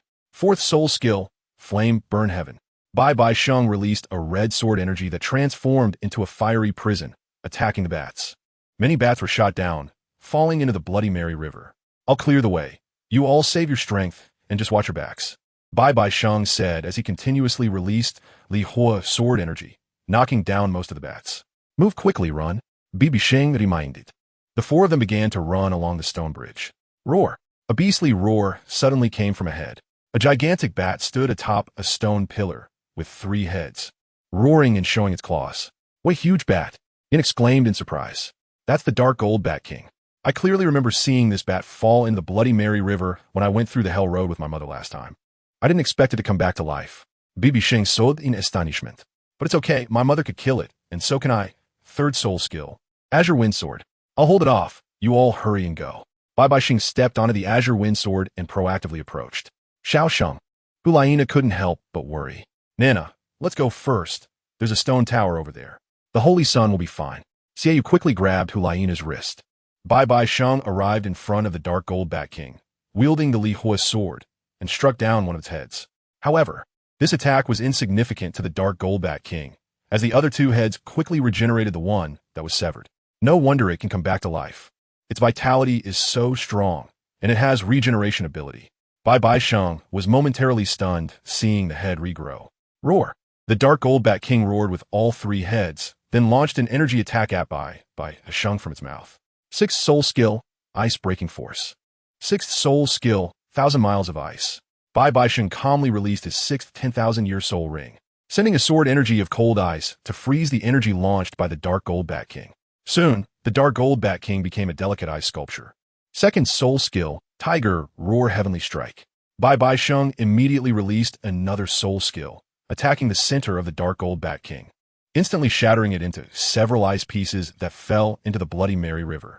That was too strong. It was resolved so quickly. I told you not to worry about the Holy Sun. So you looked at BibiSheng's series of strikes that killed the Dark Gold Bat King in astonishment. BibiSheng immediately came to the 3 of them, and Hulaina approached him. Is it dead? Hulaina asked. It shouldn't be. The Dark Gold Bat King has a very strong recovery ability. In the Bloody Mary River, it should be able to heal, but it won't stop us from moving forward for now. BibiSheng shook his head and said, let's keep going. In front of the King of Slaughter, there was a floating mirror showing the images of BibiSheng and the others. The King of Slaughter was supervising them, and in fact, he didn't want BibiSheng and the others to pass through the Hell Road. He just didn't dare to stop them. Master, I didn't expect the God of Slaughter to be so strong, defeating the Bat King in just a few moves. The Messenger of Slaughter remarked in surprise at BibiSheng's performance. For black and 3 red, indeed, very strong. I wonder how they will perform against that beast. The King of Slaughter crushed the cup containing Bloody Mary in his hand. Chapter 142, Blood Battle against the 10-headed fiery sun serpent. BibiSheng and the others were still walking along the stone bridge, with clear divisions of labor, each responsible for one direction, forming a quadrilateral formation. This road is really long. I'm starting to sweat from the heat. Sweat appeared on Yan's face, dripping onto the stone bridge and evaporating instantly. Indeed, we are descending. It's truly peculiar. It feels like we're walking on flat ground, but we are actually going down. Xiaoyu looked back and found that they had already descended 2 levels under the stone bridge they had crossed.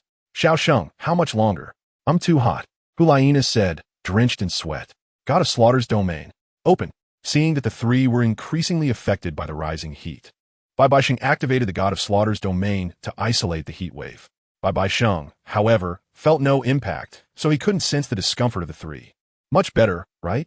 The chilling killing intent fills the air, which should suppress the heat emanating from the Bloody Mary River.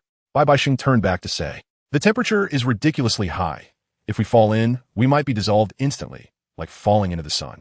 Xiaoyu felt a coolness throughout his body in the God of Slaughter's domain and sighed with relief. Hang in there. If my calculations are correct, we've only walked 1/3 of the Hell Road. If I remember correctly, there's another beast waiting for us ahead. BibiSheng reminded. What? We've only covered 1/3 of the distance. What other beast is there? Yin exclaimed in surprise. If I remember correctly, besides the Dark Gold Bat King, there's also a snake stronger than the Dark Gold Bat King, hidden in the Bloody Mary River. BibiDong looked at the boiling Bloody Mary River and couldn't help but recall the time when he ventured through Hell Road with BibiDong. Among the obstacles, besides the Dark Golden Bat King, there was also a snake. Anyway, the 3 of us will listen to you and pay attention to our surroundings. Hulaina said immediately. Agreed. Yin nodded in agreement. The 4 continued to walk for more than 10 minutes, and at that moment, something was moving in the Bloody Mary River below.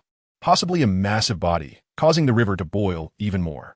This creature was well hidden, right under the stone bridge where the four were. Moving along the direction they were heading, in a blind spot of vision.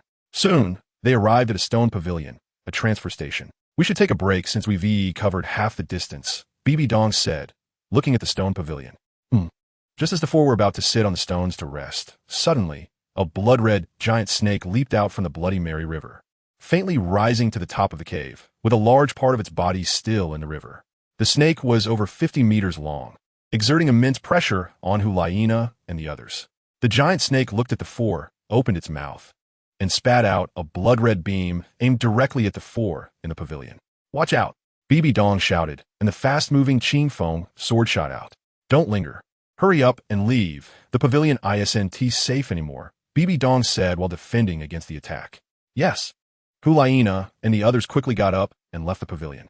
BibiDong then gave up on defending, retracted the Qingfeng sword, and followed behind the three. Boom! Without BibiDong's defense, the giant snake's attack instantly destroyed the stone pavilion. I didn't expect it to be a prehistoric beast, the 10-headed sun snake.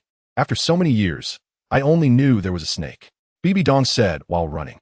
I only had an impression that there was a snake in the Bloody Mary River, but after so many years, BibiDong couldn't remember what the giant snake looked like until now, recognizing it as a 10-headed sun snake. Although it's called 10 heads, it doesn't mean it has 10 heads. Rather, it has 9 fleshy lumps on its back that look like heads, plus the snake's head, making it appear to have 10 heads. You all go ahead, I'll hold the rear. This is the second challenge of Hell Road, and there is still a third challenge ahead that will trigger our inner demons. This is the real test, BibiDong said, seeing that the 10-headed sun snake was relentlessly pursuing them. No, this is not just your test. It's our test too. If we work together, we can definitely slay this giant snake, Hulaina said firmly, stopping beside BibiDong instead of running first this time. Nana is right. Since we arrived in the city of slaughter, you've always been helping us, protecting us. If it weren't for you, we probably wouldn't have survived the Hell Arena. If we keep running like this, we will only become shackled by our inner demons, Xiaoyu said, holding the moon blade, with a determined tone and expression. I also agree with them. Let us advance and retreat together. Come on, 5th soul skill, Blazing Sand Frenzy, Yin said, proving it with action, using the fire and earth attribute combination soul skill to attack the 10-headed sun snake. 5th soul skill kill. Xiaoyu crouched slightly, then quickly jumped onto the back of the 10-headed sun snake and struck down forcefully. 5th soul skill, Death Charm. A pink mist enveloped the head of the 10-headed sun snake as Hulaina's eyes turned a light pink. With the release of the 5th soul skill, it signified that the three were using all their strength. Ding Hulaina's control soul skill only delayed the 10-headed sun snake's reaction. Yin's blazing sand only scratched the snake, and Xiaoyu's attack left no trace on the 10-headed sun snake as hard scales. This meant that Hulaina and the others' efforts didn't inflict any damage on the 10-headed sun snake. Are you stunned? Let me handle it. 7th soul skill, Earth Power. Domain skill, Slaughter Strike. BibiDong condensed the sword with killing intent and struck heavily at the head of the 10-headed sun snake with the aid of the soul skill. However, BibiDong's attack only left a scar on the 10-headed sun snake. Your Highness, this giant snake is too tough. Even your attack only left a trace, Xiaoyu said clearly, watching BibiDong's attack from the back of the snake. This shouldn't be the case. It must have a weakness. Strike at the snake's critical point. The weakness is definitely at the critical point. Let us attack together. BibiDong quickly adjusted the attack plan. All right. Yin and Xiaoyu also readjusted their attacks. I'll delay the snake's reaction speed with the Spirit Bone skill, Demon Treatment. A soul bone sent by BibiDong manifested on Hulaina's forehead, shooting 2 pink rays at the 10-headed sun snake's eyes. Tiger Roar Sky Strike. BibiDong used a single target attack. Kill. Xiaoyu's Moonblade struck sharply. Hell Magma Rush. Yin also unleashed a single target attack soul skill. The three attacked simultaneously at the 7-inch spot of the 10-headed sun snake. Roar. The 10-headed sun snake raised its head and let out a cry full of pain. However, just as BibiDong and the others were preparing to press their advantage, the 10-headed sun snake suddenly dove into the Bloody Mary River. Did it run away, realizing it was outmatched? Xiaoyu said, returning to BibiDong and the others, puzzled. It shouldn't be. The 10-headed sun snake might be entering the Bloody Mary River to heal. BibiDong squinted slightly at the place where the 10-headed sun snake disappeared. Just as BibiDong finished speaking, the calm Bloody Mary River suddenly extended a snake tail and swung towards the four. Be careful. Bibi Dong quickly pulled Hulaina back a few steps. Xiaoyu and Yin reacted quickly, both retreating simultaneously to dodge the sweeping tail. However, while Bibi Dong and the others dodged, the stone bridge suffered as the snake tail swept across, causing the stone bridge ahead of them to collapse into the Bloody Mary River. Hurry, jump over. Seeing the gap of about 5 meters, Bibi Dong immediately said, Okay. Hulaina and the others dashed forward and jumped forcefully at the edge of the break, landing safely on the other side. However, Hulaina was a step slow. Just as she jumped halfway, the 10-headed sun snake opened its mouth and lunged out of the Bloody Mary River, aiming to bite Hulaina. Am I going to die? Hulaina thought at the moment she saw the giant snake's gaping mouth. Stop! Bibi Dong reacted quickly, suddenly bursting with a blood-red glow, and punched towards the 10-headed sun snake. Bang! The 10-headed sun snake was hit hard, and Bibi Dong's punch sent its entire body plunging into the Bloody Mary River. Hulaina also managed to jump safely to the other side, and Xiaoyu immediately supported her. Bibi Dong fell as well, but he could fly. The Qingfeng sword appeared beneath his feet, and with a swoosh, Bibi Dong joined Hulaina's side. Nana, are you alright? Bibi Dong asked anxiously. Yen me fine. Thanks to you acting quickly. Otherwise, I would have been eaten, Hulaina said, still shaken. It's good that you're fine. You three hurry and run. I'll hold the rear. The exit shouldn't be far now, Bibi Dong said immediately. Hulaina and the others didn't insist anymore, as they had just attacked and caused limited damage to the 10-headed sun snake. Their priority was to escape through the exit, not to hunt the 10-headed sun snake. Just as Hulaina and the others started to run, the 10-headed sun snake charged out again. You all hurry and run, don't look back, Bibi Dong shouted as he saw the three stop. The 10-headed sun snake almost killed my Nana. I'm angry now. Bibi Dong knew the damage from the martial spirit was limited and immediately used the power of blood energy. The most important thing is that because of his negligence, he almost caused Hulaina to perish, so how could BibiSheng not be angry? He saw that the sword in BibiSheng's hand was replaced by the blood-red demon godblade. Blood Chi cross/. Holding the demon godblade, BibiSheng combined 2 blood blades to form a cross and attacked the huge body of the 10-headed fiery sun serpent. Roars soon. 2 terrifying wounds were left on its massive body, and the 10-headed fiery sun serpent roared in pain, but it was destined to be a futile cry. Mountain-crushing strike. Following the cross/, BibiSheng struck down hard on its head. Bang! The 10-headed fiery sun serpent, unable to withstand the blow, fell back in the Bloody Mary River. Wanting to use the same trick again, Demon Blood Meteor. A blood sphere appeared at BibiSheng's fingertips, filled with a strong suction force, drawing a large amount of blood energy from the Bloody Mary River, turning into a giant blood sphere. Go! BibiSheng immediately attacked in the direction where the 10-headed fiery sun serpent had fallen, crashing into the Bloody Mary River like a meteor. Bang! The entire city of Slaughter trembled from this strike by BibiSheng, and the Bloody Mary River surged violently. At the spot of BibiSheng's attack, a disruption effect appeared, as if a droplet had fallen into the river, and soon the river's rebound followed. A blood column rose at the point of BibiSheng's attack, simultaneously rebounding the 10-headed fiery sun serpent. The 10-headed fiery sun serpent could no longer control its body, but looking at BibiSheng, it spat out a pearl filled with immense energy. The inner core of the 10-headed fiery sun serpent. A good thing, just what Yin might need. BibiSheng flashed to the front of the 10-headed fiery sun serpent, firmly grasping the inner core. With BibiSheng's current strength of 300,000 gene, the 10-headed fiery sun serpent could not control its inner core at all. Even if it could not break free from BibiSheng's grasp. Blood Chi Blade. However, BibiSheng was not going to give the 10-headed fiery sun serpent any chances. The blood energy attached to the demon god blade pierced directly into the serpent's blood mouth after BibiSheng seized the inner core. Then, the blood chi blade exploded within the 10-headed fiery sun serpent's mouth, blowing its entire head to smithereens, and its massive body fell powerless into the Bloody Mary River. Obviously dead beyond recovery. BibiSheng glanced at the corpse of the 10-headed fiery sun serpent floating in the Bloody Mary River, which was being dissolved, and then headed straight for the exit. However, BibiSheng saw a scene he was most worried about. Xiaoyu and Yin had fallen into a state of heart demon, their eyes blood red.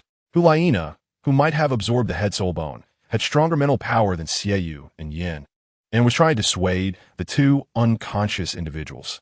However, she was attacked by them, and had to resist with all her might. Xiaosheng, hurry up. They have fallen into a killing illusion.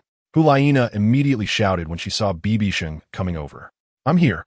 BibiSheng quickly arrived behind the 2, raised his hands and struck hard at the back of their necks in a knife-hand position. Xiaoyu and Yan's eyes returned to normal, and they turned to look at BibiSheng. They were knocked unconscious by him and fell to the ground. Just knock them out and take them away. Let's go. BibiSheng then lifted the two. BibiSheng and Hulaina continued to sprint toward the exit, but suddenly the stone bridge shook, and they turned to see the stone bridge cracking. Hurry! This stone bridge is going to collapse, BibiSheng reminded, while also noticing a whirlpool exit ahead. Soon, BibiSheng and Hulaina reached the end of the stone bridge, but there were still hundreds of meters to the exit. BibiSheng had no choice but to summon the Qingfeng sword. Nana, hold on to me. I'll carry these two, and we'll fly over, BibiSheng instructed. Okay. Hulaina decisively hugged BibiSheng from behind. BibiSheng then gathered his soul power, carrying the three of them straight toward the whirlpool exit, and quickly flew into the whirlpool. Meanwhile, the stone bridge in the path of hell was completely submerged, turning into the Bloody Mary River. In a lush green and sunny wilderness, a crack suddenly appeared in the sky, and the figures of BibiSheng and the others emerged from the crack, falling to the ground.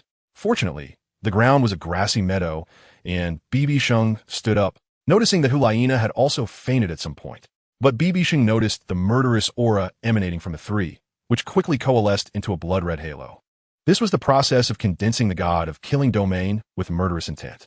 BibiSheng realized the situation of the three and sat down on the grassy ground, leaning against a large rock, watching the three condensing the god of killing domain. This was the result of their 2 years in the City of Slaughter. BibiSheng watched the three while taking a few sips from a bottle of water. Chapter 143. BibiSheng comes to the rescue. BibiSheng missed out on the rewards of this hellish path, as he already possessed the god of killing domain. It was impossible to gain the god of killing domain again when he already had it. Otherwise, it would become a situation of two god of killings coexisting, stacking buffs. If it were truly possible to stack the god of killing domain buffs, perhaps BibiDong would also come, continuously traversing the hellish path to stack 7 or 8 god of killing domains, which would be like a bug-like existence. So cold. Is this the process of condensing the god of killing domain? Hulaina and the others had similar thoughts. In fact, the three had regained consciousness shortly after falling out of the crack, but they were still in a faint state while absorbing the murderous intent to condense the god of killing domain. At this moment, the three finally realized the terror of the god of killing domain. BibiSheng also didn't wait long. About half an hour later, Hulaina and the others slowly opened their eyes. After more than 2 years, they finally emerged. Having grown accustomed to the dark red and dim tones of the City of Slaughter, the colors of the outside world felt somewhat uncomfortable. Yin stood up and sighed. Is that so? The crack in the City of Slaughter is still there. Should I throw you back in? BibiSheng joked, but in reality, there was no crack left. Even if there were, one could not enter, as this exit only allowed exit and not entry, just like the entrance. No, big brother, I was just expressing my feelings. I never want to go to that damn place again, Yin said with lingering fear. Huh, Xiaoyu and Hulaina chuckled, feeling completely relaxed after exiting the City of Slaughter. However, the efforts of these 2 years had indeed paid off, although their soul power had not increased much. Their actual combat abilities had improved significantly compared to 2 years ago. The most important thing was that they finally obtained the god of killing domain.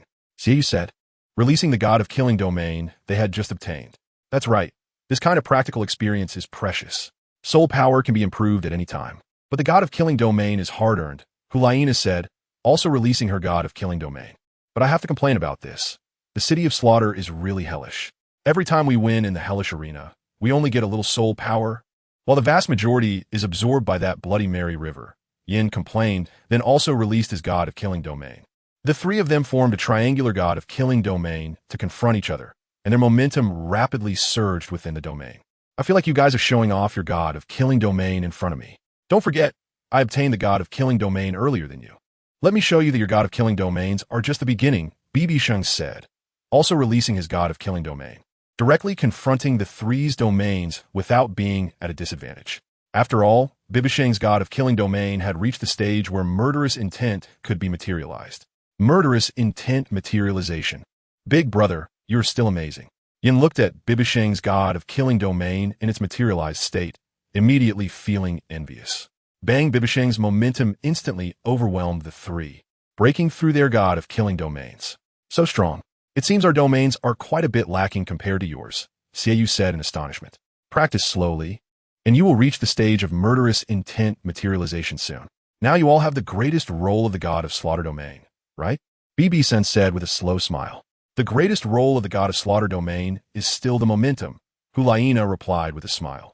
That's right, it's momentum. The god of slaughter domain maximally enhances one's own momentum, possessing an unstoppable force, able to stand firm against thousands, and even when facing stronger enemies. With the support of the god of slaughter domain, there's not a trace of fear in the heart, nor any thought of retreat. BibiSheng explained the role of the god of slaughter domain to the three. Yes, we understand, but all three of us are over level 60 in spirit power.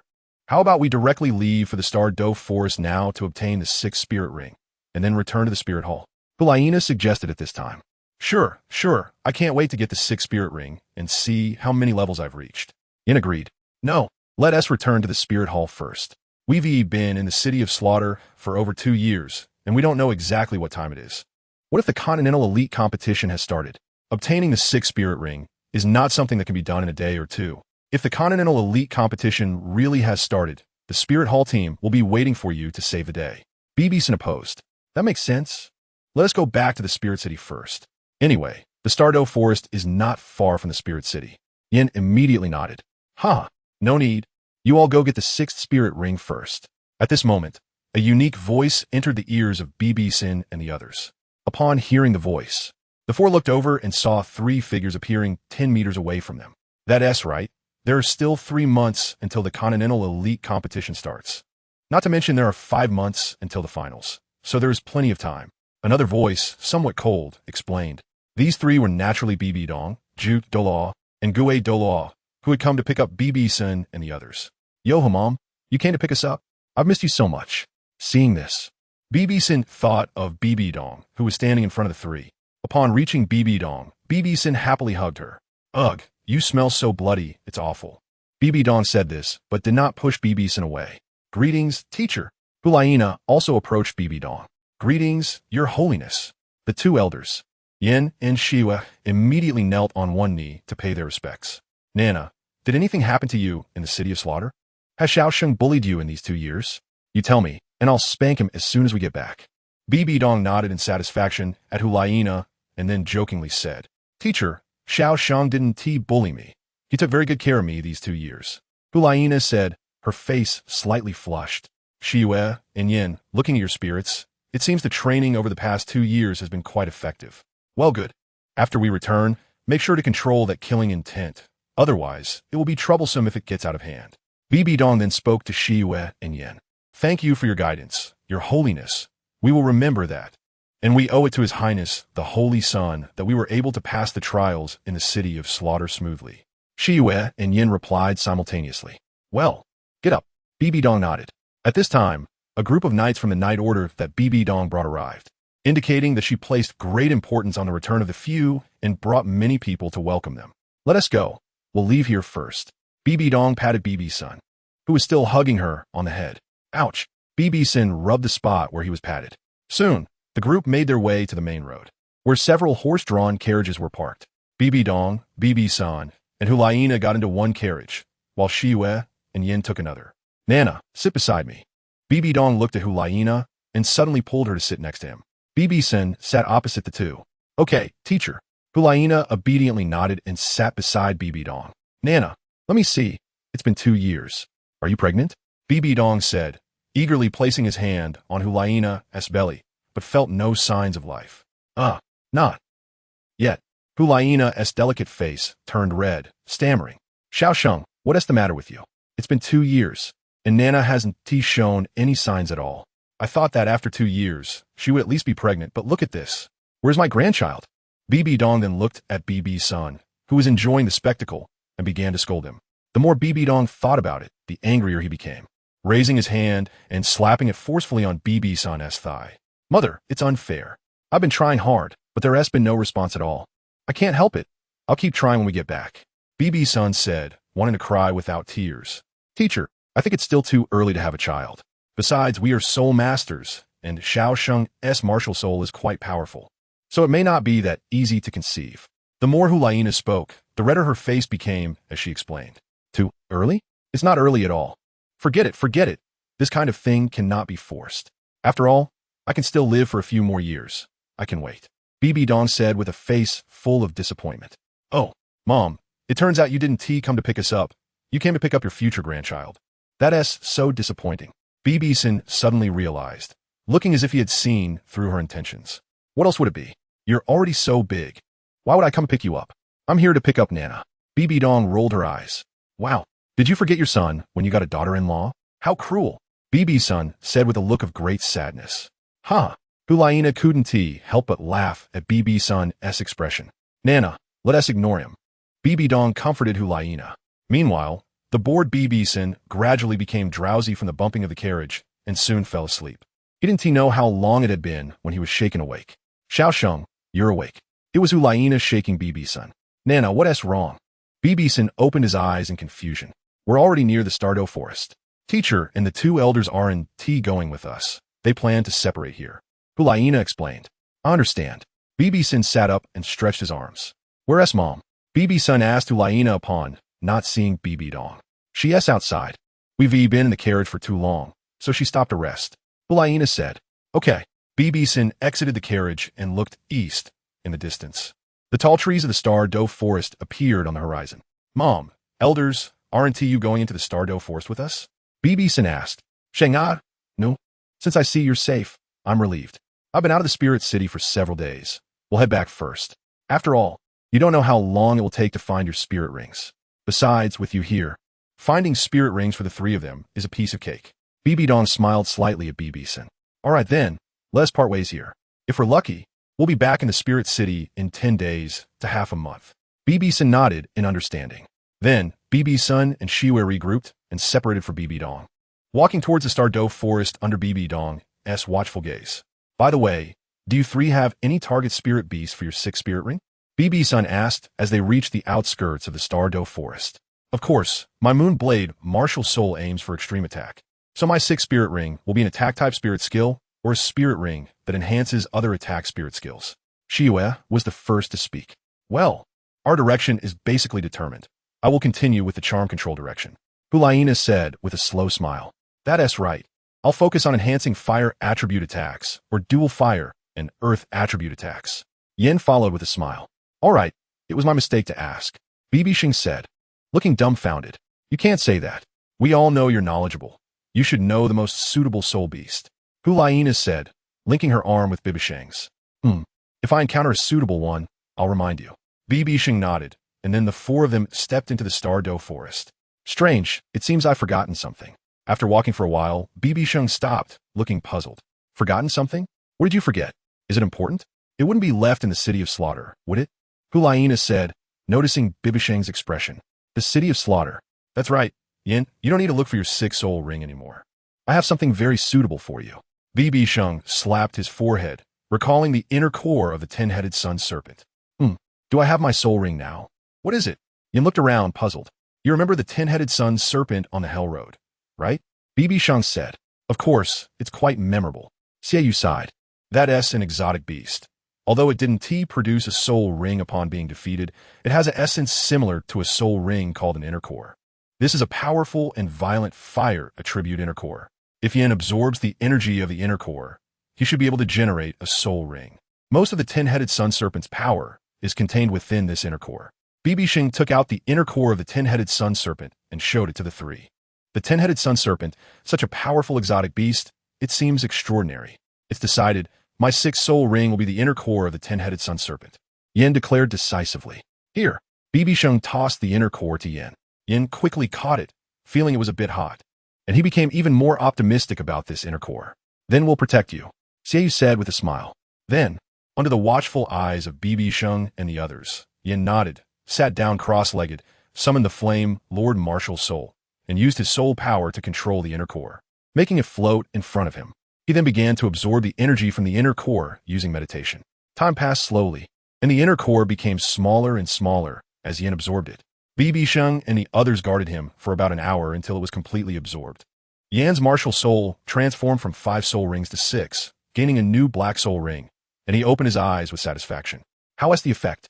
BibiSheng asked, while Hulaina and Xiaoyu looked at Yin with anticipation. Not bad.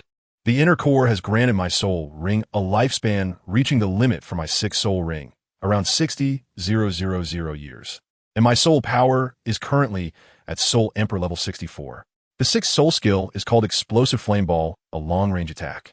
I can condense a fireball from the mouth of the Flame Lord, and with my mental power, I can lock onto a target and shoot 5 fireballs in rapid succession. Yen said, proudly demonstrating his sixth soul skill to the three. Sixth soul skill, Explosive Flame Ball. With the activation of Yan's soul rings, flames gathered from the Flame Lord from his feet to his mouth, forming a fireball that shot towards a distant tree. Bang! The explosion sounded 5 times, and the attack was impressive. Chapter 144, Nightblade Leopard Soul Beast. After releasing the skill, Yin looked at Xiaoyu with great pride, raising his eyebrows in provocation. As if to say, brother, are you envious? Xiaoyu seemed to read Yan's mind and directly said, it's just average, not as good as my 5th soul skill. Look, you're jealous. Prince Saint, the inner core of the 10-headed sun serpent is really nice. Don't worry, I'll definitely help you find an ordinary 10,000-year soul beast later. Yin immediately replied, that depends on whether my martial soul agrees. Xiaoyu said coldly, these two are definitely a pair of good buddies. Given time, they will reach the same bond as the golden and ghost Douluos. Why don't you practice a martial soul fusion skill? I've even thought of a name for you. Let us call it Moonblade Lord. With the image of the Flame Lord wielding the Moonblade martial soul, each attack being a fire blade. BibiSheng suggested while looking at the two. Haha, that sounds promising. I also suggest you two practice this Moonblade Lord martial soul fusion skill. Hulaina laughed in agreement. This suggestion is good. Using my Flame Lord holding the Moonblade martial soul, wouldn't that mean I get to lead the martial soul fusion skill? Xiaoyu, why don't you fulfill my wish? Yin, upon hearing BibiSheng's words, thought it was a good idea and his eyes sparkled, then looked at Xiaoyu and said, get lost, don't even think about it. If I were to lead the martial soul fusion skill, that would be different. Xiaoyu immediately rejected. TCH, I don't want you to lead me either. Yin turned his head away, acting proud. Nana, let us go first and let them two fight out.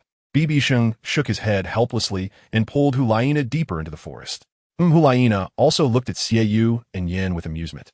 Both of them unwilling to give in, then nodded and followed BibiSheng. After BibiSheng and Hulaina walked away until they were almost out of sight, Xiaoyu and Yin simultaneously turned their heads away, ignoring each other and following BibiSheng and Hulaina. The four of them stayed in the Stardoe forest for 12 days, during which they didn't find a suitable soul beast. Either the age was too low or it didn't match their martial souls. One night, the four of them gathered around a campfire, roasting half a sheep, while the other half was being eaten by the four. Damn, so many mosquitoes. It's really hard to find a suitable soul beast for you two. Yin said while eating dinner, then slapped a mosquito on his neck, feeling helpless. There's no way around it. You can't compromise on soul rings. Otherwise, if we encounter one with the right age but the wrong attribute, Nana and I also want to find a suitable soul ring soon to return to the martial soul city and enjoy life. And to avoid you showing off your insignificant level 64 soul power in front of me every day. Xiaoyu loudly explained. Sigh. There are even fewer soul beasts that match my charm attribute. Hulaina said helplessly. It's okay, don't rush. We spent 2 years in the even harsher city of slaughter. Time is not precious to us. BibiSheng said, soothing Hulaina as he ate a piece of meat. There will definitely be a suitable one. Hulaina nodded. I think. Be careful. Something is coming. It seems to be a soul beast. Before Xiaoyu could say anything, BibiSheng stood up and said. At that moment, a figure darted through the darkness, leaving a trail of afterimages behind. It was a leopard over 5 meters long, charging straight towards the campfire of BibiSheng and the others. It's the Nightblade Leopard. Quickly stop it. Xiaoyu's Moonblade martial soul ring is at stake. BibiSheng immediately said upon seeing it. Here it comes, brother, Flame Lord martial soul, activate. Yin, seeing the Nightblade Leopard closest to him, immediately activated his martial soul, and his arms turned red and thick as he slammed the ground hard, blocking the Nightblade Leopard. Surround it, don't let it escape. BibiSheng quickly moved to the side. Without needing BibiSheng to say anything, Xiaoyu and the others, with their rich combat experience, immediately understood and quickly moved to another side. In an instant, the four formed a square formation, surrounding the Nightblade Leopard in the middle. With an age between 50,000 and 60,000 years, the Nightblade Leopard Soul Beast, possessing both speed and attack, is undoubtedly suitable for your martial soul, Xiaoyu. BibiSheng slowly explained while looking at the Nightblade Leopard. Not bad, but why did it suddenly charge into our area? It's a bit strange. Xiaoyu asked suspiciously while staring at the Nightblade leopard. Who cares? A soul ring that comes to us automatically should not be passed up. Yin said casually. That is true. Let us take it down. Xiaoyu immediately charged forward with his moonblade in hand. Roar the Nightblade leopard looked around. Realizing its escape route was blocked, and a hint of helplessness flashed in its eyes. Wait, the Nightblade leopard has injuries. It's a knife wound. At this moment, Hulaina looked at the back of the Nightblade leopard and noticed something unusual. If there really were knife wounds, it meant someone had been hunting the soul beast. According to the regulations of the Soul Master world, one cannot pick up soul beasts that others have their eyes on. Of course, this is not a strict rule, but rather to avoid unnecessary conflicts and prevent soul masters from fighting over soul beasts. Right? But that doesn't matter. Since the Nightblade leopard soul beast has come to our side, it shows they couldn't keep it, and whoever hunts it first owns it. Xiaoyu did not stop his attack upon hearing Hulaina's words. He was right. Since they couldn't keep it, it was a no-master item, and suitable soul rings are hard to come by. Yin said, assisting Xiaoyu in attacking the Nightblade leopard soul beast. Perhaps the Nightblade leopard soul beast was already injured and not in its best condition, which led to it being killed by Xiaoyu. The 50,000-year-old Nightblade leopard soul beast died in a very aggrieved manner. Although it didn't know from whose hands it had escaped, it fell in Xiaoyu's grasp. There were indeed several wounds on its body. The darkness made it hard to see clearly, but since it was killed, Xiaoyu, you can absorb it.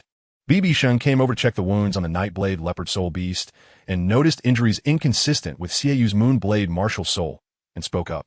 However, before Xiaoyu could sit down to absorb the soul ring, several voices came from a distance, quickly discovering the situation with BibiSheng. Stop! BibiSheng and his 3 companions turned towards the sound, and 5 middle-aged individuals appeared, a combination of 4 men and 1 woman. Damn it, you actually killed the Nightblade leopard. This is the soul beast we've been pursuing for 3 days, preparing to offer to the Nangong family, said the middle-aged man at the front. Nangong family, one of the 8 great families of the soul arena, and the one that possesses the Night Leopard martial soul inheritance, right? You all seem to be a team of soul master hunters, primarily focused on hunting soul beasts. BibiSheng understood what the leader of the group was implying. That's right. As you said, we are from the Nangong family. Their eldest young master has broken through to the Soul Emperor and asked the Soul Master Hunters to help find suitable soul beasts. We took on this task. And after chasing this Nightblade leopard for 3 days, it slipped out of our cage, and now you've intercepted it. How do you explain this? The leader of the 5 said with a gloomy expression. Now, it has been killed by my brother. The soul ring has already formed, and it cannot be returned to you. How about this? You name a price, and we can compensate you, BibiSheng calmly said to the 5, as after all, they were the ones at fault first. Boss, looking at their attire and the fact that the 4 of them are too young. One of them is even about to absorb a 50,000-year-old soul ring. This is the age for the 6th soul ring. It seems the 4 on the other side are also from a family or sect. We shouldn't make enemies easily. That's right, boss. Why not just offer some money? After all, we are capturing soul beasts for money. We can find another soul beast. The 2 behind the hunter leader said to their boss. All right, you have a point. Let's do it this way, the leader of the 5 said, looking at BibiSheng and his companions with a slightly softened expression. Friends, how about my proposal? You name a price, BibiSheng asked again after the 5 finished discussing. Okay, I want to hide it from you. The Nangong family is offering 500,000 gold soul coins. You pay our 5 brothers 500,000, and this matter will be settled. The leader of the 5 stated a figure. 500,000. Impossible, that's too much. Hulaina immediately objected upon hearing this. That's right, 500,000 gold soul coins. You're being a bit too greedy, and I'm not from a wealthy family. I can't compare to the 8 great families of the soul arena, so I can at most offer you 250,000 gold soul coins, BibiSheng said, somewhat displeased. Although a 50,000-year-old soul beast is still relatively rare, 500,000 gold soul coins is indeed too much, especially for the Spirit Hall. No, 250,000 is too little. Let's make it 400,000. It can't go any lower. The leader of the 5 frowned and slowly lowered the price by 100,000 gold soul coins. Friends, to be honest, I am the holy son of the Spirit Hall, and 250,000 gold soul coins is our limit. BibiSheng calmly revealed his identity. 250,000 is indeed our limit. Otherwise, let us just fight. We are not afraid of you, Yin said, emanating a vast killing intent from the city of slaughter, speaking coldly. In fact, the three of them have been leaking their aura all along, especially with 2 years of accumulated killing intent, which is not easy to control. In the past, it took BibiDong over a year to master his own killing intent, suppressing it within and controlling it freely. Holy Son of the Spirit Hall. The leader of the five looked at BibiSheng in surprise. Boss, if he really is the Holy Son of the Spirit Hall, we should verify his identity. After all, the identity of the Holy Son is extraordinary. The only woman among the five whispered to her boss. Holy Son of the Spirit Hall, do you have a token to prove your identity? The leader of the five nodded and asked BibiSheng. This is my Holy Son token. BibiSheng took out his Holy Son token and tossed it over. The leader of the five caught the token swiftly. Its coldness and texture were not made from ordinary iron ore. Although the five were not from the Spirit Hall, as Soul Masters, they inevitably interacted with the Spirit Hall. When BibiDong issued the announcement about BibiSheng as Holy Son token, the five quickly recognized the token's appearance from the public notice they had seen before. Boss, it really is the Holy Son token of the Spirit Hall. No Soul Master would dare to fake it or engage in deception. One of them slowly reminded his boss. Well then, let us settle on 250,000 gold soul coins. Let us give the Holy Son of the Spirit Hall some face. Although we haven't joined the Spirit Hall, we have all benefited from the Spirit Hall. The middle-aged man recalled that he had received subsidies from the Spirit Hall in his youth, and nodded to the four. Yes, we have no objections. The four immediately nodded in agreement. The leader of the five then held BibiSheng's Holy Son token with both hands and walked up to BibiSheng. Holy Son, here is your token. Since it's come to this, we agree to your terms. Originally, knowing your identity, we should have let it go for free. But our five brothers also found it difficult to come out this time. The middle-aged man respectfully handed the token back to BibiSheng. Understood. Nana, Xiaoyu, and Yin. Pay them. We can't let them waste their efforts for nothing, BibiSheng said to Hulaina after seeing the other party was being reasonable. All right, Holy Son. Since all of BibiSheng's money was with Hulaina, the three of them pooled together 5 bags of gold soul coins to hand over to the middle-aged man. Here, count it. Hulaina took the gold soul coins from Xiaoyu and Yin and handed them to the middle-aged man. No need. We trust the credibility of the Holy Son of the Spirit Hall, the middle-aged man replied after receiving the coins. Then, Holy Son, we'll take our leave. The middle-aged man said as he prepared to return to his team. I know you hunters capture soul beasts for a living and prefer to be unrestrained. But as the Holy Son of the Spirit Hall, since we've met, I must remind you, you know the rules of the Soul Master world, unless necessary. Do not kill soul beasts indiscriminately. BibiSheng warned the 5 hunters before him. That as for sure, soul beasts have become increasingly rare over the years.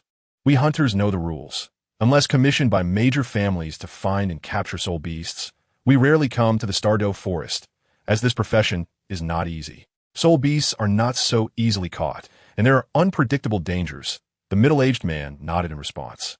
The 5 hunters then left BibiSheng's line of sight, not knowing where they went. Your Highness the Holy Son, with our strength, we could easily drive them away without paying any money, Yin said, somewhat dissatisfied. Don't say that. These hunters face significant risks when they come to the Douluo forest to catch soul beasts. It's not easy. Besides, the night-blade leopard soul beast was indeed injured. The main point is the Spirit Hall is not abandoned. If we can resolve this peacefully, we should, BibiSheng said with a slow smile. All right, Yin, BibiSheng is right. After all, we are in the wrong for intercepting the soul beast they were trying to catch. Brother, it's getting late. You should hurry up and absorb the soul ring. Hulaina said, supporting BibiSheng's words. This time when we go back, see you must treat us to dinner. Yin immediately joked. That's right. If we pay for the soul ring, it would be embarrassing not to treat us to a meal, BibiSheng added. All right, I'll treat you to the Lifephone restaurant as soon as I get back. How about that? Xiaoyu immediately nodded in agreement. That's more like it. Hurry up and absorb your 250,000 gold soul ring, Yin said, satisfied with Xiaoyu's promise. Then, BibiSheng and the other 2 sat back by the campfire, watching Xiaoyu sit cross-legged to absorb the Nightblade leopard soul ring. After about half an hour, it was already 9 p.m., and Xiaoyu opened his eyes in satisfaction. I am now a 64th level Soul Emperor. Chapter 145. Hulaina's Illusion Moon Fox. Returning, Xiaoyu announced his soul power level and gave Yin a smug look, just as Yin had done before. What are you so smug about? You owe me money. I just spent 70,000 gold soul coins for your soul ring, going bankrupt. Yin immediately reached out to demand. A mere 70,000 gold soul coins. I definitely won't pay you back when I get back. Besides, the Night Blade Leopard Soul Beast was the first one you intercepted. So it's reasonable to spend a bit of gold soul coins, Xiaoyu stated, disassociating himself. Damn, I've never seen someone so shameless, Yin said in shock, instantly standing up. Alright, stop joking around, Xiaoyu. What soul ring and soul skill did you get? BibiSheng intervened, seeing the two about to bicker. A pretty good soul skill, called Night Murder, which is a solid single-target attack combining both attack and speed. Xiaoyu introduced the soul skill he received from the Night Blade Leopard Soul Ring. Night Murder. That's good. Now we just need to get Nana's Soul Ring. It seems our luck is quite good. Let's try to find a suitable soul beast for me this month, so we can rest a bit more when we get back, Hulaina added to BibiSheng's words. It's about time to rest. Good night. Yin stood up, preparing to enter the tent he had set up. Don't rush. Let me check if there are any soul bones. I'm so jealous of you, Xiaoyu said as he walked towards the lying Night Blade Leopard Soul Beast. TCH, how could there be soul bones? With your luck. Wait, there really is a soul bone. Before Yin could finish his complaint, Xiaoyu actually found a soul bone from the Night Blade Leopard's body. A dazzling light illuminated the surrounding area. This was a soul bone from the Night Blade Leopard's forepaw, corresponding to a human's arm soul bone. Huh, it's a left arm soul bone. Yin, what did I say? I sensed the soul bone inside the Night Blade Leopard when I absorbed the soul ring. Once I absorb this soul bone, my soul power level will definitely surpass yours. Xiaoyu laughed as he held the soul bone. No, I can't accept this. Yin immediately knelt on the ground and shouted. Not bad. Absorbing both the soul ring and soul bone together will be the most compatible with you. And I believe it will significantly enhance your 6 soul skills attack and improve your attributes, BibiSheng said in surprise, not expecting that a soul bone would actually drop. In fact, the Night Blade Leopard Soul Beast had already been captured by hunters before. However, the hunters were unaware that the Night Blade Leopard's strength would increase at night, allowing it to break free from their cage. But unexpectedly, during its escape, the Night Blade Leopard had been keeping an eye on the hunters pursuing it, which led it to crash into BibiSheng and the others' temporary camp. Additionally, due to excessive exhaustion, Xiaoyu was able to easily slay the Night Blade Leopard, and the aggrieved soul beast directly exploded a soul bone. If the hunters returned and saw the Night Blade Leopard Soul Beast drop a soul bone, it would probably not just be a matter of 250,000 gold soul coins. After all, soul bones in the market are often priceless. Even 10 times the price might not buy a soul bone of around 50,000 years. Brother, congratulations on acquiring a soul bone. Hulaina genuinely expressed her happiness for Xiaoyu. Haha, this is a case of gaining and losing. Although I lost gold soul coins, spending 250,000 gold soul coins to buy a soul bone is something any soul master will be happy to pay for. Xiaoyu smiled while holding the soul bone. No way. This time when we go back, you must treat us to 3 meals at Lifeng Restaurant. No, 5 meals, Yin said indignantly, cutting into Xiaoyu's joy. It seemed Yin would try to regain a bit of balance in his heart. Don't say 3 meals. I'll treat you to 10 if you want, Xiaoyu promised. Well, that's more like it. Hearing Xiaoyu's guarantee, Yin finally nodded in satisfaction. All right, stop messing around. It's getting late. Xiaoyu, hurry up and absorb the soul bone. We'll guard you, BibiSheng interrupted the two's banter. After that, Xiaoyu sat cross-legged again to absorb the soul bone, and without any surprises, he reached 65th level soul power after absorbing it. Subsequently, BibiSheng and the other 3 began to enter their tents to rest. Thus, another 10 days passed in the forest. The 4 had spent nearly a month in the Stardow forest, and on the 22nd day, they found a suitable soul beast for Hulaina. It was called the Illusion Moon Fox, which was just over 40,000 years old. However, for Hulaina's 3-tailed fox, the Illusion Moon Fox was a perfect match, so Hulaina could accept its lower age. The Illusion Moon Fox had pinkish-yellow fur and a beautiful, fluffy tail that looked somewhat sparkling. This was because the Illusion Moon Fox cultivated by absorbing the essence of the moon, which is also why it was named the Illusion Moon Fox. Its second soul skill was Tiger Howl Sky Strike. Once BibiSheng discovered the Illusion Moon Fox, he immediately acted, using absolute strength to suppress the Illusion Moon Fox. Illusion Moon Fox, I know you can understand our words. Sacrifice yourself, and it will be less painful, BibiSheng said. Locking onto the Illusion Moon Fox with his imposing aura and killing intent, his voice cold. Fox-type soul beasts generally possess higher intelligence than other soul beasts. After all, foxes are known for their cunning, so how could they deceive without some wit?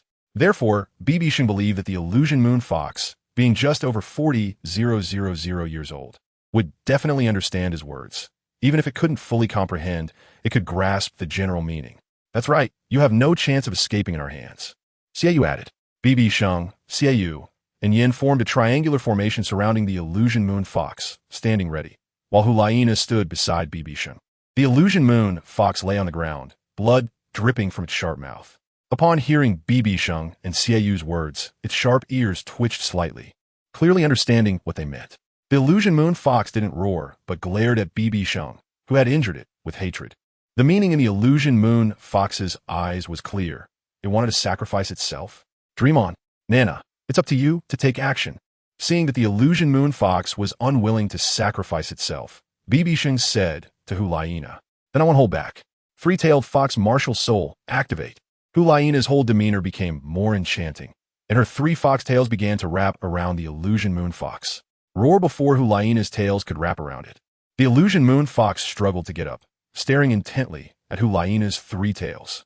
The illusion moon fox let out a sharp cry, causing Hulaina's actions to pause, and BibiSheng and the others were also taken aback. Suddenly, the illusion moon fox made a very human-like gesture of kneeling before Hulaina, lowering its proud head.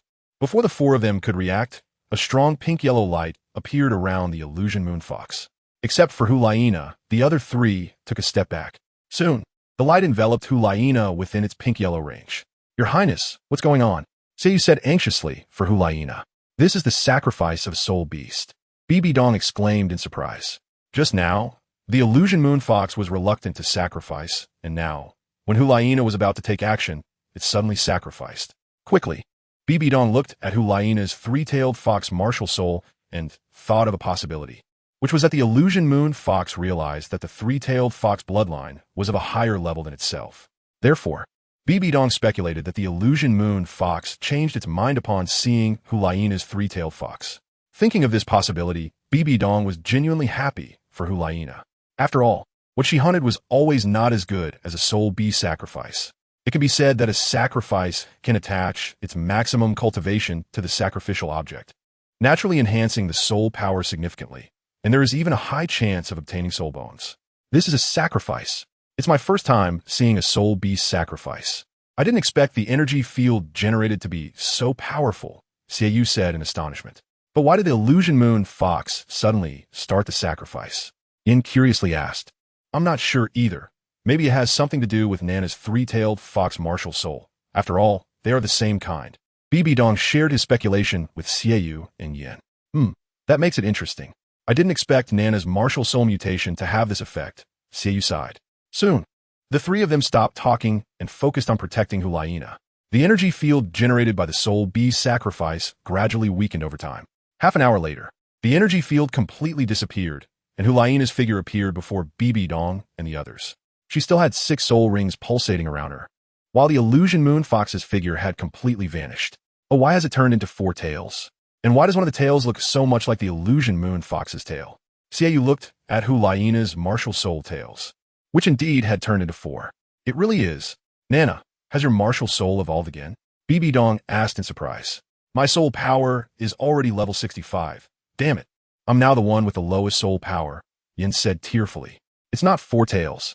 The one that looks like the illusion moon fox's tail is the external soul bone given to me by the illusion moon fox, the illusion moon fox tail. Hulaina said, radiating a happy smile. Suddenly, Hulaina wrapped one of her fox tails around a tree, instantly snapping the trunk. That's amazing, Xiaoyu exclaimed in surprise. The illusion moon fox tail gave me an attack method, and when released, it can also enhance my movement speed. As for the 6 soul rings soul skill, it's called Dreamland Illusion Moon, a mental illusion control type. I can pull enemies whose levels are close to mine into a pink illusion, causing them to lose themselves. Hulaina introduced her 6 soul ring ability with a gentle smile. That's so strong. This type of illusion control is too hard to deal with. One careless move might lead you into your trap, Yin exclaimed in admiration. Alright, it's indeed an incredibly troublesome soul skill. Since we've all obtained our respective soul rings, we should head back. I really don't want to stay in the Stardow Forest any longer. After praising Hulaina a few times, BibiDong looked up at the sky and saw it was still early, then spoke. It's been over 2 years. It really is time to go back. Hulaina nodded. Then, the 4 of them quickly ran toward the outskirts. Yan's 6th soul ring was formed from the inner core of the 10-headed sun snake. Xiaoyu's was from the night blade leopard soul beast and a soul bone. and Hulaiina's was from the Illusion Moon Fox Soul Beast and an external soul bone. Over the past 2 years of training, aside from Bibi Dong, who only increased his soul power by 3 levels, Hulaiina and the others had at least gained 7 or 8 levels of soul power, and they had obtained the God of Slaughter domain and their respective satisfying soul rings. It can be said that Hulaiina and the others had a very good harvest. Of course, this was also a result of their hard work, surviving life-and-death battles in the City of Slaughter, and the most valuable part was their practical combat experience. The next afternoon, Bibi Dong and the others finally returned to Spirit City. "We greet your holiness the Pope." Hulaiina, Xiaoyu, and Yin came to the Pope's hall to formally report to Bibi Dong that they had completely returned. "You've returned. Looking at your appearance, it seems you all obtained satisfactory 6 soul rings. Very good. You've worked hard over the past 2 years. After you go down, take a good rest for a few months to prepare for the upcoming Continental Elite competition," Bibi Dong said calmly to Xiaoyu and the others while looking at them. "Yes, your holiness," Xiaoyu immediately replied. "Then Yin and I will head back first." Xiaoyu said. "Go on," Bibi Dong nodded lightly. "Your highness, Nana, let's meet at the Fortune Tavern in 3 days." Yin looked at Xiaoyu and then set a time to meet with Bibi Dong and Hulaiina. He didn't forget to have Xiaoyu treat them. "Got it. Just make sure to rest well for the next 2 days," Bibi Dong nodded. Watching Xiaoyu and Yin leave the Pope's hall, when Bibi Dong turned around to face the Pope's seat, Bibi Dong had already come to stand before him. Looking at the two of them, "Sheng'er, Nana, you've also worked hard. Hurry back to your room and take a shower. You smell terrible," Bibi Dong said with a slight smile to Bibi Dong and Hulaiina. After I finish showering, I want to eat your cooking, Mom. It's been so long since I've had your food. It's making me crave it," Bibi Dong immediately said. "You little brat, coming back just to boss me around." "Huh? But since you haven't been around for over 2 years, I'll let it slide," Bibi Dong laughed and scolded. "Hee, it's settled then. Nana, let's go," Bibi Dong said, pulling Hulaiina out of the Pope's hall. "Goodbye, teacher," Hulaiina hurriedly turned back to say. Afterward, Bibi Dong and Hulaiina took a shower and came out of their room around 6 o'clock, heading to the cafeteria together. "It's almost done, just 2 more dishes," Bibi Dong greeted when he saw the two of them arrive. "Teacher, let me help you," Hulaiina said as she walked into the kitchen. Bibi Dong sat on the sofa next to the dining table, waiting for dinner. Bibi Dong was cooking in the kitchen, while Hulaiina took turns bringing the dishes that Bibi Dong had prepared out of the kitchen and placing them on the dining table.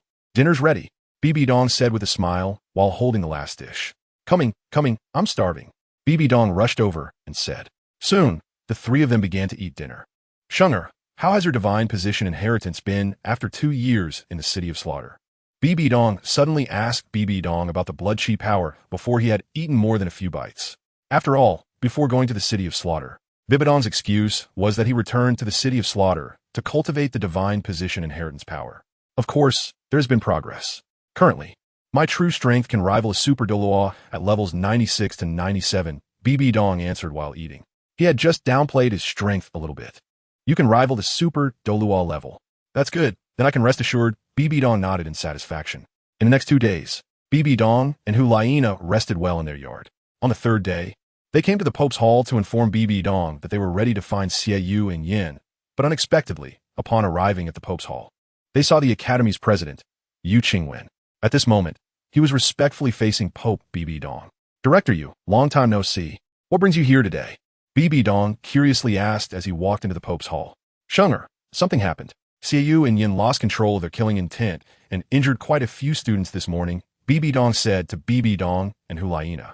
Chapter 146, The Issue of Uncontrolled Killing Intent. After Bibi Dong finished speaking, he slowly stood up. "This is what I worry about the most. With the Continental Elite competition approaching, if I can't control my actions, my killing intent will likely spiral out of control during each battle. If the killing intent of the 3 of us goes out of control during the Continental Elite competition, that would be disastrous." After listening, BibiSheng knew that Xue and Yin had rested for 2 days and couldn't help but spar with each other, resulting in their excitement escalating, and their immature killing intent becoming uncontrollable. This morning, Prince Shengzi, Xue, and Yin were sparring in the square, attracting a lot of students to watch. However, after just a few moves, a massive and chilling killing intent erupted from them, their eyes turning red as if possessed, like evil soul masters. Both of their strengths were at the Soul Emperor level, while the onlookers were all at the Soul Honorable level. So many students were hurt by their killing intent. Fortunately, I happened to pass by their fighting area and immediately stopped them, otherwise it wouldn't be long before casualties occurred. Dean Yun then began to introduce the situation of Shiyue and Yin to BibiSheng. Teacher, what should we do? With only a few months left until the Continental Elite competition, won't we be unable to compete? If our killing intent goes out of control during the competition and causes someone's death, our Wuhuan team will be eliminated. Hulaina also understood her own situation. Her killing intent occasionally surfaced, sometimes waking her in the middle of the night due to the chilling killing intent. The regulations for the Continental Senior Soul Master Academy Elite Competition clearly state that no deaths are allowed during the competition, and this rule was set by the Wuhuan Palace. However, the Wuhuan Palace is just a co-organizer. The competition is held by the two empires to attract soul masters. This is indeed a problem that needs to be resolved quickly regarding your 3 uncontrollable killing intents. But I really can't think of a way to improve your killing intent in such a short time. BibiSheng pondered for a moment and then spoke helplessly. The emotions and aura of Hulaina and the others have been leaking out, indicating that they haven't recovered from the aftereffects of the City of Slaughter. In the next 4 months, we must solve the issue of your uncontrollable killing intent.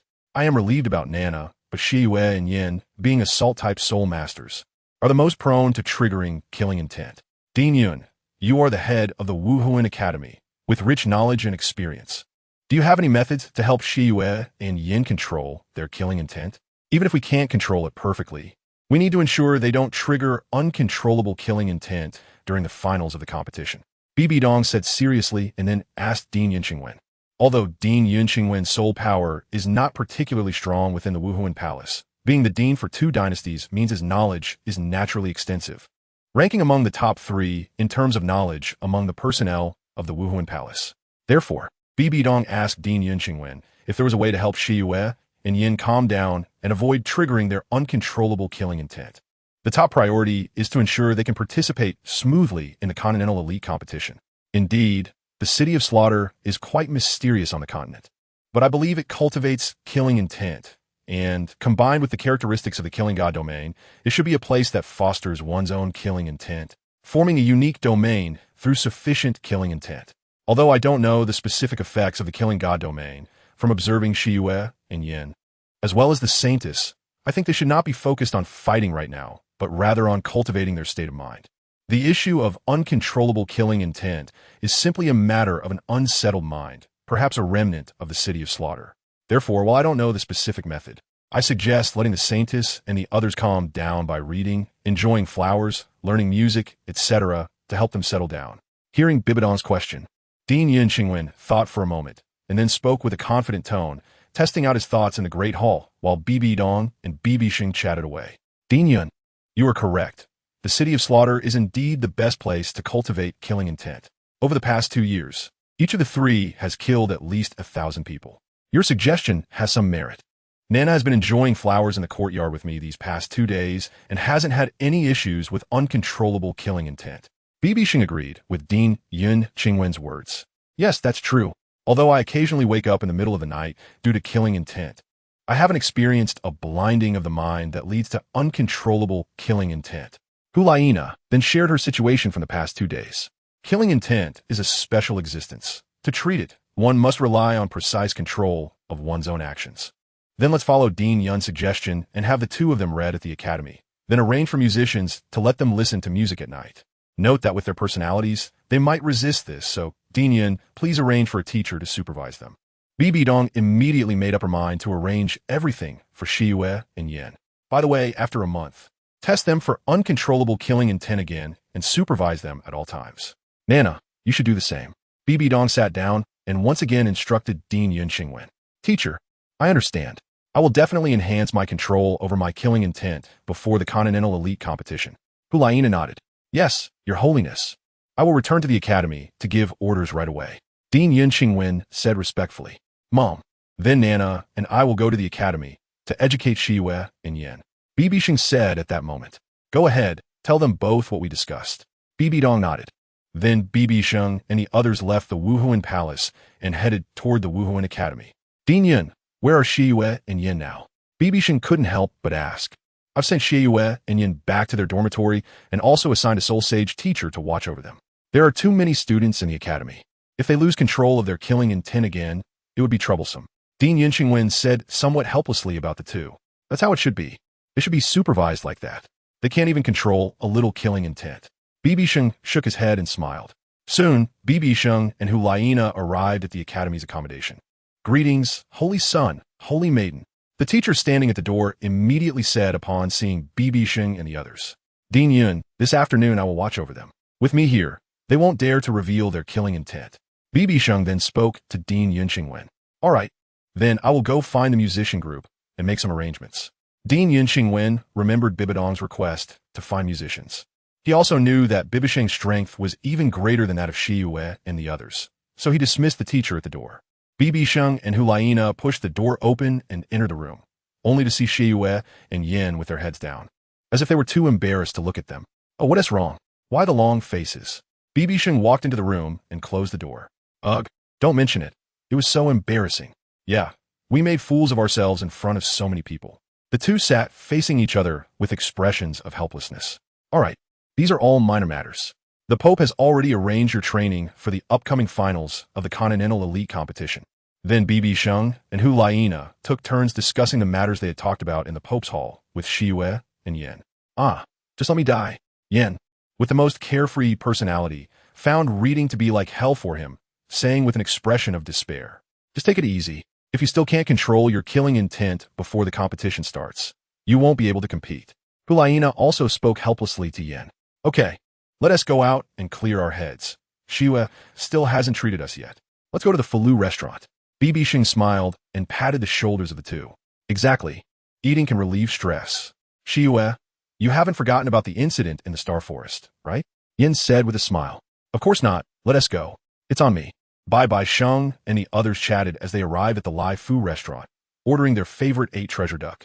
Meanwhile, Dean Yunqing arrived at an entertainment venue and found a 10-person band, expressing his intentions. Dean Yun, right? My name is Sun Jing, and I am the head of this band, said a middle-aged woman in a blue dress, approaching Dean Yunqing with a unique stride. Yes, my students sometimes go berserk due to killing intent, and I would like to ask you to help them relax until the finals of the Continental Elite competition. Dean Yunqing directly explained the situation to Sun Jing. Killing intent. I'm sorry, but we can't help with that. We are just ordinary musicians, and I doubt regular music will work. Sun Jing replied with an apologetic smile upon hearing Dean Yunqing's words. Isn't it enough to just play some simple music? Dean Yunqing asked, puzzled and confused, completely not expecting a direct refusal. To be honest, we don't want to do this business with you, but it would be a complete waste of time for them. We know our limitations and can't afford to take that gamble. However, I can recommend someone to you. There is a legendary figure in our musician community who is said to have an innate domain that can combine with music to suppress and soothe emotions, Sun Jing suggested. Oh, there is such a person. I wonder who the master is, Dean Yunqing asked curiously. I don't know her specific name, but everyone in the circle calls her Lady Yuxian. It is said she teaches etiquette to the nobility in the heavenly and cultivates noble temperament, Sun Jing replied. Lady Yuxian. All right, I understand. Dean Yunqing noted this title and returned to the Pope's hall. Dean Yun, greetings to your holiness. Dean Yunqing bowed to Pope BibiDong upon arriving at the Pope's hall. Oh, Dean Yun, why are you back? Is there an issue with Xie and the others? BibiDong asked curiously upon seeing Dean Yunqing return. Yes, the musicians in Wuhuan City recommended a musician who teaches noble etiquette, called Lady Yuxian. It is said that she has her own understanding of music and possesses an innate martial soul domain, which can combine with music to soothe emotions. With her help, the 3 holy maidens might quickly learn to control their killing intent. Dean Yunqing shared what he learned about Lady Yuxian with BibiDong. Lady Yuxian. That name sounds somewhat familiar, BibiDong said, surprised. According to their introduction, Lady Yuxian is the head of the Etiquette Academy in the Royal Palace of Heavenly. Dean Yunqing reminded. Oh, I understand now. I know who she is. Indeed, she has an innate domain, but her soul power is only level 9, BibiDong suddenly recalled. Many years ago, Renxue went to Heavenly to study at the Etiquette Academy with the original Shueqinghe. You may go. I will have someone bring her here. In the meantime, you supervise Xie and Yin in the library, BibiDong instructed Dean Yunqing. Then I shall take my leave. Dean Yunqing respectfully nodded and left the Pope's hall. Yu Guan, did you hear that? Bring up Lady Yuxian's information, BibiDong ordered. Yes, Your Holiness. Douluo Ju quickly retrieved a report from the Intelligence Department's database. After glancing at it, he found it interesting that she was the younger sister of the Haoyan sect's leader, with a mutated martial soul and a noble circle domain. Douluo Ju then brought the information to BibiDong. Your Holiness, I found all the information about Lady Yuxian, Douluo Ju said as he handed the report to BibiSheng. Tang Yuehua, also known as Lady Yuxian, is a direct descendant of the Haotian sect, the younger sister of sect leader Tang Xiao. Her martial soul has mutated into a wish ring, and she can never break through level 9 soul power. But she naturally possesses a noble circle domain. She has mingled among the nobility of the heavenly for many years while maintaining her integrity. She is quite a clever person. BibiSheng reviewed the information about Lady Yuxian. Your Holiness, since she is from the Haotian sect, how can we invite her directly? She should have guard around her. Douluo Ju asked cautiously. It's just the Haotian sect. For Nana's sake, just invite her over directly. You and Gue Mei will go, BibiSheng instructed. Isn't that a bit inappropriate? What if the Haotian sect retaliates and makes a loud statement in the Spirit Master community? It might be difficult for us, after all. The Haotian sect does hold a certain influence. Douluo Ju hesitated. Oh, what is the problem? Mama, Nana, and I are back at that moment. BibiSheng and Hu Laina returned and overheard Douluo Ju's words. BibiSheng did not hide the matter from the two and explained about Lady Yuxian. So that's how it is. I'll go. Just right. Nana is quietly studying in the academy. It's been 2 years, and I also plan to visit Renxue in Heavenly. BibiSheng immediately took on the task. Hu Laina was also aware of BibiSheng's plan and had discussed it on the way back. Having been with BibiSheng for 2 years, Hu Laina naturally had no objections and readily agreed to BibiSheng going to find Renxue. You can't go alone. Take Elder Gue with you. In case there are any Haotian sect members around Tang Yuehua, it will be easier to handle with Elder Gue. BibiSheng agreed upon hearing BibiSheng's words. Take Elder Gue with me? Won't that slow me down? BibiSheng asked. Your Highness, I can't hear you. Douluo Gue appeared helplessly. A dignified 96th level Super Douluo was actually being said to slow down by a soul sage. Then let us go together. According to the plan of leaving early and returning early, we 1T take a carriage. We'll travel using soul power. BibiSheng immediately clarified for himself. Of course, I'm not afraid of the bumpy carriage ride, he added. Hu Laina couldn't help but chuckle, not understanding why BibiSheng disliked riding in a carriage, even after so many years. Do as you wish. Anyway, Gue Mei will be accompanying you. BibiSheng glanced at BibiSheng. Chapter 147. Nightly infiltration of the Imperial Palace to meet Renxue. What could BibiSheng do? Since BibiSheng insisted on having Douluo Gue accompany him, he could only agree. Xiao Sheng, once you find Lady Yuxian, you can have Elder Gue bring her back to the Wuhuan Hall. You can stay in Heavenly longer to accompany Sister Shui. There is no need to rush back. Hu Laina gently advised BibiSheng upon returning to their courtyard. What? Are you not jealous? BibiSheng asked in surprise. What would I be jealous about? You just ran back after spending a few days with Sister Shui, while I've been by your side for so long. That is already quite good. Besides, I need to calm myself down and control my killing intent. Hu Laina spoke softly. Nana, you really are so understanding. It's truly a blessing to have you. BibiSheng couldn't help but embrace Hu Laina. Thus, BibiSheng rested for another 2 days at the Wuhuan Hall. On the 3rd day, he left Wuhuan City. Nana, no need to see me off. You 3 go back. Especially you 2, Xiaoyu and Yin. Learn to be disciplined and control yourselves. Recently, focus more on reading instead of fighting each other. Cultivation should have both tension and relaxation. After 2 years of intense training in the City of Slaughter, it's time for you to relax. After all, cultivation is not just about improving soul power. It's also about enhancing your mindset. BibiSheng said to Hu Laina and the others as they escorted him to the city gate, then turned to advise them, especially Xiaoyu and Yin. Damn, you're lecturing me again. I shouldn't have come to see you off, Yin joked unhappily. All right, we'll remember what you said, Xiaoyu nodded. Hurry back. Remember my words, Hu Laina urged. Elder Gue, let us show our abilities. Qing Feng sword. BibiSheng looked at Ghost Douluo with a smile and then soared into the sky, quickly disappearing from everyone's sight. Ghostly. Ghost Douluo transformed into a shadow as dark as ink and floated towards Tiando City. Envy those who can fly, someone said with a face full of envy. Flying makes traveling so convenient. 3 days later, BibiSheng and Ghost Douluo returned to Tiando City. Your Highness, should we go directly to find Tang Yuehua, or should we meet the young lady first? After entering the city, Ghost Douluo couldn't help but ask. Let's go to the Tiando Hotel first. It's broad daylight. Going to the palace would be inappropriate.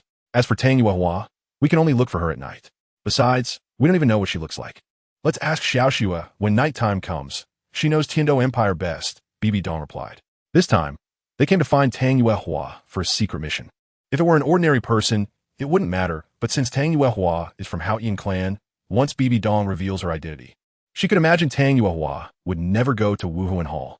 Alright, it's easy to alert the guards during the day, and I've heard that the young lady has become busier since taking the throne. She should be dealing with matters in the palace now, where there are many people around. Ghost Douluo nodded in agreement with Bibi Dong's suggestion. They came with the principle of keeping a low profile, as the purpose of their visit might involve some unscrupulous behavior.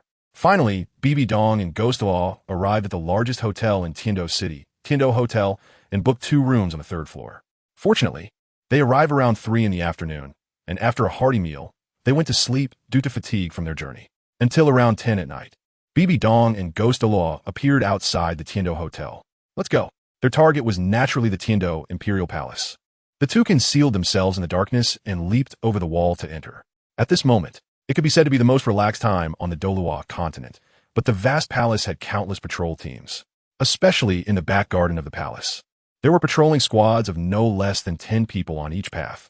Fortunately, Bibi Dong and Ghost Douluo had considerable strength, especially Ghost Douluo, who was better at concealing his presence than Bibi Dong, as his ghost spirit naturally belonged to the night. This palace is larger than we imagined, with so many rooms. I wonder which backyard the young lady is in. Your Highness, how do we find her?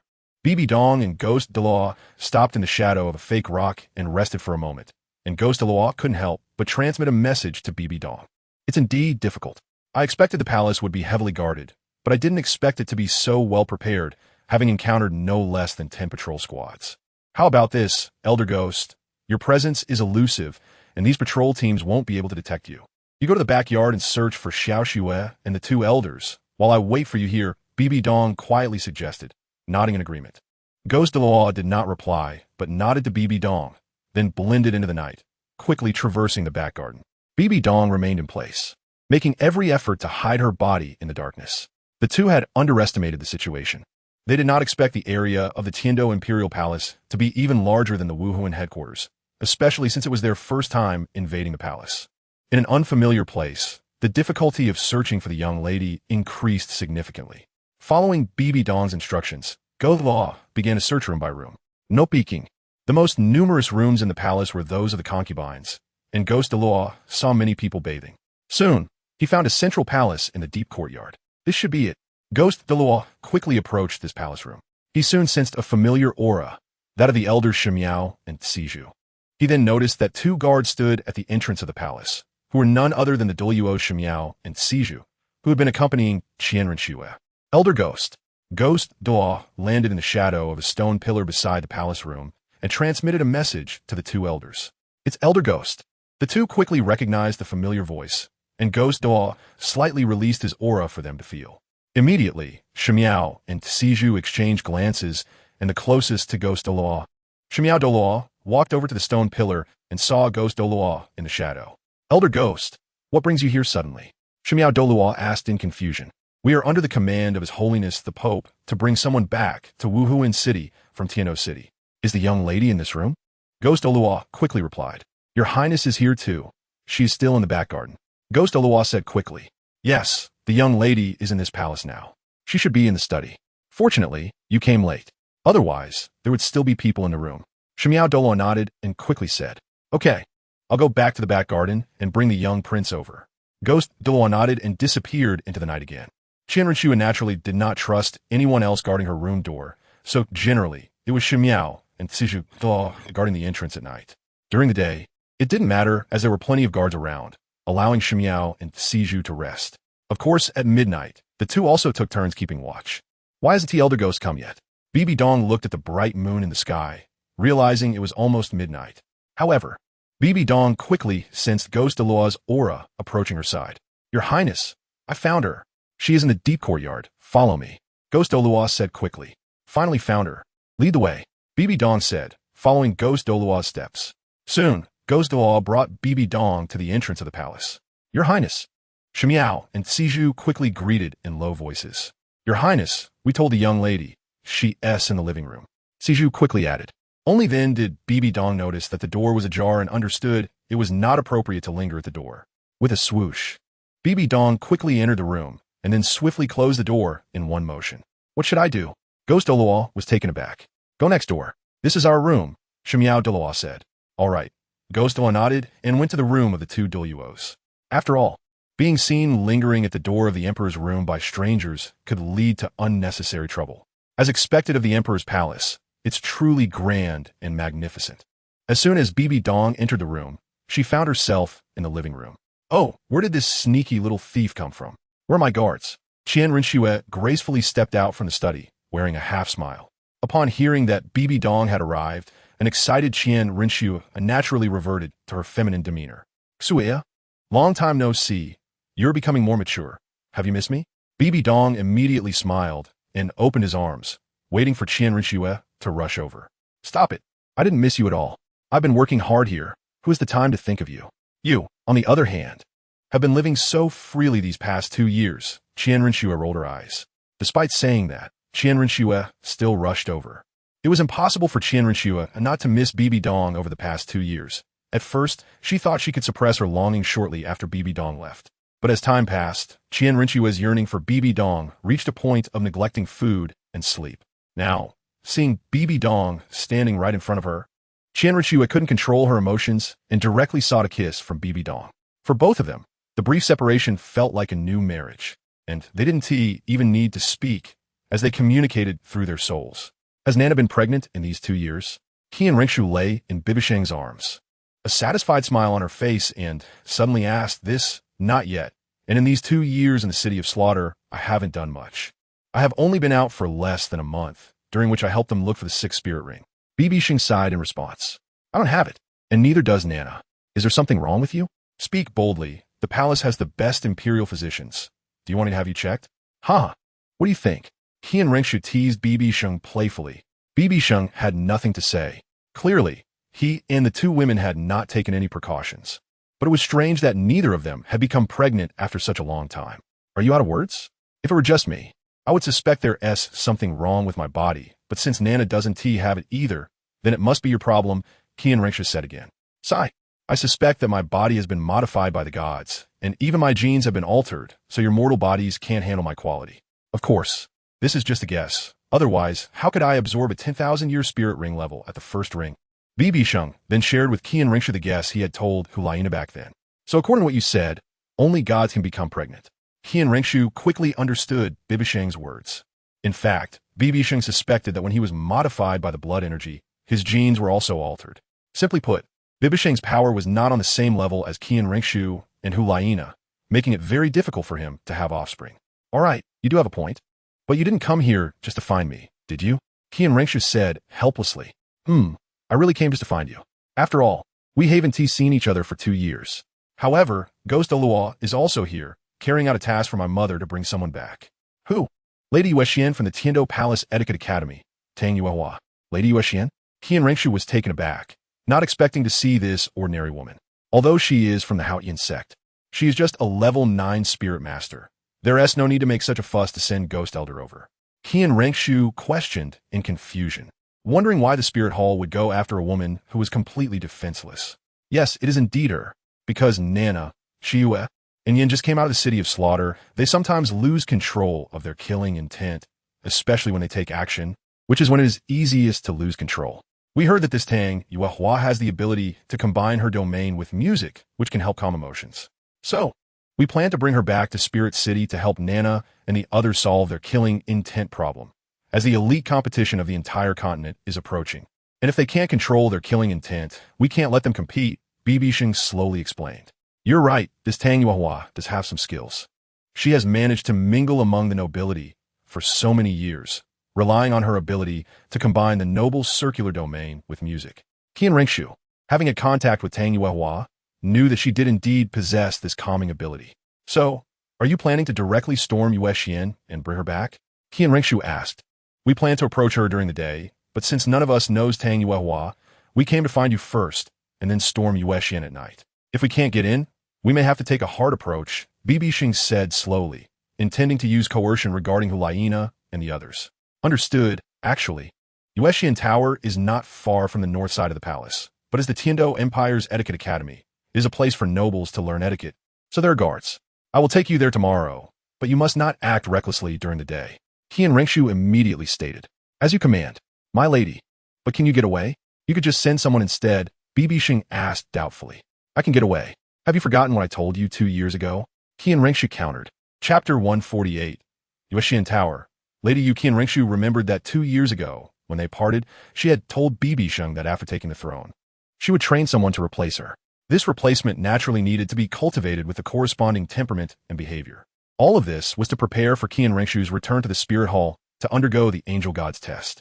At that time, it wouldn't be a matter of days for the replacement to impersonate Xue Qinghe, but rather a long-term process, possibly lasting a year, 2 years, or even more than 10 years. So she needed to be trained not to expose herself.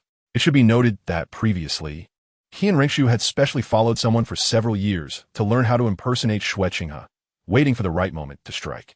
Really? I wonder which elder's grandson will take your place as Xue Qinghe, BibiSheng asked curiously. The grandson of the third elder, named Chang Gonglong.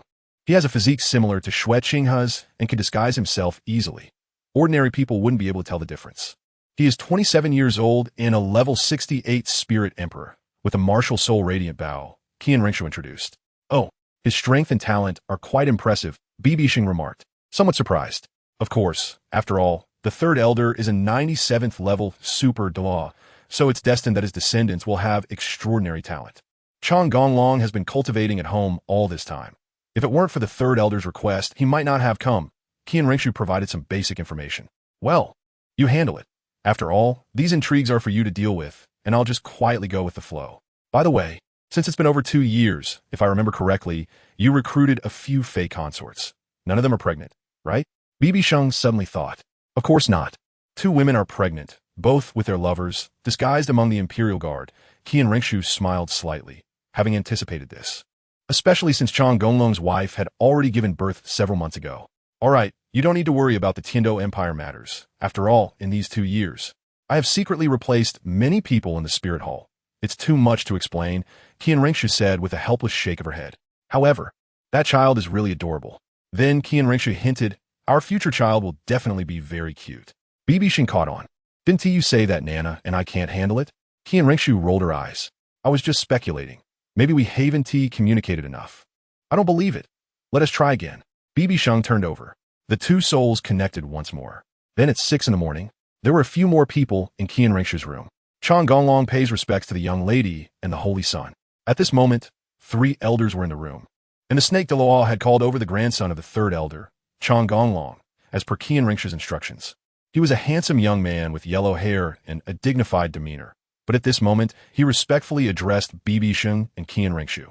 Although Chang Gonglong had not interacted with BibiSheng before, he knew from his grandfather that BibiSheng was stronger than him. In a world where strength was paramount, power determined everything.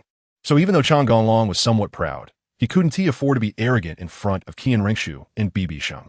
Chang Gonglong, you're here. I need to recover my true form for a few days, so you will impersonate Xue Qinghe. You've been learning his behavior for over 2 years, so this should be no problem for you, Qian Renxue said flatly. BibiSheng sat silently on the other side. No problem. I'm already prepared. Chang Gonglong nodded and immediately replied.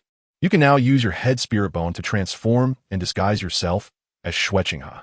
While it's still dark, I and Xiao Sheng are ready to leave the palace, Qian Renxue continued. Understood.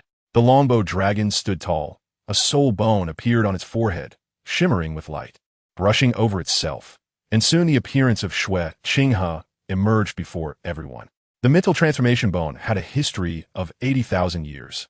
Taken from the illusory light soul beast by the 3 offerings and then given to the longbow dragon, it had a camouflaging effect, and this disguise could naturally also conceal its own martial soul, which was why Qian Renxue called the longbow dragon to Heavendo City. Indeed, it was both tangible and spiritual. If one did not witness it with their own eyes, who could discern that the Xue Qinghe before them was impersonated by another person? BibiSheng spoke up at this moment. Indeed, it looks exactly the same, Ghost Douluo agreed. However, in terms of temperament, it's still somewhat lacking, but it shouldn't matter. Longbow Dragon, just act as usual and attend the court. The 2 elders, Snake Spear and you 2 stay by Longbow Dragon's side to assist him. Qian Renxue nodded in satisfaction and then instructed the 2 Douluo, as they had been with Qian Renxue the longest. The 2 were most familiar with Qian Renxue's every move. So Qian Renxue felt at ease having them by Longbow Dragon's side. Yes, the 3 said in unison. Little Shang, let's go. Qian Renxue nodded and stood up. Then by BibiSheng, Qian Renxue, and Ghost Dalu took advantage of the darkness before dawn. Renxue was most familiar with the structure of the palace, and within 10 minutes they arrived outside the palace. It feels so relaxed suddenly, being able to walk freely in the streets and do as I please. Renxue looked back at the palace and couldn't help but say, "So, doing anything is not as good as being myself at ease." BibiSheng couldn't help but hold Renxue's hand and said, "Indeed, the lofty status of the Heaven Do Emperor above 10,000 people sounds very impressive. But that is Xueqing's identity, not mine." Renxue nodded. "Let's go back to the hotel to rest for a bit," BibiSheng said, and then the three headed toward the Heaven Do Hotel. Ghost Dalu, understanding the situation, distanced himself from the two by more than 10 meters and did not speak. "By the way, when do you plan to go back?" BibiSheng couldn't help but ask. "The Continental Elite competition is about to start soon. After the qualifying matches in the Heaven Do region are over, I plan to go to the Martial Soul City and not come back. Just let Longbow Dragon replace me." Renxue had already planned everything. This method is seamless. All right, let's decide on that." BibiSheng had no objections upon hearing this, as Renxue had thought it through. "Also, since you've restored your true form, how are we going to go to Xian building in the morning? I heard that is a gathering place for nobles." BibiSheng asked another question. "Madame Xian's class on etiquette is at 9:30. Our temperament is also not ordinary, and Madame Xian does not prevent outsiders from attending her classes as long as they do not disturb her. Of course, if we go, we will definitely need to find a reason, as there are inquiries about visitors at the entrance of Xian building. At that time, we would say we are here to see how Madame Xian teaches etiquette for our child, to check it out." Renxue blinked her beautiful eyes and softly said, "All right, we'll do as you say." BibiSheng had nothing else to say. Renxue was in charge of her own domain. "By the way, you all came at just the right time. In another month, Xian building will be on holiday. Not just Xian building, but even other Soul Master Academies will have long breaks." Renxue spoke at this time. "You mean the Continental Elite competition?" BibiSheng immediately reacted. "That's right, the Continental Elite competition is indeed a grand event on the continent, lasting more than 3 months in total, and many people will come to witness this grand event." Renxue nodded. "Fortunately, we did not leave the city of Slaughter too late. Otherwise, if we delayed a few more months, Tang Yuehua would have returned to Haotian sect, and that would be difficult to find," BibiSheng immediately said. "A long holiday of nearly half a year. If nothing unexpected happened, Tang Yuehua would definitely return to her home, Haotian sect." As BibiSheng and Renxue were talking, they walked for half an hour and arrived at Heaven Do Hotel, then returned to their rooms to sleep for 2 hours. At 9 in the morning, the two got up and washed up. To go to the noble gathering place of Xian building, BibiSheng deliberately wore a luxurious purple outfit, decorated with various stripes, along with a head of smooth long white hair, resembling a rich young master, with a somewhat charming temperament due to the purple clothes. Renxue, with her long golden hair, wore a light yellow golden silk gown, showcasing her advantages to the fullest.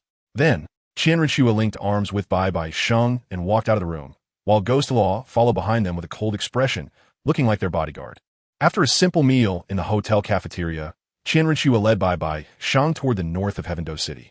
They walked for a short while and arrived at a relatively quiet street, with few houses on both sides and the roadside filled with flowers and cherry blossom trees. "Why are there so few people here?" BibiSheng wondered. "Because we are getting close to Xian building. The common people generally do not dare to come near here, so naturally, there are fewer people," Renxue said without surprise. BibiSheng understood after hearing Renxue, as commoners would avoid nobles, let alone come here.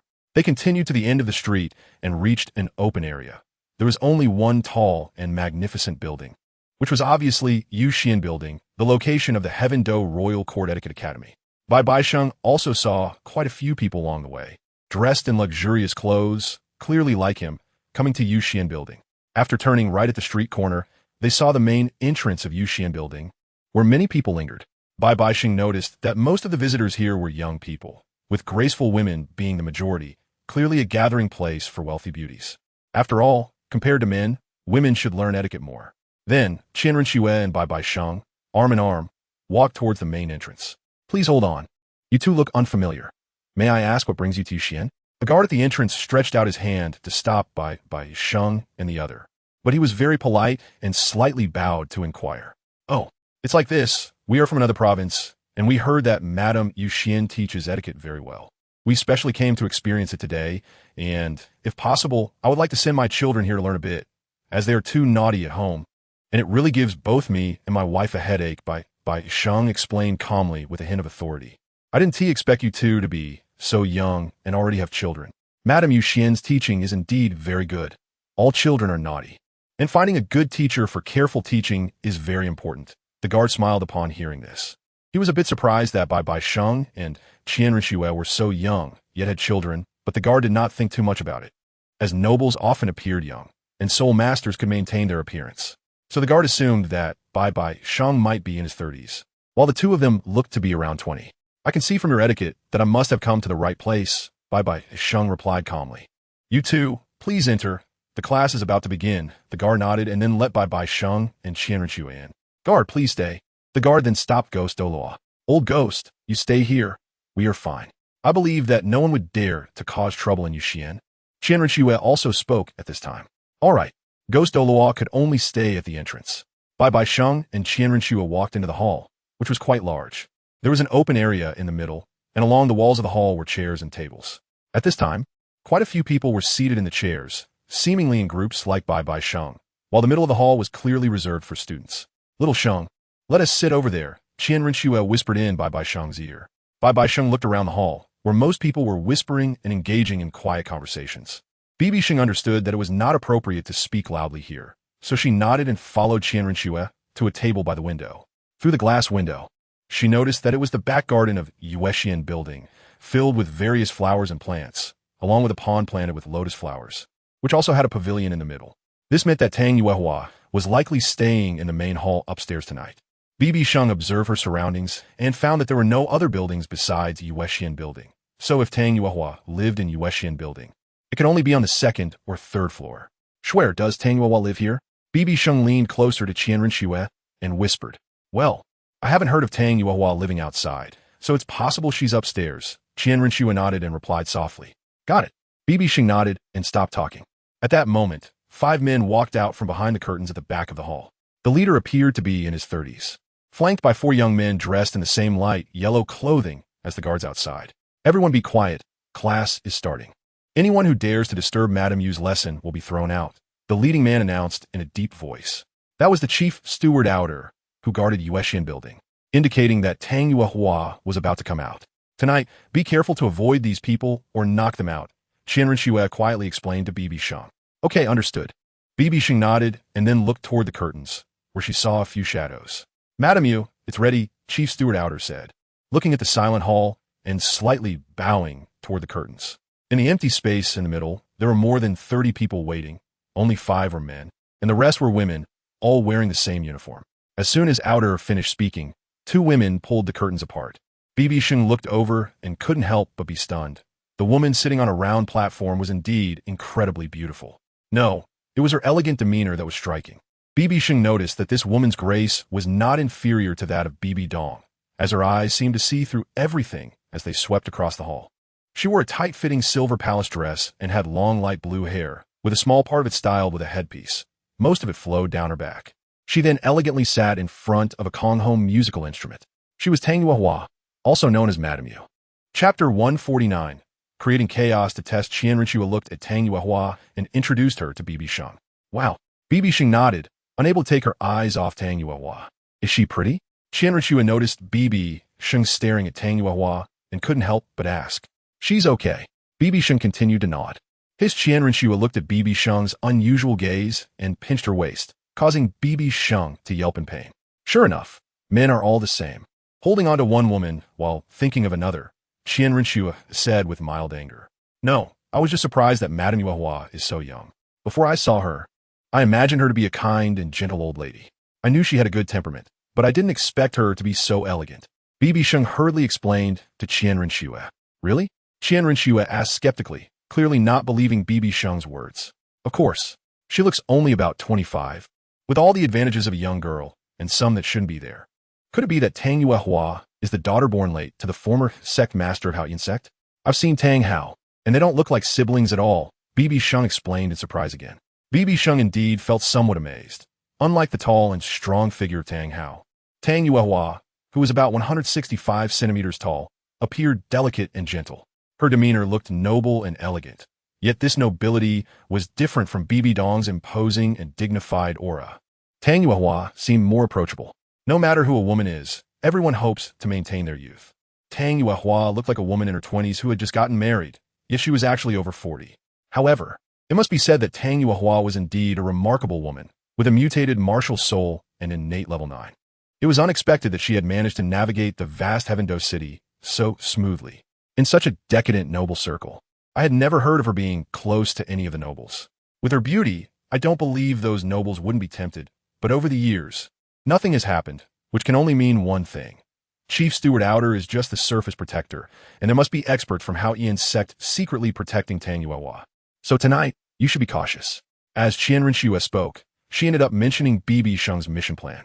Well, that is worth noting, but unless it's a title Douluo, and not just any title Douluo, who could possibly stop me, an elder ghost? BibiSheng said, not caring at all about how many experts were secretly protecting Tang Yuehua. After all, no matter how strong they are not as strong as I am, BibiSheng said, completely unfazed. That's true. Even if Tang Yuehua is the younger sister of the sect master of Hao Ian sect, it's unlikely that a title Douluo would be secretly assigned to protect her. Renxue nodded in agreement. Ding! At that moment, the sound of the guqin began to resonate in the hall. BibiSheng quickly looked up and saw that Tang Yuehua had started teaching the students a short solo piece. It shouldn't be like this. It feels a bit ordinary. BibiSheng thought with a frown.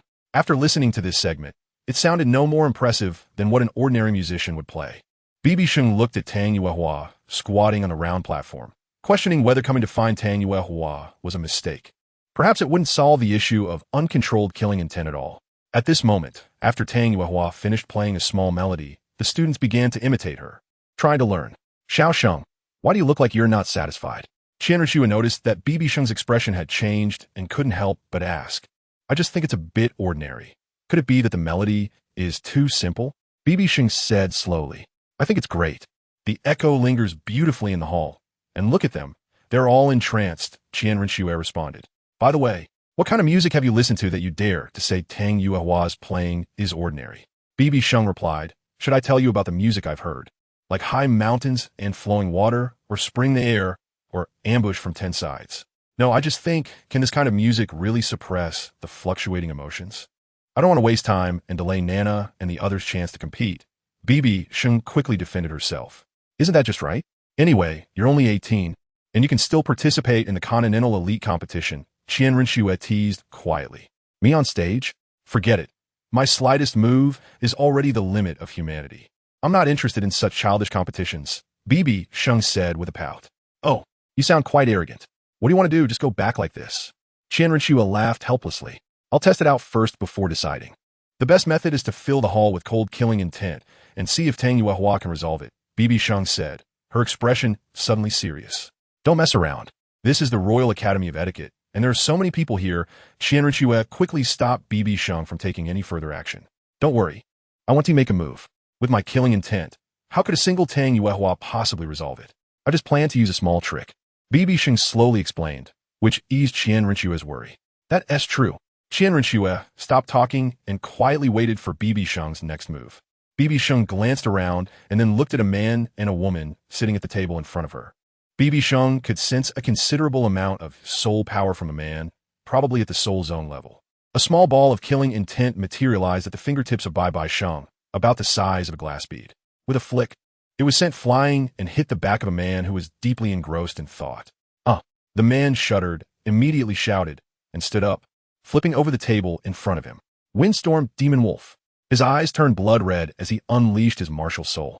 4 yellow and purple soul rings descended, and his hands transformed into sharp wolf claws, launching an attack in front of him. Husband, what's wrong? The woman beside him exclaimed in terror, completely unprepared for her man to suddenly go wild. However, the man, filled with killing intent, pushed her away as someone tried to hold him back. Bang! The woman fell onto the chair she had just been sitting on, curling up in pain. Someone has gone mad. Get away from him. The crowd in the hall, who had been captivated, were startled awake by the man's outburst. Seeing the killing intent emanating from him, they quickly distanced themselves. This is your idea? Good plan. Renxue and BibiSheng had retreated not far behind the man. Renxue, seeing the killing intent radiating from him, realized it was BibiSheng's doing and shook her head helplessly. How's that? Not bad, right? BibiSheng nodded, pleased with the man's reaction. Now, Tang Yuehua, As the master of Moon Pavilion, had to take action, especially with so many people around. Well, not bad. Renxue watched the increasingly panicked crowd in the hall, and could only quietly observe Tang Yuhua's response. How bold! To cause trouble in Moon Pavilion, I declare that you shall never step into Moon Pavilion again. Steward Odd had not expected someone to cause a scene. After finishing his words, he immediately released his martial soul, a dark green vine covered in spikes. Ghost King Vine. First soul skill, Ghost Hand Bind. Steward Odd rushed towards the man, and a large dark green hand appeared beneath him, quickly spreading out to bind him. Third soul skill, Demon Wolf Transformation. The man emanated a purple-black light, his body rapidly expanding, directly shattering the Ghost King Vine's restraints. Damn, this person has such strong killing intent. How many people must he have killed to possess so much killing intent? The Soul King, Steward Odd, was involuntarily pushed back. Third soul skill, Suspended Needle Fission.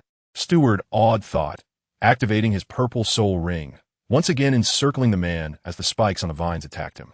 But the man, seemingly oblivious to pain, tore through the vines with his sharp wolf claws. Although the Ghost King Vine was a high-quality martial soul, no matter how resilient it was still a plant and could not withstand the sharp wolf claws. At this moment, even though the man had lost his sanity, he instinctively charged towards Steward Odd, who was attacking him. The man, possessing the Windstorm Demon Wolf martial soul, had considerable speed, indicating he was an agile attack-type soul master. What is happening? He doesn't even feel pain. Did his killing intent invade his mind, causing him to lose his sanity? Steward Odd quickly retreated to avoid the man's attack. However, Steward Odd seemed to be a control-type soul master, and being close to an agile attack-type soul master was troublesome. Even though his soul power was 6 levels higher than the man's fifth soul skill, Ghost King Vine Prison. After quickly dodging, Steward Odd had no choice but to unleash his strongest soul skill. Layer upon layer of Ghost King Vines tightly bound the man. The man inside the prison roared in anger, echoing throughout the entire Moon Pavilion. Damn it, I'm exhausted, and this is delaying Madame Yu's class. What to do? Steward Odd felt troubled, knowing he needed to throw the man out of the Moon Pavilion, but as the man kept attacking, he naturally could not retract his soul skill. Just as Steward Odd was feeling distressed, Tang Yuhua finally made her move. A magnificent melody resonated, and BibiSheng looked up to see warm, yellow halos appearing around Tang Yuhua. The aura of a domain. Is this the noble circular domain? BibiSheng observed secretly. He noticed that Tang Yuhua was expanding the domain's power outward with her melodic voice. BibiSheng soon felt a noble and gentle aura that calmed the heart. At the same time, the man within the Ghost King Vine prison gradually stabilized upon coming into contact with Tang Yuhua's domain power, and his red eyes began to fade. There really is an effect of stabilizing emotions. It also has a certain suppressive effect on killing intent. Although it's not strong, it's more than enough for Nana, Xieyu, and the others. BibiSheng nodded secretly, realizing that the symptoms triggered by the killing intent he left on the man had lost their effect. What is happening? Tang Yuhua, having controlled everything, stood up, her tone tinged with slight anger, but she tried to calm herself as she asked, Madame Yu, I'm to blame. I don't know why I suddenly went mad. The man immediately knelt on the ground, crying out. What followed naturally had nothing to do with BibiSheng and Renxue, and BibiSheng had already gotten the answer he wanted. Swear, let us go. BibiSheng took Renxue and left the Moon Pavilion. After all, they had come during the day just to confirm something, and now that it was confirmed, there was no need to stay any longer. Saint Sun Miss, what happened inside? The ghost Douluo rushed over as soon as the two came out, as many people had run out of the Moon Pavilion's hall due to the man's madness. The answer, BibiSheng said slowly. Soon, BibiSheng and Renxue wandered the streets while heading towards the Tiando Hotel. After a bit of exploration, they quickly reached noon. Let us go. I'll take you to a really nice restaurant. Renxue said softly at this time. Oh, looks like I'm going to have a big meal. BibiSheng said with great interest. Then Renxue led BibiSheng and Ghost Douluo to a restaurant. Come Fortune Restaurant. BibiSheng exclaimed in surprise. This restaurant is very nice. I heard it has several branches. Let us go. Renxue took the lead and walked in. BibiSheng followed, entering the hall where the hanging menu was similar to that of the Come Fortune Restaurant in Wuhan City, with one of the signature dishes, 8 treasure duck, prominently listed. To think it's the same restaurant, I didn't expect it to open in Tiando City. Impressive. BibiSheng realized that this restaurant was indeed the same as the Come Fortune Restaurant in Wuhan City. Then Renxue ordered several dishes, all of which BibiSheng had tried before. It still has the same taste. BibiSheng said after taking a bite. Oh, you've had it before. Renxue asked curiously. BibiSheng then mentioned the Come Fortune restaurant in Wuhuan City to Renxue. Is that so? The three of them kept eating until after 1 o'clock before leaving the restaurant. However, BibiSheng and Renxue did not immediately return to the Tiando Hotel. Instead, they continued to explore until the weather turned gloomy around 5 in the afternoon, before finally returning to the hotel. That night, a torrential downpour suddenly began, and since Renxue had not slept well the night before, she went to bed early. By 10 o'clock at night, the rain had lessened significantly, but a steady drizzle continued. Schwerer, you look so tired. You should sleep in the hotel. As for Moon Pavilion, Elder Ghost and I can go. It won't take long before we return. BibiSheng said, sitting on the edge of the bed. You go ahead. The earlier, the better. Renxue replied lazily. Got it. BibiSheng left the room, closed the door, and called Ghost Douluo as they headed towards Moon Pavilion. Once outside, he covered his whole body with soul power to avoid getting soaked by the rain. Elder Ghost, just in case, knock out everyone around Tang Yuehua to prevent any panic. After arriving outside the Moon Pavilion, BibiSheng felt that there were quite a few people moving around, and he advised Ghost Douluo. Understood. Ghost Douluo quickly hid in the darkness and climbed over the wall. BibiSheng then slowly took off and landed on a platform on the second floor of the Moon Pavilion, closing his eyes to sense Tang Yuehua's aura. Earlier that morning, when Tang Yuehua released her domain, BibiSheng had already memorized her aura. Chapter 150. Coercing Tang Yuehua standing on the second floor platform. BibiSheng quickly found Tang Yuehua's aura.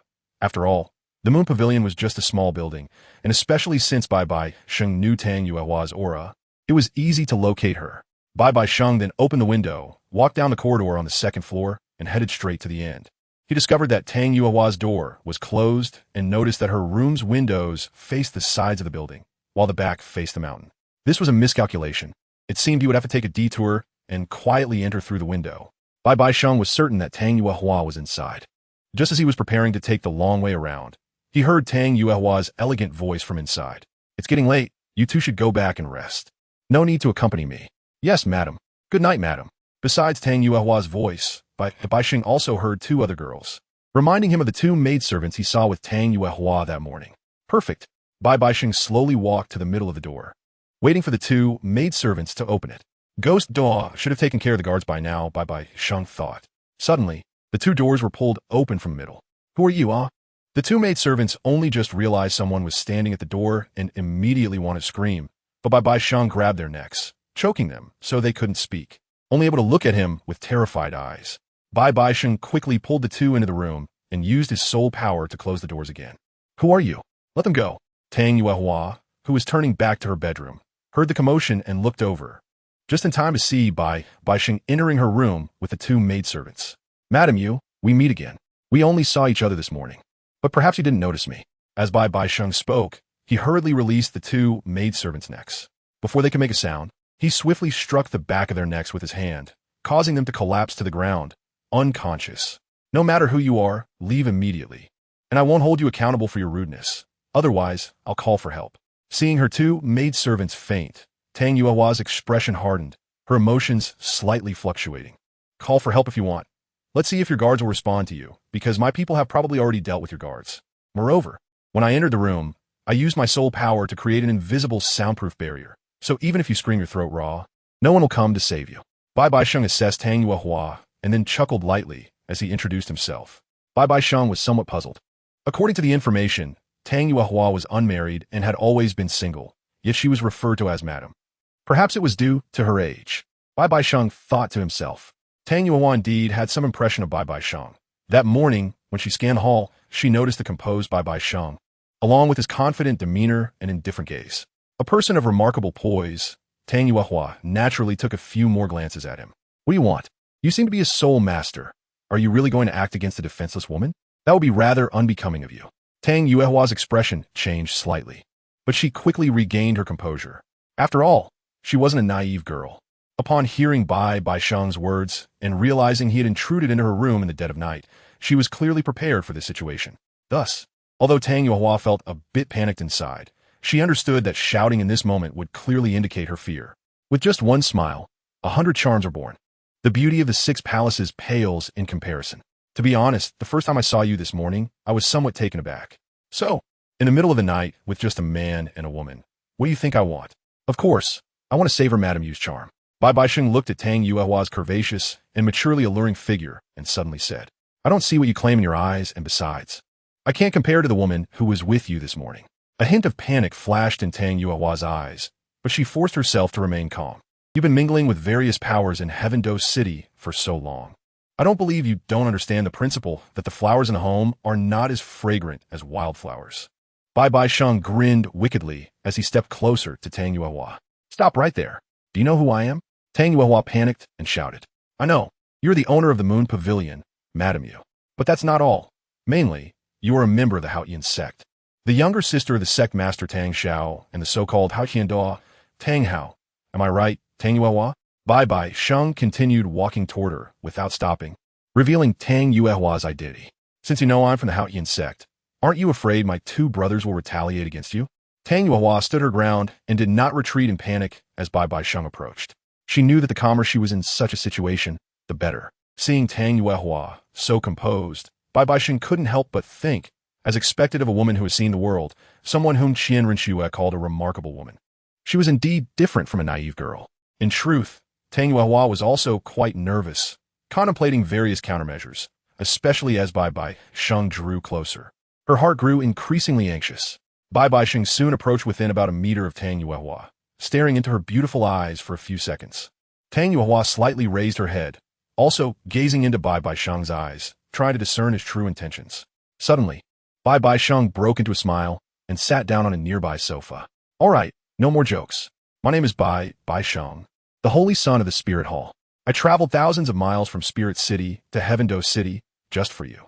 Let me get straight to the point. My three friends need your help. They just came out of the Slaughter City, so they need your noble circular domain combined with music to purify their uncontrolled killing intent. I need you to suppress their killing intent until the Continental Elite competition is completely over. As for the reward, as long as the Spirit Hall can do it, we will fulfill it. After a chuckle, BibiSheng introduced himself and explained his purpose. Oh, the Holy Son of the Spirit Hall? The killing god domain from the Slaughter City? What if I refuse?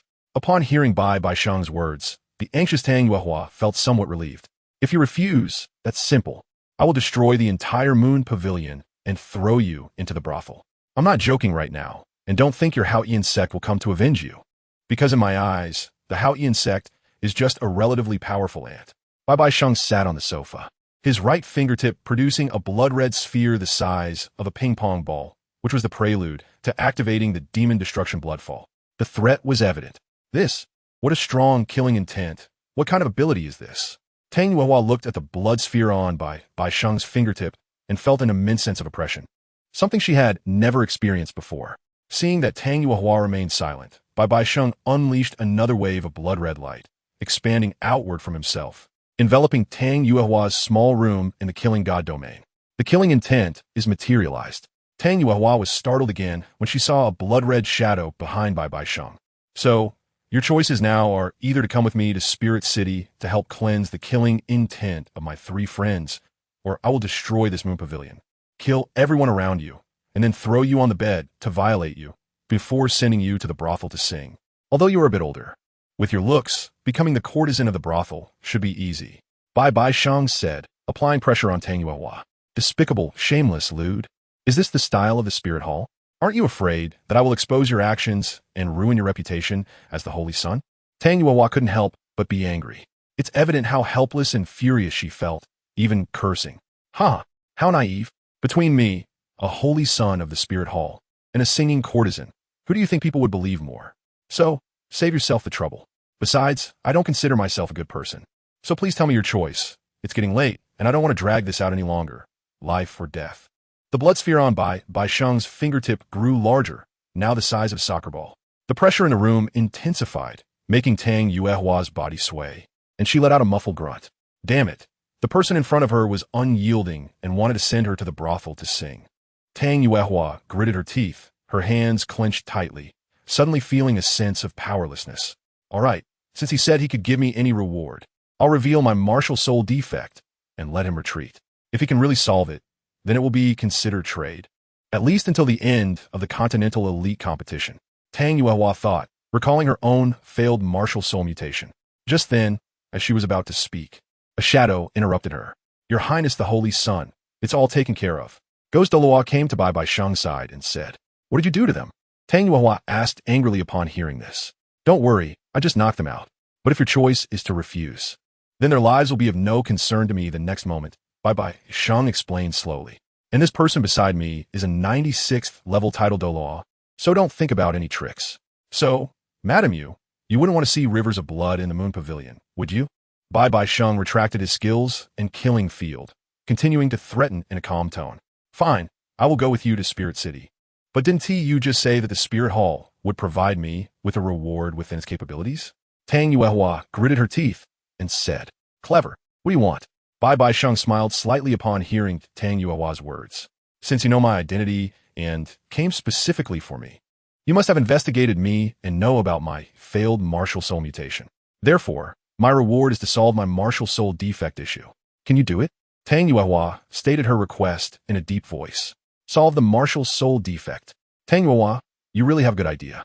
No wonder you are a remarkable woman who plays games with all kinds of forces in Heavendo City. BibiSheng slowly stood up. What, you can't do it? Then I'm afraid I won't be able to comply. Tang Yuehua said in a deep voice, secretly feeling some joy, as she knew that no one in this world had ever been able to solve the issue of martial soul mutation failure. I agree to your request. BibiSheng walked in front of Tang Yuehua, only a few centimeters apart. Tang Yuehua looked at BibiSheng's serious face and wanted to step back. But suddenly, everything went dark. It turned out that BibiSheng had struck swiftly, knocking Tang Yuehua unconscious, then cradling her in his arms like a princess. Ghost Elder, let's go back to the hotel, BibiSheng said to Ghost Douluo while holding Tang Yuehua. All right, Your Highness.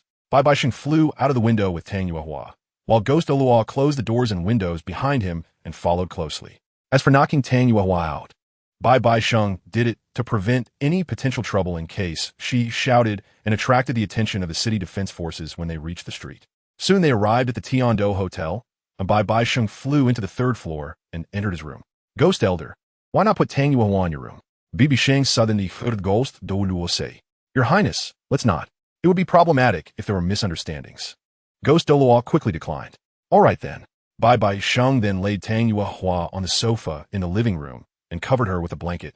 As it was still drizzling outside and the night was a bit chilly, They'll take my leave, Ghost Douluo said as there was nothing else for him to do and returned to the next room.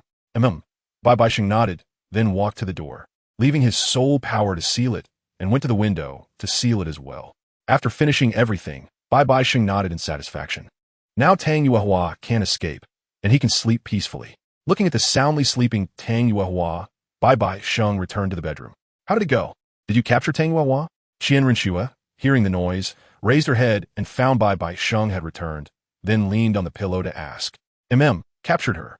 She's sleeping on the sofa in the living room. She probably won't wake up until tomorrow morning. BibiSheng nodded and replied. The scent of flowers. What did you do to Tang Yuehua? Renxue sniffed and caught a whiff of the fresh scent on BibiSheng, questioning him. You look so dazed in your sleep. I just knocked Tang Yuehua out and brought her back to the hotel. What else could I do? BibiSheng said helplessly. That is more like it. Renxue said with satisfaction while nestled in BibiSheng's arms. The two then stopped talking and embraced each other to sleep, passing the night in silence. The next morning around 7 o'clock, Tang Yuehua's eyelids moved, and she suddenly opened her eyes in panic, quickly sitting up and checking herself. Fortunately, it was just a dream. Looking at her neatly arranged clothes and feeling no discomfort, Tang Yuehua patted her chest to calm down. Where's this?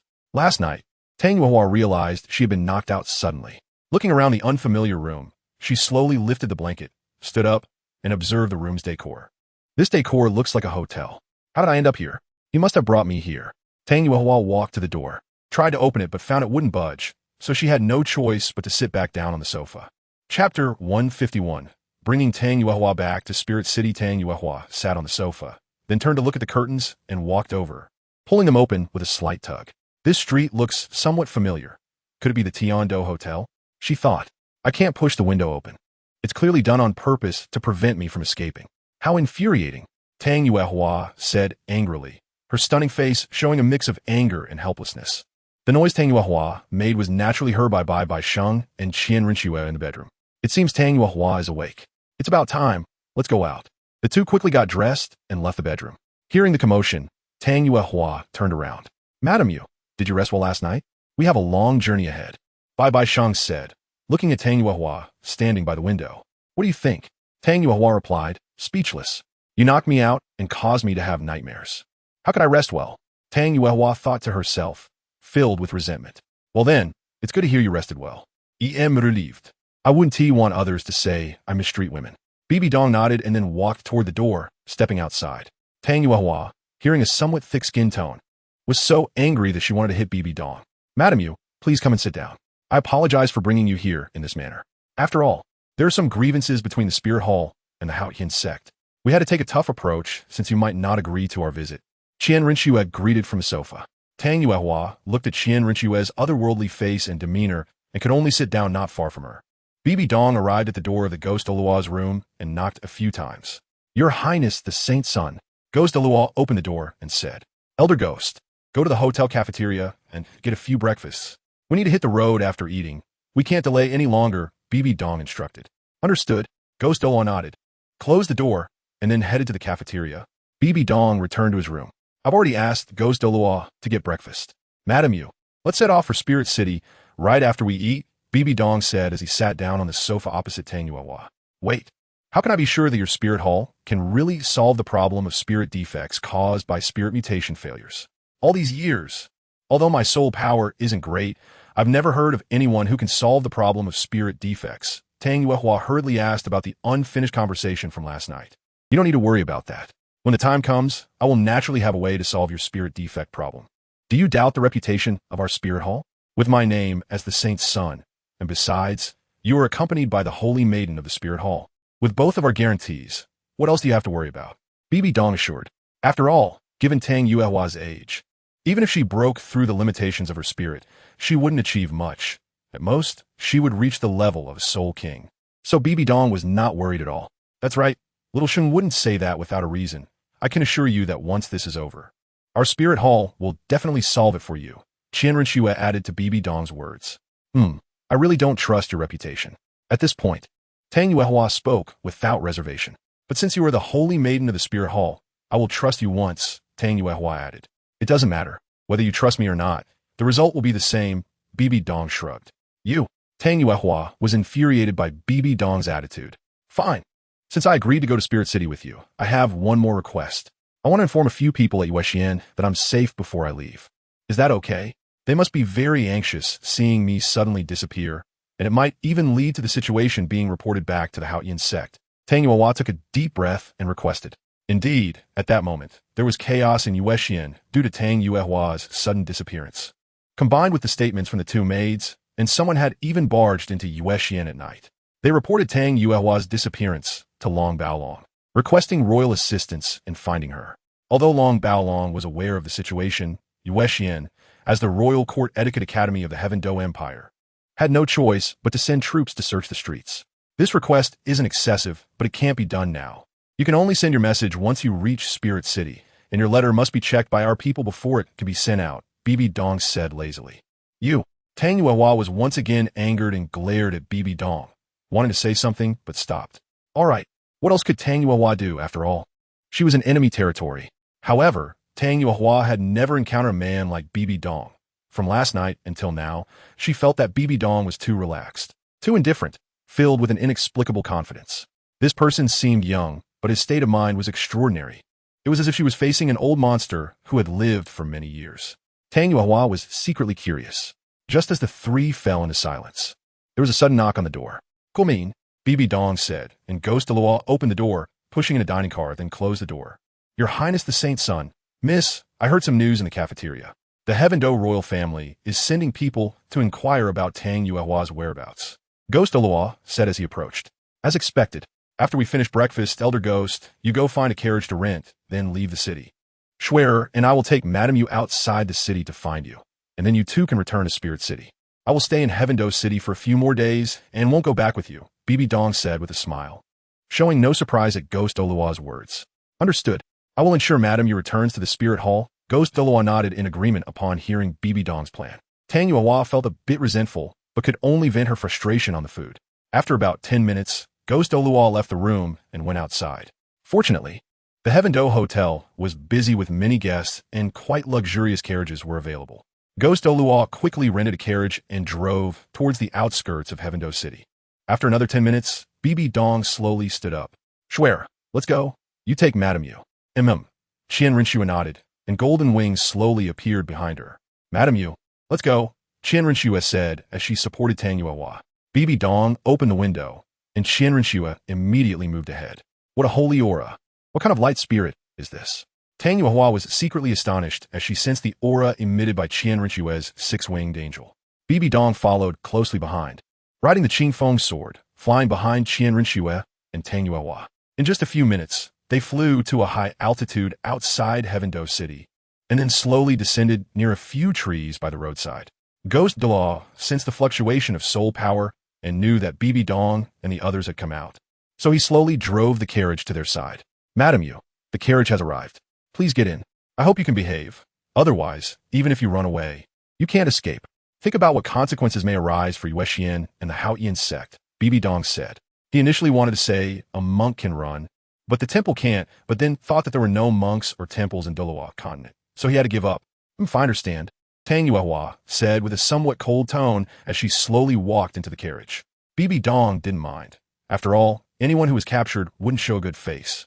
However, BibiDong also didn't care, as it involved the issue of Hulaina's uncontrolled killing intent. Even if it was a bit excessive, BibiDong would still do it. Elder Ghost, take it slow on the way.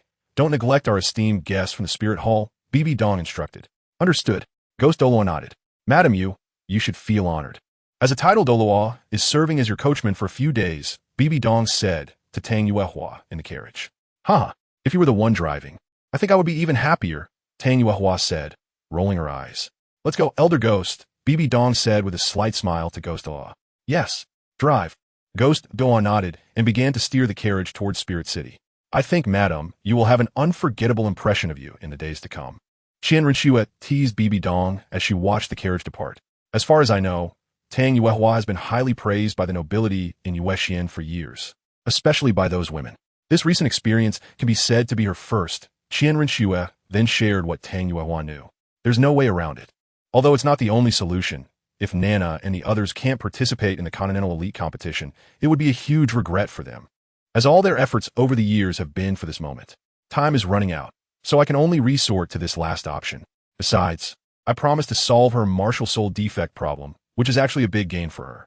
BibiSheng thought of the issue with Hulaina and the others losing control of their killing intent. The main reason is that the three of them have worked hard for a long time to wait for the moment of the Continental Elite competition. So BibiSheng doesn't care about Tang Yuehua's opinion. Even if Tang Yuehua talks about this matter when she returns to the Haotian sect, BibiSheng won't mind, as there is nothing more important than the people around him. Besides, if they can't participate in the Continental Elite competition because of the killing intent issue, it might lead to problems with their cultivation mindset in the future. Qian Renxue, seeing BibiSheng's somewhat serious expression, couldn't help but agree. Let's go. It's just the two of us now. For a while, I'll accompany you to enjoy Tian-Do City. BibiSheng no longer looked at the carriage that had disappeared. Qian Renxue nodded, turned around, and linked arms with BibiSheng as they returned to Tian-Do City. In the following days, BibiSheng and Qian Renxue toured Tian-Do City, visiting the distinctive places in the north, west, and south areas for nearly 7 days. Meanwhile, on the other side, Ghost Douluo brought Tang Yuehua to the towering Wuhan city. Along the way, Ghost Douluo noticed that Tang Yuehua's soul power was low, so he didn't hurry. He stopped to rest when necessary, which took 5 days to reach Wuhan City. Is this Wuhan City? It looks even larger and more magnificent than Tian-Do City. Moreover, there are soul masters everywhere on the streets, far more than in Tian-Do City. No wonder it's the city where the holy land of soul masters is located. It is said that Wuhan City does not belong to any empire and was built when the Wuhan Hall was established, becoming the most esteemed holy ground for soul masters. With the Pope's palace located at the center of the city, Tang Yuehua looked at the tall city walls, and with Ghost Douluo around, they quickly arrived on the street. Tang Yuehua saw soul masters everywhere on the streets and couldn't help but marvel. She had never been to Wuhan City before, as her low soul power meant that after failing her martial soul mutation, she could only study music and related subjects at home before entering the Tian-Do Empire, coincidentally enrolling in the Tian-Do Court Etiquette Academy. After so many years, she became the head of the academy. Lady Yu, let's go directly to the Wuhan Hall, to meet His Holiness the Pope. You must be tired from the journey these past few days. So the Wuhuan Hall will arrange a courtyard for you and also a place for you to help suppress the killing intent of the 3 holy maidens. As they entered Wuhuan City, Ghost Douluo introduced it to Tang Yuehua without looking back. What can I say? Since I've come to your headquarters, I can only follow your arrangements. At this moment, Tang Yuehua could only accept her fate. By the way, when will your holy son return? I feel a bit unreliable without him here. Tang Yuehua said this with a resigned tone. Don't worry. His Highness, the Holy Son, will return to Wuhuan City after some time of leisure. Ghost Douluo said slowly. After more than an hour of travel, they arrived at the grand entrance of the Wuhuan Hall. It really is majestic. It rivals the royal palace of Tiando. Tang Yuehua felt a bit numb from sitting too long in the carriage, so she got off, her legs a bit weak as she looked at the towering Wuhuan Hall. Full of emotion. Elder Ghost, you are back. I will take the carriage away. At this moment, a member of the guard team stepped forward. Lady, you please. Ghost Douluo nodded to the soldier and then said to Tang Yuehua. After that, he led the way in front. Tang Yuehua had no choice but to follow Ghost Douluo into the Wuhuan Hall. Even though it was daytime, she saw many people patrolling, and there were guards watching in every corridor. Soon, Tang Yuehua followed Ghost Douluo to the even taller Pope's palace. Tang Yuehua found that this place was even more solemn and quiet than the entrance of the Wuhuan Hall. On both sides of the door, there stood no fewer than 20 guards. Is His Holiness the Pope inside? Ghost Douluo asked the guards. By the time Ghost Douluo and Tang Yuehua arrived at the Wuhuan Hall, it was nearly 5 in the afternoon. Elder Ghost, His Holiness the Pope is inside, the guard said as he pushed open the door to the Pope's palace. For the unfamiliar Tang Yuehua, the guard showed no curiosity. Ghost Douluo brought Tang Yuehua to the center of the Pope's palace. Ghost Douluo knelt on one knee to report. Tang Yuehua, meet His Holiness the Pope. Not far from Ghost Douluo, Zhu Douluo saw that Tang Yuehua had not knelt and sternly questioned her. I greet His Holiness the Pope. Tang Yuehua was very polite, slightly bowing her body towards the dignified and lofty BibiSheng, but she did not kneel. Yu Egwan, let it go. BibiSheng, with her majestic and noble demeanor, spoke. She then opened her beautiful eyes and examined Tang Yuehua. Chapter 152. Untitled then, sitting in the position of the Pope. BibiSheng slowly stood up with an imposing and powerful aura. You are the princess of the Haotian sect. Tang Yuehua? Yes. Tang Zihu not that. The strong aura carried an unapproachable nobility and authority, making Tang Yuehua feel as if she was being seen through by the Pope in front of her. Indeed, you only have level 9 soul power, but you possess innate martial soul domain talent. Not bad. After this matter is resolved, we will not make things difficult for you, and will even provide you with rewards that the Wuhuan Hall can offer. BibiSheng then said to Tang Yuehua calmly, Your Holiness, His Highness the Holy Son has already made a deal with Tang Yuehua. After this matter is over, the Holy Son has promised to help her resolve the issue of her martial soul mutation failure. Ghost Douluo reported to BibiSheng first. That's right. Your Holy Son promised me that after the Continental Elite competition, he would help me resolve my martial soul defect. However, I have always remained skeptical about what your Holy Son said on the way here. Tang Yuehua voiced her doubts in front of the Pope, BibiSheng. Since His Highness the Holy Son has promised you, then you need not worry. Just focus on your task. BibiSheng did not speak, but Zhu Douluo did. Zhu Douluo knew that the divine herb was in BibiSheng's hands and had guessed that they would use spiritual herbs or even divine herbs for Tang Yuehua. It seems that not only the Pope, but even the title of Holy Son is very prestigious in the Wuhuan Hall. It is clear that even this title Douluo and that black-clothed title Douluo treat the Holy Son with great respect. I underestimated the title of Holy Son in the Wuhuan Hall. Tang Yuehua was taken aback, not expecting the title of Holy Son to hold such prestige in the Wuhuan Hall. Since Sheng'er has promised you, you can rest assured. Yu Egwan, take our esteemed guest to Nana's room to settle in. After all, Nana is already staying in Sheng's room. Tang Yuehua, your task is to wash away their killing intent at least once a day, and the place will be in the courtyard where you reside. BibiSheng immediately arranged. Wait, I need musical instruments, a kongho, and a guzheng. I was suddenly taken away from my Yuexian, so I did not bring my own instruments. Tang Yuehua quickly spoke up. Also, I need to write a letter to send back to Yuexian to report my safety, as I will be staying here for a few months. At this moment, Tang Yuehua hurriedly voiced her requests. All right, these requests are not excessive. Ghost, you go buy the musical instruments she needs in the street. As for your letter, we will send it to Tiando City within 2 days. Upon hearing Tang Yuehua's requests, BibiSheng answered without thinking. After that, Zhu Douluo took Tang Yuehua to the courtyard where Hulaina was, which was right next to BibiSheng's courtyard. In front of Tang Yuehua, Douluo had the room cleaned up again and replaced the bedding, arranging everything for Tang Yuehua. Tang Yuehua casually wrote a brief letter in her room, which naturally contained only a few lines, and handed it to Douluo. Your Holiness, this is the letter that Tang Yuehua wants to send.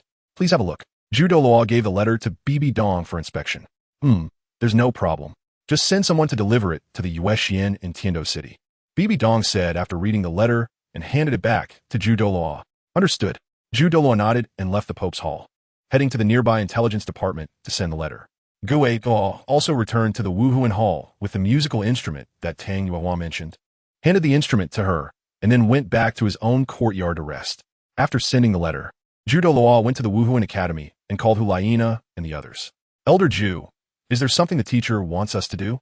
Hulaina asked curiously as she put down the book in her hands. When Douluo arrived at the Wuhuan Academy, he went straight to the library, where he saw the three of them sitting at a table reading. Xiaoyu and Hulaina were quietly reading, but Yin was fidgeting while reading, clearly struggling to control his restless nature. Well, Tang Yuehua has arrived at the Wuhuan Hall and is staying in your room. I'm here to inform you to come to the Wuhuan Hall tomorrow morning. Douluo informed the three. Tang Yuehua has finally arrived. I wonder how her musical skills are. Yin said, curious. Being the head of an Imperial Court Etiquette Academy, her skills must be extraordinary. I'm curious about how she suppresses our killing intent, Xiaoyu remarked. Glancing at Yin. Elder Ju, we understand. Is it okay to gather at 10 tomorrow? Hulaina asked directly. Yes, that's fine, as far as I know. Classes at BibiSheng start at 9:30, Douluo said before leaving the library, allowing the three to continue reading. The next day, Hulaina brought her brother Xiaoyu and Yin to her original courtyard. The three saw Tang Yuehua sitting in the pavilion, exuding elegance. Your killing intent is so strong. Strange, your holy son also has the field of the god of killing, but he seems to control his killing intent like an ordinary person. Yet you have not mastered your own strength, Tang Yuehua said as she began to speak, making Hulaina and the others somewhat convinced. We naturally cannot compare to His Holiness the Holy Son, Xiaoyu replied at this time. Just as Tang Yuehua was about to start, BibiDong arrived with Douluo and Douluo to observe her methods. Without asking any questions, Tang Yuehua began to play a unique melody, releasing her warm golden light domain into the music, which, along with the rise and fall of the melody, infused Hulaina and the others with great power. What a warm melody. It makes people want to obey this music, the three of them thought in unison, becoming somewhat intoxicated by Tang Yuehua's performance. Even the restless and irritable Yin gradually calmed down within the melody. Seeing this, BibiDong nodded in satisfaction. In the following days, Tang Yuehua played for the three every morning and again from 4 to 5 in the afternoon. Meanwhile, in Tiando City, the steward ode of BibiSheng received a letter from Tang Yuehua sent from Wuhuan City. Tang Yuehua did not mention where she was, only stating that she needed to rest for a while and that they need not worry. If it were not for the familiarity they had with Tang Yuehua's handwriting, they might have thought the letter was fake. However, the steward ode and the others began to feel relieved. And soon the steward made a public statement saying that Tang Yuehua had gone home for some matters and would not resume classes until after the Continental Elite competition ended. BibiSheng and Renxue, who had been exploring the southern area of Tiando City for a day, returned to their hotel. Xiaosheng, in the past few days, we've explored 3/4 of the areas.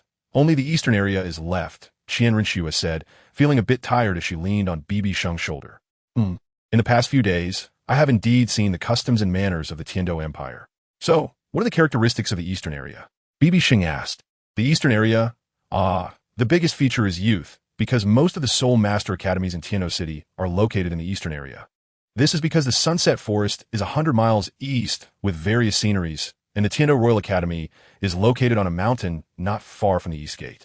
Renxue, as an emperor, though a fake one, had genuine knowledge of the layout of the Tiando Empire. Speaking of Soul Master Academies, do you know where Shrek Academy is, Schwer? BibiSheng thought of Shrek Academy as soon as he mentioned Soul Master Academies. After all, previously, Flanders and the others had talked about possibly moving to another place, with the biggest choice being Tiando City. I wonder how Zhu Zhuqing is doing. It's been over 2 years since we last met. Has she forgotten about me, her teacher? BibiSheng thought of the resilient Zhu Zhuqing. Shrek Academy? Renxue lowered her head and thought for a moment. Oh, I remember now. It's the academy where that Zhu Zhuqing girl you mentioned is located, right? Renxue said. Exactly. BibiSheng nodded. A few months ago, I heard that a senior soul master academy called Lamba Academy suddenly changed its name to Shrek Academy. As far as I know, the head of Lamba Academy is a woman, and it was founded by a direct descendant of the Blue Lightning Tyrant Dragon sect. But it adheres to the rule of accepting commoners and not nobility. So this academy has quite a reputation in Tiando City. It's just strange how it suddenly changed its name to Shrek Academy. Renxue slowly shared what she knew. From the Blue Lightning Tyrant Dragon sect, then that's definitely true. It must be that Flanders and the others went to that academy. If I remember correctly, the original head was called Lu Erlong. So, given their relationship, Lu Erlong is likely to have renamed Lamba Academy to Shrek Academy and made Flanders the new head of Shrek Academy. Let's go check out Shrek Academy tomorrow. BibiSheng recounted what Flanders had said and the basic situation of the Golden Triangle. Are you going to see Shrek Academy or your little girlfriend disciple? Renxue suddenly stared at BibiSheng. Both. After all, Zhu Zhuqing could be considered my half-disciple, and besides, when I left Shrek Academy, I told her I would go into seclusion and come to see her after I came out. It's been 2 years, and we're both in Tiando City, so it won't take much time. BibiSheng awkwardly chuckled and then earnestly explained. Forget it. You're just a big-hearted flower, and I want to see what kind of girl this Zhu Zhuqing is that you're thinking about, Renxue said as she playfully tapped BibiSheng's hair, looking quite helpless, as if she couldn't get off the pirate ship. Schwerer, you really understand me well. Give me a kiss, BibiSheng said. Pooh, go wash up. All right. That night, in the eastern part of Tiando City, near the city wall and the outskirts, the new Shrek Academy. Zhuqing, are you looking at the starry sky and thinking about Teacher Sheng? Ning Rongrong came to the balcony where Zhu Zhuqing was. Rongrong, aren't you just asking the obvious? Every time Zhuqing is alone, isn't she thinking about Teacher Sheng? Xiaowu came over and said, you know, it's been over 2 years. Teacher Sheng wouldn't have forgotten about us, right? Rongrong suddenly said. He wouldn't. Teacher is not that kind of person. He might have been delayed by something. And besides, we moved the academy. Maybe he couldn't find us for a while. Zhu Zhuqing explained at this moment. You only talk more when it comes to Teacher Sheng. Usually, you're quite aloof, Rongrong said, looking at Zhu Zhuqing with a helpless expression. Really? Zhu Zhuqing felt a bit shy. All right, it's late. We should rest now. Xiaowu said, looking at the starry sky. You all go to sleep first. I want to stay for a while, Zhu Zhuqing said slowly. Teacher, it's been over 2 years. Why hasn't he come to see me? Zhu Zhuqing looked at the starry sky with some worry. After arriving in Heavendo City, Zhu Zhuqing had several times been unable to resist the urge to go to Spirit City to gather information about BibiSheng, but each time she held back, only able to suppress her thoughts with hard training of her soul power. Most importantly, Zhu Zhuqing didn't want BibiSheng to be disappointed in her soul power level when they finally met. After staying alone for about half an hour, Zhu Zhuqing turned and entered the dormitory. The next morning, as BibiSheng and Renxue finished everything and prepared to go out, they were suddenly interrupted by a knock on the door. Elder Snake Spear, what brings you here? Renxue asked as she opened the door and found it was Snake Spear Douluo. Young miss, I've received news that the 7 Treasure Glazed Tile School's leader Ningfengji is coming over.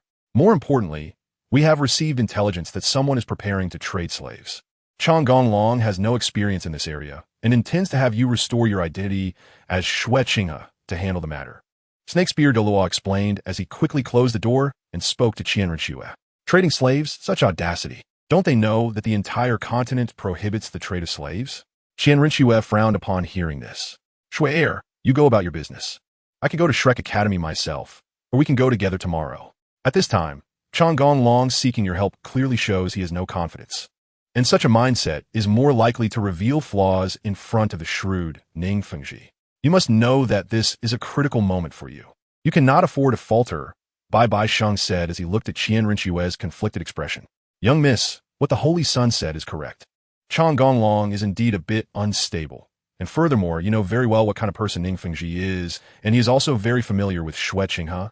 Snake Spear Douluo added. All right, Xiao Sheng, then I'll go handle it first. I don't know how tricky the slave trading issue is, and I wonder why Ningfengji has come to Heavendo City. So you just play around for the next couple of days, Renxue said to BibiSheng. Okay, I understand. You go ahead, BibiSheng nodded. Renxue and Snake Spear Douluo then left the Heavendo Hotel and returned to the palace. Meanwhile, BibiSheng stayed in his room until around 2 in the afternoon before stepping out. He then headed towards the eastern part of Heavendo City. After walking for over an hour, BibiSheng finally arrived at the new Shrek Academy. Looking at the entrance, which was several times stronger than the old Shrek Academy in Soto City, he slowly walked in. Chapter 153. Someone behind Tang San. Since BibiSheng arrived at Shrek Academy after 3 in the afternoon, perhaps due to class hours, the academy's main gate was closed. However, BibiSheng noticed a lounge on the left side of the gate, which seemed to be the guard room. As he shouted, an energetic old man walked out of the guard room. "You look a bit unfamiliar. May I ask who you are?" The old man inquired through the iron bars. "I was originally a teacher at the old academy. I heard that Dean Flander moved Shrek Academy to Heavendo City, and after inquiring in various ways, I found out the location of the new academy, so I came to take a look and reminisce." BibiSheng smiled slightly as he spoke. Seeing the old man was somewhat friendly. "Oh, Dean Flander isn't here. Only the vice principal is at the academy," the old man replied with a smile. "Zhao Wujie, the vice principal, right?"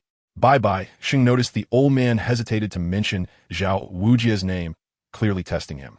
Yes, I couldn't remember Vice Principal Zhao's name for a moment." "Please come in. He should be in the classroom building at this time," the old man said, opening a steel door on the right. "Thank you." BibiSheng thanked him as he walked through the door and headed towards the main path leading to the academy buildings. BibiSheng found the scenery inside the academy quite nice, with several hundred-year-old trees that had canopies like umbrellas, flowers and grass planted around the roots of the big trees, and some pavilion-like round column buildings.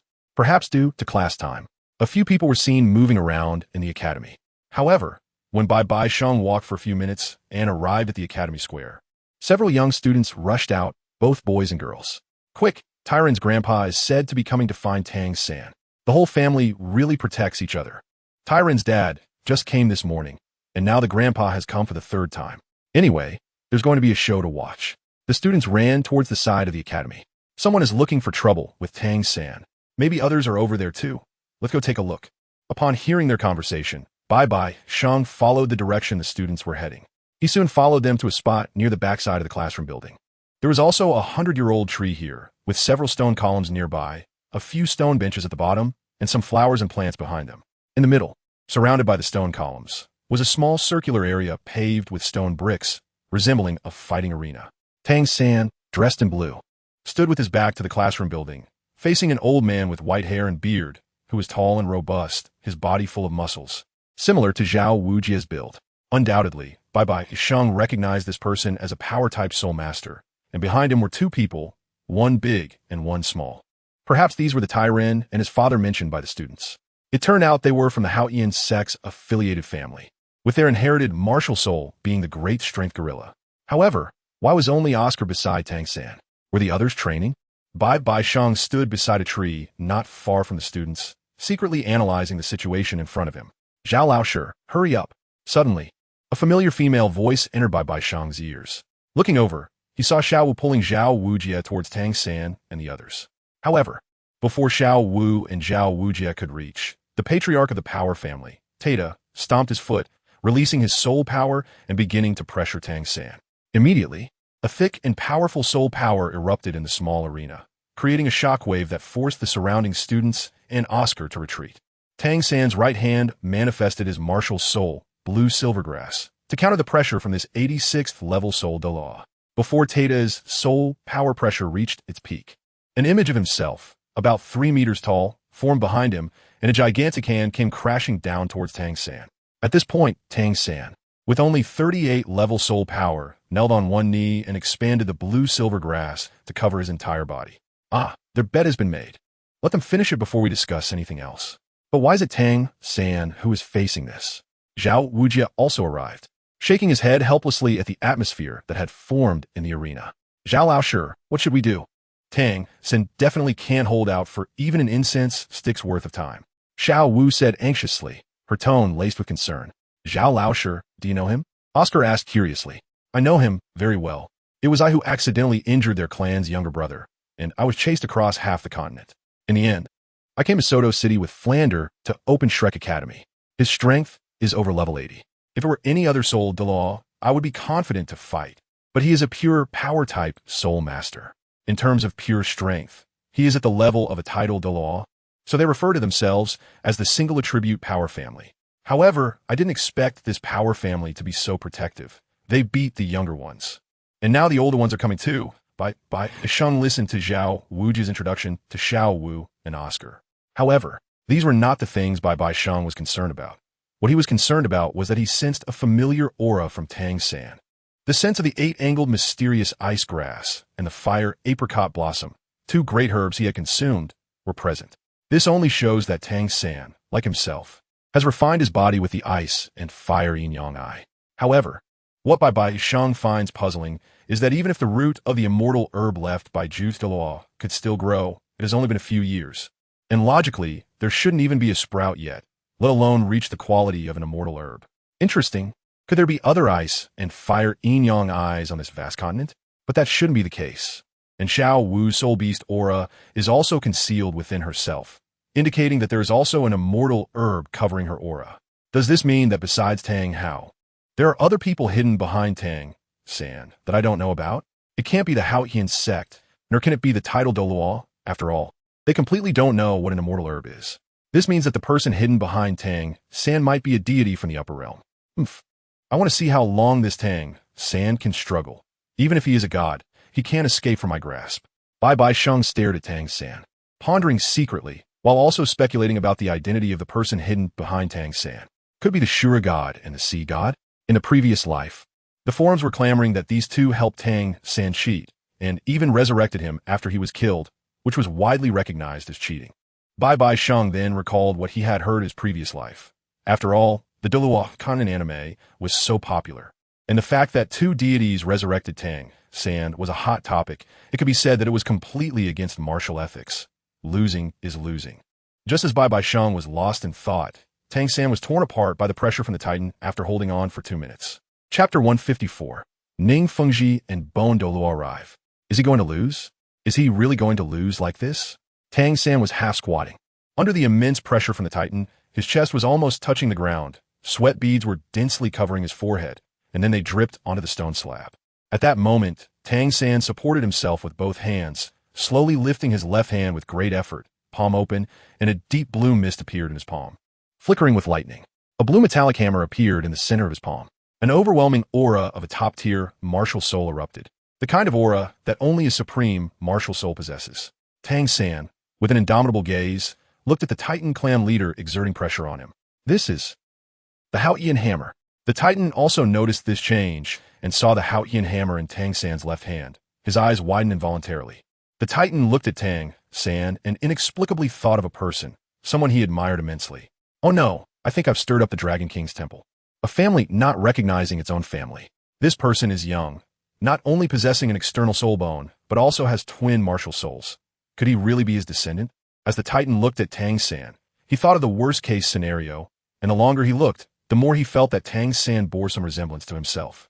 Tang San should have reached his limit, but after the Haotian hammer was unleashed, the Titan's aura weakened. BibiSheng could see that Tang San was injured. Under the Titan's pressure, his skin had cracked a bit. A master has arrived. BibiSheng suddenly looked up at the rooftop of the classroom building ahead. 3 figures appeared on the rooftop, an old man, a middle-aged man, and a young girl, the latter being Ning Rongrong, whom BibiSheng had seen before. The person standing in front was a graceful middle-aged man, with Ning Rongrong on his right and an old man with long gray hair dressed in dark blue on his left. 7 treasure, glazed tile, 6 doubling.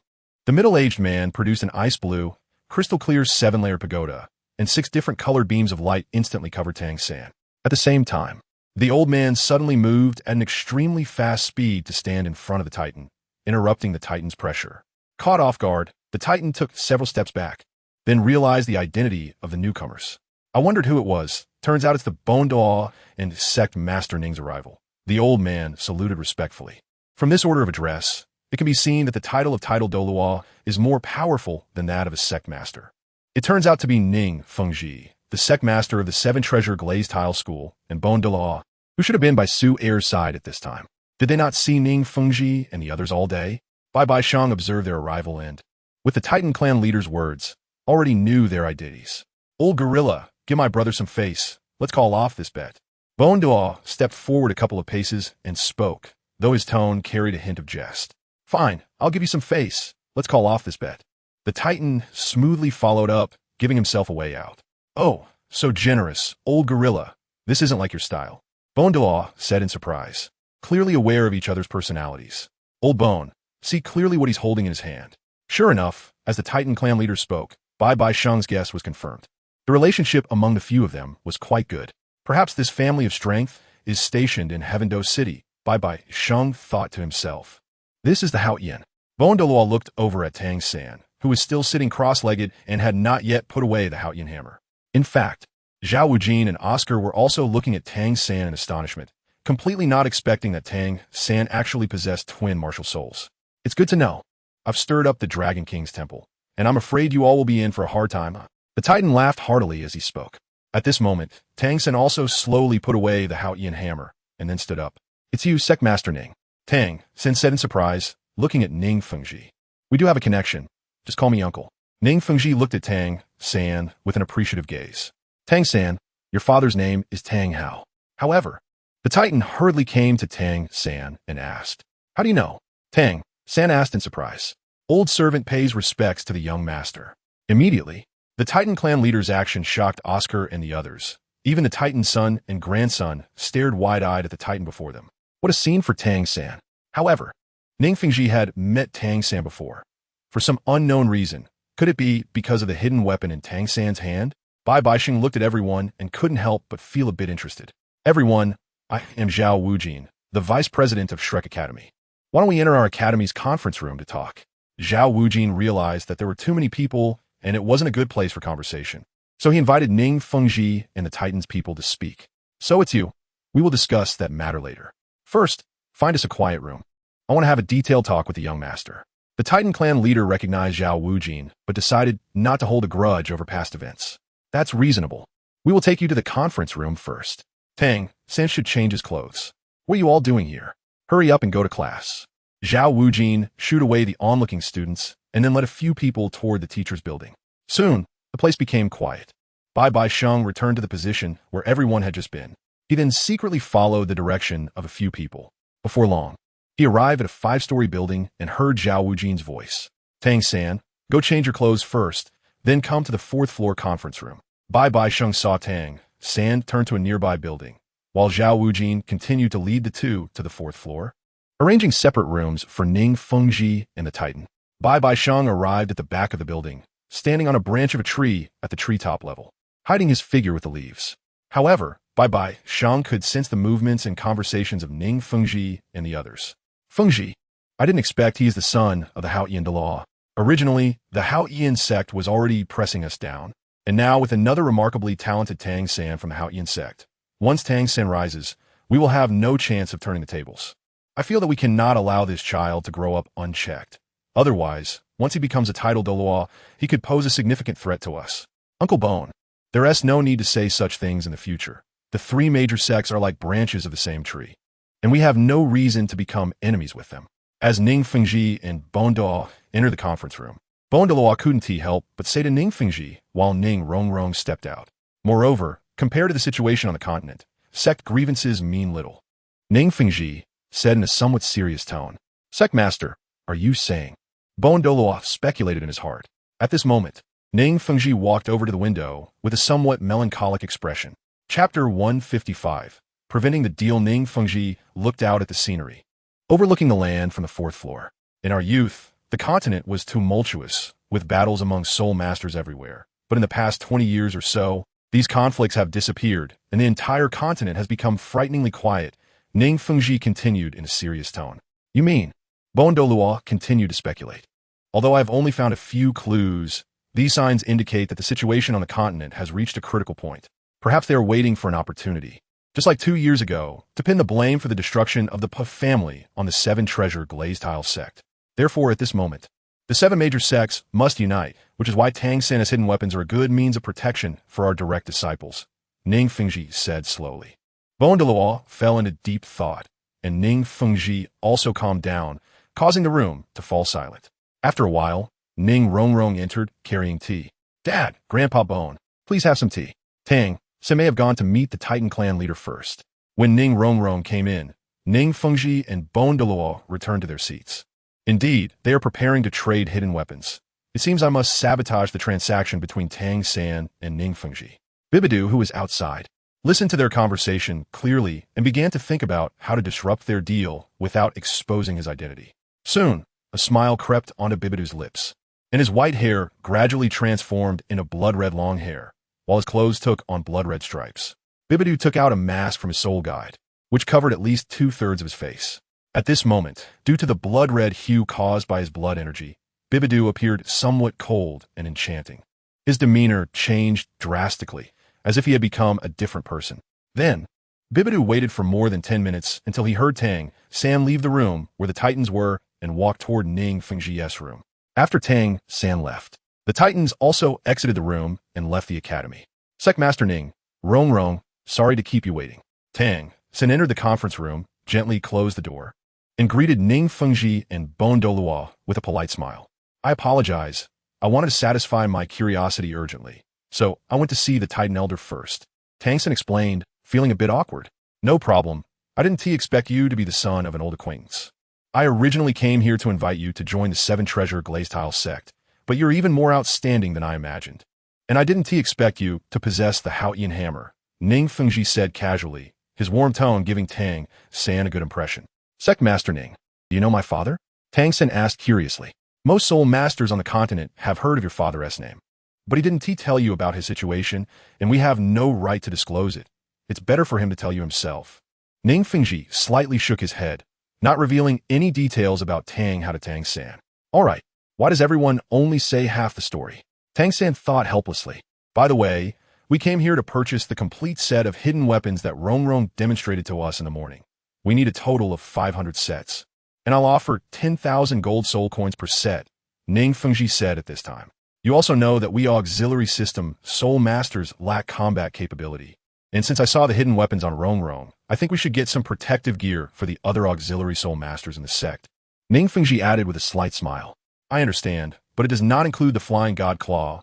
As the materials are too rare, the others can be included. However, I want to be responsible for forging the components since I still need to cultivate, but the final assembly of the hidden weapons must be completed by me personally. Tang San said slowly. The Flying God Claw. I didn't see Rong demonstrate it in the morning. It seems that Tang San has mastered quite a few methods for forging hidden weapons, Ning Fengji thought to himself. Kid, you're quite good at business. We provide the people and materials, and you don't even give us the methods to make the hidden weapons, just a blueprint for the components. This money is too easy to earn, Douluo remarked with some surprise. All right, as you say, we will forge the components and contact you for the final assembly. Ning Fengji knew that such exquisite hidden weapons might come from certain legacy, so he didn't press further. Thank you for your understanding, Sect Master Ning. Here are the complete blueprints for 3 sets of hidden weapons. Just follow the instructions on the blueprints to forge them. Tang San took out a yellowed scroll and handed it to Ning Fengji. After receiving it, Ning Fengji slowly opened it to find the blueprints filled with detailed designs and descriptions of the components. All right, here's a 5 million gold soul coin card, which is valid throughout the continent. I trust you. Ning Fengji also took out a golden card from his soul guide and handed it over. However, at that moment, the window of the room was suddenly opened, and Ning Fengji and Douluo saw a red shadow flash into the room. Immediately, Ning Fengji realized that the blueprints and the gold card in his hand had disappeared. Secmaster, be careful, Douluo exclaimed in surprise, instantly moving in front of Ning Fengji. What exquisite hidden weapon components and a card with 5 million gold soul coins. Not bad. Bibidu, who had been watching for a long time, knew it was time to act. Using overwhelming strength to snatch the hidden weapon blueprints and the gold card from Ning Fengji's hand, he then stood behind the door, looking at Tang San and the others with a heavy tone. This person's strength is unfathomable. He looks like an ordinary person. Yet I had no chance to react at all despite being a 95th level title Douluo with the ability to traverse space and considerable speed. Could he be a peerless Douluo at level 98 or even level 99? Douluo positioned himself in front of Ning Fengji, but couldn't help but feel shocked. You must know that he is a 95th level title Douluo, and even his martial soul has the ability to traverse space, making him very fast. But in front of this person, he didn't even have a moment to react before Bibidu snatched away Ning Fengji's belongings. Who are you? Ning Fengji's expression darkened as he asked Bibidu. Could it be that the spirit hall has been monitoring me all along? And now that I am purchasing Tang San's hidden weapons, someone is secretly watching me and has jumped out? Ning Fengji thought to himself, his expression growing even more serious, realizing how terrifying it was not to know how long he had been under surveillance. Secmaster Ning, I'm sorry, but I can't let you have these hidden weapons. And Tang San, You must not sell your hidden weapons to sect Master Ning, otherwise. If anything happens to Tang Hao, I want to take responsibility, Bibidu said playfully, looking at the group. My dad is in your hands? Who are you guys? What happened to my dad? Tang San's expression changed. Yes. Of course, if you want something to happen to Tang Hao, you can continue to hand over the hidden weapon blueprints you possess to sect Master Ning, Bibidu said, as the blueprints in his hand turned to ashes. Because this was only the method for forging the components. Without Tang San's assembly, they were essentially useless, so there was no point in Bibidu keeping the blueprints. Chapter 156, Arrogant Departure. As for using Tang Hao to threaten Tang San, that would be the best option. Although Tang Hao no longer exists, who besides Bibidong knows that? In the hearts of Ning Fengji, Yu Shaojiang, and others, Tang Hao is just hiding away for peace. No need to guess, you are from the Spirit Hall, right? Only the Spirit Hall on the continent would not want us to strengthen the powers of the three sections. Although I currently have no evidence. The ambitions of the Spirit Hall are known to all. Ning Fengji said, his expression gradually calming down. But I did not expect the Spirit Hall to be secretly monitoring us and going unnoticed for so long. If it weren't for today, you would probably still be lurking in the shadows. Ning Fengji continued. Quickly tell me, what happened to my father? Has he been imprisoned by you all these years? Tang San urgently sought verification, remembering that Tang Hao had not appeared in front of him for nearly 8 years. Hearing Bibidong's words made Tang San anxious for Tang Hao. After all, Tang San felt that no matter what, it had been about 8 years. Tang Hao couldn't possibly not come to see him at least once. Haha, do you want to know? Bibidong's expression and gaze under the mask were mocking as he looked at Tang San and Ning Fengji. I won't tell you anyway. I will secretly monitor you. Each time we meet for a transaction, I want to see if the 7-treasure glazed tile sect can afford to pay 500,000 gold soul coins every time. Making you go bankrupt seems like a good idea too. Looking at the two with ugly expressions, Bibidong spoke again. You. Tang San was furious. His hands clenched tightly. Sect Master, don't waste your breath with him. Spirit Possession, Bone Dragon Claw. Bone Douluo could no longer stand Bibidong's arrogant tone and shouted as he directly attacked Bibidong, releasing his 9 soul rings, and then a black soul ring lit up. Oh, you think too highly of yourself.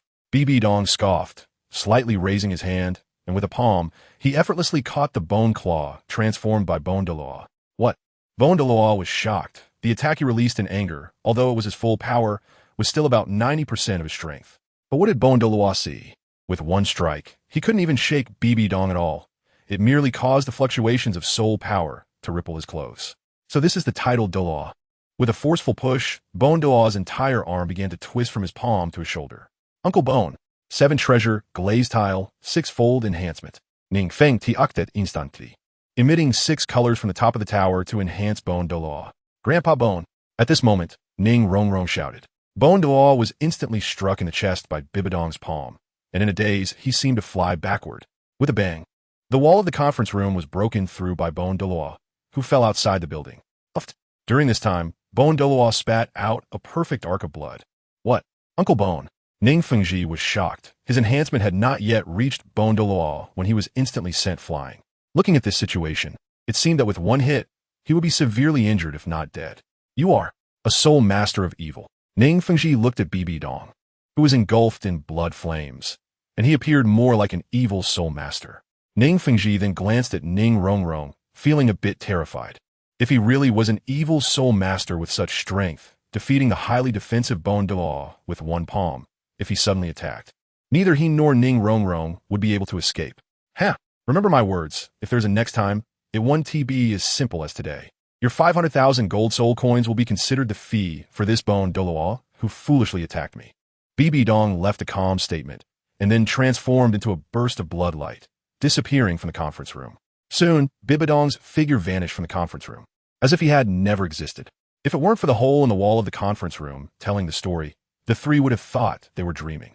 What happened? What happened? At this moment, Zhao Wujia burst into the conference room, breaking the tranquility of the three. Dad, Grandpa Bone, Ning Grongrong exclaimed. Ning Fengji looked down from the hole and saw Bone Douluo, who was barely breathing. Under the enhancement of the martial soul, Ning Fengji jumped down to Bone Douluo's side and immediately used a healing martial soul to stabilize Bone Douluo's injuries. Tang San, what happened? Zhao Wujia asked Tang San, stunned.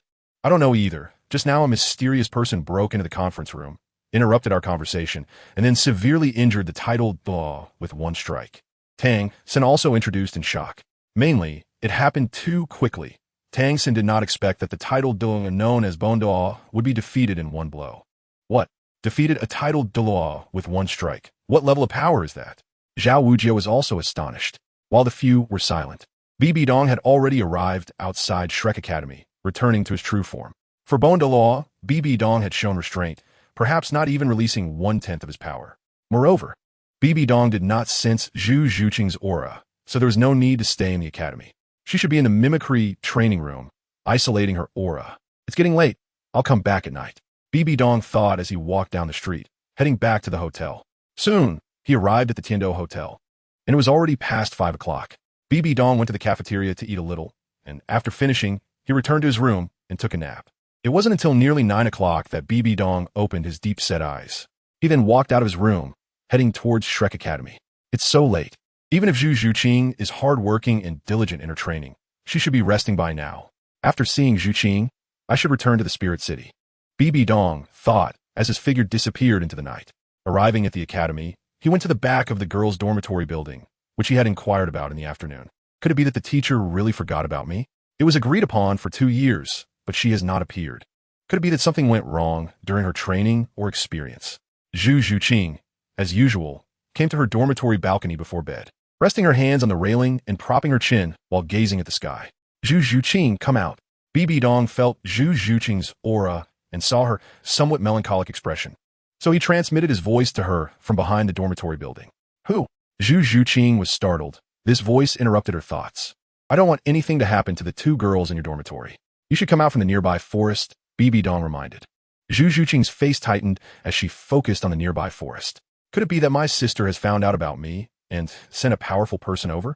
Zhu Zhuqing couldn't help but think of her sister, Zhu Zhuyan. Zhu Zhuqing glanced inside the room, where Ning Rongrong and Xiao Wu were, then leaped from the balcony towards the forest behind the dormitory building. Chapter 157. The grown-up Zhu Zhuqing, where are you? Zhu Zhuqing quickly arrived in the forest. Her eyes slightly squinted, scanning the surroundings with a vigilant gaze, but seeing no one, she couldn't help but speak coldly. In the darkness of the forest, BibiSheng observed Zhu Zhuqing's heightened vigilance, and, after not seeing her for 2 years, felt compelled to test how much Zhu Zhuqing's strength had progressed during this time. Thus, BibiSheng turned and transformed into the image he had when he interrupted Ning Fengji and Tang San in the afternoon, stepping out from the shadows. This little girl has really grown. I didn't expect her to be so big already. BibiSheng thought as he approached Zhu Zhuqing's side, about 10 meters away. Who are you? I don't remember having seen you before. Zhu Zhuqing keenly sensed something and immediately turned to BibiSheng. However, upon seeing BibiSheng's attire and the half-mask covering her face, she felt the person opposite was sizing her up and coldly said, "What a pretty girl." Huh? Just guess. BibiSheng replied flatly. Call your accomplices out. Zhu Zhuqing said coldly. Accomplices? I don't have any. Do I need accomplices to find you? BibiSheng continued to respond in a flat tone. I don't believe Zhu Zhuqing would only send one person to kill me. She has plenty of lackeys by her side. Zhu Zhuqing still believed it was her sister who sent someone to hunt her down. After all, even though Zhu Zhuqing had been outside for 2 years, she knew she hadn't offended any enemies during that time. So the only person she could think of was her sister. It seems you have a lot of confidence in your own strength. How coincidental. I also have confidence in mine. BibiSheng replied. All right, since you want to call your accomplices, I'll take care of you first. Nethercat Spirit. Martial Soul Manifestation. Zhu Zhuqing directly released her martial soul, her claws transforming into sharp cat claws, and her eyes changed color, greatly enhancing her night vision ability. Accompanied by the appearance of yellow and purple soul rings, the fluctuations of her soul power manifested before BibiSheng. Oh, after 2 years, you're already a 47th level soul master. If I remember correctly, you were only at 37th level when you left, right? 10 levels in 2 years, not bad. BibiSheng was quite satisfied with Zhu Zhuqing's improvement over the past 2 years. But I wonder how your actual combat experience is. I'll just have to test it. BibiSheng thought. It seems you're quite confident in your strength, yet you haven't released your martial soul. Zhu Zhuqing remarked upon seeing that BibiSheng hadn't released her martial soul. A 47th level soul master, not bad, but still not enough to make me release my martial soul. BibiSheng continued to feign mystery. It seems you really think I'm a killer sent by your sister. That is fine. It gives me a reason to test your combat experience. Arrogant. How could Zhu Zhuqing send such a foolish killer? This person might not be arrogant. Seeing my soul power level, she still remains so relaxed. Could she be at the soul emperor level? First soul skill, Nether Strike. Although Zhu Zhuqing thought this, she showed no signs of retreat, directly launching her soul skill. In the darkness, Zhu Zhuqing's figure became even more elusive and difficult to grasp. Soon, Zhu Zhuqing circled around to BibiSheng's back, her claws reflecting a ghostly cold light in the moonlight as she struck heavily at BibiSheng's back. What? Zhu Zhuqing's speed was indeed fast. But BibiSheng was even faster, instantly turning around and grabbing Zhu Zhuqing's hands. Such soft hands, not bad. Your speed is sufficient, but your strength is lacking. Keep going. BibiSheng quickly released Zhu Zhuqing's hands and said nonchalantly, "So strong. Did I guess wrong? Not a soul emperor? It seems I can't hold back any longer." Zhu Zhuqing stepped back 2 paces, thinking. Then BibiSheng saw Zhu Zhuqing's figure become even more unpredictable, her speed increasing significantly. Zhu Zhuqing once again launched an attack from the darkness towards BibiSheng. Ugh! Zhu Zhuqing was knocked back by BibiSheng again, unable to help but let out a sound of surprise. Your speed and strength are sufficient, but your accuracy is a bit off. BibiSheng continued to face Zhu Zhuqing. Damn it! Are you toying with me? Zhu Zhuqing couldn't help but feel a surge of anger. Third soul skill, Nether Slash. Zhu Zhuqing had no choice but to unleash a stronger attack. Her 10 fingers merged rapidly, forming a blade about 30 centimeters long, and she aimed it down at BibiSheng's head. The strength, speed, and accuracy of the attack are all good, but your soul power is too low. It's quite a pity. BibiSheng didn't dodge, raising her hand to grab the blade released by Zhu Zhuqing. Damn it! This is the strongest single-target attack soul skill I can currently unleash. I refuse to believe I can't even touch the edge of your clothes. Fourth soul skill, Nether Shadow Clone. Zhu Zhuqing thought to herself, and 4 identical clones appeared to her left and right. Following Zhu Zhuqing's intent, the 4 clones attacked BibiSheng from different directions. Clones. This must be your 4th soul skill. Although the attack isn't strong, the clones can confuse the enemy and attack, which is a good soul skill for agile attack-type soul masters.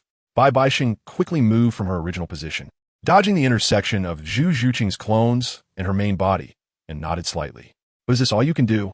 That's a bit of a pity. To the left, BibiSheng said, suddenly launching an attack, quite alert. Zulfust. Could she also be an agile attack-type soul master? Zhu Zhuqing instinctively braced herself to the left upon hearing BibiSheng's words. No, such strong power. In the next moment, Zhu Zhuqing felt a powerful force on her left arm and couldn't help but retreat to the right. To the right, BibiSheng quickly struck again, not giving Zhu Zhuqing a chance to think. With no time to consider or react, Zhu Zhuqing instinctively braced herself to her right and retreated again. In front, behind, next. BibiSheng rapidly attacked Zhu Zhuqing from different directions, reminding her as she attacked, and the rhythm of BibiSheng's attacks increased. After a while, BibiSheng finally stopped attacking, looking at the somewhat dazed Zhu Zhuqing. Your speed, strength, and attack are all good, but your combat reaction is still lacking. Or perhaps it's due to insufficient experience, making it easy for you to fall into someone else's attack rhythm. It's not surprising, after all. Zhu Zhuqing has been at the academy. Although she would go to the Grand Soul Arena to compete, she hasn't had many battles overall. Within the academy, everyone is familiar with each other, and given Zhu Zhuqing's strength far exceeds others, her battles must have felt like child's play.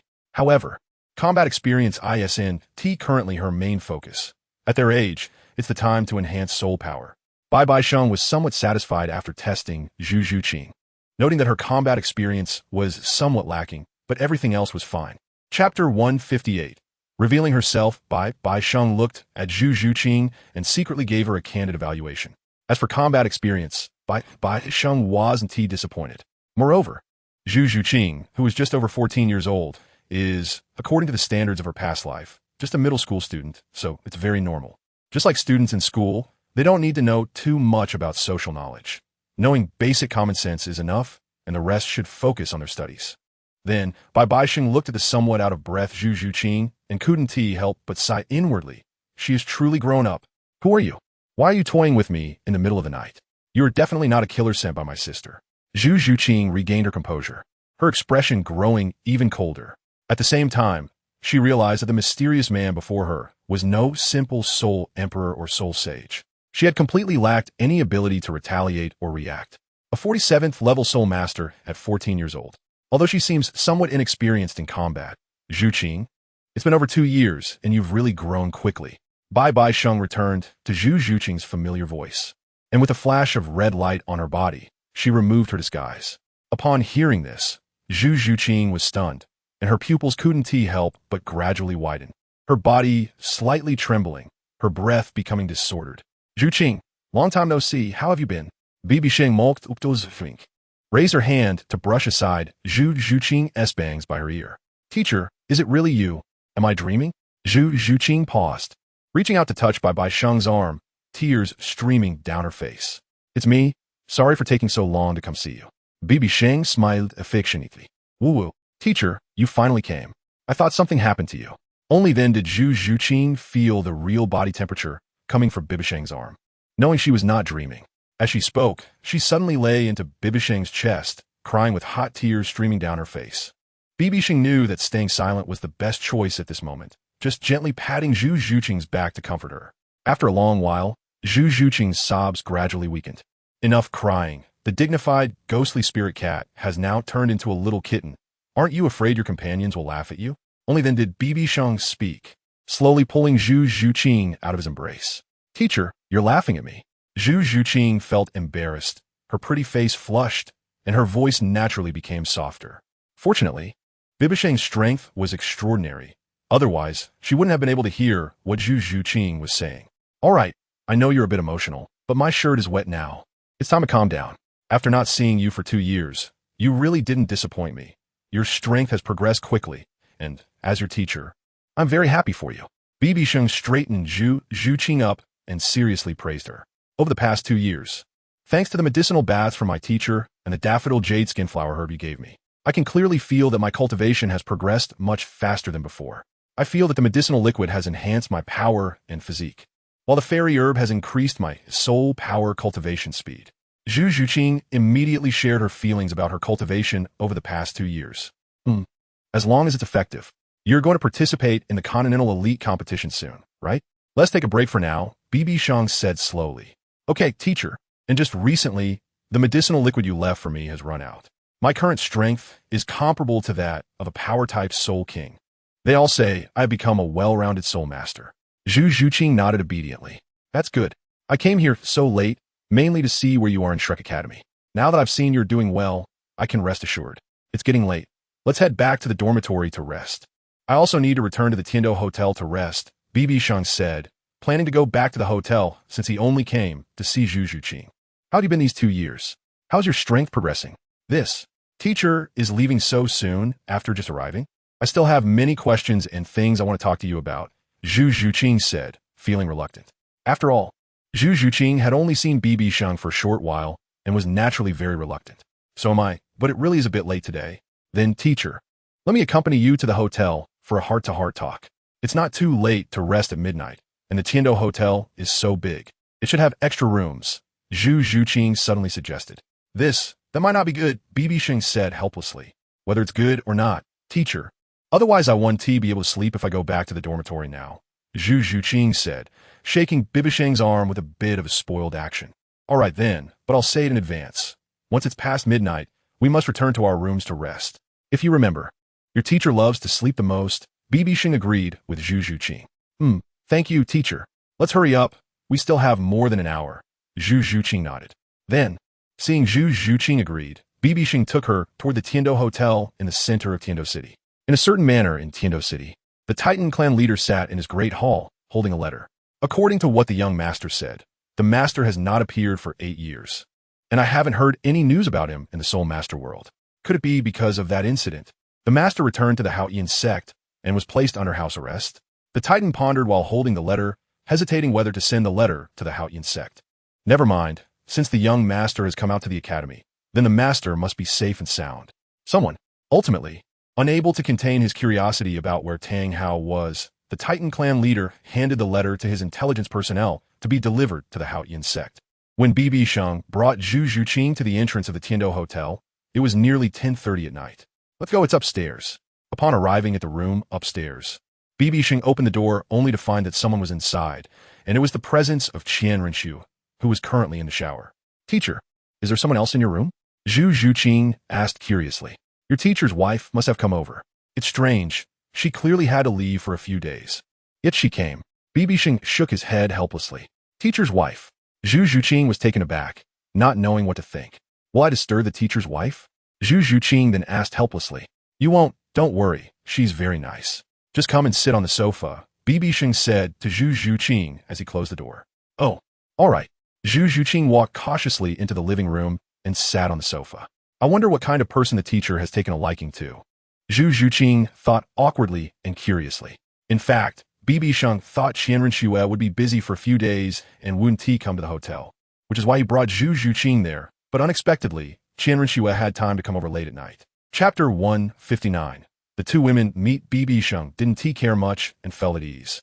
However, Zhu Zhuqing was a bit restless on the sofa, not expecting to encounter her teacher's wife in the hotel. If Zhu Zhuqing had known, she would definitely not have followed BibiSheng to the Tiando Hotel today. Teacher, you should have told me earlier that the teacher's wife was waiting in the room. I wouldn't have come, Zhu Zhuqing thought to herself with a complex feeling. Just as the two had only been in the living room for a short while, the sound of water from the bathroom suddenly stopped. After a few rustling sounds, both of them clearly heard the door opening. BibiSheng casually walked toward the bathroom, but Zhu Zhuqing, who was filled with anxiety, didn't dare to turn around. Renxue, you said you had something to do. Why did you suddenly come over so late? BibiSheng asked in confusion. Renxue, with her hair still a bit wet, was wearing a warm yellow nightgown and a pair of delicate bare feet in slippers. However, at that moment, Renxue did not answer BibiSheng's question, but instead looked first at the petite figure of Zhu Zhuqing sitting on the sofa in the living room. Oh, it's only been half a day, and there is still a guest coming at this late hour. Renxue asked BibiSheng in a calm tone. I just left for half a day, and this guy brings a woman back to the hotel in the middle of the night, and judging by the silhouette, she seems to be a petite woman. Is he often bringing various women back to his room in Wuhuan City? It's really infuriating, Renxue thought angrily. Upon seeing Renxue's state, BibiSheng realized that she might have misunderstood and was upset, because BibiSheng knew that Renxue's personality was very similar to that of BibiDong. Different from ordinary women, she didn't show her thoughts on her face. The angrier she was, the calmer she appeared, and the more angry she was, the more peaceful she seemed. Come, Xiaoxue, let me introduce her to you, BibiSheng said with a slight smile, taking Renxue's hand and walking towards Zhu Zhuqing under her displeased gaze. Zhu Zhuqing heard the footsteps and immediately stood up, a bit nervous, facing Renxue. What a beautiful woman, with a sacred and noble aura. She looked so well matched with the teacher. Zhu Zhuqing marveled at Renxue's stunning beauty and grace. As a woman, Zhu Zhuqing considered her the most beautiful and graceful woman she had ever seen. Unexpectedly, she looked so young but was quite impressive. Could it be that Xiaosheng likes this type? Renxue naturally also observed Zhu Zhuqing. Unexpectedly, in some aspects, Zhu Zhuqing was even more outstanding than herself, looking like a well-behaved girl with a cool aura that was very endearing. Haha, Xiaoxue, this is Zhu Zhuqing from Shrek Academy that I mentioned to you before. I was originally going to take you to meet her this morning, but you had something else to do, so you couldn't make it. I spent the whole day at the hotel and got a bit bored, so I went to Shrek Academy to see if Zhu Zhuqing was there. Zhuqing, she is Renxue, one of your teacher's wives and the holy maiden of the Spirit Hall. BibiSheng introduced the two to each other. Teacher's wife? Zhu Zhuqing looked at BibiSheng with a puzzled expression. You're Zhu Zhuqing, right? Indeed, a cool and beautiful person. Hello, nice to meet you. I'm Renxue.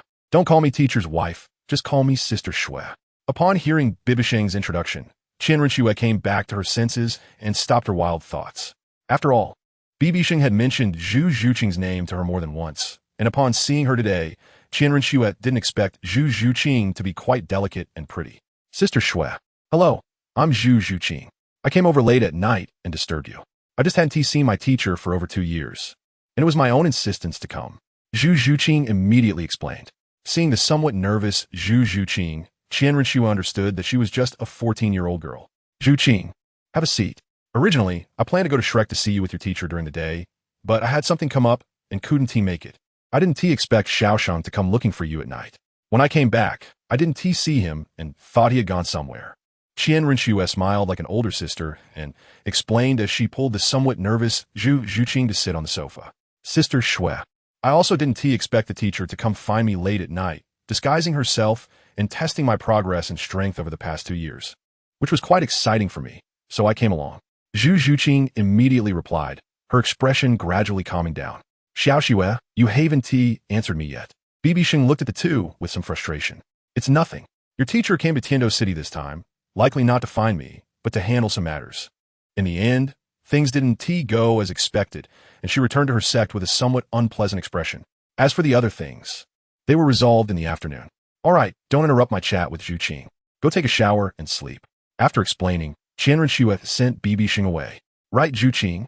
Yes. Sister Shui. BibiSheng could only leave with a touch of embarrassment, returning to a small room next to the large bedroom where he normally slept. Although the small room was a bit cramped, it did have a bed, but he had to make it himself.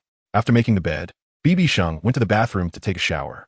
Half an hour later, when BibiSheng came out of the bathroom, he found the two girls were no longer there. The bedroom door was tightly closed, indicating that Qian Renxue had taken Zhu Zhuqing into the bedroom. All right, I'll just sleep by myself. BibiSheng didn't know what the two women were talking about, but he wasn't curious since women have their own topics. In the end, BibiSheng returned to the small room, waited for his hair to dry, and then lay on the bed, slowly drifting off to sleep. Zhu Qing, I heard from your teacher that you are from the Zhu family of the star, Luo Empire's nether cat. I've heard a bit about the family rules. If the Zhu family gives you trouble in the future, just feel free to ask us for help. Qian Renxue assured Zhu Zhuqing. Sister Shui, thank you for your kindness. However, thanks to the teacher's help in my training, I am confident in resolving my family issues at the All-Continental Elite competition. Zhu Zhuqing lay beside Qian Renxue and said. As they interacted, Zhu Zhuqing no longer felt the initial nervousness. Indeed, Xiaosheng has told me some things about you.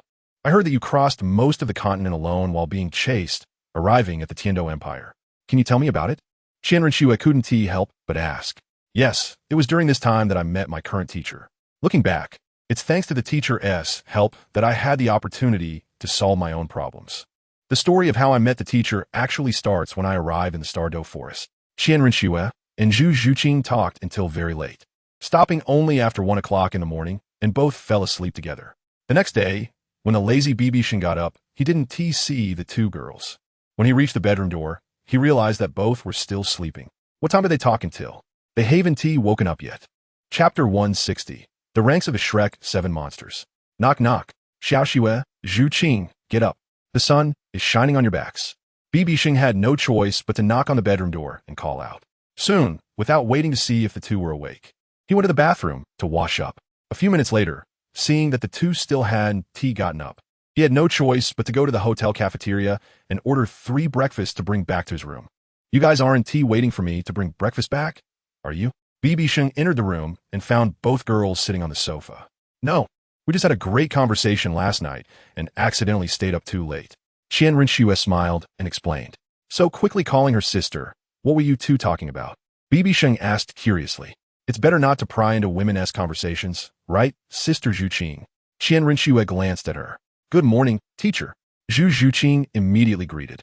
Zhu Zhuqing's current state and expression looked very relaxed, no longer so restrained, indicating that Qian Renxue had said some enlightening words to her last night. Forget it. I want to listen. That would make me seem overly interested. Come on, let's have breakfast, and then I'll take Zhuqing back to Shrek Academy. Xiao Xue, do you want to come along? BibiSheng stopped asking, thinking their conversation might have been about womanly matters. Thank you, teacher. Then, around 10 o'clock, the three of them finally left the room and walked at a leisurely pace towards Shrek Academy. Zhuqing, after returning to the academy, make sure to rest well. Training requires a balance of work and rest, so you can meet the All-Continental Elite competition in the best condition. The three walked together, BibiSheng in the middle, Qian Renxue linking her left arm with his, while Zhu Zhuqing walked obediently on his right side. Teacher, I understand. I will train during the day and rest well at night. Zhu Zhuqing nodded. Actually, there's no need to be so anxious. With Zhuqing's spirit power level, she can definitely lead her team to fight for a competition spot in the Tiando region. Qian Renxue gently reminded. However, a 14-year-old at level 47 Spirit Master is indeed among the best in the continent. Your teacher has really put a lot of effort into you. Qian Renxue continued. Yes, thanks to the teacher's training. Otherwise, with my innate 7-level spirit power talent, I would probably only be around level 35 as a spirit elder now. Zhu Zhuqing said with a hint of gratitude. I believe in you, Zhuqing. You can lead your team to participate in the finals in the Spirit City. However, as far as I know, your sister is also above level 45 Spirit Master, and with the White Tiger of that star Luo Prince and your sister's Spirit Fusion technique, your chances of winning aren't very high, BibiSheng reminded. I know, but I want T back down. I will defeat my sister before they complete their Spirit Fusion technique. I believe that with Ning Rongrong and Oscar's Spirit Amplification, my strength will definitely exceed that of Spirit King. Zhu Zhuqing said firmly. It's good that you have a plan. If, in the end you can't defeat the Star Luo team, don't worry. I will step in. What family fate? What rules of the Star Luo Empire? It will be easy for your teacher to resolve. BibiSheng gave Zhu Zhuqing his final assurance. I believe in you, teacher. You're really great. Zhu Zhuqing nodded. By the way, what levels are your teammates at? Renxue suddenly asked. The others are currently hovering around level 38, and Dai Mubai, being the oldest, broke through to level 40 a few days ago and was taken to the Sunset Forest by a few from the academy. Ning Rongrong and Oscar, both auxiliary soul masters, are at level 35 and 36 respectively. Zhu Zhuqing briefly mentioned this. Strange, it's only been 2 years since we last met, and with their talents, they shouldn't have such high soul power. What's happened to them? At this moment, BibiDong thought of the aura of the celestial herbs on Tang San and couldn't help but ask Zhu Zhuqing about it. That was when we had just moved to Heavendo City. Tang San suddenly went missing for 3 days, and when he returned, he brought back several herbs that helped Rongrong and the others level up a few levels in soul power. Tang San said these were spiritual herbs that could enhance the foundation and strengthen the essence, but the effect was not as good as that of celestial herbs. Zhu Zhuqing explained immediately. Did Tang San share any with you? BibiDong asked. No, it might be because I was practicing with him and had some gaps. What puzzled me the most is that Tang San didn't share any with Xiao Wu either, Zhu Zhuqing recalled. Maybe Tang San privately gave Xiao Wu better spiritual herbs and didn't want you to gossip, so he didn't give them to her in front of you. BibiDong said slowly. Maybe, but after all, it was brought by Tang San, so we can't say much, Zhu Zhuqing nodded, believing that Tang San would definitely give Xiao Wu better celestial herbs privately. Zhu Zhuqing was just puzzled that since Xiao Wu had better celestial herbs, why didn't her soul power increase after taking them? Then Zhu Zhuqing thought of Xiao Wu practicing alone and reaching level 38 in soul power, and guessed that these celestial herbs might be helping Xiao Wu speed up her meditation and soul power cultivation. All right, let us stop talking about this. Zhuqing, I'll take you to the academy, then I need to return to Wuhuan City. We'll meet again in Wuhuan City, BibiDong said, no longer dwelling on the matter and informing Zhu Zhuqing of his return to Wuhuan City. So soon. Teacher, aren't you going to stay a few more days? Zhu Zhuqing said with a hint of reluctance after hearing this. Zhuqing, there is plenty of time ahead of us. I originally came to Heavendo City for an important matter, and after completing the task, I remembered you might have moved here, which is why I came to find you. This task is related to your other teacher, so I have to go back, BibiDong explained. All right, but teacher, don't you plan to enter the academy to meet with Dean Flander and the others? Zhu Zhuqing, despite being very reluctant, had to nod but suddenly invited BibiDong to enter the academy for a visit. That is fine. Let us have dinner together. But didn't you just say that Flander and the others took Dai Mubai to the Sunset Forest? BibiDong didn't refuse. They might have already returned. After all, it's been a few days, Zhu Zhuqing speculated. Xiaoxue, do you have anything to do today? If not, come with Zhuqing to the academy for a visit. BibiDong asked Renxue. I have nothing to do. Anyway, you're leaving tomorrow morning, so I'll accompany you for a bit, Renxue replied. After agreeing, they arrived near Shrek Academy, and it was already close to noon. Then let us eat before we go in, BibiDong suggested. Sure. They soon found a restaurant on the street, not far from Shrek Academy, to have lunch. Halfway through the meal, Zhu Zhuqing suddenly looked diagonally across. Teacher, Dean Flander and the others have returned to the academy. Chapter 161 Lu Erlong BibiDong followed Zhu Zhuqing's gaze and saw Flander, Yu Xiaojiang, and Dai Mubai walking toward the gate of Shrek Academy from the diagonal street. Among them was a woman whom BibiDong had seen for the first time. She was tall, dressed in somewhat plain blue clothes, and had long black hair hanging straight down, walking closely beside Yu Xiaojiang. Zhuqing, who is the person walking next to Yu Xiaojiang? They seem to have an unusual relationship, Bibi Dong said, curious about how close the woman was to Yu Xiaojiang, who seemed to be a bit evasive. Her name is Lu Erlong. She was originally the dean of this academy, but after we came, she let Dean Flander take over as dean and willingly became the vice dean, even agreeing to change her academy's name to Shrek Academy. As we got to know each other better, we learned that Flander, Lu Erlong, and Yu Xiaojiang had once ventured together in the Soul Master world and formed a team called the Golden Iron Triangle, with Lu Erlong being one of its members. The killing angle. Dean Lu has a straightforward personality, speaks her mind, and has quite a fiery temperament. As for her relationship with Yu Xiaojiang, we're not sure, but it seems Yu Xiaojiang is quite resistant to Lu Erlong, especially during their first meeting when Yu Xiaojiang wanted to leave, but was stopped by Flander. Zhu Zhuqing told Bibi Dong everything she knew without any concealment. Lu Erlong, I know her. She was the dean of Lamba Academy before, and her martial soul is a fire dragon, a variation of the blue lightning tyrant dragon martial soul, changing from lightning attribute to fire attribute, Renxue introduced while eating. So they are related, probably as cousins. Bibi Dong realized that Yu Xiaojiang was also from the blue lightning tyrant dragon sect. That can't be right. From what we've seen, it seems the two were once in a relationship and later separated for some reason. I heard from Dean Flander that Yu Xiaojiang avoided Lu Erlong for many years because, during their first meeting, Dean Flander stopped Yu Xiaojiang from leaving by asking how long he would hide. Zhu Zhuqing added, forget it, now that we know who she is. I'm not interested in other people's affairs. We've almost finished eating. Let us head into the academy, Bibi Dong said. Just then, Flander and the other three had just entered the academy for a short while when Bibi Dong and the others finished eating, settled the bill, and followed them into the academy. However, upon entering the academy, they didn't see Flander or Tang San. Teacher, we are the academy's battle team, and there's a quiet back mountain in the academy. If we want to practice or discuss things, we usually go to the back mountain, Zhu Zhuqing explained. Then, following Zhu Zhuqing, they arrived at the hill behind Shrek Academy, which was the back mountain of Shrek Academy. A small path led directly to the back mountain, and after walking for a short while, they saw many flowers planted along the roadside, as well as a clear stream flowing beside the path. After a while, they saw a few wooden houses on the hillside and heard voices coming from distance. Dalu, congratulations on breaking through to the Soul Sect. You are the second among our 7 monsters to break through to the Soul Sect. After 2 years, Bibi Dong recognized the somewhat mischievous voice of Ma Hongjun. What does that count for? I'm still far behind the first one, Dai Mubai said somewhat dejectedly. That's true. Zhuqing doesn't know how to cultivate.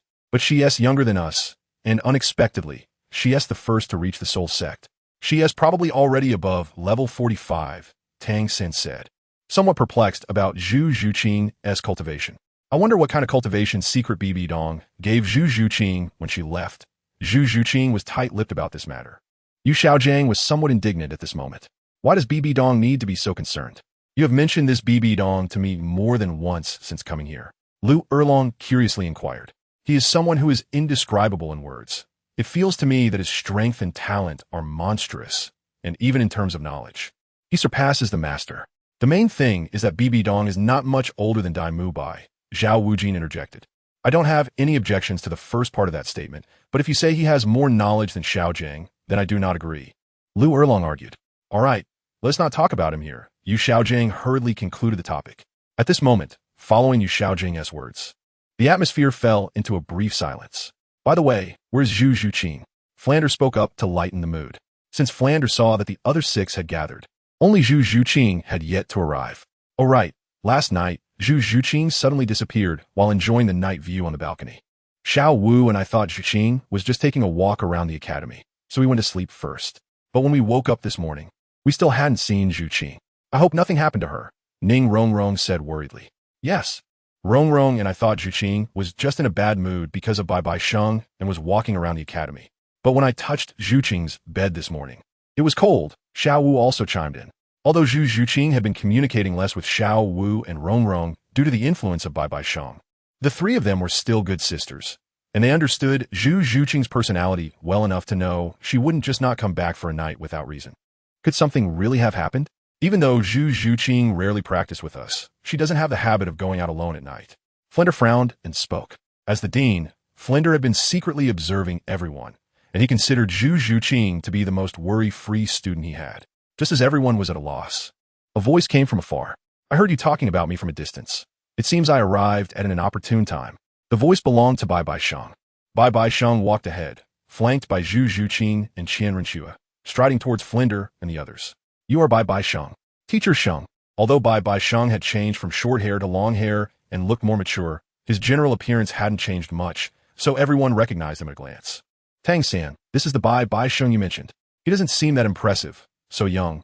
You must be exaggerating, Lu Erlong asked Tang-san beside her. That's right. He is BibiSheng.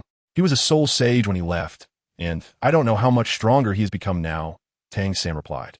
Hello, everyone. Long time no see. It seems everyone is doing quite well and looks very vibrant, BibiSheng greeted as he approached them. Hello, teachers. Zhu Zhuqing greeted Flinder and the others. Zhuqing, you didn't come back last night. Xiao Wu and I were worried something happened to you. But it turns out BibiSheng is back. No wonder. Renxue immediately came to Zhu Zhuqing's side and said, although her gaze was fixed on BibiSheng's handsome face. P.S. even more handsome. Ning Renxue thought to herself, her face slightly flushed. 2 years. It's been 2 years. I am now just a soul master, and his strength is even more unfathomable. Do I really have a chance to take revenge for Erming? Xiao Wu also stared at BibiSheng, but her thoughts were completely different from Ning Renxue's. Seeing BibiSheng was like reliving the scene from years ago when he slaughtered the Titan giant ape. Her eyes couldn't help but redden, and her hands clenched into fists unknowingly. Teacher Sheng, it's been more than 2 years since we last met. You left without saying goodbye. If it weren't for Zhu Zhuqing saying you had something to do, I would have thought something happened to you. But you came at just the right time. The Continental Elite competition is coming up soon. How about watching it together? Although Flinder didn't know why BibiSheng had returned suddenly. He invited him tentatively since BibiSheng had been a teacher at Shrek Academy, and Flinder, being no longer young, was naturally very mature in temperament. Dean Flinder, I've just been in seclusion for the past 2 years, consolidating my cultivation. I only recently came out. I had some important matters in Heavendo City, but I happened to hear about Shrek Academy while on the street, so I came to take a look. I didn't expect to find you all here. I arrived at Shrek Academy last night and met Zhu Zhuqing. When I heard you weren't around, I didn't enter the academy. However, thank you for the invitation, but I won't be participating in the Continental Elite competition. I have important matters at home and will only be here to take a look today before heading back tonight. BibiSheng replied calmly when he heard Flinder's invitation. I see you came at a good time. We just returned from the Sunset Forest. Since you're leaving tonight, and it's been 2 years, why not stay for dinner? Flinder smiled slightly. That's just what I was thinking. I originally planned to just drop Zhu Zhuqing off and leave. But since Zhu Zhuqing insisted I stay, I had no choice but to stay for the night, BibiSheng nodded. Teacher Sheng, may I ask who this is beside you?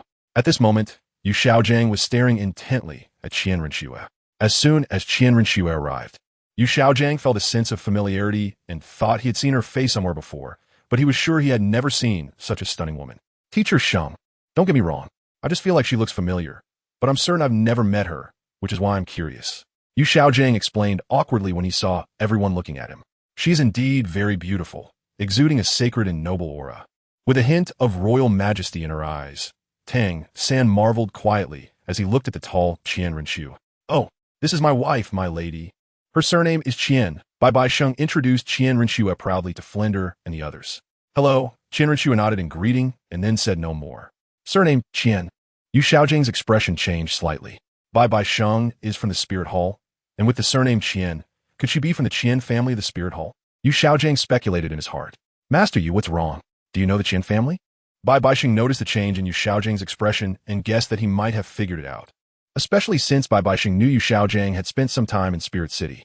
I just heard of a Qian family in Spirit City, but I didn't know much about them since I was focused on learning knowledge back then. Yu Xiaojiang forced a smile. Qian Xuanji. But Yu Xiaojiang was filled with resentment in his heart. Oh, I wonder if Master has found any information about your disciple's martial soul related to the Blue Silver King over the past 2 years, BibiSheng suddenly asked. No. We searched for blue silver grass in the Stark Do Great Forest for some time, but only found ordinary blue silver grass. I suspect that the Blue Silver Emperor and the Blue Silver King Spirit Beasts don't actually exist. Perhaps my disciple's Blue Silver Grass martial soul is just a bit special. Yu Xiaojiang refuted. Well, your disciple's Blue Silver Grass is indeed a bit too special. It has innate full soul power and can coexist with the continent's #1 weapon martial soul, the Haotian Hammer, in one person, BibiSheng said with a smile. The continent's #1 weapon martial soul, the Haotian Hammer. Is that true? Xiao San, your second martial soul is the Haotian Hammer. Lu Erlong exclaimed in surprise. That's right. It should be the Haotian hammer. I actually don't know how I awakened the Haotian hammer. And I only found out yesterday that my second martial soul is actually the Haotian hammer. Then Tang San recounted the situation with the Titan clan leader and Ning Fengji's arrival to Flinder and Yu Xiaojiang, who were not present yesterday. As for the interrupted transaction with Ning Fengji, Tang San didn't mention it. Although he didn't incur any losses, the Seven Treasure Glazed Tile sect suffered significant losses.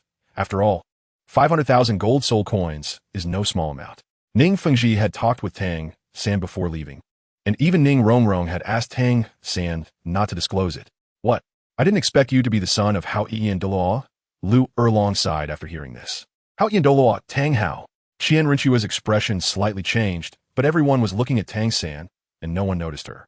This person is only 14 years old and already a level 38 soul master, with innate full soul power and twin martial souls. Should I eliminate him now? Qian Renxue thought of Tang Hao as her father's enemy and now saw Tang Hao's son, who had such exceptional talent. At this moment, a trace of killing intent arose in her heart. Forget it. Xiao Sheng should have known long ago. I'll ask Xiao Sheng when I get back. After all, this Tang San seems unaware of what happened back then, and he won't be able to escape. Qian Renxue looked at BibiSheng's head and a flash of killing intent passed by. She planned to go back and ask BibiSheng's thoughts. BibiSheng, who was very sensitive to killing intent, noticed it even though it was fleeting and understood Qian Renxue's thoughts. However, he did not turn back to remind her, as he knew that Qian Renxue was a very rational person. BibiSheng, although you speak so casually, I can still detect a hint of disdain in your tone. Flanders just came over and mentioned you, saying you're simply a Shrek monster, someone who cannot be described in words. But why do I find it hard to believe? These students even said your soul ring surpasses Yu Xiaojiang's theory. At this moment, Lu Erlong, after being surprised, turned his gaze towards BibiSheng. Oh, is that how you describe me? But it seems this person has some criticisms about me, BibiSheng said with a smile. I just don't believe your soul rings start from 10,000 years. You must be using some kind of illusion, Lu Erlong said disdainfully. Erlong, watch your words, Flanders said at this time. BibiSheng, this is our new Shrek Academy's vice president, named Lu Erlong. Sorry, Erlong speaks bluntly and is quite straightforward. Flanders introduced Lu Erlong to BibiSheng. It's fine, after all, if I haven't seen it with my own eyes. Who would believe that a soul master actually starts with a 10,000-year soul ring? But it doesn't matter. I'm a very open-minded person and won't care about whether others will mind, since people's perspectives are different, BibiSheng said with a slight smile. Dare you release your soul ring? Lu Erlong said with a hint of anger. You say it as if I should just release it because you ask. I don't care about my pride. Besides, whether you believe it or not is your business. So what does it have to do with me? BibiSheng replied without any politeness, raising an eyebrow. Although Lu Erlong in front of him had some charm, BibiSheng honestly found such a personality somewhat unlikable. Erlong, how can you speak like that? You're already in your 30s. Why do you still have such a rash personality? We're soul masters, not a circus troupe. It's not like we can just release our martial souls casually and think someone is provoking you. Besides, how can you casually probe into someone else's soul power? Yu Xiaojiang also began to lecture Lu Erlong at this moment. However, his tone carried a bit of malice, with a hint of provocation. Perhaps Zhu Zhuqing and the others couldn't detect it, but BibiSheng still picked up on it. As expected, upon hearing Yu Xiaojiang's words, Lu Erlong became even more displeased and insisted on witnessing BibiSheng's strength. Not daring means you must have used some kind of illusion back then, Lu Erlong continued to provoke. Tang San furrowed his brows as well, knowing that he and the others had truly experienced the scene of BibiSheng battling a 100,000-year soul beast. If it was an illusion, then it would also be a divine-level illusion, as Tang San and the others had witnessed BibiSheng's strength firsthand. Of course, with Flanders and Yu Xiaojiang present, Tang San and the others did not speak out. If a fight breaks out, let me see how much his strength has increased in these 2 years. Xiao Wu thought differently from the others, her eyes darting between BibiSheng and Lu Erlong. Because if a fight broke out, Xiao Wu could determine exactly where BibiSheng's strength stood. Oh, since that's the case, dare you to gamble? Let's bet a 10,000-year soul bone. You can't just expect me to release it for no reason. BibiSheng suggested a bet with a soul bone as the stake, seeing Lu Erlong's insistence. Lu Erlong hesitated because he didn't have a 10,000-year soul bone. If he had one, he would have absorbed it long ago. How could he still be keeping it? What's wrong? You've said it to this extent. Why are you hesitating? BibiSheng countered. I don't have a 10,000-year soul bone, not even a 1,000-year soul bone. How about you change the bet? Lu Erlong's face turned red, and then he said seriously, Zhu Zhuqing and the others were not surprised upon hearing this. Soul bones were not something one could simply have. They were things that could only be encountered by chance. Even if one had them, they would have absorbed them after obtaining them. All right, how about 100,000 gold soul coins? BibiSheng did not press further, knowing that soul bones were not so easily obtained. 10,000.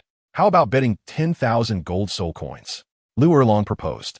Although Lu Erlong was a senior of a high-level soul master academy, due to it being a civilian academy, and the academy also needing to cover expenses, plus Lu Erlong not managing the academy much, 100,000 gold soul coins were not something one could just take. Okay, although I'm not familiar with you, I've worked with Dean Flanders before, so I'll go along with you. 10,000 it is, BibiSheng said, mentioning Flanders instead of Yu Xiaojiang, implying that he was giving face to Flanders, the current dean of the new Shrek Academy. Hey, Erlong, I know your personality and can't stop your decision. I'll be a witness for you, Flanders said with a sigh upon seeing the bet settled. Lu Dean is being a bit reckless, Ma Hongjun muttered quietly. That's right. The scene of Teacher Sheng battling the 100,000-year Titan giant ape is still fresh in my memory. How could it be an illusion? Oscar also whispered to Ma Hongjun. I'm curious about Teacher Sheng's strength over the past 2 years. If I remember correctly, the last time we parted, Teacher Sheng was a level 73 soul sage, right? Xiao Wu chimed in. Yes, after obtaining the 100,000-year soul ring, he reached level 73. Tang San nodded in recollection. Lu Erlong then took out a bag specifically for holding gold soul coins after BibiSheng agreed. Here are exactly 100,000 gold soul coins. Do you want to count them? Lu Erlong said as he opened the bag. No need to count. These are my gold soul coins, BibiSheng said, taking out a similar bag. Then I'll take them, Flanders said, and with both parties nodding, they each took the gold soul coins from each other's hands. Now we can start, right? Lu Erlong said, staring intently at BibiSheng. A small matter. BibiSheng slowly extended his right hand, and one blade of grass after another began to grow, suddenly enveloping everyone in a sharp sword aura. Martial Soul, 9-leaf sword grass. Soul rings, 4 black and 3 red, soul power. Level 77, BibiSheng said calmly, showcasing his martial soul and the strong configuration of 7 soul rings. This, Lu Erlong's eyes widened gradually as BibiSheng's soul rings fell. Every time I see Teacher Sheng's soul ring configuration, I'm still amazed. Oscar said quietly. Yeah, it's still so eye-catching and cool. I'm so envious. Ma Hongjun nodded in agreement. Strange, it's been 2 years, and Teacher Sheng has only increased 4 levels of soul power. With his talent, it shouldn't be like this. Xiao Wu brought up another topic at this time. Xiao Wu, didn't you hear what Teacher Sheng said earlier? He has been in seclusion for the past 2 years, consolidating his soul power. After all, Teacher Sheng became a soul sage at just 18 years old. Perhaps he practiced too quickly before, and his foundational soul power is a bit unstable, Tang San noted, remembering what BibiSheng said when he first arrived. Now, are you willing to accept the bet? BibiSheng said, preparing to retract his martial soul and soul rings. Wait, maybe this is just your illusion. I haven't felt the huge fluctuation of soul power at all. With your soul ring configuration, there should be a strong aura. Lu Erlong raised another question. Really? I didn't want to attract the attention of the teachers and students in the academy, which is why I deliberately kept my aura hidden, BibiSheng replied calmly. What's wrong with Lu Dean today? Why is he making things difficult for the teacher? Shouldn't this be their first meeting? Zhu Zhuqing thought angrily. But since you asked, I want to hide my aura. After all, earning 100,000 gold soul coins so easily feels a bit unfair, so let us make sure you feel it. BibiSheng chuckled lightly again. The momentum surged forth, gradually increasing. Quickly, Teacher Sheng's momentum is out. Let us step back a bit. Although Dai Mu Bai didn't want to admit it, he knew he could not withstand BibiSheng's full momentum. All right. Oscar and the others quickly retreated dozens of steps, moving more than 30 meters away from the arena. Within 3 minutes, BibiSheng's momentum had reached a terrifying level. The 7 soul rings on his body pulsating rapidly, and even the range of the soul ring's halo had expanded several circles. What a powerful momentum. Liu Erlong, faced with BibiSheng's aura, involuntarily took 2 steps back. Chapter 164. Yu Xiaojiang challenges BibiSheng after taking 2 steps back. Lu Erlong realized he could not retreat any further, and a dragon's roar echoed. Lu Erlong released his martial soul. A giant dragon of pure red appeared behind him, and 7 perfectly configured soul rings, 2 yellow, 2 purple, and 3 black, pulsated around him. The contrast with BibiSheng's soul rings was stark, and the difference was evident. He also unleashed his momentum, his soul power exceeded by BibiSheng's by 1 level, being a level 78 soul sage. Meanwhile, Yu Xiaojiang, with only the soul power of a great soul master, was already sweating profusely, hiding behind Flinder and peeking at BibiSheng. Flinder, seeing the discomfort of Yu Xiaojiang, had no choice but to protect him and retreated more than 10 meters before stopping. This momentum is so strong. If it weren't for the 7 soul rings, I might have thought it was the aura of a tidal Douluo. Flinder secretly marveled as he glanced at Yu Xiaojiang. Wow, BibiSheng's momentum has increased again. Although he has only raised his soul power by 4 levels, it is stronger than when he fought me initially, Zhao Wujia thought as he stood in front of Tang San and others. At the same time, after BibiSheng's momentum erupted, the academy's teachers and students collectively looked up towards the back mountain. What were the dean and the others doing with such momentum? A teacher in the academy was interrupted while lecturing by this overwhelming aura. Others began to speculate about what had happened in the back mountain. Such a strong momentum. Not a tidal Douluo, but surpassing one. Is this the power brought by Super Age Soul Rings? Yu Xiaojiang realized he had underestimated the strength brought by the Super Age Rings. Naturally, he also underestimated BibiSheng's strength. Although he knew BibiSheng had a configuration of 4 black and 3 red rings, he had never felt BibiSheng's specific strength before. Upon seeing it now, Yu Xiaojiang realized he had underestimated BibiSheng, as well as the benefits brought by Super Age Rings. Of course, one must be able to withstand such soul rings. 5 minutes passed, and BibiSheng noticed beads of sweat appearing on Lu Erlong's forehead.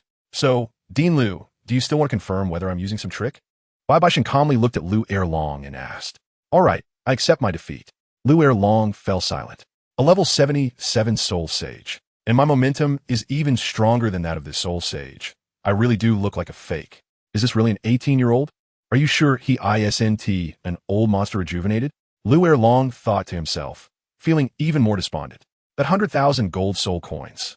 I'll just laugh it off, BibiSheng said as he withdrew his momentum, martial soul, and soul rings. Flinder, give it to him. Lu Erlong also retracted his martial soul and soul rings, speaking to Flinder with a hint of melancholy. Yay, Sister Shui, the teacher won, just like that. He earned 100,000 gold soul coins. Although Zhu Zhuqing knew BibiSheng wouldn't lose, she was still very happy as she told Renxue. It's normal. There are too many people without vision. Renxue nodded and replied to Zhu Zhuqing. Zhu Zhuqing understood that Renxue was referring to Lu Erlong's lack of vision. Dean Lu has a pretty good personality. I just don't know why he gets so fiery when he sees the teacher, Zhu Zhuqing said curiously. I might have guessed a bit. Look at her eyes. Clearly doing this for that master. Renxue observed Lu Erlong's gaze towards Yu Xiaojiang, just like how she looked at BibiSheng. So Renxue speculated that Lu Erlong might have heard Yu Xiaojiang talk about BibiSheng's past and wanted to help Yu Xiaojiang regain some face. After all, in her heart, her beloved was so perfect. As they say, beauty is in the eye of the beholder. So upon hearing that there was someone in the world more knowledgeable than her beloved, it was natural for Lu Erlong to be displeased. Wait. I'll wager 900,000 gold soul coins. I want to make a bet with you, because I want to fight you. At that moment, a sudden voice rang out. It turned out to be Yu Xiaojiang walking over beside Flinder. Oh, interesting, wagering 900,000 gold soul coins. You want to fight me? I must have heard wrong. Are you sure you're not giving me money? BibiSheng was momentarily taken aback, not understanding what had gotten into Yu Xiaojiang, who after seeing his martial soul strength, would actually propose to fight him. Not only BibiSheng, but even Zhao Wujia and Tang San looked at Yu Xiaojiang in confusion, as proposing to compete with BibiSheng was undoubtedly an act of foolishness. Xiaojiang, do you want to use a fusion technique and have me and Lu Erlong assist you? Flinder guessed Yu Xiaojiang's idea, and Lu Erlong thought of it too. So they both stared at Yu Xiaojiang. That's right, Flinder, do you support me? Yu Xiaojiang nodded. But where are we going to get 900,000 gold soul coins? Flinder said helplessly. Stop pretending. At the Soto City Great Soul Arena, you made a lot of money, Yu Xiaojiang calmly replied to Flinder. No way. That money is meant for the Academy's expenses. How can I waste it? Flinder directly rejected, as he lacked confidence and was afraid he couldn't defeat BibiSheng. Don't worry, the 3 of us fusion. And we're not afraid of losing to BibiSheng. Besides, it seems the Academy doesn't need you to spend money, right? I don't believe you only have 900,000. Don't you want to compete with such a master? This is a rare opportunity. Yu Xiaojiang explained confidently, his tone carrying a hint of persuasion. Xiaojiang, honestly, it's hard to win against him. Just based on momentum, it's not inferior to a tidal Douluo. But since you've decided, I will support you. I really do want to fight him, Lu Erlong said, who could best feel BibiSheng's strength. All right, since you two say so, I'll reluctantly support you. My gold soul coins. Flinder said, nearly in tears. Why bet gold soul coins? I hope we don't lose. But I have a bad feeling. Flinder could only silently bear it, as he was a part of the golden iron triangle. I want to fight you, or rather, I and Flinder, Lu Erlong's martial soul fusion technique, want to fight you. After receiving Flinder and Lu Erlong's answers, he stepped out and said to BibiSheng, no wonder you three are called the golden iron triangle. It turns out it's because you possess a Trinity martial soul fusion technique. Interesting. Fine, I accept this bet, BibiSheng responded, though still in a calm tone. What? Trinity martial soul fusion technique. Tang San and the others were taken aback, as they had never been informed of this beforehand. This was because you Xiaojiang previously didn't want to mention Lu Erlong truly insightful. You guessed our ability with just one sentence. I know you look down on my theory a bit, but now let me show you the power of the Trinity martial soul fusion technique. This is my most outstanding work so far, Yu Xiaojiang said with a hint of pride and confidence. Oh, then let us begin. Let me witness the capabilities of the famous golden iron triangle in the Spirit Master world back in the day. BibiDong calmly replied, Sister Shui, do you think the teacher will lose against the three of them using their martial soul fusion skill? Zhu Zhuqing couldn't help but say, Sister Zhuqing, you don't understand your teacher at all. Your teacher has never taken it seriously. If the martial soul fusion skill of 3 soul saints could make your teacher pay a little more attention, then Renxue slowly smiled and explained. Renxue knew very well that BibiDong's strength was unfathomable. Even she herself didn't know how strong BibiDong truly was. Chapter 165. 3-person fusion skill, Golden Dragon. After receiving BibiDong's affirmative answer, Yu Xiaojiang exchanged glances with Flander and Lu Erlong, nodding slightly. The two also nodded in understanding to Yu Xiaojiang. BibiDong saw Flander and Lu Erlong standing to the left and right of Yu Xiaojiang, forming a triangular tactical position. Everyone, let's take a step back. Zhao Waoqi said to Tang San and the others as the situation in the arena was about to erupt. All right, Dai Mubai replied, and the others nodded, retreating another 10 meters with Zhao Waoqi. What's happening here? At this moment, a young man walked over. Qi Ming, come here. There's no time to explain. Zhao Waoqi called out as soon as he saw the newcomer. Oh, Qi Ming came over while looking at BibiDong and the others. Teacher Qin, Tang San and the others greeted him. Zhao Waoqi then briefly explained the situation to Qin Ming. So that's how it is. There are actually such extraordinary geniuses in the world, Qin Ming said in shock. All right, let's see how Flander and the others respond to BibiDong. Watch closely. Zhao Waoqi then stopped the others from speaking. Suddenly, Flander released a burst of aura, emanating a faint golden light. Sun and moon shine, golden transformation. Flander shouted, transferring the golden light from his right hand to Lu Erlong. Lu Erlong was also bathed in golden light, and after merging the golden light, he passed it to Yu Xiaojiang. Finally, Yu Xiaojiang transferred the golden light back to Flander. Instantly, a golden light connected the three of them, and they shone brightly in gold, forming an interrelated bond among them. Rosan Pao, Yu Xiaojiang suddenly shouted, and a pig-like martial soul appeared at the center of the triangle formed by the three, with large drooping ears and a chubby figure. This was Yu Xiaojiang's martial soul, a product of the blue lightning tyrant dragon martial soul's failure. Although the current form of the martial soul didn't resemble a dragon, it still contained the bloodline of a dragon within. Go! Flander and Lu Erlong shouted in unison, their 7 soul rings appearing around them, stacking above Yu Xiaojiang's martial soul. Rosan Pao. Yu Xiaojiang controlled his martial soul, Rosan Pao, to pass through the 14 stacked soul rings, and Rosan Pao instantly emitted dazzling golden light. It passed through to the top of the channel, but what appeared was not Rosan Pao's chubby head, but the head of a magnificent golden dragon. Then, 2 enormous dragon claws emerged, grabbing the soul rings and climbing out. At that moment, the true body of the 3-person martial soul fusion skill finally appeared before everyone. A dragon's roar echoed through the sky. It was a golden dragon, approximately 15 meters long, exerting immense pressure on everyone. Once the dragon's might was unleashed, all beasts bowed in submission. Wow, that's amazing. Ma Hongjun stared in awe at the golden dragon, circling above Yu Xiaojiang and the others. I didn't expect a master to have such a skill. Appearances can be deceiving, Oscar also exclaimed in surprise. Indeed, the master truly deserves to say this is his most outstanding masterpiece. The aura surpasses that of the 3 major teaching committee soul masters from the Tiando Royal Academy. Tang Xing gazed at Yu Xiaojiang with newfound respect. Clap, clap, clap. Applause erupted, coming from Bibi Dong. Not bad. The three-person martial soul fusion skill. Is this image the legendary leader of the Dragon Clan, the Golden Dragon, and it's being displayed using your host? It's indeed an impressive masterpiece. I didn't expect you to be the one leading this martial soul fusion skill. No wonder you said you wanted to fight me. Bibi Dong looked at the Golden Dragon with admiration. Indeed, what we have displayed is the sacred dragon, Yu Xiaojiang said, looking somewhat proud at Bibi Dong.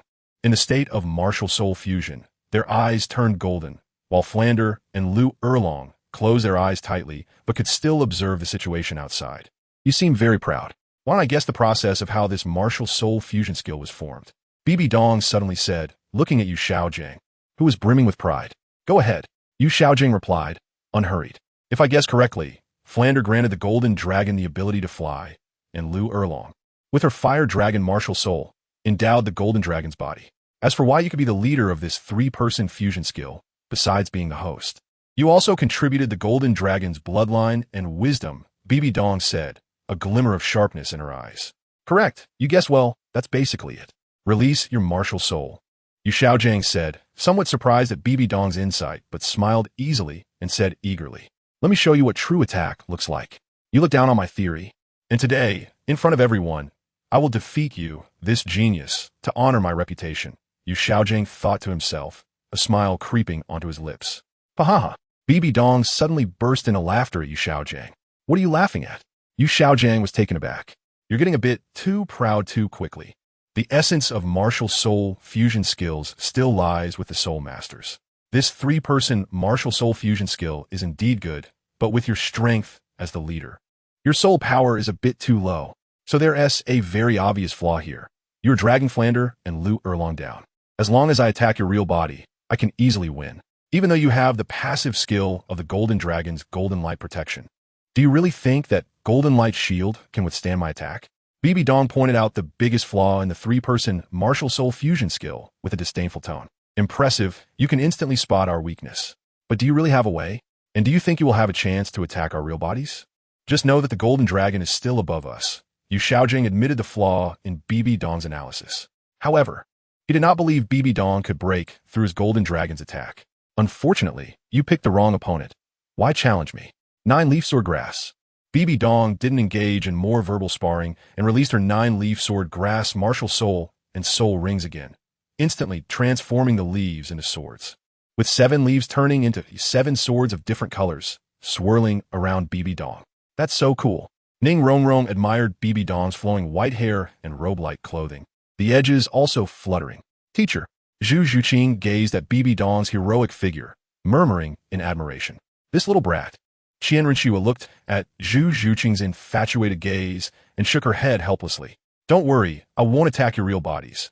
Let you see what extreme attack looks like. As Bibi Dong spoke, a thick red light and silver-white light burst forth from her. Chapter 166. 9 Swords Break God/Go. God Slayer Domain, 9 Heaven Sword Domain. The 2 circles of light around Bibi Dong were indeed her martial soul domain. First soul skill, Break Extreme. 6th soul skill, Ice Breaking Power. 7th soul skill, Earth Power. Bibi Dong then continuously released 3 enhancement soul skills. At this moment, the aura emanating from BibiSheng was completely different from when he faced Lu Erlong. Now, under the enhancement of the domain and soul skills, he appeared sharp and aggressive, exuding an unparalleled domineering presence. How is this possible? Yu Xiaojiang's face changed instantly, realizing that BibiSheng's strength far exceeded his imagination. Even though Yu Xiaojiang was protected by Golden Light Shield, he could still feel an overwhelming sense of pressure from BibiSheng, especially Flinder, who stood in front of Yu Xiaojiang, and Lu Erlong, both of whom trembled involuntarily at the moment BibiSheng erupted, even taking half a step back without realizing it. Their attention was entirely focused on BibiSheng. So strong. BibiSheng is still so powerful that it makes me feel like I cannot face him directly, Zhao Waoqi exclaimed in shock. Such a fierce sword intent. I activated my purple extreme demon eye, and it caused a sharp pain in my spiritual power. Tang San originally wanted to use his secret technique, the purple extreme demon eye, to observe BibiSheng, but in an instant, he quickly withdrew his gaze. Not daring to continue observing BibiSheng's 9-leaf swordgrass with the purple extreme demon eye, and could only watch BibiSheng with his naked eyes.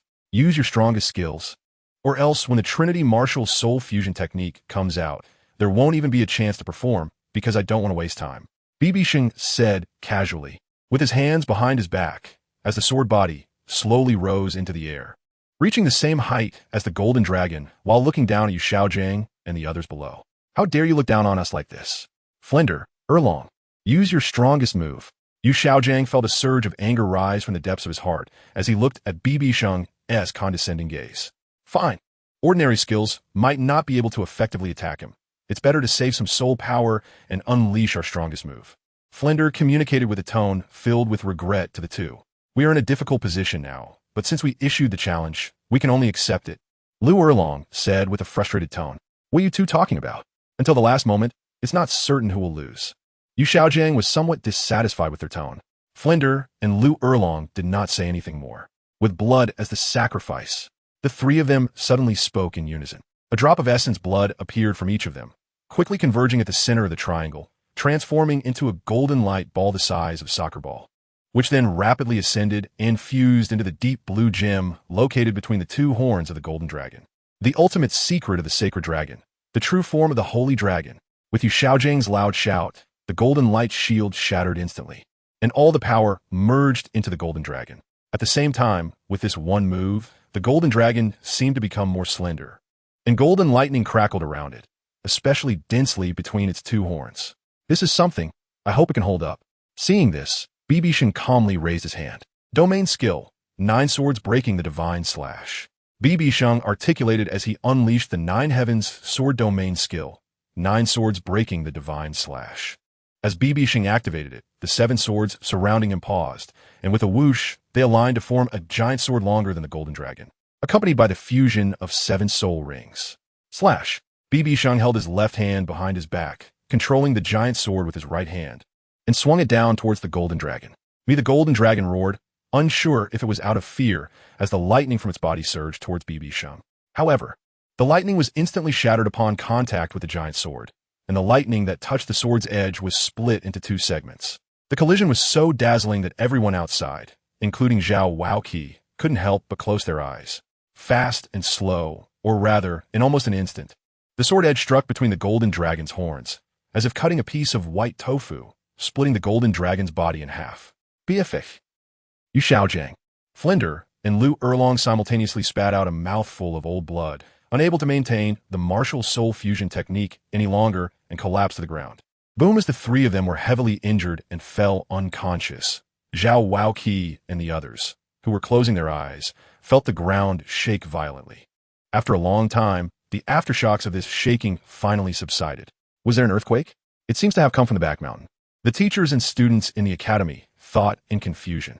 However, standing behind BibiSheng, Zhu Zhuqing's mouth formed an O shape, her eyes wide open, staring at the ground in front of BibiSheng.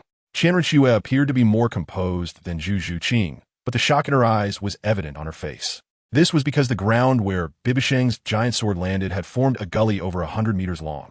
Looking from afar, as if the earth had been split in 2. Is this an attack from a deity? Zhao Waoqi murmured to himself. BibiSheng's sword brought great shock to everyone.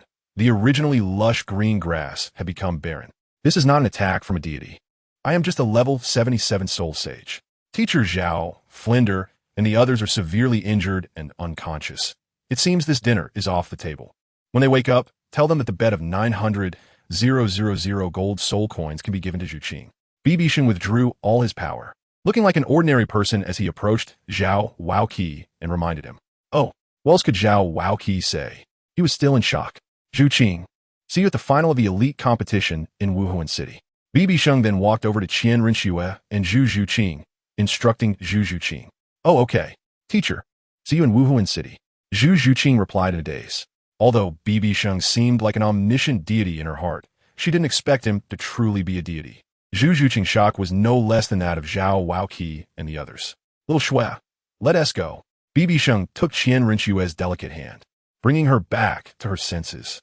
Okay, Renxue nodded. Before leaving, BibiSheng glanced at the distant hill because he sensed an aura comparable to a tidal Douluo hidden in the hill, just as he unleashed the 9 swords breaking the divine slash, appearing in the distance.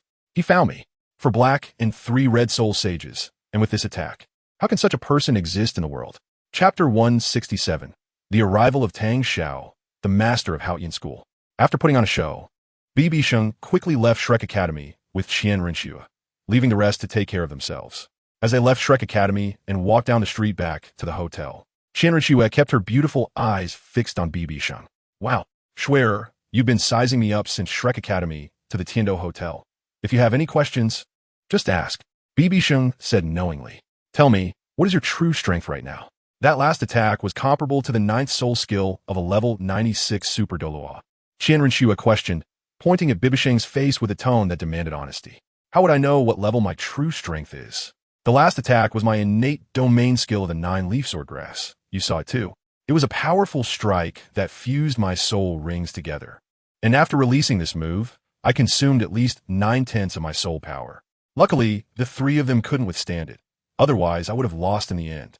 Having such an attack is naturally inseparable from my soul ring configuration. If it were a conventional soul ring configuration, this attack would probably be at least 7 points weaker. Bibi Dong smiled slightly, knowing that Renxue was curious about the attack emitted by her 9 swords breaking God Slash. This also indicated that even those who had a very stable mindset, like Renxue, felt shocked, let alone Zhao Wuji and others. So that's how it is. I thought so. Such a powerful skill must have some drawbacks. It consumes 9 layers of soul power in one hit, so it's better to use it sparingly. Renxue thus dispelled her curiosity.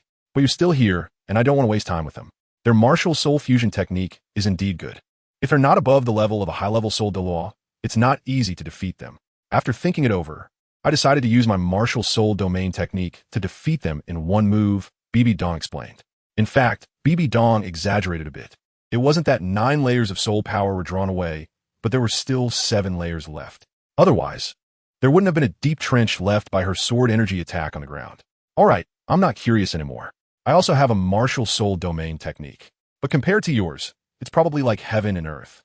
However, I believe that under the true martial soul, the domain technique will reach the 9th soul skill attack of a primary titled Douluo, Renxue said, somewhat unconvinced, telling Bibi Dong about her abilities.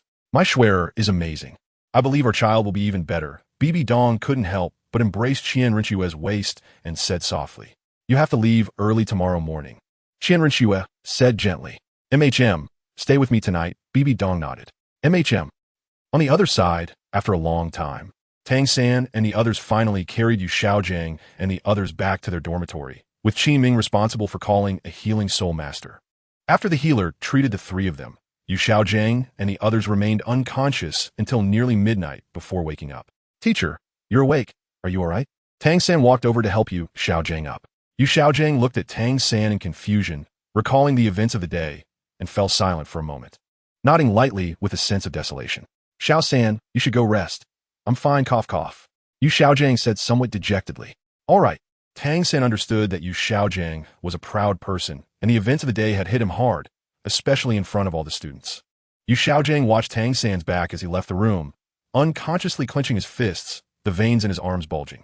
Bibi Dong, even though I can't defeat you, my disciples will definitely avenge today as humiliation, Yu Xiaojiang thought angrily in his heart. After Tang San left Yu Xiaojiang's room and closed the door, he took a deep breath. Tang San realized that he was still too weak, truly insignificant in front of strong opponents. Bibi Dong's strike left a deep impression on him. One day, with my advantages, I will definitely surpass him, Tang San thought to himself, then left in front of Yu Xiaojiang's dormitory. However, after taking a few steps down the corridor, he heard a deep voice enter his ears. Tang San, come to the back of the dormitory alone. Who? Tang San was startled, looking around but seeing no one. At the same time, he felt that the deep, steady tone belonged to a super expert.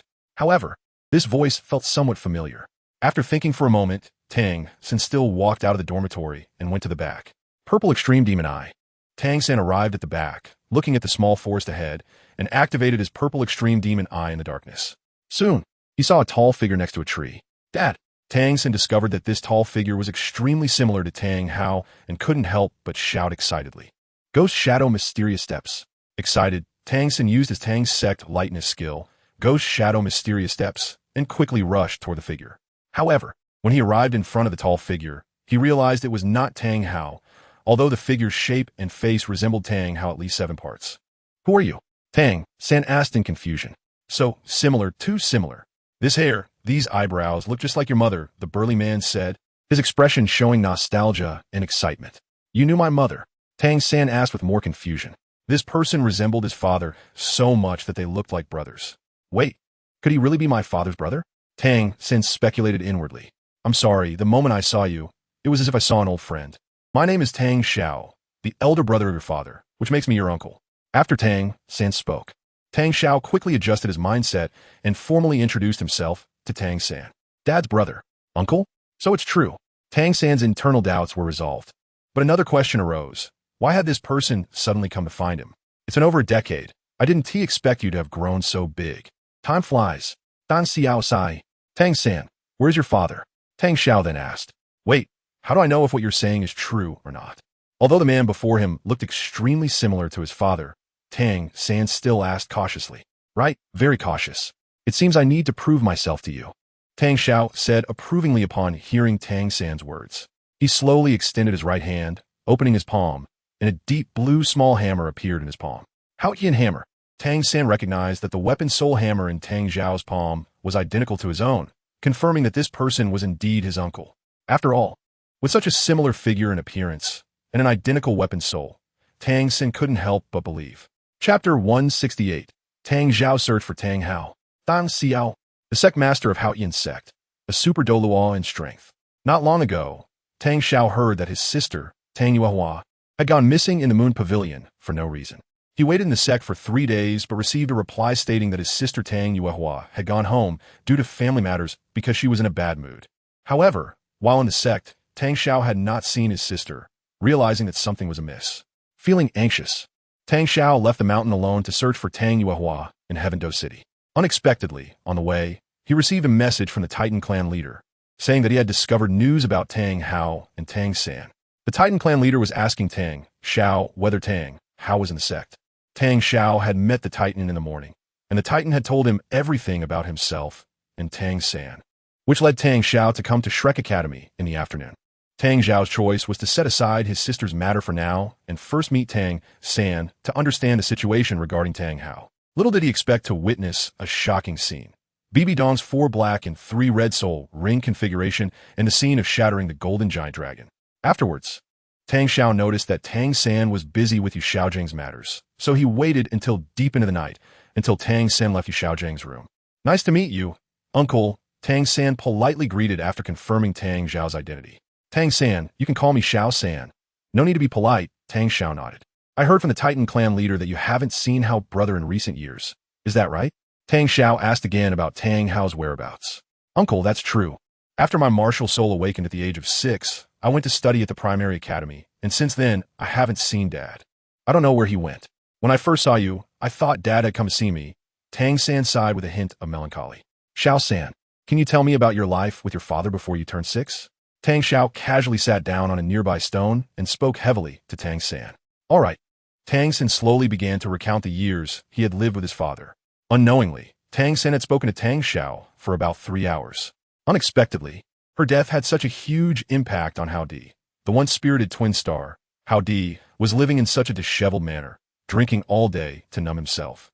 After listening to Tang San's recounting, Tang Xiao fell silent for a long time before finally sighing and saying, but that doesn't make sense. Ino Aodi. He knows you have a twin martial soul, which includes her bloodline, and he would never allow you to study alone. Even if he isn't visibly by your side, he will definitely protect you in secret, especially since you are far from Nodding City. Traveling a long distance to Soto City, he would never let you go alone. According to what you said, you are his everything, so I can be sure that Hao Di has been secretly protecting you all these years. After a moment of silence, Tang Xiao suddenly began to analyze for Tang San, thinking of Hao Di's character. Maybe, but I have been at Shrek Academy for over 2 years and have never seen my dad, not even in secret, Tang San said helplessly. Moreover, Uncle, you are here. With your strength, you can sense if there are hidden people nearby, Tang San countered. Indeed, I have spent an afternoon here and stayed in this forest for a night without detecting anyone hiding nearby, Tang Xiao said, lowering his head, feeling even more puzzled. Because Tang Xiao had grown up with Tang Hao and had known him for decades, he understood that Tang Hao would never allow Tang San to go out alone. Xiao San, you stay in the academy for now. I will go see the place where you live to see if I can find any trace of Hao Di, and then I will come back to find you. Tang Xiao decided to head to Nodding City. Okay, uncle, I understand. You go ahead. I am fine in the academy. In fact, I originally wanted to ask you about what happened between my father and mother back then, but the Titan Elder wouldn't tell me. Saying I could only wait for my dad to tell me in person, Tang San said somewhat dejectedly. Tang San also knew that the person in front of her must know Tang Hao's secret because he knew her mother, whom she had never met. Xiao San, this matter involves too much. I originally wanted to let your father tell you in person, but now that Hao Di's whereabouts are unknown, if I go to the village where you lived and cannot find any trace of Hao Di, I will tell you myself. Okay, so don't rush.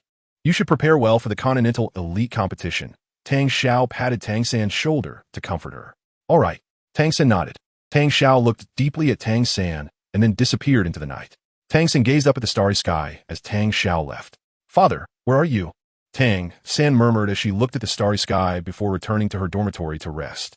The next morning at 9, BibiDong and Renxue had breakfast, and Renxue sent BibiDong outside the city. Xiao Sheng, take care on your way. As they were about to part and not see each other for a few months, Renxue felt a bit reluctant. Xiao Shui, we will be able to meet in Wuhuan City soon, and from now on, we won't have to part anymore. Just make sure to arrange things here, and then hand it over to Chang Gonglong. Even if Chang Gonglong is exposed, we have nothing to fear with our strength. BibiDong gently hugged Renxue and patted her back, advising her. After returning to Wuhuan City, I won't come back here, Renxue nodded. All right, it's getting late. I have to go. See you in Wuhuan City. BibiDong released Renxue and said goodbye. Then, under Renxue's gaze, BibiDong gradually disappeared over the horizon. Just as BibiDong was on her way to Wuhuan City, Tang Xiao arrived at Holy Soul Village. Tang Xiao found the village chief, explained his intentions, and the chief took Tang Xiao to Tang San's home. This is where Tang Hao and Tang San lived, but they haven't returned for years. And this house has been abandoned for a long time. It can no longer be lived in, the village chief introduced to Tang Xiao. Thank you, elder. I will look around myself. Tang Xiao nodded, feeling a bit complicated as he entered the dilapidated house filled with cobwebs. Indeed, it had been years since anyone had come here, and layers of dust had accumulated. Strange, where has Hao Di gone? Did he go to seek revenge on the spirit hall? Tang Xiao thought. Impossible. Before Xiao San grew up, Hao Di would never have thought of going to the spirit hall alone. Tang Xiao sat down on a dusty stone bench, analyzing Tang Hao's whereabouts. However, he could not have imagined that Tang Hao had long since turned to ashes. Chapter 169. Tang Xiao finds the place of Tang Hao's death after spending 2 days in Holy Soul Village. Tang Xiao left with a face full of disappointment. His next appearance was at Shrek Academy in Tiando City, where he once again found Tang San that evening. Uncle, how is it? Did you find any trace of my dad? Seeing Tang Xiao, Tang San was eager to ask. No, I want to check, and that house is completely uninhabitable. Dang Xiao Sai. I know, it rains a lot there. Since coming to Tiando City, I haven't had time to go back, Tang San said, feeling down. Xiao San, think about it. Has anything strange or difficult to understand happened around you in these years? Tang Xiao persistently asked Tang San again. Strange phenomenon, difficult to understand sounds? Upon hearing this, Tang San could not help but lower her head to think. Then should I tell him about the shadow I saw at the Eye of Ice and Fire? Tang San suddenly recalled the humanoid light shadow that had helped her. Wait, when we were at Shrek in Soto City, the earthquake from the back mountain and that huge blood-red giant dog were also difficult to understand phenomena. Let's tell Uncle about the back mountain incident, but keep the light shadow matter hidden. After thinking it over, Tang San remembered the phenomena she had seen when she first arrived at Shrek Academy. Uncle, now that you mention it, there's indeed a strange phenomenon. After making up her mind, Tang San recounted the scene when BibiDong unleashed the Emperor's blood and killed the heavens to Tang Xiao. A huge blood-red dog. As big as a mountain? Is that true? Tang Xiao began to doubt its authenticity. Uncle, it's true. Everyone present, including me and the teacher, saw it. Tang San hurriedly said, as this matter still felt somewhat unbelievable to her. All right, I will go investigate the old site of Shrek Academy in Soto City again. Wait for my news. Tang Xiao decisively set off for Soto City again. A week later, Tang Xiao arrived at the old site of the academy and then entered the back mountain. Not long after, Tang Xiao saw a strange sight. In a lush forest, there was a bare area in the center and a huge pit. After 2 years, only a few wild grasses had grown, and it still looked sparse and ugly. What on earth happened here? Such destructive power. Could it be a meteorite falling from the sky? But according to Xiao San, it was clearly a blood-red dog. A meteorite couldn't possibly fall in the shape of a dog, Tang Xiao thought perplexed. With Tang Xiao's strength and vision, he could not achieve such power himself. Forget it. There's no news of how D here. After observing the giant pit, Tang Xiao prepared to leave with a disappointed expression. Suddenly, with the keen senses of a titled Douluo, Tang Xiao felt a faint soul power fluctuation. Who? Is it you, Hao Di? Tang Xiao shouted loudly in the silent forest. Could it be that I sensed it wrong? Tang Xiao waited for a long time without seeing anyone, and after sensing the surroundings, he found that there was no soul power here. He estimated that he was too tired from traveling these past few days. With a self-deprecating smile, he prepared to leave when he suddenly sensed a faint wave of soul power. The fluctuation of this soul power was not strong. If it weren't for Tang Xiao's immense strength and the quietness of the area, he might not have noticed it at all. No, this fluctuation seemed to be coming from this pit. As he spoke, Tang Xiao involuntarily closed his eyes, quietly sensing the wave of soul power. Soon, he opened his eyes quickly, moved to the center of the giant pit, and walked a little to the right. It was right here. There was something underground that could emit soul power. Tang Xiao locked onto the position of the soul power fluctuation with his mental strength and began to dig into the ground. With Tang Xiao's strength, it didn't take long to reach a depth of 1 meter. With a clang, his shovel hit something, making a metallic sound. Found it. Tang Xiao dug a couple more times and finally saw the source of the soul power fluctuation. It was the violent right arm bone and the swift left leg bone. How could they be buried deep underground here? When he saw the items, he was struck dumb. The source of this soul power fluctuation was actually a soul bone. Tang Xiao was quite familiar with these two soul bones. They were the inheritance soul bones of the Haotian sect, which were entrusted to the next sect master for safekeeping until the formal succession day, when they would be absorbed under the witness of the sect. No, these two pieces were damaged, and the soul power contained within had nearly dissipated after the damage. Could it be that Tang Hao had fallen into a trap? Who could have done this? Was it the master who released the blood-red giant dog? Holding the two soil-covered soul bones, Tang Xiao examined the cracks on them, and a bad premonition surged in his heart. This was the inheritance soul bone of the Haotian sect, which was of extremely high quality, but now it was destroyed, indicating that Tang Hao was also in grave danger, as he was the next sect master. But then the incident with the blue-silver emperor happened. Since Tang Hao didn't become the sect master and kept the soul bones in a spatial soul guide, when he was shattered to pieces by BibiSheng's attack, even the soul guide was destroyed, causing the two soul bones to fall and also be damaged by the residual force of BibiSheng. After so many years, they had long turned into ordinary bones with a slight trace of soul power. Who could it be? This giant pit indicated that this person was at least a titled Douluo of level 98, or even a level 99 peerless Douluo. With such strong power, it could only be him, Dalu, one of the 3 peerless Douluos of the Spirit Hall. No, I have seen Dalu before. His martial soul is the 6-winged angel, a sword master, and his martial soul and soul skills are all brilliant gold, unrelated to the blood-red giant dog. However, Tang Hao's death was closely related to the Spirit Hall. In an instant, Tang Xiao thought of the peerless Douluo of this generation, Dalu. But the next second, he quickly dismissed the thought, as many years ago, he had seen Dalu once, and that was the only time. It was he who forced the Haotian sect into seclusion. This meant that there was at least one more super Douluo of level 98 in the Spirit Hall headquarters. Thinking of this, Tang Xiao felt even more powerless. Just one peerless Douluo had forced the Haotian sect to retreat repeatedly, and now he learned that there was another title Douluo of at least level 98 in the Spirit Hall. Tang Xiao felt that revenge was a distant dream. As for other forces, he couldn't think of anyone else who had the ability to kill his brother Tang Hao. With Tang Xiao's vision, he knew that the blue lightning tyrant dragon and the 7-treasure glazed tile sect did not have that strength. Chapter 170. Tang San learns the truth how brother. Don't worry. In the future, I will treat Xiao San as my own son, bring him back to the Haotian sect, and train him vigorously, even grooming him to become the next sect master of the Haotian sect. I hope you can bless Tang San from above, as with his twin martial soul's talent. He will definitely reach the realm of a peerless Douluo. Tang Xiao shed tears and knelt in the center of the giant pit as he spoke. After bidding farewell to Tang Hao, Tang Xiao left the giant pit with the damaged inheritance soul bones. A few days later, he returned to Shrek Academy in Tiando City and called Tang San out alone one evening. Xiao San, I found a clue, but Tang Xiao spoke to Tang San in a somewhat sorrowful tone. Uncle, you know something about my father's whereabouts. Tang San exclaimed with joy. What happened to my father? At this moment, Tang San noticed that Tang Xiao's expression was somewhat off. Xiao San, how brother may have already. Tang Xiao told Tang San his suspicions in detail, even mentioning the matter of the Haotian sect's inheritance soul bones to make Tang San understand the significance of these two soul bones and believe that Tang Hao was indeed in grave danger. Uncle, just tell me who the murderer is. After a long silence, Tang San suddenly asked, I have a 90% certainty that the Spirit Hall is the biggest culprit. Even the death of your mother, Ain, was orchestrated by the Spirit Hall.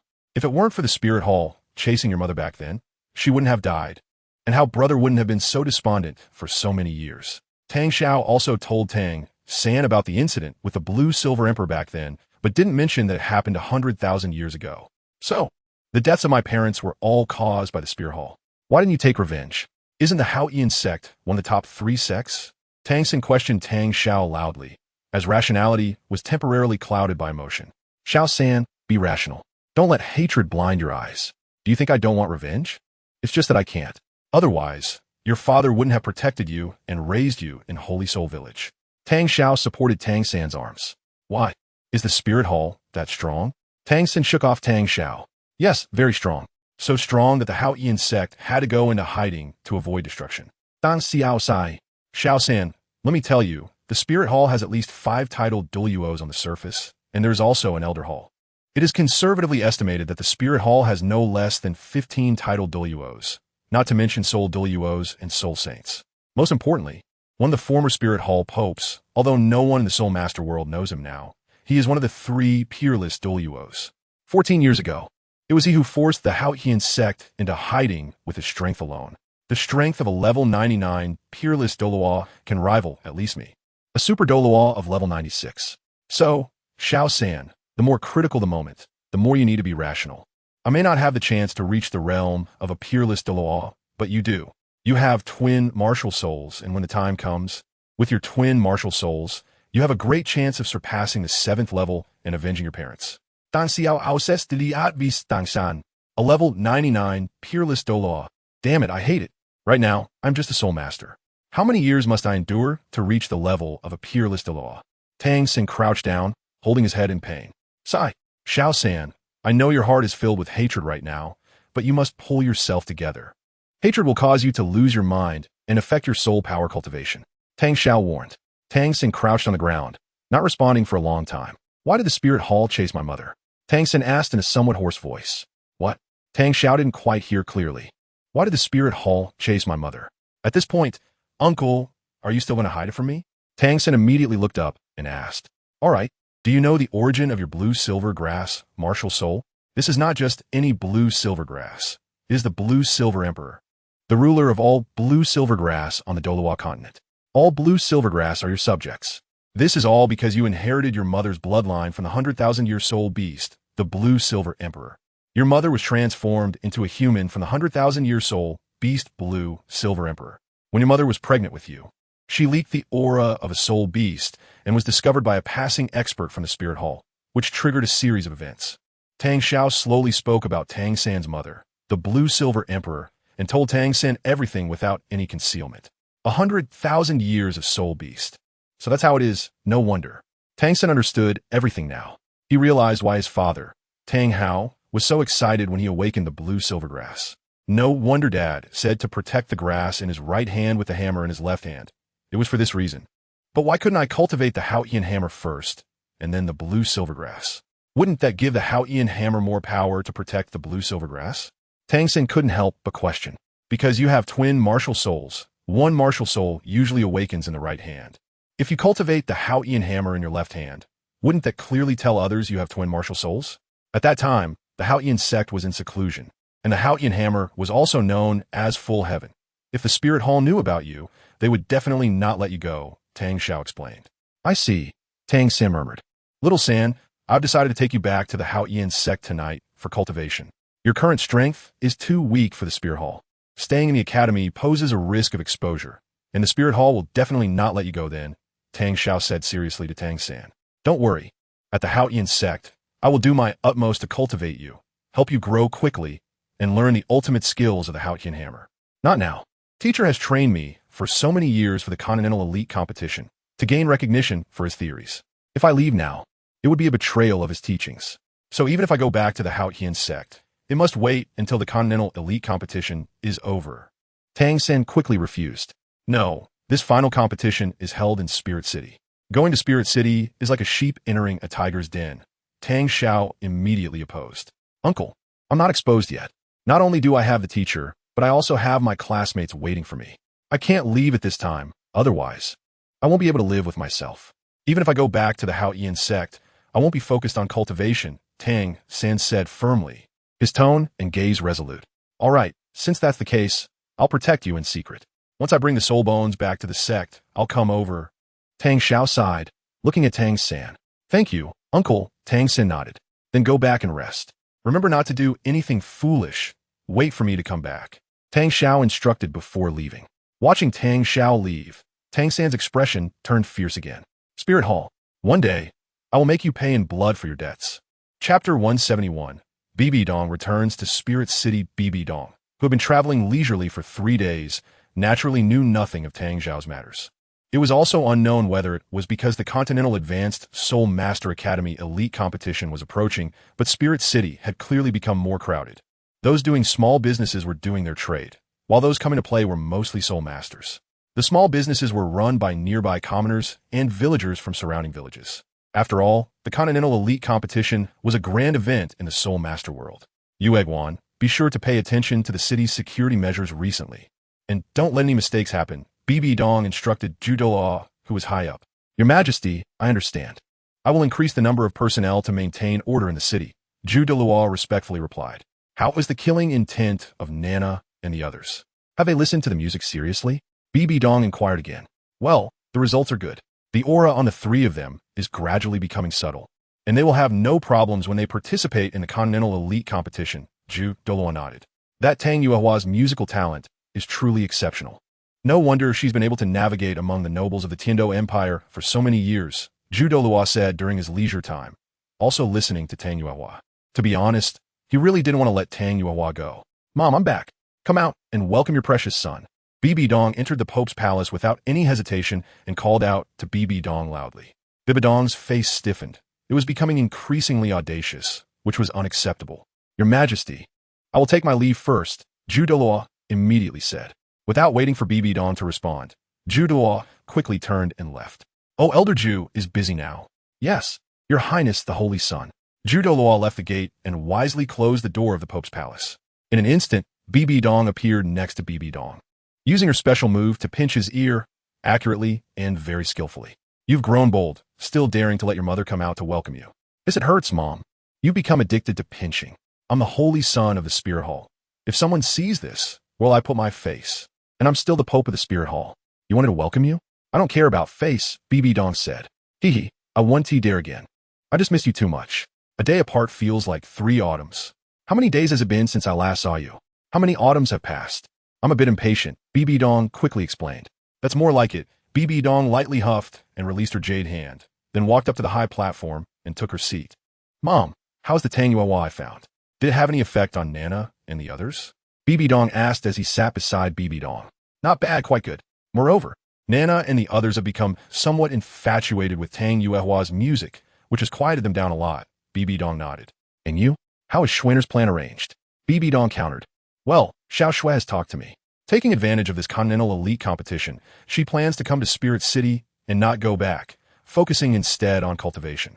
And even intends to start the God examination. As for the one replacing Xiao Shui's plan, Chang Gonglong has learned enough by staying beside Xiao Shui, BibiDong replied. Will there be a risk of exposure at this time? I'm a bit worried about Chang Gonglong. I feel like he hasn't been with Xiao Shui for long enough. BibiDong said helplessly. In fact, BibiDong also hoped that Renxue could stay by her side, but sometimes she didn't want that. Overall, she was caught in a conflict regarding Renxue. Mom, don't worry. Chang Gonglong is a male, so it's easier for him to display the boldness of a man better than Xiao Shui. Besides, the 2 elders, the porcupine and the serpent spear, will continue to stay in the Tiando Palace to supervise Chang Gonglong. If anything goes wrong, the 2 elders will remind him. Furthermore, wouldn't it be nice for our family to reunite early? BibiDong hugged BibiDong, resting his head on her shoulder, and explained softly. I'm just afraid that Schwenner's hard work will go to waste, and I'm also afraid that after running the Tiando City for so many years, she won't be able to let go, thus affecting her focus on cultivation, BibiDong explained helplessly. Don't worry, Schwer has never been sentimental. She has been waiting for you to ask her to come back. After this Continental Elite competition ends, you just need to ask her not to go back. And she will be very happy, BibiDong said. You little rascal, fine, fine, BibiDong patted her forehead. Let's go, Mom, I'm starving. I've been eating dry rations for days. BibiDong stood up and pulled BibiDong along. Once you come back, I'll become a nanny. BibiDong smiled helplessly with affection. That's also my exclusive nanny. Go away. BibiDong and BibiDong joked as they returned to their own kitchen. As BibiDong heard the melodious sounds of a zither coming from the neighboring yard. With a hint of a haunting melody, he asked, "Oh, is Tang Yuehua staying in Nana's yard?" "Yes, since Nana doesn't stay there anymore. We let Tang Yuehua stay in the yard.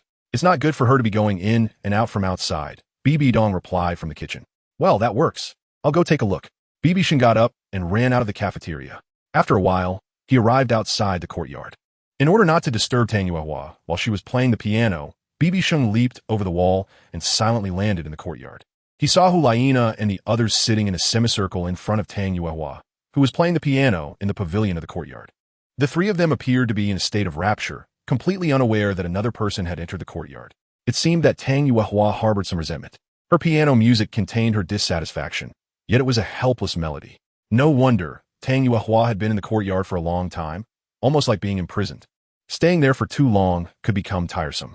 As an outsider, BibiSheng could hear the melancholy in the music, which was Tang Yuehua's voice of discontent.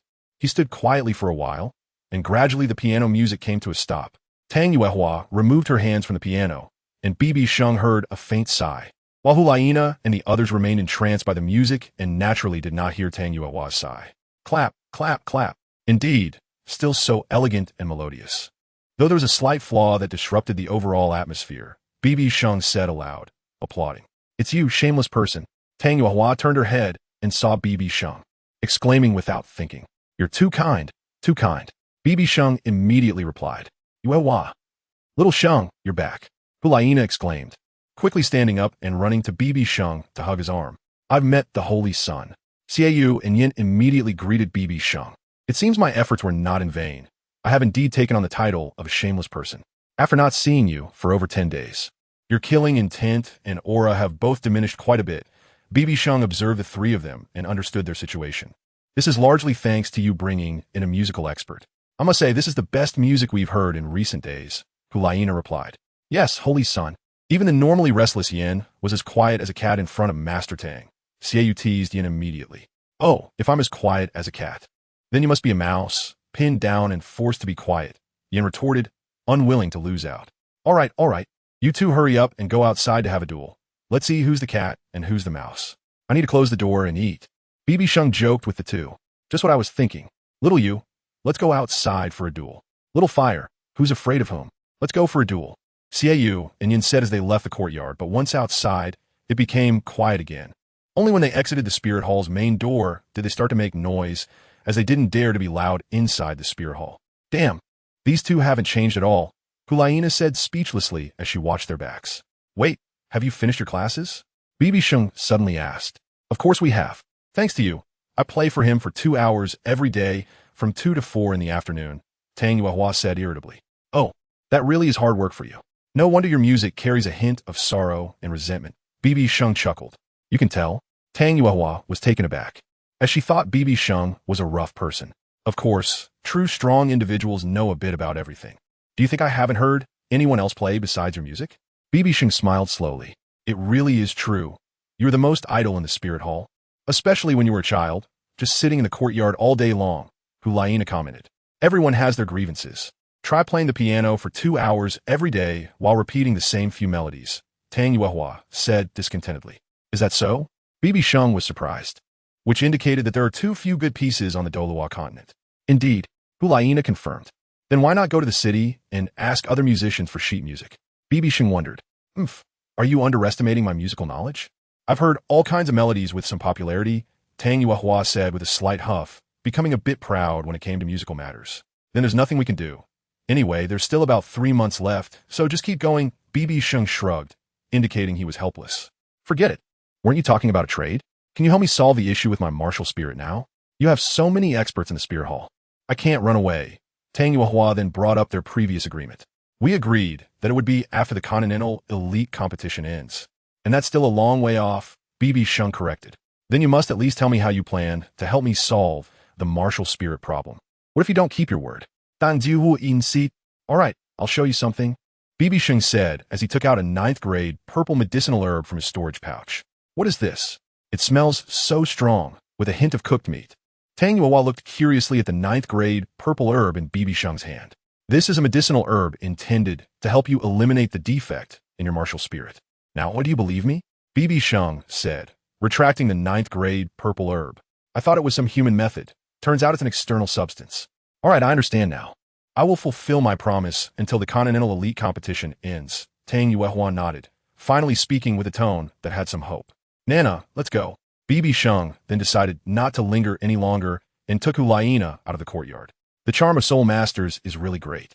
Even if Tang Yuehua takes the 9th grade purple herb, given her age, she has long passed the peak cultivation period and she probably won't reach much higher level. Hulaina said as she followed him out of the courtyard. Indeed, it's because of this that I made her that promise. BibiSheng nodded. Little Sheng, when will Sister Xue come back? Hulaina suddenly asked. She'll be here during the finals of the Continental Elite competition, and she promised not to return to Heaven Dose City then. BibiSheng replied truthfully. Finally I can get along well with Sister Xue. I really haven't said much to her. Hulaina nodded, her heart feeling a bit complicated. It's okay, no rush. We'll have plenty of time to spend together in the future. The two chatted as they reached Bibi Dong's area.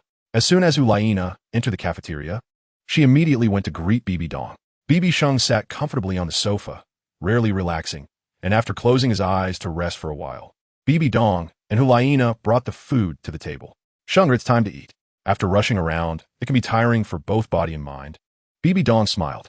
Little Sheng, after eating and taking a bath, get some good rest, Hulaina said as she pulled BibiSheng. Coming. After finishing dinner around 5 o'clock and taking a shower around 6, BibiSheng directly lay down to sleep. Little Sheng's sleeping is still as cute as when he was a child. Hulaina squatted by the bed, watching BibiSheng fall asleep in no time, smiling at his sleeping posture. Hulaina meditated for 2 hours beside him, took a shower, and then crawled into bed. The next day, before 6 o'clock, BibiSheng, who had slept for 10 hours, woke up slowly. However, seeing that Hulaina was still asleep, BibiSheng continued to lie down without waking her up. In the following days, BibiSheng followed Hulaina and Xiaoyu to listen to Tang Yuehua play the piano. Over these days, BibiSheng noticed that Tang Yuehua had not repeated more than 10 pieces of music, but each piece lasted over 10 minutes. BibiSheng had to personally go to the music workshop to find a few pieces for Tang Yuehua, but she only chose 2, as she looked down on the others and had no desire to play them. BibiSheng listened to them as well. They were indeed mediocre and a bit bland, so he didn't insist on Tang Yuehua continuing to play. After listening for another month, BibiSheng's ears felt a bit calloused, and he couldn't help but think of the instruments from his previous life. A month later, the Continental Elite competition kicked off today, with the 2 major Empires divisions starting the opening ceremony of the Pan-Continental Elite competition and welcoming the first round of elimination matches. The selection for the 2 major Empires divisions is divided into elimination matches and advancement matches. Only after completing the advancement matches can they come to Soul Master City to participate in the finals of the Continental Elite competition. The elimination matches will take at least a month, and with the advancement matches, it will take at least 2 months to reach Soul Master City. Chapter 172, Massacre of Tang Yuehua Day. One day, while listening to Tang Yuehua's, BibiSheng felt a surge of soul power. Oh, I didn't expect my soul power to rise again. Tang Yuehua's music and unique domain made people unconsciously calm down, and this state of mind is most in tune with nature. The breakthrough in BibiSheng's soul power instantly awakened Hulaina and the others, who turned to look at him with alert expressions. It was a habit formed in the city of slaughter, making them exceptionally sensitive to fluctuations in soul power. Xiao Sheng, you've broken through again. Now you're a level 78 soul saint, right? Hulaina said in surprise when she realized the fluctuations were coming from BibiSheng. So strong. We haven't made any progress after being out for so long, Yin said helplessly. This guy is simply not human. A soul saint at such a young age. His talent is beyond what my elder brother and second brother could ever hope to match. Perhaps only my grandfather, Tang Chun, who I have never met and has left many legends, could rival him. Tang Yuehua had been living in the spirit hall for nearly 2 months and had been with BibiSheng for a month. She also learned that BibiSheng was still under 20 years old, which surprised her upon realizing it. I can't help it. Everyone knows I'm lazy. I didn't expect my soul power to grow naturally. I'm also quite worried and troubled, BibiSheng said nonchalantly. All right, today's chat is over. Yes, Shiyue, we should go. Shiyue and Yin said, and they really left the courtyard since it was already 4 in the afternoon. Xiaosheng, I've also gained some insights, so I'll head back to my courtyard first. Hu Laina pouted and soon followed them out of Tang Yuehua's courtyard. The young people's ability to handle pressure is too weak. They can't even take this little setback. You say that, Tang Yuehua. Looking at the only Tang Yuehua, BibiSheng shrugged. Luckily, I don't understand. Tang Yuehua, pretending not to know, walked to the guzheng and prepared to put it away. Tang Yuehua, where's your Haotian sect? BibiSheng suddenly asked.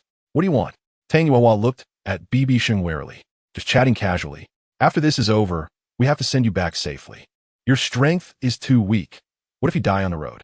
Then it would be my fault, and others would gossip, saying the spirit hall sent someone to kill you and left you by the roadside. That would be unjust, BibiSheng explained with a slow smile. Then just send me to Heavendoe City, Yuexian would be fine. Why bother asking about the Haotian sect's location? Alright then, by the way, how many people does your Haotian sect have? How many elders are there? Don't get me wrong, I'm just bored and want to chat with you. BibiSheng asked again. Don't even think about it. I want to say a word about the Haotian sect. Tang Yuehua glared. If you don't want to say it, then don't get so worked up, BibiSheng replied blandly. If it weren't for your spirit hall, our sect wouldn't have to hide. You still want to extract information from me? Tang Yuehua huffed. If you're going to say that, then I'm getting fired up. Although many years have passed, I vaguely remember it was your second brother, Tang Hao, who severely injured the former pope and killed dozens of elite experts from the spirit hall. BibiSheng immediately retorted. All right, then I'll have to debate with you. If I remember correctly, it was your spirit hall that provoked my second brother first, pursuing him relentlessly until he fought back. It was because of this incident that my father died of anger, Tang Yuehua argued back, her gentle voice inadvertently rising. That's because Tang Hao refused to hand over the 100,000-year-old soul beast, the Blue Silver Emperor. And your father's death was due to Tang Hao and the Blue Silver Emperor's matter, right? Humans and soul beasts have always been incompatible, and Tang Hao violated natural order. BibiSheng said, crossing his arms. But my second sister-in-law has already transformed into human form, and your spirit hall still pursues relentlessly. Tang Yuehua was angered, her breathing quickening as her chest rose and fell. Although the Blue Silver Emperor has already transformed into human form, who knows if she is an undercover agent sent by the soul beasts? It could be a scheme by the soul beasts. And you should know our spirit hall's founding purpose. First, to resist soul beasts. Second, to prevent evil soul masters from causing chaos in the continent. Even the Spirit Hall City is built not far from the Stardoe Forest. If there really is a beast tide, the Spirit Hall will be the first to bear the brunt. So, upon learning that the Blue Silver Emperor is a 100,000-year-old soul beast in human form, even if it's not for the soul rings, the Spirit Hall wouldn't let her go, BibiSheng argued from human perspective. My second sister-in-law is not that kind of person. She is a gentle and virtuous woman. Tang Yuehua was aware of some principles of the Spirit Hall. Among them, BibiSheng's statements about resisting soul beasts and preventing evil soul masters from causing chaos in the continent are indeed the first and second purposes. So Tang Yuehua's tone softened a bit. Who knows? Human hearts are hard to fathom. What if she really obtained some intelligence from the Blue Silver Emperor, who will be responsible for the consequences caused on the continent? At that time, the entire continent will only blame our Spirit Hall for poor defense, losing faith in the Spirit Hall, and it might even lead to the dissolution of the Spirit Hall, BibiSheng said earnestly. Tang Yuehua found herself speechless against BibiSheng's reasoning, unable to refute him, because from a human perspective, the Spirit Hall's actions indeed made sense. Why aren't you talking? Do you agree with me? Seeing Tang Yuehua remain silent for a long time, BibiSheng provocatively asked. I can't argue with you. I've been playing the guzheng all afternoon, and I need to rest. Let us go, Tang Yuehua said angrily, pushing BibiSheng out of the courtyard door. Sorry. BibiSheng looked at the door that Tang Yuehua had instantly closed behind her and pouted. That annoying BibiSheng.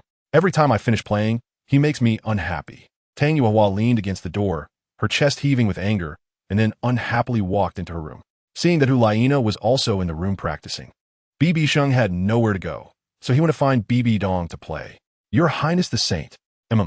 BibiSheng walked into the Pope's hall and found the hall empty, with only BibiDong sitting on the high platform, eyes closed in a light doze. Mom, I'm here. BibiSheng's voice echoed through the hall. Shenger, why are you here? You usually don't come here. BibiDong opened her eyes lazily. I'm bored. BibiSheng said as he walked over to Bibi Dong. If you're bored, practice. Go play with those three. Bibi Dong smiled. They ran away because I annoyed them. I just made a small breakthrough to level 1, and they think I'm showing off. BibiSheng reported. Chapter 173. Bibi Dong fanning the flames upon hearing BibiSheng's words. Bibi Dong knew that BibiSheng had said something nonsensical that made Hulaina and the others leave. So, what did you say that stimulated them? Bibi Dong asked calmly. I didn't say anything provocative. I just said I made a breakthrough in soul power and mentioned it casually. It made me a bit troubled, BibiSheng said nonchalantly.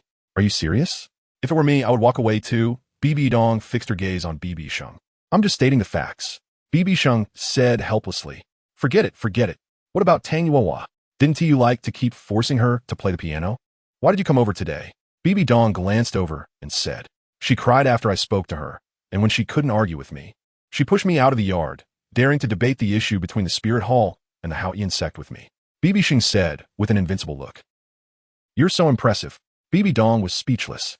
Speaking of which, Bibi Dong spoke again but hesitated. What's wrong? BibiSheng asked curiously. I can see that Tang Yuehua probably can't forget you. The way she looks at you is special. Bibi Dong said slowly. Huh? Mom, what do you mean? BibiSheng asked in confusion. Tang Yuehua probably has feelings for you. Although she is a bit older, she is still a young lady with excellent temperament, gentle in conversation, and especially has a mature and voluptuous figure, perfect for having children. The only flaw is her talent. Shenger, are you moved? Bibi Dong said with a bit of mischievous smile. My goodness. Mom, are you serious? Do you want grandsons and granddaughters so badly? Can I do such a thing? Although you have a point. BibiSheng said, slapping his forehead in frustration. Then why do you keep teasing Tang Yuehua every day? Is it fun? Bibi Dong rolled her eyes. You know I'm very idle. It's boring. Others are afraid of my identity as the Holy Sun, so teasing them isn't interesting.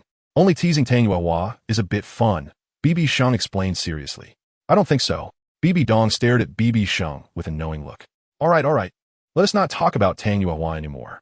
Mom, where are you with your divine exam? Are you still stuck on the 7th test? BibiSheng quickly changed the topic. You brat, the divine exam isn't that easy to complete, but I think it won't be long before I finish it. I just don't know what the 8th test requires. Bibi Dong smiled and shifted her gaze from BibiSheng. How long will that take? The 8th and 9th divine exams should be much harder than the previous ones, right? BibiSheng couldn't help but ask. I don't know. Only the Rakshasa, God, knows the content. Enough about me. Let's talk about you. It seems you haven't told me about your divine exam progress. Bibi Dong said and then asked back. My divine exam has also reached the 7th test. Once I break through to Soul, Douluo, and obtain the 8th spirit ring, that will count as completed. BibiSheng said with an awkward smile. Really? Bibi Dong detected something odd in BibiSheng's tone and looked at him suspiciously again. Even though I don't have a divine exam, can the gods beat me now? BibiSheng wondered internally. Of course, it's true. When have I ever lied to you, Mom? BibiSheng shook Bibi Dong's arm. Oomph. The more innocent you act in front of me, the more I suspect you have ulterior motives in your heart. Bibi Dong bluntly pointed out. BibiSheng was enjoying a warm and rich life, and just like that, another day passed. The next day, he slept until nearly noon before getting up. As usual, around 2 in the afternoon, he arrived at Tang Yuehua's courtyard to listen to her play the piano.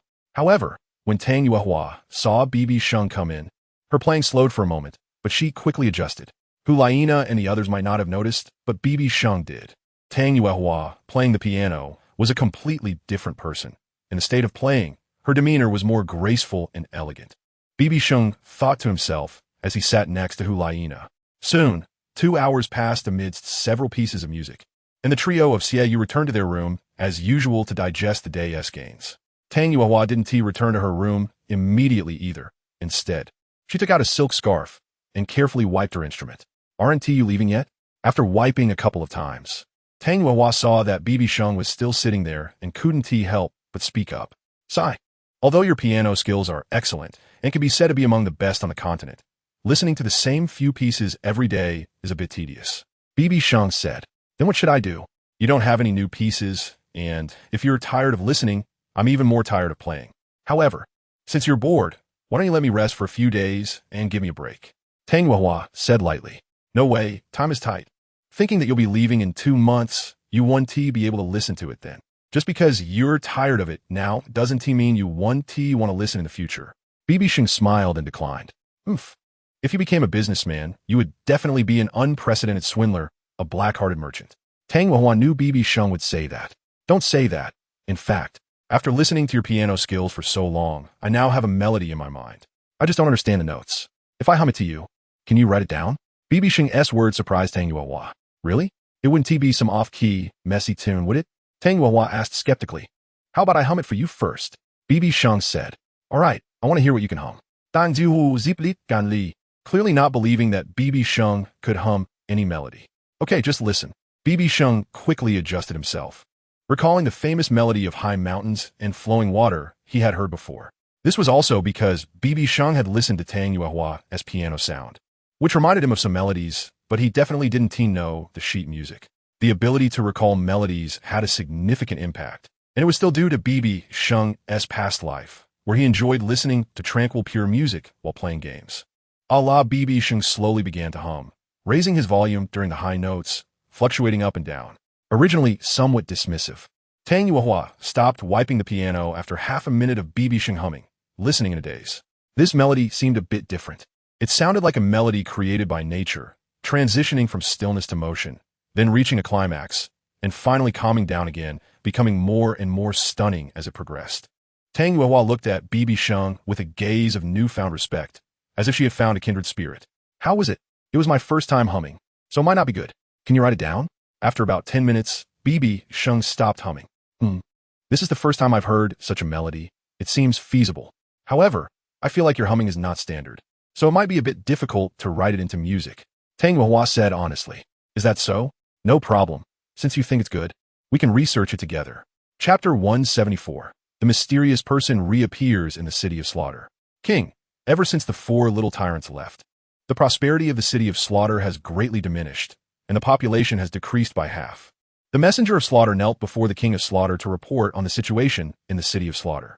The continent has been calm in recent years, and the number of evil soul masters entering has decreased more and more. It seems that the Spirit Hall's rule is about to reach its peak. Let us hold fewer Hell Arena matches recently. The king of slaughter finished his Bloody Mary in one gulp and said in a low voice, Yes, great king of slaughter. The messenger of slaughter knelt and clasped his fists. Just as he was about to turn and leave the hall, without any warning, a light and shadow appeared behind the door. Who dares to invade the great king of slaughter's hall? The messenger of slaughter instantly reacted, producing a pitch-black dagger and heading toward the light and shadow. However, the light and shadow merely glanced at the messenger of slaughter, causing him to explode on the spot, leaving not a single bone behind. The light and shadow continued to slowly walk towards the king of slaughter. Haha, a bit of strength, but no matter what, she's still my most beloved maid. To die like this, you've come to the wrong place. The king of slaughter's eyes turned red, and a pair of black and red bat wings unfolded behind him. Accept the baptism from the king of slaughter. The king of slaughter said, and in an instant, he rushed towards the light and shadow. See God's light. The light and shadow slightly raised a hand, and a beam of deep blue light shot out from the palm, accurately hitting the king of slaughter. What? The king of slaughter was startled, feeling the immense energy of pure light, and immediately wrapped himself with the bat wings behind him. If I don't wake up now, when will I? A voice, indistinguishable in gender and carrying endless authority, echoed in the king of slaughter's ears. The light of the sea god instantly dispersed the bat wings, passing through the entire body of the king of slaughter. It was as if the king of slaughter had shed a layer of skin. His entire red skin and appearance completely faded away. Aside from retaining his robust figure, he seemed to have transformed into a different person, with his hair changing from white to black, and his clothing turning into a simple black outfit. I am Tang Shun, the 9-headed bloodbat king. Damn it. The king of slaughter knelt on the ground, shouting and identifying himself as Tang Shun. At that moment, behind the throne of the king of slaughter appeared a massive blood-red bat with 9 heads, its size exceeding 10 meters. It charged towards Tang Shun, but the light and shadow casually shot a beam that shattered the 9-headed bloodbat king, reducing its entire body to ashes in an instant. Who are you? Tang Shun accepted the experiences he was unaware of. He realized he had been possessed by a beast, the 9-headed bloodbat king, which had eroded his mind and controlled him. I need your help. Immediately, the light and shadow moved its mouth, saying something to Tang Shun that he couldn't comprehend. And after finishing, it disappeared within the palace as if it had never existed, leaving no trace behind. As Tang Shun stepped outside the grand hall, he looked at the towering buildings and found a blue hammer charged with lightning in his hand. He raised the hammer high and struck down towards the top of the tower. The city of Sin. Bang, the entire structure was crushed, collapsing into a pool of blood. Tang Chun then flashed away, completely leaving the city of slaughter, leaving behind a scene of wailing and lamentation. Warm sunlight. Sierra, once I repay the favor, I will come to see you immediately. It will be soon. Tang Chun looked up at the sun, murmuring to himself before departing, heading towards the Soul Master City. In the Soul Master City, at the Soul Master Hall, in the courtyard, Tang Yuehua sat on a stone bench, scribbling something on paper on the stone table. BibiSheng sat opposite her, watching her, occasionally humming a tune. Before long, Tang Yuehua began to practice, checking the content on the paper. Finally finished, this piece is really long, but I don't know how the performance will turn out. She then placed the paper on the table and said, "Is it really done? This month of research can't be in vain." BibiSheng exclaimed with joy, turning the paper around to take a look. "If you're humming this melody, it is indeed complete. I'm a bit tired, my back aches," Tang Yuehua said as she supported her waist and stretched, inadvertently presenting a perfect curve in front of BibiSheng. "How about I give you a back rub? Then you can rest early and we can play this complete piece tomorrow." BibiSheng looked up at Tang Yuehua, just catching her action. "What are you doing? Don't think about getting hands-on with me." Tang Yuehua was stunned for a moment, then realized her actions were a bit inappropriate. An old woman. I only said this because you wrote the score for an entire afternoon. I haven't even given a back rub to other women. After all, I'm the creator of this score." BibiSheng scoffed and looked away. "Oh, with your off-key humming, who could compose a piece? It's only because of my deep understanding of music that I could write a complete one." Tang Yuehua said, somewhat pridefully. Fine if it gets published. Just make sure to put your name on it, all right?" BibiSheng said without any objections. "That's more like it. But I need to try playing it first to see if it deserves my name. What if it's just an ordinary piece? Your humming is really hard to listen to." Tang Yuehua leaned over to BibiSheng and took the score. She then eagerly sat down in front of her favorite instrument, the guzheng. That's right. After BibiSheng suggested the study last time, Tang Yuehua spent about 40 days to transcribe the melody BibiSheng hummed into a score. As for whether it is the same, that remains unknown, depending on Tang Yuehua's performance. The first note rang out, and gradually, BibiSheng felt as if he was in a deserted landscape with lush green mountains. Between the mountains was a clear little waterfall. BibiSheng saw Tang Yuehua elegantly sitting on a giant rock by the river, playing the zither, with a melodious sound echoing through the mountains and waters. In this moment, finding a confidant is rare. Tang Yuehua was truly impressive, having only glanced at it once. She was already so stunning. If she could master it completely, it would be even better than now. A talented woman is indeed attractive. BibiSheng thought to himself while listening and reflecting. Soon, after about 10 minutes, Tang Yuehua finished playing the latest piece. "That's great. I finally created a good score with my own hands." The moment she finished playing, Tang Yuehua jumped up, shouting with excitement. Hey, I already said I am the creator." BibiSheng walked over and said, "Quick, what are you going to name this piece?" Tang Yuehua, unfazed by BibiSheng's words, directly asked, "Let's call it High Mountains and Flowing Water. How about that?" BibiSheng smiled slowly. "High Mountains and Flowing Water. That's a good name. Excellent." Tang Yuehua immediately decided to use that name upon hearing it. "Thank you, BibiSheng." After saying this, Tang Yuehua suddenly kissed BibiSheng on the cheek. Chapter 175. Conversation with Tang Yuehua. Caught off guard by surprise attack, BibiSheng stared blankly at Tang Yuehua. Seeing the shocked expression on BibiSheng's face, Tang Yuehua realized, in her excitement, that she had made such an intimate gesture towards BibiSheng. Tang Yuehua's pretty face turned red as she quickly turned her head away. "What are you doing? How dare you sneak attack me? Wait, you don't have feelings for me, do you?" BibiSheng looked at her suspiciously. "What are you thinking? Even if you fell in love with me, I wouldn't fall for a shameless person like you. I won't forget how you coerced me to come to the Soul Master City. Humph." Tang Yuehua immediately retorted like a cat whose fur had been ruffled. "I don't know who just sneaked attacked me." BibiSheng pouted. "That was just me being too excited, and in a moment of gratitude to you. It was a spur-of-the-moment action." Tang Yuehua continued to explain. "Grateful for what?" BibiSheng asked in confusion. "You don't understand the score of High Mountains and Flowing Water at all. For someone like me who loves music, it's like you soul masters encountering a 10,000-year-old beast. It's a treasure." Tang Yuehua picked up the score and spoke to BibiSheng. "Is it really that amazing?" BibiSheng didn't expect Tang Yuehua to elevate the score of High Mountains and Flowing Water to the level of a 10,000-year-old beast. "Of course. If I refine it a bit more, I can guarantee that this High Mountains and Flowing Water will be immortalized in the music world. Back when I awakened my martial soul, When I couldn't become a normal soul master, I became increasingly proficient after coming into contact with music. So I've always had a dream to compose a good piece.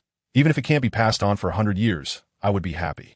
But I didn't expect that today I would complete this high mountains and flowing water with you at this moment. I would be willing to die because I don't have a soul master dream. Just like you becoming a title Douluo, I want to compose a good piece myself. Unexpectedly, you fulfill my dream, so I am very grateful to you. Tang Yuehua calmed down at this moment, sitting in the position to play the zither, and shared her thoughts with BibiSheng. So that's how it is, but who said you can't become a normal soul master? Didn't I promise to solve the problem of your martial soul mutation? After listening to Tang Yuehua's story, BibiSheng assured her, oh, what's the use? I know that even if the soul issue is resolved, can I still cultivate? To be honest, at the age of over 40, I've already passed the best time for cultivation. Tang Yuehua was also aware that even if BibiSheng kept his promise and solved her soul issue, she wouldn't be able to go far. Indeed, you're quite old, at 43, old enough to still look like a 27 or 8-year-old woman. BibiSheng nodded in agreement. Don't talk nonsense with me. I'm not your friend Juliana. You can tell her these things, Tang Yuehua retorted, her cheeks slightly reddening. Speaking of which, after all these years, have you never had a man you cared about? BibiSheng asked curiously. Of course there was, but it was unrequited love, so it was destined to have no outcome. Now that I think about it, it's been over 10 years since I last saw him. Tang Yuehua replied with a helpless smile, her eyes flickering with a hint of nostalgia, but devoid of affection. I think that's not necessarily love. Maybe it was admiration, BibiSheng chuckled. Maybe. All right. I've tried the music score, and I want to rest now. Let's perfect it tomorrow, Tang Yuehua said, feeling a bit tired. Okay, you rest. I won't disturb you.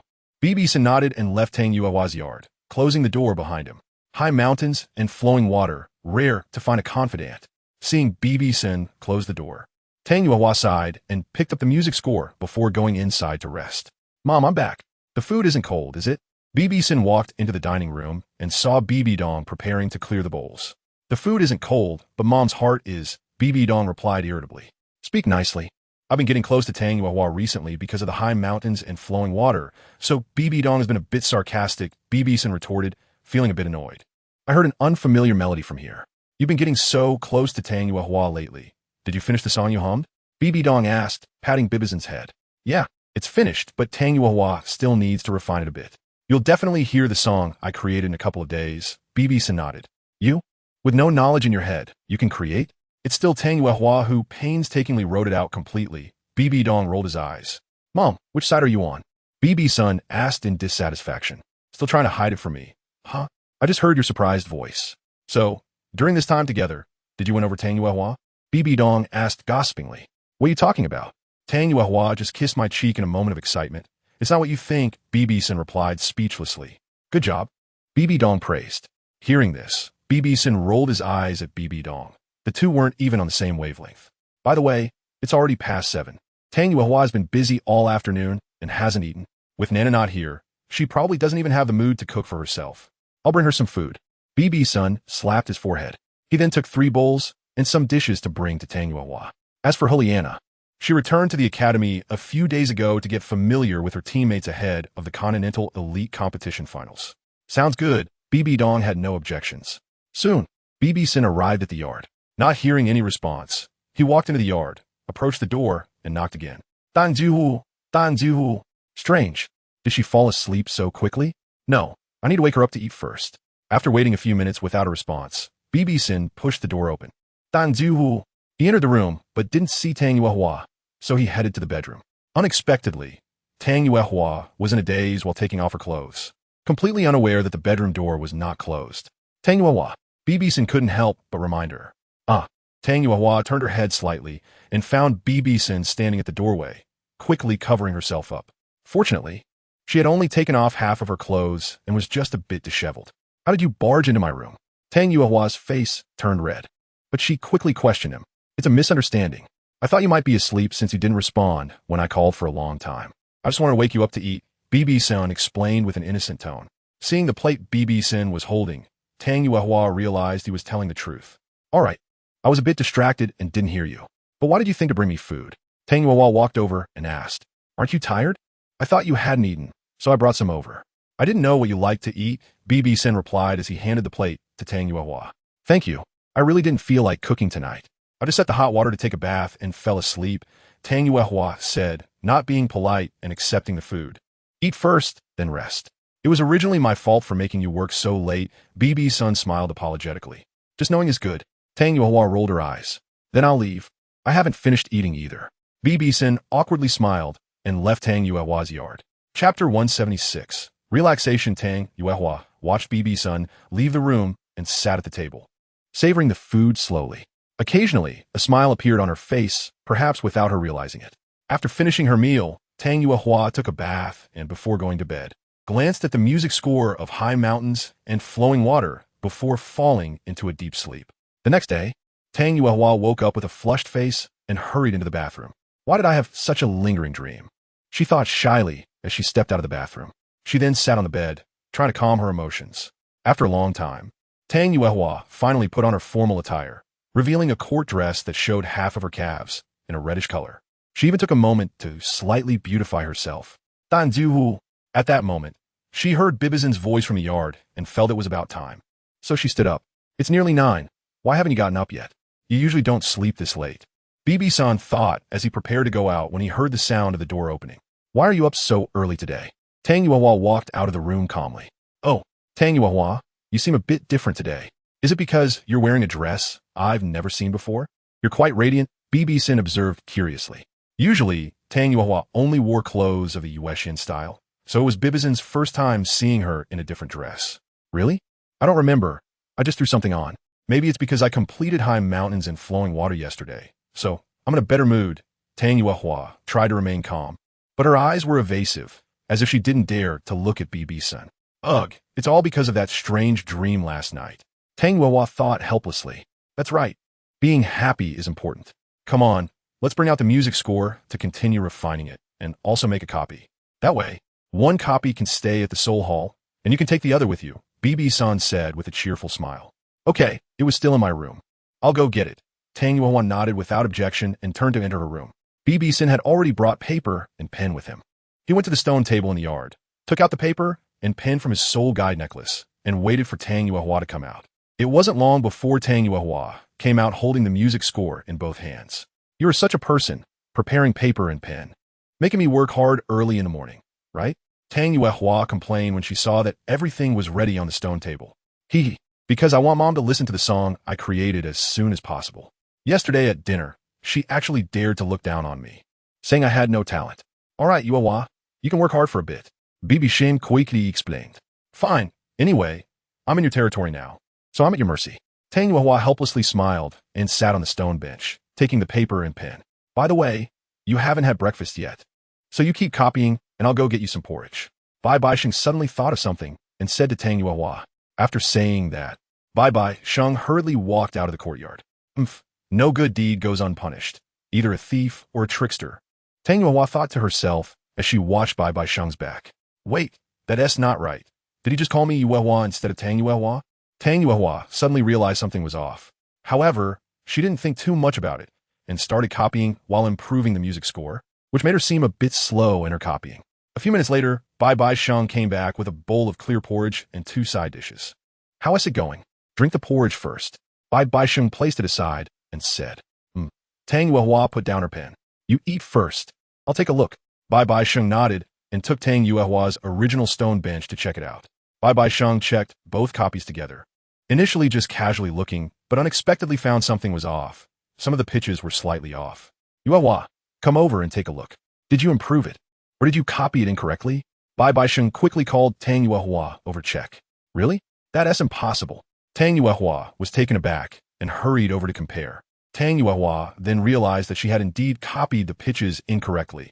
What was originally a rising and falling melody had turned into a flat and dull one. I'm sorry, it seems I really did mess it up a bit. I'll copy it again later. Tang Yuehua's face turned red. It's fine. You can eat porridge first. BibiSheng said indifferently. This was just a minor mistake. Could it be that Tang Yuehua hadn't tea adjusted well? Or didn't tea rest well last night and was a bit distracted? It seemed like Tang Yuehua hadn't tea gone outside since coming here for a few months. Otherwise, he could take her out to stroll around Wuhuan City for a day and relax a bit. Staying here every day was like being a bird without freedom. It's settled. I'll take her out to relax a bit in the next couple of days, BibiSheng thought as he glanced at Tang Yuehua beside him. Soon, BibiSheng waited for Tang Yuehua to finish her breakfast. BibiSheng, I'm done eating. Can you give me another piece of paper? Tang Juhu si li mai. Forget it. I won't copy today. I think you still need to adjust your mood.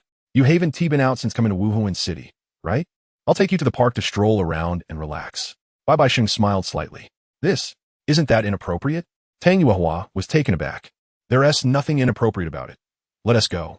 Otherwise, with your current tense mood, if you happen to copy more than halfway and make mistakes, going back and forth will easily make you irritable, and it'll have a worse effect.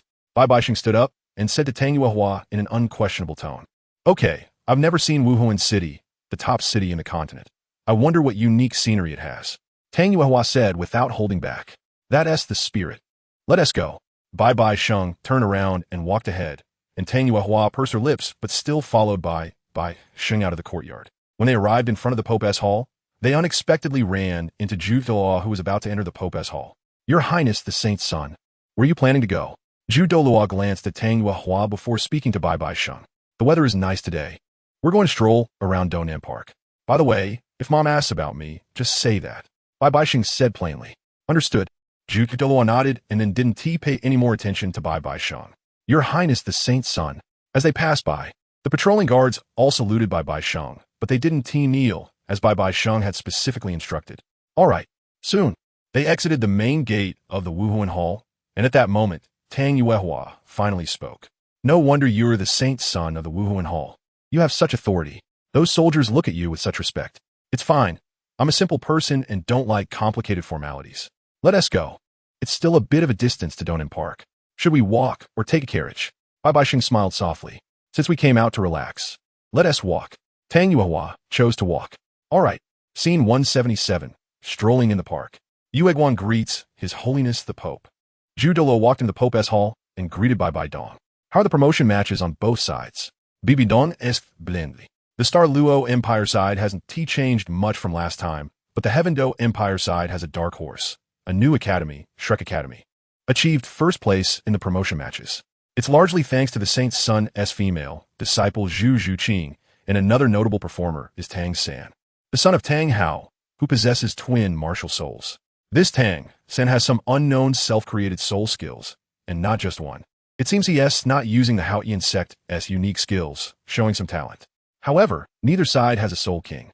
The highest level is the Star Luo Prince Davis at level 49, and there are 3 at level 47, namely Zhu Zhuqing, Zhu Zhuyan, and Shui Binger from the Water Academy. Thus, the gap with our Wuhuan battle team is evident, as the 3 Holy Maidens are already level 65 Soul Emperors. They probably can't even defeat the 3 Holy Maidens together, let alone against the Killing God Domain and Wuhuan fusion skills. Seeing BibiDong inquiring, Douluo began to organize his thoughts and told BibiDong piece by piece. How boring with such strength. Order that the finals will take place in the square at the main gate of the Wuhuan Hall, and all Soul Masters can observe the matches. But they must maintain order. The finals will be fully public, allowing many Soul Masters to supervise and witness the competition. BibiDong made the command decision. In the past, the finals were held in the small square in front of the Pope's hall and the open area outside the Pope's hall. However, BibiDong thought about the strength of Hulina and the others, and also to let other Soul Masters see the talent of the Wuhuan battle team. So he set the competition venue at the Wuhuan Square. This way, the audience will not be less than 10,000 people, and it can also prove that the Wuhuan Hall has no cheating methods. Thus, it will further gain recognition from other Soul Masters regarding the fairness and justice of the Wuhuan Hall. Your subordinate obeys. Your Holiness the Pope. Should we build a stage in the square so that the audience can see clearly? Douluo proposed at this time. Build it. A large stage and 2 small ones. The stability of the stage should be able to withstand the maximum blow of a Soul Emperor. BibiDong nodded in agreement with Douluo's proposal. Your subordinate will arrange this immediately. Douluo nodded, turned, and walked out of the Pope's hall. Soon, he took action. Douluo called people to begin work, directing the construction of 3 stages in the middle of the Wuhuan Square, 1 main stage and 2 auxiliary stages. Meanwhile, BibiSheng and Tang Yuehua had been chatting for nearly an hour and arrived at the Donan Duchy. The Donan Duchy has planted thousands of flower varieties, with ornamental ponds, rockeries, open play areas, etc., and there is also a small forest of maple trees on the side. Though it couldn't be called a sea of people, there were still quite a few, especially as the finals approached, with even more people in Wuhan City. The competition hasn't even started, and they've come to enjoy these scenic spots. There's so many people. I didn't see many people on the way. It turns out they're all here. As soon as they reached the roadside of the park, Tang Yuehua exclaimed, "Yes, the number of people in Wuhan City has been increasing lately, and you should know that the finals of Wuhan City are about to begin." BibiSheng also didn't expect that so many people would suddenly come to Wuhan City. At this moment, BibiSheng saw a Jew stand nearby. After walking for an hour, "You must be thirsty. I'm going to buy some juice," BibiSheng said, not waiting for Tang Yuehua's reply, and walked over. Besides the juice stand, there were naturally other snacks and treats along the park road. So when BibiSheng returned, he not only had juice, but also a bag of golden popcorn. "Here, sit down and have a drink to rest. Then we'll go explore inside," BibiSheng said, handing a portion to Tang Yuehua. "Thank you, but is this popcorn clean?" Tang Yuehua asked curiously as she took it. "Don't worry, I checked it. It's made from pure ingredients," BibiSheng quickly explained. The two then went to a bench in the park and sat down. "It's really lively here. I can't remember the last time I enjoyed watching things like this," Tang Yuehua said, looking at a group of children playing in the square, taking a sip of juice, and sighing. "Yes, innocent children are truly adorable, carefree, and worry-free. But they will eventually grow up," BibiSheng responded. "I've noticed that the people in Wuhan City seem quite cheerful, as if they have no pressure at all. They look very free, and their faces are filled with happy smiles," Tang Yuehua continued to express. "That's because there are no nobles here. Although there are occasional conflicts among soul masters, there is much less intrigue compared to the nobility who always put their own interests first. The main thing is that those living in Wuhan City know the rules of the Wuhan Hall. As long as they don't violate the regulations of Wuhan City, they know no one will make things difficult for them for no reason," BibiSheng explained with a smile. "Indeed, the mindset of the people here is completely different from that of the people in Tiando City," Tang Yuehua nodded, realizing that the pressures of life on both sides were completely different. "You've lived in Tiando City for so many years, you should know the nature of the nobles. 90% of the nobles are terrible people. It has only improved somewhat since the new emperor ascended the throne," BibiSheng said slowly. "I didn't expect you to know this." "Indeed, there are quite a few ugly people," Tang Yuehua nodded in agreement. "I find them very free, but their freedom is excessive. It has become a kind of indulgent freedom without any self-discipline, doing whatever they want. True freedom should involve self-discipline." BibiSheng's gaze became profound. "Simply put, this world is too scattered, with various powerful factions governing themselves," BibiSheng added. "All right, I don't want to talk about these depressing topics today. Let's go explore." Tang Yuehua decided to change the subject. "Actually, I've only been here twice. I haven't had a proper look around yet," BibiSheng said as he stood up.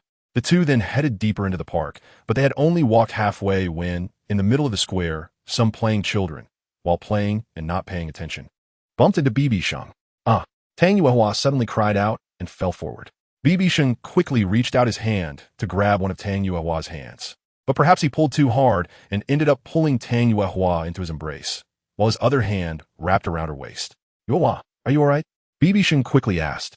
Tang Yuehua felt BibiSheng's warm chest and heard his voice, causing her cheeks to flush. "I'm fine. Let go of me," she said, lowering her head. "Big brother, big sister. I'm sorry. The boy who bumped into Tang Yuehua immediately apologized. "I told you to be careful. You bumped into someone," a woman approached, scolding the boy, and then turned to the two of them. "I'm sorry, ladies. The child was too mischievous. Are you all right, madam?" "We're fine. Kids will be kids. It's normal for them to be a bit naughty, but since there are so many people here, they should pay a little more attention," BibiSheng said with a gentle smile. "That's good to hear. Your wife is really beautiful. Do you have children?" the woman asked casually, relieved. "No, I'm not his. She is indeed beautiful." "All right. She is fine," BibiSheng quickly interrupted Tang Yuehua. After the woman took the child away after apologizing and complimenting them, Tang Yuehua finally came to her senses. "Did you intentionally interrupt me?" Tang Yuehua looked at BibiSheng with dissatisfaction. "Did I?" "No." The child apologized, so I had to respond quickly. If the boy thinks we don't accept his apology, it might leave a bad impression on him, and he probably wouldn't be happy all day, BibiSheng said, his gaze wandering. "You're doing it on purpose and still trying to argue." Tang Yuehua confirmed immediately. "That's not the point. The point is that they thought you were the same age as me. Didn't you hear the child call you big sister? That just means you still look so beautiful." BibiSheng praised immediately. "Forget it. I can never win an argument with you. Let's go look over there," Tang Yuehua said. Feeling her face a bit hot, and quickly changing the subject as they headed toward the ornamental pond. So soft. BibiSheng looked at Tang Yuehua's back, then glanced at his own hand, unable to help but think to himself. Wait for me. BibiSheng quickly followed her. Soon, they arrived at the ornamental pond, where Tang Yuehua walked toward the railing, and many people were gathered around the pond feeding the fish. So many fish, there are quite a few varieties. The water is clear, and the lotus flowers are blooming beautifully with full buds. Do you want to feed the fish? I'll go buy some food. Today, I must take good care of you. You have to wait for me to perfect the high mountains and flowing water. Only when you're in a good mood will your body and mind relax, and then you'll have inspiration, BibiSheng said eagerly. Sure. Then you must take good care of me today. I've been cooped up in the courtyard, Tang Yuehua replied without hesitation. All right, Madam Yu. BibiSheng went to the side, bought some fish food with a copper soul coin, and handed it to Tang Yuehua to feed the fish. Madam Yu, here you go. Very good. They then walked around the ornamental pond, with Tang Yuehua occasionally feeding the fish, unknowingly enjoying themselves until the sun was high in the sky. Tang Yuehua, are you hungry? What do you want to eat? BibiSheng glanced at the sun and asked Tang Yuehua. It's your territory. You decide. Why don't you recommend something? Tang Yuehua thought for a moment, but couldn't decide what she wanted to eat. All right, there are plenty of snacks along the roadside. Don't be fooled by their small stalls. They serve rare delicacies made with their unique secret recipes. If we were to compare it to my previous life, Tiando City is in the north, so I plan to take you to eat snacks that Tiando City doesn't have. Sounds good. After hearing you say that, it sounds quite interesting. Tang Yuehua had no objections and let BibiSheng take the lead. They then arrived at the roadside in the park, where the crowd had thinned out by half at noon. It seemed everyone had run to the roadside stalls. BibiSheng led Tang Yuehua to a small noodle stall and pulled her down to sit. Boss, 2 bowls of knife-cut noodles. Yuehua, do you want spicy or sour and spicy? I think sour and spicy taste better. BibiSheng suddenly asked Tang Yuehua. Then let's go with sour and spicy. Tang Yuehua replied immediately. Boss, 2 bowls of sour and spicy knife-cut noodles. BibiSheng added to the noodle stall owner. All right, please wait a moment. The owner seemed busy, with 2 other tables waiting nearby. How is it? Is it hot? The sun seems a bit strong today, BibiSheng asked Tang Yuehua. It's okay, although it's a bit hot. I haven't enjoyed myself like this in a long time. Plus, I'm familiar with Tiando City, and for the past few years, I've been strolling in parks like this, feeling quite comfortable. While talking, Tang Yuehua took out a silk scarf to wipe the small beads of sweat from her forehead. I have ice attribute soul power, so don't get heat stroke, BibiSheng said, sending a chill from his Xianbing sword into Tang Yuehua's body. It's so refreshing. If it gets any colder, I'll turn into an ice block, Tang Yuehua said after feeling it for a moment, then suddenly felt it was too cool and asked BibiSheng to stop. Okay. BibiSheng nodded and withdrew his soul power. Here comes the noodles. Sorry to keep you waiting. Please enjoy. At this moment, the owner came over with 2 bowls of noodles, placed them on the table, and left. Let's eat noodles, BibiSheng immediately said, pushing one of the bowls in front of Tang Yuehua. Not bad, delicious. Tang Yuehua took a light bite and couldn't help but exclaim. As long as it's good. Eat more. If it's not enough, we can order more, BibiSheng said, and he started eating too. The 2 chatted and laughed. And after nearly 40 minutes with a bowl of noodles, they went to a pavilion in the park to enjoy the breeze before continuing their stroll. After a day of fun, the sun was setting and dawn clouds were gradually appearing on the horizon. At this time, BibiSheng and Tang Yuehua were walking in the maple forest area, where a few cherry trees were also planted. What a beautiful place. The maple leaves looked just right, BibiSheng exclaimed, gazing at a patch of maple leaves. Yeah, especially at this time near sunset. The maple leaves shine under the brilliant sunset, making the maple forest look exceptionally beautiful. Tang Yuehua nodded in agreement. No wonder you brought me to this maple forest just before sunset. Tang Yuehua realized BibiSheng's intention upon hearing his words. Yes, stopping to admire the maple forest at dusk. The frost leaves are redder than flowers in February refers to the maple forest under the sunset, BibiSheng explained. However, the sunset and dusk are fleeting. If we keep walking through this maple forest, it might be dark by the time we return to the spirit hall. BibiSheng sighed and suggested going back. Yeah, it's time to head back, let's go. Tang Yuehua agreed without objection. Later, they arrived in the city, found a restaurant for a quick bite, and then returned to the spirit hall. At this time, the foundation for the 3 arenas in the square were almost completed. BibiSheng curiously asked about it, and a soldier answered him. BibiSheng then realized it was for the final competition and took Tang Yuehua back to the courtyard. I'm in a good mood. And since it's not too late yet, I'll finish the high mountains and flowing water now, Tang Yuehua said, looking at the musical score. All right, it is still early, go for it. BibiSheng nodded. Unconsciously, as Tang Yuehua perfected the piece, over 2 hours passed, and by nearly 10 o'clock, it was finally complete, and she also copied a version.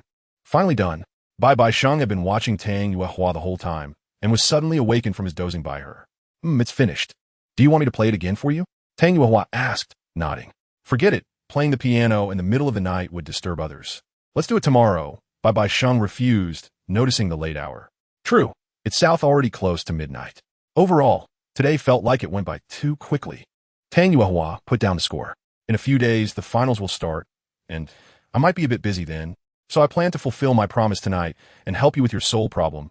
BibiSheng suddenly mentioned the previous matter, looking at the happy Tang Yuehua. What?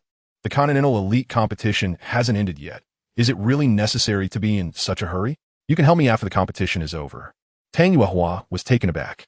It's fine, I just wanted to see you happy today, and in case something unexpected happens in the finals. BibiSheng smiled slowly. Oh, aren't you worried that I might run away overnight? According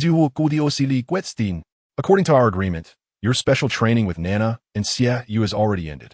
So, if you have the ability to leave here, I don't mind. I'm just afraid that as soon as you step out of the courtyard, you might get beaten to death. BibiSheng stood nonchalantly to Tang Yuehua. Tang Yuehua's face fell, and she fell silent. Of course, when you come back, you also saw the 3 arenas being built in the Spirit Square. This is a rare spectacle in the Soul Master world. If you want to become a Soul Master, don't you want to witness this Continental Elite competition with us?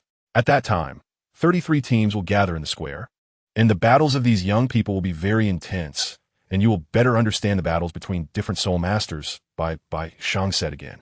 Huh, the champion of this competition is already your Spirit Hall. With Hulaina and the other 2, they could probably sweep away the other teams. Although I'm not clear on their specific strength. Anyone who has come out of the Killing City and possesses the Killing God domain must be at least Soul King level.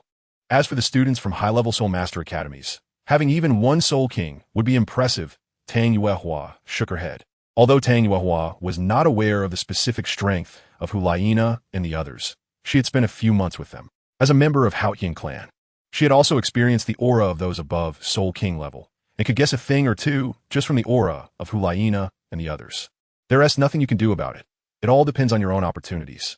Nana and the others have not dared to slack off in their training over the years, especially in the Killing City, where they faced life and death situations. You could say that the master leads you to the door, but you must rely on yourself to practice. This is also the result of their own efforts. BibiSheng reasoned with Tang Yuehua. All right, I can't argue with you anymore. Since you're willing, then give me your treasure. I want to see if it can really solve the issue with my soul, Tang Yuehua said with a helpless expression, rolling her eyes. Okay. BibiSheng took out a 9-rank purple bamboo from his bag, a purple fleshy bamboo that emitted a faint aroma in the room. Tang Yuehua took the purple bamboo BibiSheng handed over, examining it closely. What a rich spiritual energy, but looking at it, the color resembles that of poisonous mushrooms. Are you sure this is really useful? Tang Yuehua couldn't help but question. Don't worry, if this top-quality purple bamboo can't solve your soul defect, I will take action myself. And you guessed right, this purple bamboo grows in a place surrounded by highly poisonous substances, so it carries a bit of toxicity, but if taken properly, there will be no issues. I'll quietly tell you, I've actually eaten this kind of herb before, and it grew around the purple bamboo. So feel free to eat it. BibiSheng quietly assured Tang Yuehua that he had eaten it too. You've eaten it too. Then I can relax. So how do I eat it? Tang Zihu not that. Absorb the juice inside the bamboo and the flesh beneath the purple skin. Then use your soul power to absorb it. BibiSheng explained the method. By the way, this 9-rank purple bamboo is very rare. Tang Yuehua questioned again. Not just rare, it's simply unique. BibiSheng looked as if she had struck gold. Or maybe I should just forget it. Such a precious item should be reserved for the young. After all, I'm already quite satisfied to have the score for high mountains and flowing water. Tang Yuehua hesitated. Stop dawdling. Do you want me to feed you like a baby? Come on, I'll feed you. BibiSheng snatched the bamboo away, then peeled off the purple skin to reveal the red flesh, squeezing the juice into a bowl. Now, eat the flesh and then drink the juice, using your soul power to absorb it, BibiSheng said, holding the bowl in his left hand and the flesh in his right, handing it to Tang Yuehua. All right, Tang Yuehua took it and stopped hesitating, following BibiSheng's steps to eat the purple bamboo. Quick, sit cross-legged on the sofa and circulate your soul power to absorb the medicinal effects. BibiSheng hurriedly instructed. Tang Yuehua had no choice but to take off her shoes and sit cross-legged on the sofa to meditate and circulate her soul power to absorb the medicinal effects of the purple ginseng. It was so hot. The medicinal power was immense. Tang Yuehua closed her eyes tightly and began to focus on absorbing the medicinal energy. Meanwhile, BibiSheng was sitting beside the table in the living room, casually crossing his legs and watching Tang Yuehua. Time passed slowly, and about 3 hours later, it was past midnight. Then, BibiSheng noticed a change in Tang Yuehua's expression. Her tightly furrowed brows relaxed. So, BibiSheng approached Tang Yuehua. It seemed she was about to wake up, and the fluctuations of her soul power indicated that she had completed her breakthrough. Just as BibiSheng was wondering when Tang Yuehua would wake up, she suddenly opened her eyes, a joyful expression on her face. "You look like you've succeeded in your advancement," BibiSheng said confidently with a smile. "I broke through and reached the 10th level threshold, which means my martial soul absence has been resolved, allowing me to obtain my own soul ring." Tang Yuehua stood up from the sofa, a bit surprised. "That's right. The fluctuations in your soul power level indicate that you really have broken through," BibiSheng affirmed. "Thank you, really thank you." Tang Yuehua's expression was somewhat complex, and then, since she was at the same height as BibiSheng while standing on the sofa, she easily kissed his cheek again, expressing her gratitude. "I didn't expect that coming here. You would help me fulfill 2 lifelong wishes, composing a piece of music and resolving the issue of my martial soul absence," Tang Yuehua explained. "That's good, but you've ambushed me again," BibiSheng said in surprise. "What, are you unhappy?" "Of course I'm unhappy. I'll ambush you once too."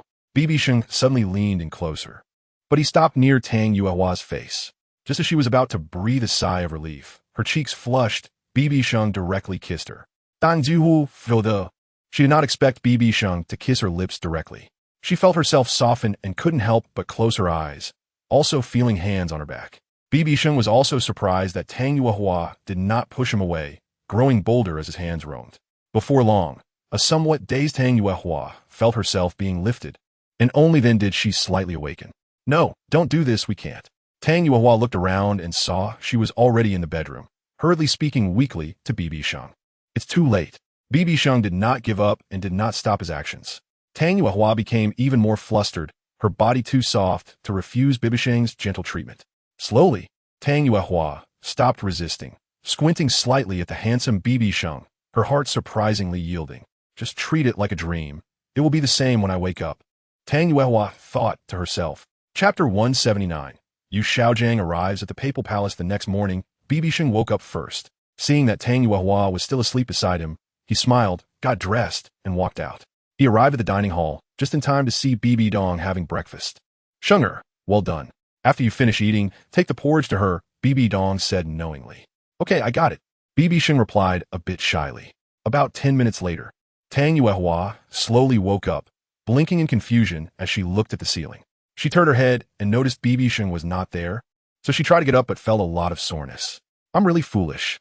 How did it end up like this?" Tang Yuehua lay back down, feeling exhausted after being tossed around by the young man. She didn't even know when he left. It turned out it was just a dream. Once she woke up, it was gone. Maybe this is for the best. Tang Yuehua sighed, then sat up, forcing herself to ignore the soreness as she prepared to get out of bed when she suddenly saw several scratches on her body. Tang Yuehua's face turned red, realizing they seemed to be left by her. Just as she lifted the blanket, the bedroom door suddenly opened, leaving her momentarily stunned. "You're awake. What are you planning to do?" BibiSheng walked in with breakfast. "Weren't you supposed to leave? Why are you still here?" "Don't look." Tang Yuehua's cheeks instantly flushed red as she looked at herself and hurriedly pulled up the blanket to cover everything except her head. "The spirit hall is my home. How could I just leave? Besides, what I needed to see was all seen last night," BibiSheng said, closing the door and placing the porridge on the table before looking at Tang Yuehua's flushed face. "Ugh, I really didn't misjudge you. You are indeed a shameless person. However, this is the last time. There won't be a next," Tang Yuehua said sternly, drawing a line between them. "Oh, I see. You want to treat it like a spring dream without leaving a trace," BibiSheng replied knowingly. "As long as you understand. Once the Continental Elite Soul Master competition is over and we return to Tiando City, you will continue to be my moon lady. So when I take that step out of the spirit city, our ties will be completely severed," Tang Yuehua said earnestly and seriously to BibiSheng. "Right, you're right. You used a lot of energy last night. You should eat breakfast first." BibiSheng could only go along with Tang Yuehua at this point. "Okay, you can leave first." I need to change clothes. However, as Tang Yuehua prepared to act, she suddenly frowned. Seeing this, BibiSheng understood and squatted down beside her. You're having difficulty moving today. Let me feed you, he said, coming to Tang Yuehua's front. No, just put it on the table. I can eat slowly myself, Tang Yuehua quickly refused. You just said that only after leaving the spirit city would our ties be severed, but you haven't left yet, so our relationship is still intact. You have to listen to me, otherwise I'll imprison you in the spirit city forever. Do you believe me? BibiSheng said in a tone that brooked no argument as he sat down beside her. Come on, it's not hot, huh? BibiSheng scooped a spoonful and brought it to Tang Yuehua's lips. Instead, Tang Yuehua looked at BibiSheng with a resentful gaze. Are you treating me like a child? You tyrant and shameless person, I'll eat you poor. Tang Yuehua said angrily, swallowing a bite, amused by BibiSheng's childlike tone. Exactly. You're just like a sick child who doesn't want to eat. BibiSheng nodded in agreement. Tang Yuehua shot BibiSheng a murderous glare. In the square of Tiando City, Renxue sat in a luxurious and spacious carriage, slightly raising a hand and calling out. In formation, set off for Spirit City. Your Majesty, think twice. It's just a competition. It's too dangerous for you to go to Spirit City, Ning Fengji said not far away. Yes, Your Majesty. The National Master is right. Just leave the competition to us. Stop trying to persuade me. I already know that the arena has been built in front of the Spirit Hall in Spirit City. All eyes on the continent are focused on Spirit City, and the Spirit Hall dares not pull any tricks under the public gaze. Moreover, this is my first Continental Elite Soul Master competition since I ascended the throne, and I want to witness these academies crowned. Renxue firmly declined several requests, speaking in a righteous manner that boosted the morale of the surrounding royal knights. Since that is the case, we will ensure Your Majesty reaches Spirit City safely and escort you back safely. Everyone, prepare for battle. The leader of the Knight Brigade could only instruct his subordinates. Line up, set off. Immediately, the Tiando City team, along with soldiers, teachers, and students from the academy, set off with great momentum. Go! There were quite a few people watching on the road, and some were shouting encouragement. In the Spirit Hall, BibiSheng took care of Tang Yuehua. After lunch the next day, BibiSheng called Bibi Dong to the courtyard to listen to the newly completed piece High Mountains and Flowing Water. Mom, sit tight and listen to the latest piece I helped create. I guarantee it will make you feel like you're floating. BibiSheng hurriedly pushed Bibi Dong to the courtyard and then had her sit down. All right, let go of me. Do you know I'm busy? Bibi Dong said helplessly. Busy with what? You just sit there every day with your eyes closed. Don't think I don't know. You're lazier than I am, BibiSheng retorted. That's because the teams from Tiando and Xinghua have already set off and will arrive in a few days. I've been busy for the past few days. While you can hide here in peace with beautiful company, you're living better than me, and you still dare to call me lazy, Bibi Dong replied, giving BibiSheng a light tap on the head. Tang Yuehua listened on, feeling somewhat helpless. Although the person in front of her was the same age, she still felt the need to call her sister. All right, I know you're busy. You can take a break now and enjoy Tang Yuehua's music to soothe your mood. I guarantee you'll be satisfied with these pieces. Tang Yuehua, let's begin, BibiSheng said after calming Bibi Dong down. When Tang Yuehua saw that the two had quieted down, she started to play. This piece, at first listen, seemed to have no meaning, but upon listening again, one became entranced. As the music gradually rose and fell, Bibi Dong also became captivated. However, after a short while, an unexpected guest arrived at the Spirit Hall. I want to see the Pope, Yu Shaojiang said to the soldiers at the entrance, holding a Pope's token. When the guarding soldiers saw this plain-looking man with a Pope's token, they immediately knelt on one knee. Please come with me, one of them said, standing up again and addressing Yu Shaojiang. Yu Shaojiang nodded and followed him into the Spirit Hall, where he was taken to the entrance of the Pope's chamber. Please wait a moment, let me report, the soldier said as he slipped inside through a small gap in the door. What's going on? Who let you in? Douluo slowly asked from one side of the Grand Hall. Reporting to the elder, there's a middle-aged man outside, holding a Pope's token to see the Pope. The soldier quickly reported. Holding a Pope's token? Let's go see, Douluo said, standing up curiously. The Pope's token was rare, unlike the elder's tokens, which were numerous.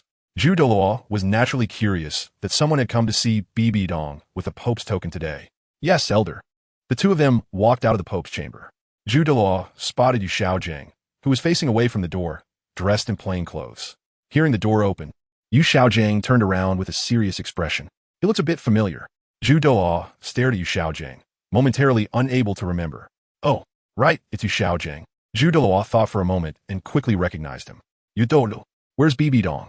Yu Xiaojiang asked directly. How dare you? The Pope's name is something you can call? Yu Xiaojiang, where did you get this Pope's token? I remember we took it back when you left Spirit City, Zhu Douluo said, slightly angered. I'm not here to discuss the past. As for the Pope's token, someone gave it to me. I'm here today, for an important matter, to see the Pope. Please report it, Yu Xiaojiang said with a stern face, as if Zhu Douluo had touched on something embarrassing for him. All right, today you hold the Pope's token. I will definitely report it. However, the Pope is in the backyard listening to music, so please wait a moment, Zhu Douluo said with a smile, then left. Zhu Douluo arrived at the backyard just in time to hear the climax of high mountains and flowing water, so he didn't dare to go in and disturb them. Is this the new piece created by the Holy Sun and Tang Yuehua? It's extraordinary. Zhu Douluo gradually became captivated, while he didn't regard Yu Xiaojiang, even though he held the Pope's token. However, as an old member of the Spirit Hall, Zhu Douluo naturally understood the importance of following the rules. The music gradually calmed down, and the final note ended the performance. After a long while, BibiSheng spoke to wake Bibi Dong from her trance. Mom, how was it? Wasn't it shocking and beautiful? Hurry and praise me. Hey, look at how happy you are. Did you play this? Do you have that skill? ISNT this all thanks to Madam this month? Bibi Dong immediately replied with a hint of sarcasm. I'm the creator of the main melody, of course. I deserve the most credit, taking up 60%, BibiSheng said unhappily. Sigh, this person feels a bit childish in front of her. Yes, childish. Full of child's tone, truly hard to fathom. Tang Yuehua watched BibiSheng act spoiled around Bibi Dong, feeling a bit dumbfounded. Could it be that in front of Mom, no matter how old you are, you're still just a child? Tang Yuehua thought again. All right, I've listened, but I don't understand these things. Regardless, it does sound pleasant and relaxing, Bibi Dong said helplessly, nodding in agreement, and had to honestly share her feelings with BibiSheng.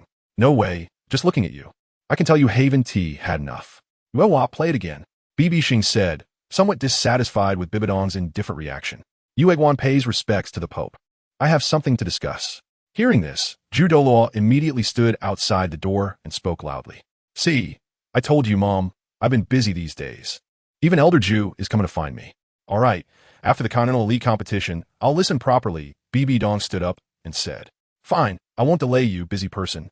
BibiSheng also gave up. Bibi Dong then walked towards the door and saw Zhu Douluo inquiring. Yu Egwan, what's the matter? Your Holiness. Yu Xiaojiang is here to see you holding a Pope's token, Zhu Douluo immediately explained. Oh, he finally came. Bibi Dong's eyes changed slightly, and his tone became cold. Let us go. Bibi Dong immediately left the backyard. Yuehua, you stay here and rest. I'll go take a look. BibiSheng's ears perked up as she heard Yu Xiaojiang's name. BibiSheng actually knew about Bibi Dong's past, so she was also aware of Yu Xiaojiang's existence, but she had always left it for Bibi Dong to handle. Shengya, what are you doing here? Seeing BibiSheng halfway, Bibi Dong curiously asked. I thought I heard someone's old flame had arrived, so I came to take a look, BibiSheng said without any hesitation. Only the Holy Sun would dare to speak to the Pope like that, Zhu Douluo thought nervously. Get lost. What old flame? It's my 7th trial that has come. If he didn't show up, I would have to go find him myself. I thought he would come with a team, but I didn't expect him to come alone. Bibi Dong initially wanted to say divine trial, but with Zhu Douluo still present, she referred to it as a trial instead. Oh, no wonder, Mom is so anxious. However, I think someone is a bit blind. I've seen Yu Xiaojiang, he is just taking an existing theory around to publish. Nothing special, BibiSheng said somewhat mockingly. Feeling itchy, huh? Want to insult me? Just wait and see how I deal with you next time, Bibi Dong said unhappily to BibiSheng. Hee. I'm just speaking the truth. I'm most sincere in front of you. BibiSheng immediately hooked her arm around Bibi Dong's. Being spoiled won't help. I've noted this down. Women hold grudges, Bibi Dong said, rolling her eyes. Sincere. You, the Holy Sun, being sincere? You're already unbeatable and still pretending to be young in front of the Pope. Zhu Douluo, who knew BibiSheng's secret, complained from behind. Soon, the three of them entered the Pope's chamber from the side and arrived at the platform. Yu Egwan, you go bring him in, Bibi Dong said as she sat behind the Pope's seat, while BibiSheng stood to the right. Yes, Your Holiness, I will bring him in right away, Zhu Douluo said as he stood up and walked out. Upon reaching the entrance, Zhu Douluo directly said, Yu Xiaojiang, Her Holiness wishes to see you. You may go in now, but remember to address her as Your Holiness. She is no longer the Bibi Dong you once knew. Zhu Douluo couldn't help but remind him. Zhu Douluo knew that despite Bibi Dong being warm and easy to talk to with BibiSheng, it was only towards BibiSheng. Zhu Douluo believed that if someone else tried to speak to her like BibiSheng, they would likely end up dead. Yu Xiaojiang had a complex expression and said nothing. slowly walking through the door with a hesitant pace. Bang! Douluo knew he didn't need to go in anymore. After Yu Xiaojiang entered the hall, he used his soul power to close the two doors. Yu Xiaojiang walked to the center of the hall and soon saw BibiDong, who was looking at him with indifference. BibiSheng was also somewhat curious about Yu Xiaojiang's purpose for coming. According to BibiSheng's estimate, the Shrek Academy should still be on the way, but Yu Xiaojiang arrived early, indicating that they must have set off a day or two in advance, perhaps even hastening their journey. Indeed, he is BibiDong's son, but he is here as well. Yu Xiaojiang realized that his purpose for coming might be in vain. Oh, a great soul master meets her holiness and doesn't even bow. Could it be that his injuries from last time haven't healed? That shouldn't be the case. I held back. Seeing Yu Xiaojiang looking at him with a complex expression, BibiSheng slowly spoke. However, Yu Xiaojiang's expression changed. After being severely injured, he had spent nearly a month recovering completely. Chapter 180. BibiDong takes action. Yu Xiaojiang pays his respects to her holiness. Yu Xiaojiang could only slightly bow to BibiDong. All right, Sinner, guests should be treated as guests. You should be more magnanimous when greeting me, the Pope of the Soul Master World. BibiDong noticed that BibiSheng was somewhat dissatisfied and raised her hand to stop her from speaking further. Yu Xiaojiang, what brings you to see me? BibiDong asked lazily. Your Holiness, I came here to ask how you overcame the challenges of having twin martial souls. Yu Xiaojiang began. Fortunately, I took in a disciple many years ago. He, like you, possesses twin martial souls and has been with me for 7 or 8 years, treating me as a father. Therefore, even though I have no children of my own, I treat him as my own son and have imparted all my knowledge to him. Yu Xiaojiang spoke about Tang San with a gentle tone. Oh, I didn't expect you to find a young genius with twin martial souls. But what you just said has nothing to do with me. BibiDong remained unmoved, appearing indifferent. Your Holiness, as the Pope of the entire Soul Master World and the Spirit Hall, shouldn't you share your cultivation experiences? Otherwise, why would Soul Masters respect you and call you Your Holiness? Yu Xiaojiang's tone became somewhat urgent. How bold of you to threaten my mother with the Pope. BibiSheng instantly became unhappy. Sinner, don't be anxious. Yu Xiaojiang, do you think I don't know who your disciple is? If you were a genius from the Spirit Hall, I might consider it. But what I know is that your disciple has connections with the Tiando Empire and the 7 Treasure Glazed Tile School. With you around, the Blue Lightning Tyrant Dragon sect would likely accept him. Not to mention he originally hails from the Hao Ian sect and is the son of Hao Ian Dalu. Just think, once he grows up, he will be the greatest enemy of the Spirit Hall because he will unite the majority of the forces of the Tiando Empire and the 3 major sects across the continent. How terrifying. Sinner, aren't they on the way to the Spirit City through the Yixin Sky Canyon? Why don't you take 2 elders to ambush him? BibiDong straightened her posture lazily, exuding an imposing aura towards Yu Xiaojiang, her tone becoming severe. Wait, what are you planning? He knows nothing and has lived by my side all this time. Even Tang Hao I have never seen. What could a child like Tang San possibly know? Yu Xiaojiang immediately became anxious. Never seen? Isn't your Pope's decree from Tang Hao? Yu Xiaojiang? Oh, Yu Xiaojiang, you two have moments of panic. However, let me tell you, even if I don't ambush him, he won't leave the Spirit City alive because I've been waiting for you all along. I just want a reason to strike in front of everyone. After all, we are the Spirit Hall, the foundation of Soul Masters, and the spiritual pillar of the Pope. BibiDong couldn't help but sneer. BibiDong, stop dreaming. If anything happens to Tang San, I will destroy the Spirit Hall at all costs. Besides, do you think that person won't be hiding in the shadows? Yu Xiaojiang immediately retorted angrily. Presumptuous. How dare you speak wildly in the Pope's hall? BibiSheng instantly unleashed a wave of soul power that struck Yu Xiaojiang's chest. Yu Xiaojiang's face turned pale as he staggered back a few steps and half-squatted on the ground. Don't think that just because you know my mother, you can speak recklessly without fear of death. When I go mad, even I fear myself. Do you believe I will go to the Blue Lightning Tyrant Dragon sect and slaughter them all? BibiSheng said coldly, standing with her hands behind her back. Sigh, don't bully the weak. You, the esteemed holy son of the Spirit Hall, attacking a great soul master diminishes your status. BibiDong glanced at BibiSheng and earnestly lectured her. Yu Xiaojiang, is that person you mentioned Tang Hao? Unfortunately, 2 years ago, Tang Hao was already obliterated, so you will definitely die this time. In fact, even if you hadn't come, I was already waiting for you. Aside from Tang San, you won't survive. I remember everything clearly from back then. BibiDong revealed another secret. What? Hao Ian Douluo is dead? I don't believe it. Moreover, at the Continental Elite Competition, will you dare to act against us in broad daylight? Yu Xiaojiang was shocked, but immediately calmed himself. Whether you believe it or not is meaningless now, because I don't intend to let you leave today. You have come right to my doorstep. BibiSheng sneered, her figure flashing as she disappeared from her seat, reappearing not far in front of Yu Xiaojing. I didn't expect that after so many years, you have become a woman with a malicious heart. I don't believe you dare to act. Yu Xiaojing's face darkened. Others may say I kill without blinking, but you alone are not qualified to judge me. I originally planned to torment you slowly to death. But my trial time is running short.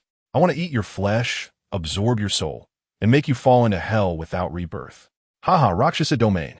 As BibiSheng finished speaking, she instantly released a purple-black halo that enveloped Yu Xiaojing under his terrified gaze. Evil god, you actually consort with the evil god. BibiSheng, you will not have a good end.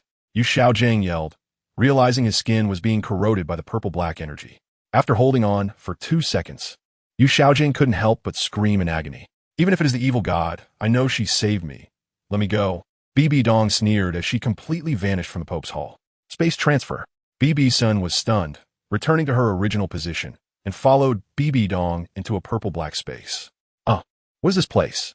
Yu Xiaojing looked in horror at the void, surrounded by a purple-black space. This is the so-called evil god's secret realm. What Tang Hao title Douluo? I don't care at all. Once I become a god, who in this world can stop me? And you are my 7th trial. You should be grateful that I have allowed you to live for so many years and even given you time to spend a sweet time with your cousin. Now, it is time for you to repay me everything.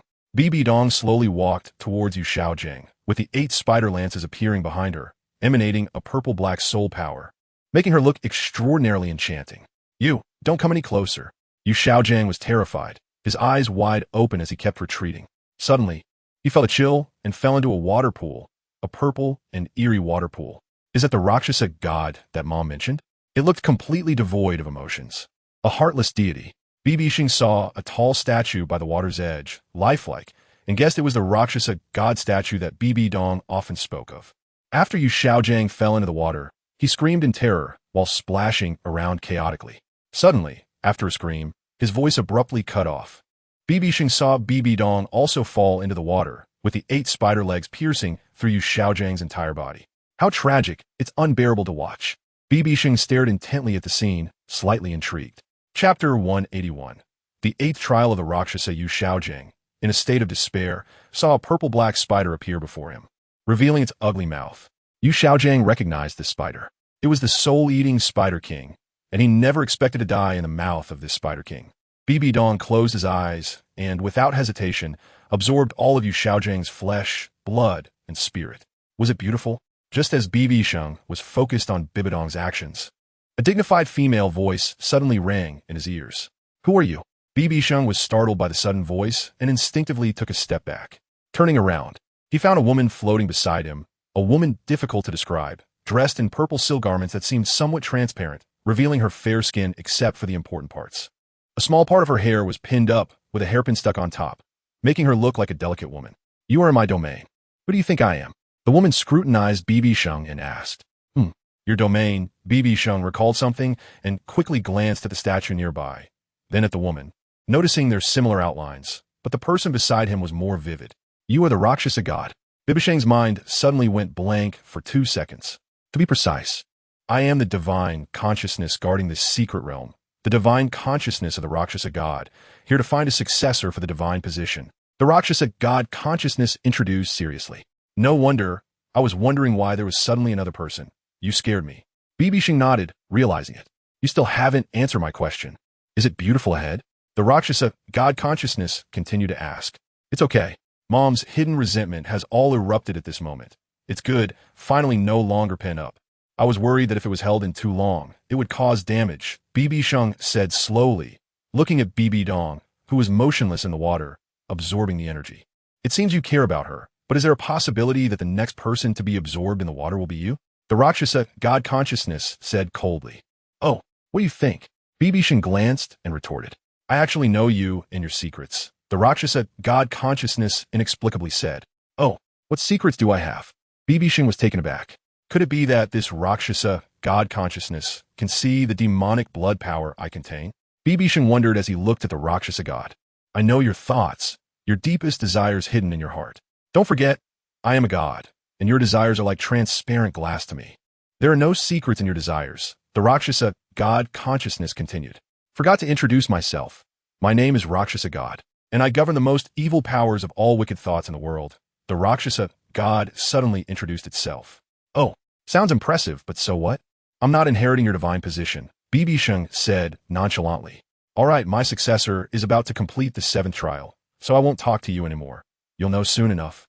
The Rakshasa God consciousness said and floated to BibiDong's side. How strange. BibiSheng couldn't help but scratch his head. This kid, relying solely on his own strength, managed to break into my secret realm. It's indeed peculiar. Is there something beyond the desires I see? The Rakshasa God consciousness knew that BibiDong entered without bringing BibiSheng along, yet he could follow BibiDong's trajectory into its secret realm, which made the Rakshasa God consciousness wonder if something was wrong with its secret realm. At this moment, BibiDong slowly opened his eyes, looking at the already dissipated Yu Shaojiang, an expression of complexity in his eyes. Taking a deep breath, he walked ashore. Sheng, how did you get here? BibiDong was taken aback, having focused on Yu Shaojiang and not noticing BibiSheng's entrance. Oh, this lady brought me in, BibiSheng quickly replied. The term lady clearly revealed BibiSheng's half-hearted resentment towards the Rakshasa God consciousness. Lady, BibiDong was at a loss for words. My successor. Congratulations on completing the 9th trial of the Rakshasa.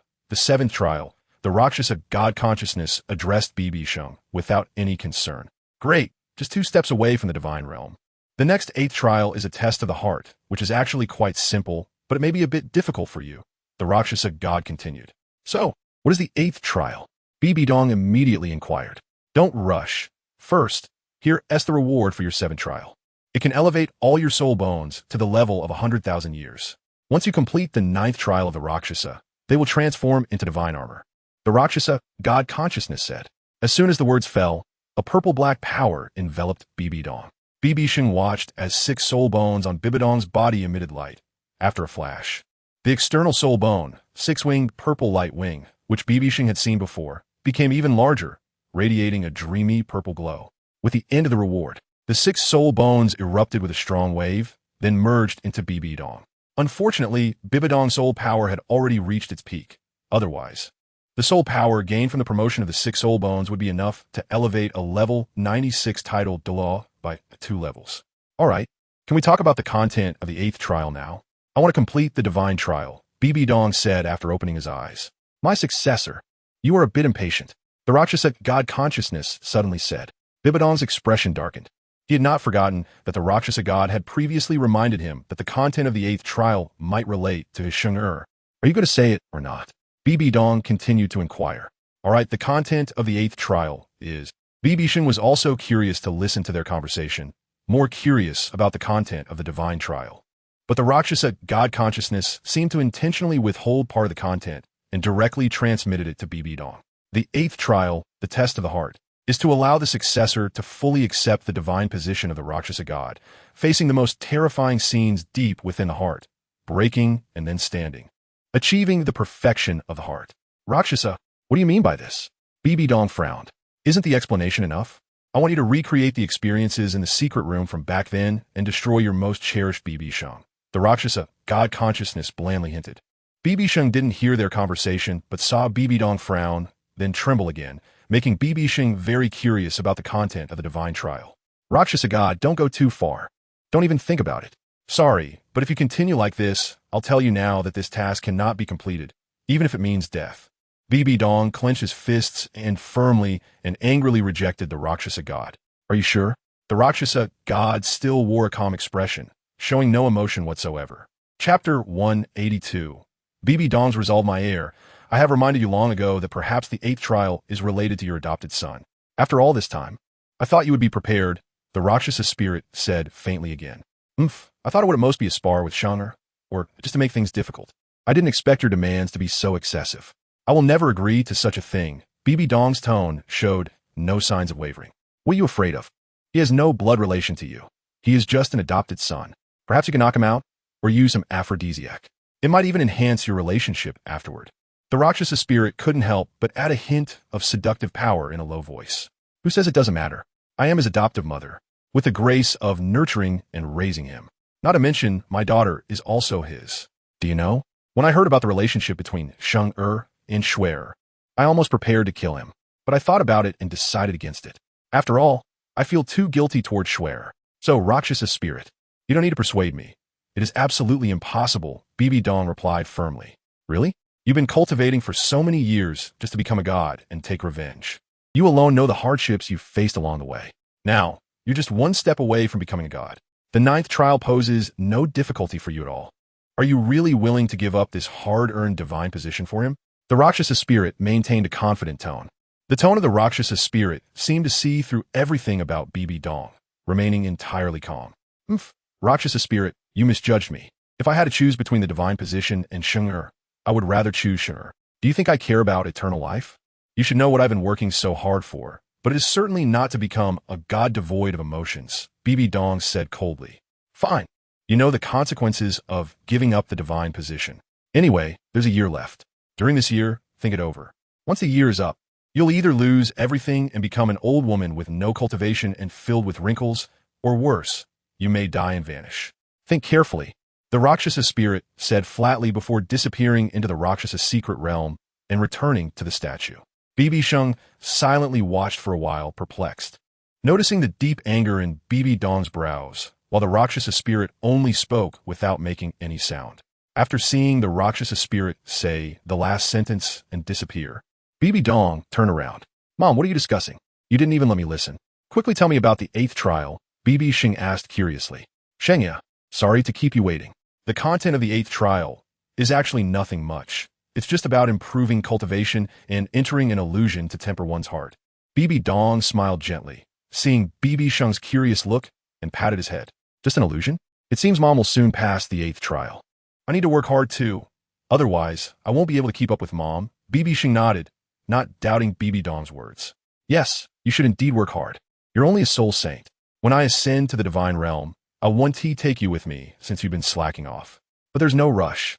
The Continental Elite competition will start soon. Let's talk about it after this event. At that time, you'll need to take the lead in the event, after all. You're the holy son of the Spirit Hall, and it's time for you to make a formal appearance, BibiSheng said slowly with a smile. Don't worry, Mom.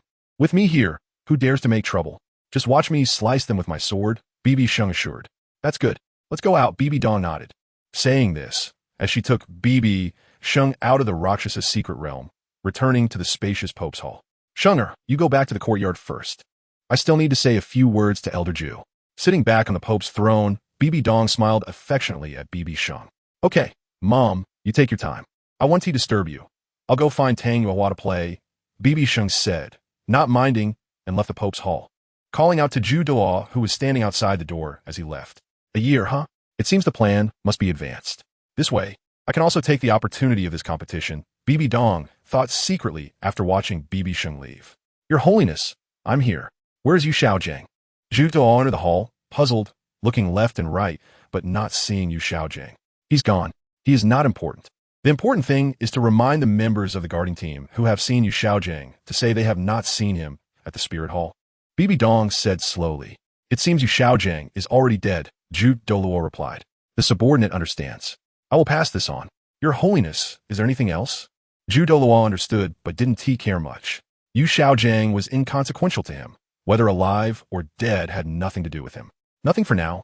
But during the finals of the Continental Elite competition, Yuan Gui may will need to host the opening ceremony. Well, BibiSheng waved her hand. Yes, Your Holiness. I take my leave. Douluo nodded and turned to leave the hall. It seems the Holy Son will appear in front of the public soon, which is also an opportunity to show himself. After all, the attention of the entire continent is already focused on the finals at the Spirit Arena. Douluo thought after turning around. Then, Douluo went outside and reminded the guarding members who were stationed at the entrance, continuing to supervise the construction of the arena. BibiSheng, I want to see how long you can hold out. Even if you don't care about life and death, your adopted son will care. After the so-called Continental Elite competition is over, if you Haven T change your mind, I will tell your adopted son the contents of the divine trial, and let him help you recall the past. Don't blame me. After all, I've waited too long. Far too long. I've had enough of this so-called divine realm, the Rakshasa spirit murmured after BibiSheng and the others left. Stepping out from the statue in the Rakshasa secret realm, BibiSheng returned to Tang Yuehua's courtyard, where Tang Yuehua was still polishing her guqin. Who came? You. A lazy person actually showed interest, Tang Yuehua asked curiously. It was a great soul master who came to the spirit hall with a token, trying to act powerful. I sent him away. I've never seen someone so foolish. Wanted to see the cultivation methods of twin martial souls. BibiSheng replied nonchalantly. Really? A great soul master? Tang Yuehua asked doubtfully. It was indeed a great soul master. Just like you, a failed martial soul mutation. But enough about him. It's bad luck. BibiSheng quickly ended the topic. Well, I'm not interested anyway. Tang Yuehua continued polishing her guqin. Stop polishing. We should talk about our matters. Don't touch me. Speaking inappropriately. You're still at the Spirit Hall. Ugh. Chapter 183. Tang Chun meets Tang Xiao 2 days later. On either side of the gates of Spirit City, two massive teams arrive in grand procession. These two teams were the Tiando Empire Academy and the High-Level Soul Master Academy from the Xingluo Empire, both participating in the finals of the Continental Elite Competition. In this competition, aside from the Spirit Hall battle team, a total of 32 teams were sent from both sides.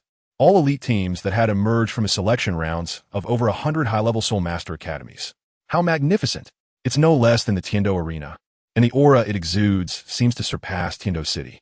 Is this the holy land of the Soul Master world, Spirit City? Tang Sen looked in surprise at the towering walls and gates. The teacher said that at least 70% of the Soul Masters on the continent are from the Spirit Hall.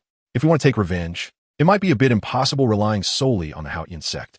Fortunately, we can take this opportunity during the upcoming competition to better understand the true strength of the Spirit Hall. Tang Sen looked at the soldiers at the city gate. Feeling a heavy heart, he realized that at least half of these soldiers were soul masters. Although their soul power was not strong, they were far superior to the soldiers he had seen in the Tiando Empire in Tiando City. Wow, is this Spirit City? It's truly magnificent. I've never been to a city built by soul masters before. It really lives up to its name, with soul masters everywhere on the streets. Ma Hongjun exclaimed as he leaned out of the carriage, looking around in amazement. Fatty, calm down. Don't act like a country bumpkin seeing the city for the first time. Oscar said flatly to Ma Hongjun. Look. Wow, what a stunning beauty. Ma Hongjun suddenly exclaimed. Where? Oscar immediately leaned in closer. Hey, I told you to act cool. Ma Hongjun scoffed. Stop messing around. There are a lot of people on the road, Dai Mubai said helplessly. It's so lively. So many people, and everywhere there are soul masters. Xiao also marveled from another carriage. Of course, it's the largest city on the continent for a reason. The history of Spirit City coincides with that of the Spirit Hall. It's normal for there to be so many soul masters because the Douluo Hall is right here, which is said to be the only place where one can be buried if they reach the title Douluo level. It's a holy place in the hearts of all soul masters on the continent. Ning Rongrong, as the young lady of the Seven Treasure Glazed Tile sect, clearly knew some history. Zhu Zhuqing remained silent, but was a bit excited as she was finally able to see her teacher, Bibi Dong, again. However, Tang Xiao, who was following in the shadows, had a different mindset as he looked at the city gate of Spirit City. What a giant beast. The Spirit Hall has developed so forcefully that it has clearly reached a point where it cannot be restrained. The matter of revenge entirely depends on Tang San's growth. Otherwise, relying solely on the Haotian sect, there would be no chance for revenge. It seems that when I return to the Haotian sect this time, I need to gather several major sections. Tang Xiao had a broader perspective and thought more than the young ones. It seems that I should take this opportunity to understand the strength of the Spirit Hall. As Tang Xiao followed the carriage, preparing to enter the city, he was suddenly grabbed by a hand on his shoulder. Who?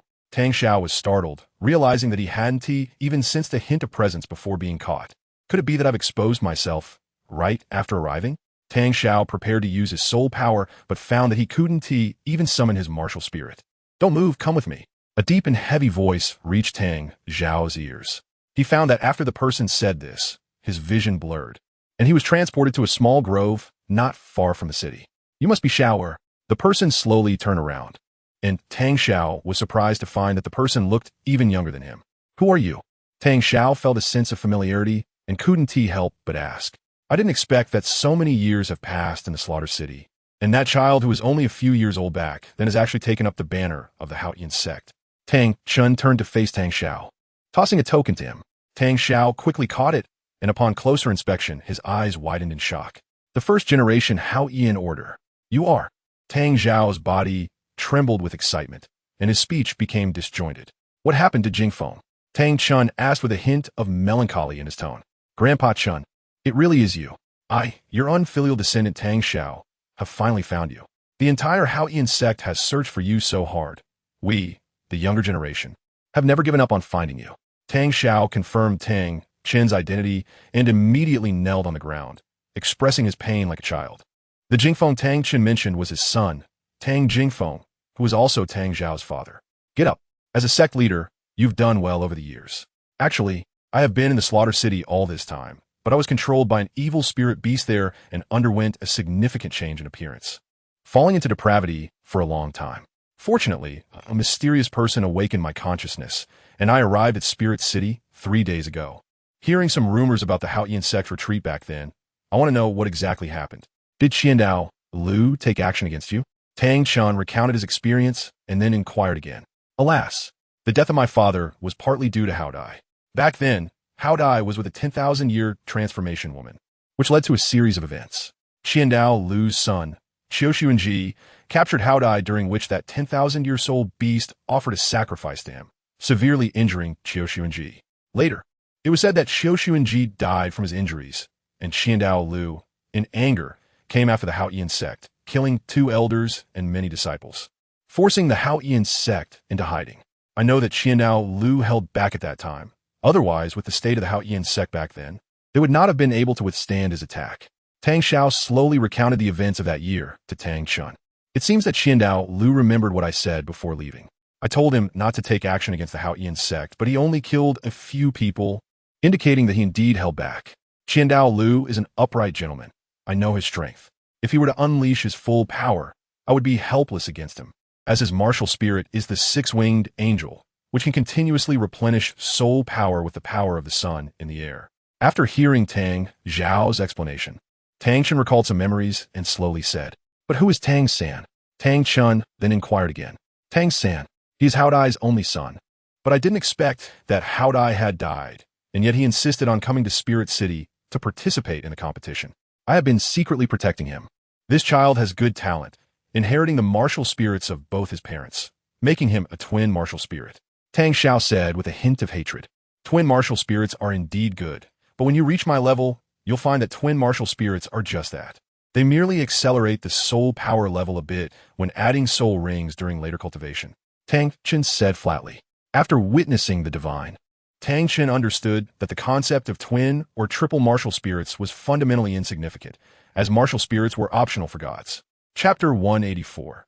Renxue officially returns to the Spirit Hall. Tang Xiao was taken aback, not expecting his grandfather to show little interest in twin martial spirits.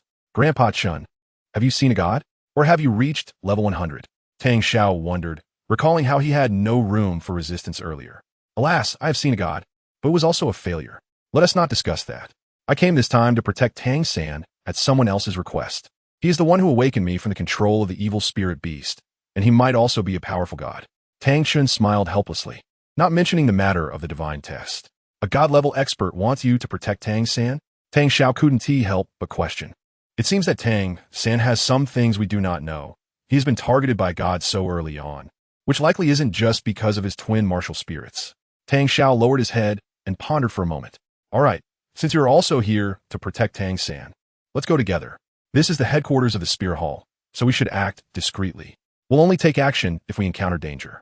Of course, if the Spirit Hall doesn't take action, I think Tang San should be safe enough, which would be even better," Tang Chen quickly reminded. Tang Chen's commission was to protect Tang San in Spirit City, after which he could go wherever he wanted. "Okay, Grandpa Chun, I understand. Once we make a move, the Spirit Hall will definitely have a reason to strike against us." Tang Xiao nodded, having no objections. Tang Xiao was originally prepared to observe secretly. After the 2 grandsons discussed, they quietly entered the Spirit City to follow the steps of the Tiando team as it moved away.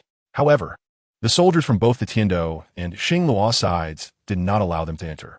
Due to the large number of people, only the teachers and students from the academy and representative figures were allowed in, while the soldiers from both sides had to camp outside the city. On the Spirit Hall's side, there were guests arriving, and naturally, arrangements were made for their reception. There were hotels on both sides of the Spirit Plaza. The Spirit Hall arranged for the people from the Tiando Empire to stay on the left and the Xinglua Empire on the right, instructing them to have 3 days of adjustment. "Dean Flander, didn't the teacher say he would wait for us in the Spirit City? Why hasn't he shown up yet? Logically, we should be quite noticeable with our numbers when we arrived on the street."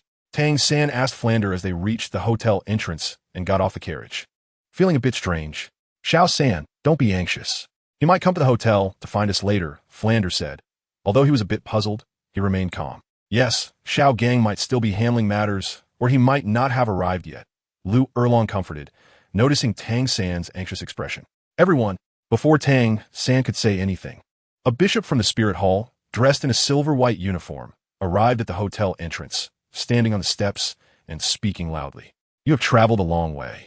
The spirit hall has specially arranged rooms for your academy's battle teams.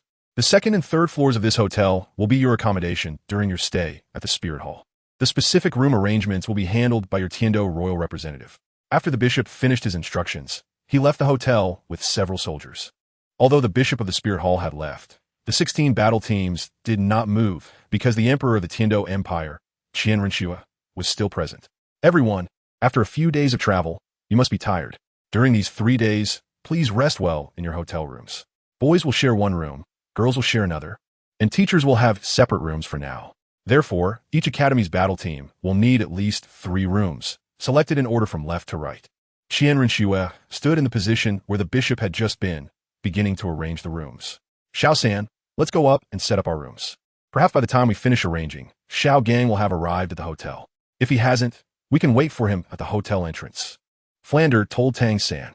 After Renxue entered the hotel and chose a room in the middle of the second floor, she arranged for the other academy teams' rooms on either side. They were busy until around 4 in the afternoon. Sister, the Tiando Emperor is so imposing and handsome. I wonder how many concubines he has, Xiao Yuet said. Xiao Yuer, are you thinking of entering the palace to become the emperor's concubine? With your beauty, the Tiando Emperor would definitely be very willing, her sister teased. Sure, let's both enter the palace together. All right, stop joking.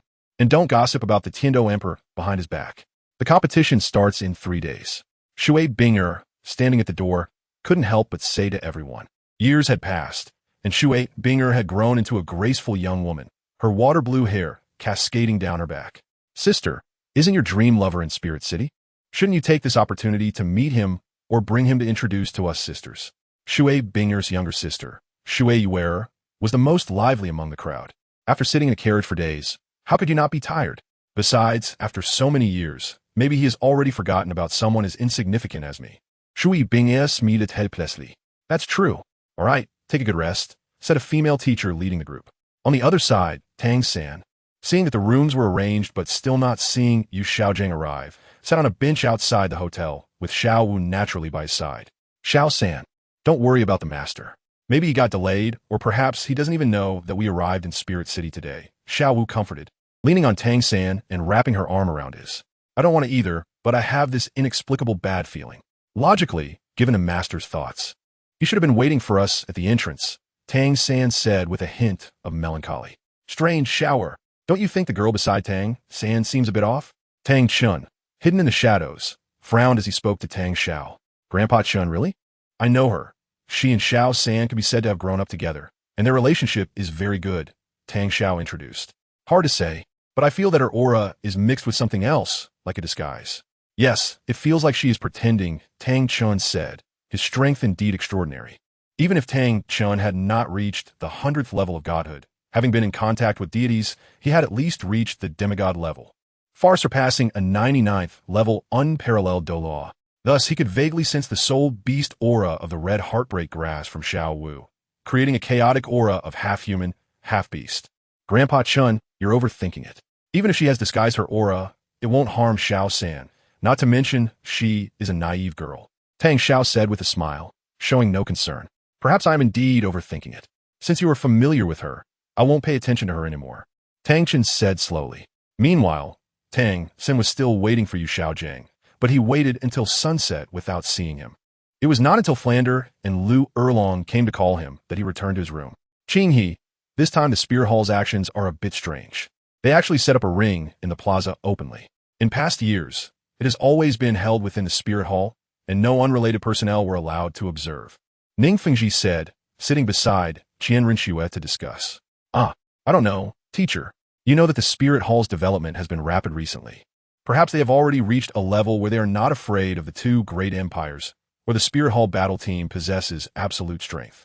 I believe the Pope of the Spirit Hall has probably already reviewed all the information on our Academy's battle team members, Renxue sighed lightly in a calm tone. Moreover, our speculations here are useless. We will only know everything when the Spirit Hall battle team makes their appearance. Their confidentiality work is too well done, Renxue added. I just feel that the area outside Spirit City is very lively, but there's always a sense of impending storm. It seems that something major will happen in this finals. Ning Fengji rubbed his brow and spoke slowly. Teacher, I think you are overthinking it. The Spirit Hall dares to be public, which means they do not intend to cause trouble. After all, the number of spectators will likely surround that large plaza. Renxue said with a smile. That seems reasonable. All right, Qinghe, your strength is weak, and you've been traveling for a few days. Take a good rest. And if there is anything, we can discuss it tomorrow, Ning Fengji said, unable to think of anything, and stood up. Teacher, you should also rest well. Renxue said as she stood up, intending to see him to the door. After watching Ning Fengji walk away, Renxue closed the door. Longbao Dragon, it's up to you from here on out. I need to go pay my respects to Grandpa, Renxue said slowly. In the room were 3 close aides, Elder Sangtian, Elder Shijiao, and Renxue's substitute, Longbao Dragon. All right, young lady, please convey my regards to my grandpa, Longbao Dragon said, removing his helmet respectfully. Young lady, please also send our regards to the great offering, Sangtian and Shijiao said. 2 elders, please assist Longbao Dragon well. Ning Fengji's thoughts are somewhat sharp. Don't let him discover anything, Renxue instructed before leaving. Yes, young lady, you can rest assured, the 3 said in unison, clasping their fists. Renxue approached the window, opened it, turned around to restore her true form, and then left from the back of the hotel. She perfectly missed the line of sight of Tang Chun and Tang Xiao. Otherwise, Renxue would likely have been exposed. Renxue skillfully made her way to the Spirit Hall. Greetings, miss. The guard at the entrance immediately recognized Renxue and knelt down. Renxue nodded and walked into the Spirit Hall. I can't believe Xiaoxing didn't come and greet me. I must give him a piece of my mind later, Renxue said with some dissatisfaction. However, Renxue didn't look for BibiSheng first. Instead, she headed toward the worship direction, the angel temple where Dalu was located. Miss, you're back. Quickly, please come in. The 7 offerings immediately opened the grand door and said, Greetings, 7 offering. Renxue nodded and politely replied. Soon, Renxue also met other offerings in succession. Miss, my grandson has taken your identity of Xue Qinghe. Is it all right? The 5th offering said with a slow smile. 3rd offering, he is very serious and responsible. Now that he is replacing me, even Ning Fengji from the 7 Treasure Glazed Tile School can't tell the difference. He also asked me to send his regards to you, Renxue replied. That's good. If this kid's negligence exposes the miss's years of efforts, I'll make sure to punish him, the 3rd offering said sternly. All right, brother, the miss is still here, the 2nd offering, Jean E said.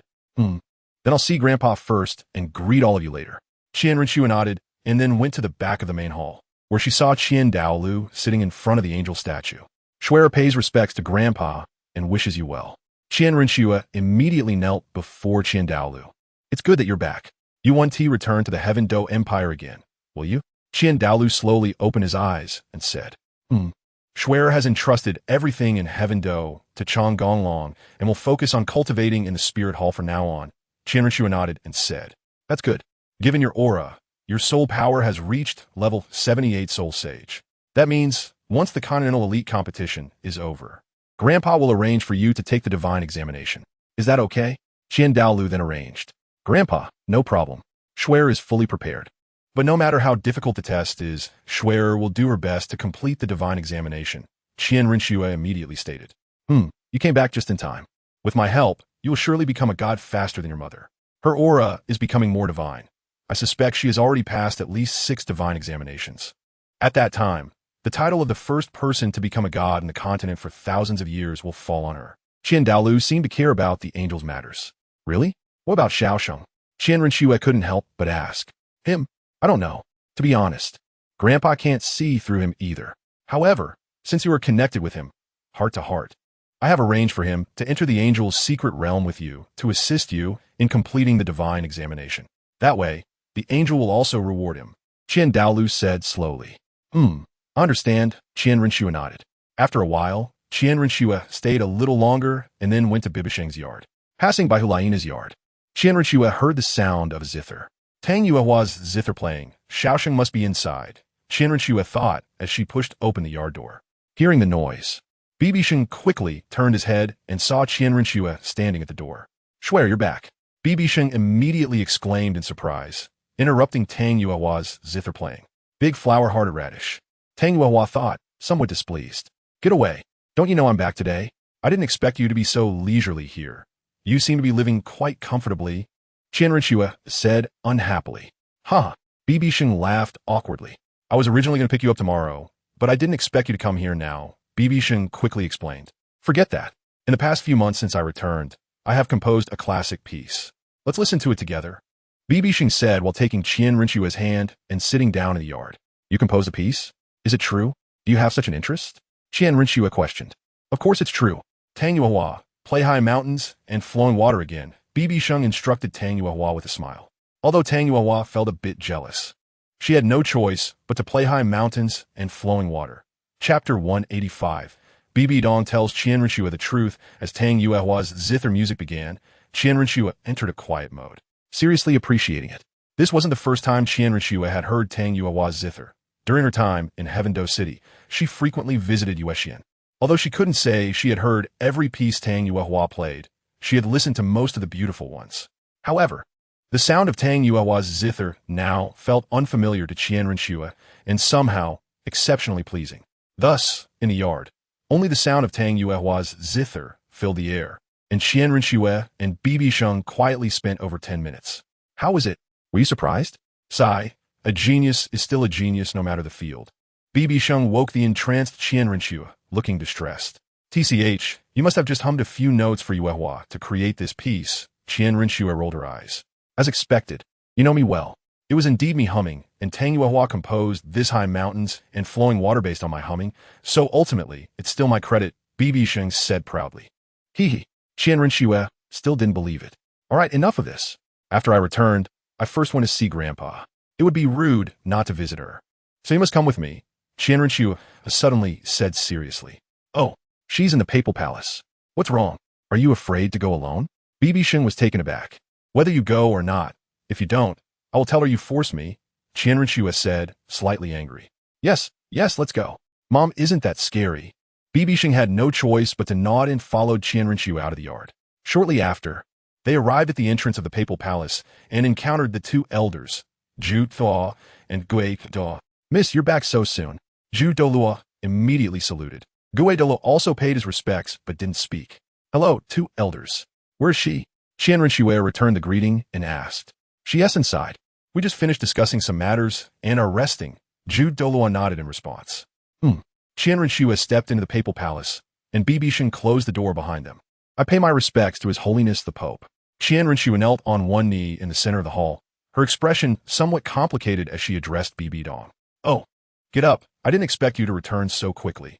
Is everything all right?" Bibidong's expression was also complex, but she hid it better than Renxue. "It's fine. The Fifth Offering's grandson, Chang Gonglong, can completely replace me using the identity of Xue Qinghe," Renxue replied seriously. "That's good. So, you're planning to stay in the Spirit Hall and inherit the position of the divine being as soon as possible?" Bibidong suddenly asked. "Yes, Your Holiness." Renxue thought for a moment and still replied. "Stop calling me Your Holiness. It's too unfamiliar. Quickly call me Mom." BibiSheng, seeing the atmosphere was awkward, couldn't stand it anymore. He nudged Renxue's arm and immediately reminded her. Hearing BibiSheng's abrupt voice made Bibidong and Renxue look at him in unison, staring intently. "What are you looking at me for? It's true. Whether it's as Mom's daughter or my wife, you have to call her Mom, right?" BibiSheng innocently clarified this relationship. "Swear, call Mom." BibiSheng quickly signaled to Renxue with his eyes and sent her a voice transmission. "Child pays respects to Mom." Renxue glanced at BibiSheng and immediately slightly lowered her head towards Bibidong. "Say, Mom, you don't still want to avoid me, do you? That would be disrespectful to me. And I won't pay attention to you for a few days." Seeing Bibidong stunned and slow to respond, BibiSheng couldn't help but speak up. Forget it. So many years have passed, and the parties involved have turned to dust. I should let go of this obsession." Bibidong glanced at the two with a somewhat complex expression, thinking about her situation in the 8th test of the Rakshasa god, which she might not be able to pass. She also thought about Renxue soon starting her own divine test, which might also involve a trial of her mindset, and thus she slowly stood up. "You two come with me. I'll take you to a place," Bibidong said again, and walked toward a small side door. Renxue followed curiously. And BibiSheng naturally did not lag behind. I told you not to be afraid. See, Mom has recognized you, BibiSheng whispered in Renxue's ear. Yeah, I didn't expect her not to insist on me calling her sister this time. You know how nervous I was just now. My palms were sweaty, Renxue said, unable to hide her joy. They then followed BibiDong back to her courtyard, at which point BibiSheng started to wonder what BibiDong's intentions were. What are you dawdling for? Come in, BibiDong called back when she saw them standing still. Okay, Mom, we're coming in, BibiSheng replied, pulling Renxue into BibiDong's courtyard. BibiDong then walked into a room, and the two followed her in. Upon entering, BibiSheng noticed a faint, elegant fragrance in the air. BibiDong arrived at her study, moved a decorative item in the cabinet, and the cabinet split open from the crack. BibiSheng was a bit surprised, never having imagined that BibiDong's room would have a secret chamber. Come in with me, BibiDong said with a complex tone and walked into the secret chamber. Schwerer, keep up. This is my first time here too. Mom must have something to tell us. BibiSheng said, sensing BibiDong's state, and guessed that BibiDong might be planning to reveal years of secrets to Renxue. Perhaps BibiDong realized that if she didn't tell Renxue about this, it would create a barrier between them. BibiSheng had only heard BibiDong briefly mention her deep hatred for Renxue. She didn't know the specifics. Behind the cabinet was a downward passage. The Spirit Hall was built on a small hill, making it considerably higher than other areas of Spirit City. After walking a few minutes down the dim passage, they saw a faint light ahead. Upon exiting the passage, they entered a spacious secret chamber, carpeted, with a statue inside, and nothing else. BibiSheng recognized it as the statue of the Rakshasa god, and BibiDong slowly walked up to the statue and finally stopped. Come here, BibiDong said, facing away from BibiSheng and Renxue. The two exchanged glances before walking over to BibiDong. Mom, what are you doing? BibiSheng couldn't help but ask. Right here, in this secret chamber, everything in my life changed. BibiDong turned to look at them slowly. Originally, I planned to keep this a secret for a lifetime. After so many years, every time it was late at night, I often dreamed of the scenes that happened here. Until the last few years, with your company, Singer, I finally felt warmth. I believe meeting you in the city of slaughter was my greatest luck. You brought a glimmer of light into my endless darkness, BibiDong said, not knowing where to start. Mom, me too. Meeting you is my greatest luck. BibiSheng quickly walked over and wrapped her arm around BibiDong's. All right, I'm not here to talk about your matters, but rather about sure. BibiDong smiled at BibiSheng. My matters? Renxue asked in confusion. Sai, Xue, are you curious and confused about why I've been so cold towards you, even loathing you every time I see you? BibiDong said with a complex expression, sighing. Yes, I often wonder why, when you treated BibiSheng so well as a child, you treated me as an enemy, speaking harshly. I used to try hard to do well to please you, but it was all in vain. Later, I gradually understood that maybe I shouldn't have been born at all, Renxue said, nodding sadly. Since that's the case, let me tell you the past today. Whether you hate me or want to kill me, it doesn't matter. I fear that after you start your divine test, you may encounter trials of the heart, and if today's matters remain unresolved, your divine test will be exceptionally difficult. If you fail, you'll either become a waste without a martial soul or even die. The divine test is not easy to pass, BibiDong explained with a sigh. So, for what reason? Renxue asked quietly. After my martial soul awakened at 6, I entered the Spirit Hall. Because of my twin martial souls, I was taken as a disciple by the Pope, who is Renxue. Naturally, I became the Holy Maiden. For a period, I was training at the Spirit Academy until I graduated at 16. I met a weak man, Yu Xiaojiang from the Blue Lightning Tyrant Dragon sect, and we were in love until I was 18. When we felt it was time to get engaged, I told Renxue, as he was my most respected teacher, and I would tell him everything.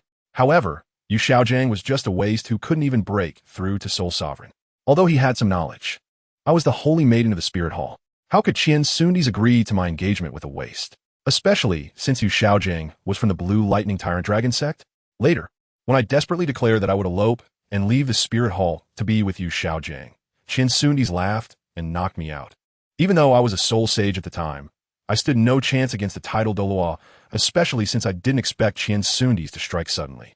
However, that waste didn't even make a sound under Renxue's threat and ran away, leaving me here alone.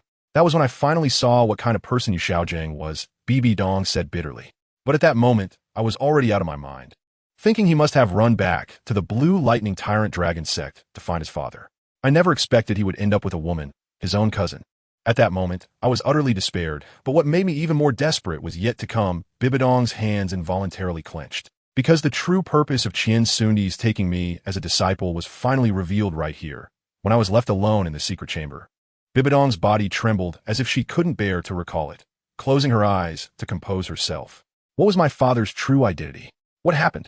Tell me. Renxue hurriedly pressed for answers. Yes, his true identity. He took me as a disciple and carefully guided me only for his own plans. Because the martial soul of the six-winged angel is hard to inherit, ordinary talented people are simply not worthy of inheriting a child of the six-winged angel, let alone wanting descendants to undergo the angel god's test. Therefore, Qian Sundi's has been searching for exceptionally talented women and ended up finding me, a person with innate, full soul power and twin martial souls. At that time, who else on the continent had my level of talent? So when I told Qian Sundi's I wanted to elope, he completely exploded, knocked me out, drugged me, and left me here. You know, when I woke up, there was only a bed here, my soul power was sealed, I was force-fed strong drugs. The result is self-evident. He forcibly took possession of me. Later, as he wished, I unexpectedly became pregnant. Originally, I wanted to terminate the pregnancy. But Qian Sunji threatened me with Yu Shaojiang and even sent someone to monitor me 24 hours a day. During this time, I was kept in this secret room, living in darkness for a long time, until I gave birth to you and was finally brought out to the courtyard. So now you know why I've been so cold towards you. Every time I see you, I think of Qian Sunji's incredibly ugly face. I hate it, and I secretly vowed to destroy the Qian family one day. When you were a few years old, I left Wuhuan City to train in the City of Slaughter. BibiSheng recounted, while BibiSheng remained silent the entire time. The more Qian Renxue listened, the more she couldn't believe it. As a woman, she naturally understood the immense torment BibiSheng had endured. Impossible. My dad is definitely not like that. If it were true, my grandpa should know. Why didn't he stop it back then? Qian Renxue said, expressing disbelief, yet a part of her began to believe it. However, she couldn't accept that the person she admired so much, Qian Sunji, could be a wolf in sheep's clothing. He stop him? How could he? Your grandpa was even more anxious than Qian Sunji. You know your grandpa.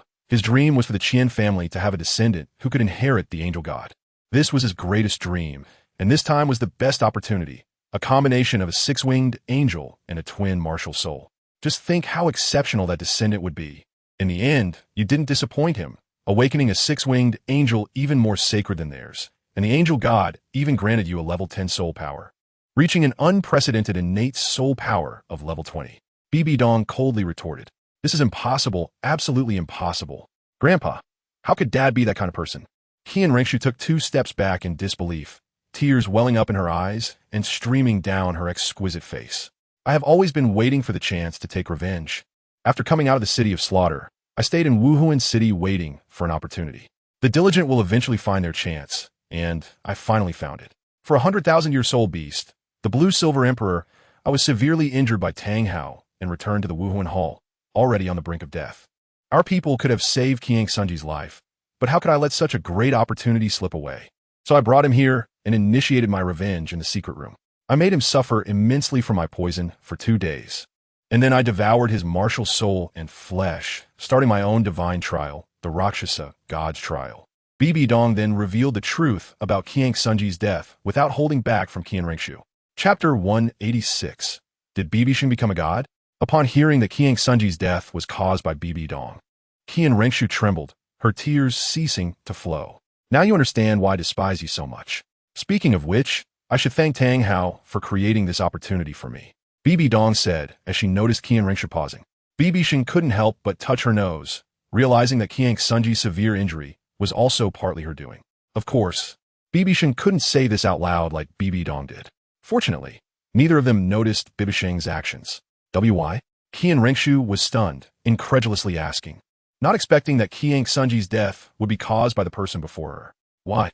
To humiliate me, and to ensure your smooth birth. I was imprisoned in this dark place for nearly a year. At that time, I felt like a puppet, a mere tool for reproduction. My heart completely died. Tell me why. BibiSheng's voice involuntarily rose, turning the questioning back to Qian Renxue. Qian Renxue was taken aback. If what BibiSheng said was true, if someone treated her like that, she would also want to tear that man apart. Impossible, I don't believe it. Everything you said is a lie. I will listen to my grandpa. Qian Renxue shouted in disbelief before running out of the secret room as tears streamed down her face. Sai Shunga, do you think she can bear this truth? BibiSheng watched Qian Renxue run out of the secret room without stopping her. She can. Little Shue has been independent since she was young. She will digest this in time. By the way, Mom, why did you suddenly bring this up? BibiSheng asked, puzzled by why Bibi Dong mentioned this today. The divine trial is not that easy to pass. It specifically targets the mindset of the heir. If I don't say it now, when she faces the mindset trial later, she may find it even harder to believe. The divine trial might also fail because I didn't tell her in advance, so it's better to let her know the truth early. Although Bibi Dong didn't want to talk about this and planned to keep the secret buried, thinking of her own impending trial and the possibility of falling a year later. Combined with Qian Renxue's need to start her own angel god trial, she no longer intended to drag Qian Renxue down. After all, her initial disdain turned into guilt. Although Bibi Dong loved Qian Renxue, it was more about guilt. Mom, I understand. Don't worry. During this time, I will guide little Shue well, and one tea let her feel hopeless. BibiSheng assured Bibi Dong. Shengat, leave suar tu. Although you can be unreliable at times, you want to treat this matter lightly. All right, let's go out now. Wait until it's almost evening, then you can find Shue and give her some time to calm down. Bibi Dong sighed. What do you mean I'm unreliable? But don't worry, I understand. BibiSheng rolled her eyes in response. The two then left the secret room, while Qian Renxue headed straight for the worship hall. Miss, you're back. What happened? Who made you cry? Is it that kid BibiSheng? Golden Crocodile Douluo approached, only to notice Qian Renxue's red eyes and tear-streaked face, causing him to become furious, thinking BibiSheng had made her cry. However, Qian Renxue had no intention of paying attention to Golden Crocodile Douluo and headed straight for Qian Daolia's location. What is going on? Why is the miss so angry? Golden Crocodile Douluo was left dumbfounded. Grandpa, is everything she said true? Qian Renxue questioned loudly. What's not true? Qian Dalu was taken aback, not expecting Qian Renxue to return in such a rage. I know everything. She told me about Dad and her. I can't believe the person I admired and respected the most since childhood is actually a wolf in sheep's clothing, Qian Renxue said with a bitter smile. What? She told you? She said herself? Qian Dalu was shocked, completely unprepared for Bibi Dong to reveal such things. Golden Crocodile Douluo heard the conversation outside and knew some details, so he addressed the other worshippers. You all go back first and let them talk properly. Second worshipper, we understand. The others were aware that there were some secrets involved, so they left the worship hall with Golden Crocodile Douluo. I just want to know if it's as she said. Qian Renxue continued to press. Qian Dalu was at a loss for words. What did Bibi Dong mean by suddenly saying these things right before little Shue's divine trial? Did she want to undermine little Shue's mindset and make it harder for her to pass the angel god trial? Qian Dalu couldn't help but speculate about Bibi Dong's intentions. Grandpa, just tell me the truth. I want to know the truth, Qian Renxue asked, her tone tinged with sadness. Sigh. Qian Dalu sighed, slowly stood up, and looked at Qian Renxue's stubborn face, sighing repeatedly. Since you already know, then Grandpa continuing to hide it from you may cause your heart to lose its vitality. Indeed, as she said, it was Jie who forced her to give birth to you. When Qian Dalu said this, he didn't dare to look at Qian Renxue, but faced the statue of the angel god. At the same time, in order for you to be born smoothly, he sent someone to bind her for nearly a year, during which her soul power was naturally sealed. Qian Dalu continued to self-deprecate. Why, Grandpa? You could have stopped it back then. Why didn't you? Qian Renxue felt as if the sky had fallen. Everything before her was gray, and she asked in a voice filled with despair. Indeed, I could have stopped it back then, but when I thought of the angel god's inheritance, I became selfish, closed my eyes, and turned a deaf ear to the outside world. You must know that Bibi Dong's talent at that time, no, until now, can be said to be the most gifted person. She became a Soul Zong at 14, and in just a year reached Soul King, and another year later, Soul Emperor, achieving Soul Sage at 18. I believe if she continued to cultivate smoothly, she would definitely reach the level of title Douluo before the age of 30. Our Qian family has guarded the inheritance of the angel god for thousands of years, but no one has met the requirements for inheriting the position of the angel god. So I was unwilling to just die quietly. I wanted to wait until the heir appeared. Therefore, when I learned of Jie's actions, I became selfish and did not stop the tragedy from happening. As a result, my selfishness was not in vain. When you awakened your martial soul, your talent met the requirements for inheriting the angel god's position. At that moment, I was very happy, extremely happy. As long as you can successfully inherit the angel god's position, all my sacrifices will be worth it. Qian Dalu slowly explained his ideals and beliefs to Qian Renxue. So, it's true that she killed my father? Qian Renxue asked again. Yes, I also know that she killed Jie. The reason I didn't seek revenge against her is that we owe her too much, and secondly, the facts have already happened. You have lost your father and cannot lose your mother's love again. Therefore, I have always pretended not to know, and I also agreed with the outside world that Tang Hao killed your father. But what I didn't expect was that she would hate you so much. At the same time, I was surprised that she actually found the position of the Rakshasa god, and after devouring your father, she opened the divine trial of the Rakshasa god. Later, I understood that after that incident, she must have developed a strong resentment and was targeted by the Rakshasa god, even being led to the city of slaughter to continue honing her resentment and killing intent. Qian Daoliu's speculation was almost spot on. No wonder, no wonder. Not long ago, I still hoped to receive her love, but now knowing the truth, I already have no face to face her. Qian Renxue said with a self-deprecating smile, "Is the divine position really that important? Now that I know all this, I can't continue to take on the divine position." Qian Renxue immediately sat down on the ground and cried in pain. "Schwerer, what has happened is irreversible. Your father and grandfather's hopes are all pinned on you." Qian Dalu squatted down next to Qian Renxue and said, "Yes, this is all her conspiracy. Just as you were about to open the divine trial, she aimed to destroy your spirit, making it impossible for you to accept the divine trial. This shows how filled with hatred she is towards our Qian family. She will not be satisfied until she destroys our family as foundation. I should have known better than to keep her. I will go and kill her now." Qian Dalu suddenly stood up, his face filled with killing intent. Who are you going to kill?" BibiSheng just arrived at the offering hall and heard Qian Daoliu's words. In an instant, he appeared before the two, staring intently at Qian Daolu. "It's you, brat. Get away from me. This is none of your business," Qian Daolu said, his anger boiling as a golden sword appeared in his hand. "Is that so? I respect you because of your age and because you are Schwerer's grandfather. Otherwise, in my eyes, the so-called offering hall is nothing at all. Now that you've made a mistake, you still dare to show killing intent? Do you think I don't exist?" BibiSheng's expression turned cold when he saw Qian Daolu summon his sword. Bibidong's reverse scale is not only BibiSheng. Similarly, in BibiSheng's heart, Bibidong is the biggest reverse scale. So whoever dares to target Bibidong, it won't work with anyone. One arrogant brat.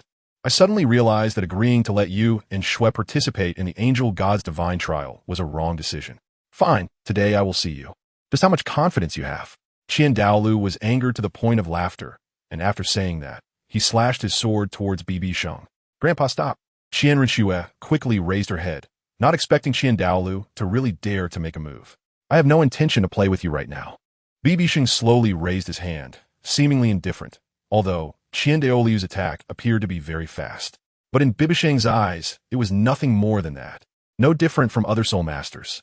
Of course, speaking from the perspective of the demon god, if it were martial souls, it wouldn't be enough for Qian Daolu to torture 100 times.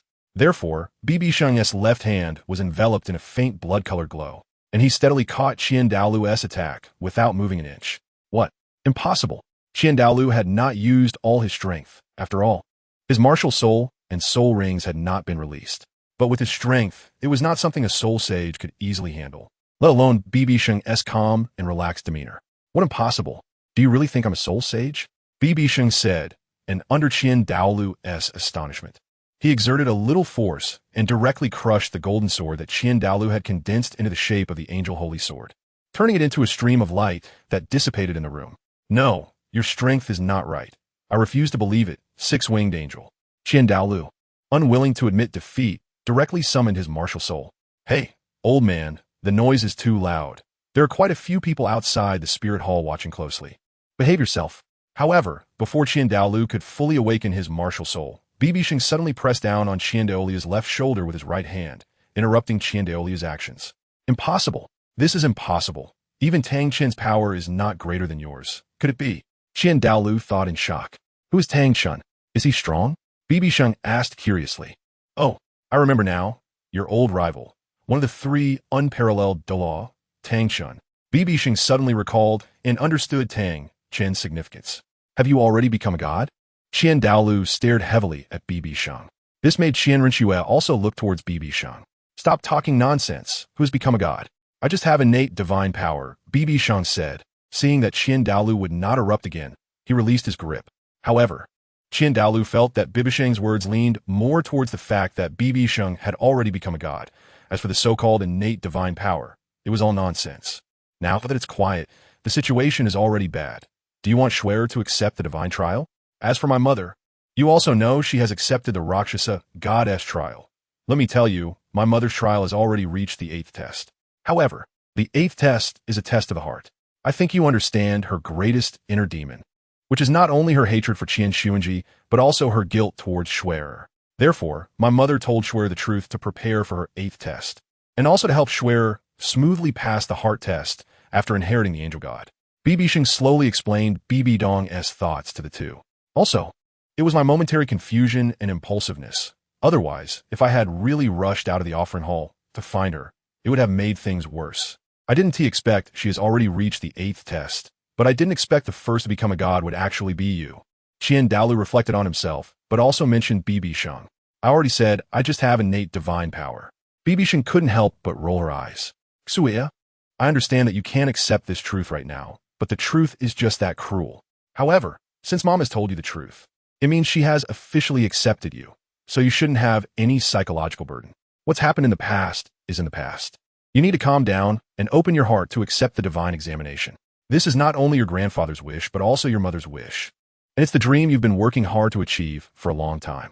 Mom told me that she only revealed the truth to you because she heard you were going to take the divine examination to ensure you wouldn't have any psychological burden. Otherwise, your divine examination would be exceptionally difficult. Although Mom's divine examination was as a Rakshasa deity, which is a different kind of god, I believe the divine examinations are generally similar. Therefore, Mom has experience and has told you the truth, so you can greet the divine examination in a fresh and perfect state. Do you understand? BibiSheng earnestly advised Qian Renxue, holding her shoulders. Qian Renxue was taken aback, and her tears stopped as she looked at BibiSheng in disbelief. Really? She asked uncertainly. Of course it's true. If Mom didn't care about you, she wouldn't have to tell you about her past that she finds hard to recall. You have to understand that when Mom remembers this, it doesn't feel good for her either. She worries that you won't be able to cope with the divine examination, which is why she told you all this. BibiSheng said seriously and sincerely. But how can I face this? Qian Renxue lowered her head slightly, feeling dejected. Actually, you're overthinking it. Think about it from the perspective of an observer. Where would you want to stand in this situation? Everything has its cause and effect. We can only say that their matters are for them to resolve. Now we are not getting along well. All right, stop thinking about their issues. Have a lollipop. I guarantee it will lift your spirits. BibiSheng gently pulled Qian Renxue into her embrace and took out a lollipop that she had eaten as a child. Are you trying to coax a child? Who wants to eat a lollipop? Qian Renxue immediately smiled. Hey, you used to love snatching my lollipops when you were little. BibiSheng teased. That was you forcing it on me. Qian Renxue pouted in dissatisfaction. All right, stop thinking about their troubles. After all, it's all in the past. We have our own lives, BibiSheng said gently when she saw Qian Renxue smile. Yes, you're right. Little Schwe, since BibiDong has acknowledged you, this matter is settled, and it should never be mentioned again, Qian Dalu said as he walked over. Hearing BibiSheng's words made him realize that perhaps BibiDong's intention in revealing the truth to Qian Renxue was to put an end to this matter. I understand now. I just need to take some time alone to accept all of this, Qian Renxue said as she left BibiSheng's embrace. She looked at BibiSheng and Qian Dalu, then knelt in front of the angel statue on Qian Daoli's jade mat, closed her eyes, and wore an expression of devotion. Kid Sheng, let's go out. Qian Dalu said upon seeing this, feeling relieved. BibiSheng also felt relieved and didn't disturb Qian Renxue anymore, following Qian Dalu to the worship hall. Kid Sheng, tell me when you became a god. After all, it's destined that I will be your grandfather, Qian Dalu curiously asked again when he saw the worship hall was empty.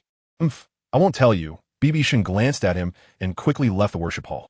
Hey, can't you show a little love for the elderly? Qian Dalu looked at BibiSheng's departing figure in silence. This is good too. BibiDong hasn't fallen into the evil thoughts of the Rakshasa deity and become a murderous demon. I estimate this kid has a large part of the credit for that. Qian Dalu secretly speculated. Meanwhile, BibiSheng returned to BibiDong's kitchen, where a full table of dishes had been prepared and BibiDong was sitting on a stool, seemingly lost in thought. Mom, I'm back. Wow, the food is ready. I'm starving, let's eat. BibiSheng said as he looked at the full table, feeling hungry and eager to pick up his chopsticks. Go wash your hands first. BibiDong slapped BibiSheng's hand and glared. Okay. BibiSheng hurried into the kitchen to the sink. Why hasn't Schwer come over? How is she doing? BibiDong immediately asked BibiSheng. Mom, don't worry. I'm here. And there's nothing to worry about. Shuer is feeling a bit better now. She just needs to calm down and accept everything. She's currently praying devoutly to the angel god. In a couple of days, she should be fine, BibiSheng replied as he shook his hands. Now that you say that, I feel even less reassured, Bibidong said. Still a bit worried. Come on, you just reunited with your daughter, and now you want to leave your son behind? I am jealous, BibiSheng said, unpleased as he returned to the dining table. Get out of here, eat your food, you little slippery one, Bibidong said speechlessly. All right, I'm going to turn my grief into strength and finish all this food, BibiSheng said as he directly picked up his chopsticks. Bibidong smiled helplessly. She didn't seem to have much of an appetite and only ate a little. Soon, the sky darkened. Before going to bed, BibiSheng took another look at the worship hall, where Renxue was still kneeling with her eyes closed in front of the statue. After hearing Dalu say that Renxue had eaten a little fruit, BibiSheng felt relieved and returned to his room. On the other side, Tang San had returned to Shrek's room. What's going on? It's been a day, and Xiao Gang should have come to find us by now, Lu Erlong said anxiously when she saw Tang San return alone without Yu Xiaojiang. Yeah, even if the teacher doesn't know we arrived in Wuhuan City today, our entrance was quite impressive. Even if he hears the discussions, he should know, Tang San said, equally puzzled. All right, you two don't be anxious. Just wait a little longer. There's still 3 days left. But before the competition starts, we can gather some information around the city, Flander reassured them. That's all we can do, Lu Erlong sighed. Could it be that Bibidong has imprisoned him? Lu Erlong speculated. Tang San, Xiao Wu, go back and study. You've been traveling for several days. And Dai Mubai and the others have already gone to bed, Flander said to the two. Okay, Dean Flander, Tang San said, rubbing his tired eyes and then returned to his room. 3 days quickly passed. The Wuhuan Square was now packed with people. However, Wuhuan Temple had anticipated this outcome long ago, so they set up a security line 50 meters away from the 3 main arenas, with Wuhuan Temple guards maintaining order on site, ensuring that there were basically no disturbances. As the crowd grew, those in the front could see clearly, while those in the back couldn't see anything. So they actually built layers of viewing platforms at their own expense, with the platforms getting higher as they went back. Yun Qingwen, by Xingren, greetings to your holiness the Pope and his highness the Sun. The entire Wuhuan battle team bowed to the Pope and the Sun. Early in the morning, Dean Yun Qingwen and teacher by Xingren led the Wuhuan battle team to the Pope's hall to meet Bibidong. Rise. The finals are about to start. Although we don't have to go on stage in the first round, we still have to present ourselves in the best condition. Anyone who dares to be negligent will face severe consequences, Bibidong said, her serious gaze sweeping over Dean Yun Qingwen and the others. We understand. Please rest assured. Your Holiness, Dean Yun Qingwen replied. Sheng you'll supervise the first 4 rounds of the finals. Yu Egwan, you'll host everything on stage. Correct me if I say anything wrong. As for Gue Mei, you will maintain order in the background. Anyone who dares to disrupt the competition doesn't need to report to me. You have permission to take action first and report later. Bibidong said, but had some special requests for Zhu Douluo. Yes, Your Holiness, Zhu Douluo replied helplessly. Yes, Your Holiness, Ghost Douluo immediately responded formally. All right, let's leave it at that for now, Bibidong nodded. Sai, this is so boring. Mom, can I skip it? Bibidong Sheng whispered to Bibidong. Bibidong said nothing. Just glanced at Bibidong Sheng. Okay, I'll supervise. Bibidong Sheng immediately understood. The representative of the worship hall, Renxue, pays respects to Your Holiness. At that moment, a beautiful figure appeared at the entrance of the Pope's hall, Renxue, calmly showing up at the main hall's door. Guomin, Bibidong was taken aback. She hadn't seen Renxue for the past 2 days and thought she wouldn't attend the finals. Shuer, you're here, Bibidong Sheng joyfully exclaimed. Renxue hadn't stepped out of the worship hall in the last 3 days. Bibidong Sheng immediately approached Renxue, took her hand, and then brought her to stand beside Bibidong. This is Sister Shui. It's my first time meeting her. What a noble and beautiful woman. Hulaina remarked upon seeing Renxue. President Yun Qingwen, Yu Guan, ghostly charm. You all head to the arena first, Bibidong instructed them. Yes. Zhu Douluo and Ghost Douluo led the other members of the Wuhuan Temple team out, naturally leaving Hulaina behind. Mom, Renxue immediately knelt in front of Bibidong. Shuer, get up. Bibidong quickly helped Renxue to her feet with both hands. As long as you don't hate me, Bibidong smiled slightly. How could I hate you, Mom? It's our Qian family that owes you too much. Renxue's eyes began to redden. Sai, let's not talk about that. It's all in the past. It's good that you can let it go, Bibidong said with a comforting smile. Yes, little Shui. It's all over now, Bibidong Sheng added. Thank you, little Sheng. Without your guidance, I might not have been able to get through it, Renxue nodded. Let's not talk about this anymore. Although you know her name, it's your first time meeting her. This is my only disciple, Hulaina. BibiSheng introduced Hulaina to Renxue while holding her hand. I met Sister Shue. Hulaina immediately bowed. I'll call you Nana. You're very beautiful too. Nana, Renxue returned the greeting. All right, you three should get along well and understand each other. Now, you can go to the entrance of the Wuhuan Hall to supervise this match, BibiSheng said with a smile. Yes. BibiSheng led the two girls out of the Pope's Hall. Watching the three of them, BibiSheng suddenly felt old. What a wonderful life this is, she thought. Watching the three of them walk out of the Pope's Hall, chatting and laughing. Holy Son, Holy Maiden, you are out, Douluo immediately said. Yuguan, it's about time. Let's get ready. We'll start at 9 o'clock sharp. BibiSheng nodded and instructed. Understood. Douluo nodded and then walked out of the Wuhuan Hall's main door, holding a roster. Soon, a wave of soul power appeared around Douluo, along with the emergence of soul rings, and he lightly leaped to the largest arena in the center. Everyone be quiet, Douluo said solemnly, shocking the entire audience. Title Douluo, members of the Wuhuan Temple come out. The fact that a title Douluo was presiding over the match showed the Wuhuan Temple's significant influence. You can't deny that only a title Douluo can keep the audience in check. As for soul Douluos, there are plenty among our crowd of 10,000. The onlookers began to discuss quietly as they watched Douluo. With everyone's attention focused, the long-awaited 5-year elite tournament for young soul masters is about to begin. Before the two major Imperial Academy teams enter, I would like to state 2 points. First, anyone who dares to cause trouble will be considered an enemy of the Wuhuan Temple and will be killed without mercy.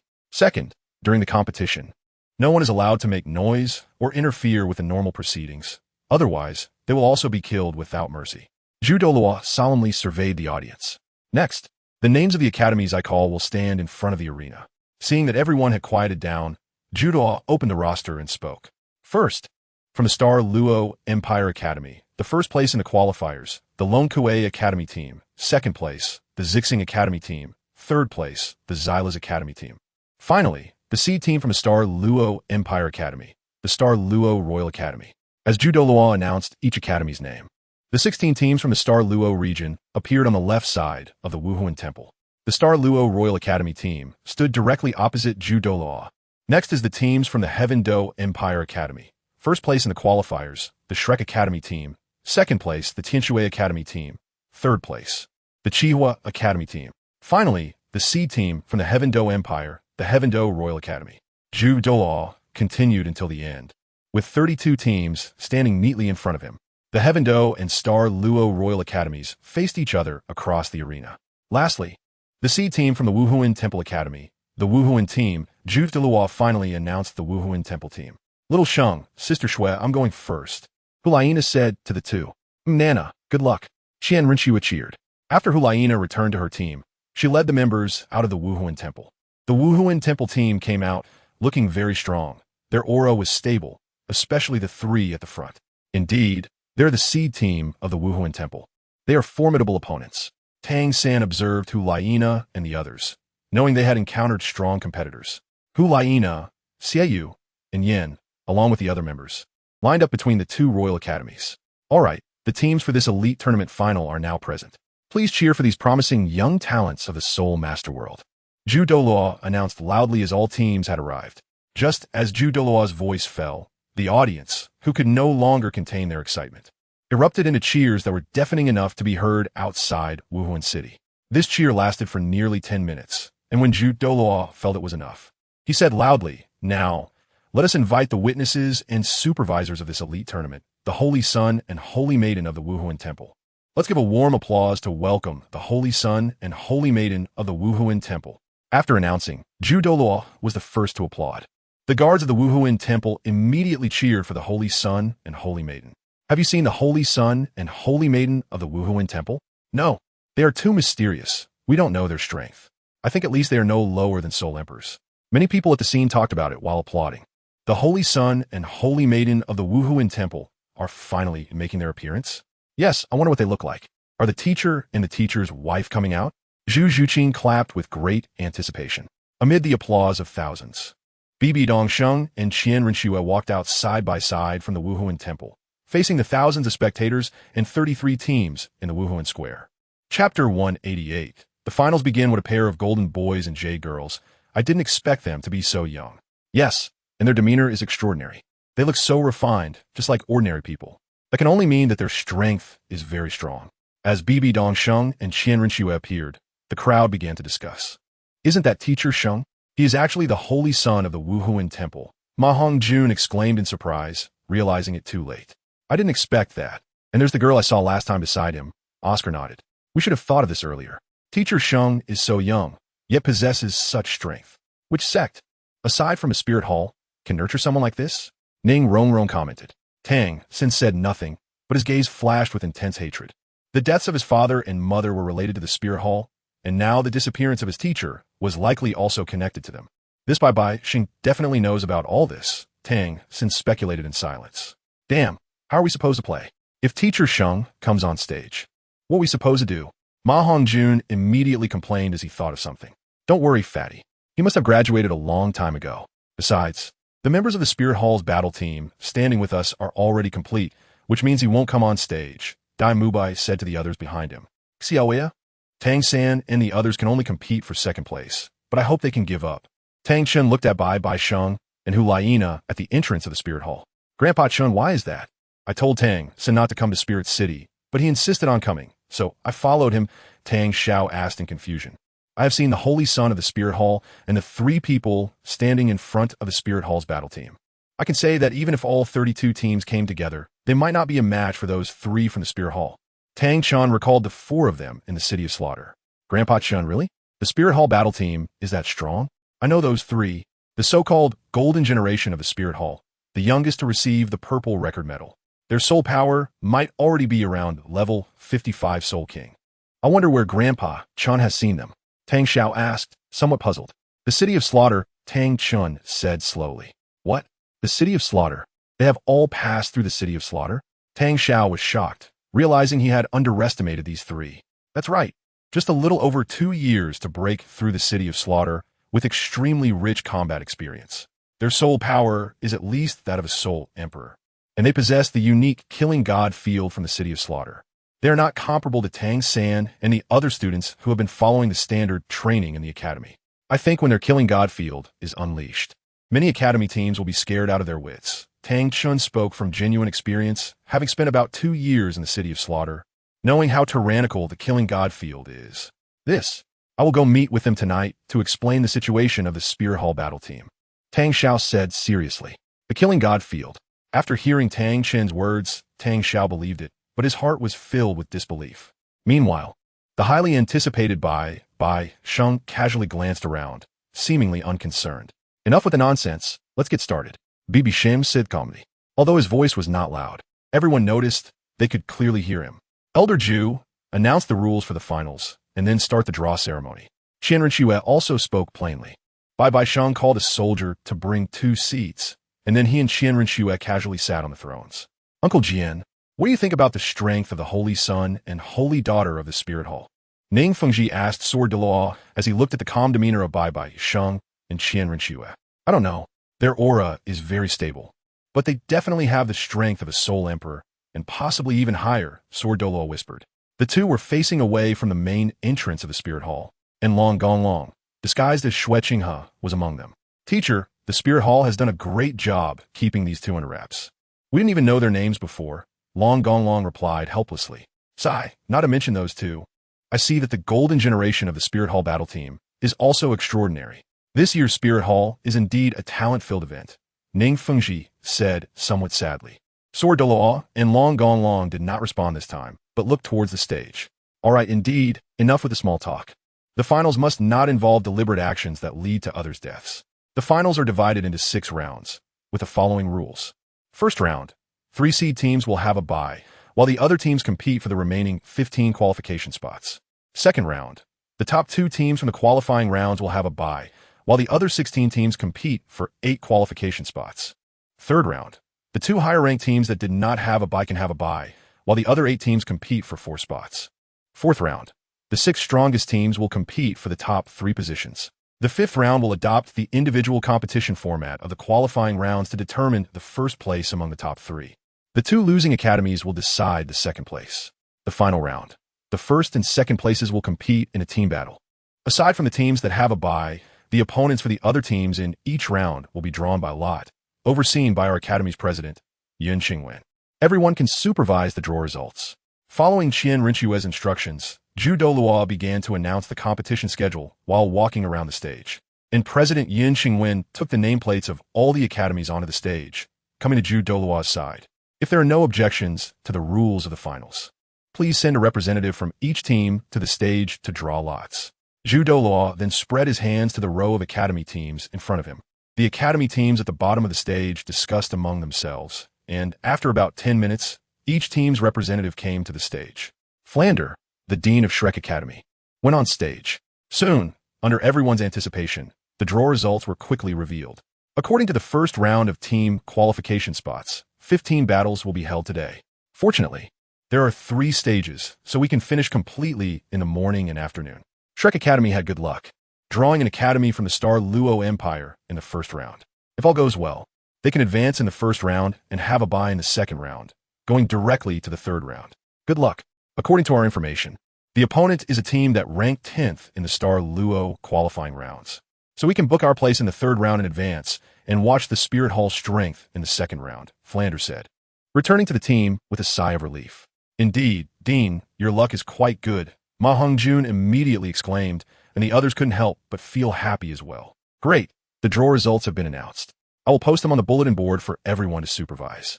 Now the first, second, and third groups will go on stage to compete, followed by the others in order, Douluo said, then went to the host platform in the middle of the 3 stages, with President Yun Qingwen and teacher BibiSheng by his side. We are the 6th group. Get ready. Ning Rongrong and Ma Hongjun, you 2 go on stage. The 7 of you will come out together. In the finals, there's no need to hold back. As for the match on stage, it will still be directed by Tang San, the control-type Soul Master. Is that all right? Since the tactical master Yu Xiaojing is not here, Flander had to arrange it. No problem, Dean, Tang San, and the others replied in unison. With everything ready, the finals began in cheers as the 6 teams took the stage. 4th Soul Skill, Xianbing Pa. 3rd group, the Tianxue Academy team wins. 4th Soul Skill, Hu Yaoyang. 1st group, the Qihua Academy team wins. 3rd Soul Skill, Lei Shunji Nu. 2nd group, the Lei Ting Academy team wins. After about 10 minutes, the results of the matches on the 3 stages were announced. The Shui Binger from Tianxue Academy actually reached level 47 Soul Master. Could it be that she specialized in attack-type Soul Masters? BibiSheng looked at the beautiful girls from Tianxue Academy and recognized Shui Binger, who he had spent a few days with back then. 4th, 5th, and 6th groups come on stage. Douluo said loudly as he saw that the stage was already empty. It's our turn. Haha, watch me unleash my power. Ma Hongjun immediately became excited. Be careful. Don't capsize in the gutter, Tang San said flatly. Then, Dai Mubai stood at the front and led Tang San and the 6 of them to the 3rd arena. Oh, this little rabbit really dares to come. BibiSheng sneered at Xiao Wu on the stage. What little rabbit? Qian Renxue, heating BibiSheng's thirds. Couldn't help but ask curiously. Didn't I tell you? BibiSheng was taken aback. What did you say? I still think you're inexplicable. Qian Renxue rolled her eyes. Do you see that cute pink girl on the stage? BibiSheng pointed at Xiao Wu. I see her, so what? Qian Renxue still looked puzzled. She's not ordinary. She's a rabbit, BibiSheng said slowly. What do you mean by a rabbit? Wait, are you saying she's a 100,000-year soul beast that has transformed? Qian Renxue exclaimed softly as she thought of a possibility. But that doesn't make sense. She doesn't look that big. You said this Xiao Wu is just over 14 years old. If she really is a 100,000-year soul beast that has transformed according to her age and strength, she shouldn't have reached maturity yet. The elder Jew and the elder Ci, Tan, she should have already seen through her identity. Qian Renxue then asked in confusion. You're right, but she must have some kind of treasure that can hide her aura. I encountered her before in the Ballot Kingdom, and later when I met her in Tiando City. I couldn't sense the aura of a soul beast, BibiSheng explained to Qian Renxue. Since that's the case, what are we waiting for? Let's have Elder Jew capture her. Qian Renxue immediately decided. Don't rush. Mom is known for a long time and has been waiting for this 100,000-year soul beast to come. She also wants to use her for something, just waiting for the finals to end. Moreover, Mom's second martial soul still lacks 2 soul rings. BibiSheng explained while patting Qian Renxue's hand. I see. Mom has been prepared for a long time. That's good, Qian Renxue said. And since BibiSheng said so, she stopped speaking. As the Battle of Shrek Academy began, Xiao Wu activated her martial soul, which made Tang Chun even more curious. Strange, too strange. Her aura really doesn't feel much like a human. What's the reason? It seems like the aura is deliberately hidden, Tang Chun thought to himself while looking at Xiao Wu. Fourth soul skill, blue silver cage. For soul rings shown on Tang San's body, 2 yellow, 1 purple, and 1 black. Fourth 10,000-year soul ring. The Star Luo Empire side was surprised as they had not seen Tang San before. Fourth soul skill, white tiger meteor fist.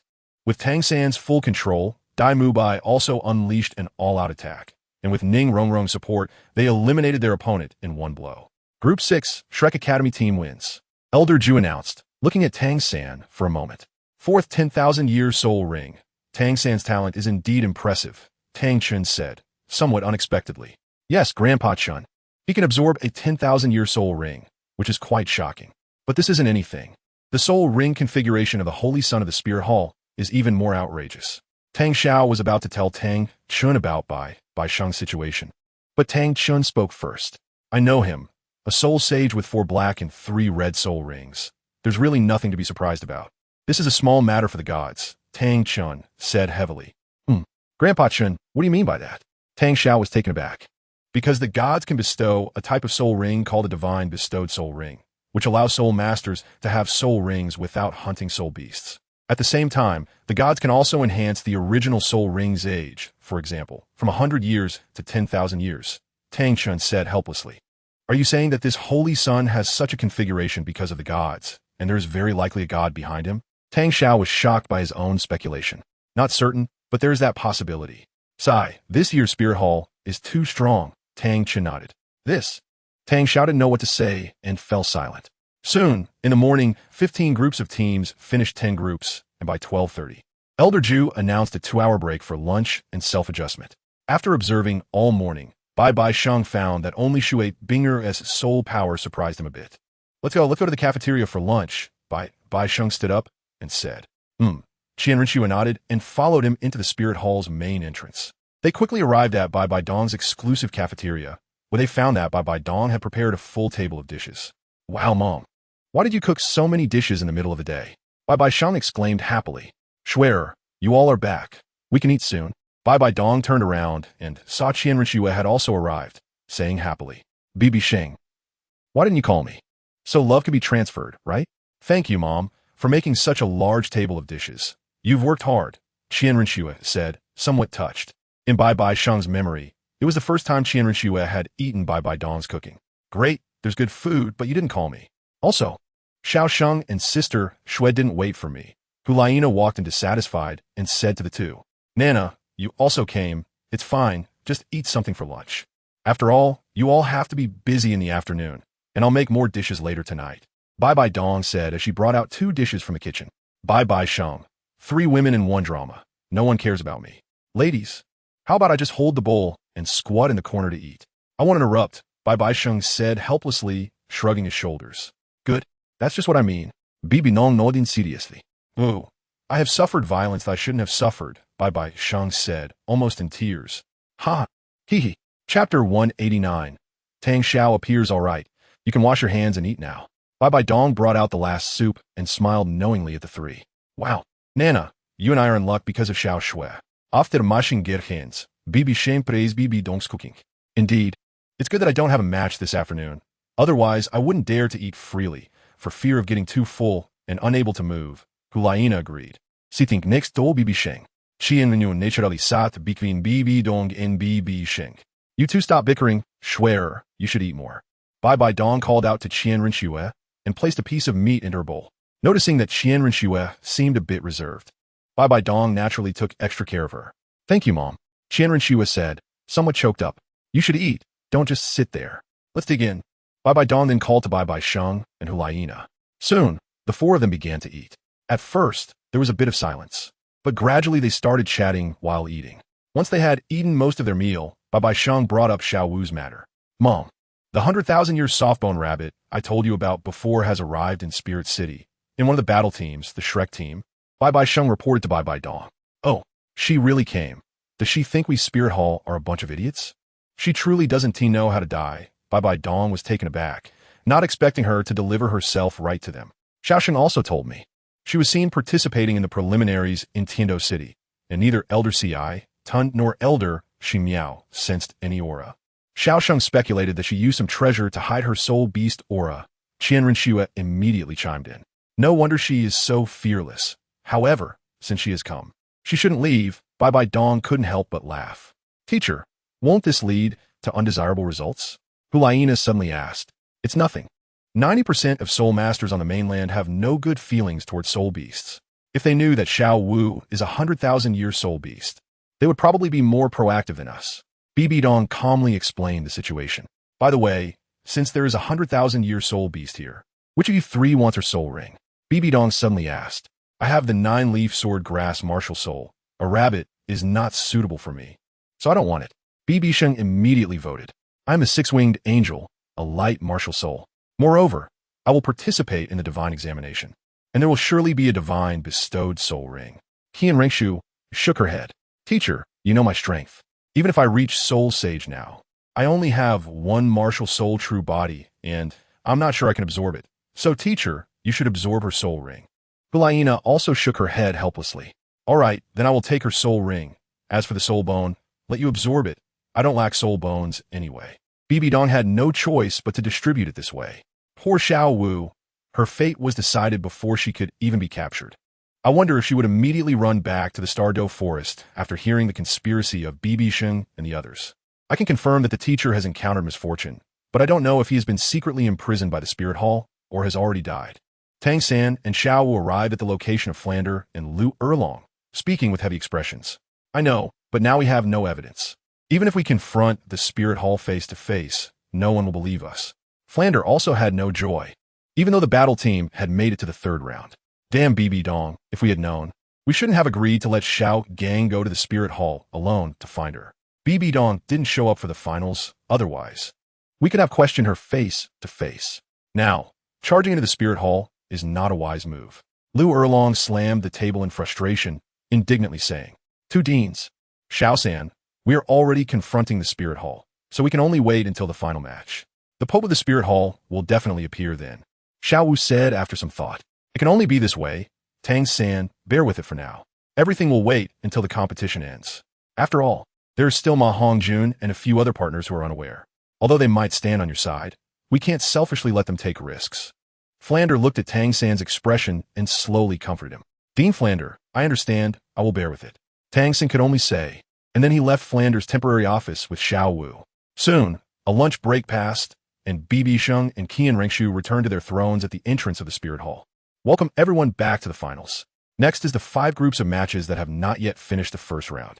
After they finish, we will draw lots to determine tomorrow's schedule. Douluo announced as he returned to the referee's table after announcing.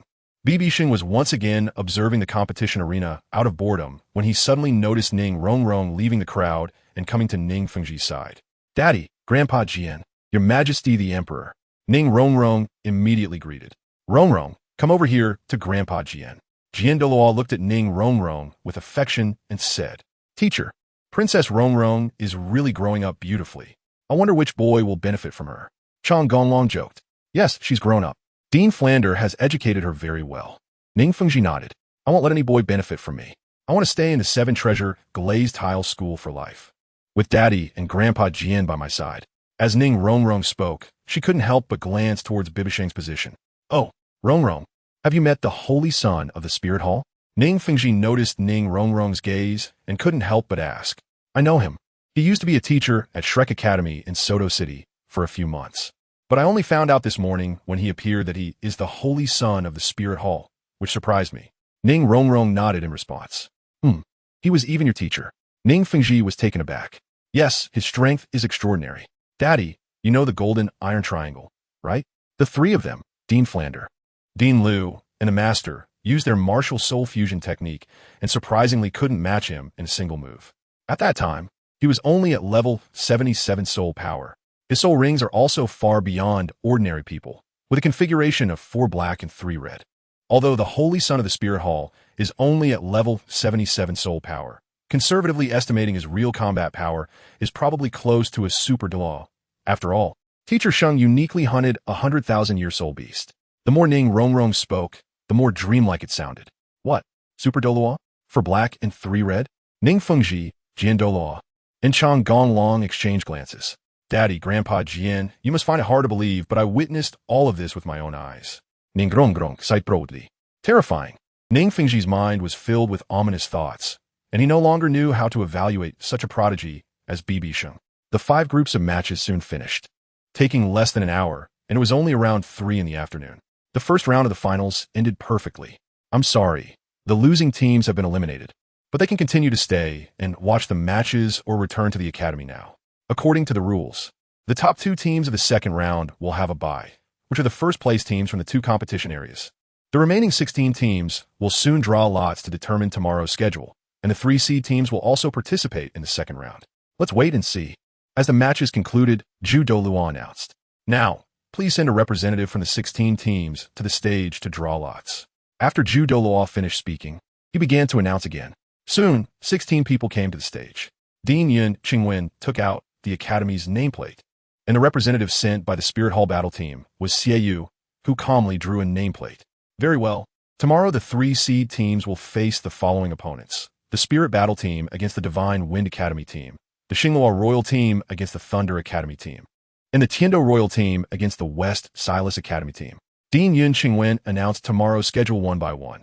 The captain of the Divine Wind team walked back to the team with a helpless expression. "Brothers, our luck is not good. It seems we will stop at the second round tomorrow. Don't blame me," the captain of the Divine Wind team said to his teammates. "Captain, what are you talking about? We all accept this reality. I just hope we can show our full strength tomorrow and have no regrets." Exactly, being able to come to the finals to compete. We are already very satisfied. Yes, we never expected to win the championship. Who can win against that group of devils from the Spirit Battle team? Sigh. It doesn't matter what place we get, as long as we don't lose face tomorrow. All right, tomorrow will be our best battle.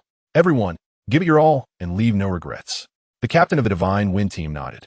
As the drawing concluded, BibiSheng and Qian Renxue stood up and walked into the Pope's Hall, briefly reporting. Then BibiSheng took Qian Renxue to Tang Yuehua's courtyard. "Tang Yuehua, why aren't you watching the competition and instead brooding here?" BibiSheng asked as he looked at Tang Yuehua, who was absent-mindedly wiping something. Tang Yuehua glanced at him with a hint of resentment and said, "There's nothing to watch. Didn't you all come back so early?" Actually, it was quite lively, especially their matches, but their battles don't attract us much.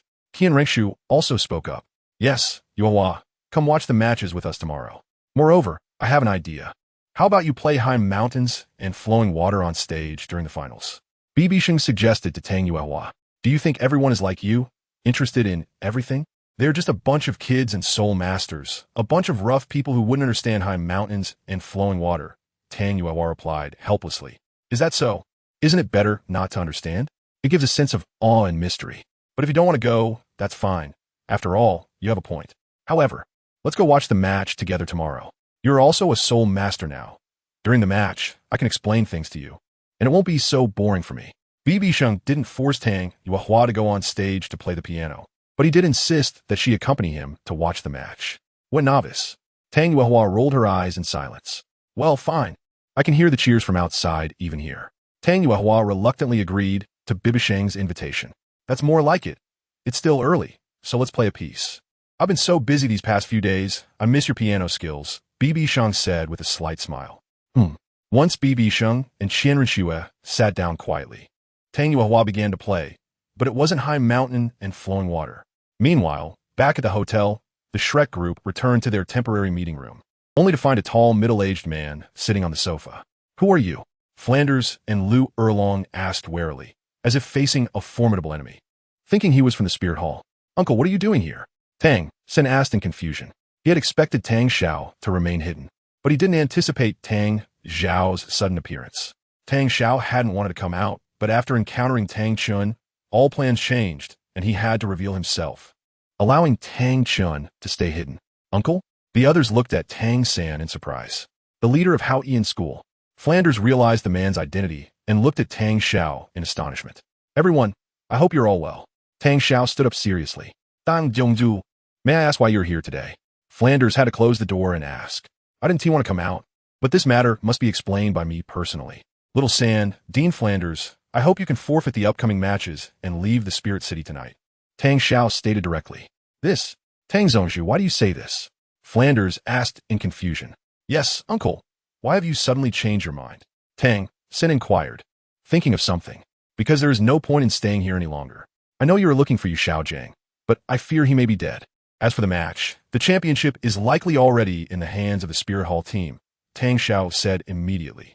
While Tang San and others were looking for Yu Xiaojiang, Tang Xiao had also sent people to inquire and learn that Yu Xiaojiang had entered the Spirit Hall but had not come out. Tang Zhongzhu, the match isn't over yet. How can you be so sure the championship belongs to the Spirit Hall team? Lu Erlong asked in confusion, while Ning Rongrong, Zhu Zhuqing, and others listened to Tang Zhao's answer. To be honest, I have already received information about the strength of the 7 main members of the Spirit Hall team, 4 of whom are around level 47 soul ancestors, and most importantly, the Golden Generation has already reached level 65 soul emperors, Tang Xiao said seriously. What? That's impossible. How can a team have such a large disparity in strength? Becoming a soul emperor before the age of 25? Is the Spirit Hall misreporting their ages? Tang Sen exclaimed. Yes, Tang Zhongzhu, that sounds unbelievable. Flanders nodded in agreement with Tang San's viewpoint. You don't know what these 3 have been through. They're the carefully cultivated elites of the Spirit Hall. Let me put it this way. All 3 of them have martial soul domains. And they all share the same domain called the Killing God domain, which is formed from endless killing intent. Tang Xiao revealed the background of Hulaina and her companions. The Killing God domain? Could it be that they have survived the most dangerous and notorious killing city in the continent? Flanders immediately exclaimed in surprise. Killing City? What kind of place is that? Dai Mubai couldn't help but ask. As the name suggests, the Killing City is a place where killing can happen freely. Battles occur every moment. So, if you still want to continue to participate in the finals, I feel that the Spirit Hall has already set a trap. If you don't leave now, it may be too late to exit the Spirit City, Tang Xiao said, feeling a sense of foreboding in his heart, which he realized came from the Spirit Hall. Chapter 190. The Spirit Hall team takes the stage. Therefore, the Golden Generation of the Spirit Hall may have killed more than you have fought in total. The finals cannot involve killing, but this is the Spirit Hall's territory. And they have countless reasons to kill you, Tang Xiao continued to advise seriously. What? There is actually such a place. Tang San was taken aback. So strong? There must be some assistance from the teacher's medicinal baths here. Zhu Zhuqing thought secretly, recalling the medicinal bath BibiSheng had taught her, which she also wanted the Golden Generation to use. The others fell silent, and for a moment, the room was filled with an eerie quiet as they exchanged glances, unsure of what to say. Sigh, I know it's hard for you to accept this situation. I'm not trying to raise their spirits at the expense of yours. Although their soul power is only around level 65, considering their real strength and battle experience, ordinary soul saints may not even be their match. In desperate situations, soul saints may have to avoid their sharpness. Tang Xiao sighed and waited a few minutes before speaking again. Tang Zhongzhu. Flanders was the first to speak. I know you wouldn't lie to us, but even if we can't win the championship, if we give up now, we would be no different from fleeing soldiers in battle. How would Shrek Academy continue after that? Flanders sat on the sofa, taking a deep breath and speaking seriously. What Big Brother Flanders said is right. If we give up the match now, we would be like soldiers fleeing in battle. Moreover, what you said is merely speculation. The Spirit Hall has built a stage in such a large square for thousands to watch. They wouldn't attack us casually. Otherwise, it would chill the hearts of the continent's soul masters, Lu Erlong said to Flanders. Not to mention us, but think about these kids. If they choose to retreat now, it would certainly leave a shadow on their hearts for a lifetime. Flanders continued. Uncle, both deans are right. If we withdraw now without fighting, we certainly wouldn't be able to overcome this hurdle in our hearts. Tang Sen took a deep breath and said to Tang Xiao, Exactly. We cannot inexplicably give up the match at this moment. Dai Mubai added in agreement. That's right, we won't either, the others nodded in agreement. Sigh. Tang Xiao let out a deep sigh and sat down on the sofa beside Flanders. Bang at that moment, the door to the room was opened, and everyone turned to see Ning Fengji and the sword Douluo. Tang Zhongzhu, what they said is correct. Fleeing without fighting is cowardly behavior. For us soul masters, it may leave a psychological shadow, making the path of future cultivation extremely difficult. These children all have the qualifications to become titled Douluos. If they are affected because of today, it may hinder their breakthroughs to soul Douluo. Ning Fengji slowly spoke as he entered. Dad, Ning Rongrong called out. Elder Ning, did you hear everything? Tang Xiao was taken aback. Yes, I originally came to chat with these kids, but as soon as I reached the door, I heard your conversation. Ning Feng Ti noted. Elder Ning, what do you think? Tang Xiao asked. I know that the Spirit Hall has many grievances with the Haotian school, but during the competition, all forces' attention is focused on the Spirit City.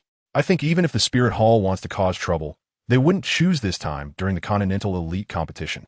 It wouldn't benefit the Spirit Hall at all. In fact, this act could even lead to a loss of support among the Spirit Hall members. Ning Fengji immediately analyzed. All right, maybe I'm overthinking it, but I always have an uneasy feeling. With just a few days left until the finals, I will call a few elders from the Haotian sect to Wuhuan City to be prepared. Tang Xiao also knew that it might be impossible to persuade them this time. So he wrote a letter back to the sect, while looking for Flander and others. At the same time, Tang Xiao thought of Tang Chun being in the shadows. Even if something really happened, he believed Tang Chun would help them escape. Well, it's best that Sect Master Tang is prepared like this. But I didn't expect Sect Master Tang to come to Wuhuan City this time, Ning Fengji inquired curiously. There's no way. Brother Hao may have already died at the hands of the people from the Wuhuan Hall, so I could only follow the little third to Wuhuan City in the dark. Tang Xiao shook his head helplessly. Really? I haven't heard from Douluo Haotian for a long time. So he really has gone missing? Ning Fengji's mood was also somewhat heavy. In the hotel, Shrek and his group seemed to be under a dark cloud, while in the Wuhuan Hall, it was filled with joy. Cool, let's celebrate Schwer officially returning to our lives. Everyone have a drink, Bibi Dong immediately called out. BibiSheng, Renxue, and Hu Lina naturally raised their glasses. The four who originally didn't often drink filled their glasses for Renxue's official return. Come, little Schwer, to celebrate your escape from the sea of suffering in Tiando City. From now on, we will all live together, BibiSheng immediately stated. Sister Schwer, I toast to you too, Hu Lina immediately followed. Thank you, everyone. Let us drink together. Renxue said immediately. The four of them downed the contents of their 200-milliliter cups in one go. They continued eating until nearly 10 o'clock at night before breaking up. In the end, BibiSheng followed Renxue to the offering hall to her courtyard. Little Sheng, I'm so happy today. It feels like a dream all day long. Renxue said, holding BibiSheng's hand. This is all your hard work. It was just a misunderstanding between you and your mother. Now that everything is clear, it's good. BibiSheng smiled gently, stroking Renxue's golden soft hair. Well, when I wasn't around, you must have said a lot of good things to her for me. Thank you. Renxue smiled sweetly. Isn't that what I should do? Isn't the current interaction great? All right, there's no need to say thank you. Let's sleep, BibiSheng smiled. The next day, around 8 o'clock, the two finally got up, dressed, and went to the Pope's hall. Schwerer, wait a moment, called Tang Yuehua. BibiSheng suddenly remembered that she had agreed to watch the match with Tang Yuehua as they passed by the courtyard. Okay, Renxue had no objections. The two then knocked on the door and found Tang Yuehua cleaning breakfast dishes. Tang Yuehua, the match starts at 9. BibiSheng walked into the room. Got it. I'll be ready soon. I don't want to watch, but you insist on dragging me along, Tang Yuehua said helplessly. Is it because there are too many people? You won't feel shy, will you? BibiSheng suddenly asked. Go away. Do you think I'm an inexperienced little girl? I'm just simply a bit uninterested, Tang Yuehua replied unhappily. If that's the case, let's go watch together. You're just wasting time in the courtyard anyway. Fine, let us go. Tang Yuehua helplessly tidied up the dishes and followed BibiSheng out of the room. They soon arrived at the entrance of the Wuhuan Hall, where BibiSheng asked a soldier to bring over a single sofa for Tang Yuehua to sit on. Elder Ju, it's almost time to start, BibiSheng said to Ju Douluo, who had been waiting nearby. Your Highness, I understand. Ju Douluo nodded and went up to the arena to observe the surroundings. Hiss. There are really a lot of people. I didn't expect the square to be packed. Tang Yuehua sat next to Renxue, naturally not sitting right next to BibiSheng. Is this unexpected for you? I told you, this competition is worth seeing. The cheers can stir one's blood, as if returning to the passionate state of youth. BibiSheng said, Nonsense. As a weak woman, how could I have any passionate state? When I realized there was no possibility of progress in soul master skills, I just practiced playing the piano, Tang Yuehua said with a helpless smile. Lady Yu, isn't being ordinary a life that many people aspire to? Renxue said slowly. Indeed. Although it's dull, there aren't many worries, of course. There are still many young boys and girls with their own troubles in class at Yuexian. Tang Yuehua shook her head. Just like that, while the three were chatting casually, someone in the square noticed the situation. Oh, that woman, have you seen her? Could it be the current pope of the Wuhuan Hall? It's unlikely. If she were really the pope, the soldiers around her would definitely greet her. An elder Jew on the arena didn't introduce her either.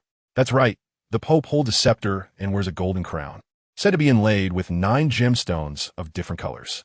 Impossible. How could Sister Yuehua be next to the holy son of the Wuhuan Hall?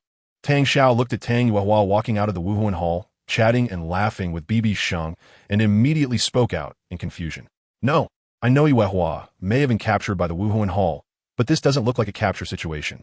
Plus, Yuehua should know about our situation with the Wuhuan Hall. So how could she be so close to them? Tang Xiao looked puzzled and almost couldn't help but rush over to question Tang Yuehua. Xiaoya? Who is this Yuehua you're talking about? Why has your aura changed so much? Fortunately, we are hiding in the crowd. The title Douluo opposite hasn't noticed. Tang Chun asked curiously. Oh, Grandpa Chun, Yuehua is your third granddaughter, 10 years younger than me. You haven't met her yet, but her talent is hard to describe. When her martial soul awakened, it mutated and was permanently fixed at innate level 9.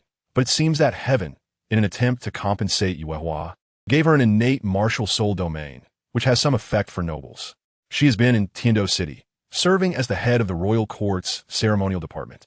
But I didn't expect to hear a few months ago that Tang Yuehua went missing one night, and that was when I met Tang San. I always thought the Wuhuan Hall had taken Yuehua, but looking at it now, it doesn't seem like she was taken. Tang Xiao shook his head helplessly, not understanding what was going on with Tang Yuehua. My granddaughter, now that you mention it, she does resemble you a bit. Her temperament is really good. She could rank among the top 5 among the women I know. However, it's good that we now know Yuehua is fine. Looking at the situation, she seems to be safe and sound, so there's no need to worry, Tang Chun slowly advised. I'm just a bit confused about why Tang Yuehua is like this. And she seems to be quite familiar with the holy son of the Wuhuan Hall. Wait, Grandpa Chun, you don't think Yuehua ran away with the holy son of the Wuhuan Hall, knowing about our family situation, and that's why she didn't dare to tell me? Do you? Tang Xiao was suddenly shocked by his own speculation. It's possible, but Yuehua's talent isn't great. While the other side is the holy son of the Wuhuan Hall. I know his talent. He can be said to be unprecedented in 1,000 years. If Yuehua can unite with him and give birth to a child with the Haoyan sect bloodline, that would be good too, Tang Chun said calmly. This, Grandpa Chun, wouldn't that be betraying our ancestors? Tang Xiao was surprised by Tang Chen's words. Then what do you want? You said it yourself. Yuehua's martial soul mutated, permanently fixed at innate level 9. Bringing her into this 1T have any effect? Our matters are for us men to resolve, Tang Chun retorted. Sigh. I hope my guess is wrong. Tang Xiao recalled how Tang Yuehua had some hardships in her childhood and could only sigh. Welcome to the second round of the finals, where 16 teams are competing for 8 spots to advance. Next, let's welcome the result from yesterday's draw to the stage for the matches. After observing that all teams had arrived, Douluo announced.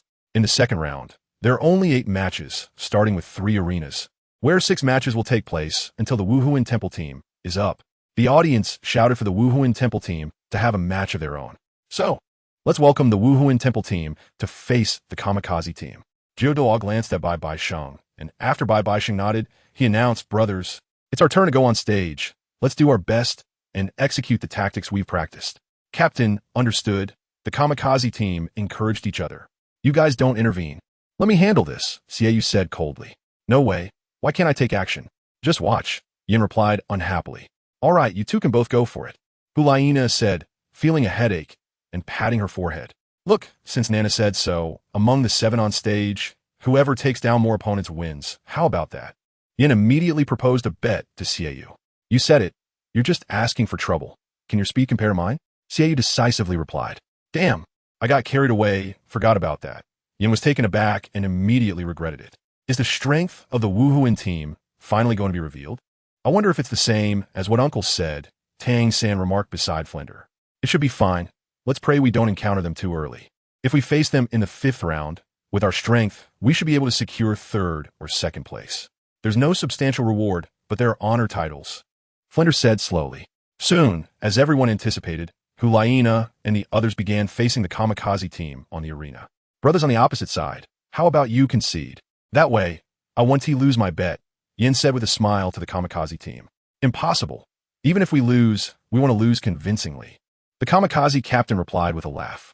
Very well, I'll go easy on you. After all, I'm afraid I might accidentally kill you if I use too much strength.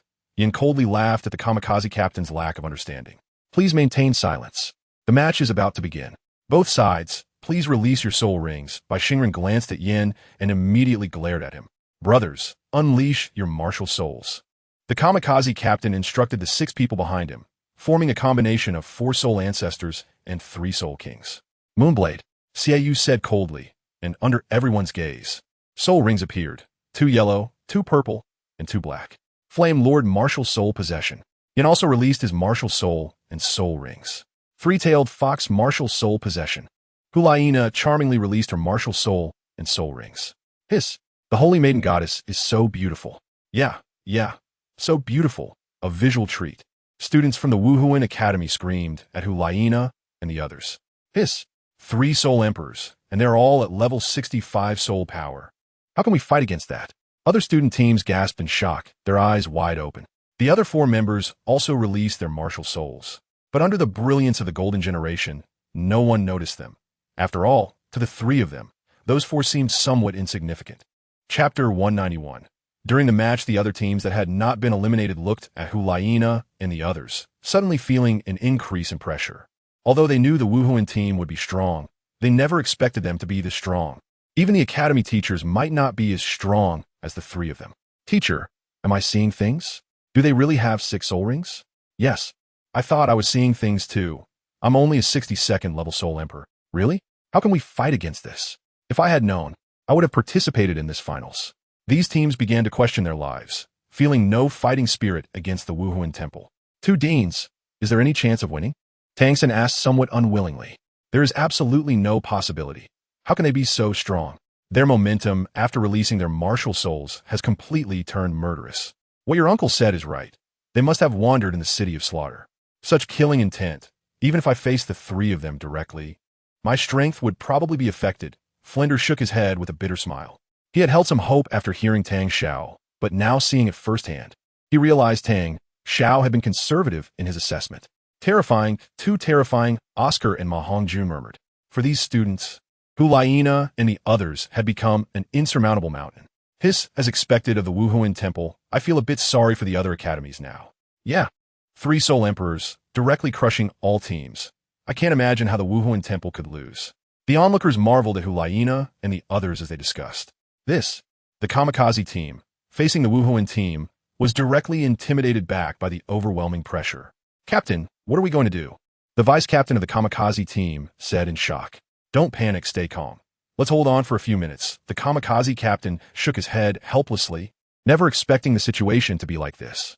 Originally, apart from Xiaoyu and Yin, the others in Hulaina's team did not want to reveal their strength. But since they were on stage, it would be inappropriate not to release their martial souls and soul rings, as it would be disrespectful to their opponents. Regardless of whether they were strong or weak, being on stage for a match deserved respect. Both sides were ready, and the match began. Teacher, BibiSheng immediately announced. Then pushed to the edge of the arena. Feel free to use any means. Don't say we didn't give you the chance to show yourselves. Yin crossed his arms and coldly laughed. Xiaoyu also said nothing, just coldly watching the 7 members of the kamikaze team, tacitly approving Yan's words. In that case, support plus soul skills, others follow the plan, the kamikaze captain quickly said. Yes, captain, the others echoed. Feng shouted Yan, it's time to use your self-created soul skill. But facing a strong enemy, it might be futile, the captain of the Fire Academy said with some reluctance. Sigh, there's no other way. The strength of the Golden Generation completely exceeded all our expectations, a girl from the Fire Academy said with a wry smile. Third soul skill, Gale Wings, self-created soul skill. Gale Wolf's 36 slashes. A pair of azure wings appeared on Feng Xiaotian as he quickly faced Xiaoyu, launching a series of wind blades. Second soul skill guard. Xiaoyu calmly released a soul skill, easily deflecting the incoming attacks. You got some skill. Let us see how much damage your combo can deal, Xiaoyu casually replied. 5th slash, 10th slash, 15th. Seeing Xiaoyu not interrupting him, Feng Xiaotian continued his attack, executing all 36 slashes. 36th slash. Feng Xiaotian shouted, the final attack reaching the threshold of Soul Emperor's power. Not bad, but that's it, killing God Domain. Xiaoyu observed the power of this move, which was not to be underestimated, and directly activated his domain, a blood-red light circle instantly enveloping the arena. At the same time, the moment the domain was activated, it shattered Feng Xiaotian's final wind blade attack. Phew, such heavy killing intent. How many people have been killed to have such strong killing intent? Feng Xiaotian felt a heavy pressure in his chest, and under the oppressive force of the killing god domain, he directly fell from mid-air onto the arena. If that's all you've got, There's no need to waste time. Go down, Xiaoyu said, and in the blink of an eye, he was in front of Feng Xiaotian, delivering a slash. Feng Xiaotian hurriedly protected himself with his wings, but with just one strike his wings shattered, and he staggered back a few steps before crouching down and spitting out a mouthful of blood. We lost, Feng Xiaotian helplessly said loudly, because he found that aside from himself, the other teammates could hardly move a few steps in the Killing God field. In the end, before Yin even made a move, the Divine Wind Battle Team conceded defeat. The Spirit Soul Battle Team won and advanced to the third round, BibiSheng announced immediately. Spirit Soul Battle Team. Spirit Soul Battle Team. Spirit Soul Battle Team. The audience cheered as they saw the Spirit Soul Battle Team win easily. Subsequently, the last group of the second round took the stage, and after about 10 minutes, the winner was decided. As noon approached, the second round of matches came to an end. The top 2 teams advancing to the third round received a bye, while the remaining 8 teams competed for 4 spots, determined by a draw for tomorrow's matches. As per usual, please send representatives from the remaining teams to the stage to draw lots, Douluo said as he stood on the platform, noting that the second round had concluded. The draw for the third round began in an orderly manner. The results were announced. The Spirit Soul Battle Team would face the Royal Academy Team from the Tiando competition area. The Xingluo Royal Academy Team would face the Shrek Academy Team. The Chihua Academy Team would face the Renxue Academy Team. And the Leitang Academy Team would face the Songxing Academy Team. This is the schedule for tomorrow. Dismissed, Douluo declared, announcing the 4 matchups for the next day before returning to BibiSheng's side. Let's head back. There's nothing more to see, but the later matches are getting more exciting. BibiSheng stood up and said to the 2 girls, "It is indeed a bit interesting, but Hulaina and the others are too strong. It feels a bit like bullying," Tang Yuehua remarked, not expecting that the other academies didn't even have a Soul King at the highest level. "I didn't participate in the match. How can that be considered bullying? I'm also of eligible age to compete," BibiSheng said with a dismissive smile. "You participate? Then the finals wouldn't even be held. You could just announce the Spirit Soul Battle Team as number 1. Tang Yuehua rolled her eyes. These 2 seemed to have some history. Renxue observed the conversation between BibiSheng and Tang Yuehua, feeling something unusual, as if they seemed too familiar. Has Tang Yuehua completely forgotten how she got to Spirit City in just a few months? Renxue thought to herself with a puzzled expression. Forget it. Maybe I'm overthinking it. Renxue then turned her head to think. Meanwhile, on the other side, the Shrek and Tiando Royal Academy members returned to the hotel with heavy expressions. "Your Majesty, we may stop at the top 8. Tiando Royal Academy team member Yu Tianheng said with a wry smile to Chang Gonglong. "I understand, it's not your fault. No matter which team encounters the Spirit Soul Battle Team, the result would be the same. We can only say our luck is not good." Chang Gonglong reassured Yu Tianheng and the others. "But it's a bit disappointing. I never expected the Spirit Soul Battle Team to be this strong. No wonder they're called the strongest generation in the history of the Spirit Hall." Yu Tianheng recalled the performance of Xiaoyu, feeling a bit frustrated. "Indeed, I didn't expect that all 3 of them were Soul Emperors. At first, I guessed they were Soul Kings. It seems I was too conservative." Ning Fengji also expressed his surprise at that possibility. "All right, don't dwell on this. We just lost a match. You should continue your training and daily life, as usual, without too much pressure. I won't hold this against you," Chang Gonglong comforted them. "Your Majesty, I think Shrek's strength is also quite good. Should we probe the strength of the 3 members of the Spirit Soul Battle Team?" Yu Tianheng suggested. "Don't take unnecessary risks, even if we fully understand their methods. What good will it do? Just in terms of soul power, they surpass us by too much, so this is pointless. Safety comes first, after all. Fists and feet have no eyes. Even if you don't die, you might end up crippled by them, which is not worth the loss. After all, you are the royal team, representing the face of the Tiando Empire. They might not show us the same mercy they did to the Divine Wind Academy team." Chang Gonglong rejected Yu Tianheng's proposal. "Qinghe is right. We shouldn't do anything futile. It seems there won't be any surprises that will stop the Spirit Soul Battle Team from winning the championship." Ning Fengji also cautioned Yu Tianheng. "All right, Your Majesty, Grand Teacher. Then I'll head back to the dormitory," Yu Tianheng said helplessly, then entered his team's room. Soon, half a day passed, and the third round of the finals arrived again. BibiSheng and Renxue arrived, as usual, to supervise, and Tang Yuehua also came out to watch the matches. Today there were only 4 matches. So for everyone's viewing pleasure, all matches were held on the main stage. The first group, the Spirit Soul Battle Team, and the Tiando Royal Academy Team. "Please come to the stage," Douluo announced before leaving the platform to observe from the referee's area. "Let the 2 teams take the stage." Teacher BibiSheng called out. Hulaina and the others appeared relaxed as they took the stage, whereas the Tiando Royal Academy walked up with serious expressions. Please, both sides, unleash your spirit. BibiSheng instructed. Spirit possession. Both sides activated their spirits. I thought you would concede. What? You still want to fight? Yin chuckled. No matter what, we are the Tiando Royal Academy, a seed team. How could we concede without a fight? Moreover, it's not embarrassing to lose against you. But conceding without a fight would be shameful, Yu Qianheng calmly replied. Well said. I will give you an unforgettable memory. Yin couldn't help but sneer. The match begins. BibiSheng announced. Hulaina and Xie Yu quickly stepped back, as they had agreed that Yin would handle this match alone. Oof, you want to face us alone? How arrogant. Yu Qianheng noticed the Spirit Soul Battle Team's intentions, and his expression darkened again.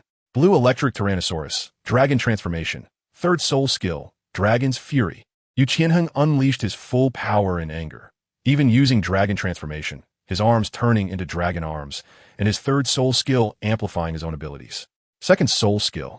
Granted, Yin calmly released his defensive soul skill. The Tiando Royal Academy team only had a healer and no enhancement skill for others. So after Yu Qianheng released his abilities, he charged straight at Yin. With a roar, the dragon arms clawed fiercely at Yin, but Yin didn't dodge. A loud clang echoed as if Yu Qianheng's attack struck a solid piece of steel. It was indeed true. With Yan's soul power, his defense was like a copper wall and iron bastion, especially considering the attacker was only a soul master at level 46, with a huge gap in levels. Is this the blue electric Tyrannosaurus spirit? It doesn't seem that impressive, Yin mocked. Everyone attacked together. Yu Qianheng's face darkened. Yes, Captain. The other 5 members promptly unleashed their soul skills, all aimed directly at Yin. Small tricks, 4th soul skill, lava eruption, 5th soul skill, blazing sand. Seeing this, Yin immediately unleashed 2 soul skills, and soon a sea of fire engulfed Yu Qianheng's side.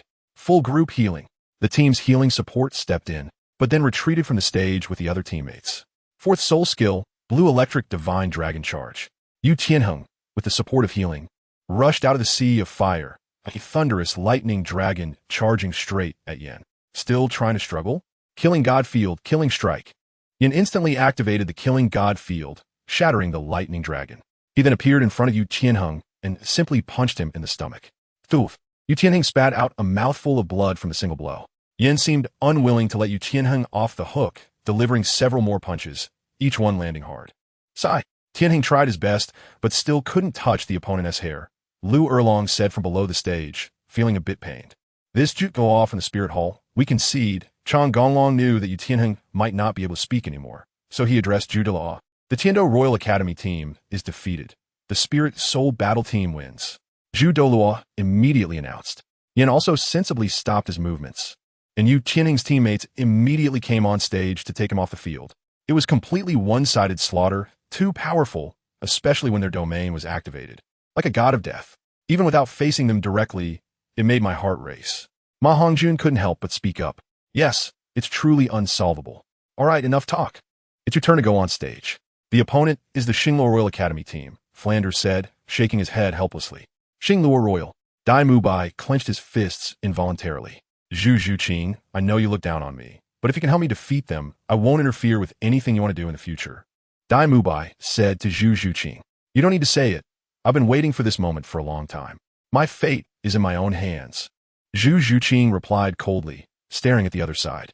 Good, if we really can win against them, when we get home, I'll explain the situation and clarify things with your Zhu family. Dai Mubai nodded and followed Zhu Zhuqing's gaze towards the arena. Everyone, I ask you, please give it your all, Dai Mubai said to Tang San and the others. Don't worry, Mubai, even if you don't say anything. We still want to enter the finals together. How can we fall here? Tang San patted Dai Mubai's shoulder and said, when the draw results came out yesterday, Dai Mubai had explained the situation to his teammates. That's right, big brother Dai, just leave it to me. Watch me burn the white tiger, Ma Hongjun said confidently. Fatty, stop bragging, it's time to go on stage. Don't get weak-kneed when you get up there, go to hell, little AO. Chapter 192, Shrek Team vs. Xingluo Royal. Dai Mubai and Zhu Zhuqing looked towards the Xingluo Royal side, and their gazes met. Zhu Yin, lucky you actually faced them. A young man resembling Dai Mubai said slowly. Like Dai Mubai, he had golden hair and the same pair of eyes, but he was a few inches taller. This was Dai Mubai's older brother, Prince Davis of the Xingluo Empire. The result was already predetermined. We learned their levels the day before yesterday. Your brother is only a soul master at level 43, 5 levels below you.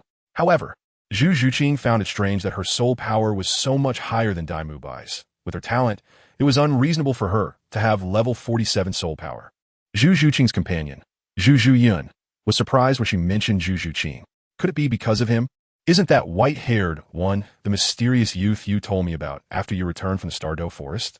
Davis's gaze fell on BibiSheng. Zhu Zhuyun had mentioned her encounter in the Stardow Forest to Davis after returning to Xingluo. Could it be that Zhu Zhuqing really joined the Spirit Hall? The day before yesterday, when I saw him, I recognized him at a glance. After all, the white hair and the soul ring configuration I saw left a deep impression on me. I didn't expect him to be the holy son of the Spirit Hall.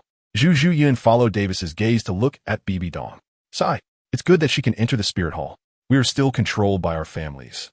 Unable to act freely, Davis shook his head helplessly. The rules of the Xingluo Empire were something they could not resist. Although he did not want to fight, he had no choice but to. All right, let's go on stage, Zhu Zhuyun said with a wry smile. BibiSheng keenly sensed the gazes from the Xingluo royal team. Interesting, after watching so many matches, the real show is finally here. BibiSheng smiled slowly as he looked at both teams coming on stage. How should I say it? After watching for so long, it's the first time I've seen such an interested expression, Tang Yuehua curiously asked. Tang Yuehua felt that the two teams before her were not much different from the previous ones. The confrontation between the two academies is more like a confrontation of families. A battle for inheritance. Didn't you see that there are a pair of very similar-looking individuals on both teams? BibiSheng prompted Tang Yuehua to observe closely. Why are you being so cryptic? Let me explain. The captain and vice-captain of the Xingluo Royal Academy team are the Crown Prince and his fiancée Yi. Their families have a martial soul fusion technique called the Netherworld White Tiger, but this generation of the Xingluo Empire has 2 pairs of Netherworld White Tigers. Combined with the long-standing rules of the Xingluo Empire, only 1 pair can be retained. BibiSheng explained. The strict rules of the Xingluo Empire ensure that each emperor is a brilliant ruler with great military might, far surpassing the Tiando Empire. If we weren't there to maintain the balance, perhaps the Xingluo Empire would have already unified the continent. Renxue couldn't help but interject, sharing some insights about the Xingluo Empire with Tang Yuehua. I see. So you're saying this generation has 2 princes and 2 princesses, and the other pair is in Shrek Academy, right? That does sound quite interesting, Tang Yuehua realized. That's right. The other pair was suppressed by their elder siblings and had to flee to the Tiando Empire, resulting in the current situation. BibiSheng nodded. But notice Tang Yuehua seemed not to recognize her nephew, Tang San. BibiSheng chose not to point it out for now. As the Xingluo Royal Team and Shrek Team arrived at the main arena, they faced each other and formed their formations. Brother, I thought you had long since given up these years, but I didn't expect to meet you in the finals after all, Davis said with a cold smile, facing Dai Mubai. Davis, don't put on an act. It was because of you that I had to escape an embarrassment to the Tiando Empire. If I hadn't left, I probably wouldn't have the chance to stand here today. Dai Mubai clenched his fists as he looked at Davis's dismissive gaze. Say what you want. Anyway, after today, you will be a loser, Davis continued to mock. My dear sister, you've grown a lot in 2 years. You know, your parents have missed you so much all these years while you were away, Zhu Zhuyun said with a playful tone. Oh really? They're all standing on your side, not having any faith in me, wanting me to go back and then cripple my martial soul, right? Zhu Zhuqing replied coldly. All right, time is short. Please prepare for the match, Teacher Bai Xingren said as he approached the 2 teams, interrupting their conversation. Let's see the real skills on the field, Zhu Zhuyin retorted. The 2 teams then distanced themselves and released their martial souls. These 2 teams seem to have a story. Does anyone know? I know. I'm a soul master from the Xingluo Empire, and it is said. I see. This match seems even more interesting than before. The audience outside noticed the unusual atmosphere on the field and couldn't help but gossip.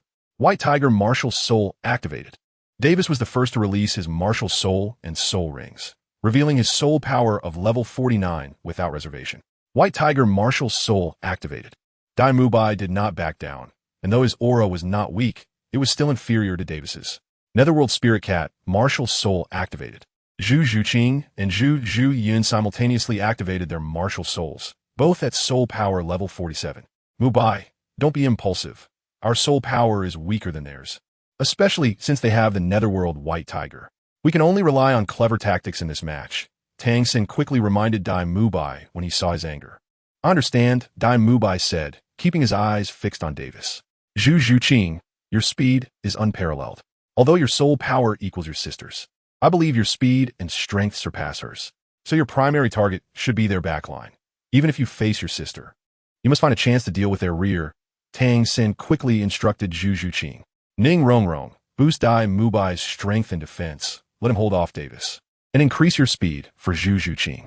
Oscar, create mushroom sausages for Zhu Zhuqing with your third soul skill, allowing her to unleash her ultimate speed. Xiao Wu and I guard both sides of the team. Ma Hongjun, your attack range is large. You can interfere with the opponent. Tang Xin quickly devised a temporary strategy. Remember, prioritize taking out their backline. Even if their martial soul fusion skill is successfully released, as long as there are no teammates, with Oscar and Ning Rongrong, we can outlast them. Tang Xin emphasized again. Understood. Ning Rongrong activated her 7-treasure glazed tile, providing boosts of strength, speed, spirit, and control to Dai Mubai and Zhu Zhuqing respectively. BibiSheng understood that Ning Rongrong could simultaneously use different soul skills on several people because the 7-treasure glazed tile sect has a secret method that can distract opponents. The 7-treasure glazed tower martial soul. My brother, you're lucky to have found a group of talented teammates. However, even with a boost from the 7-treasure glazed tower martial soul, it cannot make up for the gap in spirit power between us. Let us give it a try. First soul skill, White Tiger Shield. Dai Mubai immediately enhanced his defense and punched straight at Davis. White Tiger Shield, you should know our soul skills are the same, so don't think you can defeat me. Davis charged forward and began to fight Dai Mubai. Meanwhile, Zhu Zhuqing, under Ning Rongrong's enhancement, also charged towards the opponent. First soul skill, Netherworld Stab. My sister, I have your soul skill too, so it 1T work on me. Zhu Zhuyun sneered and released the same Netherworld Stab soul skill. Oh really? As Zhu Zhuqing was halfway through, her speed suddenly increased, and she seemed like a ghostly shadow. What? Zhu Zhuyun, who was preparing to intercept Zhu Zhuqing, found her speed so fast that it left a series of afterimages. We are both level 47 spirit masters, but do you know what I've been through? Zhu Zhuqing instantly appeared in front of Zhu Zhuyun with a cold smile and slashed down with her claw. Although Zhu Zhuyun was surprised by Zhu Zhuqing's speed, she still had the ability to react and quickly made a defensive move. Under the impact, a powerful force surged through Zhu Zhuyun's arm, causing her to stagger back a few steps. How is this possible? What else with your strength? Zhu Zhuyun wiped the blood from the corner of her mouth in shock. Thanks to the special training my teacher gave me. After saying that, Zhu Zhuqing continued to press the attack. Unstoppable force, third soul skill. Although Zhu Zhuyun was shocked by Zhu Zhuqing's power and speed, she was not an inexperienced spirit master and quickly devised a countermeasure. Just as Zhu Zhuqing attacked, Zhu Zhuyun tilted her body, and a green light appeared in her palm, aimed at Zhu Zhuqing's eyes. Zhu Zhuqing paused, realizing she had entered a dense forest, as if the surrounding environment had ceased to exist. Is this an illusion type soul skill? Zhu Zhuqing became alert and scanned her surroundings. Zhuqing, what is going on? Why haven't you returned for so long? Zhuqing, come home with mommy. Dad, mom. Two figures appeared in front of Zhu Zhuqing. Memories of familiar faces flooded her mind, and she felt tears welling up. Your disciple seems to be under the attack of an illusion-type soul skill. Renxue noticed the situation on the field and joked with BibiSheng. Zhuqing has a tough character. She might not have realized it yet. It could have been created by her sister, Zhuqing's family, possibly her parents. So for a moment, she can't bear to come out. BibiSheng thought about Zhu Zhuqing's current situation. Oh, I didn't expect you to have a disciple. She is such a delicate girl. Is she just a simple female disciple? Tang Yuehua said with surprise. Of course. Do you think she reached spirit master level at just 14 years old without my guidance? BibiSheng replied immediately. What? You say she is only 14? She doesn't look it. I thought she was your age. Tang Yuehua said awkwardly. I feel like you're defaming my character. BibiSheng glanced at Tang Yuehua and said, Oh no, I said not to engage in love battles. Seeing Zhu Zhuqing's state, Tang San felt a headache, but he was being held up and couldn't go support Zhu Zhuqing. Zhu Zhuqing had already fallen victim to Zhu Yun's illusion technique. Brother, watch out, White Tiger Vajra transformation. Seeing the situation on Zhu Zhuqing's side, Davis, seeing Zhu Yun gaining the upper hand, shouted excitedly at Dai Mubai and launched a fierce attack. You don't understand Zhu Zhuqing, to be honest. Her strength is even greater than mine. Dai Mubai replied dismissively. Dad, Mom, it's so good to see you, even if it's fake.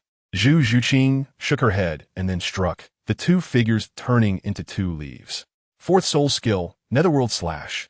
At this moment, Zhu Zhuyin ambushed from behind Zhu Zhuqing. Fourth soul skill, Netherworld Shadow Clone. Zhu Zhuqing instantly transformed into 5 figures. Clones. Oh no. Zhu Zhuyin was stunned but could only attack the center. However, this was just Zhu Zhuqing's clone. Zhu Zhuqing herself had already moved to the outermost edge. Good opportunity. Netherworld Stab. Zhu Zhuqing seized the chance, and with 3 clones plus herself, they attacked Zhu Zhuyin from all sides. Rib Zhu Zhuyin was left with claw marks all over her body, blood quickly flowing out. Zhuyin. In an instant, the battlefield situation changed. Seeing this, Davis rushed to Zhu Zhuyin's side, quickly holding her up to prevent her from falling and then quickly stopping the bleeding. Zhu Qing is so strong.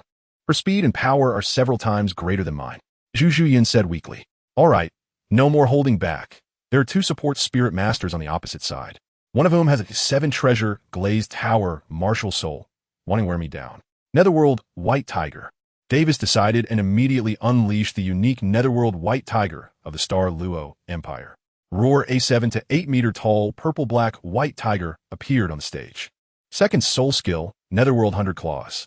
However, Zhu Zhuqing did not try to stop it, as there wasn't enough time. She had to quickly deal with the support and defense spirit masters behind the Star Luo team. Such a strong momentum. Zhu Zhuqing had already taken out their support spirit masters, and the other 2. Xiao Wu, Oscar, rejoined the team. Tang Sen immediately ordered, "Here we go, soft skill."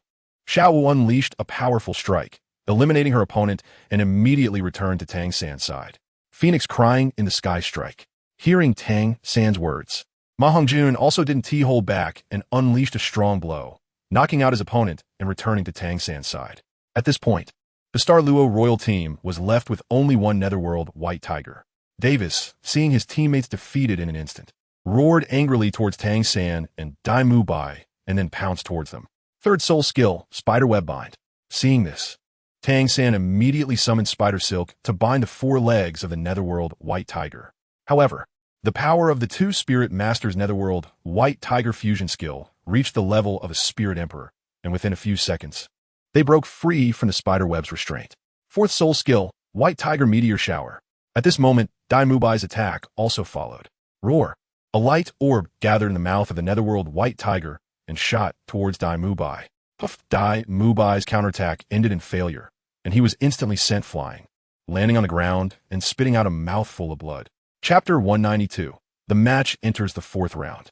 Is this the Martial Soul fusion skill? Such a large tiger. Originally, Dai Mu Bai was still evenly matched, but in the blink of an eye, he was severely injured. Tang Yuehua looked at the stage with curiosity. Too fast. The Netherworld White Tiger appeared too quickly. The Star Luo royal team should have had the advantage. BibiSheng shook his head and said flatly, "What do you mean?" Tang Yuehua asked. There are many ways to say it. The overall soul power of the Xingluo royal team is considerably higher than that of the Shrek team. And this situation arose entirely due to underestimating the enemy. The Shrek team had planned from the very beginning to use all their strength. With the assistance of the 7-treasure glazed tile pagoda, after everyone erupted with their full power, their clear goal was to eliminate their opponents, leaving the 2 members of Xingluo isolated and helpless. Renxue slowly explained to Tang Yuehua. So that's how it is. I didn't expect the battle to change so rapidly. No matter where you are or what battlefield or opponent you face, underestimating the enemy is a major taboo. Didn't you say that the Evil Moon team was somewhat bullying? That's because the Evil Moon team can be said to be battle-hardened, no matter what enemy they face. They take it seriously. They revealed their trump card, the Killer God Domain, from the start because they didn't want to make any mistakes. BibiSheng immediately added an explanation. I see. So that's the case. Tang Yuehua nodded thoughtfully and continued to watch the situation on the platform. Zai Lao, Mu Bai. Tang San called out anxiously, and Oscar ran over to help Dai Mu Bai, noticing that the soft armor on his chest had been ripped apart. Here, SA sausage. Oscar quickly handed Dai Mu Bai sausage made with his first soul skill. I'm fine. Dai Mu Bai stood up unsteadily, his face pale. Dai Lao, are you really okay? Ma Hongjun asked with concern. Fortunately, I used the protective shield and the White Tiger Diamond transformation in advance, plus Ning Rongrong's defense enhancement, which barely allowed me to withstand the strike from the Underworld White Tiger, Dai Mu Bai explained while holding his chest. Watch out, the Underworld White Tiger is coming. Dai Mu Bai immediately warned. The Underworld White Tiger lunged into the crowd, its front claws swiping down. Spider web binding. Tang San swiftly controlled the claws of the underworld white tiger. You all prepare to spread out. Oscar, it should be about time for the sausages to be ready. Distribute them. Get ready for a war of attrition. The two Soul Masters' martial soul fusion skills should at least have the strength of a Soul Emperor. So we can't afford a direct fight. After controlling the underworld white tiger, Tang San immediately shouted, "Bang!" The underworld white tiger quickly broke free from Tang San's restraints. But with one control, Tang San was prepared. Fourth soul skill, blue-silver prison. Tang San shouted, and countless blue-silver vines erupted around the underworld white tiger, wrapping it tightly so that even a mosquito couldn't fly in. This Shrek Academy has a very strong lineup. They all seem to have high-level martial souls, and their team coordination is quite good. Yes, one of the three major seeds, the Xingluo royal team, has unexpectedly fallen into a disadvantageous situation. I wonder if this martial soul fusion skill can win the match. I doubt it. Can't you see that the Shrek team has already spread out? It's obvious they want to exhaust their soul power. Although the martial soul fusion skill is strong, it also consumes a lot of soul power. The audience below pointed and discussed the situation on stage. Very clever. If this continues, Tang San and the others will definitely advance to the fourth round. Flinder nodded in approval. This child Tang San is very clever. As a control-type soul master, he is already quite competent. I think Xiao Gang will be very pleased to see their performance, Lu Erlong said with some sadness. Flinder glanced at Lu Erlong, unsure how to comfort her. Just then, a violent fluctuation came from the stage. The underworld white tiger broke through Tang San's blue-silver prison and was staring straight at Tang San, charging towards him. Clearly, Tang San's two control attempts had disrupted the underworld white tiger's attack rhythm, filling it with rage towards Tang San. However, it still underestimated Tang San's evasion. Tang San's figure suddenly appeared as a blur, perfectly dodging a strike and arriving at the side. Bang! In an instant, Tang San was sent flying. It turned out that he had overlooked the underworld white tiger's tail, which swept directly into his waist, causing him to fly uncontrollably. Just as he managed to get back on his feet, the underworld white tiger's claws came crashing down on him. Third brother. Xiao Wu noticed the situation and shouted urgently. Third soul skill, instantaneous movement. Xiao Wu transformed into a beam of pink light, instantly appearing in front of Tang San, facing the underworld white tiger head-on. Fourth soul skill, invincible golden body. As the underworld white tiger's attack was about to land, Xiao Wu's fourth soul ring shone brightly, and she unleashed a soul skill, instantly transforming into a golden state. Xiao Wu stood still and took the underworld white tiger's hit heavily. However, she remained in place, while the attacking underworld white tiger seemed to be pushed back by Xiao Wu's attack, retreating repeatedly. At a critical moment, Xiao Wu used her invincible golden body to block an attack for Tang San, executing it beautifully and timing it perfectly. Otherwise, Tang San would have been in danger. Flinder, who had been somewhat nervous, was relieved when he saw Xiao Wu appear in front of Tang San. Yes, this move is truly amazing.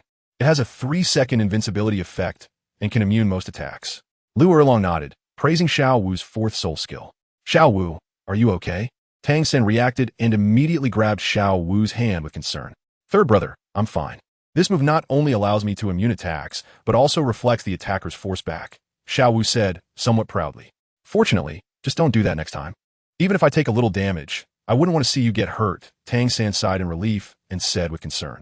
Just as the two were speaking, the underworld white tiger regrouped and launched another attack. With my soul power, I can still activate the fourth soul skill again. Continuously dodging won't work.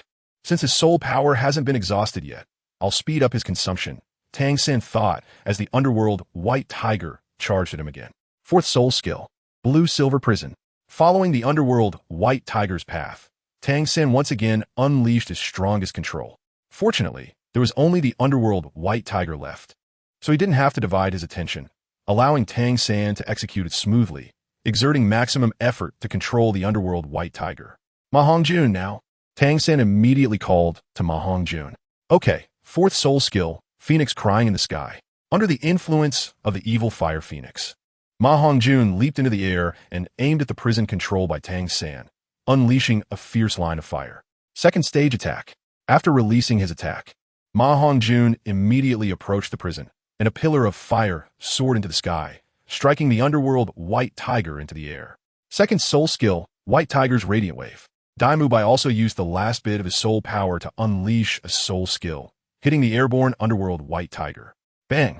After taking several hits, The underworld white tiger finally fell to the ground, while Zhu Zhuqing quickly moved in front of the underworld white tiger with her claws glinting coldly.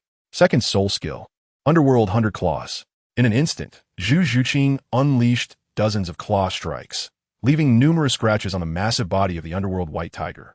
Third soul skill, Underworld Slash. Zhu Zhuqing then executed a powerful single-target attack, hitting the underworld white tiger in its abdomen. This strike, combined with her immense strength, caused the underworld white tiger to be sent flying. PFF. As it was sent flying, the underworld white tiger suddenly disintegrated, and Davis and Zhu Xian's figures appeared simultaneously, spitting out a mouthful of blood during the fall. Under the heavy attacks of the group, the underworld white tiger could no longer maintain its form, indicating that Davis and Zhu Xian's momentum had waned. After both fell to the ground, Davis managed to stand up shakily, but the weaker Zhu Xian fell into a state of unconsciousness. We lost. Davis used his last bit of strength to utter those words before squatting back down on the ground. The Shrek Academy team has won. Congratulations to them. The support healer, BibiSheng, announced the Shrek team, and then called over the support soul master who had been ready to heal at the side of the arena. We won. We finally won. Tang San, Xiao Wu, Rong Rong, Oscar, Fatty, and Zhu Zhuqing, thank you all. Dai Mubai joyfully knelt on the ground and shouted. Zhu Zhuqing looked at the unconscious Zhu Zhuyan with a complex expression, tears welling in her eyes. I did it. Finally, I achieved it with my own abilities. Zhu Zhuqing internally shouted. Mubai, what are you talking about? We are one entity as the Shrek 7 monsters. Your matters are our matters. Tang San couldn't help but smile as he approached. Then, Tang San helped Dai Mubai down from the arena, as the soul power of Tang San and the others was almost exhausted. Very good, you all did very well. Flinder and Lu Erlong came to the side of the arena to greet them. The next match is about to begin. After the support healer provided treatment to the Xingluo Royal team, they left the arena with the help of their teammates, and teacher BibiSheng began to announce. Truly exciting. I didn't expect the little-known Shrek Academy team to actually win. After all, they were the first place in the qualifying matches from the Tiano competition area. Truly not to be underestimated. The outcome of this match surprised many people. It was the first time witnessing a martial soul fusion skill, and unexpectedly lost. The blue-haired boy from the Shrek team commanded quite well. I didn't expect the blue-silver grass martial soul could be used like this. I thought it was just a waste martial soul.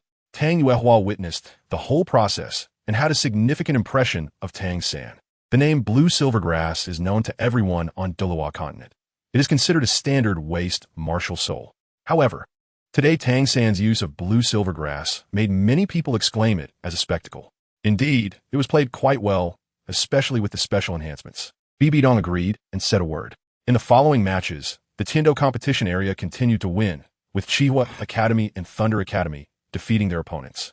While the Xingluo competition area suffered heavily, except for one team that had a bye, most were eliminated.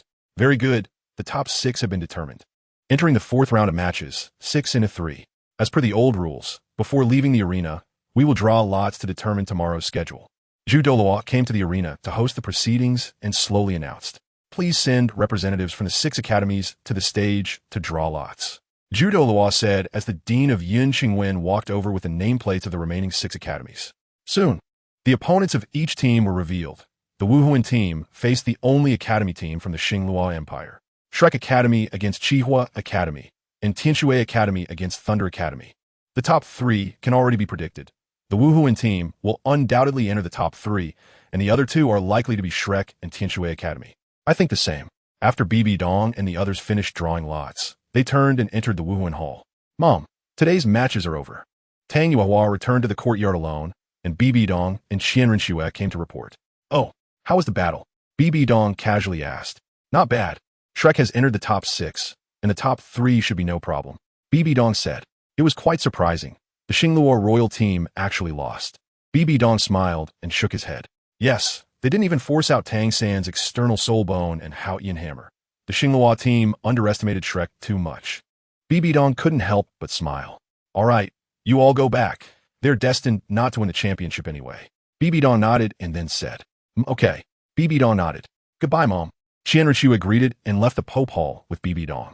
Soon, Zhu Douluo and Ghost Dalu also arrived at the Pope Hall to report on today's work progress. Your Holiness, in the past 2 days, I have noticed that many people from the Haoyan sect have surged into Wuhuan City. Ghost Dalu reported at this time. Have you seen their sect master? Dong calmly inquired. Not yet, but I can assure you that Tang Xiao has long since arrived in Wuhuan City. It's just that I don't know where he is hiding. There are too many people in the square, making it impossible to search. Ghost Douluo replied truthfully. Since they are here, they will jump out on their own. I wonder what the attitude of the 7 treasure glazed tile sect will be then. How are the other elders preparing? Dong casually asked. 5 elders and 2 offerings have blended into the guarding soldiers, distributed in various places. When a competition ends, if Tang Xiao and the others make a move, they will all rush out. Ghost Douluo nodded and said, Very good, you may leave. Dong waved his hand calmly. Yes, Your Holiness, I take my leave. Zhu Douluo and Ghost Douluo left the Pope Hall. Knowing that Xiao Wu had already arrived in Wuhuan City, Dong had already started arranging people to prepare. Once Tang Xiao and Ning Fengji made a move to protect Xiao Wu, Dong would then have a legitimate reason to take down everyone. The competition continued, and soon the night passed. People were bustling in the square early in the morning, gathering in the square, waiting for the start of the 4th round. Chapter 193, Renxue versus Thunder. The 4th round of matches proceeded smoothly. Without a doubt, Hulaina and her team easily defeated their opponents and entered the top 3. The competition had reached a fever pitch. The next match was Shrek Academy against Chihua Academy. Please welcome the 2 teams to the stage. Teacher BibiSheng immediately walked to the center of the arena and announced. As both teams took the stage, the match quickly began. It was not their first encounter, so both teams were familiar with each other's martial souls and soul skills. However, familiarity aside, Zhu Zhuqing, as a sensitive attack-type soul master, posed a significant threat to the support. Moreover, Zhu Zhuqing's soul power far exceeded that of a level 4 or 5 soul master, making it impossible to stop her attack. After Zhu Zhuqing dealt with the support and sensitive attack-type soul masters at the back, the captain and vice-captain of Chihua Academy held on for a few minutes against Tang San and the others before ultimately losing. Congratulations to the Shrek team for advancing further, becoming one of the top 3 teams. Now, please welcome today's final showdown, Renxue Academy against Thunder Academy. One spot remains in the top 3. Who will it go to?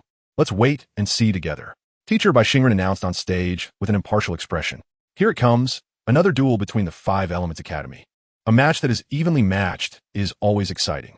Yes, the Wuhuan team is strong, but it lacks a lot of spectacle. That's right, compared to the Wuhuan team, I prefer Renxue Academy. They're all goddesses, so eye-catching. Brother, great minds think alike. Sitting at the entrance of the Wuhuan Hall, Tang Yuehua looked at the 2 teams taking the stage and couldn't help but say, the name of the 5 Elements is also known in Tiando City.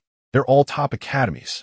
These students represent the trend of young soul masters. Being able to participate in the finals here means that everyone's talent is actually quite similar.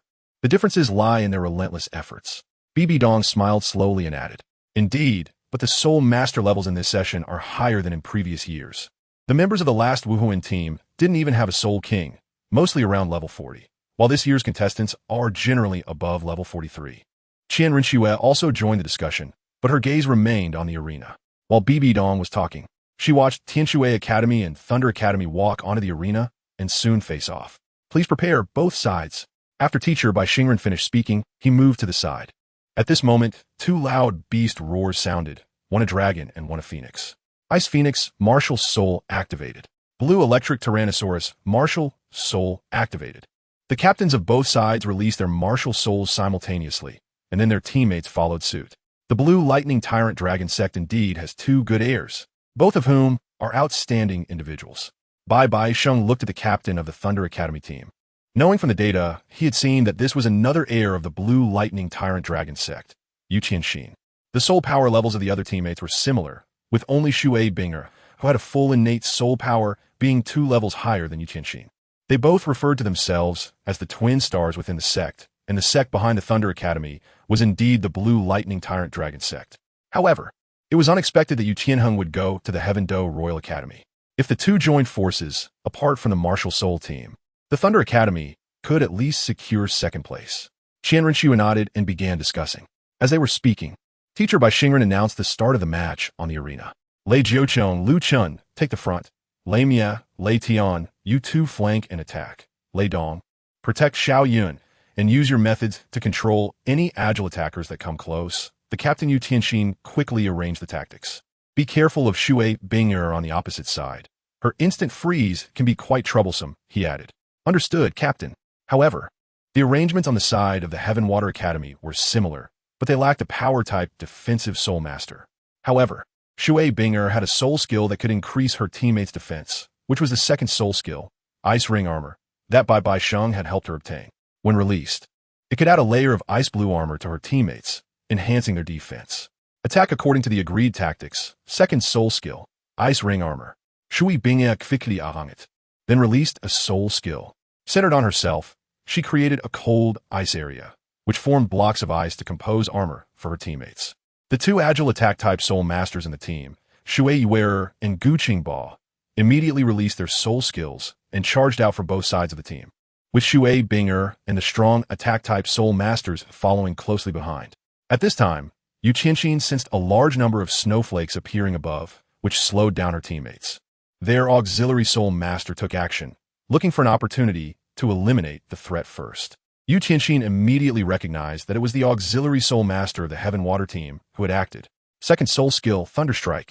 After finishing her instructions, Yu Qianxin began to attack, unleashing a storm of lightning towards the crowd of the Heaven Water team. Third soul skill, Resist Ice Ring. Shui Binger was not to be outdone and immediately released a soul skill that deflected Yu Qianxin's attack, rendering it ineffective. Shui Binger is really troublesome. How could she have a soul skill that nullifies others' attacks? Yu Qianxin found Shui Binger's abilities quite vexing. But I am the blue lightning tyrant dragon. Even if my soul power is 2 levels lower than hers, I believe my attack will be stronger.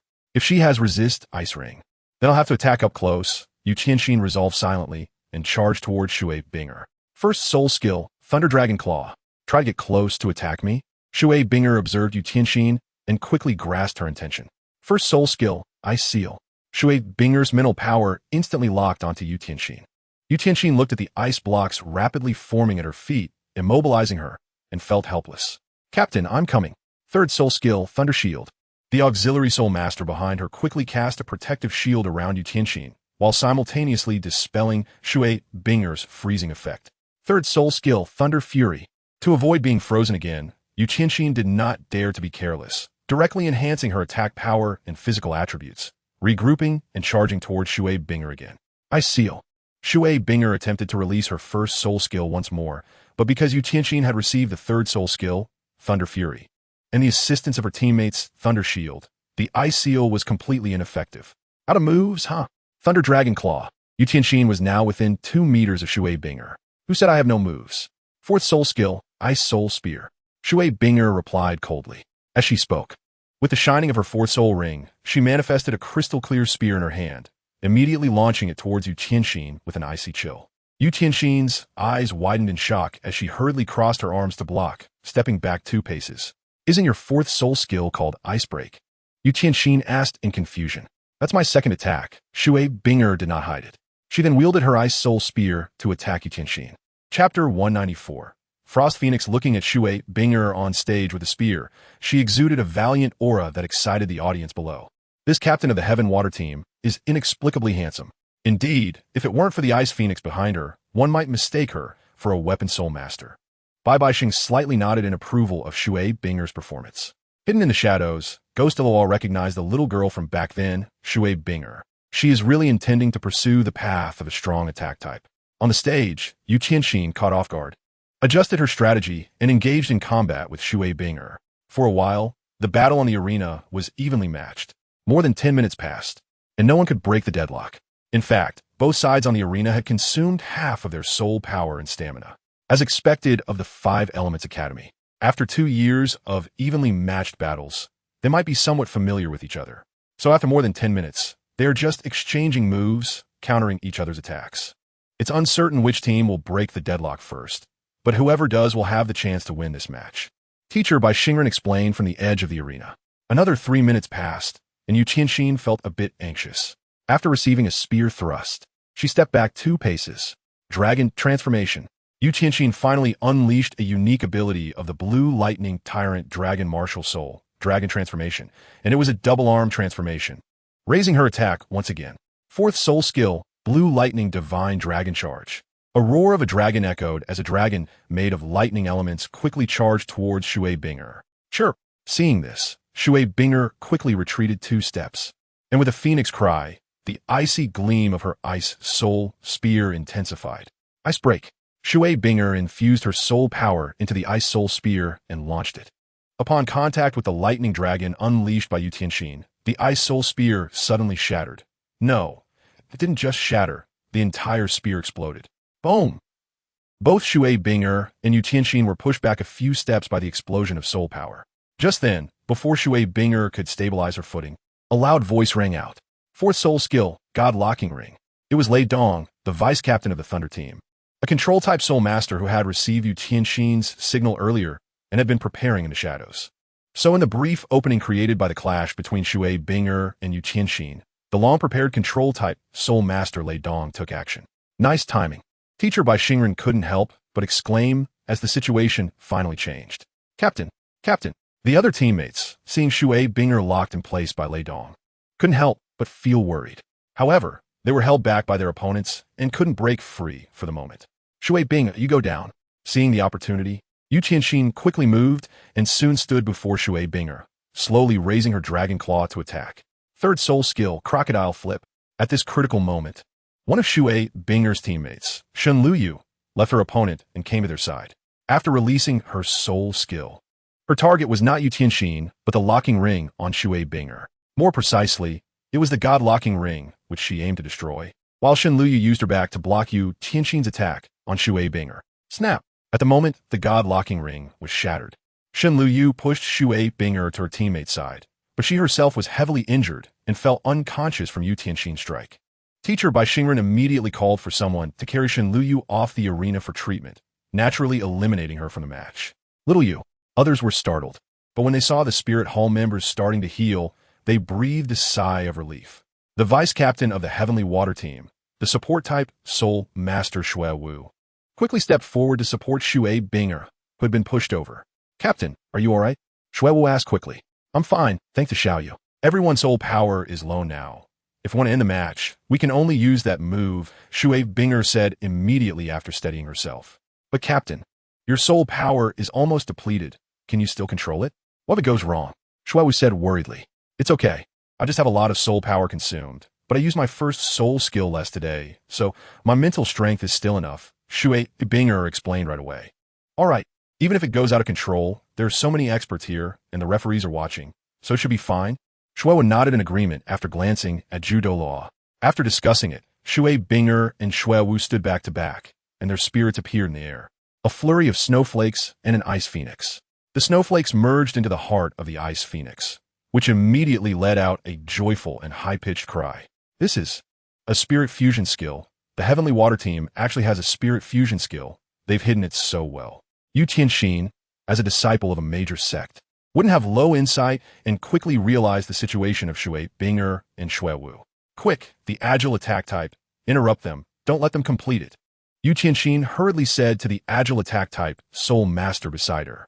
However, it was destined to be unstoppable, as the other teammates of the Heavenly Water Team would also protect the two from being interrupted, so they immediately sent people to block. The Heavenly Water Team also has a spirit fusion skill.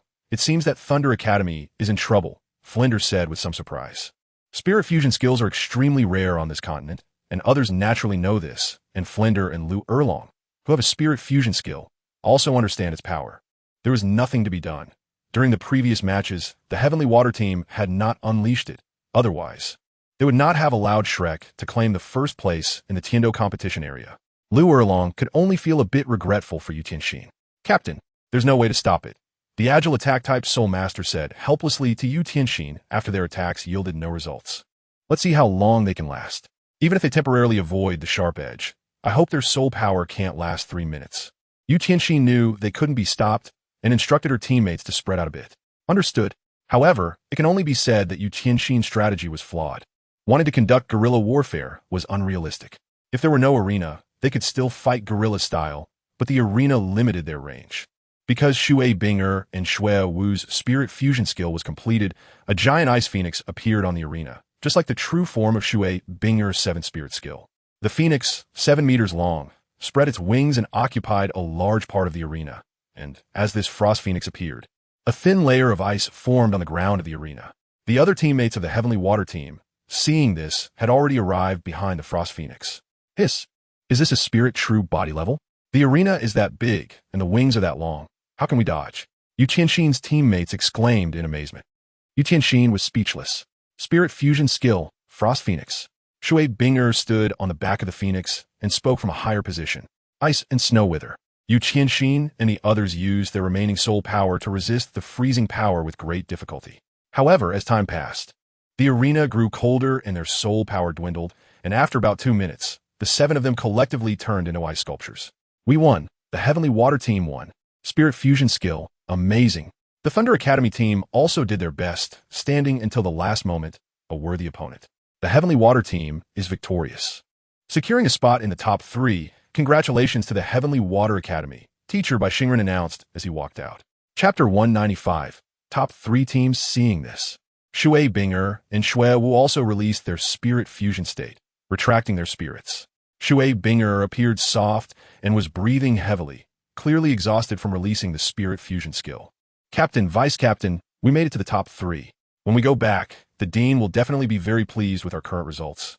Shui Ware ran over to hug the 2 and said, yes, the others gathered around with smiles. Everyone did great. Shui Binger nodded and responded to each of them. Then the 7 laughed and walked down the arena, where Douluo, accompanied by Dean Yun Xingwen and teacher BibiSheng, came to the center of the arena.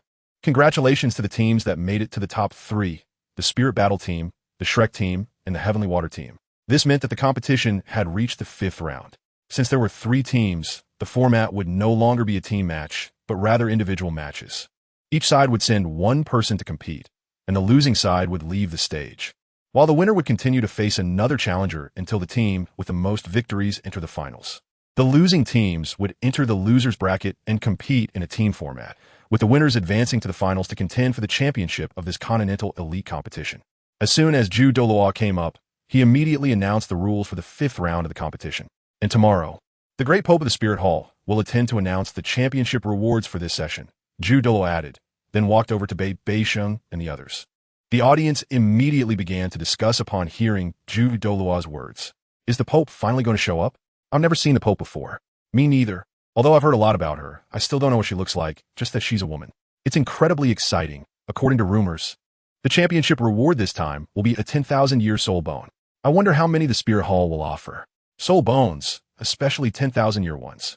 I think at least 1 will be available. BibiSheng, seeing Douluo come beside him, ignored the discussions below and turned to walk through the door. He reported the progress to BibiDong and entered a world of 2 with Renxue. The Shrek team returned to the hotel, where everyone discussed the upcoming individual matches.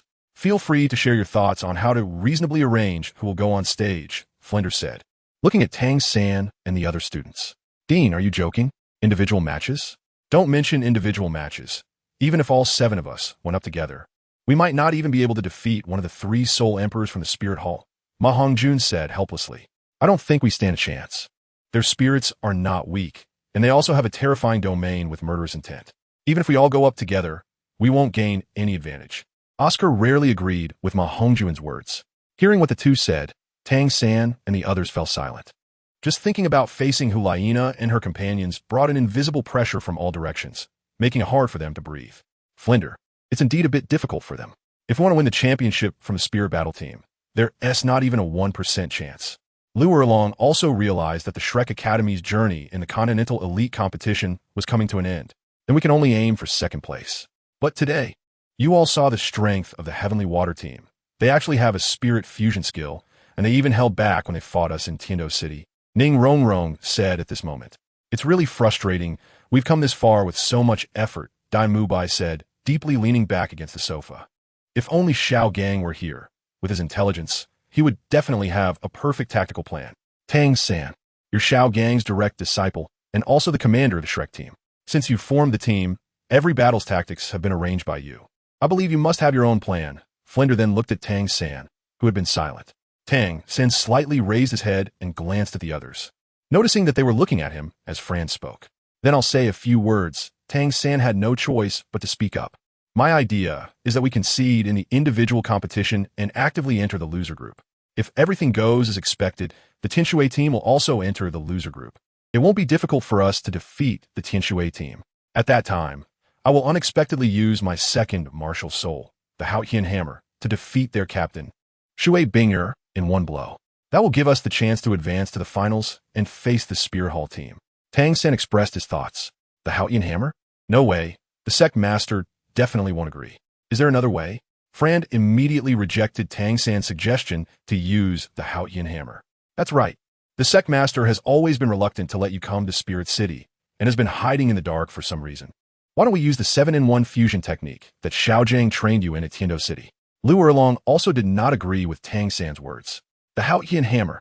I think the Spirit Hall probably already knows my identity, so continuing to hide my second martial soul is completely meaningless. It would be better to bring it out and take a gamble, using my Haotian hammer to catch the Renxue team off guard. And as for the 7-in-1 fusion technique, I want to use it to deal with the Spirit Hall team in the end. If we can truly accomplish it, we wouldn't be without fighting power. Tang San's eyes became resolute as he spoke. Fran dared not make a decision for Tang San, in case he was reprimanded by Tang Xiao. I agree with Xiao San's plan. Xiao San is right. By the time he arrived at Spirit City, detailed information had probably already been laid out in front of Bibi Dong. Tang Xiao came to the window and spoke up. Uncle, Tang San called out. Since we've come this far, if we have the ability, let's give it a shot. If we can really win the championship, it might bring Spirit Hall into a state of low morale and become a joke across the continent. Tang Xiao continued. Sectmaster, since you said that, what else can Erlong and I say? Fran shook his head helplessly. Xiao San, then let's proceed according to your arrangement tomorrow. We will forfeit the individual competition, automatically enter the loser group, defeat the Renxue team from the loser group, and then compete for the championship against the Spirit Hall. The 7-in-1 fusion technique. No one would expect us to have an even stronger trump card than the martial soul fusion technique. This is also the best demonstration of Xiaojiang's martial soul theory. Fran then instructed Tang San. The 7-in-1 fusion technique, this master is quite interesting. Tang Chun naturally heard this in the shadows. A day passed quickly. The next day, Bibi Dong and her group were in the Pope's palace. There was also a team of 50 elite soldiers standing in a row against the walls on both sides of the main hall, fully armed and wearing full body plate armor. Since we are ready, let's go. Bibi Dong instructed calmly. Yes, Your Holiness. The elite soldiers cleared the way, and Bibi Dong walked in the middle of the group, while BibiSheng and Renxue stood to her left and right. Douluo and Ghost Douluo were behind BibiSheng and Renxue on either side. They grandly walked out of the gates of the Spirit Hall. Bow to Your Holiness. At the entrance stood no less than 1,000 soldiers from the Night Brigade, who shouted loudly as soon as they saw Bibi Dong come out, their voices echoing throughout the square. Chapter 196. The final competition, Your Holiness, has arrived. Long live, long live, long live. Those who could kneel did so, while those who couldn't bowed in respect. This is the status of the Pope in the Spirit Master world, akin to an emperor appearing before the common people. What powerful strength! This person has divinity.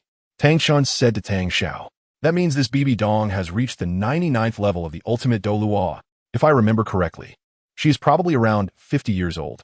Tang Xiao said in shock. The main point is her divinity. I wonder what kind of god it is. Tang Chun shook his head. That explains why, under her rule these years, the entire Spirit Master world has been unusually calm, and her reputation is better than that of the previous Pope, Qian Xuanji. Tang Xiao knew that Tang Chun wouldn't lie to him. Shower, after the competition ends. You must take Tang San away immediately. I sense some powerful auras hiding among the crowd. I will stay behind, with my strength. My old partners won't be able to keep me. Tang Chun then instructed Tang Xiao. Tang Chun had clearly felt that in the past 2 days, there were some auras that only titled Douluo could possess, trying hard to hide around them. Tang Chun, being battle-hardened and one of the 3 ultimate Douluos, was very sensitive to his surroundings. Grandpa Chun, Shower understands. If a conflict really occurs, I will take action at the first moment and catch Xiaosan off guard. Tang Xiao immediately nodded in assurance, fully trusting Tang Chen's strength. Bibi Dong stood on the high platform, calmly looking down at everyone, exuding a long-cultivated authority. We're the 3 strong teams. Bibi Dong's calm voice resonated in the ears of those present. Hulaina and her 2 companions immediately brought their teams to the first step. One of the 3 strong teams, the Spirit Hall team, pays respects to Your Holiness.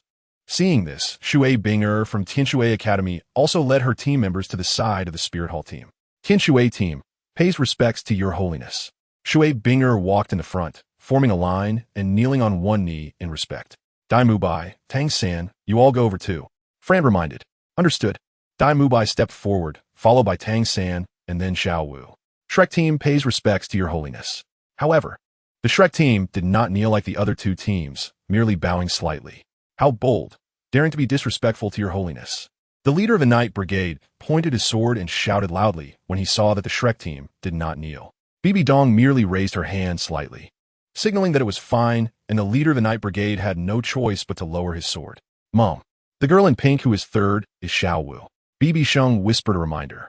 Rise. Good. Your vigor makes me see hope for the spirit master world. On this occasion, I hope you can unleash your maximum strength and potential. The first place will receive the championship award issued by the Spirit Hall.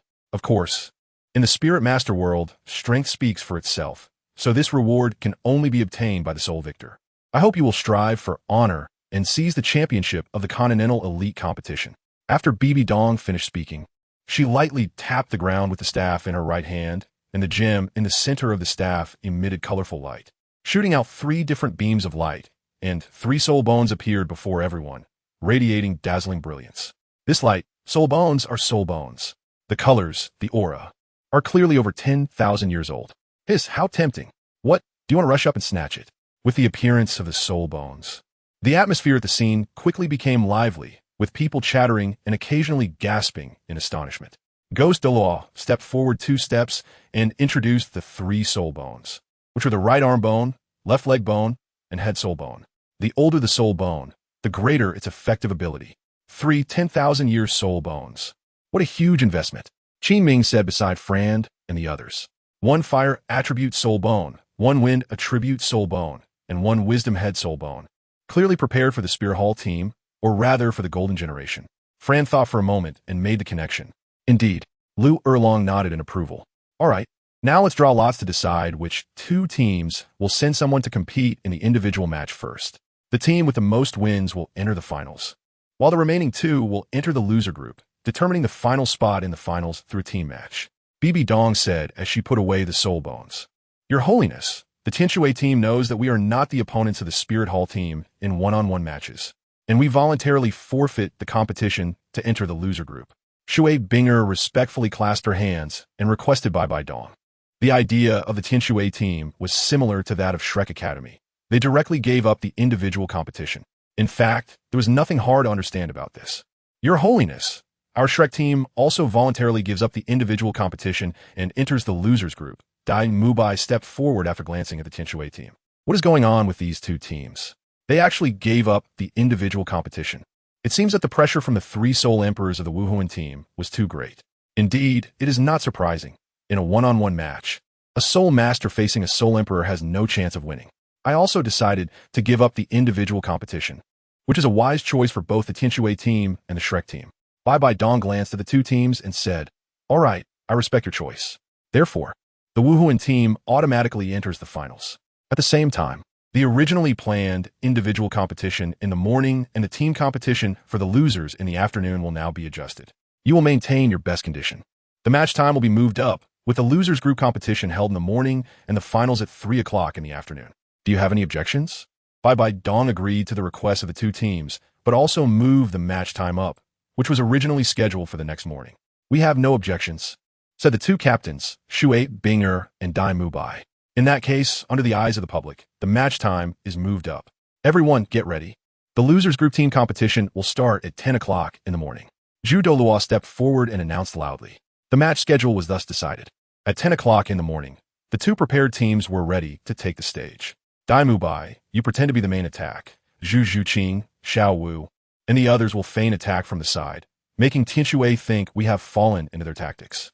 Ning Rongrong, you secretly prepare your soul skills to boost my power. Tang Sen gathered the 6 people together before going on stage to strategize. Understood, the 6 nodded, and after that, the 7 walked onto the arena. The 5th round, the battle for the last final spot in the losers group, officially began. Both sides, please release your martial souls and prepare. This time it was not teacher by Xingren, but the Wuhuan Academy president Yun Qingwen who came to host. Chapter 197, Finals Preview. The 2 teams were unsure which one would obtain the remaining final spot. I'm somewhat looking forward to it, Yun said.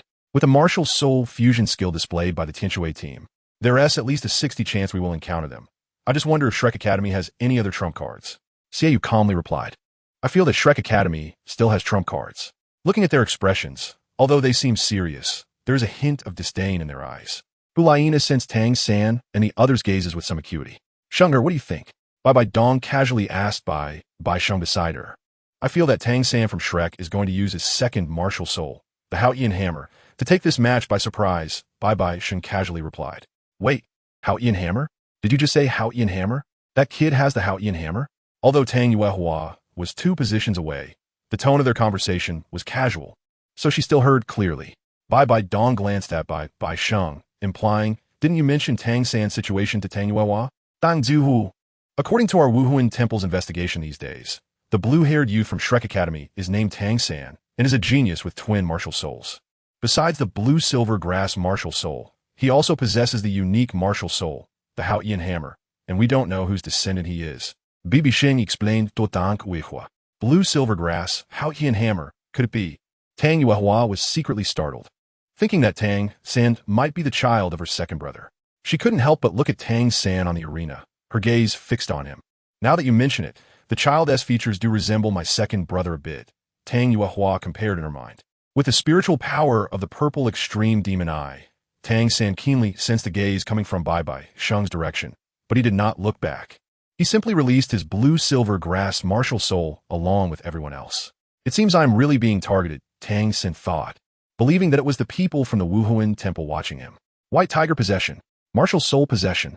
Both sides were ready, just waiting for President Yun Qingwen to announce the start of the match.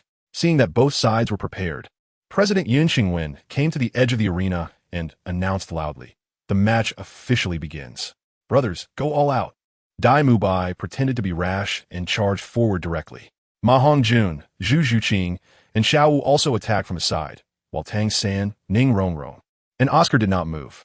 Captain, be careful of the agile attack type, soul master opposite you. Their soul power is comparable to yours, Xue Wu reminded Xue Binger. I know. First soul skill, Ice Seal. Xue Binger first locked onto Zhu Zhuqing with her spiritual power, and a chilling aura instantly froze and controlled Zhu Zhuqing while also locking onto Dai Mubai. Dai Lauda. Phoenix Fire Line. Ma Hongjun used his intense flames to thaw Dai Mubai.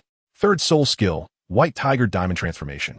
At the same time, Dai Mubai's soul skill also provided him with an unusual immunity to control effects. Within 5 seconds, Dai Mubai broke free from the freezing effect.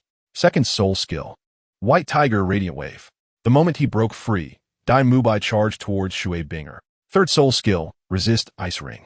Xue Binger unleashed an invisible force that dispersed Dai Mubai's attack. Second soul skill, Ice Ring Armor. Xue Binger then directly attacked Dai Mubai. Dai Mubai naturally was not willing to show weakness, and he met her head-on. Snowfall. Xue Wu also activated her martial soul ability, creating a favorable icy environment for her teammates. The others also chose their respective opponents and engaged in battle. What's going on? Shrek Academy is fighting a bit aggressively, without any tactics, each fighting their own battle, and the 2 support members behind them have not moved at all. I don't know. Could it be that they know Tianxue team has a martial soul fusion skill and are preparing to just throw the match? Shrek Academy was already at a disadvantage. Let's keep watching. They might have some strategy. After about 2 minutes of fighting, Dai Mubai and the others were gradually retreating. Fourth soul skill, Blue Silver Cage. At this moment, Tang San made his move, as Xue Binger was somewhat out of sync with her team while pursuing. And this time Tang San only aimed to control Xue Binger. Captain. When the other members came up to rescue, they were blocked by Dai Mubai. Fourth soul skill, White Tiger Meteor Shower. Dai Mubai moved to the side and released his soul skill, not attacking Xue Binger, but intercepting the others trying to come forward. And Ma Hongjun did the same. Fourth soul skill, Xianbing Break. Xue Binger was stunned for a moment and then activated her fourth soul skill, breaking free from Tang San's control. 7 treasures turnout glass. First is power, second is speed. Ning Rongrong released her soul skill to boost Tang San's state. Ghost Shadow, Mysterious Track. Just as Xue Binger attacked the blue-silver cage, under Ning Rongrong's boost, Tang San quickly arrived in front of Xue Binger. Only one strike. Tang San thought to himself, with a force gathering in his left hand. He could not let Xue Binger be heavily injured and fall into a coma. Once Xue Binger reacted and used her martial soul fusion skill, it would be troublesome. Knowing this, Tang San decided to use the Haotian hammer, known for its first attack power, to strike Xue Binger and take her out of the fight.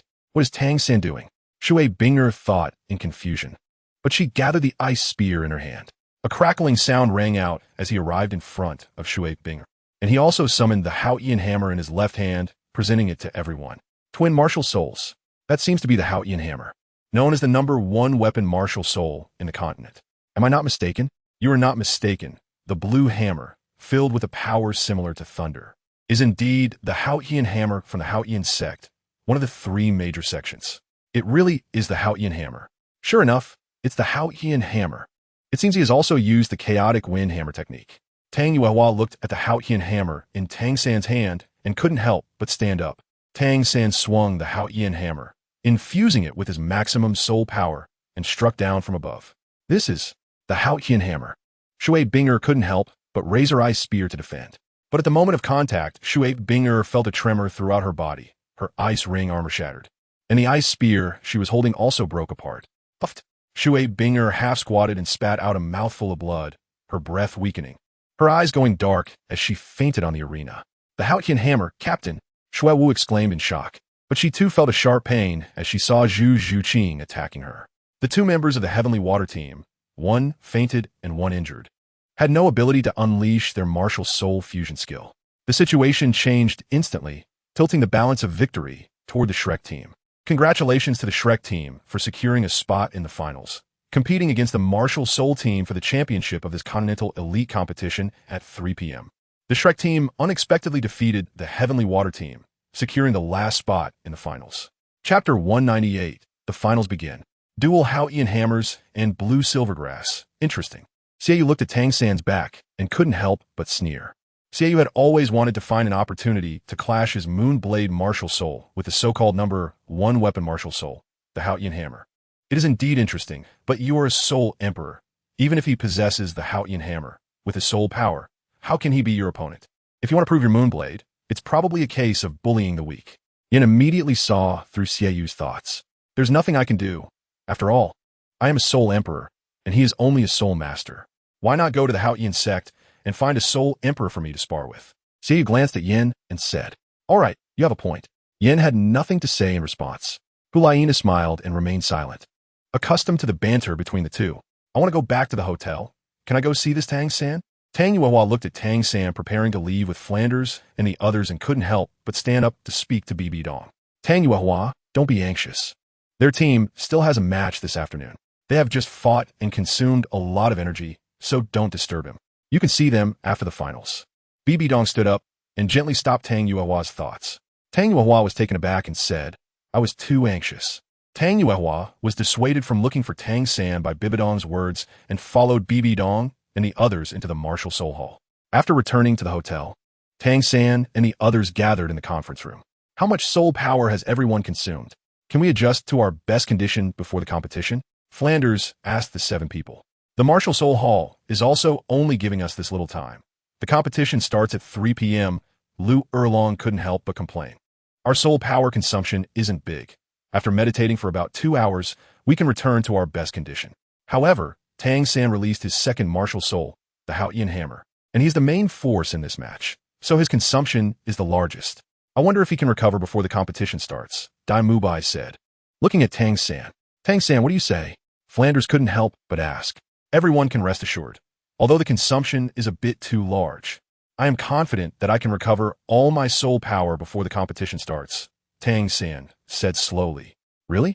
Flanders continued to question. Tang San nodded, thinking to himself, if it were the meditation cultivation method, I really couldn't recover to my best state, but I have the Xintian skill, and I can recover in no time. At this moment, the fake Xue Qinghe, Longbao Dragon, brought Ning Fengji and Sword Douluo from the 7 Treasure Glazed Tile School to Shrek Academy's room. Congratulations, Dean Flanders and the talented students, on reaching the finals. You all did great, Xue Qinghe said with a gentle smile. Thank you, Your Majesty, but why have you come? Flanders stepped forward to greet them. Dean Flanders, you were competing this afternoon, and you had a match in the morning, so we decided to come over and see if we could help you. Xue Qinghe explained slowly. I'm indeed a bit worried.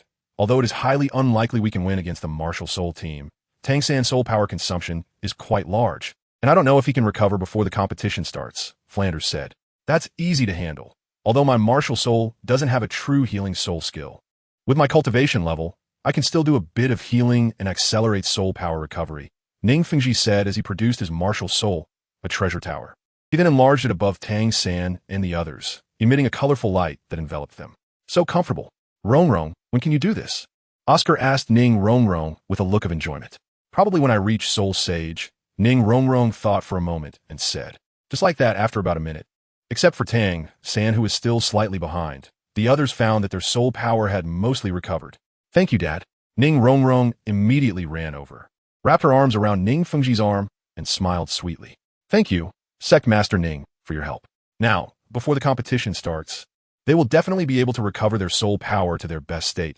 Flanders quickly expressed his gratitude. Dean Flanders, you don't need to be polite. The glory of the Tiando Empire relies on your Shrek team. If you can really defeat the Martial Soul team, I will keep my promise made before departure. But now, seeing the strength of the Martial Soul team, I realize I was naive. Even if your Shrek team enters the finals and cannot win the championship, when you return to Tiando City, I will ensure financial support for you to expand the academy. At this moment, Xueqinghe added a reward to Dean Flanders. Thank you for your support, Your Majesty. Flanders replied with a delighted expression. All right, I won't disturb your rest any longer. Good luck. Xueqinghe nodded and took his leave.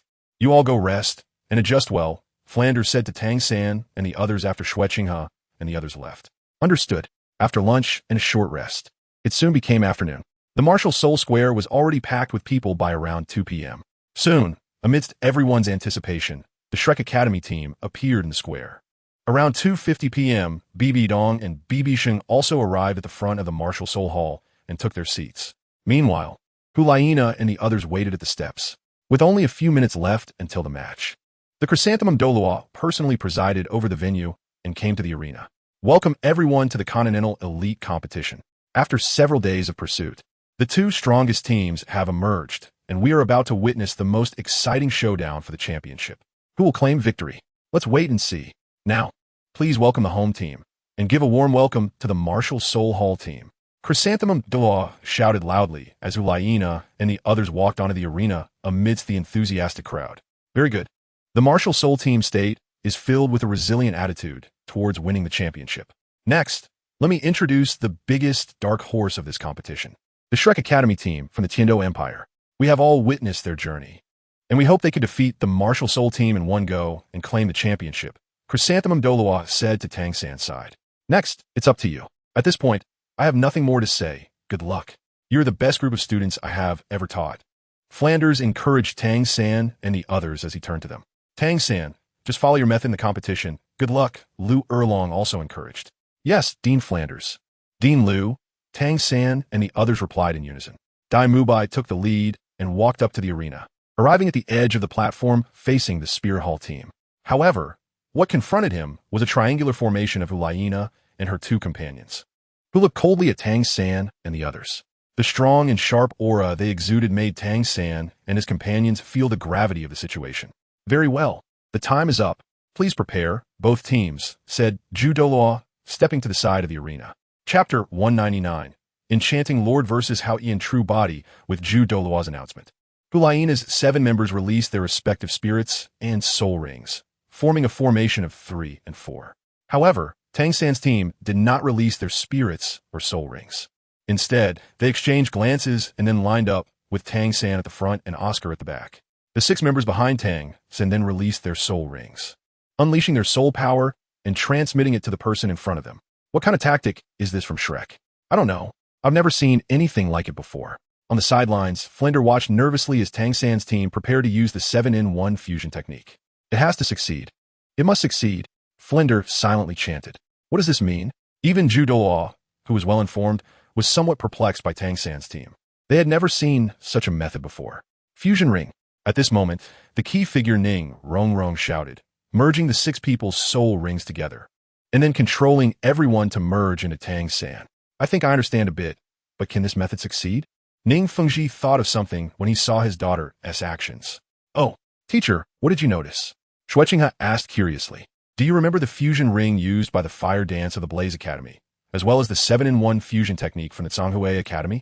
I think the Shrek team is learning from the methods of these 2 academies, merging their own characteristics to perform the 7-in-1 fusion technique, Ning Fengji reminded slowly. I remember, if I'm not mistaken, the Zhonghue team's martial spirits and soul skills had to be the same for it to succeed. And the fusion ring from Blaze Academy worked because Fire Dance had her own talent, plus her teammates were all fire attribute. But the Shrek team members don't have any common traits, so it shouldn't be easy to succeed, Xueqinghe replied. That is why I said the Shrek team learned from both methods. I think this is a trump card that Yu Xiaojing developed.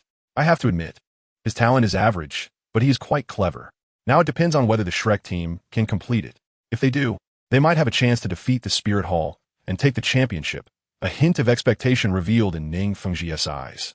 Really? Hearing you say that is quite exciting, Xueqinghe agreed. Tang San was enduring the sudden influx of massive soul power with great pain. Fortunately, he had trained his body with the ice and fire yin-yang well, otherwise, the soul power of the 6 people would be enough to cause him to explode. As the soul power continued to increase, Tang San felt his body reach a critical point and immediately released the Haotian hammer. Haotian hammer.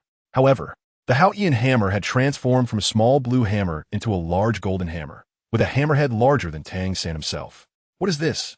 The true body of the weapon's spirit. The fusion of the 7 allowed them to unleash the true form of their weapon spirits. Incredible. The true form of the weapon spirit, also called the weapon spirit true body, made the audience widen their eyes in amazement at Tang San. They did it. They really did it. And they even unleashed the weapon spirit true body. Flender exclaimed excitedly. Interesting. Some strong individuals watched silently without speaking. This Shrek team is quite impressive, Renxue said with some surprise. Indeed, it's interesting, but there are obvious drawbacks. With the strength of Hulaina and her 2 companions, they can break them. But who doesn't he have a trump card? BibiSheng said nonchalantly. Power disparity. Otherwise, it would really be possible for the championship to be taken away. BibiSheng realized that this masterpiece might have been created by Yu Xiaojing. Incredible, they even brought out the weapon spirit true body. Although it's still a bit short of the real weapon spirit true body, it's close enough. I thought this match would be boring. But now it gives us a surprise, Yin said excitedly while applauding. It's indeed impressive, but the drawbacks are also obvious. I just need to defeat the 6 people behind you, but our trump cards need not be reserved. Xiaoyu also spoke up. Come on, Spirit Hall, let us settle this. Tang San listened to the relaxed tone of the 2, feeling as if his actions had little effect. Suyu, Hulaina shouted behind her. The 4th soul skill, Bright Judgment. Suyu stomped his golden staff on the ground, raising a purple 1,000-year soul ring. The golden gem on the staff emitted a beam of light enveloping Hulaina and her 2 companions. This is the real martial spirit fusion technique. The 3-person martial spirit fusion technique, Enchanting Lord. Hulaina stood in front, with Xiaoyu and Yin on either side. Suddenly, the 3 figures completely disappeared, replaced by a 3-meter-tall humanoid figure, exuding flames, covered in heavy dark red armor, with a unique pattern of a fox head on the chest armor.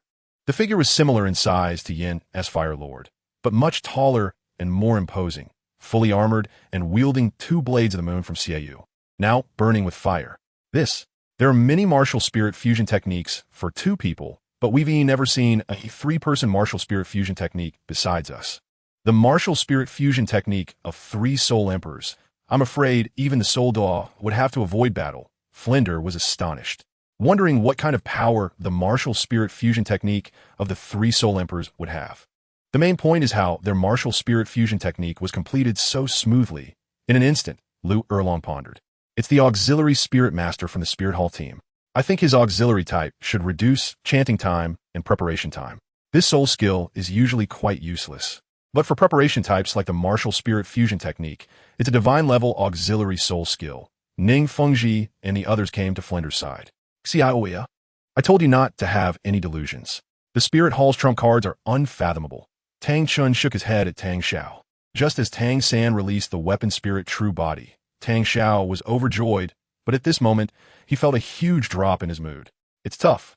Is the heavens really helping the Spirit Hall? Tang Xiao smiled bitterly, feeling helpless. This era is destined to be the era of the Spirit Hall. The real talents of the Spirit Hall are still sitting across watching the show, Tang Chun said, looking at BibiSheng's side. With the appearance of the Enchanting Lord, the audience's cheers once again turned towards the Spirit Hall. Tang San's expression became extremely serious, holding the Haotian hammer. He felt the pressure from his opponent and suddenly felt at a loss. 3-person martial spirit fusion technique. Without realizing it, Tang San retreated 2 steps and then slightly bent down. Boom! Tang San jumped, leaving a small pit under his feet, raising the Haotian hammer to attack. Tang Xin knew he couldn't wait any longer.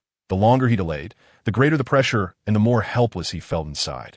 Ding the Enchanting Lord merely raised his right hand and horizontally blocked the blow from Tang Xin effortlessly. The weapon spirit true body. Just this? A neutral voice emerged from the Enchanting Lord. Chapter 200. The grand finals come to an end. What? Tang San's attack not only failed to inflict damage on the Enchanting Lord, but instead his own attack rebounded, causing his left hand, which gripped the Haotian hammer, to tremble and feel numb. As long as there is a power disparity, the differences in all aspects will be too great. If I can't use hidden weapons, then I'll have to use the external soul bone, but it has to be unexpected. Tang Xin thought of using the forging method that Tang Hao had taught him, the chaotic wind hammer technique. However, after swinging the hammer twice, Tang San felt the Haotian hammer in his hand becoming heavier and heavier. It was already unexpected that he could release the true form of his weapon spirit. So, given Tang San's overall strength, being able to swing the hammer twice was already impressive. What out of strength? I thought you could hold on for a few more minutes. But now it seems that the power of the 7-in-1 is just an unexpected result for you. The Demon Lord approached Tang Xin step by step, his tone revealing arrogance. If at the same age, you think you would be a few levels higher in soul power than me, in the end, I only lost because I'm a few years younger than you, and it's not because of the age difference. Tang Xin calmly spoke. You are right. With your talent of reaching Soul Master at the age of 14, you indeed have the qualification to say that. But so what? In a world where the strong are revered, since you are opponents, the other party won't care how old you are. They will only think about how to defeat their opponent. Upon hearing Tang San's unwilling words, the Demon Lord paused and said, Stop with the nonsense. Take this. The Demon Lord then began to attack, twirling the crescent blade in his hand and striking down at Tang San with the force of splitting Mount Hua. The heavy Haotian hammer slowed down Tang San's speed, and seeing that he couldn't react in time, he could only grit his teeth and raise the Haotian hammer to block the Demon Lord's attack. Clang! Tang San felt his shoulders sink, and his right knee heavily knelt on the ground. Your Highness, Tang San felt powerless. Can we end the match and let Tang San concede? Dan Zuhu, seeing Tang San on the stage, said with reluctance to BibiSheng, Tang Yuehua, how can I help him concede? This is Tang San's match. Only he can personally declare his defeat for it to count. BibiSheng shook his head and explained to Tang Yuehua. Then what should we do? Can I remind him? Tang Yuehua said anxiously. Of course not. We cannot interfere with the contestants' thoughts. Otherwise, it would disrupt the match. Yuehua, don't worry. It's normal to get hurt in a match. And besides, Hulaina and the others know their limits. Furthermore, there are healing soul masters nearby the arena, so even if he gets injured, he will recover quickly. BibiSheng hurriedly comforted Tang Yuehua. Sigh. Tang Yuehua helplessly sighed, no longer speaking, but her gaze remained fixed on Tang San in the arena. Let's see how long you can hold on. The Demon Lord looked at Tang San, who was struggling to resist, and continued to press down with the crescent blade, increasing the force. Bang! The spot where Tang San's knee touched the ground began to crack, indicating the immense force he was bearing. Tang San's unyielding gaze met the Demon Lord's arrogant eyes, which also showed disdain. In an instant, Tang San extended his 8 spider lances from his back, stabbing at the sides of the Demon Lord's body. Even if it couldn't cause much damage, as long as the poison from the 8 spider lances hit, it would be enough to incapacitate them in a few minutes. Tang San revealed a hint of ferocity and stabbed mercilessly. The Demon Lord couldn't help but let out a cry of pain. Soul bone. It worked. Tang San's face lit up with joy. Although the tip had only pierced less than a centimeter, the poison had already entered the body. There's poison. The soul bone extending from behind is an external soul bone. The Demon Lord immediately felt the toxin spreading from the wound. I actually let my guard down at this time. BibiSheng spoke lightly. It seems their temperament is still not good enough. They need more training. BibiDong calmly said. Hearing this, BibiSheng could only mourn silently for Shiyue and Yin for 3 seconds. As for Hulaina, it was naturally impossible for her to train. Bang the Demon Lord, enraged and humiliated, unleashed a powerful soul power, pushing Tang San back a few steps. I'll let my guard down. How could I be careless? Damn it. It seems I can't play anymore. Martial Soul Fusion Skill, Purple Flame Roar. The Demon Lord, feeling the toxin's encroachment, immediately unleashed the Martial Soul Fusion Skill of the 3, forming a giant dragon of purple flames that roared as it charged straight at Tang San, locking onto him with its spiritual power. Even if Tang San moved, it would be futile. What a strong pressure. My spirit has been locked on. I hope I can block this. Tang San didn't expect the Demon Lord to have a backup plan. He could only use the hard properties of the 8 spider lances to try to withstand this blow. At the moment Tang San defended, a powerful and scorching attack struck the 8 spider lances. Bang! The 8 spider lances held out for about 2 minutes before cracks appeared on them, and they were soon shattered into pieces. Dark weapon technique, bat wing reincarnation. Looking at the shards of the 8 spider lances, Tang San remembered a tactic and quickly used the Tang Sek's hidden weapon technique. Using the fragments of the 8 spider lances as hidden weapons, passing for the purple flame roar. Clang clang, 7 or 8 shards instantly struck the Demon Lord's chest armor. There's actually a way to counterattack. I underestimated your willpower, but don't think you are the only one with a soul bone. The Demon Lord stopped attacking and pulled out the shards of the 8 spider lances. Tang San naturally didn't fare well either. His clothes were in tatters, and many parts of his exposed skin had been burned. Soul bone technique, spring breeze revives. A blue light emerged from the Demon Lord's body, and all the wounds on him healed in an instant. It has a healing soul bone, and the quality is not low at all. It was completed almost instantly. Ning Fengji, upon seeing this, remarked, "You still don't want to concede? Then so be it, God of Death Domain." The Demon Lord, after healing, radiated a blood-red light all over his body, directly enveloping the entire arena. How could a martial soul fusion skill still release a domain? Tang Xiao found it hard to understand. That's simple. The 3 of them possess the same God of Death Domain. Even if they are a trinity, the domains won't repel each other. Instead, the 3 domains will stack and become even stronger, probably reaching the point of manifesting killing intent. Let Tang San concede. He has done well. Tang Shen never believed Tang San could win. In the arena, just as Tang Shen said, a towering figure appeared behind the Demon Lord, all blood red. Domain technique, slaughter strike. The blood red power condensed on the crescent blade. This was the manifestation of killing intent. Tang San, hurry and concede. Tang Xiao immediately transmitted the message to Tang San. Uncle. Tang San forced a smile, knowing the situation was dire and that he had used all his means. He was crushed under the God of Death Domain while the 7-in-1 was unleashed. Dai Mu Bai and the others spat out blood and fell to the ground, then half-squatted. We, Shrek, have lost. Tang San spoke reluctantly, and after saying this, he felt utterly powerless.